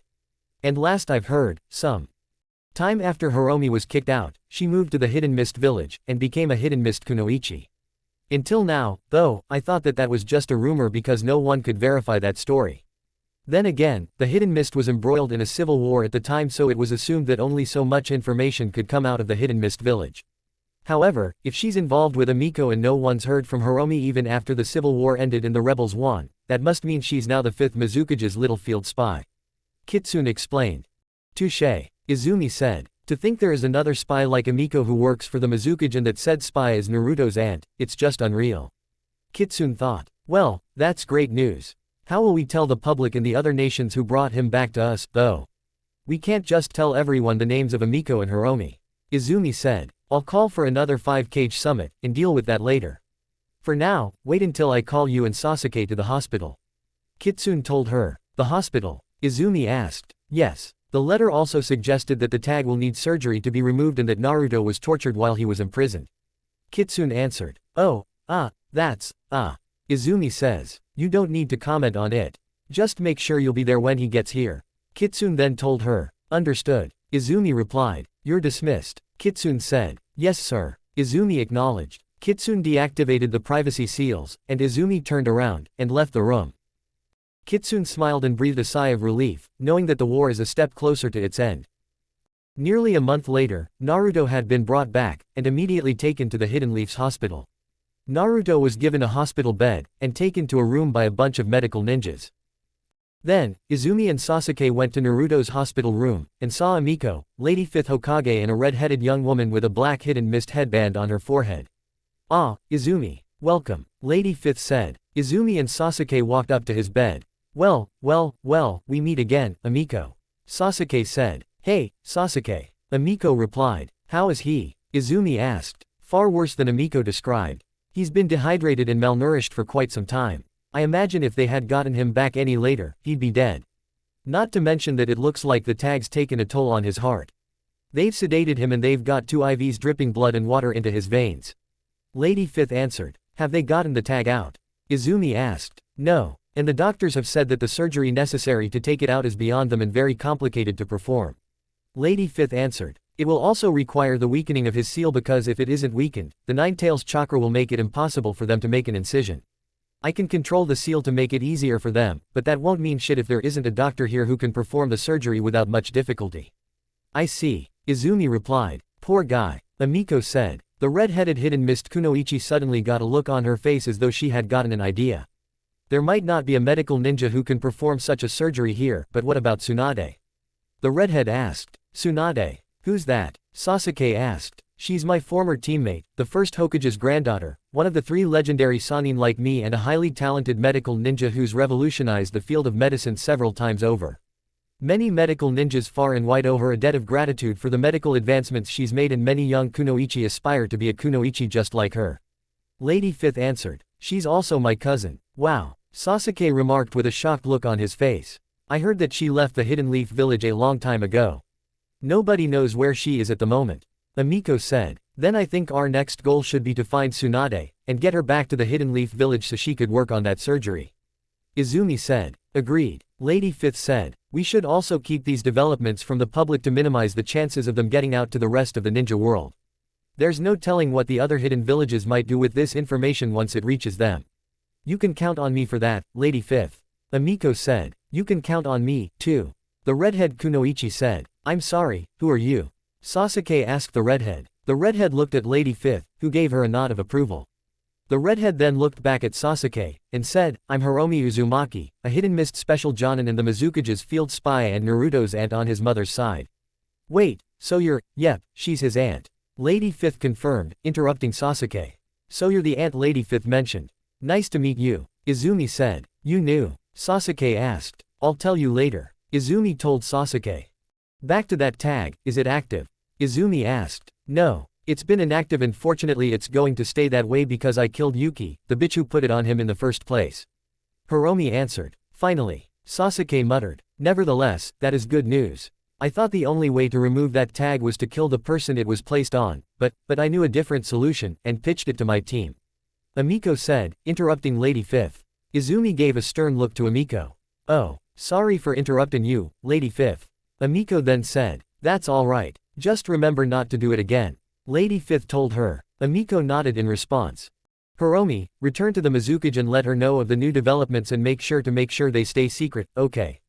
Lady Fifth told her. I'd like to stay here with Naruto, but my duty says otherwise, so. I'll be back, Hiromi said. She then left the room. And what about me? Amiko asked. There's something Izumi and I need to talk to you about in my office regarding the Raikage and the Eight Tails Jinchuriki. Meet us there when you're done here. Lady Fifth ordered in a rather grim tone of voice. Amiko nodded in reply. And what about me? Sasuke asked. Stay here. I'm giving you more time off until Naruto's fully recovered. Lady Fifth told him. What? But, why? If Naruto's recovery depends on whether or not we find Tsunade, then I'll have someone else take care of that. Besides, Naruto needs you here. You're his teammate. Lady Fifth told him. Yes sir. Sasuke muttered. Good. Lady Fifth said. After spending a bit of time with Naruto, everyone except the 5th Hokage left the room. 3 minutes later, Itachi came out of the shadows behind the fox sage. I was wondering when you'd come around. Kitsune quipped. Why would I do that? There's no mention of my contributions to Naruto's safe return. Itachi joked in a deadpan tone of voice. Kitsune chuckled. I heard your conversation with the others just now. Itachi said. Do I take that to mean that you want to find Tsunade for me? Kitsune asked. Yes. Itachi answered. Fine. My spy network had reported seeing her somewhere in Tanzaku Town. Kitsune said. Tanzaku Town, the place known for its gambling opportunities and, other vices. Itachi asked. Yes. One thing I didn't mention when I was telling them about Tsunade was that she picked up the first Hokage's gambling habit. If there is any place in the world to find my cousin, it's a place where a lot of gamblers are. Kitsune answered. Understood. Itachi said. You may find it difficult to convince her to come back. She has a hell of a lot of bad memories when it comes to the Hidden Leaf Village. You'll understand more once you meet her. Kitsune warned. I'll try. I'm nothing if not persuasive. Itachi then said. What was it you were going to tell Amiko? It seemed serious. Just a bunch of political nonsense relating to the war. A hidden cloud jonin named Samui murdered the Raikage and the Eight Tails Jinchuriki. She then said that the Hidden Leaf committed both murders and then, suddenly, many other Hidden Cloud ninjas including some of their Anbu came out, and attacked Izumi's team. 2 genin on Izumi's team were killed, then, a couple of ninjutsus were used by the ninjas on her team to incapacitate Samui and kill another Hidden Cloud ninja just so that Izumi's team could escape. Kitsune answered, sending genin out to fight the Akatsuki and a team of traitors.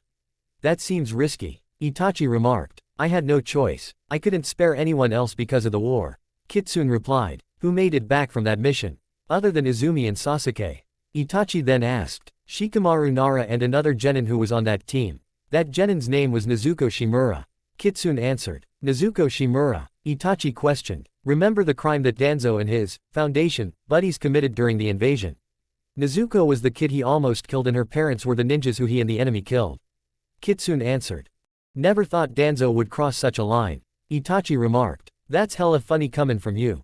Kitsune replied. That was different. Itachi said. I know. I'm messing with you. Kitsune then said. I just might get you back for that. Itachi joked in a deadpan tone of voice. Like hell, you will. Kitsune retorted. So, I'll need to bring back Tsunade so that Naruto will recover faster. Itachi asked. Yes. Kitsune answered. I'll be off, then. Itachi said before stepping back into the shadows. Goodbye to you too, you rude jerk. Kitsune quipped. Later, Amiko met with Izumi and Lady Fifth Hokage in the Hokage's office. Lady Fifth was standing with her back to her desk and her arms folded. Izumi stood off to the side while Amiko was standing 6 feet in front of Lady Fifth. So, what's this all about? Amiko asked. Lady Fifth sighed. I'm honestly not sure where to start, but I suppose a quick summary of the situation is the place to start. Not the best place, but the place. She told her. Now, what I'm going to share with you is something harsh, so I won't blame you if you don't believe us. After a lot of thinking, Amiko said, alright. I'm ready. Okay, then. The Hidden Cloud has betrayed us. Lady Fifth told her. Wait, what? Amiko asked. It happened after you left our camp to go and get Naruto. Izumi added. Wait, that can't be what exactly happened. Amiko then asked. When we were least expecting it, Samui went and murdered the 4th Raikage and the 8 Tails Jinchuriki. Izumi answered. Lord 4th, Lord B. But, why? Amiko questioned. We honestly don't know. However, the Hidden Cloud has a history of doing this sort of thing and they did it if they thought doing so would be in their village's best interests. Izumi answered. But, what would the village stand to gain from that? Amiko inquired. We aren't sure of that, either. Izumi answered. And the others? Amiko asked. They were all in on Samui's plan, too. They also had Lion Guard and regular Anbu hiding out in the trees, waiting for their chance to strike. Team 13 lost 2 of its genin in that fight, but we managed to get one of them back to the village safely physically, at least. But mentally, but, that doesn't make any sense. Amiko shouted, interrupting Izumi. Calm down, Amiko. How do I know you're not lying? Amiko then shouted, this time interrupting Lady Fifth. Believe me, if we meant to be duplicitous, we wouldn't be telling you these things in the first place. Lady Fifth answered. Amiko took a deep breath, and calmed down. Fine, but what happened in the battle? How did your team make it out, Izumi? Amiko then asked. Sasuke killed Omoi and Nezuko killed Karui with a super complex ninjutsu that she shouldn't have been able to know just yet. Izumi answered. Sasuke also knocked out Samui with a single kick after Nezuko fired off another super complex ninjutsu at Samui.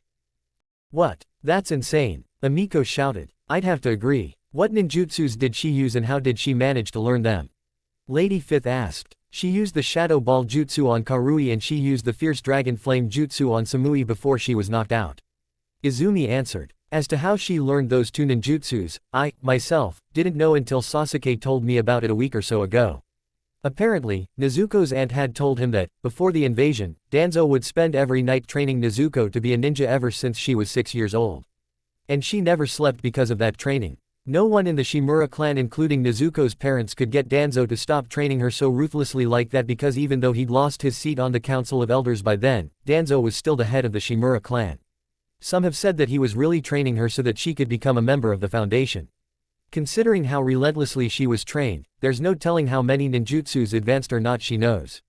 Izumi answered. That sounds like Danzo. I mean, we are talking about the same guy who had Itachi kill nearly his entire clan with the exception of Izumi and Sasuke. Lady Fifth remarked. I was actually wanting to speak to you about that, Lady Hokage. But telling Amiko about the Hidden Cloud's betrayal is more important. Izumi said. Right, Lady Fifth replied. Back to that topic, what happened to Shikamaru?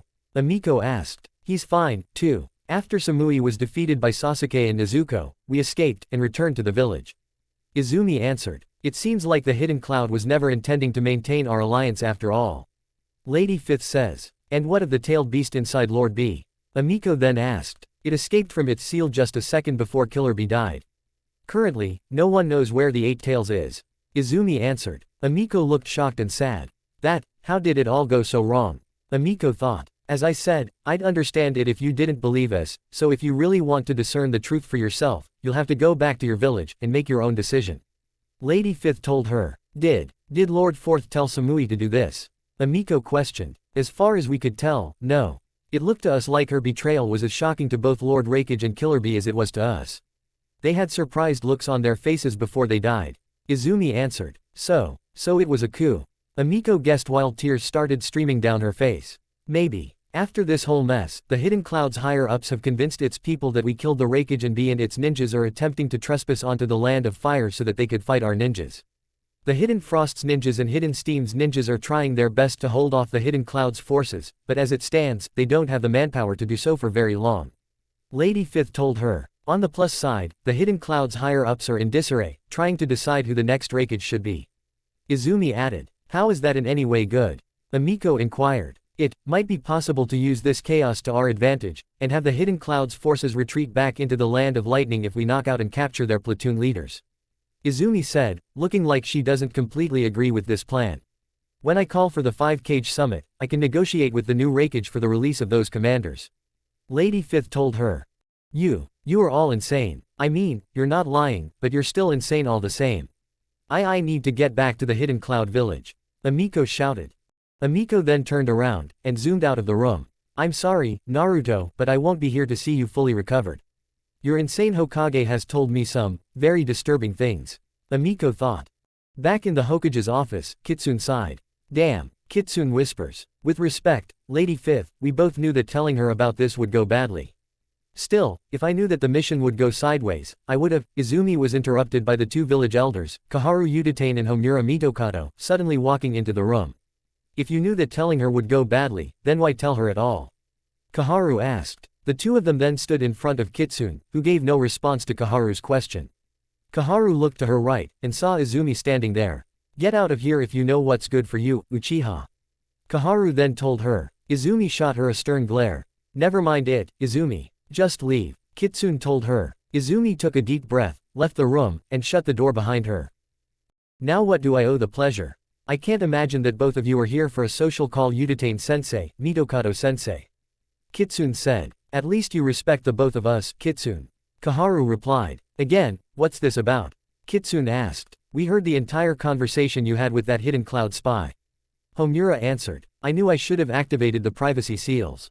Kitsune thought. Why did you share such vital information with her? She could be on her way to report the conversation to her superiors right now. Kaharu said. Chillax. I trusted her with that information because Amiko's a good kid, a goofball, even. Just like Naruto. I doubt she'd do anything to seriously harm the Hidden Leaf Village. Kitsune answered. Also, the Hidden Cloud's betrayal had been publicly announced by now to both our people and hers. I thought that if we omitted such information, she'd view that as more of a betrayal than what Samui did to Izumi's team.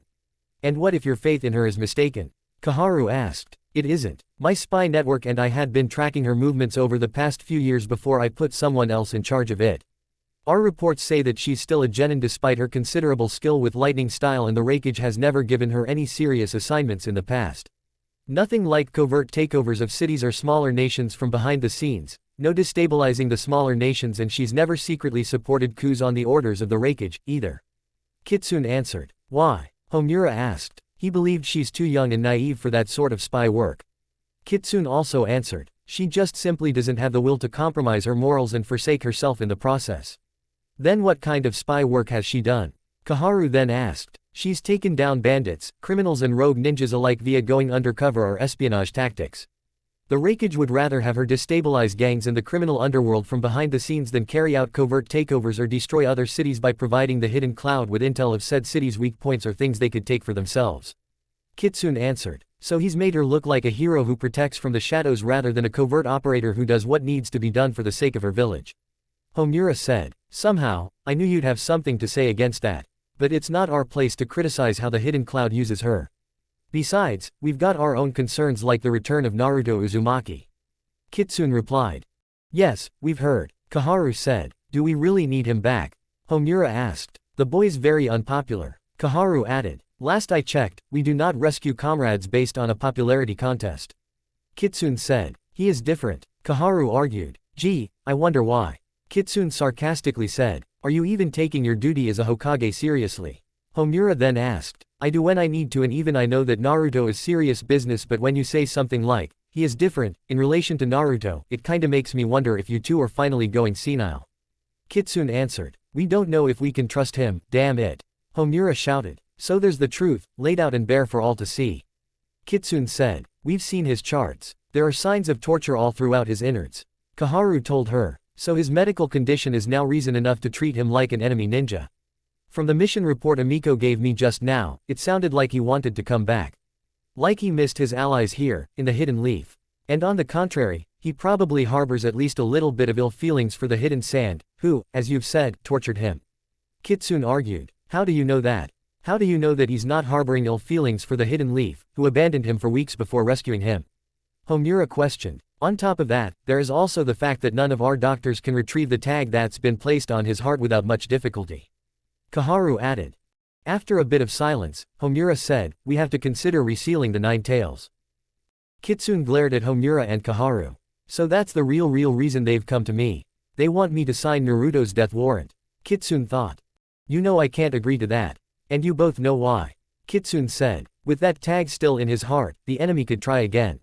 And at that point, he'd already be a dead man. It'd be better to just put the boy, I've already got a plan in mind for that. Kitsune said, interrupting Koharu. Oh, and what might that be? Koharu asked. I've got a trusted spy out there, looking for Tsunade as we speak. She is the only one who could perform the surgery needed to remove the tag.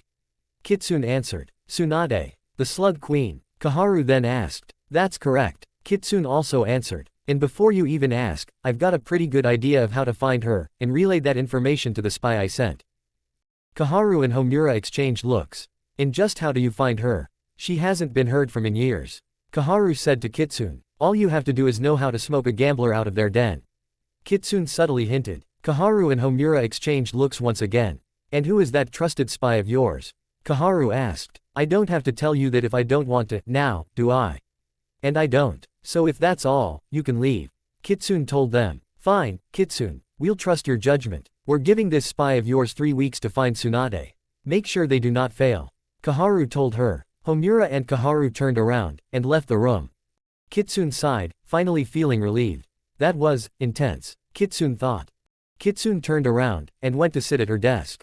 Well, at least that 3-week window gives me enough time to arrange a 5-cage summit. But where should we host one? Now that the Land of Iron is no longer a neutral territory, the east side and west side of which being controlled by both the Hidden Sand and Hidden Stone respectively after Sarutobi-sensei and Shikaku and Mifune's bodyguards were killed by all of them, and after their systematic termination of the samurai, there is no other neutral ground for another 5-cage summit to take place. In hindsight, that was probably the Hidden Stone and the Hidden Sand's intention from the very start, to make sure there is no neutral ground left in the ninja world so that no other peace negotiations could take place in good faith. Kitsune thought. If that's the case. She then wrote letters to the offices of the other 4-cage, saying that she wants to convene a 5-cage summit. The place where it's going to be set. The Hokage's Tower in the Hidden Leaf Village. The next day. Sasuke went back to the hospital to visit Naruto after a day full of training. Well, the main reason is to visit Naruto, but he also comes here to think. And today, he's thinking about Nezuko's mental state. He chuckled because usually, he wouldn't really care about a fellow Hidden Leaf ninja who isn't on the same team as his, and he wouldn't care about a female Hidden Leaf ninja, especially since so many of them are his fangirls, so why does he care so much about Nezuko Shimura? She's from the same clan as the man who ordered Itachi to kill almost every Uchiha. Thanks to him, and the third Hokage and the village's higher-ups, Sasuke and Izumi might as well be clanless ninjas. That's what he's here to think about today. Sasuke checked in with the receptionist at the desk, and then he walked to Naruto's hospital room. Naruto was still comatose in his hospital bed. Sasuke sighs. Still a loser. As always, Sasuke thought. He walked over to Naruto's bedside, and started to think about Nezuko. Why do I like her so much? Why do I feel different every time I'm around her? Sasuke thought. The first time he saw her, he thought she looked really hot. And cute, as well. The pink definitely helped. She was also way less loser-y than Naruto, but the only thing that seems to be a tiny bit of a turn-off is the fact that she acts like she's as lazy as Shikamaru, who, to Sasuke, is another loser even if he is a different kind of loser, not the Naruto kind, and yet, he saw her put so much effort into her training when she was training by herself. He does understand why she acts like she's a lazy bum who cares about next to nothing, though. Nowadays, at least, the fact that Danzo trained her as harshly as he did makes Sasuke hate him even more. Still, the way she was dealing with her grief yesterday wasn't good, to say the least. Izumi-sensei was right, Sasuke thought. She is like me. So what am I to do? Sasuke muttered. He knows he can't do anything about her right now because he's not her boss even if he's higher in rank and she's not his teammate. Then, Izumi-sensei walked into the room. Hey, so you're here, Izumi-sensei asked. Why wouldn't I be? Sasuke asked in reply. Izumi-sensei chuckled. I guess you're right, Izumi-sensei said. Sasuke was frustrated and sad. Sad. He's never felt sad for anyone. Ever. Well, except for all his dead family members and his dead clansmen, but they're not just anyone. They're the other Uchiha. But at least the world still has Izumi in it. He wouldn't know what to do if Izumi-sensei died and went to the Pure Land along with every other Uchiha.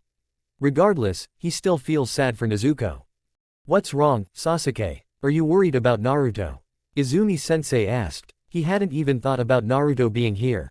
No, not really, Sasuke answered. What, then? Izumi-sensei then asked. He didn't want to talk about it, but he knew that he couldn't keep it bottled up.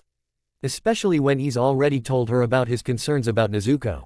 Sasuke sighed, defeated.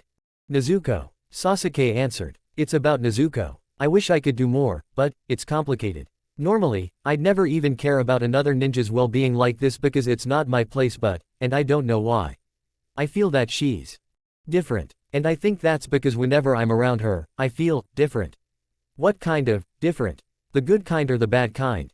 Izumi-sensei asked. The good kind, Sasuke answered, starting to blush. Izumi-sensei laughed. I see, she then said. What are you laughing at? Sasuke asked, now being very flustered. Nothing, Izumi-sensei lied. Whatever, Sasuke thought. Anyway, I do get how you feel. In fact, I just talked to the Hokage, and she's given me permission to put Nezuko on Team 7 to replace Yuki. Izumi-sensei told him. Sasuke was shocked. Really? He asked. Yeah, now, Team 7 is just going to be you, me, Naruto and Nezuko. And because you're a Chunin, you get to act as my second in command on Team 7. Izumi-sensei answered. Sasuke smiled. Then maybe I really can make a difference in her life, after all. He thought. Thanked Kami. Now, I think you should get some rest. The Hokage wants us to take care of security here, in the village. Izumi-sensei advised. Why? Sasuke asked. There's another 5-cage summit and it's being hosted here. Izumi-sensei answered. Say what? Sasuke then asked. Really? Here, in the village? Sasuke asked. Izumi-sensei nodded. Whoa, he says. He then just remembered something. Hey, whatever happened to relaxing until Naruto recovered? Lady Fifth said that she was willing to put Nezuko on our team if we did this for the village. I'm sorry, Izumi-sensei said. Whatever. At least it'll give me something to do. Sasuke replied. Do you think I should pick up Nezuko tomorrow? Lady Fifth knew you would ask something like that. Izumi-sensei says. She dug into her pocket, and then she handed him a paper. Give this to her aunt. It'll tell her about her reassignment. Alright, Sasuke acknowledged. Sasuke put the paper in his pocket and then, both Uchihas stayed with Naruto for a little while before leaving the hospital room.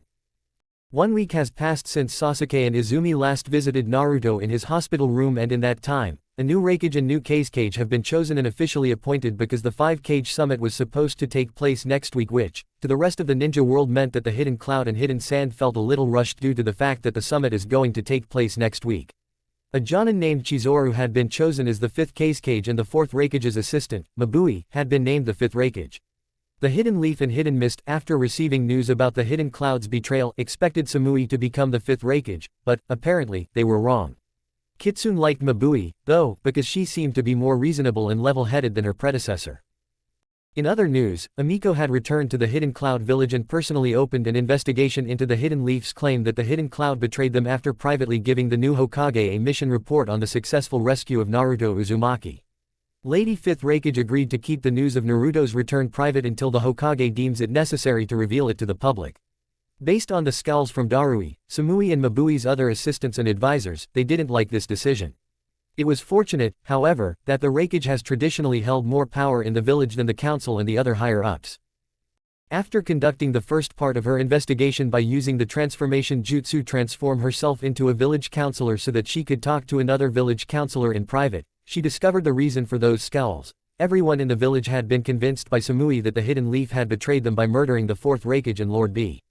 And because of such supposed aggressive action, the Hidden Cloud has chosen to switch sides, and aid the Hidden Sand and Hidden Stone instead. Despite Mabui allegedly not believing a single word of this claim, she had to oblige with the wishes of the higher-ups and the villagers who want to betray the Hidden Leaf, and so, currently, the Hidden Cloud's troops are fighting the Hidden Leaf's troops on the border between the Land of Steam and the Land of Fire on the orders of the higher-ups and the Fifth Raikage, and from what Amiko has seen while on her way back to the Hidden Cloud village, they're slowly progressing into the Land of Fire whereas the Hidden Leaf's troops are falling back. The Hidden Stone and Hidden Sand's original goals in this war were to keep the Hidden Leaf's ninjas fighting in the Land of Fire so that the Hidden Leaf couldn't conduct any rescue attempts because, well, they're simply too busy, so, because they switched alliances, the Hidden Cloud have been fighting the Hidden Leaf with the same goal in mind. Good thing Itachi, Hiromi, Kasumi and I were there to rescue Naruto anyway. Amiko thought. After hearing that news, the next step in her investigation was to spy on the Hidden Cloud's higher-ups because something about their claims smelled a little fishy to her. Never mind the fact that the Hidden Leaf's ninjas are generally too soft to betray an allied village because of the softness of almost every Hokage. The second Hokage, however, was only the one who wasn't soft. They also never said who committed the act and how they murdered both the fourth Raikage and Lord B. One night, 5 days after she returned to the Hidden Cloud village and 3 days after she was told why the higher-ups were scowling at Lady Raikage for her decision to not reveal that Naruto had been rescued and returned to the Hidden Leaf village, Amiko started tailing Samui, who had the left side of her face, her body and her left eye wrapped in bandages due to burns that looked like they were caused by a ninjutsu, but the head of the Hidden Cloud's medical corps have never officially revealed what caused those burns, so who knows? Maybe that side of her body could have been burned by the campfire, for all Amiko knows.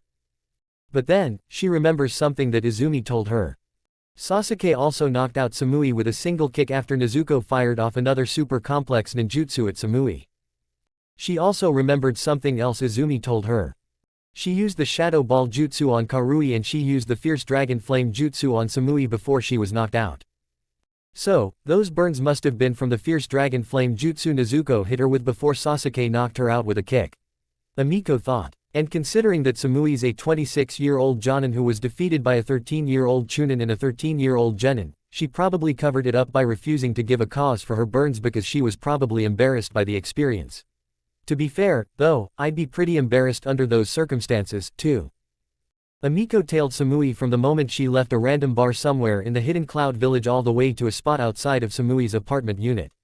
Samui went inside her apartment, and then Amiko used the invisibility jutsu, which not only makes its caster invisible, but it also gives its caster intangibility, meaning that the caster can successfully pass through solid surfaces, and snuck into Samui's apartment unit. This was where she saw Haru, a member of the Hidden Cloud's Anbu Black Ops, sitting on the couch in the place's living room. "Honey, I'm home," Samui announced while visibly cringing at those words. So he's her boyfriend. That's why he's here, Amiko thought. Haru had dirty blonde hair, hazel-colored eyes and light skin, and he was dressed in a civilian outfit. "Hey," Haru said while looking at Samui. "No missions today?" Samui asked. "How did you know?" Haru asked. "I'm one of the village's higher-ups, remember?" "How could I not know?" Samui asked in reply. She's right. In fact, Samui is the Raikage's bodyguard, a position she's held since the fourth Raikage gave it to her back when she first became a Jonin, and a position she will keep holding until she dies or becomes the Raikage. She was also Omoi and Karui's Jonin sensei. "Touché," Haru replied. Haru then gestured towards the spot next to him, inviting Samui to sit down. Samui sighed. Samui took off her ninja boots, and put them in the closet, and then, she walked into her living room, unequipped her sheathed sword, placed it against the wall next to the couch, and then she went to sit to Haru's left. Amiko went and leaned against a wall that was still inside the apartment unit's lobby. Even if Samui is a suspect in the treason case that Amiko, herself, is working on, she still respects Samui enough to not dirty the unit's floors by walking further into the house with her ninja sandals on. "Did we really have to betray the Hidden Leaf like that?" Haru asked. Amiko was surprised. She didn't expect them to admit to it so soon. Buddha, wait, how does Haru know? "It was not my decision. Commander Darui said it was the only way to get the Nine Tails Jinchuriki and we need him." Samui answered. Besides, Yugito has gone missing, and the 9 tails is stronger than both the 2 tails and the 8 tails. On top of that, who in the Hidden Leaf village would miss him if Naruto Uzumaki just disappeared all of a sudden? Damn, Samui, you didn't need to say it like that. Amiko thought. Amiko knew how much Naruto's own village hates him. And the ones who do care for and believe in him are just the minority in a sea of villagers and ninjas alike who dislike Naruto, if not outright hate him.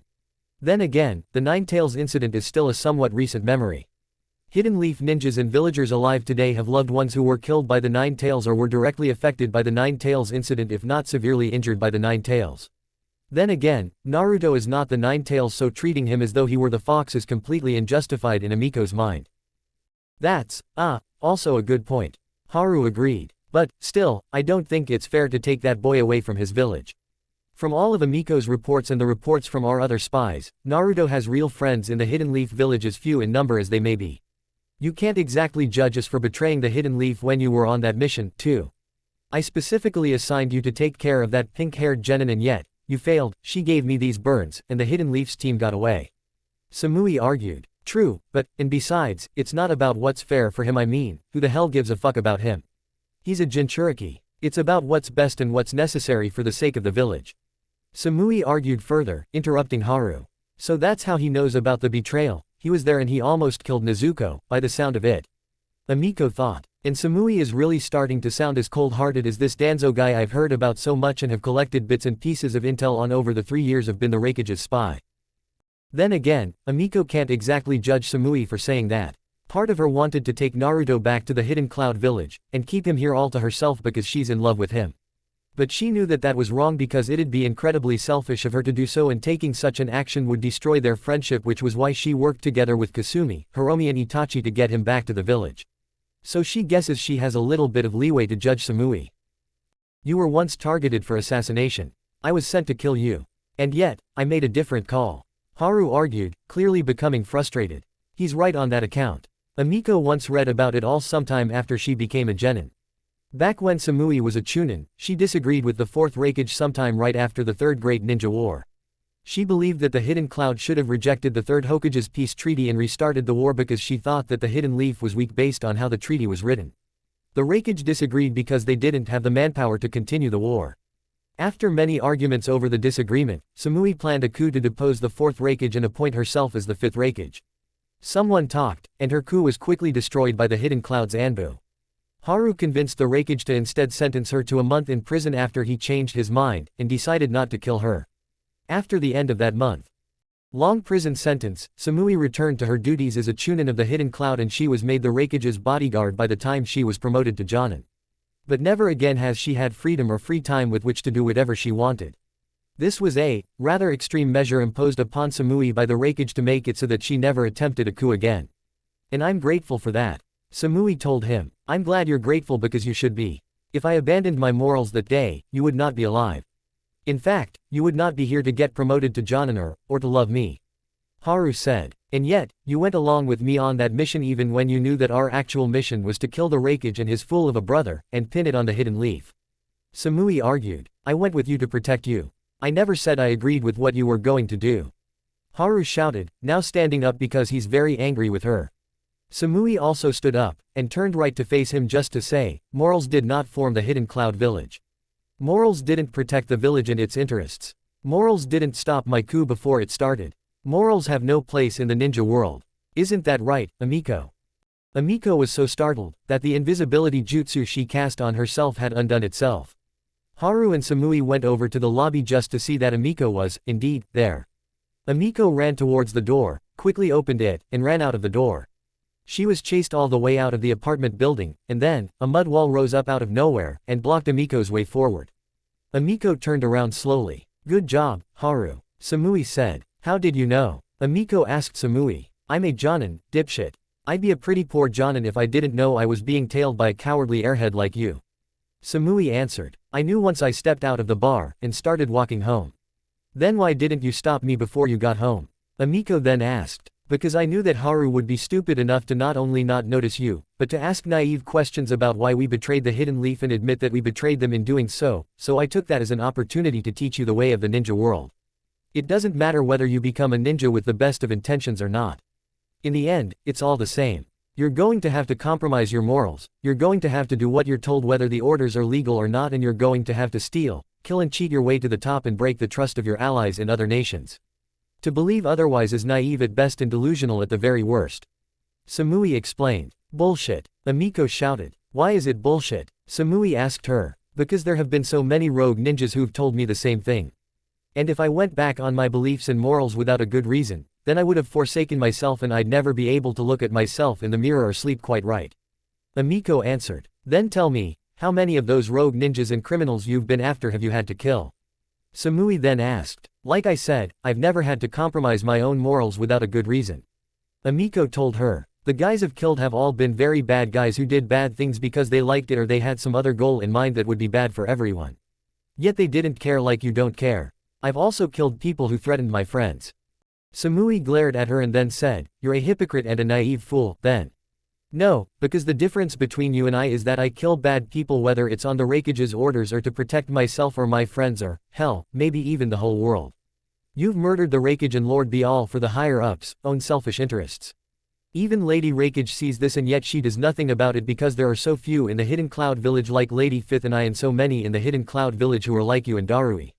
Amiko argued. That only proves my point. Samui countered. Maybe so, and maybe you're right, maybe the ninja world is a bad place. But that doesn't mean it can't be changed. Amiko said. And who will change it? You. Samui asked. Well, you've gotta start somewhere. Amiko answers. Enough of this. Samui shouted as she pulled out a kunai knife. Surrender now, Amiko. If you do, Lady Raikage may show you mercy. You wouldn't really attack a comrade, would you? Amiko asked, surprised. Fine, you leave us no choice. Samui said. Samui then turned towards Haru, and stabbed him in the heart. Samui, why? Haru asked. Samui pulled the kunai knife out of his chest, and then, she turned towards Amiko, and threw the kunai knife at her. Amiko dodged it, and it instead hit the mud wall. Bow down, and submit yourself to death by my hand. Samui shouted. She really would attack a comrade. Amiko thought. The treachery is more serious than I thought. On top of that, she probably killed Haru so that she could pin his murder on me. And due to her status, the people might actually believe her. Hell, I'm not sure how the other hidden villages would react, and also, my Naruto, maybe the Raikage could give me a job similar to what Itachi has. It might be the only way I could keep myself busy. Sorry, Samui, but I'm afraid I'm late for an appointment so.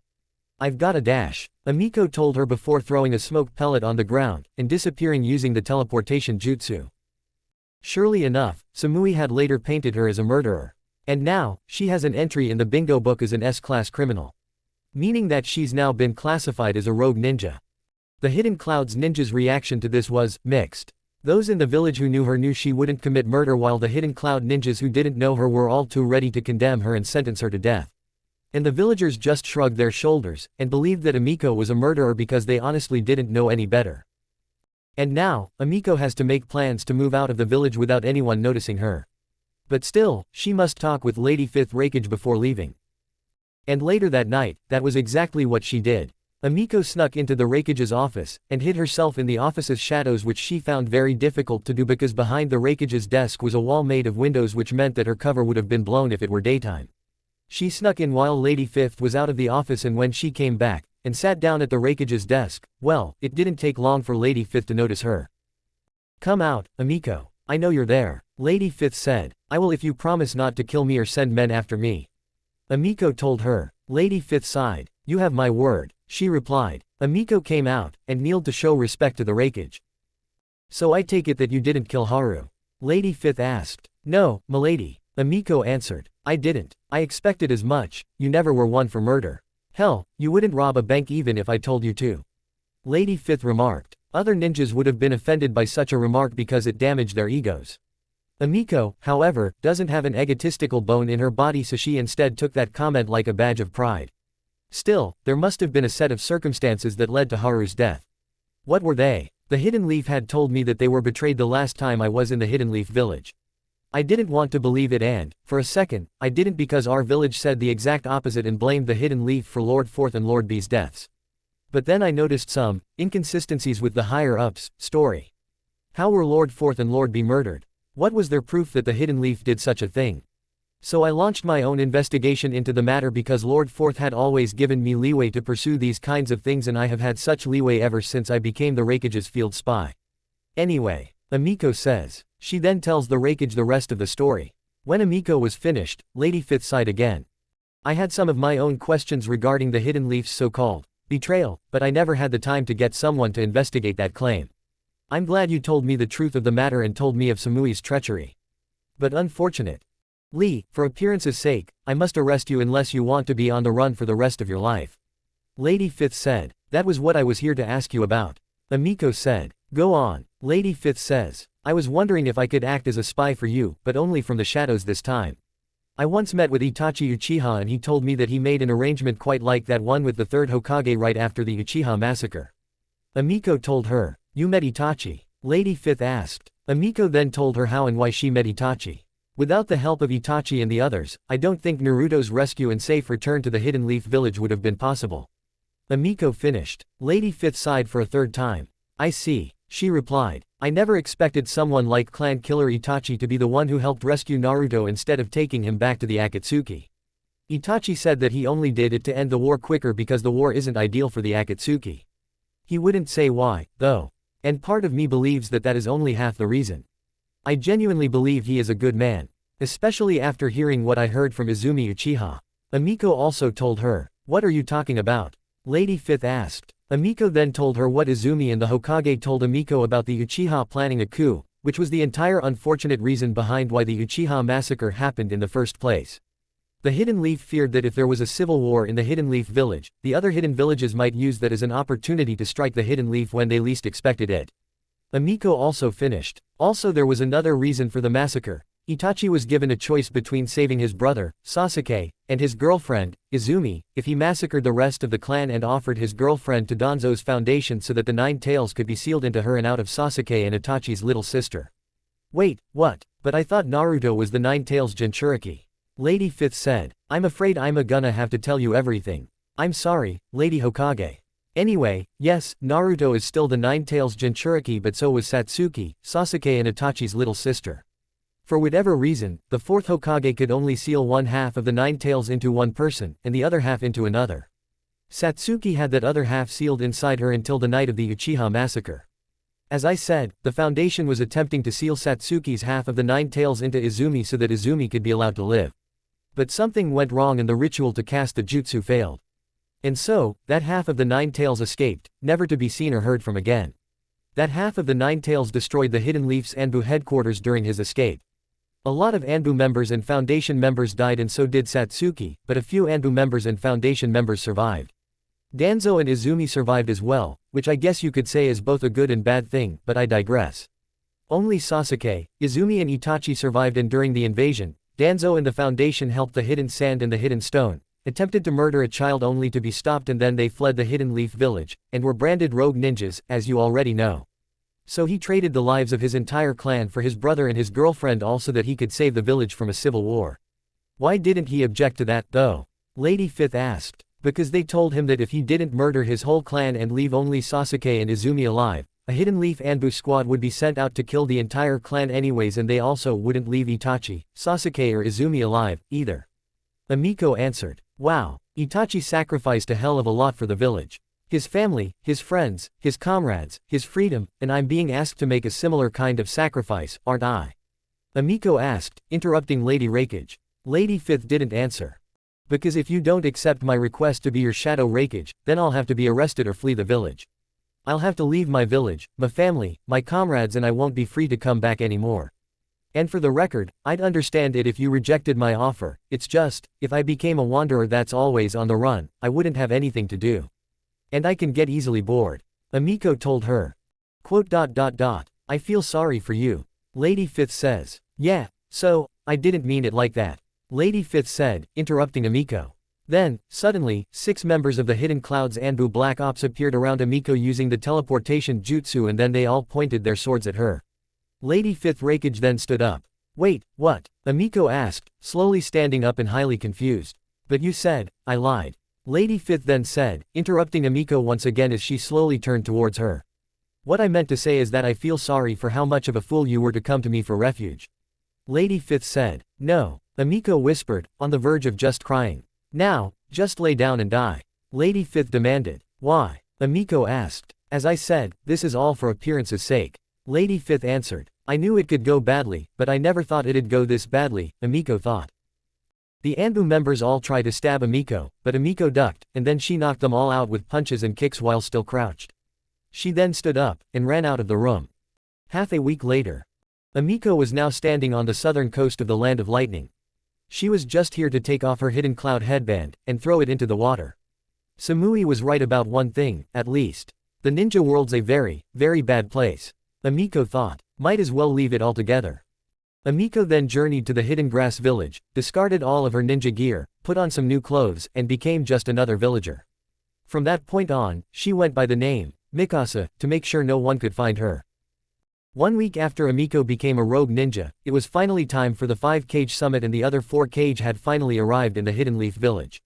Sasuke and Nezuko were standing on top of the village's wall, to the left of the village gates, watching the cage walk into the village. So there's Maid Terumi, the 5th Mizukage, Sake, the 4th Tsuchikage, Chizuru, the 5th Kazekage and Mabui, the 5th Raikage. Sasuke said. All supposedly great leaders of their villages even though the Hidden Sand and Hidden Stone started this whole war. If I were the Hokage, I'd make sure to tell the Tsuchikage and the Kazekage to call off their war dogs lest they be put down. And the Raikage. Nezuko angrily says. Hey, calm down. The last thing we need to do at this moment is lose our heads. Sasuke told her. You don't understand, the hidden cloud killed my friends. Nezuko shouted. I know, but getting angry about it is doing nothing for anyone. Sasuke argued. Nezuko took a deep breath because she realized he was right. There we go. Now, let's continue on with our jobs. Sasuke told her. I guess the only thing I can be happy about is that I'm on your team.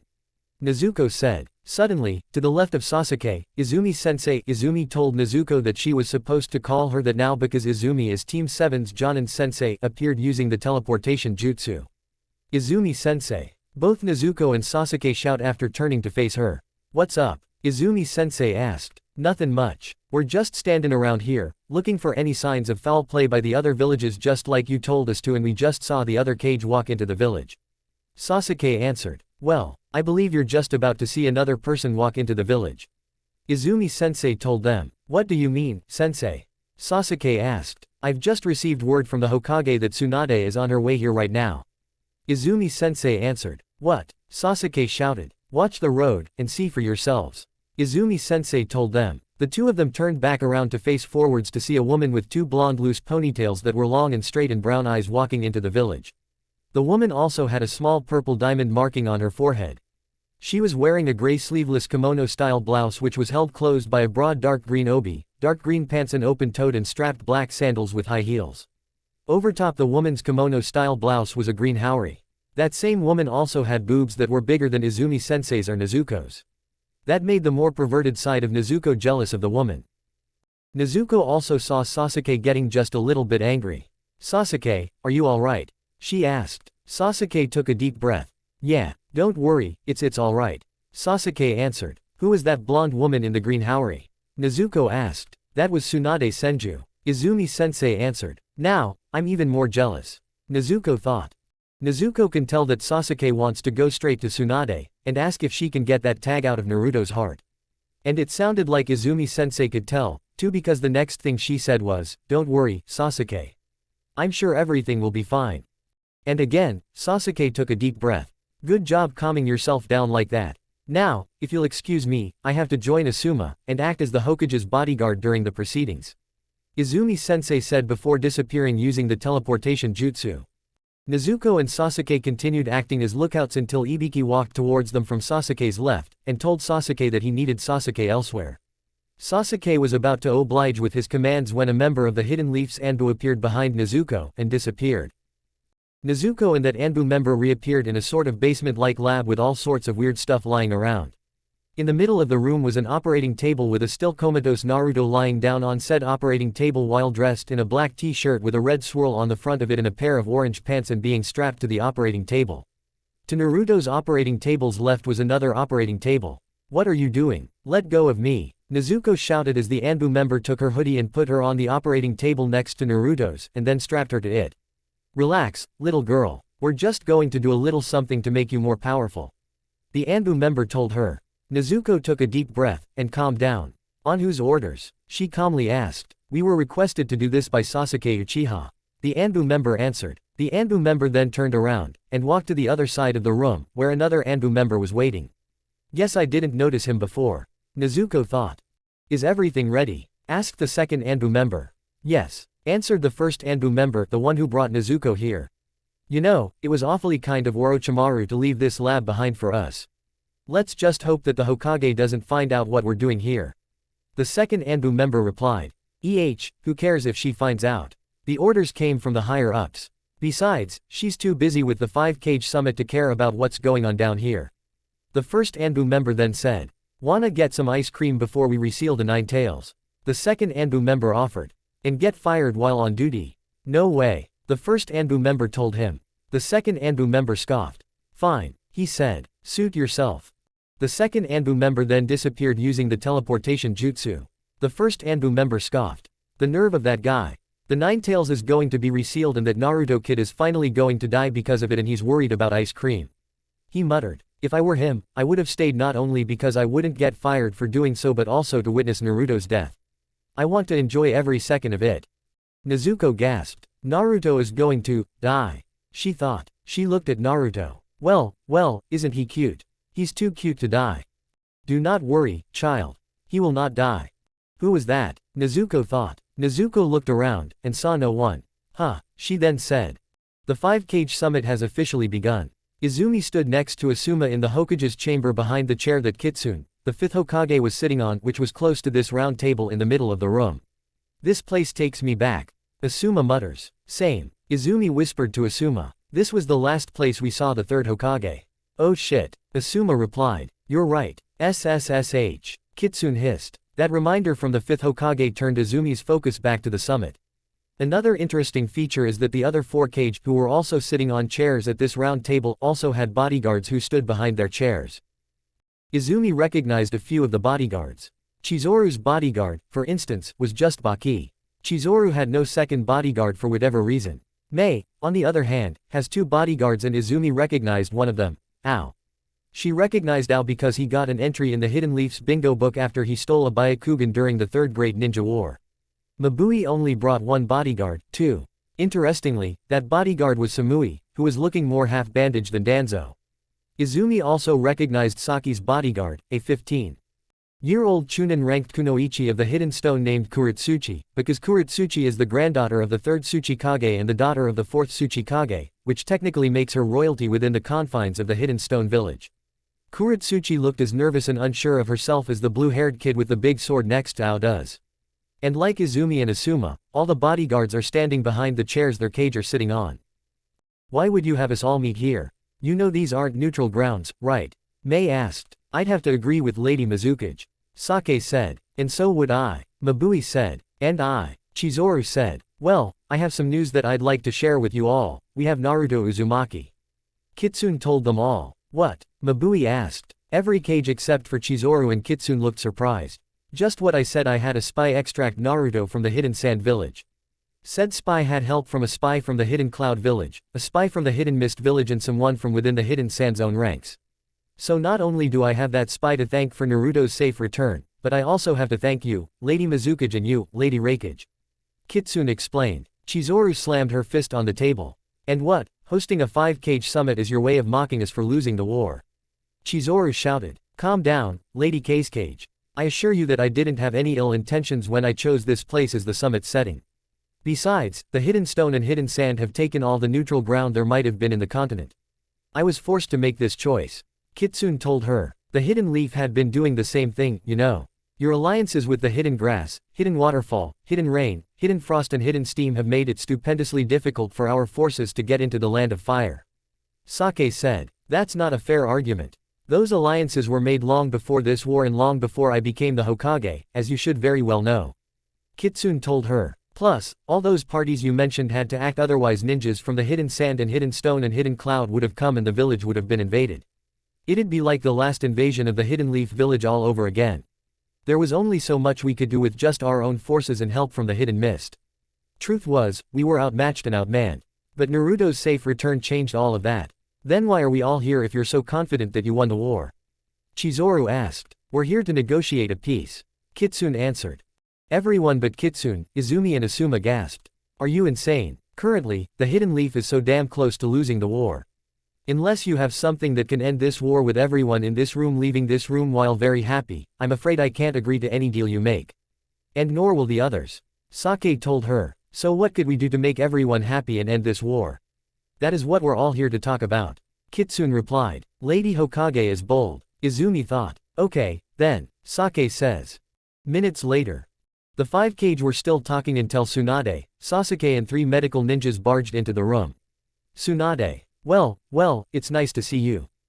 Lady Hokage. Naruto's gone missing, Tsunade shouted, interrupting Kitsune. Izumi-sensei. Nezuko's been kidnapped by the Anbu. Sasuke shouted. What? Izumi asked. What the hell is going on? Kitsune asked. She suspiciously eyed the other cage. Don't look at us. We're just as confused by these events as you are. Chizuru said. Kitsune could tell that Chizuru wasn't lying because all 4 of the cage and their bodyguards have confused looks on their faces. Kitsune stood up, and walked up to Tsunade. What happened? Kitsune asked her. Tsunade was about to answer when a Chunin ran into the room. Lady Hokage. There are reports of disturbances coming from Orochimaru's lab. The Chunin reported. Orochimaru lab? Tsunade asked. He's been dead for all this time, and he still has a lab here. Yes. Although, last I checked, Sarutobi-sensei forbade anyone from going in there after Orochimaru fled the village and became a rogue ninja. Kitsune answered. I'm unsure why he didn't tear it down and build some kind of government office in its place instead, though. Well, you know Sarutobi-sensei. He always was a sentimental old fool. Tsunade said. Oh, enough with the reminiscing. We need to go find Nezuko. She could be in danger. Sasuke shouted. Don't talk to them like that, Sasuke. Izumi told him. He may have been out of line, but he's right, Izumi. Asuma said. Then, another Hidden Leaf ninja came in. Sir, the scroll of sealing has been stolen. The ninja reported. The scroll, Naruto going missing, Nezuko's kidnapping, Orochimaru's lab, Kitsune mutters. She then got this look on her face like she's connected the dots. I know what they're trying to do. What are they trying to do? Sasuke asked. They're trying to reseal the 9 tails without my authorization. This is bad, Kitsune shouted. Why is it bad? Sasuke then asked. Because, Sasuke, when a tailed beast is extracted from its Jinchuriki, and placed in another, the tailed beast's old host dies. Izumi explained even though it was hard for her to do so. On top of that, they're trying to seal it into Nezuko. But here's the problem with that, only someone with large amounts of chakra could ever become a Jinchuriki. If they tried to seal it into some random ninja with an average amount of chakra, the sealing wouldn't work, the tailed beast would come back out, and the new host would die, too. Kitsune told him. And Nezuko is from the same clan as Danzo. Izumi added. What does that have to do with anything? Sasuke questioned. Like the Hokage said, only someone with large amounts of chakra could ever hope to become a Jinchuriki. Naruto was able to become a Jinchuriki not only because of his high chakra count, but also because he was from the Uzumaki clan, a clan well known for having exceptionally high amounts of chakra. The Shimura clan, however, isn't known for their high chakra count. Izumi answered. Kitsune turned towards the other cage, and asked, I'd understand it if you refused, but could we form a temporary truce? I need your help in dealing with this. The cage all sighed. We would all like to, but this is a busy time for us. Send us your peace treaty by mail. Sake told her. The cage and their bodyguards all disappeared using the teleportation jutsu. Damn it, Kitsune shouted. She then took a deep breath, calmed down, and said, let's get to Orochimaru's lab. Yes sir. All the Hidden Leaf ninjas acknowledged.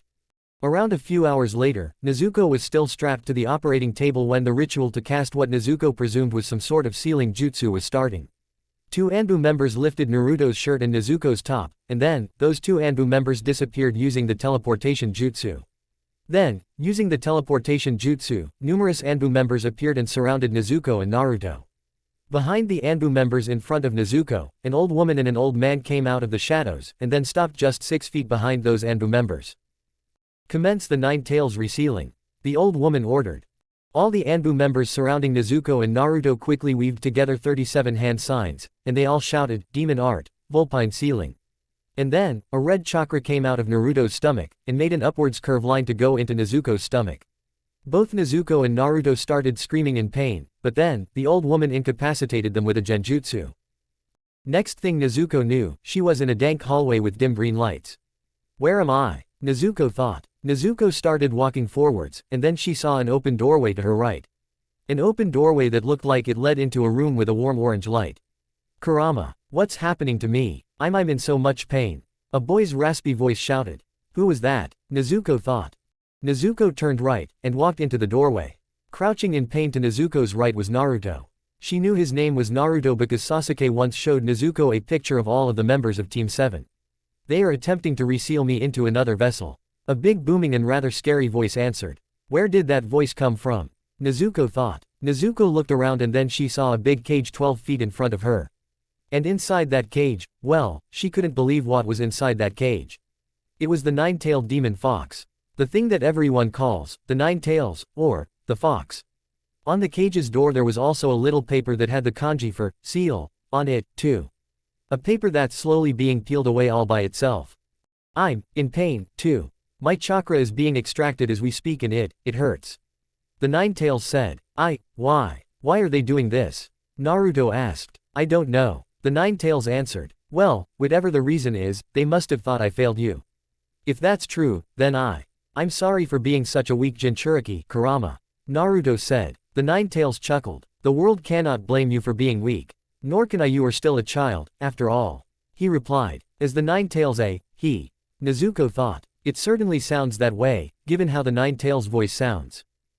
Hold on, how come Naruto and the nine tails are here?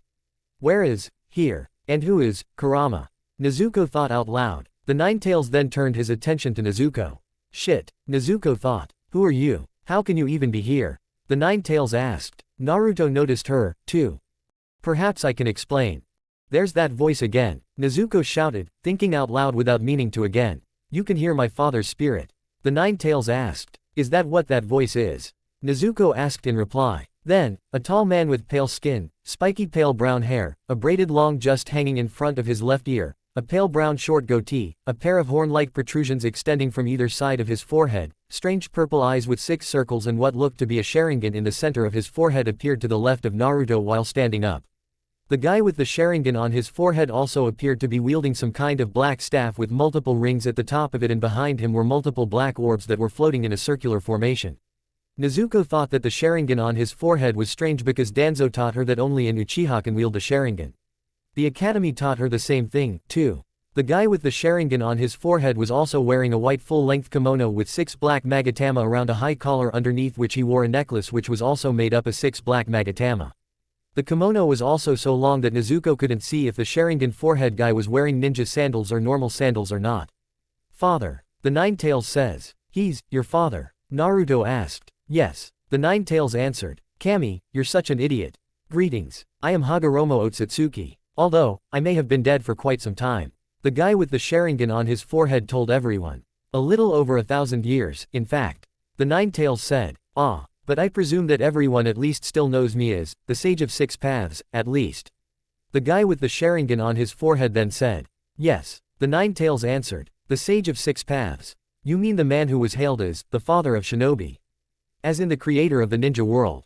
Nezuko asked, surprised. Also yes. The nine tails answered. And as he said, his name is Hagoromo Otsutsuki. He is also responsible for the creation of all the summoning animals all throughout what you call this, ninja world. I know that that's never stated in canon, but, to be fair, it's never explained exactly how the summons were created. So, to sum it up, this is simply the headcanon I had just to give an explanation and to give Hagoromo just one more achievement than just the creation of ninjutsu and genjutsu and taijutsu and the creation of all 9-tailed beasts. Yes, I am known for that and much more. I birthed the tailed beasts and let them loose upon the world. I created ninshu, although you may now know it as ninjutsu, genjutsu and taijutsu and, of course, as you said, girl, I created the ninja world. Hagoromo confirmed. Kami, you humans are so dumb. The nine tails says. Be reasonable, Kurama. These are just children. Hagoromo told him. Why do you call him, Kurama? Nezuko asked. Because. That's his name, idiot. Naruto answered. Perhaps introductions are in order. Kurama is the name I gave to the nine tails. In fact, I gave all the tailed beasts their names. Though, sadly, over the years, they have been mistreated and abused by humans over and over and over again that no human alive today, except for Naruto, of course, knows their names. Hagoromo said. But, I only know Kurama's name, Naruto said. And, given time, you may yet learn the names of the others. Hagoromo told him. Father, he won't, actually. Kurama said. Why not? Hagoromo asked. I'm being resealed. Kurama answered. Ah, yes, I forgot. He's right, Naruto. I'm afraid you won't. But she, however, just might. Hagoromo said. Who is she, by the way? Kurama then asked. She is Nezuko Shimura. And she is to be your new vessel. Unfortunately, she only has average amounts of chakra, which means that it very likely won't work and she, too, will die instead. Hagoromo answered. Then, she won't know the names of my brothers and my sister, either. Kurama replied. I might die. But I don't wanna die. Nezuko shouted. She then started feeling the same pain that Kurama and Naruto are feeling right now. There is another way she can survive without you being sealed inside her for now, at least. Hagoromo told Kurama. But you told me that she is to be my next vessel, which is impossible. In time, I may need to escape from Naruto's seal, before I die, too. Kurama replied. I said, for now, Kurama. You need to be patient. Hagoromo told him. What do I do, then? Kurama questioned. As you said, you must escape from Naruto's seal. When we're done talking, I will rip off the rest of that seal in order for you to escape. Once you've made your escape, you must make contact with your other half, and return to Foxhold Valley. You must wait to be sealed into young Nezuko.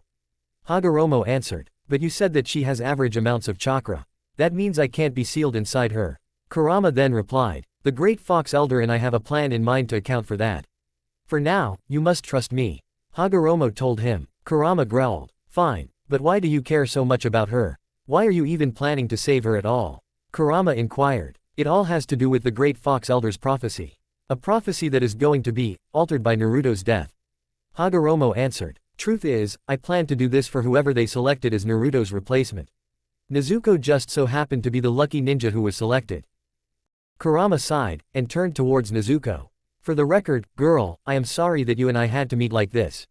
Not that you ever were going to meet me because I was stuck here, but regardless, you seem to have a kind heart beneath all your rage and laziness. Kurama said. Speaking of, where is here? Nezuko asked. You are in the psyche of Naruto Uzumaki as well as your own psyche. I have connected your minds for the purpose of having this conversation. And yes, as Kurama mentioned, you have a kind heart, just like Naruto, here. Hagoromo answered. Alright, then, what about this prophecy? You talk too. Kurama like he already knows it. Nezuko said. All that will be explained to you later. For now, you must be saved. They may be done trying to complete their jutsu at any moment, now. Hagoromo told Nezuko. Hagoromo walked over to Nezuko, and then tapped her on the shoulder. I have granted you a little bit of the dark half of my chakra. It will save you from death, but only for a short time. You must be taken to Foxhold to be properly treated because what I did is like a bandage being applied to a fatal wound that will kill you in a certain amount of time if it's not treated. Hagoromo then turned around, and walked over to Naruto. As for you, Naruto, rest in peace. I'm sure your friends will miss you. He said. Naruto looked like he wanted to say, I don't wanna die. But he clearly didn't have the energy. I wish you all good luck. Hagoromo walked over to Kurama's cage, peeled off the paper that had the kanji for seal on it, and then, Hagoromo disappeared. The cage's doors bursted open, Kurama transformed into pure chakra. Then Kurama escaped, and then, the place started to crumble. Pieces of the wall and the roof started coming out of the wall and roof. Naruto started to fade in and out of reality before he was completely gone, and then, a piece of debris hit Nezuko from behind, and knocked her out. Naruto woke up laying down on his back in what appeared to be a pink sky. He stood up, and looked around. There was no floor, roof or walls. But he can't be outside, either, because there also wasn't any wind or any cold weather or hot weather. There also wasn't any sunlight, but when he looked down at his body, he saw that there was natural light coming from somewhere. Where am I? Am I dead? He asked. Yes, but we hoped it'd be at least a full century before you came here, Naruto. An adult male voice said. Naruto looked up, and saw a beautiful woman with long and straight dark red hair that was so long it reached down to her thighs and violet eyes standing in front of him. She wore a long green sleeveless dress over a white t-shirt and a pair of gray ninja sandals, and next to her was the fourth Hokage. He couldn't believe his eyes. Naruto doesn't remember much of the things he learned at the academy, but what he does remember is seeing pictures of 4 of the Hokage. So it'd be pretty strange if he didn't remember what the 4th Hokage looked like. Lord 4th, it's an honor to meet you, sir. Naruto shouted. Lord 4th chuckled. Likewise, he replied. Right. But, wait, how do you know my name? Naruto asked Lord 4th. Now both the woman and Lord 4th were chuckling. They never did tell him, did they? The woman asked Lord Fourth. It is understandable. You know how many enemies I made in my life. Lord Fourth. Wait, what? What didn't they tell me? Naruto asked. They didn't tell you that we are your parents. The woman answered. Naruto was surprised. Wait, really? He asked. We wouldn't be here if we weren't. The woman answered. He looked at both of them. Naruto knew how much he looked like the fourth Hokage, but he honestly thought that was just mere coincidence. Never in his wildest dreams did he ever think it meant that they were related somehow. He started to cry. For years, I've always wanted to meet you. Naruto sobbed. Then, out of nowhere, he went up to his dad, and punched him in the stomach only once. Why did you seal the 9 tails inside your own son? Do you know how much I've suffered? Naruto yelled. I was so alone. I had no friends. And then, I met Shikamaru and Choji and Iruka-sensei and Kiba and Old Man Hokage and Izumi-sensei and Kitsune-sensei and Sasuke and Yuki, but then she turned out to be a traitor and took me to the hidden sand village, and then. I don't even know what I'm saying anymore. He does have the right to be angry, you know. Naruto's mom said. I know, but, listen to me, my son. I sealed the 9 tails inside of you to protect the village, and also, because I believed you had the potential to control its power, and use it to save the world. But obviously, the Hidden Leaf's elders had a different idea. Naruto's dad says. After calming down, Naruto asked, what do you mean? On the night you were born, a masked man came and attacked the village. He took out the Anbu assigned to the third Hokage, and broke into the place where you were born. It was meant to be a secret place known to only a few people. To this day, I don't know how he knew where you'd be born and where Kushina would be. Anyway, shortly after you were born, the masked man kidnapped Kushina, and undid the seal that kept the 9 tails inside of her. Naruto's dad explained. What? Naruto asked. I was the 9 tails Jinchuriki before you, Naruto. Naruto's mom told him. Right. And a female Jinchuriki's seal weakens during childbirth. The masked man somehow knew that, which is probably why he chose that night to strike. I encountered him and faced him in battle after he undid Kushina's seal. I defeated him, but he escaped, used the summoning jutsu to get the 9 tails just close enough to the village to attack it, and then he ordered the 9 tails to, well, attack. That was how the 9 tails incident happened. Of course, I defeated the 9 tails by sealing him inside you and dying in the process of sealing him inside you, but I bet all that's ancient history by now. Naruto's dad also explained. Speaking of that, Naruto, how old are you now? Naruto's mom asked. 12. Naruto answered. Well done on making it to 12 years old, I guess. Naruto's dad said. Naruto became depressed because he's dead now. There's no changing that. Like I said, ancient history. Naruto's dad said, clearly trying to lighten the mood. That masked man was never seen again, though, to my knowledge. So had I remained alive, you would have had the chance to defeat him once and for all, yes. Although he never told me about it, I believe the masked man had another motive for the events of that night. Bigger goals that could possibly reach beyond the scope of just the safety of the entire village. There was the possibility that the next step in his plans could bring about the end of the world. If he was willing to mess around with the 9 tails, that is. Naruto's dad replied, interrupting Naruto. I see. Speaking of, how could that masked guy order the 9 tails around anyway? I thought the tailed beasts couldn't really be tamed or controlled without the use of a Sharingan or the wood style. Naruto said. It's because he had a Sharingan and used it to order the 9 tails to attack the village. I'm sure that if he didn't have a Sharingan, the 9 tails would have run away and never returned to the village. And at that point, it would have taken forever to find the 9 tails again. The balance of power would have shifted out of the Hidden Leaf's favor and the other hidden villages would have used that to attack.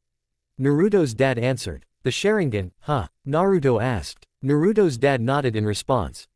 Then it makes sense, I guess. Naruto says. What do you mean? Naruto's dad asked. I wasn't the only one whose life was affected by the 9 tails incident. The Uchiha were also. I see. Naruto's dad said. And for the record, I know all about that, son. We both do. Naruto's mom interjected. Fugaku, who was the head of the Uchiha clan and the father of both Sasuke and Itachi, told us all about their planned coup and the Uchiha massacre. Naruto's dad said. And he told us both about it straight after he came up here with the others like you did. Oh, Naruto said. And in that sense, it does make sense, but I don't think the masked man was sent by the Uchiha. If he was, he wouldn't have been wearing a mask and a hood and he would have had the Uchiha clan symbol plastered somewhere on his clothing, which he didn't. Naruto's dad also said. Still, it was unfortunate how that situation escalated, regardless of how much sense the village's suspicions might have made at the time. There's something else that should be explained to you, too. Naruto's mom said. Right. Thanks for reminding me, Kushina. Naruto's dad replied. What are you talking about? Naruto asked. How much do you remember about what was happening to you before you died? Naruto's dad asked in reply. Well. The Nine Tails said he was being resealed into another vessel. When I asked him why, he said he didn't know. But then you said something about the Hidden Leaf Elders having a different idea when you were telling me why you sealed the Nine Tails inside of me. From then on, I figured out that the Hidden Leaf Elders were behind the resealing. But I thought I was still in the Hidden Sand Village. If I was still in the Hidden Sand Village, then what were the Hidden Leaf Elders doing there? Naruto explained. Naruto's parents then filled in the rest of the blanks for him. So they brought me back only for the higher-ups to kill me by resealing the Nine Tails without the Hokage's consent and approval. Sounds like Kitsune Sensei's going to be hella angry with the elders once she hears about it.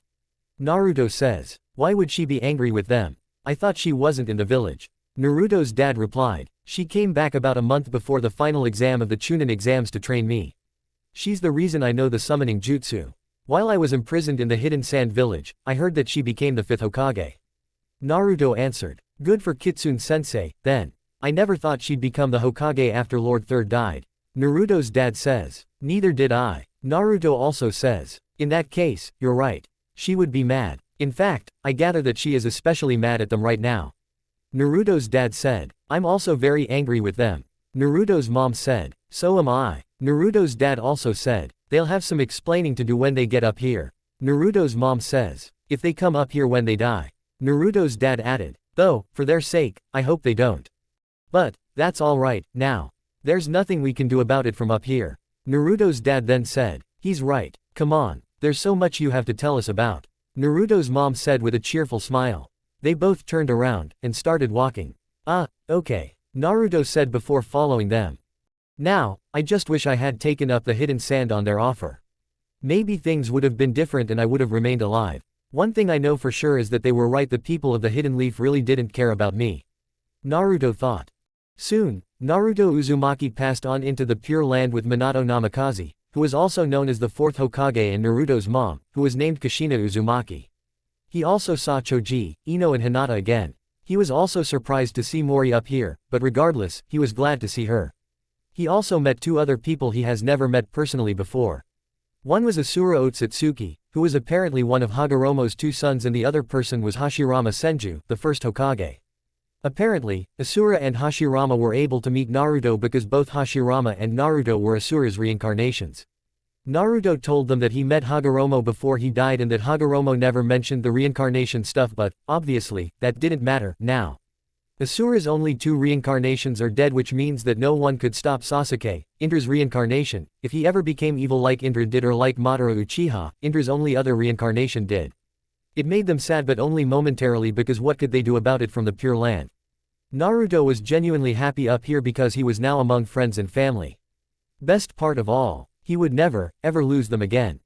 Back in the mortal world, in the Hidden Leaf Village, Sasuke and Izumi-sensei and Asuma-sensei and Tsunade and Lady 5th Hokage are on their way to Orochimaru's old lab to save Nezuko and Naruto.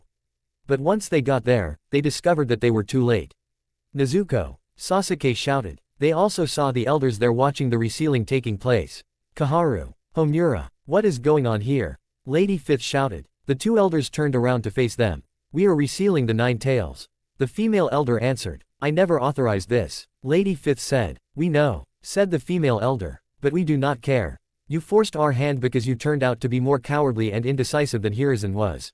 The male elder shouted. Lady 5th tauntingly chuckled. Oh, you sweet talker, you. She quipped. Lord Homura. Lady Kaharu. Something's going wrong with the resealing. One of the Anbu members reported. What? The female elder asked. Both elders turned back around to continue watching the resealing. Nezuko! Sasuke shouted. Sasuke was about to rush in, but Izumi stopped him. No, Sasuke. Wait. Izumi-sensei shouted. Why? Sasuke shouted. Just watch. Izumi-sensei answered with a sad look on her face. Suddenly, the red chakra went back into Naruto's stomach, and then, a bright yellow chakra came out. You have killed Naruto. I'd kill you for that if I were not severely weakened by this poor excuse of a resealing. So I will escape. But the day of your reckoning is coming. Just you wait. The yellow 9 tails chakra threatened before it flew upwards, and made a hole in the roof. No, not again. Izumi-sensei whispers. She must be thinking back to what happened with Satsuki. Sasuke thought. And so, Naruto was now dead. Meanwhile Nezuko was awake, but still somewhat asleep. There was also this weird purple chakra emanating off of her that was also visible to the naked eye. Her breathing started to sound weird, too. That's strange. The resealing failed, so that girl should be dead. One of the Anbu members said.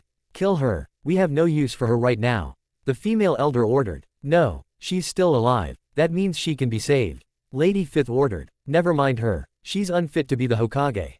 The female elder said. Unfit? How dare you? Lady Fifth shouted. Lady Fifth, do we have your permission to kick their asses? Sasuke asked. Now, you do. Lady Fifth answered. Seize them. The male elder ordered. The Anbu members and the elders turned around, and confronted Sasuke and the others. Deal with the others. Lord Homura and I will fight Kitsune.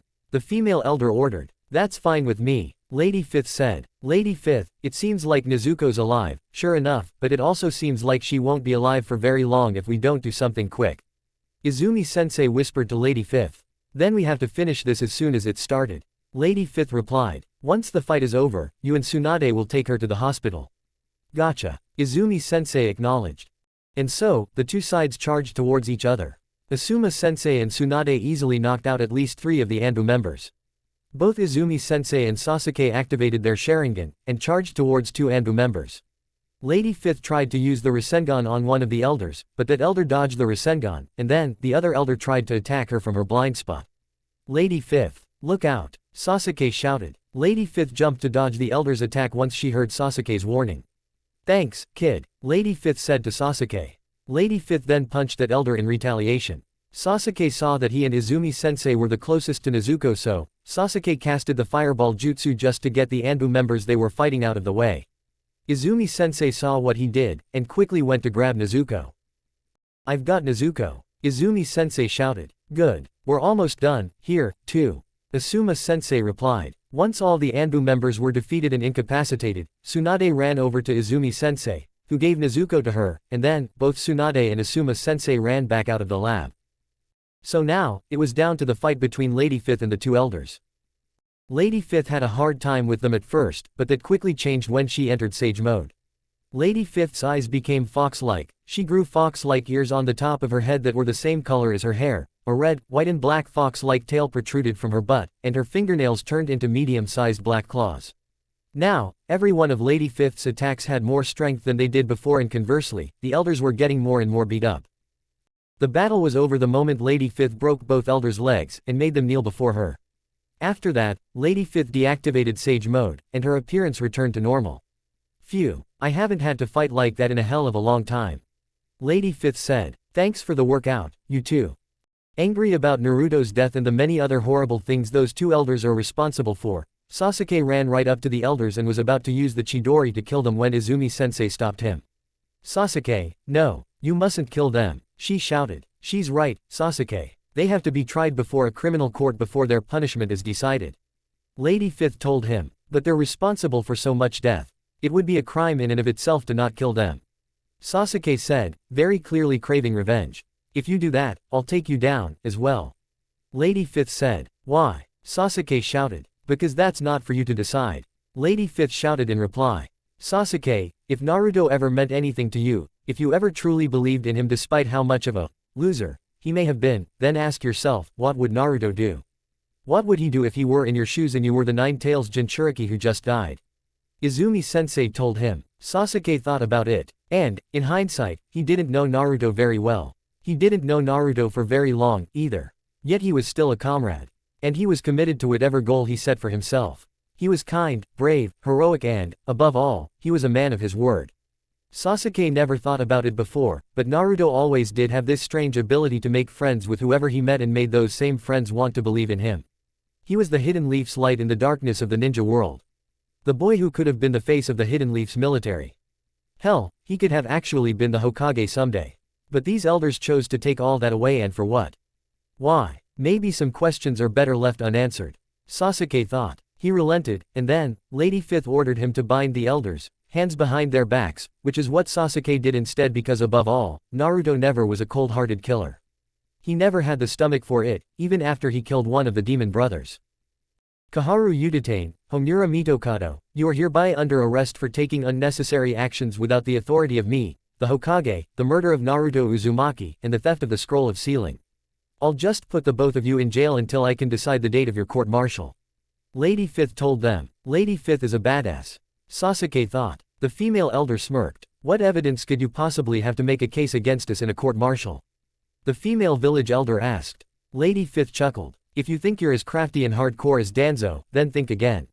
Now, let's go, she replied as she picked up the elders since they couldn't walk.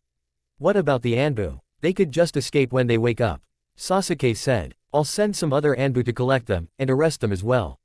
Lady Fifth answered. Come on, Sasuke. Let's go, Izumi-sensei told him. And so, Sasuke, Izumi-sensei and Lady Fifth left Orochimaru's lab with the elders in Lady Fifth's arms.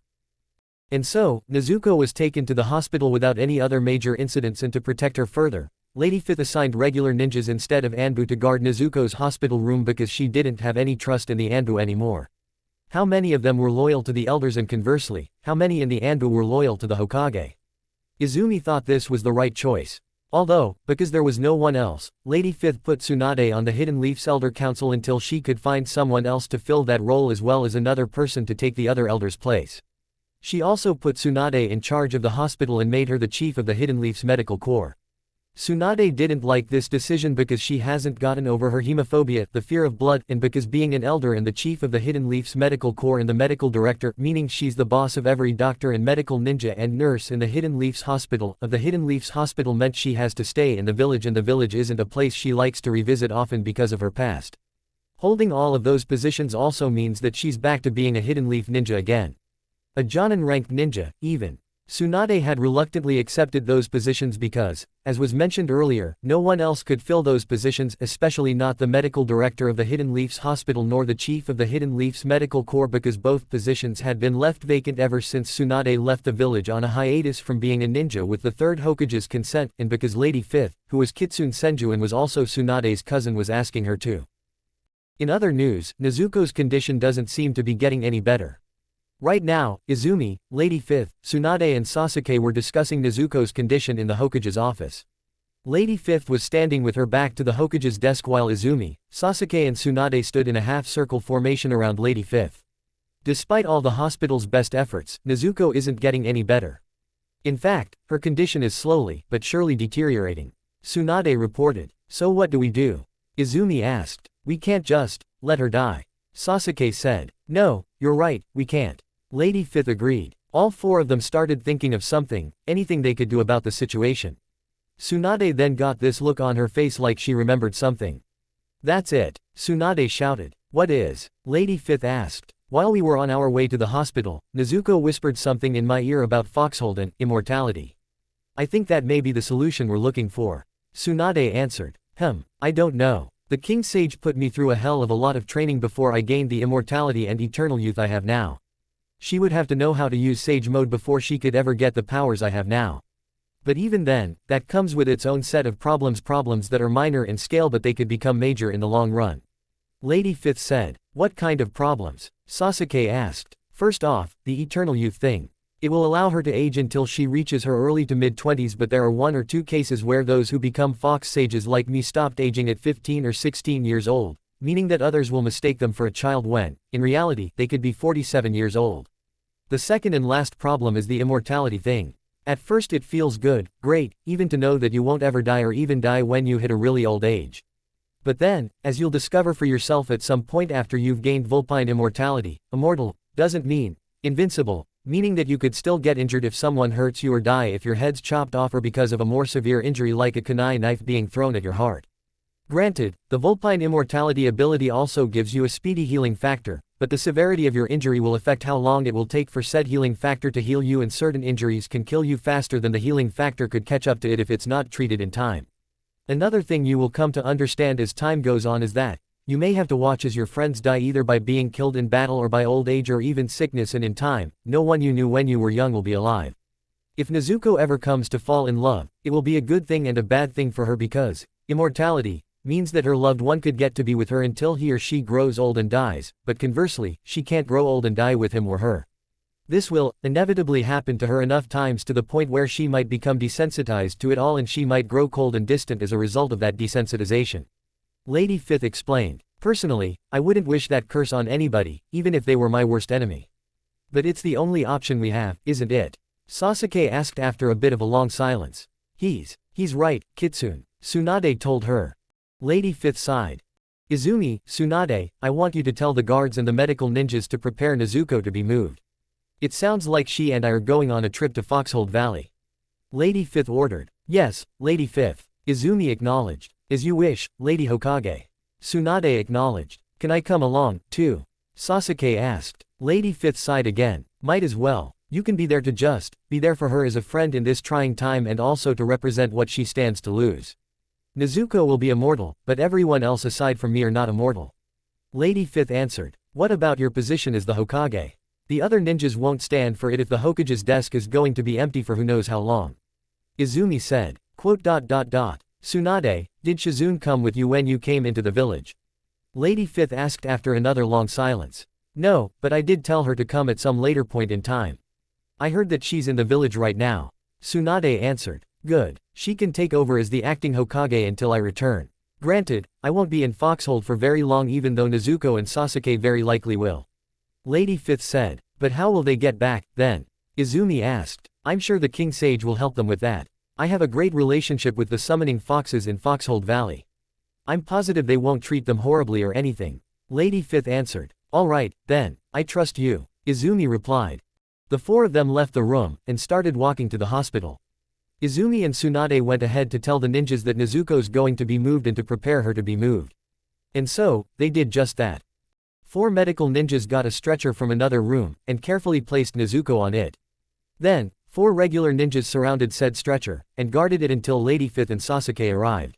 When both Lady Fifth and Sasuke arrived at Nezuko's hospital room, Lady Fifth got a big scroll out from a ceiling scroll, and then opened that big scroll, and placed it on the floor. Alright, now, Sasuke.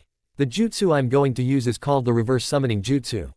You may want to activate your Sharingan and watch me as I cast it because this jutsu is the only way in or out of Foxhold.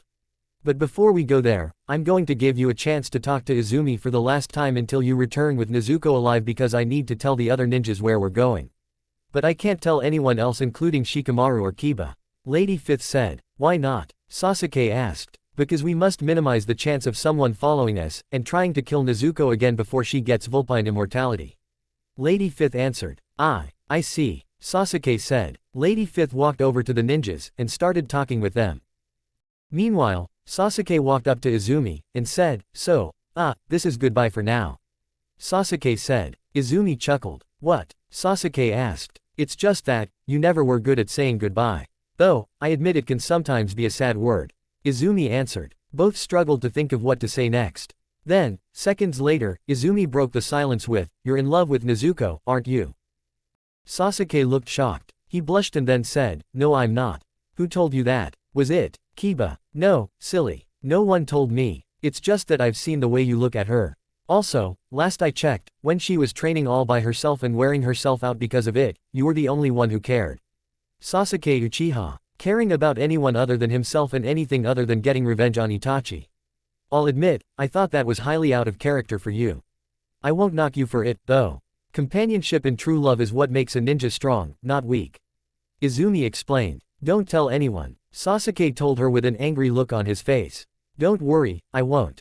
Izumi said. Sasuke. It's time to go. Lady Fifth called. Both Sasuke and Lady Fifth walked back over to the scroll, on the floor, and then, Sasuke activated his Sharingan before Lady Fifth weaved together 5 hand signs, and slammed her left hand on the scroll and then Lady Fifth shouted, Reverse summoning jutsu. Sasuke studied Lady Fifth as she casted the jutsu before the big scroll. Lady Fifth, Sasuke, Nezuko and the stretcher she was laying on disappeared in a puff of smoke. Izumi walked up to Tsunade, and asked, So what do we do now? Make sure that this stays between us and everyone else in this room. If they blab, they will be dropped from the ninja program. Tsunade answered. Yes, Lady Tsunade. Izumi acknowledged. A ninja being dropped from the ninja program means they're fired and no longer a ninja. Said ninja will have to live the rest of their days working at another job that doesn't involve so much death and destruction like a ninja's job does. Now, a ninja can go back to the academy and become a ninja again, but that only applies if the ninja is a rookie genin fresh out of the academy. If they're chunin or higher and older than a normal rookie genin and more experienced, that option won't be available to them. Sasuke, Lady 5th Hokage and Nezuko, who was still lying down on that stretcher, and the big scroll appeared in a big hilly and grassy landscape with blue skies and a yellow sun beaming down on the three of them. It was also as hot as a summer's day. What the? Welcome to Foxhold Valley, kid. The place where summer never ends. Lady 5th said, interrupting Sasuke. Lady 5th then started stretching a bit. Phew, I haven't been here since before Naruto was born. Feels kinda good to be back. This is Foxhold, Sasuke asks. It just looks like a normal valley. Be glad Ari wasn't around to hear you say that. She probably would have eaten you alive. Lady 5th told him. Now, come on, we need to find Foxhold Village. Alright, Sasuke replied, looking kind of confused. Lady 5th picked up the big scroll that was on the ground, closed it, put it away, then Sasuke deactivated his Sharingan and then both Lady 5th and Sasuke started walking through the valley, and towards a village with many wooden houses and a big old-looking castle made of stone. On their way to the village, they saw many foxes that were big and small and had a varying amount of tails. Even their fur wasn't always the same color nor were their eyes. Okay, now, this is weird. Sasuke thought. How did they build that village? They're just foxes who can't walk on two legs. Sasuke said. Teamwork, my friend, teamwork. In fact, construction workers here, especially, need more teamwork than human construction workers because, as you said, they can't walk on two legs like we can. Lady 5th answered. Impressive, Sasuke commented. Once they were in the village, Sasuke asked, so, where do we go? To the castle, of course. We're going to see the King Sage, remember? Lady 5th reminded him. Oh, Sasuke said. Alright, then, let's go. They walked to the castle, but they were stopped at the gate by a four-tailed guard fox with dark brown fur and black eyes that was 3 times taller than the average fox. The fox growled at them. Easy, Simba, it's me. We're just here to speak with your grandfather and your mother. Lady 5th said. Grandfather? Sasuke asked. We'll talk about that later. Lady 5th told him. The fox who was apparently named Simba smelled both Lady 5th and Sasuke. Ah, Kitsune. It has been a long time since Grandpa had last seen you. And you are of the Uchiha?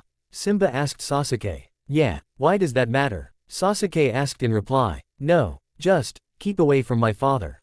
He really dislikes Uchihas. Simba warned. I see, Sasuke replied. Simba then let them pass him, and they walked on into the castle with Nezuko and her stretcher in tow. Once inside the castle, they were greeted at the door by a two-tailed and human-sized black and white fox with brown eyes who Sasuke mistook for a skunk for a second. Welcome to the estate of Lord Caspian and Lady Ari, the King Sage and Queen Sage of Foxhold Valley. The black and white fox said in a really strange English accent. I'm trying to make him sound British. I am the butler fox of this estate so you can call me, Butler. Butler. That's it, Sasuke asked. Servant foxes are legally required to change the names they were born with, and name themselves after what they do.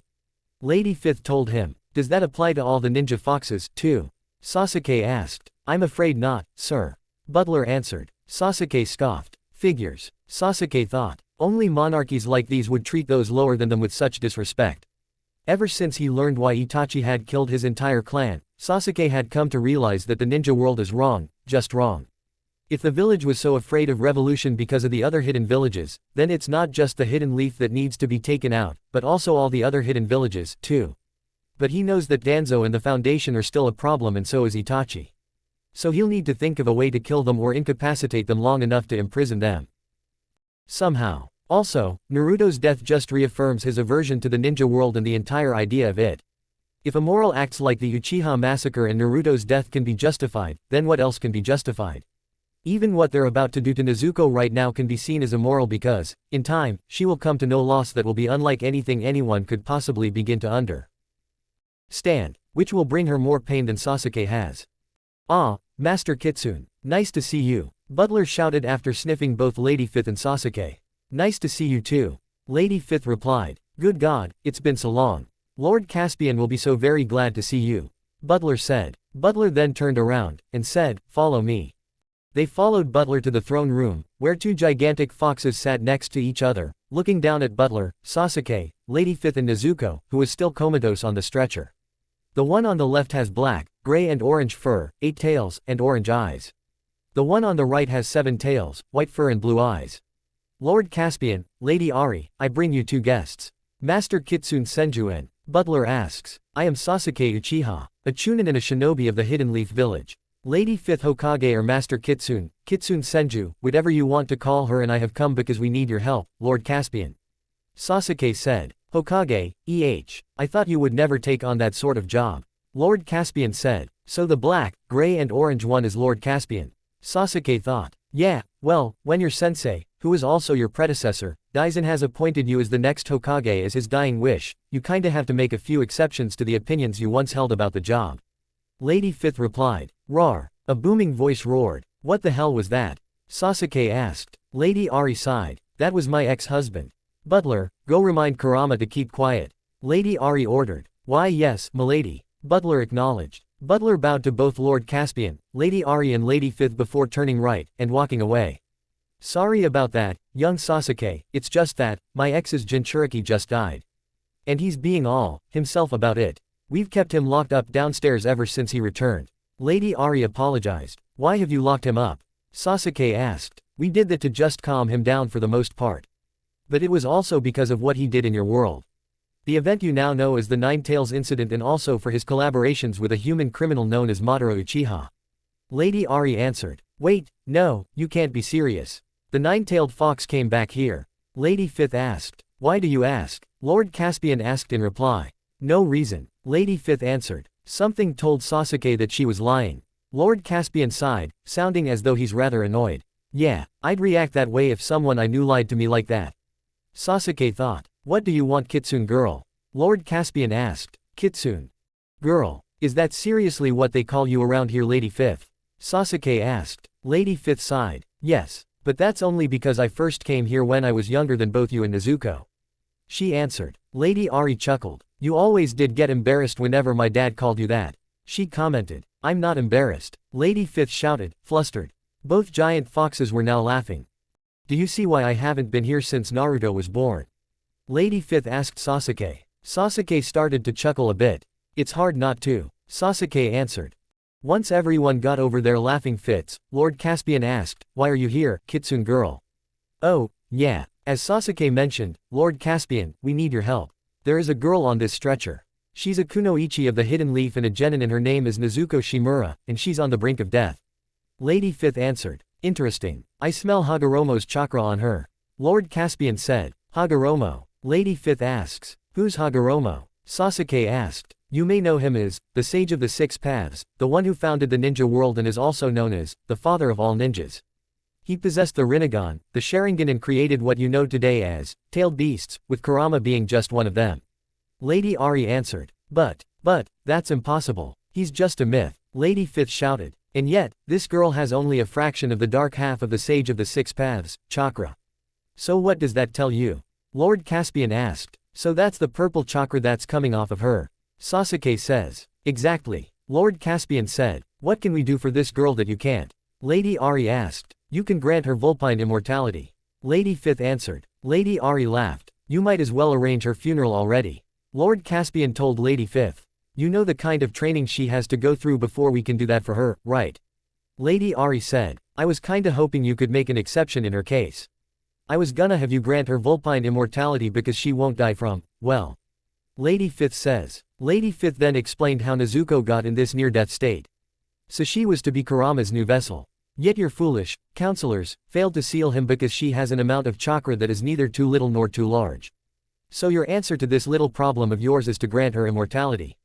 Lady Ari asked as though it were the most ridiculous request in the world. You, of all people, know that immortality is not a gift, nor do we give it lightly. Lord Caspian said. Please, Lord Caspian. Sasuke shouted while bowing before the King Sage. I'm begging you. Please save her. She is a comrade. And I would do anything to ensure her safety. Well, it seems that Loverboy really wants you to grant her vulpine immortality. Lady 5th teased. Please, Lord Caspian. Sasuke begged. Sasuke wouldn't normally do this because his Uchiha pride wouldn't allow him to, but this is different because it's for Nezuko. I can't lose anyone else. Lord Caspian then turned towards Lady 5th, and asked, what is his story? He is a survivor. As you know, the Nine Tails attacked the Hidden Leaf village. After the Nine Tails incident, everyone started blaming the Uchiha for the whole sordid affair because there are only two ways to control or tame a tailed beast, the Sharingan and the wood style. And the Uchiha has had the Sharingan ever since the clan's founding, while the wood style died with the first Hokage. However, I don't think the Uchiha clan were behind the Nine Tails incident because there was no hard evidence that proved that they were. Regardless, the Uchiha became the village's easy scapegoat, a villain they could direct the people to whenever they wanted an answer to the question of who was behind the Nine Tails incident. And so, the Uchiha became marginalized and had to move their compound to the outskirts of the village. They were oppressed and mistreated by the village. So, 5 years ago, they decided enough was enough and planned to launch a coup against the village. Someone told the village's higher-ups about the planned coup, though, and both the third Hokage and the Uchiha's clan had tried and failed numerous times to resolve the conflict peacefully, and so, under the cover of night and on the orders of the village's higher-ups, Itachi Uchiha Sasuke's older brother went and killed every other Uchiha except for Sasuke, himself and Sasuke's sensei, Izumi Uchiha. They then made Itachi into the horrible serial killer that wiped out his entire clan, and so he left the village and became a rogue ninja. Lady Fifth told him. Lord Caspian then fixed his gaze on Sasuke, and looked at him contemplatively for a moment. He then looked at Nezuko, and then back at Sasuke. Father, no. You can't seriously be thinking about helping these children. You know the consequences of immortality. Lady Ari said. But there is no other way to save her. Lady Fifth shouted. How dare you speak up to me in such a manner? One more wrong move like that, and I will have my kids kill all three of you. Lady Ari threatened. For your information, I'm the Hokage of the Hidden Leaf Village, now. And correct me if I'm wrong, but the Hidden Leaf and Foxhold Valley have been friendly with each other for a very long time. Do you really want to damage that by killing the Hokage? Lady Fifth argued. Alliances can easily be changed. The ninja world is no stranger to this fact. I can have an army of 100 giant summoning foxes appear right before your silly little village, and make the Nine Tails incident look like a bad dream. Lady Ari countered. Can you stop arguing? While you're wasting time with stupid and rather petty debates, Nezuko is dying. Sasuke yelled. The boy is right, an older male voice said. Huh, who is that? Sasuke asked. To the left of Sasuke and Lady Fifth, there was an open doorway, and a fox that is the same size as Lord Caspian walked right through it to enter the room.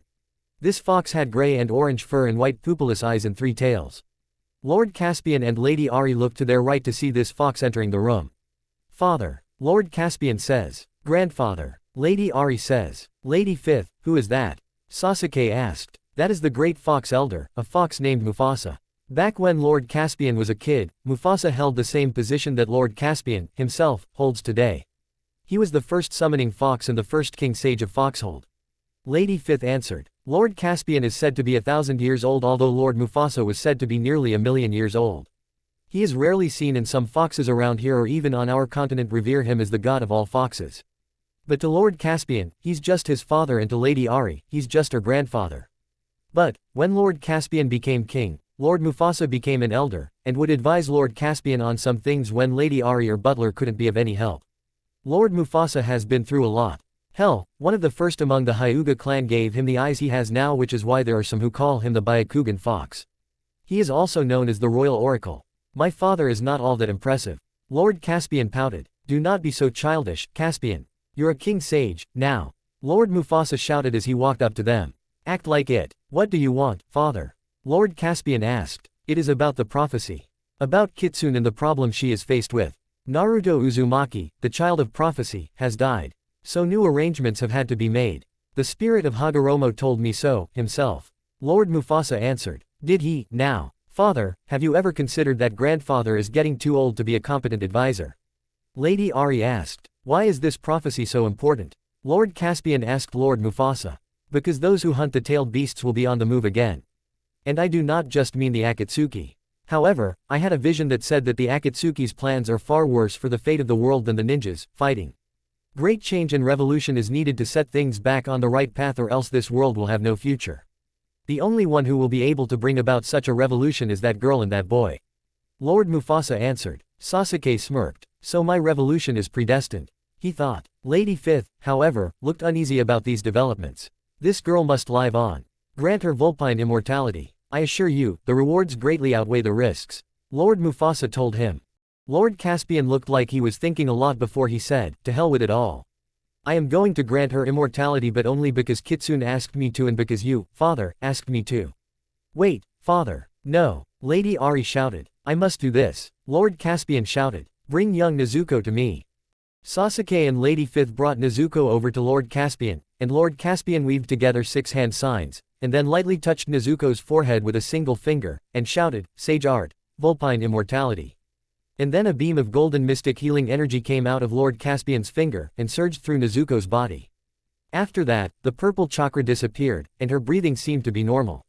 Phew, she's fine. She's just fine, Lady Fifth said. Now, can I trust you two to train her to use senjutsu here until she's ready to come back to the village? I did say you could after you granted her immortality.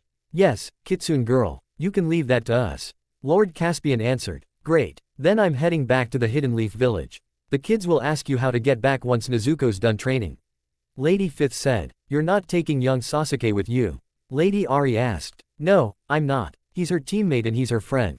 He needs to be here for her as a friend and as a representation of what she stands to lose because of her immortality. Lady Fifth answered. I have a feeling we'll need him here, too. Lord Caspian said. He did say he'd do anything to save her. Did he, now? Lord Mufasa asked. Say, young Sasuke, would you like to become a sage along with young Nezuko? You stand to get great power while sage mode is activated. Anything to protect her while I pursue my other goals. Sasuke answered. Great, Lady Fifth said. Lady Fifth opened that big scroll again, placed it down on the floor in front of her and used the reverse summoning jutsu to disappear. Lord Mufasa turned around, and walked away. Lord Caspian and Lady Ari exchanged looks before Lord Caspian looked down at Sasuke, and said, your training will begin as soon as she wakes up. Right, Sasuke replied. Kitsune reappeared in the Hidden Leaf village, just outside the Hokage's tower. Wow, I can't believe I made it. She thought. I thought I'd wind up elsewhere in the land of fire or maybe in a village in the land of water, or maybe some town in the land of wind. Wouldn't that be one hell of a trip back? She picked up the fox summoning scroll off the ground, closed it, and used a sealing scroll to put it away. After that, she walked into the Hokage's tower, and walked all the way up to the door to the Hokage's office. She knocked on said door 3 times. I'm back, she called. Come in, a woman's voice said from the other side. Kitsune opened the door to see a woman with short jet black hair and black eyes sitting at the Hokage's desk and doing paperwork. The woman wore what appeared to be a long bluish-black kimono which was held together by a white obi. And do you have a mission report ready? The woman asked while not looking up from the paperwork. I'd say the mission was a complete success, all things considered. Kitsune answered. Oh really? The woman then asked. Then why would you? The woman interrupted herself once she stopped doing the paperwork and looked up from said paperwork to see who was standing in front of her. She was surprised. Lady Fifth Hokage. The woman shouted. That's me, Kitsune said. Kitsune walked up to the front of the Hokage's desk. You're Shizune, I presume? She asked. The woman stood up, saluted Kitsune and said, Shizune Kato at your service, sir. Please, calm down. I'm only the Hokage because Sarutobi-sensei asked me to be the Hokage. Kitsune humbly told her. I bet Naruto would be really jealous of me if he were still alive. Then again, I never got the chance to ask him back when he was still alive. Kitsune thought. I'm sorry, my lady, it's just, we hadn't expected you to be back so soon. Shizune admitted. Well, I don't know if anyone else has told you, but I never planned on staying there for a long time to begin with. Kitsune replied. So, if anything, I'm just surprised that you're surprised. You don't look surprised, Shizune said. I tend to hide my feelings most often because, well, I just do. Kitsune told her. Kitsune is a Hokage and a ninja most days and nights, but on some nights, she does sex work. Kitsune tends not to reveal her career as a whore to a lot of people, basically almost no one, because most people are turned off by it and because she wants to protect her image as a hardcore kunoichi even if she is anything but a hardcore kunoichi. She's still a kunoichi, but no one really regards her as hard or hardcore, because in many ways, she was and still is like Naruto and even Sarutobi-sensei, a light in the darkness of the ninja world.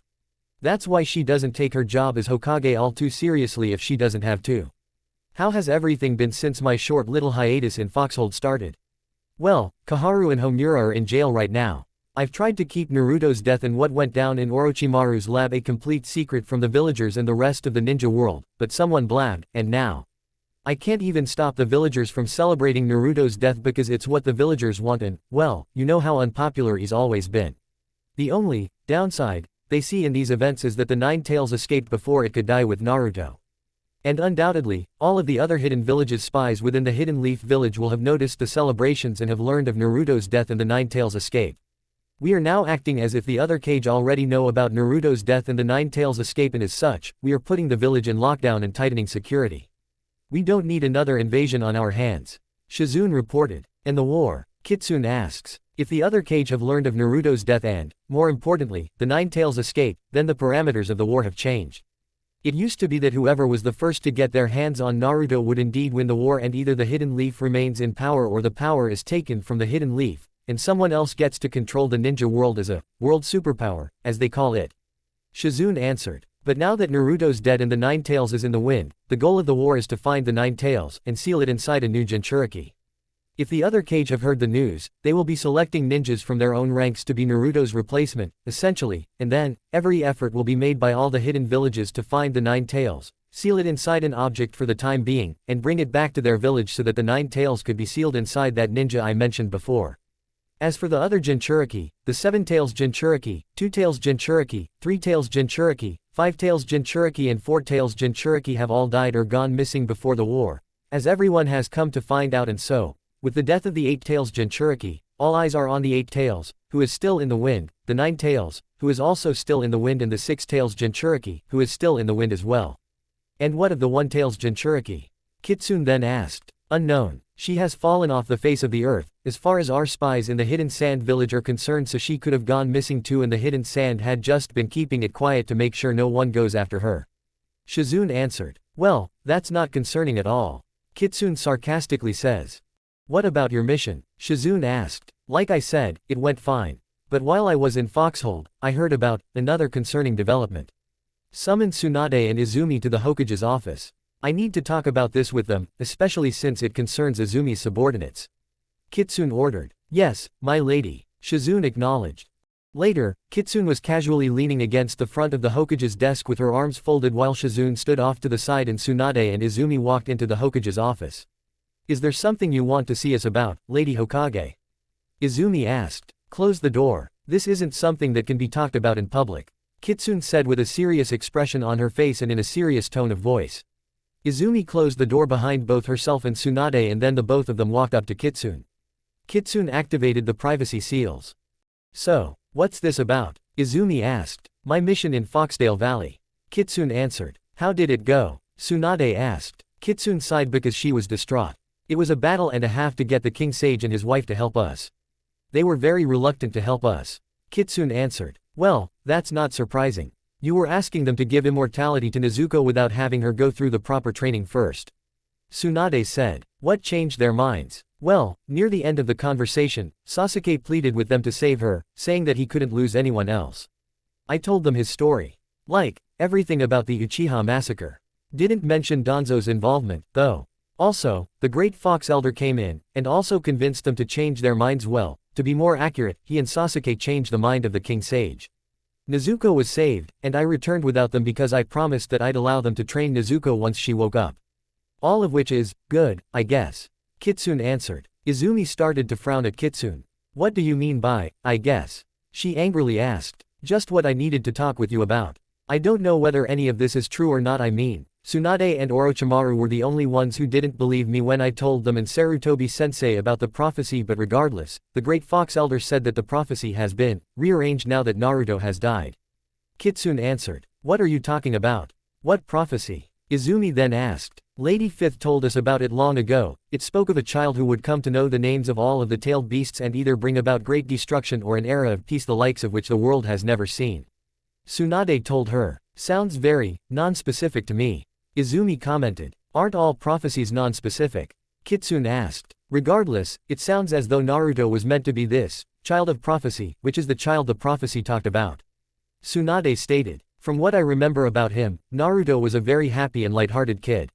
He was friendly, kind, brave, and did whatever he could to protect the village.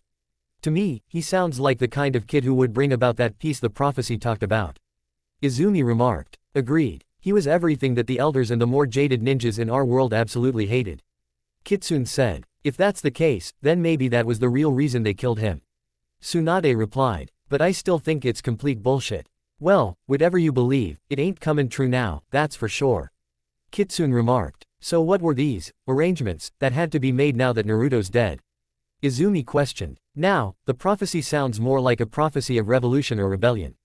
The Great Fox Elder sounded like he has lost all hope in the ninja world but still knows the Akatsuki to be a tangible threat. He said that Nezuko and Sasuke would be the ones to bring about this revolution. Maybe that means he wants them to defeat the Akatsuki and also the hidden villages, or maybe that means they'll bring about another kind of revolution. Whatever the case, I don't think any ninja or any of the cage will stand for it. And neither can we. Especially not you, Izumi. Considering how the Uchiha were taken out. Kitsune explained. So the child of prophecy has turned into the children of revolution, or the children of rebellion. Tsunade said. Exactly. Kitsune told her. Wait a second, you talked about the Uchiha massacre like there is more to it. What wasn't everyone else told about it? Tsunade asked. Izumi and Kitsune exchanged looks. Kitsune nodded, and then Izumi looked at Tsunade, and explained everything that led up to the Uchiha massacre, including Danzo's role in it. I didn't know all of the full details behind it all until Sasuke and I were told about it when we were battling Yuki during the invasion. Izumi finished. Yuki, you mean that girl who was your subordinate? Tsunade then asked. Yuki was the hidden sand spy who kidnapped Naruto, and took him back to the hidden sand village with her. Officially, the story is that Yuki went missing after the invasion. Izumi answered. Why couldn't you stop her from taking Naruto? Tsunade questioned. Danzo and his subordinates from the Foundation got in the way. Izumi answered. Why would he do that? Tsunade inquired. His reasoning was that it'd be better for the village if we just let the hidden sand take Naruto, considering how unpopular with the people he is. I say he went crazy and made a deal with the hidden sand just to undermine the third Hokage so that he could be the Hokage.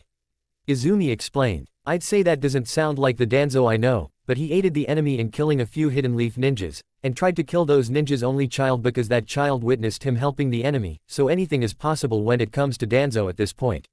As we know, some other hidden leaf ninjas came and saved the child. Danzo and his Foundation subordinates were driven out of the village, and then Danzo and his subordinates were branded as rogue ninjas, and now, they have their own entries in the bingo book. Tsunade said. The worst part of that story is the part that most people don't know about. Those ninjas he helped the enemy kill were Danzo's daughter and his son-in-law, and that child was his granddaughter Nezuko. Kitsune said. Tsunade and Izumi were surprised. You're right, Izumi. Danzo really has gone insane. Tsunade remarked. I always thought that was just a rumor. Izumi replied. We had the others think it was just a rumor so that there wasn't a repeat of the Uchiha massacre. I don't think a tragedy like that one would ever need an encore. Kitsune told her. Back to Yuki, was she the one who placed the tag on Naruto's heart? Tsunade asked. Yes. Izumi answered. As we mentioned before, the official story is that Yuki went missing, but a private mission report given to me by the spy from the Hidden Cloud village who brought Naruto back here told me Yuki was killed by the people who helped that spy take Naruto back to the Hidden Leaf village to prevent the possibility of the tag becoming active ever again. Kitsune added. Still, though, there was the chance that the enemy could try again, which was why we retrieved you from retirement so that the tag could be removed without Naruto dying in the process. Obviously, that operation was fucked up by the elders, but we can't do anything more than what we've already done about it. Izumi said. So now, we've got a war, an extremely foreboding prophecy, and many missing Jinchuriki along with 2 missing tailed beasts. Tsunade said. I wonder if an apocalypse will happen in a year or two, too. Actually, speaking of the location of the only 2 remaining tailed beasts, I at least know where the 9 tails is.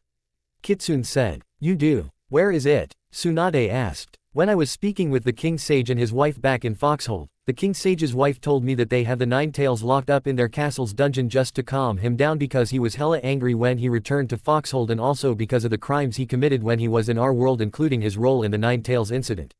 Kitsune answered. Returned? What do you mean by that?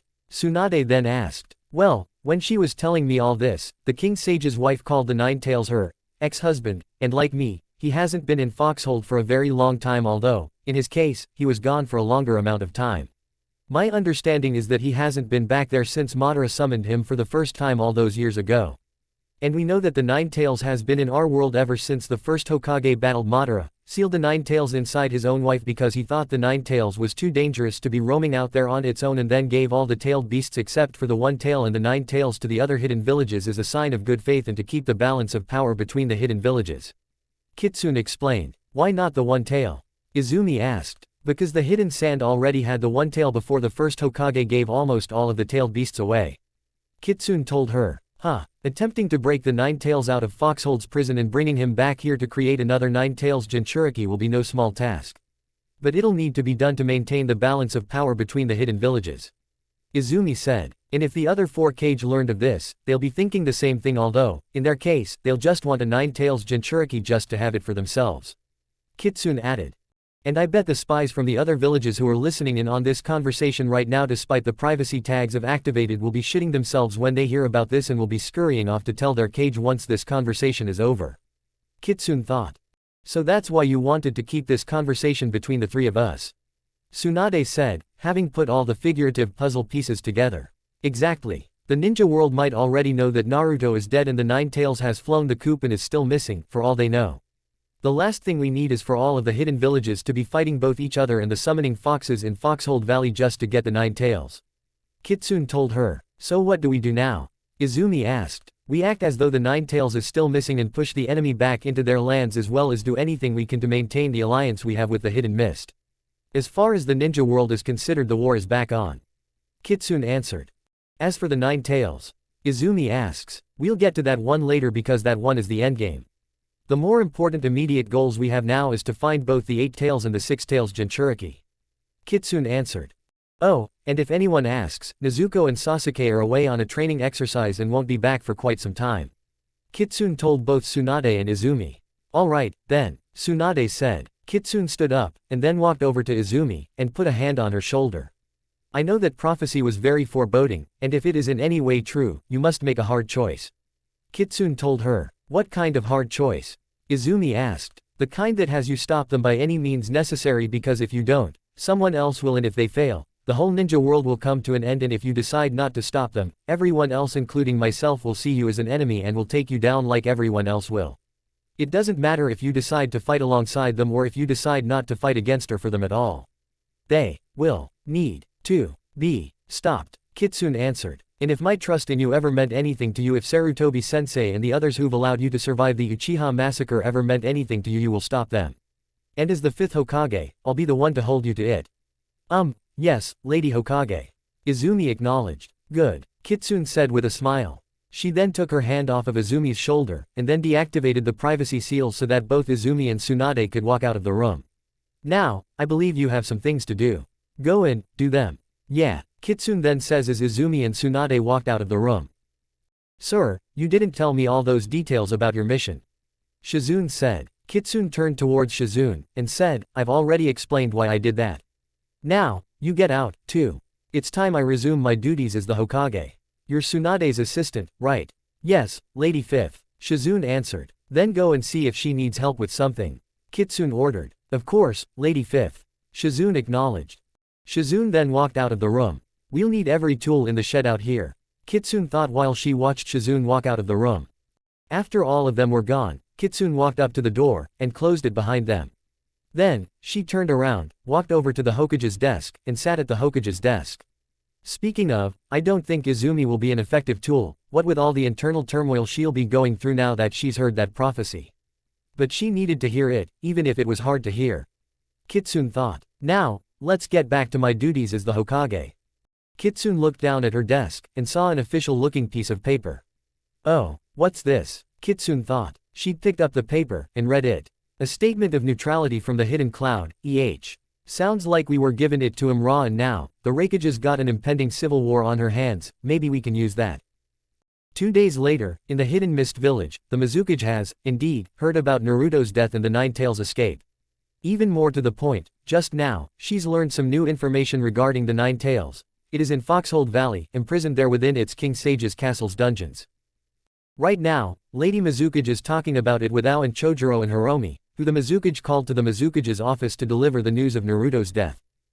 So, the Nine Tails is in Foxhold, It won't be easy to get it out of there. Lady 5th Mizukage, who was sitting at her desk, says. Agreed, ma'am, we cannot go in there, and just take the Nine Tails.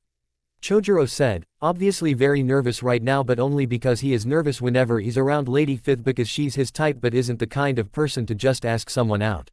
Chojuro stood off to the left side of Lady 5th. But we can't just sit around, and do nothing. Not while we need it to give it back to the Hidden Leaf. Ao said. Ao is standing to the right of Lady 5th. Why should we give anything to them? They failed to keep my nephew safe. I'd say that we keep it for ourselves, and leave them to rot. Hiromi angrily shouted. Hiromi, meanwhile, was standing in front of the Mizukage's desk, angry as hell after hearing about Naruto's death. Calm yourself, Hiromi. It is not the Hidden Leaf's fault that they can't seem to keep their higher-ups in line. Besides, you know why we can't just keep the Nine Tails for ourselves. We're in an alliance with them. In fact, we may have taken the Hidden Sand's place as their ally, which will prove to be beneficial after the war is over. Lady Fifth told her. I don't know, every instinct of mine is agreeing with Hiromi. Not only can they not protect their own Jinchuriki, but, as you said, Lady Mizukage, they can't keep their higher-ups in check. First Danzo, and now their other two elders. They're lucky that Tsunade is related to the current Hokage and from the generation after the third Hokage. However kinda man Lord Third was, he was also very unpopular with the people and the ninjas from his own generation. Maybe that's because they became too used to the second Hokage's heavy-handed way of ruling, or so I've heard, and considered the third Hokage's way of ruling too soft to get used to. Ao said. The same could be said of the ninjas from the third Hokage's generation in the other villages. In my opinion, my predecessors and the other Kage's predecessors, with the exception of the current Hokage's predecessor, spoiled them too much with their harsh policies, and now, they've become old bitter brats who made the ninja world into what it is today, ugly and war-torn. Lady Fifth replied. Regardless, the Hidden Leaf can't be trusted with the Nine Tails anymore. Ao argued. Be reasonable, Ao. Just because they've lost their Jinchuriki and let things get this bad in the first place does not mean that they can't be trusted with the Nine Tails entirely. This is the first time the Nine Tails Jinchuriki has been captured by another hidden village, as well as the first time the Nine Tails has escaped from the Hidden Leaf village and returned to its original home. And it hasn't been there since before Madara used it to attack the Hidden Leaf village and in battle against the first Hokage. Lady Fifth said. Had this been the second or third time the Nine Tails Jinchuriki was kidnapped or the Nine Tails had escaped from the Hidden Leaf's clutches, I'd agree with you. Lady Fifth then said, after the invasion of the Hidden Leaf village, the balance of power shifted, and now that the Hidden Sand had captured the Nine Tails Jinchuriki and is the only one who has a Jinchuriki of their own, even after Naruto was brought back to the Hidden Leaf village, the balance of power has swayed in the Hidden Sand's favor. We need to turn that tide, and restore order to the ninja world. What do you suggest we do, then? Ao asked. Strengthen our alliance with the Hidden Leaf village. Since we still haven't been able to find Utakata, I've rethought my decision on the matter, and have elected to have the Hidden Leaf help us. Lady Fifth answered. We should also help them by killing those stupid elders of theirs. Hiromi shouted. Lady Fifth smirked. I agree, she replied. That, I agree, surprised both Ao, Chojuro and Hiromi, because she is not usually one to make that kind of a decision. To put it simply, Lady Fifth is a lover, not a fighter. Just like the fifth Hokage.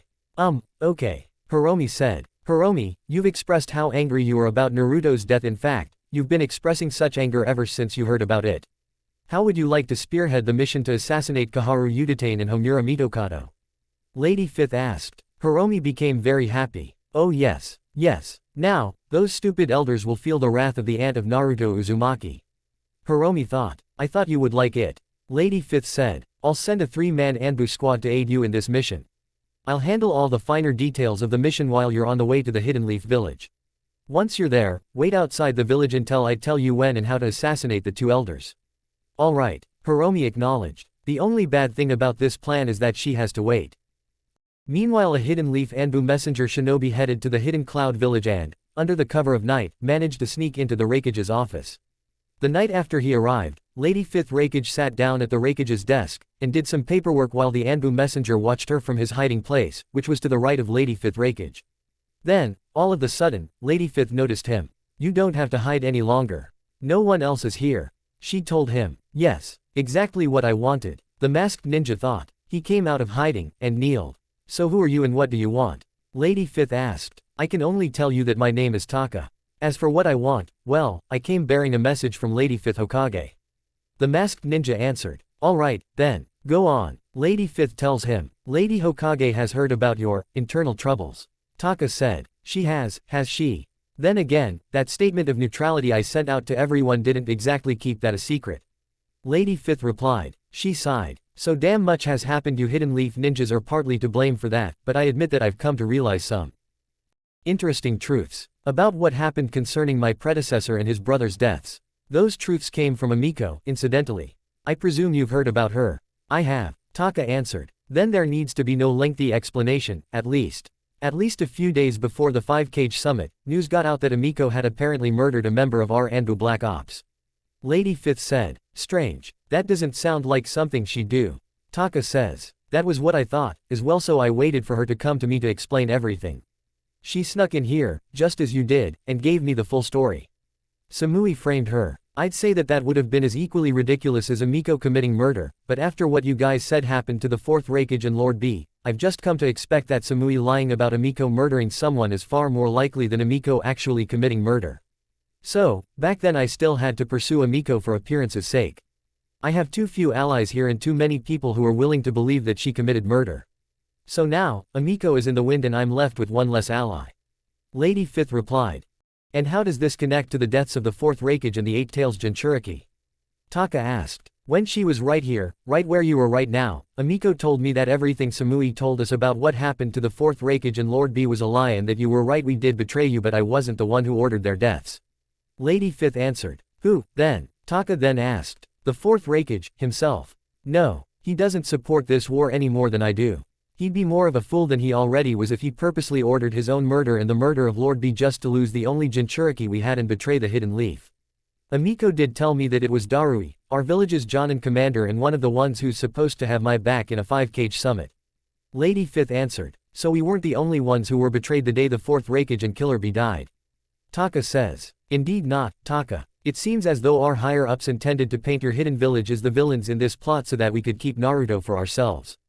Lady Fifth assessed. She sighed. And thanks to all of that, I had to betray Amiko, our most pure-hearted spy, just to make myself appear loyal to the village's higher-ups. After that night, Amiko became a rogue ninja, and fled the village. We don't know where she is at the current moment, but wherever she is, I have a feeling that she's not going to trust us ninjas ever again, and she won't be the same even if we somehow manage to clear her name. But what has that brought me? Nothing. No loyalty and no new allies. Oh, but I did get half an ungrateful army of our own ninjas who are pissed with me because our side is losing the war and have aligned themselves with Samui, an angry Samui who's pissed at me for the same reason, and an unappreciative council who have also aligned themselves with Samui simply because I'm too inefficient to be the Raikage. The only reason I'm still the Raikage is because some of the other higher-ups including the feudal lord have their faith in me. Only the other half of all of our ninjas have remained loyal to me and the villagers respect me well enough, but it's not enough. Lady Fifth shouted, sounding frustrated. I see. Well, this is where Lady Hokage's message comes in because she is offering the Hidden Leaf's support for the side that's loyal to you. We both know that a civil war in the Hidden Cloud Village is imminent and to the Hokage, you seem more trustworthy to lead the Hidden Cloud Village than anyone else here. Taka replied. Alright, then, let's hear it. Lady Fifth said. The Hokage is willing to help you to stay in power by any means necessary. Taka told her. And what's the price? Lady Fifth asked. Only that you re-enter the alliance between us and the Hidden Mist. We need both you and the Hidden Mist's support in the war. Taka answered. Alright, I understand it. I agree to those terms. Lady Fifth replied. Good. Tell us what your side needs and we'll give it to you. Taka said. Well, to start, we'll need more weapons. Our ninjas are not used to fighting without swords and yet Samui's side seems to have more swords than we do. We're also outmanned. I don't know what, exactly, you can do about that, but at this point, I'm all out of options. We have other ninjas that are out of the village on missions but we'll need to recall them back here to fight in the civil war. I know that Lady Fifth Hokage is busy fighting a bigger war at the moment, but if she can, I'd appreciate it if she sent some of the Hidden Leaf's own ninjas to take over those missions for them so those missions won't be left undone because of our civil war. We also need a way to protect our civilian population from the fighting because I know Samui's rebels won't care about civilian casualties if it brings me any closer to my downfall. And lastly, I'd also like it if she sent some ninjas to the village to help train our ninjas in preparation for the coming civil war. Lady Fifth also replied. The only thing that seems to be somewhat of a tall order is the manpower problem. If you win the civil war, your military will be cut in half. Taka assessed. Well, I don't know any other way to get the kind of manpower we need for this war. If I went and fought Samui's rebels with the loyalists I have now, we'd be squashed. Too bad Amiko isn't here anymore. I once heard that she could take on 1,000 ninjas in one sitting. Lady Fifth told him. Then maybe that's what we'll do. Take over your search for Amiko. Taka said. And how will you Hidden Leaf ninjas do any better than our Anbu and even the Lion Guard? Lady Fifth then asked. Your ninjas will be stuck here thanks to the civil war, however, since we're on the verge of winning our war, we have ninjas stationed in more areas than every other hidden village. Meaning that we have a wider range with which to search for her. Taka answered. Sounds good. If that's all, you can return to the Hidden Leaf village. Tell Lady Hokage that I'm grateful for her support. Lady Fifth said. Of course, Lady Raikage. Taka said before using the teleportation jutsu to disappear. Sake, the current and fourth Tsuchikage, sat on a throne right in front of a long rectangular meeting table in a meeting room in the Tsuchikage's palace at the very back of the hidden stone village. Status report, she ordered. Sitting on 3 chairs on the left side and the right side of the meeting table are members of the Hidden Stones Council, all of whom are the village's elders. All those elders are also men who were once great shinobi in their time, but obviously, that time has passed and now, they sit on the Hidden Stones Council as a part of the village's higher-ups, a role which is just as important, if not more so than the role of a ninja. We are losing ground on our border with the Land of Blades and the Land of Storms. The first elder reported. The Land of Blades is the small country where the Hidden Grass village resides, and the Land of Storms is the host country of the Hidden Rain village. It seems that the Hidden Leaf has made a comeback now that the Hidden Cloud has relented and retreated back to their village. Yes, it seems that a civil war in the Hidden Cloud village is inevitable after the Hidden Cloud's failure in advancing towards the Hidden Leaf village. The second elder stated. Now, how did that happen?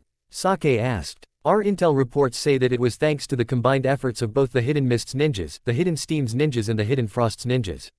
The third elder answered. Damn it, we've been so concerned with the Hidden Leaf, that we've neglected their ally, the Hidden Mist. Sasuke shouted. What of the Hidden Sand? They're having the same problems that the Hidden Cloud had, except, in the Hidden Sand's case, it's far worse. As of right now, the Hidden Sand's ninjas have retreated back into the Land of Wind, but the Hidden Leaf's ninjas and the Hidden Mist's ninjas have advanced into the Land of Wind, and have chased those ninjas back to their village. Right now, the area in front of the Hidden Sand village has become a battleground, and so far, it sounds like neither side is winning the fight. The fourth elder answered. Then they'll need reinforcements. Where are our Jinchuriki? Sasuke asked. We've searched and searched for them all over the land of Earth, but we haven't. Suddenly the fifth elder was interrupted by a hidden stone shinobi rushing into the room, looking like he had an urgent report to make. Lady Fourth. There's been an emergency. The shinobi shouted. All right, then, report. Sasuke ordered. Han and Roshi have been taken by the Akatsuki. The shinobi reported. He then presented a piece of an Akatsuki robe to Sasuke and the council. We've also found their bodies. It wasn't pretty. It looked like their souls were drained. It seems that their tailed beasts are gone, too.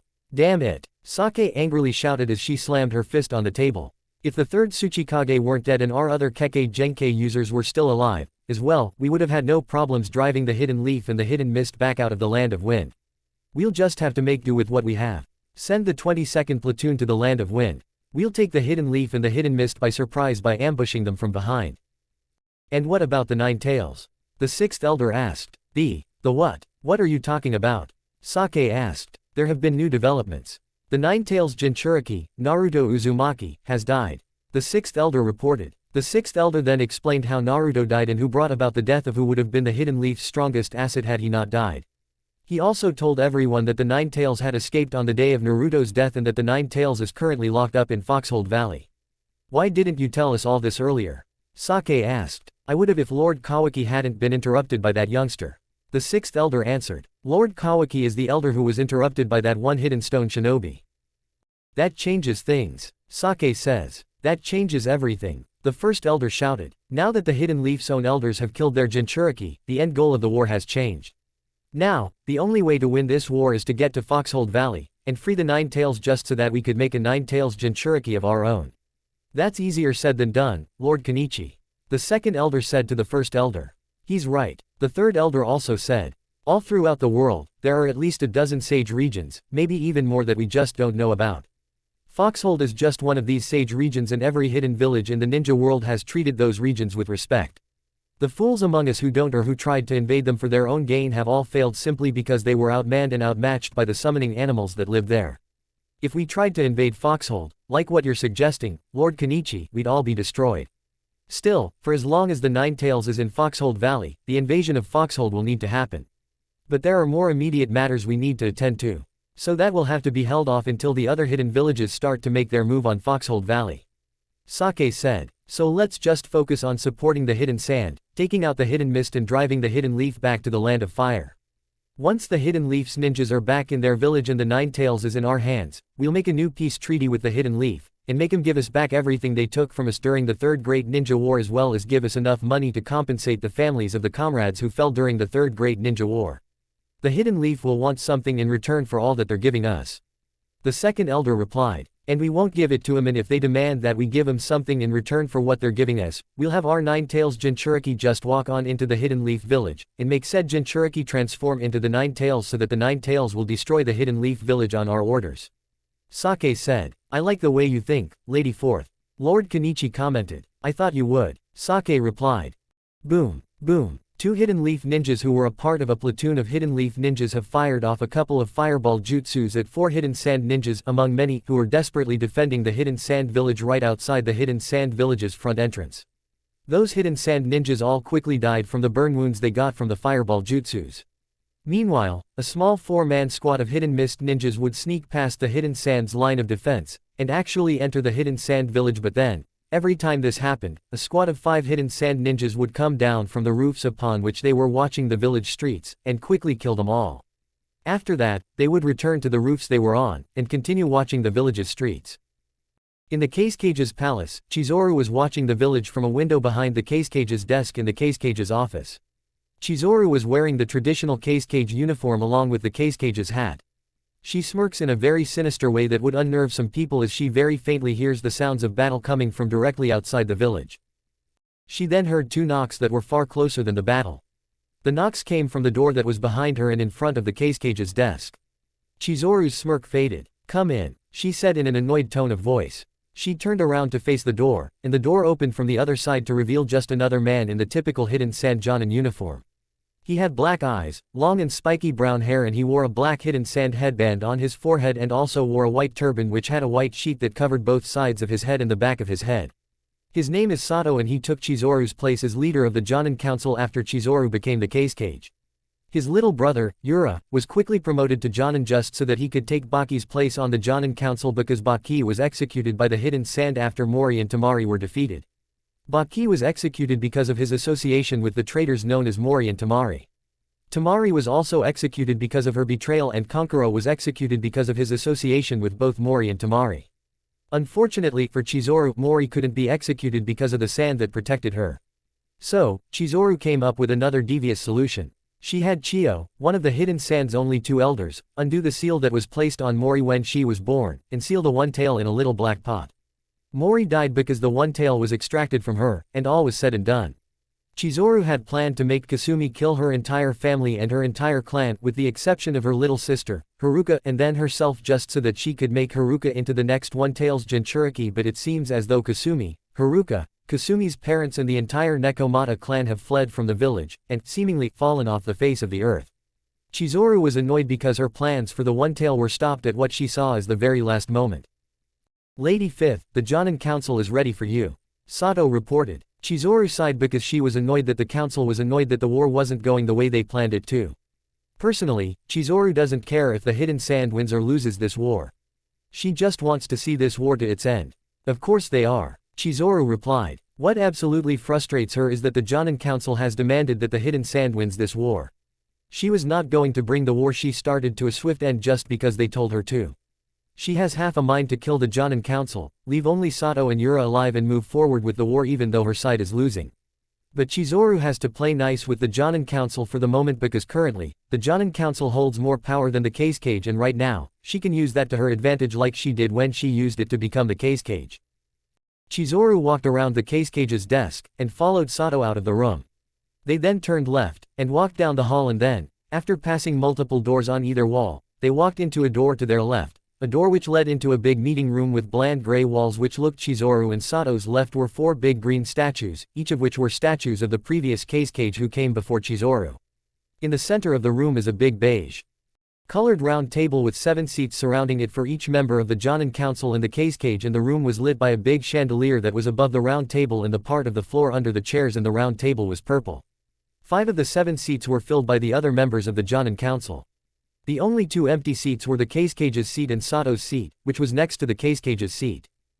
Chizuru walked over to the Casecage's seat, and sat on it, and then Sato went over to his seat, and sat down on it. What's the situation out there? Chizuru asked. Not good. Yura answered. Not good, Chizuru then asked. Yes, Sato answered. The defensive line we currently have is defending the village well enough, but the enemy has the Hidden Mist at its back, and because of that, they're killing our forces at an equally steady pace, too. Yura reported. Yura had long and spiky black hair that was a little bit shorter than Sato's, a small and spiky black goatee and black eyes. Yura's black hair also had a bang that covered his right eye and wore the typical hidden sand Jonin uniform as well as a white turban and a black hidden sand headband on his forehead, and his turban had a white sheet that covered both sides of his head and the back of his head. The fact is that both the enemy and the defensive line are too equally balanced. Neither has the advantage over the other, said Joseki, a Jonin member of the Jonin Council who was dressed in a traditional uniform that the Hidden Sands military's senior members wear. Joseki also wore a white turban and had black eyes. Joseki's turban also had a white sheet that covered both sides of his head and the back of his head. At this point, we're considering ordering a cease in hostilities until we can find something that gives us the upper hand in this battle. Sato added. Is that right? Chizuru asked. Nobody answered her question. So you're all a bunch of traitorous cowards who will give up defending the village, and run for cover as soon as shit hits the fan? Chizuru then asked. Again, no one dared to answer her. What a bunch of wastes of space you are. I suggest we rethink this strategy before one of you winds up like Baki. Chizuru threatened. Sato slammed his fist on the table. But we have no other choice. If we keep fighting, our defensive line will, in time, break and the enemy will have invaded the village. Do you want that to happen? Sato yelled. Finally, someone has some balls. Chizuru thought. What they don't know is that, if the hidden sand ends up being the losing side, that is what she'd want. But now is not the time for her to cut her losses, kill everyone in this room except for Sato and Yura, and run. She may be devilishly evil and wants war to happen simply because she loves it and has loved it ever since she studied it back when she was an academy student at the Hidden Sands Ninja Academy, but now is not the time to reveal her true nature just yet. Oh, of course, not. Chizuru lied. It's why we must think of something else we can do. Let's start by sharing any new intel you might have for us. Well, says Goza, another member of the Jonin Council who had black eyes, a brown beard and mustache, the traditional uniform that every senior member of the Hidden Sands military wore, and a white turban that had a sheet that covered both sides of his head and the back of his head. Goza told them everything his spies in the Hidden Leaf told him about Naruto's death, the Nine-Tails' escape and the Nine-Tails' current location. That changes the goalposts of the war. Now, we must enter Foxhold, free the Nine-Tails, seal it inside an object like we did with the One Tail, and get our asses back here. Sato assessed. But that does nothing for us right here and right now. Besides, that's easier said than done, brother. Yura told Sato. He's right, Lord Sato. At no point in history have any of the hidden villages ever disrespected the Sage Regions, Foxhold being just one of the Sage Regions. The general consensus across the ninja world is that only the most foolish or the most selfish ninja or ninjas would try invading the Sage Regions, and that's mostly because the summoning animals living in these Sage Regions outnumber and outmatch us, because the fact is we're just mere, ordinary humans and they're animals of varying sizes that are capable of using senjutsu. If we tried going up against them without more than one powerful ninja of our own, we'd be killed and then eaten for lunch by those creatures. Especially so if we tried invading Raichi Cave. Chizuru explained. It would be fun to see them try, though. Chizuru thought. There's also the fact that there's only one person in the ninja world who knows how to get in and out of Foxhold Valley. And she's the 5th Hokage right now. Joseki added. But that still doesn't give us an advantage against the enemy outside who are damn close to banging on our front door. Yura said. Where are we on selecting the One Tail's next Jinchuriki? Chizuru asked after putting a lot of thought into the response. The medical corps says that very few people have been having babies due to costs of raising them outweighing the spending money they have. Our villagers are impoverished. So, we've been looking at the next best thing, academy students that are either 12 or 13 years old. At present, we only have 2 candidates, a 13-year-old girl named Sarui whose parents are immigrants from the Hidden Cloud Village, and a 12-year-old boy named Sakurai who's not anyone significant because he's not from any of our village's clans. Sato reported. Suddenly, a shinobi from the Cypher Corps barged into the room with a letter in hand. Sir, he shouted as he ran towards Chizuru. What is this? Chizuru asked after he finally got close enough to her to give her the scroll. A letter from Lady 4th Tsuchikage. The shinobi answered. Chizuru opened the scroll, and read the letter. What does it say? Joseki asked Chizuru. Is she withdrawing from the war, too? Yura asked. Just the opposite. Chizuru answered as she closed the scroll after she was done reading it. This letter says Lady 4th is sending us reinforcements from the Hidden Stone. They'll attack the enemy from the rear as soon as they get here. Finally, salvation. Yura shouted while breathing a sigh of relief. Hold on, it's a long way from the Hidden Stone village to our village. Are you sure they're going to make it here? Sato asked her. Is that letter legitimate? Joseki asked. It sure as hell is. It bears the seal of the office of the Tsuchikage and everything. Chizuru answered. Then Yura's right, we're saved. Joseki said. But Sato is also right because it might take them a long time to get here. Chizuru replied. Which brings us back to the topic of the One Tail's next Jinchuriki. Goza said. It does, indeed, Lord Goza. Chizuru agreed. Lord Sato, I choose Tsurui to be the next Jinchuriki of the One Tail. Send a detachment of Anbu to collect her whether or not she's at school or at home. If anyone tries to interfere with that, even if they are her own parents, they must die. And if they come around asking about her whereabouts after we've made her the One Tail's Jinchuriki, on the off chance they don't interfere and they do survive, tell them nothing. I want to keep them in the dark as much as possible. Chizuru ordered. Yes, Lady Cage. Sato acknowledged. Sato stood up and walked out of the room. Lord Joseki, prepare a training regimen for Tsurui. I want her out in the defensive line as quickly as possible. Chizuru ordered. But sir, there won't be any time to, we can complete her training after we get ourselves out of this situation. Chizuru told him. Now get moving. Yes, Lady Fifth. Joseki acknowledged. Joseki then stood up and left the room. Goza, I want you to make contact with Lady Chio. She must prepare to seal the One Tail into another child. Chizuru ordered. Yes, Lady Cage. Goza acknowledged. And so Goza stood up and walked out of the room.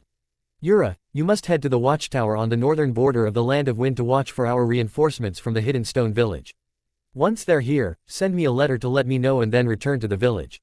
Chizuru ordered. Yes sir. Yura acknowledged. Yura stood up and rushed out of the room. As for the rest of you, this meeting is adjourned. Chizuru declared. The other members of the Jonin Council stood up, bowed to Chizuru, and left the room. Chizuru stayed sitting at the round table with an evil smirk on her face. Once they've found out my true intentions, they're going to be so pissed. She thought while smiling. Deep within the Hidden Sound Village, a masked member of the Foundation is reporting Naruto's death to Danzo while Danzo sat on his throne. So, the Jinchuriki arrived in the Hidden Leaf Village, and you arrived too late to tell me about it. Danzo asked. Yes, sir. But at least the Nine-Tails Jinchuriki is dead. The Foundation member answered. So he is. I am surprised that Kaharu and Homura were bold enough to consider killing the Jinchuriki, although, I admit they were never as crafty as I am. They were useful idiots who agreed with whatever I said. It's thanks to their idiocy that the Hokage and the others found out about what they were doing, and now the other half of the Nine Tails is on the loose again. Danzo said. However, you failed in your mission. If you fail any more missions again, I will have you killed. Is that understood? Yes, Lord Danzo. The Foundation member acknowledged. Good. Now, our focus should be on finding Sasuke and my granddaughter. Their deaths are long overdue. Danzo told him. But what about the Nine Tails? The Foundation member asked. Our ties to the Hidden Leaf Village have been severed, which means we no longer need to concern ourselves with the war. Besides, if we involve ourselves any further, the hidden villages from both sides will be on high alert and search everywhere for us. However, if we focus on our own goals, we might stay under the radar long enough to pursue bigger goals. Danzo answered. Like what? The Foundation member asked. You don't need to concern yourself with that. I want you to patrol the outskirts of the village, make sure no one finds us. If someone just happens to pass by, kill them even if they are civilians. Leave no survivors. Danzo ordered. Yes my lord, the Foundation member said before disappearing using the teleportation jutsu. Torun. Danzo called. Then, another masked member of the Foundation appeared before Danzo using the teleportation jutsu, and kneeled. I want you to assemble and lead a tracking unit to find Nezuko Shimura and Sasuke Uchiha. Once you locate them, report back to me, and I will handle the rest. Danzo then ordered. Yes, Lord Danzo. Torun acknowledged. Torun then disappeared using the teleportation jutsu. Now, I just have to figure out what to do about Itachi. Danzo thought. He's made himself useful by acting as our spy within the Akatsuki's ranks, but, on the night of the Uchiha massacre, he told me that if we ever attempted to harm Sasuke, he'd sell Hidden Leaf secrets to every one of the Hidden Leaf's enemies. And even if we are no longer associated with the Hidden Leaf, he can still harm us another way. No, Itachi must die. Though I cannot be the one to kill him. If I even tried, well, my subordinates do not have a chance in hell of killing Itachi, either. We'll need outside help. Meanwhile, in Foxhold Village, Nezuko woke up on a bed in what seems to be a wooden house. She was dressed in her usual pink sleeveless top and her usual blue denim shorts. Welcome back to the land of the living. A familiar voice said. Nezuko looked to her right, and saw Sasuke, who was just sitting on a chair which was on the right side of the bed she was on. Sasuke, she says. Where am I? She then got up. Some village in Foxhold Valley. Sasuke answered. So Tsunade relayed my instructions, and, you took me here. But how? Nezuko then asked. It was actually Lady Hokage and she knew this place better than anyone else and I convinced her to come along because. Sasuke says, interrupting himself. Because what? Nezuko questioned. Sasuke started to blush. Never mind, he told her. So, did they grant me the immortality I needed? Nezuko asked, ignoring Sasuke's obvious crush on her. Sasuke didn't show it, but she could tell that he was glad that the fact he's falling for her was glossed over at the moment. How did you know about that? He asked. If I told you, you probably wouldn't believe me. Nezuko answered after a minute or two of silence. Please, I've only been a ninja for, like, half a year, or maybe less and I've seen a lot of shit and let's be honest, you've only had one mission to your name, and you've seen shit in that mission, too. So tell me, I'm ready for it, no matter how ridiculous it sounds. Sasuke told her. Well, I met the Sage of the Six Paths after he connected my psyche to Naruto's before Naruto died. There, I met Naruto and the Nine Tails. Nezuko said. She then explained everything Hagoromo told both her and Naruto and Kurama. She also told him Kurama's name and that every other tailed beast has a name, too, although she has yet to know the other tailed beasts' names. She also explained that the Nine Tails and the other tailed beasts were created by Hagoromo and because of that, Hagoromo considers the tailed beasts his children and the tailed beasts see Hagoromo as their father. And finally, she ended by saying that Hagoromo and Kurama said something about a prophecy and how it's been arranged and that, while Naruto will die and Kurama will be returning to Foxhold once he reunites with his other half, Nezuko will also go to Foxhold to receive the immortality and become Kurama's next Jinchuriki. So that explains the purple chakra we saw, it was a portion of the dark half of the Sage of the Six Paths, chakra. Sasuke deduced. Why do you say that like you already guessed that the sage gave me some of his chakra? Nezuko asked. Sasuke told her about the entire conversation Lady Fifth and himself had with the King Sage of Foxhold Valley, the King Sage's wife and the Great Fox Elder before the King Sage gave her what he called Vulpine Immortality, which is the immortality Nezuko needed to survive the failed resealing of Kurama. Oh, Nezuko said. Yeah, it seems like this place is older than Lady Fifth told me it was. Sasuke replied. You know, the Great Fox Elder also mentioned this prophecy. He said that prophecy once foretold that a child would one day come to either bring about an era of peace like none this world has ever seen or bring about great destruction. But now that Naruto has died, the prophecy has changed. He talked like Naruto was supposed to be this child of prophecy, as the elder called this chosen child from the prophecy, but the changes to the prophecy that were made were ones that I kinda like. It now says that this group called the Akatsuki will hunt down the tailed beasts for some kind of evil scheme and so will others who are not aligned with them in any way. I think he meant the other hidden villages because the rest of the prophecy says that great change and revolution will be needed to set the world on the right path. And the only way to change the world is to change the hidden villages. If we only defeated the Akatsuki, the world would remain the same or, at least that was how the prophecy was worded. Hold on, what do you mean by, we? Nezuko then asked. Fuck, I forgot to mention this, beautiful little part of the prophecy. Apparently, you and I are the only ones who could bring about this great change and revolution. I think that was why he convinced the King Sage to grant you Vulpine immortality. If we were anyone else asking for the immortality they could grant us, we'd be told to get out. Sasuke answered. Why? Nezuko questioned. Because normally, we'd have to go through this special training before they'd give us permission to be granted immortality. So, Lady Fifth and I made a deal with them.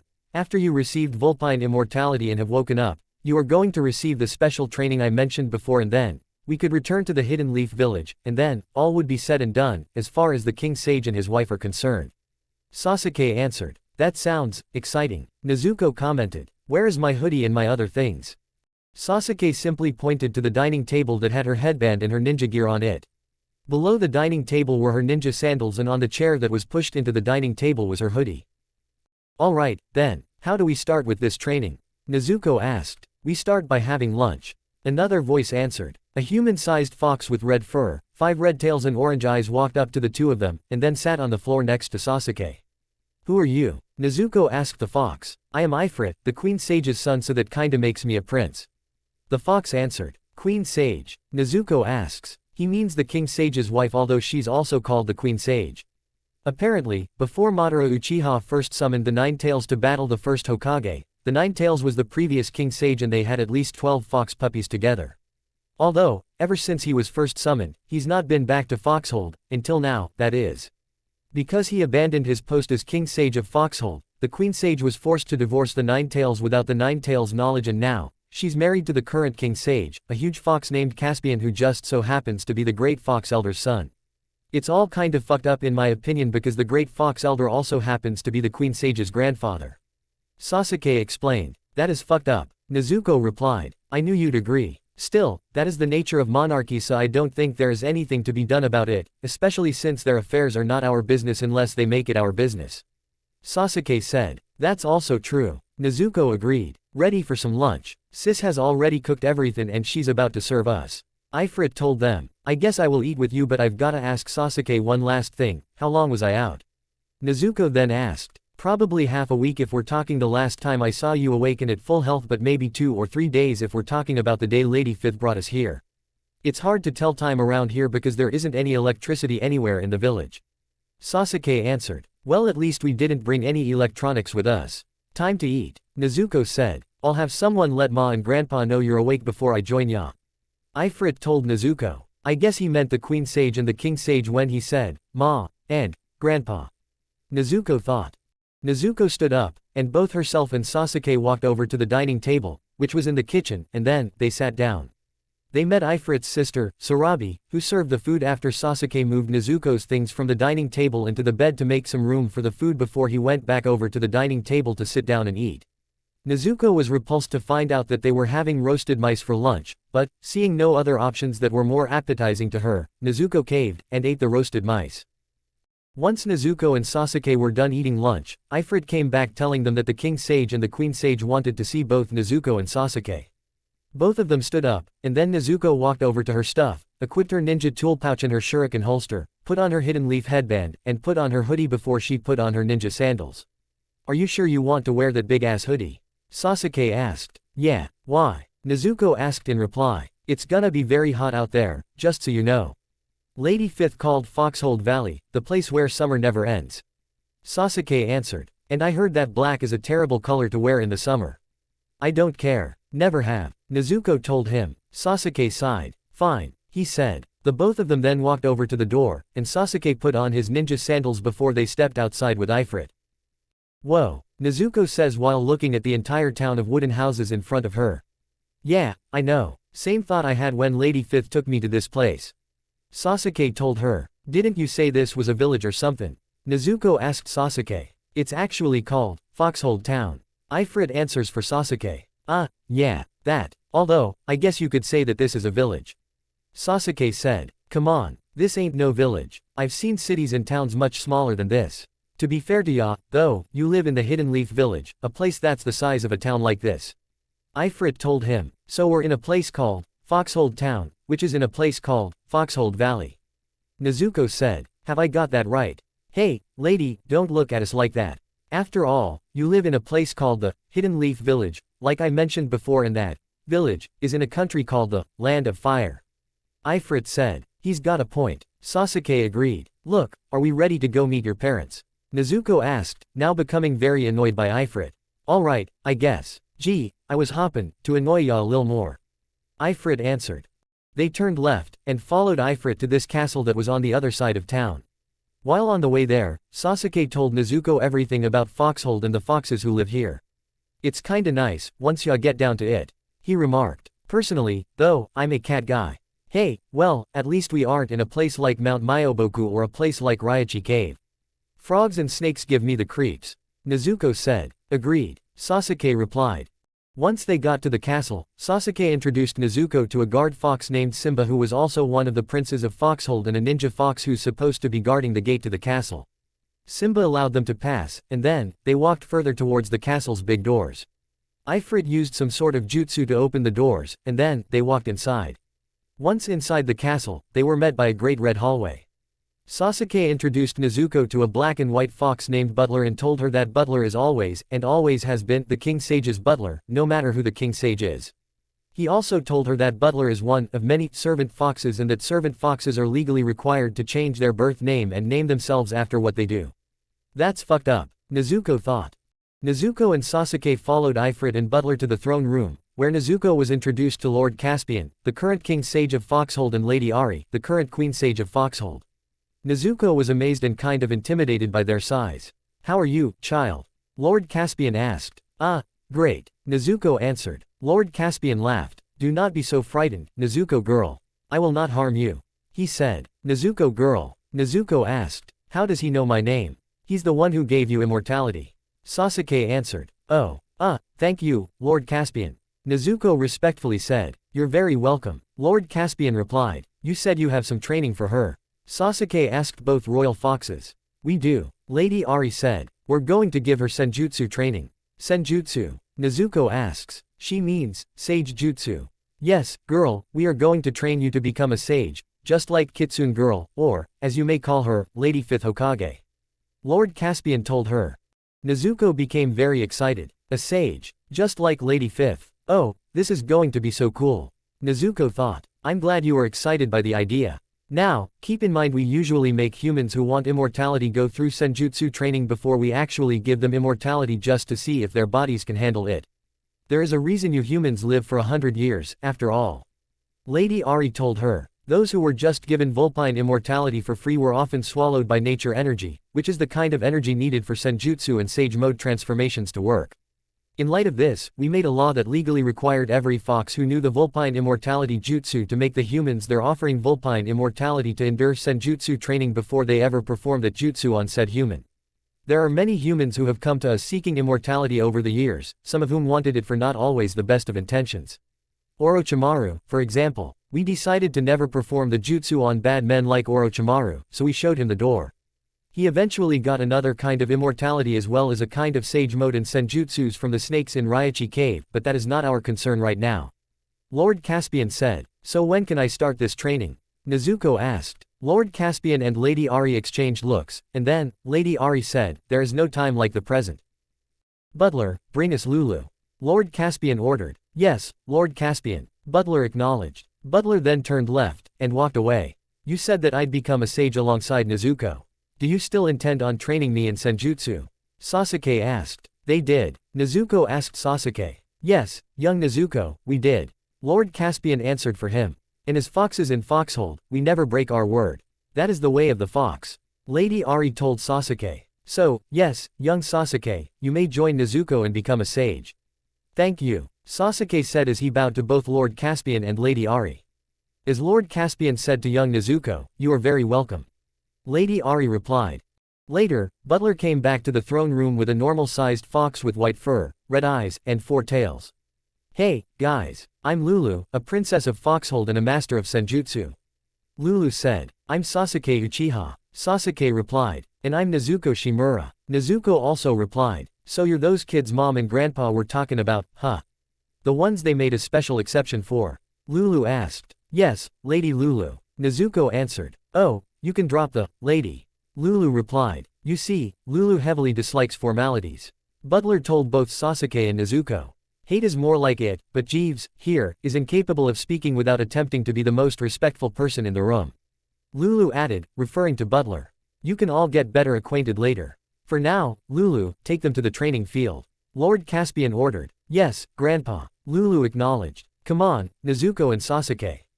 Nezuko and Sasuke followed Lulu back out of the castle, and then, they followed her to a forested area in the eastern outskirts of Foxhold town.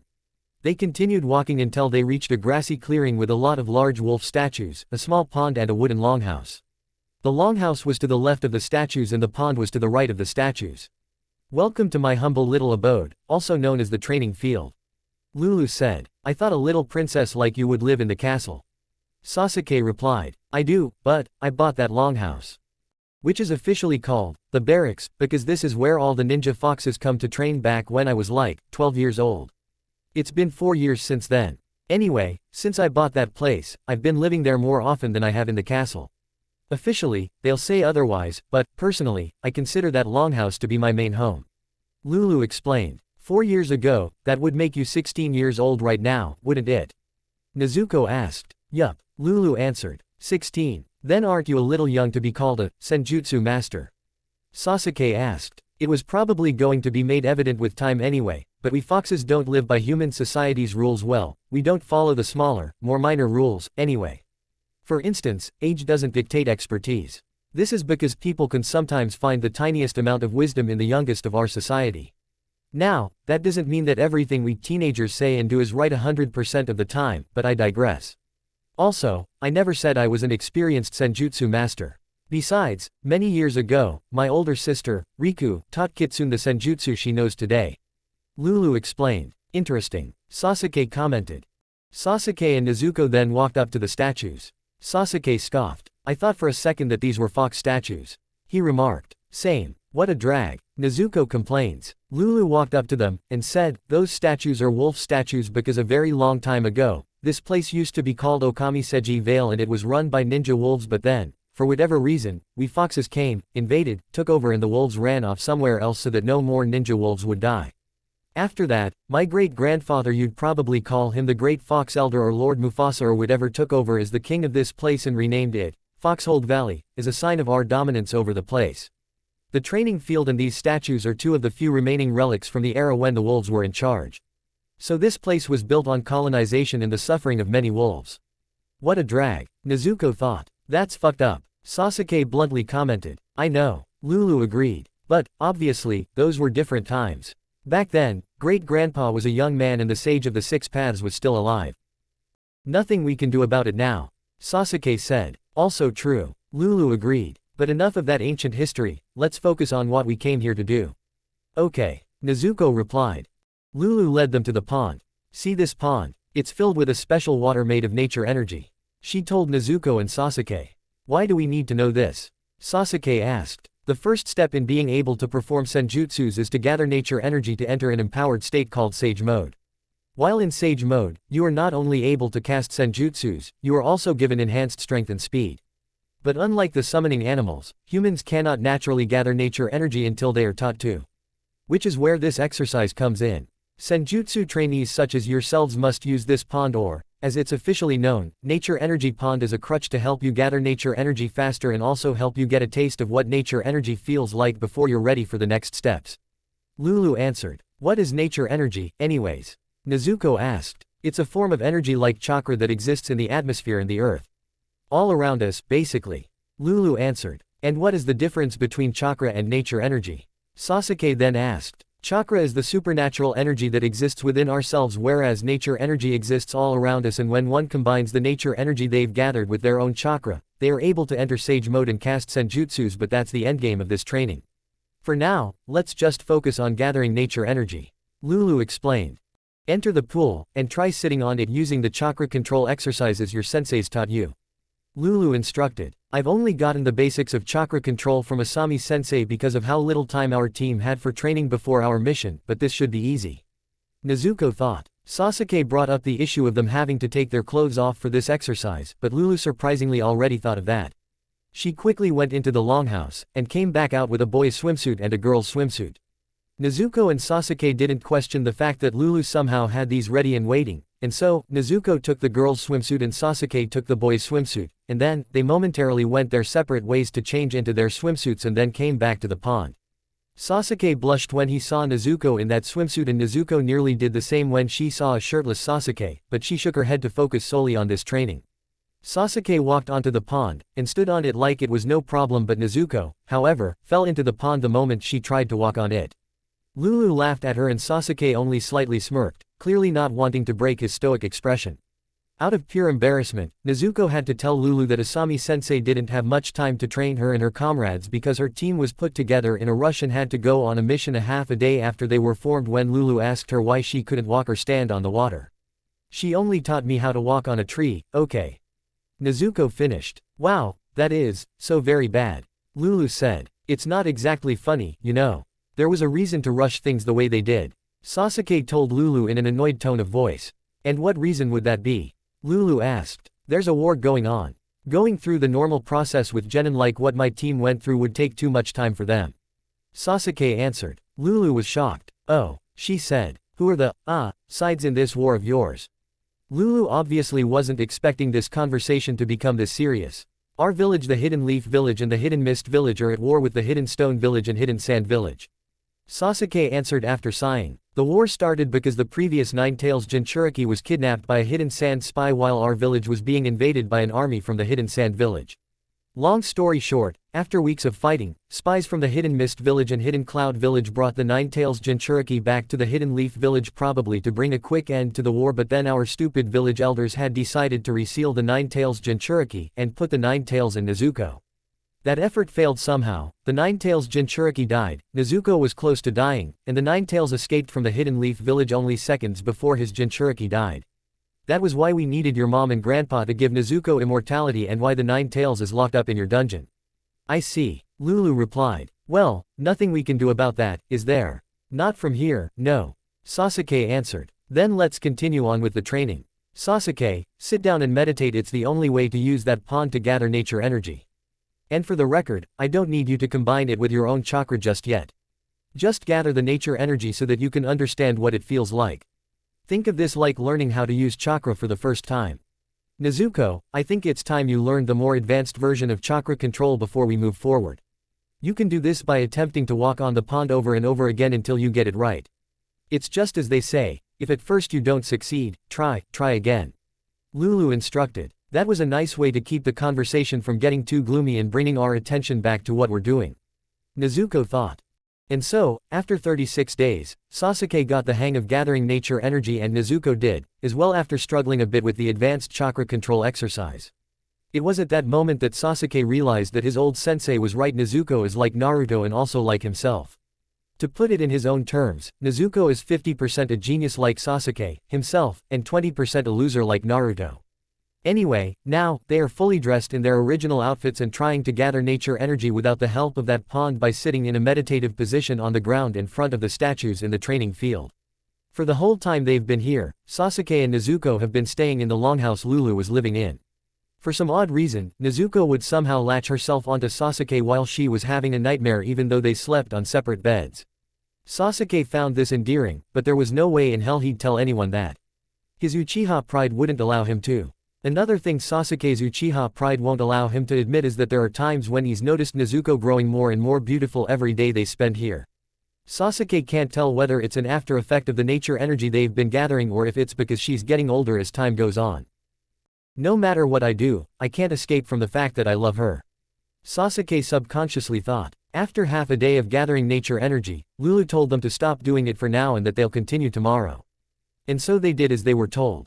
As soon as their training ended, Lulu walked back into the longhouse, and Sasuke thought of something to ask her, wanting to test the waters to see if their relationship could progressively turn into something more. So, back when we were in the Hidden Leaf village, I've heard a lot about what your grandfather did. Is it true? Sasuke asked, pretending like he hasn't been told about the brutal training sessions Danzo put her through before the invasion. Nezuko looked at him, and frowned. For the record, I'm not asking this to make fun of you about what happened. Personally, I think the people who do make fun of you for it are ignorant jerks. The same kind of ignorant jerks who tormented Naruto all his life. But you shouldn't presume or jump to conclusions about some people, though. In time, that will make you prejudiced and you'll end up just as ignorant and shallow as everyone else. Sasuke told her. Nezuko stopped frowning at him, and then decided to look down at the ground in front of her. She sighed, and said, all right, I'll tell you. Yes, it is true. I do want to take revenge, and fucking kill him for murdering my parents. That fool had no right to kill anyone other than the enemy ninjas that day. And yet he didn't, did he? I get it. I know you probably already know this, but I want to kill my brother because he did something even worse. He killed my mom, my dad and everyone in my clan. Sasuke told her. But after some interesting revelations, I decided that my revenge won't just stop with Itachi. What revelations? Nezuko asked. Sasuke then told her everything Yuki told him about the Uchiha massacre, the missing context that was kept secret from everyone in the village. So now, it won't just stop with Itachi, like I said. The Hidden Leaf's elders are next. But then, the longer I thought about it, I realized that the Hidden Leaf isn't the thing that I must destroy to prevent all this from happening again. If I just got my revenge on the Hidden Leaf and the Hokage after killing Itachi, the ninja world would remain the same, a cold, heartless place where more and more atrocities like the Uchiha massacre will occur without a second thought for the lives that are taken. Children, whether they are innocent or they are ninjas like us, will be killed by enemy ninjas for whatever fucked up reason, and the Jinchuriki will die if they are no longer deemed useful to the hidden villages they serve. Yuki may have been an enemy who was an ally in disguise, but she was right about one thing: Izumi and I would be hypocrites for calling her out for kidnapping Naruto because we serve the same hidden village that was behind the Uchiha massacre. If we are to take any morally correct stance without our enemies calling us out for our hypocrisy, we must destroy the ninja world, and build a new one from scratch. Sasuke told her, now finished with telling her the truth about the Uchiha massacre. Wow, that's a lot to take in. Nezuko commented. Are you sure you could trust that spy's word? What if she was lying to you to get you and Izumi to fight each other? That may have been her purpose in telling us all that, but if I didn't see Shisui's suicide note, I'd think she was lying, too. Sasuke answered. Who's Shisui? Nezuko asked. Shisui Uchiha was, like a big brother to Itachi, I suppose.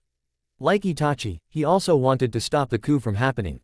He had this plan to peacefully resolve the situation by using a genjutsu on my father and every other ninja in the clan to make them end the coup before it started. But then, the night before the massacre, Shisui committed suicide. And so, the village thought that killing the entire clan was the only way to end it. And the massacre was the end result, Sasuke answered. I doubt they ever considered arresting my father and the others who wanted the coup, and then locking them up to discourage any other Uchiha from rebelling against the village. I agree. I mean, if killing them was the only way to stop the coup before it started, then why the hell do we have jail cells? Nezuko replied. Exactly. Sasuke said. He then thought of something else to ask her, although this time, it was a genuine question. What do you think about what the great fox elder told me about this prophecy and the changes that were made to it? Sasuke asked. The thing about great change and revolution? Nezuko asked in reply. Sasuke nodded in response. Well, I mean, I don't know. Nezuko answered. That is to say, I'm unsure how to feel about it. I guess what I'm saying is that I'm neither for it or against it. That's an unusual reaction. I haven't told anyone else about it because I know how they'd react to it. They'd say that that would be a bit extreme and that I need to relax. The most extreme reaction I'd probably get is that someone would say that if I knew what was good for me, I'd stop all this talk of revolution or else they'd report me to the Hokage. Sasuke told her. Didn't you tell me not to assume things about people earlier? Nezuko then asked. Sasuke chuckled. There's a difference between just thinking what people would do or say when you do or say something and knowing what people would do or say when you do or say some thing. Anyway, why are you unsure about it? Sasuke then asked. Because while, on one hand, the ninja world is a pretty fucked up place, there's no denying that it's also the place where I've had good experiences. Like the day I met Sora and Takeshi and you. Nezuko answered. Sasuke was surprised by her answer. He blushed and looked away. Nezuko chuckled. Without the ninja world being the way that the first Hokage made it, I doubt I would have ever met them. Or, if I did, Sora and Takeshi probably would have been civilians living in some town that my clan and I were told to protect from bandits by some feudal lord or another wealthy person, and you and I probably would have met on the battlefield because two feudal lords decided to make our clans fight each other for whatever stupid and petty reason. She added. Okay, but what exactly has changed about that? What about the ninja world did the first Hokage's changes actually affect? Last I remember from the history lessons we were taught about the Hokage, the first Hokage wanted to make a ninja world where everyone would be protected and everyone would be at peace, there would be no more wars, and a ninja world where kids wouldn't have to die in battle. But, over time, the creation of the Hidden Leaf Village and the other hidden villages have kept none of the first Hokage's promises. Even worse, they never did anything to keep the first Hokage's promises and make his dream a reality. Wars are still happening, kids are still dying, the Hidden Leaf Village endangers everyone inside it the moment something big like an invasion happens to it, and so do the other hidden villages. In reality, the first Hokage changed nothing. Nothing at all. Sasuke replied. We're also still doing missions for feudal lords who want us to do these missions, want us to do them for some stupid or petty reason. Back when I was a genin, one of the first missions my team and I ever got was the Demon Cat from Hell mission, the D-rank mission that everyone hates. And do you know who keeps giving us that mission? The feudal lord's wife. Why does she need us to do it when she probably has her own security detail or her own servants who can do the same thing with about as much trouble as we had? I see what you mean, but if that's the worst a D-rank mission can give a rookie genin like me, then I still don't see what's so bad about it all. Nezuko said. As we both mentioned, back before the hidden villages were formed, kids were dying left and right because they were killed by enemy ninjas or by kids who were told to kill them by their clan's superiors. And now look at us, kids aren't dying unnecessarily anymore because they're stuck doing stupid D ranks until they get more experience and eventually get promoted due to said experience. By the time they make Chunin or higher, they're old and capable enough to reliably defend themselves from enemy ninjas until they die in battle or retire. Sasuke grumbled. I guess you're right. He mutters. Tell you what, let's make a bet. If I can convince you of how great the ninja world really is despite all its blemishes, you can forget about your revolution and we'll continue being Hidden Leaf ninjas. However, if you can convince me that the cons of the ninja world outweigh the pros, I'll join you on your quest for revolution. Deal. Nezuko offered. Deal. Sasuke answered. They shook hands, stood up, and went to the longhouse to have a little bit of leisure time before helping Lulu out with the chores, doing some normal training exercises, and maybe going back to Foxhold Town to buy things like groceries. Back in the Hidden Leaf village, Izumi was at the top of a watchtower on the outskirts of the village, standing by a window. She was assigned by the Hokage to use this watchtower to watch for enemy movement near the village. If there was any enemy movement, she was either to contact the Anbu so that they could intercept it or intercept it herself if she could help it. But as she was keeping watch, she couldn't help but worry for her subordinates. Especially Sasuke and the new girl. Naruto's death shocked her. She hoped he would be brought back to the Hidden Leaf village alright, but now, she doesn't know if he should have been brought back here at all. Then there's that stuff about Sasuke and Nezuko being the children of revolution. Lady Fifth essentially told Izumi that if she was loyal to the village and they intend on being revolutionaries, she is to deal with them like you would deal with any other high-profile rogue ninja, kill them. And, what with him being an Uchiha, Sasuke would be pretty fucking high-profile if he ever became a rogue ninja. And if Nezuko defended him and went and joined him, her ass would be in the bingo book, too. And that's the last thing anyone needs. What do you do, Izumi? Izumi thought. What do you do? Just then, Enko walked up to her, and stood right next to her. Hello, she said. What are you doing here? Izumi asked her. I'm here for the same reason you are. Enko answered. The Hokage must hate you too, then, huh? Izumi joked. Enko chuckled. Come on, guard duty ain't that bad. She replied. I guess you're right. I was out in the field a little while ago, and I heard about what happened to Asami-sensei and two of her little shits. Sad, I know. Enko said, interrupting Izumi. So you already know. Izumi says. Know what? Enko asked. Izumi walked over to a balcony, and just leaned against the railing. Enko went and joined her. About my concerns. Izumi answered. What concerns? Enko asked. Did you hear about Naruto's death and everything that went down there, too? Izumi asked in reply. Yeah, who didn't? Enko also asked in reply. Then you know what I'm concerned about. I'm concerned about the children we send into battle. Like you said, two of Asami-sensei's new genin died along with her and then Naruto died. At 12 going on 13 years old. He was still young. Knowing the village and how the ninja world's set up, Shikamaru might be sent out on a mission where he won't make it back, either. Izumi said. I wouldn't stress too much about it. If these kids were that fragile, they wouldn't have made it past the second exam of the Chunin exams. Enko told her. Is she serious right now? Izumi thought. That's not my point. Izumi shouted. The fact that they can take a lot won't mean shit if they die on the battlefield because of a force that is stronger than they are. In my eyes, these kids shouldn't be made genin until they're 20 years old. 18, at the very least. Then I guess we should make them stronger. Enko said. Izumi scowled at her, and then looked down. Whatever. You won't get it no matter what I say, will you? Izumi asked. So sue me for being a thick-headed dumbass. It's your fault for talking to me about all of this. Enko said. I'm not a therapist. Clearly. Izumi says. Izumi then spotted something. What the fuck? What is she doing here? She thought. You see something? Enko asked. Don't worry too much about it. If you hear sounds of fighting, call the Anbu. Izumi ordered. Whatever you say, Captain. Enko teased. Izumi jumped down into the forest from the balcony, and went straight over to what looked like a hidden mist kunoichi and three hidden mist Anbu who were jumping from tree branch to tree branch until Izumi threw a warning kunai knife at them. All of them dropped down to the ground, and they faced Izumi. It's just as I thought, Hiromi Uzumaki. Izumi shouted. Indeed, Hiromi Uzumaki was the hidden mist kunoichi in the group of hidden mist ninjas. Hiromi looked the same as she did before, except now she's exchanged her usual outfit for an all-black sleeveless uniform. A black mask that covered her neck and mouth, a black pair of khaki pants, and her black hidden mist headband was on her forehead this time. Izumi. It's good to see you. Hiromi replied. Where's your ninja swimmer outfit? Last time I saw you, I thought you looked more like a surfer than a kunoichi.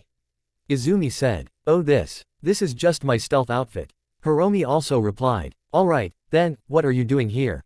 Izumi asked. I can't answer that without the permission of the Mizukage. Hiromi answered. And do you ask your mommy if you can go outside after dinner, too? Izumi taunted. Look, you can tell me why you're here right now or I will have to bring you in for trespassing. Wait, a voice yelled. Then, a masked ninja appeared. It was a member of the Anbu. The masked ninja walked up to Izumi, and said, it's fine. Let me take it from here. Alright, Izumi says. Izumi stepped back, and went back to the watchtower as the masked ninja walked up to the hidden mist ninja squad.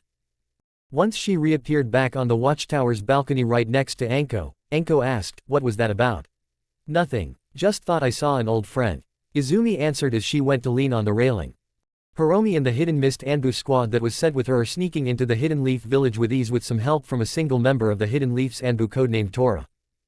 Tora is helping them because the Mizukage requested that he help them, and also because he had a mysterious friendly connection to Naruto, so he wanted to help those who could get revenge on his killers for him since Tora couldn't do it himself. After successfully infiltrating the Hidden Leaf village, Hiromi and her Anbu friends snuck around, searching for the Hidden Leaf elders who killed Naruto. Lady Mizukage had sent them a letter a few minutes before they were intercepted by Izumi and before they met with Tora after their brief encounter with Izumi.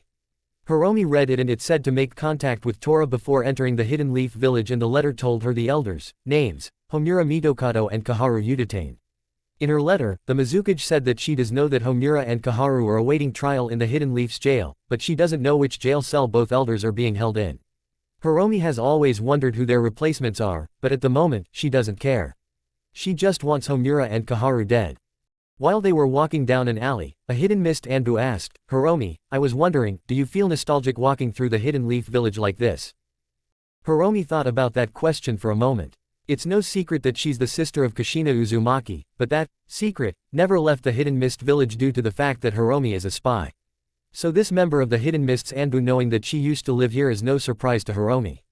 What does surprise her is that this member of the Hidden Mists Anbu is asking a question like that at all, considering that they're not supposed to wear their emotions on their sleeve like badges of honor.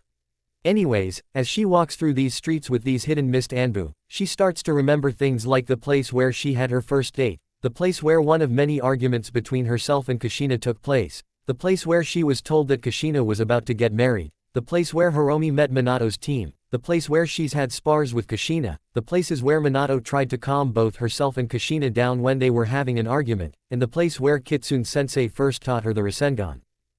I never thought about it. Hiromi finally answered. I see. The first Hidden Mist Anbu member replied. The more important question is where would we find a person who knew where, exactly, Kaharu and Homura were being kept? The second Hidden Mist Anbu member asked. The group of four stopped. He's right, Hiromi said as she turned around to face them. Hiromi thought long and hard about it. But the third Hidden Mist Anbu member's answer seemed surprisingly simple. Why don't we ask the jailhouse's receptionist? The third Hidden Mist Anbu member asked. Good thinking, Hiromi. The second Hidden Mist Anbu member asks. Seeing no other method, Hiromi said, alright. Here's what we'll do, we corner the receptionist when they get off their shift. By that time, another person will have replaced them. After we question them, we kill them, and erase every trace of them so that we won't be exposed. After that, it's just a matter of breaking into the jailhouse, killing both of the elders, and then getting out. You three will guard me while I deal with those old fucks to make sure no one interferes if we are caught. Do you understand? The three Hidden Mist Anbu members nodded. Okay, then, let's execute the plan, Hiromi told them. Later.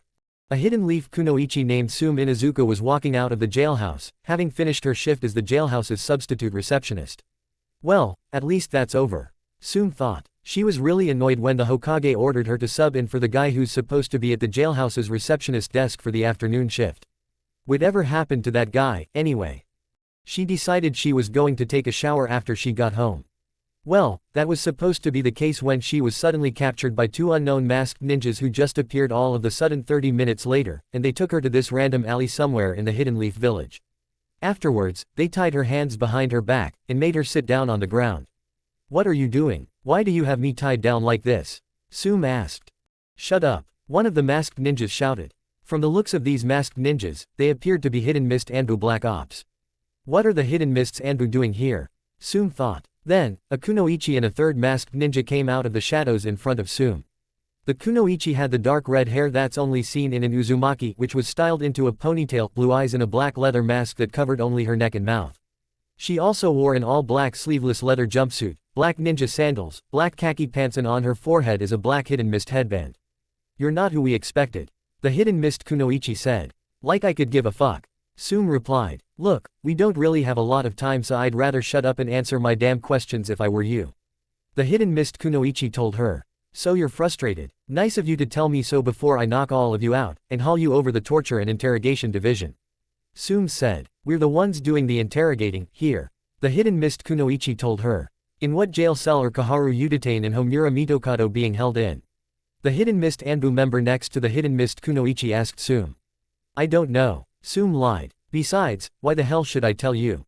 Aren't there more civilized ways to ask me this? You do realize the Hidden Leaf and the Hidden Mist are in an alliance, right? The Hidden Mist kunoichi pulled out a kunai knife, walked up to Sume, and pointed the kunai knife at her throat.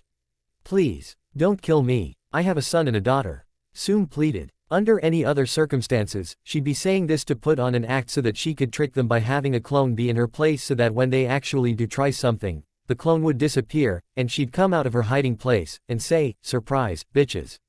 But the Hidden Mist Anbu members captured her too quickly for her to cast the clone jutsu. A kunoichi of my caliber should have detected them from the start. Sume then thought. Then tell me where those two are. The Hidden Mist kunoichi told her. Sume gulped, knowing that she'd be shamed forever for telling them these details out of fear, at the very least. Fine, I'll tell you. I don't, exactly, know where they are, but I do remember seeing their names on the clipboard at the receptionist's desk. I just subbed in for the guy who was supposed to be there. Sume said. So that explains her being there instead of the person who should have been there. One of the Hidden Mist Anbu members said. The others we questioned said that a guy was supposed to be there. How do we proceed? The Hidden Mist Anbu member next to the Hidden Mist kunoichi asked. I'll tell you after we kill her. The Hidden Mist kunoichi answered. No, but wait, you said you wouldn't kill me if I told you what you wanted to know. Sume shouted. I lied. The Hidden Mist kunoichi told her. You should have thought about your daughter and son before you subbed in for the jailhouse's receptionist. She slowly pulled her kunai knife back, and then stabbed Sume in the throat. Sume fell down, and died. Hiromi wiped the blood off of her kunai knife by swinging it after having killed the kunoichi who subbed for the guy who was supposed to be at the receptionist's desk today. So, asks the first Hidden Mist Anbu member, who was standing right next to Hiromi. Well, we don't need the actual guy anymore. We can look at that clipboard while we're breaking into the jailhouse. Hiromi answered. That could put us at a bit of a disadvantage if we're caught by the Hidden Leaf ninjas. The second Hidden Mist Anbu member said. Then we don't get caught. It's that simple. Hiromi told him. Dispose of her body. Erase every trace of it. Yes sir. All three Hidden Mist Anbu members shout as Hiromi puts her kunai knife away. The third Hidden Mist Anbu member used an earth-style jutsu to make the Hidden Leaf kunoichi's body dissolve into dust before they disappeared using the teleportation jutsu. At midnight, Hiromi and the three Hidden Mist Anbu members appeared outside the entrance to the jailhouse using the teleportation jutsu. Then, the second Hidden Mist Anbu member went up to the door, crouched, and attempted to lockpick it. Too bad Tora couldn't come with us. The third Hidden Mist Anbu member said. Yeah, he said that he couldn't come even though he wanted to because he had to make sure we weren't detected. The first Hidden Mist Anbu member replied. So he left us after we successfully infiltrated the village. Yeah, I know. All three of us were there, too. The third Hidden Mist Anbu member told him. Can you guys shut up? I need to focus. The second Hidden Mist Anbu member said. After a little while, the second Hidden Mist Anbu member successfully lockpicked the door. Gotcha. The second Hidden Mist Anbu member shouted, very proud of himself. Hiromi is now starting to wonder if all the things she's previously heard about the Hidden Mists Anbu were all just lies that were told by the Hidden Mists Anbu, themselves just so that the Hidden Mists Anbu could put up a front and make themselves look tougher than they actually are. Isn't deception what a ninja thrives on, after all? Let's go. Hiromi told the three Hidden Mist Anbu members. The three Hidden Mist Anbu members nodded, and then, the second Hidden Mist Anbu member threw a smoke grenade into the jailhouse, and then, they heard coughing. Hiromi and the Hidden Mist Anbu members charged into the jailhouse, and then, while the room was still covered by smoke, Hiromi killed the night shift's jailhouse receptionist by throwing a kunai knife at him. After that, Hiromi went behind the receptionist's desk as soon as the smoke cleared. She searched that desk until she finally found the clipboard which recorded and listed all the criminals who were dropped off at this very jailhouse. She found Kaharu and Homura's names on the list. Mitokado H, you detained K cell number 10. Crimes, murder. Great, Hiromi said. They're both being held in the same cell. Which cell? The first Hidden Mist Anbu member asked. Cell number 10, Hiromi answered. The first Hidden Mist Anbu member went behind the receptionist's desk too, and also searched the desk until he found a map. This says that cell 10 is in cell block A, which is the first block we'll see once we go down those stairs. The first Hidden Mist Anbu member told everyone else, referring to the staircase which was 12 feet behind the receptionist's desk. The Hidden Leaf's ninjas must trust each other a hell of a lot if they're okay with putting the entrance to the rest of the jailhouse right behind the receptionist. The receptionist would be vulnerable to an attack from behind if there were any traitors in the Hidden Leaf's ranks who decided to break in for whatever reason. The second Hidden Mist Anbu member commented. Yeah, well, now isn't the time to be focusing on any of that. Hiromi told him. Hiromi then turned to the first Hidden Mist Anbu member, and said, let's hope that the map you just looked at isn't out of date.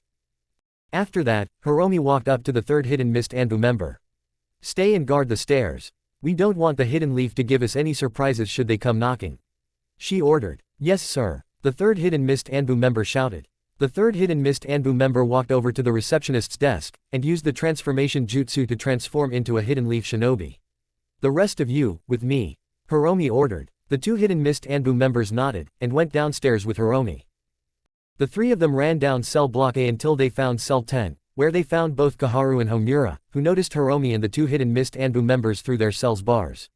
Who are you? Homura asked. What are you hidden mist ninjas doing here? Kaharu asked. Hidden mist. Homura then asked. Look at that girl's headband. And if those Anbu were our Anbu, they'd be taking her in and then throwing her in one of these cells. Kaharu told him. You're right, but that doesn't explain why they're here and why they've broken in. Homura said after getting a good look at Hiromi. I thought the hidden mist had an alliance with us. Hiromi kicked down their cell's door. It is because of our alliance that we were sent to kill you. Hiromi told both Homura and Kaharu. Hiromi then killed Homura with 3 shurikens. Homura fell down before he died. We are disabled. Have you no shame? Kaharu asked. Hiromi walked up to Kaharu, and pulled out a kunai knife. Did you feel ashamed when you killed Naruto Uzumaki? Hiromi asked her. Hiromi then killed her with one swing of the kunai knife. So it's done, then. The first hidden mist Anbu member says. It is. Hiromi answered. Hiromi put away her kunai knife, and then looked up. I've finally avenged you, Naruto. Hiromi thought. She then looked down, pulled out a little sheet of paper and a pen, wrote a note, and placed it next to Kaharu's corpse. What are you doing? The first hidden mist Anbu member asked. Telling the hidden leaf that I, alone, did this. Hiromi truthfully answered. Isn't that like a bad idea? The second hidden mist Anbu member asked. I thought so too, but the Mizukage told me otherwise. As I just told these motherfuckers, it is because of this alliance we have with the hidden leaf that we are taking out these trash individuals since we know that they won't.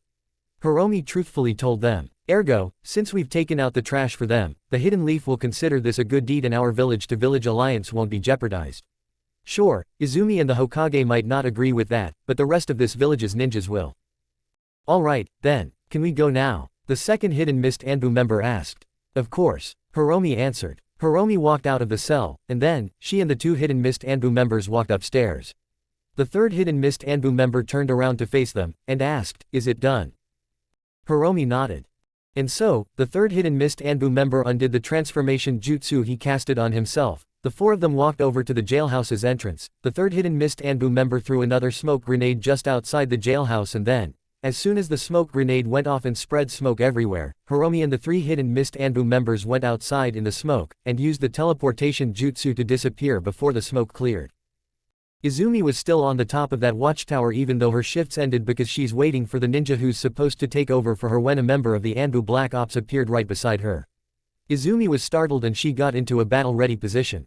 Calm yourself, Izumi. I am an ally. The masked ninja told her.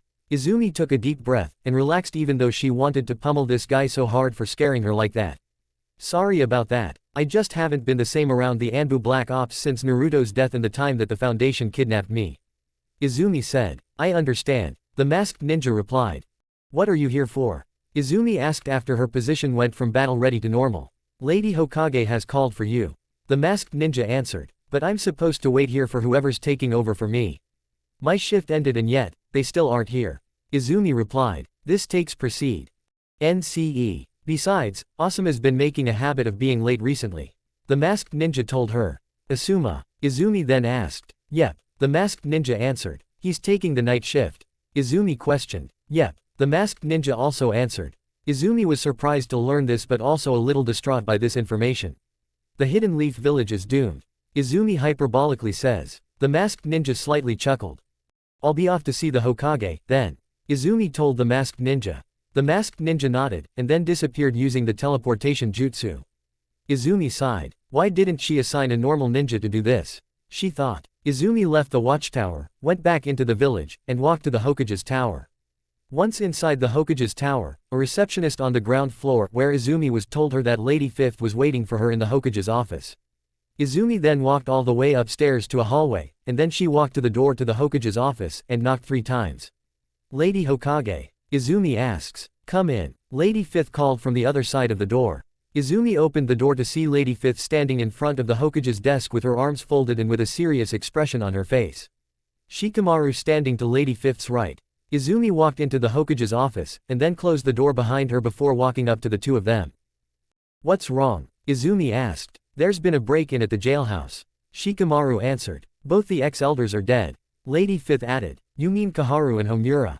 Izumi then asked. Yeah, Shikamaru answered. What happened? Izumi questioned. 4 people snuck into the jailhouse by lockpicking the door and throwing a smoke grenade into the receptionist's office, and then killing the night shift's receptionist while the room was still covered by smoke.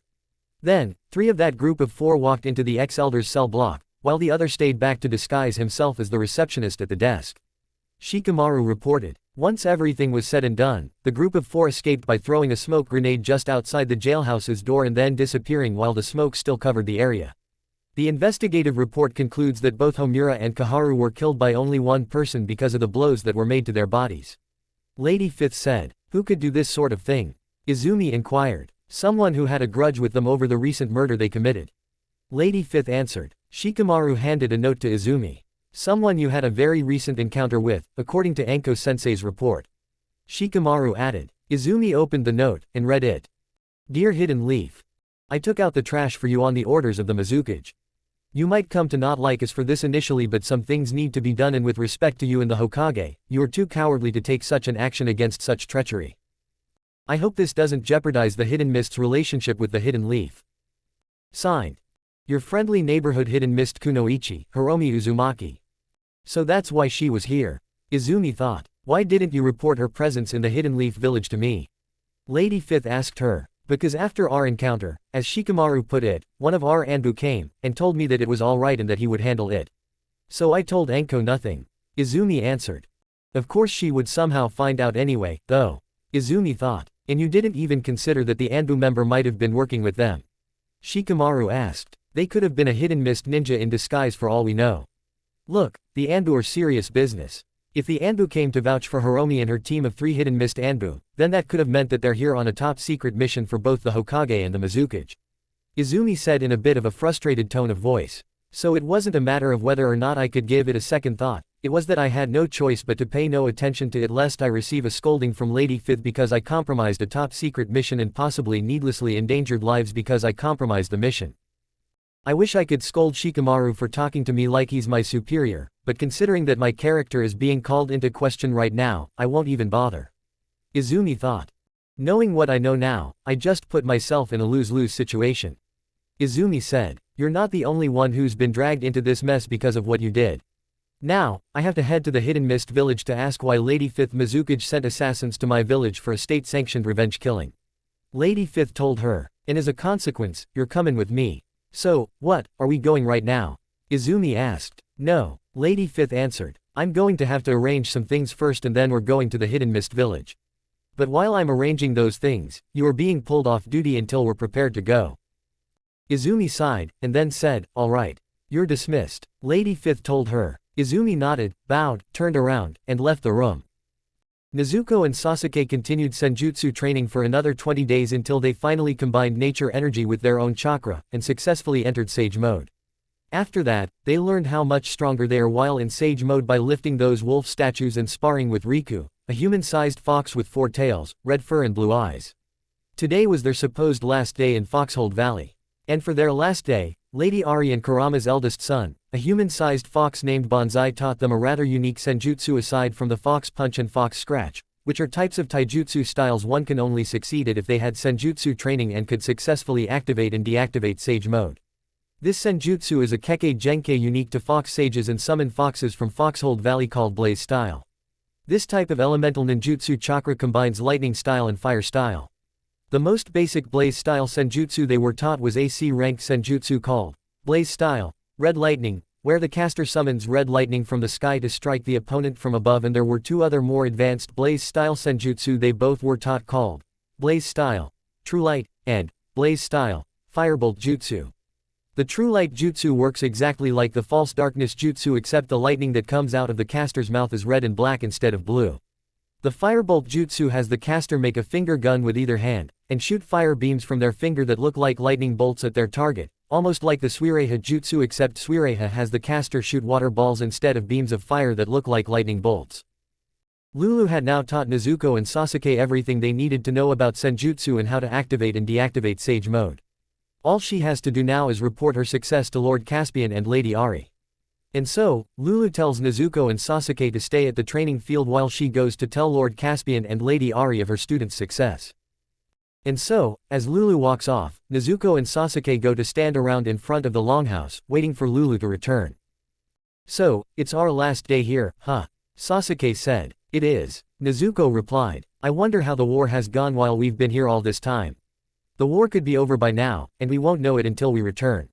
Sasuke also replied. "I wonder the same thing." Nezuko then said, "Well, then, if the war has ended, then maybe you'll be one step further to being right about the ninja world, about how some good can still come out of the ninja world despite all of its blemishes." Sasuke supposed. "For the world's sake and our own, I hope I'm right about that." Nezuko told him. "What do you mean by, and our own?" Sasuke asked. "Let's say that you've been proven right and you've proven to me that you're right and the ninja world really is a bad place that has cons that outweigh its pros. The ninja world won't stand for our idea of revolution, and that includes the Hidden Leaf. We'll have to leave the Hidden Leaf village, and go AWOL basically. We'll be labeled as criminals and they might hunt us down to kill us." Nezuko explained. "Revolution is messy and requires sacrifice. I, of all people, should know that based on what my clan was planning to do before they were massacred, and Itachi made that same sacrifice because he didn't want to see me dead. He did everything he could to protect me. And if the ninja world is as bad as I said it was, then we need to do everything we can to protect the world, otherwise, the world will still be destroyed with or without a group like the Akatsuki." Sasuke also told her. "Besides, we've both become so powerful no one can even stand a chance of defeating or killing us. True. The only people who could face us without any problems are people with Kekkei Genkei or any of the Jinchuriki." Nezuko agreed. "Then it's decided, if you are proven wrong about the ninja world, then you and I will leave the Hidden Leaf village together." Sasuke said. "Agreed, agreed," Nezuko answered. "Such nice young folk like yourselves ought to come around more often." A new voice suddenly said. Nezuko and Sasuke looked to their left, and saw Lulu walking back into the training field with a great big old-looking fox with gray and orange fur, white pupilless eyes and 3 tails. "Who is that?" Nezuko asked. "That is the Great Fox Elder, otherwise known as Lord Mufasa or the Byakugan Fox." Sasuke answered. "The Byakugan Fox?" Nezuko then asked. "Lady 5th Hokage told me that one of the first ancestors of the Hyuga clan gave him both of their Byakugan for, some reason, I don't know." Sasuke explained. "So that's why he has pupilless eyes." Nezuko thought. Lulu and Lord Mufasa walked up to both Nezuko and Sasuke. "Lulu has told my son and my granddaughter that you have passed your senjutsu training." Lord Mufasa said. "We have, Lord Mufasa." Nezuko told him. "Then you are ready." Lord Mufasa says. "For what?" Nezuko asked. "You are ready to become Kurama's next Jinchuriki." Lord Mufasa answered. "Yeah, wait, what?" Lulu shouted. "Right, I forgot about that." Nezuko said. "What do you mean she'll become Dad's next Jinchuriki?" Lulu asked. "It all has to do with Hagoromo's prophecy, great-granddaughter." Lord Mufasa told her. "I'm not so hot on this part of the prophecy. This puts her in more danger than necessary, in my opinion." Sasuke commented. "So he cares about something other than himself. Hell must have frozen over." Nezuko thought. "I kinda disagree too because, when I met Kurama back when I was in Naruto's psyche, I got the impression that he is difficult to deal with." Nezuko remarked. "He is difficult, indeed. Though, I am afraid it is necessary. The prophecy says that only a Jinchuriki with the powers of a sage and the immortality of a summoning fox can stand against the might of the Akatsuki. And as it stands, Kurama is the single most powerful of all of Hagoromo's creations. So I feel that it is only natural that Kurama's power is needed to stand against the Akatsuki." Lord Mufasa said with a tone of regret in his voice. "I see." Sasuke replied. "Come with me. My son and granddaughter wish to see you again before you become a Jinchuriki." Lord Mufasa told them. And so, Nezuko and Sasuke followed Lord Mufasa to the castle. And so, once they got into the castle, they were led to the throne room by Butler, and then Nezuko, Sasuke, Lord Mufasa and Lulu all stood before Lord Caspian and Lady Ari. "And so we meet again, young Nezuko and young Sasuke." Lord Caspian said. "And what am I?" "Chopped liver." Lulu asked. Lord Caspian ignored her question and said, "So, you're supposed to become Kurama's Jinchuriki, Yes, I am." Nezuko answered. "Good." Lady Ari interjected. "The faster he's out of here, the better. Based on what we have heard from the foxes in your world, Kurama has become too important to you humans for you to just leave him alone." She's right. And it's not just her hatred of Kurama talking. The longer he stays here, the chances that we are invaded by your world's soldiers becomes more and more likely. Lord Caspian added. "Then why didn't you send him back?" Sasuke asked. "Every time we tried, he just came back." His reasoning for staying here is that the humans will not leave him alone, and if he stayed in the ninja world, they will never leave him alone for as long as he lived. Lord Caspian answered. As I see it, that also makes a surprising amount of logical sense. Sasuke remarked. Ever since the first Hokage made the ninja world what it is today, the hidden villages have always sought to utilize the power of the tailed beasts, or so our history books say, to maintain the balance of power, hence why there's a war being waged in the ninja world right at this very moment. It started out with Kurama's previous Jinchuriki being kidnapped by another hidden village, and then it escalated into a war for the capture or recapture of Kurama's Jinchuriki or any other Jinchuriki. Fortunately, we recaptured Kurama's previous Jinchuriki and the war was about to be over because, as I mentioned before, Kurama's previous Jinchuriki was recaptured by the Hidden Leaf village. But then, Kurama's previous Jinchuriki was killed, and Nezuko, here, was almost killed because our village's elders failed to reseal Kurama, and now, he is here. And it's more than likely that the war is back on. If he stayed in our world, the hidden villages would have stopped at nothing to recapture him and seal him away. Yes, they would have stopped at nothing. Including foolishly trying to invade Foxhold. Lord Caspian replied, which is another reason why he has to be resealed into young Nezuko. Lord Mufasa added, but, as I told you before, Lord Mufasa, I got the impression that he was difficult to deal with, to say the least, back when I met the Sage of Six Paths in Naruto's Mindscape. Nezuko said to him, and as I said to you, young Nezuko, it is necessary. Lord Mufasa told him. Nezuko sighed, and then said, then let's get this over with. The entrance to the dungeon is down the hall to your right. Lady Ari told her. Nezuko and Lord Mufasa turned right, and walked to the hallway.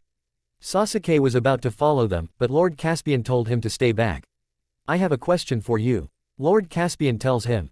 Today was a certain dark-skinned 13-year-old girl named Sarui's first day at the Hidden Sands Ninja Academy. She had long and straight black hair, yellow eyes and a big smile on her face because of how excited she was for her first day at the academy. She was dressed in a white t-shirt with black sleeves and a black collar, a red skirt, a black pair of arm warmers and a dark blue pair of ninja sandals. The academy's principal wanted to hold off on starting this school year because of the battle going on outside the village. But the case cage made him change his mind. Sarui liked that the principal changed his mind because she'll be damned if she has to wait to be in the academy for her first day of her last year at the academy. She's made some genuine friends at the academy, and if she waits any longer, she thinks she'll go insane. It's why her excitement over her first day outweighs her fear of the battle outside. Besides, it's not like she is going to be out there on the front lines, right? She ran to the academy, and then she met Setsuna, one of her friends, on the academy's front yard. Setsuna had light skin, blue eyes and silver hair with blue highlights. She always wore this big black hooded sweater with short sleeves, which kind of bothered Sarui because they are in a place where it's always extremely hot. Black jeans, a pair of black fingerless gloves and a pair of dark blue ninja sandals. Setsuna's reasoning for wearing mostly black clothing despite the fact that it's unforgivingly hot is that she likes the color black and because of the sandstorms that occur every now and then. She also thinks she looks sexy in said clothes because both her boobs and Sarui's boobs are big, and because of that, if she were less sexy and didn't have a big chest, she'd have worn a sweater with long sleeves instead. The only reason she's thinking about her sexiness and a girl's big chest is because she is quite perverted despite being a girl. One time last year, a student straight up asked Setsuna, "Are you what they call gay?" And she surprisingly and genuinely answered with, "I'm bisexual, actually." Every 12 and 13-year-old student at the academy wasn't exactly surprised by her answer, in and of itself, because this point in their lives was the point where they start hitting puberty and are genuinely curious about their own sexualities, as well. But they still are incredibly immature, which is why the boys still laugh at sex jokes and the girls make fun of other girls for things like big chests or their sexualities, even though they turn around and express their disgust at the boys' constant sex jokes. What really surprised everyone about Setsuna's answer is how genuine her answer was and how quickly she answered that question, too. Anyone else would have been embarrassed or offended by that question because some kids are either nervous about it or genuinely homophobic. It's why boys and girls alike try bullying Setsuna, but she's never paid the bullying any mind. In fact, every time they've tried, she turns out to be completely oblivious, which actually discourages most bullying attempts because she's too thick to get it. Sarui, on the other hand, is smart enough to understand that the others are bullying her, but every time she's tried to defend Setsuna from the bullies, she'd get in trouble with the teachers because the bullies cried wolf. So instead, she didn't interfere even when the bullies would sometimes go too far with their bullying. Although, Sarui fears that one day, Setsuna might not have an easy time of it should they go way overboard with their bullying at some point in the future. "What's up, Setsuna?" Sarui asked. "Hey, Sarui. Ready for another year at the academy?" Setsuna asked. You bet, Tsurui shouted. I hope we're in the same class again. Why? Setsuna then asked. If I told you, the answer would fly right over your head. Tsurui answered. Ah, you always tell me that. Setsuna whined. Tsurui chuckled. Let's get inside, she told her. They walked into the academy's main and only entrance, which leads into this big atrium with 6 doors on the walls surrounding both Tsurui and Setsuna, each door leading into a hallway which has more doors which led into the classrooms and other areas for the optional classes, and next to, as well as outside, the doors to each classroom were lockers which students used to put their school supplies in, and next to the doors to the hallways are display cases which were put against the walls to the left and right of Tsurui and Setsuna, and on the wall in front of Tsurui and Setsuna is a billboard where teachers and academy students alike put posters that advertise upcoming events like school parties or whatnot, even though fun events like those are extremely rare because the Hidden Sand feels that the kids are here to learn how to be ninjas, not have fun, which Tsurui thinks is fair. But right now, at the start of the year, the only thing on that board is the list of students and what classes they've been placed into. It's why many of the students are gathered around the billboard right now. Tsurui walked up to that same billboard, and looked up and down the list for their names. After a while of looking, they've finally found their names, although their class looks like it's in classroom 601. This, however, wasn't all that new to them because this is their 6th year at the academy, and every time a new year started, they were in the room that had a number that matched the year they were in.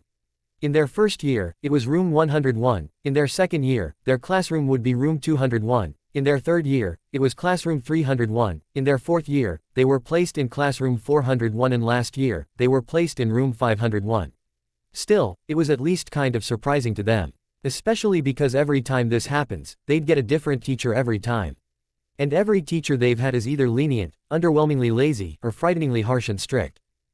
So, are we in the same class again? Yep, we're in the same class again. Setsuna shouted once she saw their names on the list.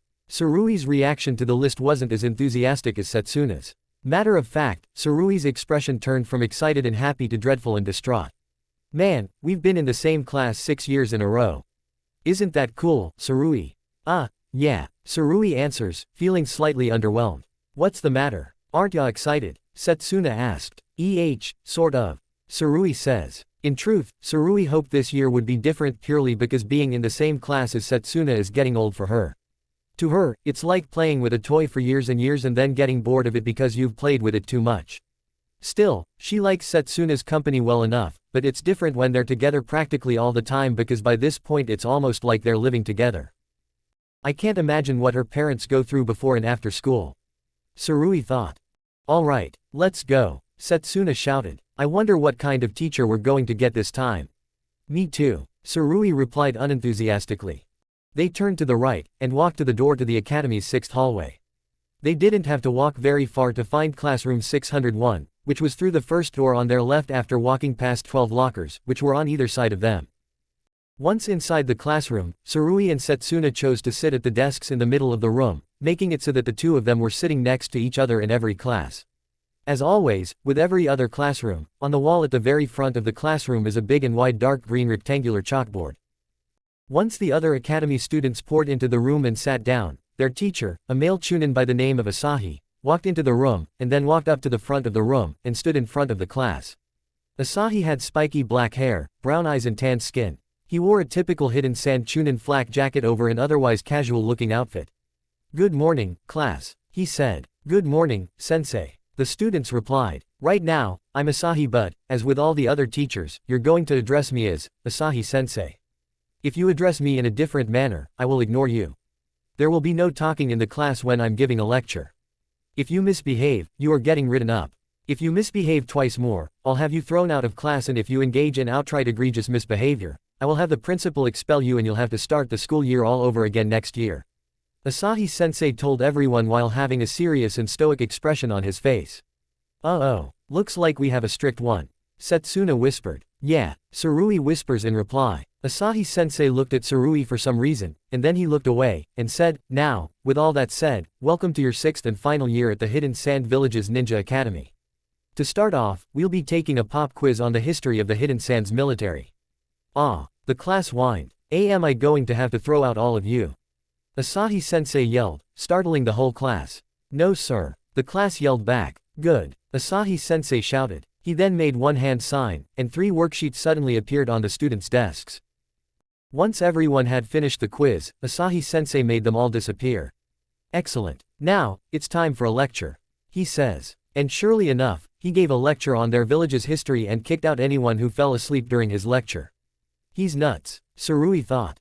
After 3 periods of enduring Asahi-sensei's harsh teaching methods, it was lunchtime, and both Sarui and Setsuna decided to have lunch out in the academy's front yard. They sat down, got out their lunches from their bentos which they got from their lockers which were assigned to them and the other students in their class by Asahi-sensei after today's first period and ate while they talked about the last few hours. Man, that guy's a slave driver, Setsuna shouted. I know, right, Sarui agreed. And to think I was excited for our 6th school year. I feel you, but at least we will be genin at the end of it, Setsuna says. 3 days after Sarui's first day at the academy, Chizuru was sitting at the Casecage's desk in the Casecage's office, feeling very frustrated. Standing right in front of her desk is a male jonin with short brown hair and brown eyes named Arata. Just like almost every other hidden sand jonin, he wore a white turban underneath his black hidden sand headband which was worn normally and a white sheet that covered both sides of his head and the back of his head. Why hasn't the one tail been sealed yet? She angrily asked. Lady Fifth, Lord Goza has made contact with Lady Chio, but we hadn't anticipated the amount of time she'd take to get down here. She's here now, of course, Arata answered. Then why has she taken so long to get here? Chizuru then asked. Well, to put it simply, sir, time has not been kind to her, Arata answered. So, she's old as hell, Chizuru said. That is correct, Lady Fifth, Arata replied. It's amazing that Lord Fourth trusted her with sealing the one tail into Mori. He was such a fool, Chizuru thought. Well, because of her lateness, I've had to tell Lord Sato to hold off on telling our Anbu to kidnap Sarui, and the battle outside the village has only gotten worse, Chizuru told him. And what of the reinforcements from the hidden stone? Arata asked. Not that I'm obliged to tell you, but I'll just tell you anyway for the sake of telling you. Lord Yura has sent word that they've arrived at the border and now, he and those hidden stone ninjas are on their way, but it may still be a long time before they get here. I'd hoped to get Sarui on the field by the time they'd gotten here so that the hidden stone would have an easier time of destroying the enemy force right outside our walls, but for obvious reasons, that won't be happening, Chizuru explained. The situation's so bad that I'm on the verge of revealing my true nature early and escaping before the whole hidden sand village is destroyed, Chizuru thought. So what do you want to do now? Arata asked. Get me Lord Sato and tell someone to assassinate Lord Ebizo, Chizuru ordered. I want to make her aware of the consequences of being late. Why yes, Lady Casecage, Arata acknowledged. He then turned around and ran out of the room. Meanwhile, Sarui was walking back home after a particularly and brutally long 3rd day at the academy thanks to Asahi-sensei. She was so close to her house, which was near the academy, when 3 hidden sand ninjas suddenly appeared and surrounded her. Stop right there, one of them shouted. Sarui's parents, 2 ninjas who had defected to the hidden sand years before the war for reasons unknown to Sarui, rushed out of Sarui's house and ran up to the 3 ninjas. Sarui's dad had dark skin, long and spiky black hair, a small black mustache and black eyes. His name is Akio. He wore a Hidden Cloud Jonin uniform and a white Hidden Cloud flak jacket to give himself a daily reminder of his days as a Hidden Cloud ninja, and he also wore a pair of glasses with black frames and a pair of red Hidden Cloud ninja sandals with red and white shin guards. Sarui's mom has long and straight red hair, dark skin and yellow eyes. Her name is Chika. She wore a gray tank top, black khaki pants and a pair of black ninja sandals. What are you doing? Akio shouted. One of the hidden sand ninjas turned towards Akio and Chika, and pushed them back. It's none of your business, the ninja yelled. Yes it is. We're her parents, Akio then shouted. That ninja unexpectedly casted the fireball jutsu at Akio at point-blank range. Akio burned to death. No, Chika screamed. The ninja then turned to Chika, and said, if you try to stop us again, we'll kill you too. The ninja returned to his original position, and then, all 3 ninjas disappeared with Sarui in tow, leaving a very distraught Chika behind.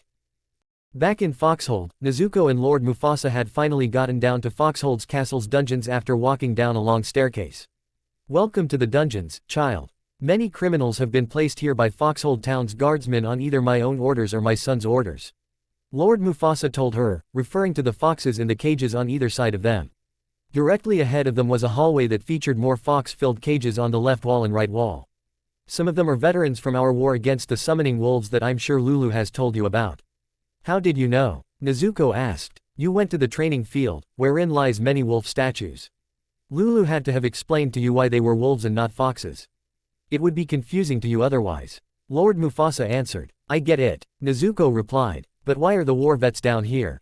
As with any war, lives were lost on both sides and deep bonds of hatred were formed in this war. Some foxes were so far gone in their own hatred for the wolves that they tried leaving town without the king's sage's express permission, also that they could massacre the wolves for revenge. We knew that this action would only reignite the flames of war, and a fox leaving town without the king's sage's permission was illegal anyway, so the guards did what they had to do, and so did my son and I. Lord Mufasa also answered, I get that, too. All things like wars and massacres do is make people want to kill each other even more than before. That is, if they ever wanted to start a war or commit a massacre in the first place for whatever reason. Every time I think about the time my grandfather killed my parents, I can barely control my anger, but at the same time, it's the thing that's kept me going ever since my parents died. Nezuko replied, I see. In that case, I suppose there is one positive to be seen in horrible circumstances like the one you described. They shape who we are, for better or worse. You are a prime example. Lord Mufasa also replied, it's a drag to think about, but I guess I can see where you're coming from. Nezuko said. Can we go see Kurama now? Nezuko asked. Oh, right. Lord Mufasa replied before sheepishly chuckling. Forgive me. In my old age I have grown a weakness for speech. It is, of course, time that we got down to business. The great fox elder then says. He almost sounds like he's whining about me not wanting to talk anymore. Nezuko thought. They walked down the hall, then turned left and went down another hallway before entering an unusually large bedroom that was behind a locked door made of steel that a prison guard had to unlock for them. It looked nice and cozy even though it was a prison cell. It had bland gray walls and a bland gray roof, but the bland gray floor was covered up by fancy carpets. The room was lit up by a chandelier and a fireplace, which was to the left of both Nezuko and Lord Mufasa, and to the right of the both of them was a very large and very fancy bed. Laying on top of that bed was Kurama, who was sleeping. Nezuko was intimidated by Kurama purely because of how big he was. Do not worry. He will not try to kill you like he has with everyone else. Lord Mufasa said. Why? Nezuko asked. Because, as Hagoromo has told me, you two have met before in young Naruto's psyche, which he connected with your own. Ah, that old sage, he had more power than he knew what to do with. But regardless, he won't kill you because it's you. Lord Mufasa answered. Just then, Kurama woke up from his nap and raised his head up. Who comes before me? Kurama asked. Do you really have to act like the big bad monster the humans think you are? Lord Mufasa asked in reply. Oh, great Lord Elder. It's just you. Kurama replies. And young Nezuko. He told him. Kurama also replied. He then looked to the little pink-haired human to the left of him and then sat up. So, Dad's plan actually worked. To be honest, I didn't expect you to come back. Kurama told Nezuko. Fate has a strange way of defying expectations. Lord Mufasa told him. So it did have something to do with that silly old prophecy, just like Dad said. Kurama says. It does, indeed. Lord Mufasa confirmed. I see. Father said that there were alterations that the two of you have made to the prophecy thanks to Naruto's death. What were those alterations? Kurama then asked. Lord Mufasa explained those alterations to him in great detail. The humans may not like this revolution. They like us and our Jinchuriki too much. Kurama told him, which is exactly why it must come to fruition. They have grown too attached to their own power. Even Hagoromo could see that. Lord Mufasa replied. Still, it smells troublesome. Kurama said. Does that mean you won't help us? Nezuko asked. Oh no, just the opposite. I am all for bringing the fight to the humans after all they had done to me and my siblings. Kurama says. Still, I do not agree with being sealed inside her. I know that if I am sealed and she returns to the ninja world, they will try to use our collective power as a weapon again. I'm sorry, Kurama, but it is necessary, but I'm sure that young Nezuko can explain to you why it is necessary better than I could.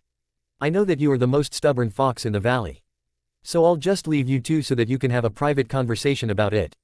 Lord Mufasa told him. Lord Mufasa then left the room. Nezuko cautiously approached Kurama. You do not need to be scared of me. As I said before, you have a good heart. Therefore, I trust you. If I did not trust you, well, you would not be here to have this conversation, now, would you? Kurama told her. But Nezuko was still afraid. Not only is he physically terrifying, but his voice was so malevolent and scary that she doesn't know how she couldn't be afraid of him. Kurama then chuckled. Tell me, Nezuko, how did you survive? He asked. Hagoromo gave me the dark half of his chakra, remember. For obvious reasons, I could not survive on that alone. So I went unconscious. I was told that the elders A and the Anbu that W were defeated by L Lady F 5th Hokage, and then, I was taken to the hospital. They couldn't do much for me, so long story as short, Lady Hokage and Sasuke took me here and, after a long discussion with Lady Ari Lord Caspian, Caspian gave me vulpine immortality while I was still unconscious. Nezuko explained. Kurama looked surprised. They actually gave you immortality? Kurama then asked. Nezuko sighed. Yeah, Sasuke made a deal with them that we'd both undergo senjutsu training and sage mode training as soon as I woke up so that they could gauge whether or not I could handle immortality. Lady Ari said that the humans who were given immortality for free by the foxes were swallowed by nature energy. Nezuko answered. Well, to be more accurate, that's what happens to some of them, anyway. But they are right, and that is not the only thing that could happen to humans if the vulpine immortality jutsu was casted on them without a price. But let's not talk about that because the subject is rather depressing to me. Kurama said. Well, then, let's talk about something else. Nezuko replied, becoming progressively more comfortable around Kurama without realizing it. Exactly what I was going to say. Anyway, I met Sasuke back when I was stuck inside Naruto. I had not expected him, of all people, to come with you and, more to the point, undergo sage training with you. He is an emo brat who should have gotten over the slaughter of his entire clan a long time ago. I know his sensei got over it, after all. Or, that is what it seems like. Kurama also replied. So why is he here? I don't know, to be honest. Whenever I asked him, he'd just scoff, turn away and blush. He also said that he'd take on the senjutsu training as well if they saved me. They've told me that the normal procedure was for them to have a human who wanted and requested them to give them immortality undergo senjutsu training before vulpine immortality was given, so we were given special treatment, to say the least. Although, Sasuke told me that if it weren't for Lady Fifth, Lord Mufasa and Sasuke, himself, they would have hung me out to dry. So I'm grateful to them. It's partially why. Nezuko says. She didn't feel like going any further. Why what? Kurama questioned. Nezuko sighed. Do I really have to answer that question? Nezuko asked in reply. I feel like having my curiosity satiated, so yes you do. Kurama answered. Nezuko sighed again. Alright, it's partially why I'm undecided about this whole revolution thing. She bluntly told him. But the great Lord Elder said it is destined to happen. Kurama told her. I know, and yet, I owe the fact that I'm still alive to Lady Fifth. Without her, I wouldn't even be here and I wouldn't have known the beauty of Foxhold Valley, a place that very few humans have ever been to or seen. Besides, despite all that's happened in my ninja career so far, I can still see the good that the ninja world brings, despite all the wars and conflicts raging about everywhere. For instance, without ninjas, no one would be safe from criminals or bandit attacks or criminals who use jutsus to commit their crimes without failure. Without ninjas, there wouldn't be great heroes like the 4th Hokage and the 1st Hokage and even Kakashi the copy ninja. Without ninjas, Team 7 would never have been able to save the Land of Waves. Without the ninja world as it is right now, I might not have been a ninja, or, if I was, I'd be used as just another pawn to fight other clans all the time. Nezuko replied. And yet, if there was no ninja world, well, at least not the one you know, the one that the 1st Hokage created, my siblings and I would be free, the Uchiha massacre might not have ever happened and your parents would still be alive to love you today. Hell, if the 1st Hokage had never shaped and molded the ninja world into what it is today, Naruto would still be alive. And so would great heroes like Kakashi Hatake and the 4th Hokage. And even Kushina. Kami, I miss her. Kurama also replied. And that's the other side of this conflicting as all hell argument. Both have their merits, so how am I supposed to pick a side without thinking about these things? Nezuko asked. Tell you what, if you can convince me that the ninja world has more pros than cons, as you kids call it, don't bother. Sasuke and I made the same kind of deal. If I can convince him that the ninja world has more pros than cons, he'll call off his revolution. However, if he convinces me of the opposite, I'll join his little revolution. Nezuko told Kurama, interrupting him. Kurama grumbles. He stares at her for a long time before smiling, and saying, you know what? Fuck it, I want to be sealed inside you. You interest me. You mean that? Really? Nezuko then asked. Kurama simply nodded. Then, why don't we start the sealing? Nezuko also asked. I cannot seal myself inside you, but there is someone who can. Kurama answered. Suddenly, Lord Mufasa came back. Speak of the devil, Kurama says as he turns his attention to Lord Mufasa. Nezuko turned towards Lord Mufasa. Lord Mufasa, Nezuko shouted in surprise. It seems convincing Kurama to go along with Hagoromo's plan didn't take as long as I expected it to. I thought he'd be yelling at you for answers as to why the resealing was necessary by now. Lord Mufasa assessed. I didn't need to learn why it was necessary because I already knew. I just didn't like to be sealed and I still don't, just to be clear with you, but I've changed my mind for a different reason. Kurama says. And what reason would that be? Lord Mufasa asked. Nezuko. Something about her interests me. Kurama answered. And it is for that same reason that I'd like to get to know her better. But I cannot do it by continuing to be locked up in this dungeon. Very well. Lord Mufasa said. I shall perform the paw-print seal. What's the paw-print seal? Nezuko asked. It's a sealing senjutsu stronger than any sealing jutsu known to humans. Only giant summoning foxes like myself or summoning dogs or summoning wolves or summoning cats or any summoning animal that has paws can cast this jutsu. Although, you would need to be careful if a summoning elephant attempts to cast this jutsu on you. Lord Mufasa explained. Why? Nezuko then asked. For reasons that will become very clear in a second. Lord Mufasa answered. Now, let's begin. Turn to face Kurama. Nezuko faced Kurama and then Lord Mufasa weaved together 6 hand signs, and then shouted, Sage art, paw-print sealing. And then, Lord Mufasa put his front left paw on Nezuko's back and then he put his front right paw on Kurama's left shoulder and then, 3 minutes after that, both their chakras became connected and after that, Lord Mufasa took his paws off of the both of them and then after that, Kurama got completely sucked into Nezuko and a fox paw print that looked like a tattoo and was colored red appeared on her back. It was done. Kurama was sealed into another Jinchuriki again. And Kurama was completely gone from the bed he was sitting on. It was almost like he's hiding inside Nezuko. There. It's done. Lord Mufasa told Nezuko. He then took a deep breath. I haven't used a jutsu like that since Caspian was a child. So you really are that old? Nezuko says after turning towards Lord Mufasa. Nezuko girl, I have been around long enough to have known Hagoromo back when he was alive. Lord Mufasa replied. Nezuko chuckled. Well ain't that something, she commented. You'd better not make me regret this. Kurama warned. I won't, I promise you. Nezuko thought. Interesting, you already know that you can interact with me by using your thoughts. Kurama commented. Actually, it's just something I thought I'd test out since you're in my psyche as well as my back. I didn't know it'd actually work, though. Nezuko thought. Then I guess you aren't as smart as I thought you were. Kurama says, audibly disappointed. Nezuko chuckled. I think you've had enough time to converse. Lord Mufasa said. Right. So, what do I do next? Nezuko asked the elder. You must spend 10 more days here to train to be a Jinchuriki.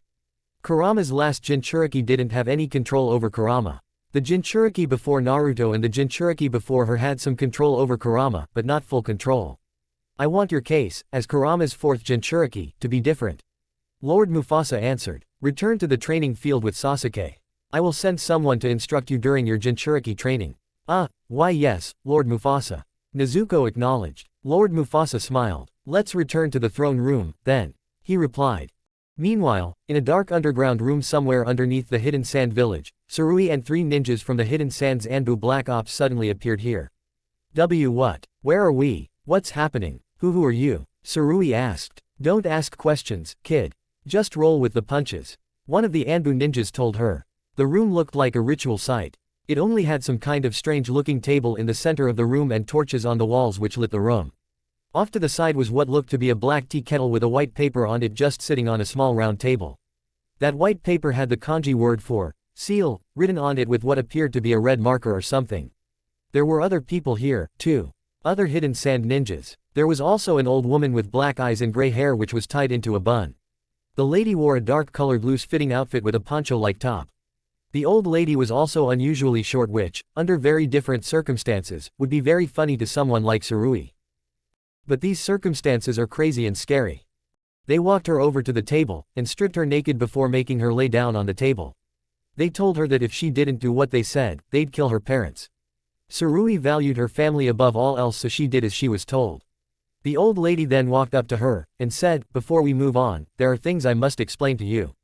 Lady Chio, you can't. If you tell her, we'd have to kill her for what she knows if she were to ever defect over to the enemy's side or be kidnapped by the enemy. A hidden sand ninja told her. We're already telling this child to make the ultimate sacrifice even though she's too young to make this sort of sacrifice or understand what it means. The least we can do as a thank you, is try to explain things to her. Lady Chio argued. I am your superior, boy. You do not get to argue against me. Lady Chio shouted, interrupting the hidden sand ninja. Anyway, dear girl, what's your name? Lady Chio asked. Sarui. Sarui answered. Of the hidden cloud, I take it. Lady Chio then asked. Yes, how do you know? Sarui asked in reply. I am Lady Chio, an elder of the hidden sand village. As you can tell, I am old and because of that, I have seen a lot more than you have, dear girl. I've been through many wars and have seen many places outside the walls of this infernal village. I've advised the cage when I could. I've also never seen anyone with your skin color wandering about the hidden sand village. Lady Chiyo answered. Well, if it's that obvious, then I guess I kind of asked a dumb question. Sarui replied. Lady Chiyo's facial expression changed from normal to grim. True, but now, we must get down to the nitty-gritty of what's happening right now. The men who brought you here are from the Anbu Black Ops and they've been ordered to get you here for a pretty important reason. Lady Chiyo said. What reason? Sarui asked. The hidden sand needs a new Jinchuriki. Sealed away in that kettle is a vile monster known as Shukaku. Shukaku is also known to many as the one-tail or the one-tailed sand spirit because he is just one of 9-tailed beasts. Lady Chiyo answered. What the hell's a Jinchuriki? Sarui then asked. They are the human vessels whom the tailed beasts are sealed inside of. Years ago, the hidden villages tried to use the tailed beasts for military purposes every time one was found and caught. But they soon realized that the tailed beasts could not be tamed or controlled by normal means, so they devised another way to control the tailed beasts. A most terrible way to control the tailed beasts if there ever was one. They decided to seal the tailed beasts inside human beings and in doing so, create living weapons that became known as Jinchuriki. Nowadays, the Jinchuriki are used for only two reasons. Firstly, the Jinchuriki are kept in hidden villages to maintain the ninja world's balance of power. The tailed beasts are powerful creatures, which is why the hidden villages thought they needed them in the first place. Secondly, the Jinchuriki are war deterrents, and if one hidden village wants to start a war with another, one way they could do so is if they have their Jinchuriki unleash the power of the tailed beast inside them to bring the enemy hidden village to the brink of destruction. If a Jinchuriki is taken away for whatever reason, the balance of power is disrupted, and the hidden village is without a heavy hitter. Thus, if a war begins and a hidden village is in trouble and a tailed beast's power is unleashed upon said hidden village by a Jinchuriki, the hidden village would have no way to protect itself from the enemy. And so, this terrible, terrible act becomes necessary. Lady Chiyo explained. And I'm sorry, Sarui. I'm so very sorry. But you are about to have a heavy burden placed upon you. But if it's any consolation, you can blame the cage. No. Actually, you can blame the entirety of the ninja world. Alright, Lady Chiyo. You've said your piece and endangered her life, so can we get on with the ritual now? Asked a hidden sand ninja. Fine. Lady Chiyo answered, clearly upset by this whole ordeal. Lady Chiyo quickly made 17 hand signs and then shouted, hidden sand sealing jutsu. And then, a beam of red chakra shot out of the black kettle, and then, it hit Sarui, and was pouring itself into her. The chakra was filling her own chakra pool and practically fighting against Sarui's own chakra. As a result, Sarui felt this burning sensation. And it kept getting hotter and hotter until she was screaming in pain. But it still kept burning her because the jutsu wasn't completed yet. Back inside Foxhold Castle, Nezuko and Lord Mufasa have finally made it all the way up to the throne room, where Sasuke still stood, waiting for the two of them to come back. Lord Caspian, Lady Ari and Butler were still here, too, but Lulu was gone. Lord Caspian turned his head towards Lord Mufasa, and asked, is it done? Yes. Young Nezuko is now Kurama's Jinchuriki. Lord Mufasa answered. Good. Lady Ari said almost immediately after Lord Mufasa finished his answer. She really hates you that much? Nezuko thought. Yes. Kurama simply answered. I hope you die while you're in the human world. Lady Ari said. I never should have come here. Kurama says. You're damn right, Kurama. Lady Ari replied. You can actually hear him inside of Nezuko.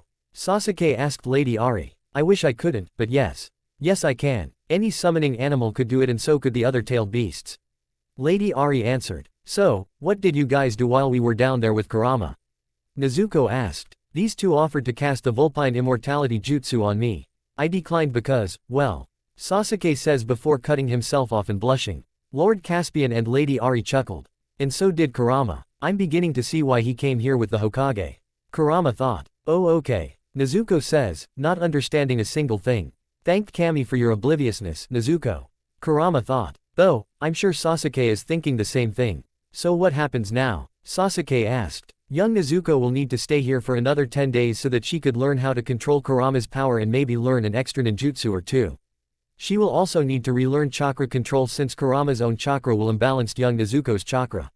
Lord Mufasa answered. Thanks, Kurama. Nezuko sarcastically thought. Don't blame me. You humans simply have chakra pools that are too small to contain tailed beast chakra. Kurama shouted. Is there any way to fix that? Sasuke then asked. Only by completing the training exercises necessary for this arrangement between herself and Kurama to work. Lord Mufasa answered. Alright, then, to the training field we go, I guess.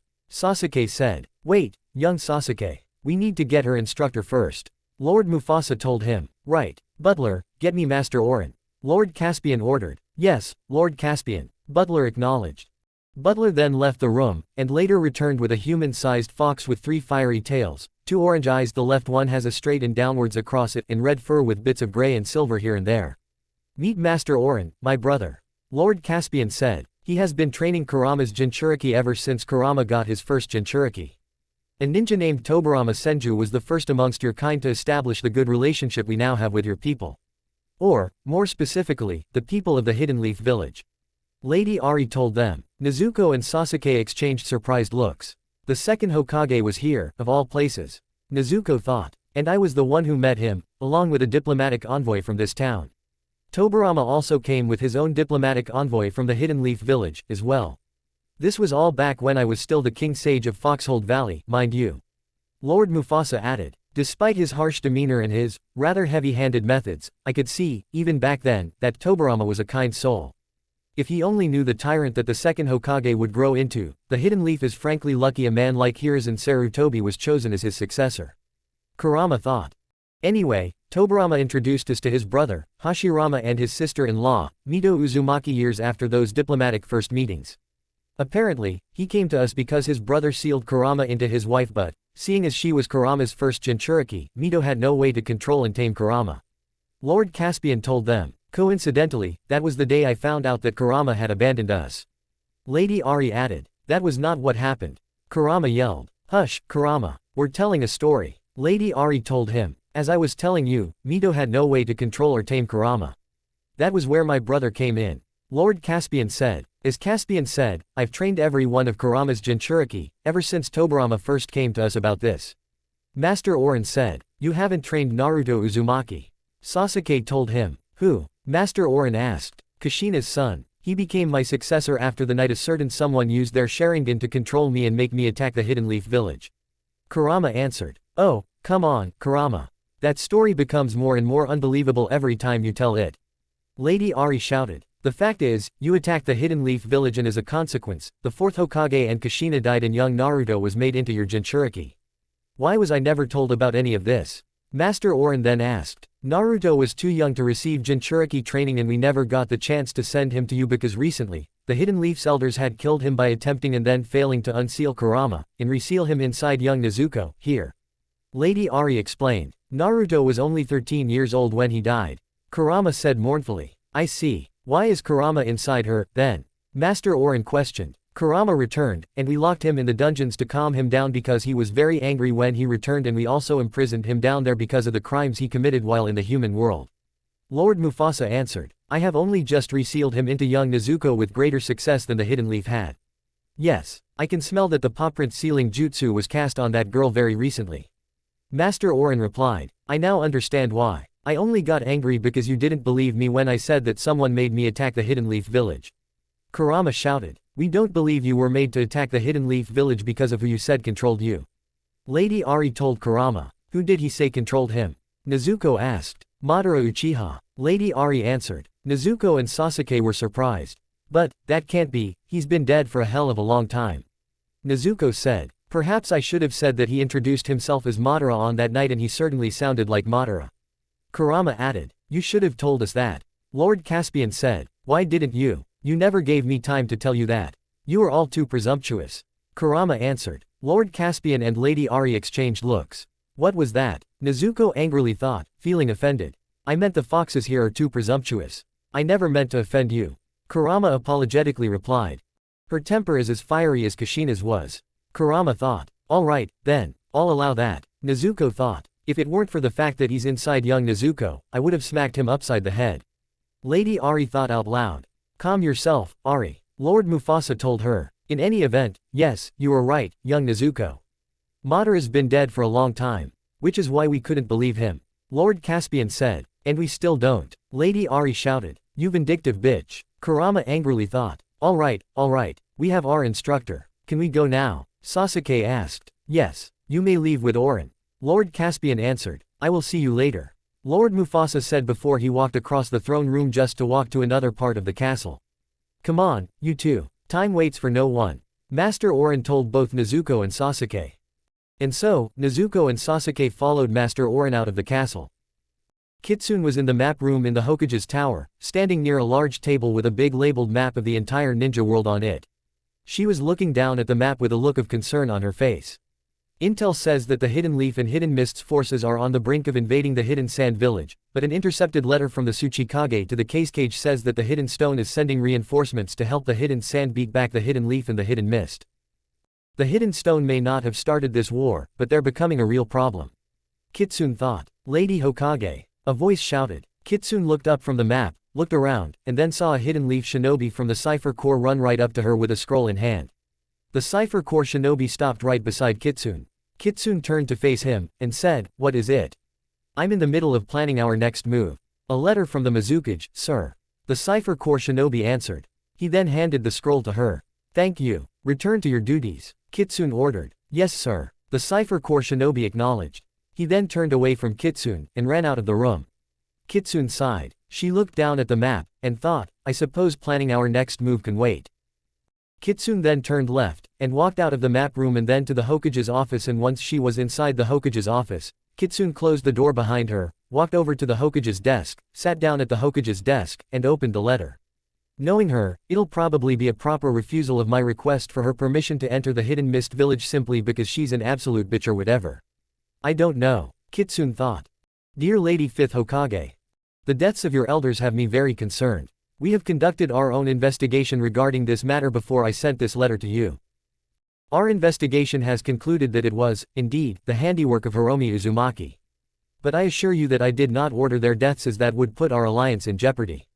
And if I were you, I would refrain from making such ridiculous accusations before conducting an investigation of your own. That being said, you do have permission to enter the Hidden Mist Village to discuss this matter further with us. We also have matters that we would like to discuss with you. Let's talk about this before the situation escalates any further. I will see you soon. Sincerely. Maid Terumi, the 5th Mizukage. Well, that was surely unexpected, Kitsune thought as she put the letter down on her desk. Though, I have to admit, I need to get better at diplomacy. I did not mince my words when I accused her of ordering Hiromi to trespass into the village, and murder Kaharu and Homura. Then again, why would Hiromi, herself, say that Mei ordered her to take state-sanctioned revenge? Taking that note with me would be a good way to prove my case to her. Suddenly, Kitsune was teleported into the throne room of Foxhold Castle from the Hokage's office. Kitsune landed on her butt because the chair wasn't there anymore. She stood up, and saw that she was, in fact, in Foxhold Castle's throne room. Sitting in front of her were Lord Caspian and Lady Ari. And sitting to the left of Kitsune was Butler. Well, hello, there, Lord Caspian, Lady Ari. Butler, Kitsune said. Butler happily barked at her. Welcome back, Kitsune girl. Lord Caspian replied. Has something gone wrong with Nezuko and Sasuke's training? Kitsune asked. No, it is going just fine, in fact. Lady Ari answered. Then I assume that they're bound to return. Kitsune then said. They are. They will stay for another 10 days, though. Lady Ari told her. Why is that? Kitsune then asked. It is because just moments ago, grandfather made young Nezuko into Kurama's Jinchuriki after just mere moments of the girl convincing him to do it. Lady Ari answered. Kitsune looked astonished. Why would he do that? Kitsune questioned. As you know, the immortality she now has gives you a massive chakra boost once it's given. Ergo, she can now become a Jinchuriki because she has Vulpine immortality, whereas she couldn't before because, as you said, she didn't have enough chakra to adequately contain a tailed beast.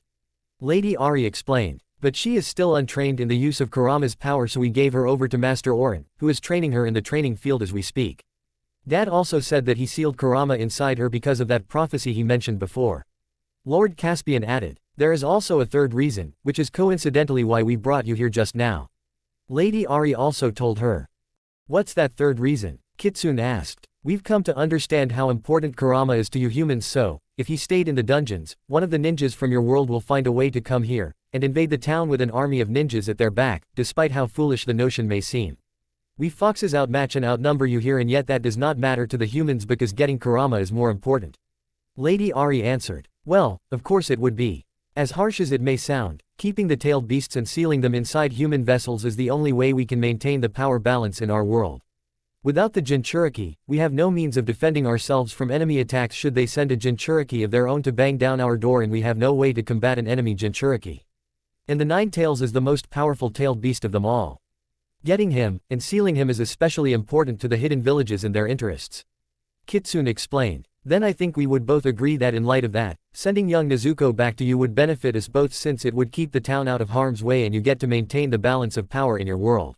Lord Caspian said. I'm afraid it's not as simple as that anymore. Kitsune replied. What do you mean? Lady Ari asked. Well, the Nine Tails has been gone for so long that our own villagers and the other hidden villages know that the Nine Tails is missing. So even if the new Nine Tails Jinchuriki is brought back to us, they'd still attempt to invade the town because they didn't know that you gave the Nine Tails back to us. We have confirmed this because our villagers are celebrating the Nine Tails' previous Jinchuriki's death and the elders that killed the previous Nine Tails Jinchuriki have been murdered before their trial by a kunoichi and a detachment of Anbu from another hidden village.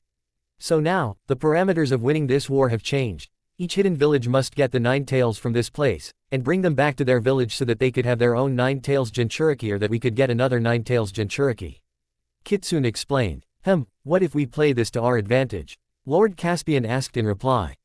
Go on, Kitsune tells him. Because we know that you're the Hokage, we were going to ask that you help us by forming a defensive line of hidden leaf ninjas around the outskirts of town. Of course, we have our own forces to prevent invasion, but it's always better to be safe than sorry and it might be possible that the enemy might have a plan to compensate for the fact that we outmatch them. On the off chance that they don't, then it should be relatively easy for your ninjas to fend them off and then we don't have to waste manpower and senjutsu on them. Besides, this is your war, not ours, after all. Lady Ari interjected. How? I think father might have a plan in mind now that Kurama's been sealed into young Nezuko. Yes. As I was going to say before Ari butted into our conversation, what if we make the enemy think that we still have Kurama locked up? That way, when they reach Kurama's former cell on the off chance that they successfully invade the town using whatever trick they have to match us, they will see that their intel is faulty, and return to your world. If everything goes as planned. Ned, the war in your world is over and peace can return to our town. Lord Caspian explained. I like your idea. Of course, that means the secret will have to be revealed to some of our people, but the plan should still succeed all the same. Kitsune said. We have an alliance with the Hidden Mist Village. Do I have your permission to send some of their ninjas to the outskirts of your town, too? The extra amount of ninjas guarding the town will make the enemy think that we're protecting the Nine Tails so that we could take it for ourselves. And even if the enemy isn't convinced by our trick or is repelled by our own ninjas, it will make no difference because by the time the battle over here is over, I will tell the ninja world that we now have a new Nine Tails Jinchuriki. With all that being said and done, peace will return to both your town and the war will be over by the time the enemy gets back, just as you said. You do have our permission. Lord Caspian answered. It's settled, then. When Nezuko returns, I will send in that force of Hidden Leaf and Hidden Mist ninjas and await the results of the ensuing battle. But until then, I have a state visit to the Hidden Mist village that I must attend to. Kitsune told them. And what might that be about? Lady Ari asked. It may or may not be about the elders that were murdered by that kunoichi. Kitsune answered. Lord Caspian and Lady Ari exchanged looks and then they both chuckled. Of course, Lady Ari replied. You probably couldn't tell us about it even if you wanted to, could you? Goodbye, Kitsune shouted before using the reverse summoning jutsu to return to the Hokage's office. Izumi was called to the Hokage's office.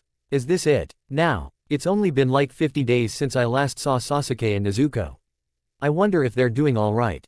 Izumi thought as she was walking to the Hokage's tower. Once inside the Hokage's office, Izumi saw Lady 5th Hokage, Shizune and Tsunade standing in a circle together, just like the last time the four of them met in the Hokage's office. Izumi closed the door behind her, and joined in the circle. So what's this about, Lady Hokage? Izumi asked. We are finally ready to head to the Hidden Mist village. As I said, as a punishment for your failing to report Hiromi's presence in the village to me, you are coming with me as my bodyguard on this state visit. Tsunade is coming too because she's an official Hidden Leaf Elder and thus an advisor to the Hokage. Lady 5th answered. What about the others? Do you have replacements for Lady Kaharu and Lord Homura yet? Izumi then asked. No. We're still picking out potential candidates but it's hard because there aren't a lot of old people in the Hidden Leaf village and the elderly ninjas who are there to replace them simply won't because they refuse to retire probably because being a ninja is more important to them than who the Hokage's advisors are. Lady 5th answered. Shizune will take over as acting Hokage while we're gone. I see, Izumi said. Then maybe she can take care of the search for more elders. Let's hope she can. Lady 5th says. The Hidden Leaf is losing more and more of its strength the longer this war goes on. And I'm getting the feeling that the Hidden Mist might be experiencing the same problem especially because of their brutal graduation exam. So it's finally happening, Izumi thought. Tsunade, Izumi, let's go. Time waits for no man. Lady Fifth ordered. Yes, Lady Hokage. Izumi acknowledged. Of course, Lady Hokage. Tsunade acknowledged. The three of them left the room, and then quickly went home to pack their things before they all met at the gate, and set off for the Hidden Mist village. A detachment of Hidden Leaf Anbu was secretly following them to watch out for and protect Lady Fifth. While on the road, Izumi asked, Lady Fifth, what if Sasuke and Nezuko come back while we're still in the Hidden Mist village?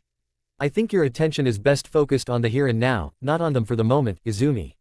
Lady Fifth answered. You're a bodyguard for the Hokage, not a parent. Thanks a lot for that, Lady Fifth. Then again, knowing you, you probably don't have kids, and even if you did, they probably all live with their dads right now. I also know you've been a sensei before, so, how dare you? Izumi thought. Still, I wonder how they're doing. 10 days later in Foxhold Valley. Nezuko and Sasuke are preparing to leave. Today's their last day and Nezuko's already learned so much from Master Orin, and it was so fun for Sasuke to watch her train. Nezuko's learned how to use Kurama's tails as a defensive and offensive weapon, how to use Kurama's arms as grabbing or scratching weapons, how to transform into Kurama and turn back into Nezuko. She learned the rasengan, a jutsu and senjutsu created by the 4th Hokage, and 2 jutsus that only a Jinchuriki can cast, the super mini-tailed beast bomb and the tailed beast bomb. Sasuke studied the rasengan with his Sharingan, and actually managed to cast it when he was training by himself. It's amazing how much she's learned here. Sasuke thought. Yesterday, she learned how to use the summoning jutsu and had entered into a summoning contract with the summoning foxes of Foxhold Valley, and so did Sasuke. Today, Sasuke and Nezuko were sitting on the ground in front of the longhouse in the training field, peacefully watching the sun rise. Well, today's the last day, isn't it? Sasuke asked Nezuko. It is. Nezuko answers. Then this may be the last moment of peace we have before we return to the ninja world. Sasuke replied. You're forgetting the fact that I have Kurama inside me. Nezuko reminded him. As long as he's with me when we return, the Hidden Leaf will have won the war, and we'll be back to undertaking more relaxed missions. I wonder if it's really that simple. Sasuke says. Nezuko chuckled. Oh, Sasuke, even if it isn't that simple, then that just means we'll have to face whatever comes our way. Though, I guarantee that we'll be alright. She replied. Sasuke stood up. Come on, Nezuko. We've gotta say goodbye to the King Sage and the Queen Sage. He told her. Just what I was about to say. A recognizable male voice said. Suddenly, Lulu and Master Orin walked up to them from Sasuke's left. Nezuko stood up. Are you two ready to go? Lulu asked. Both Sasuke and Nezuko nodded. And so, they followed Lulu and Master Orin out of the training field, and into Foxhold Town, where they started walking to the castle. While on their way to the castle, Sasuke noticed that something's changed about Nezuko's appearance. Nezuko now has 3 whisker-like marks on her cheeks. It reminded him of Naruto's whisker marks, now that he thought about it. What is it, Sasuke? Nezuko asked. Oh shit, Sasuke thought. She noticed that he was looking at her. Sasuke blushed, and said, you have whisker marks on your cheeks. Is there any reason for that? Nezuko chuckled. Oh, you're cute when you're flustered. She commented. Hey, who said anything about being flustered? Sasuke shouted. Whatever you say. Anyway, Master Orin told me that these whisker marks are given to all of Kurama's Jinchuriki. So I guess this is how I'm going to look until my life ends. Nezuko told him. Well, isn't that cool?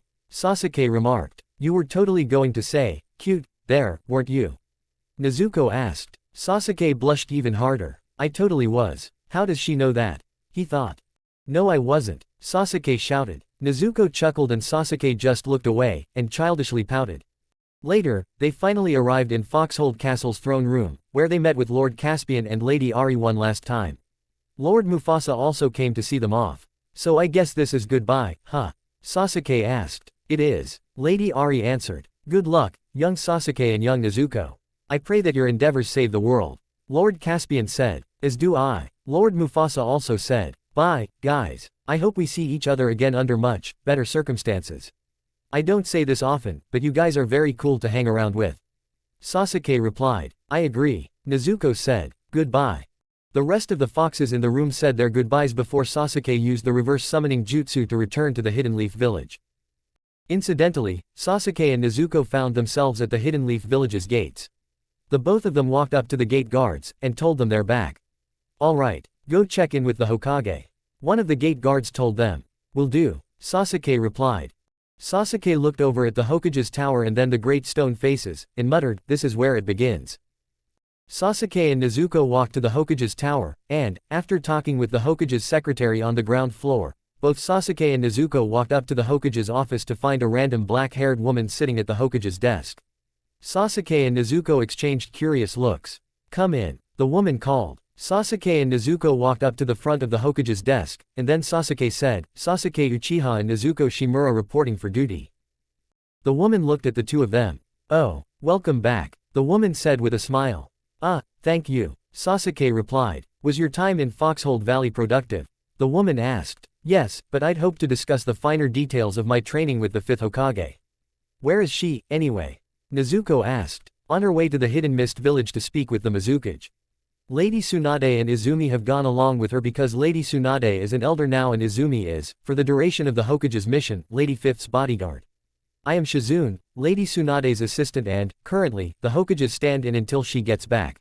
You'll have to wait until she comes back if you really want to speak with Lady Fifth." The woman answered. "Izumi-sensei, why did Lady Fifth pick her, of all people, to be her bodyguard?" Sasuke asked. Shizune dropped her smile, and answered with, "You're going to have to ask Lady Fifth herself when she gets back. For now, I need you two to stand by until I have something for the both of you to do."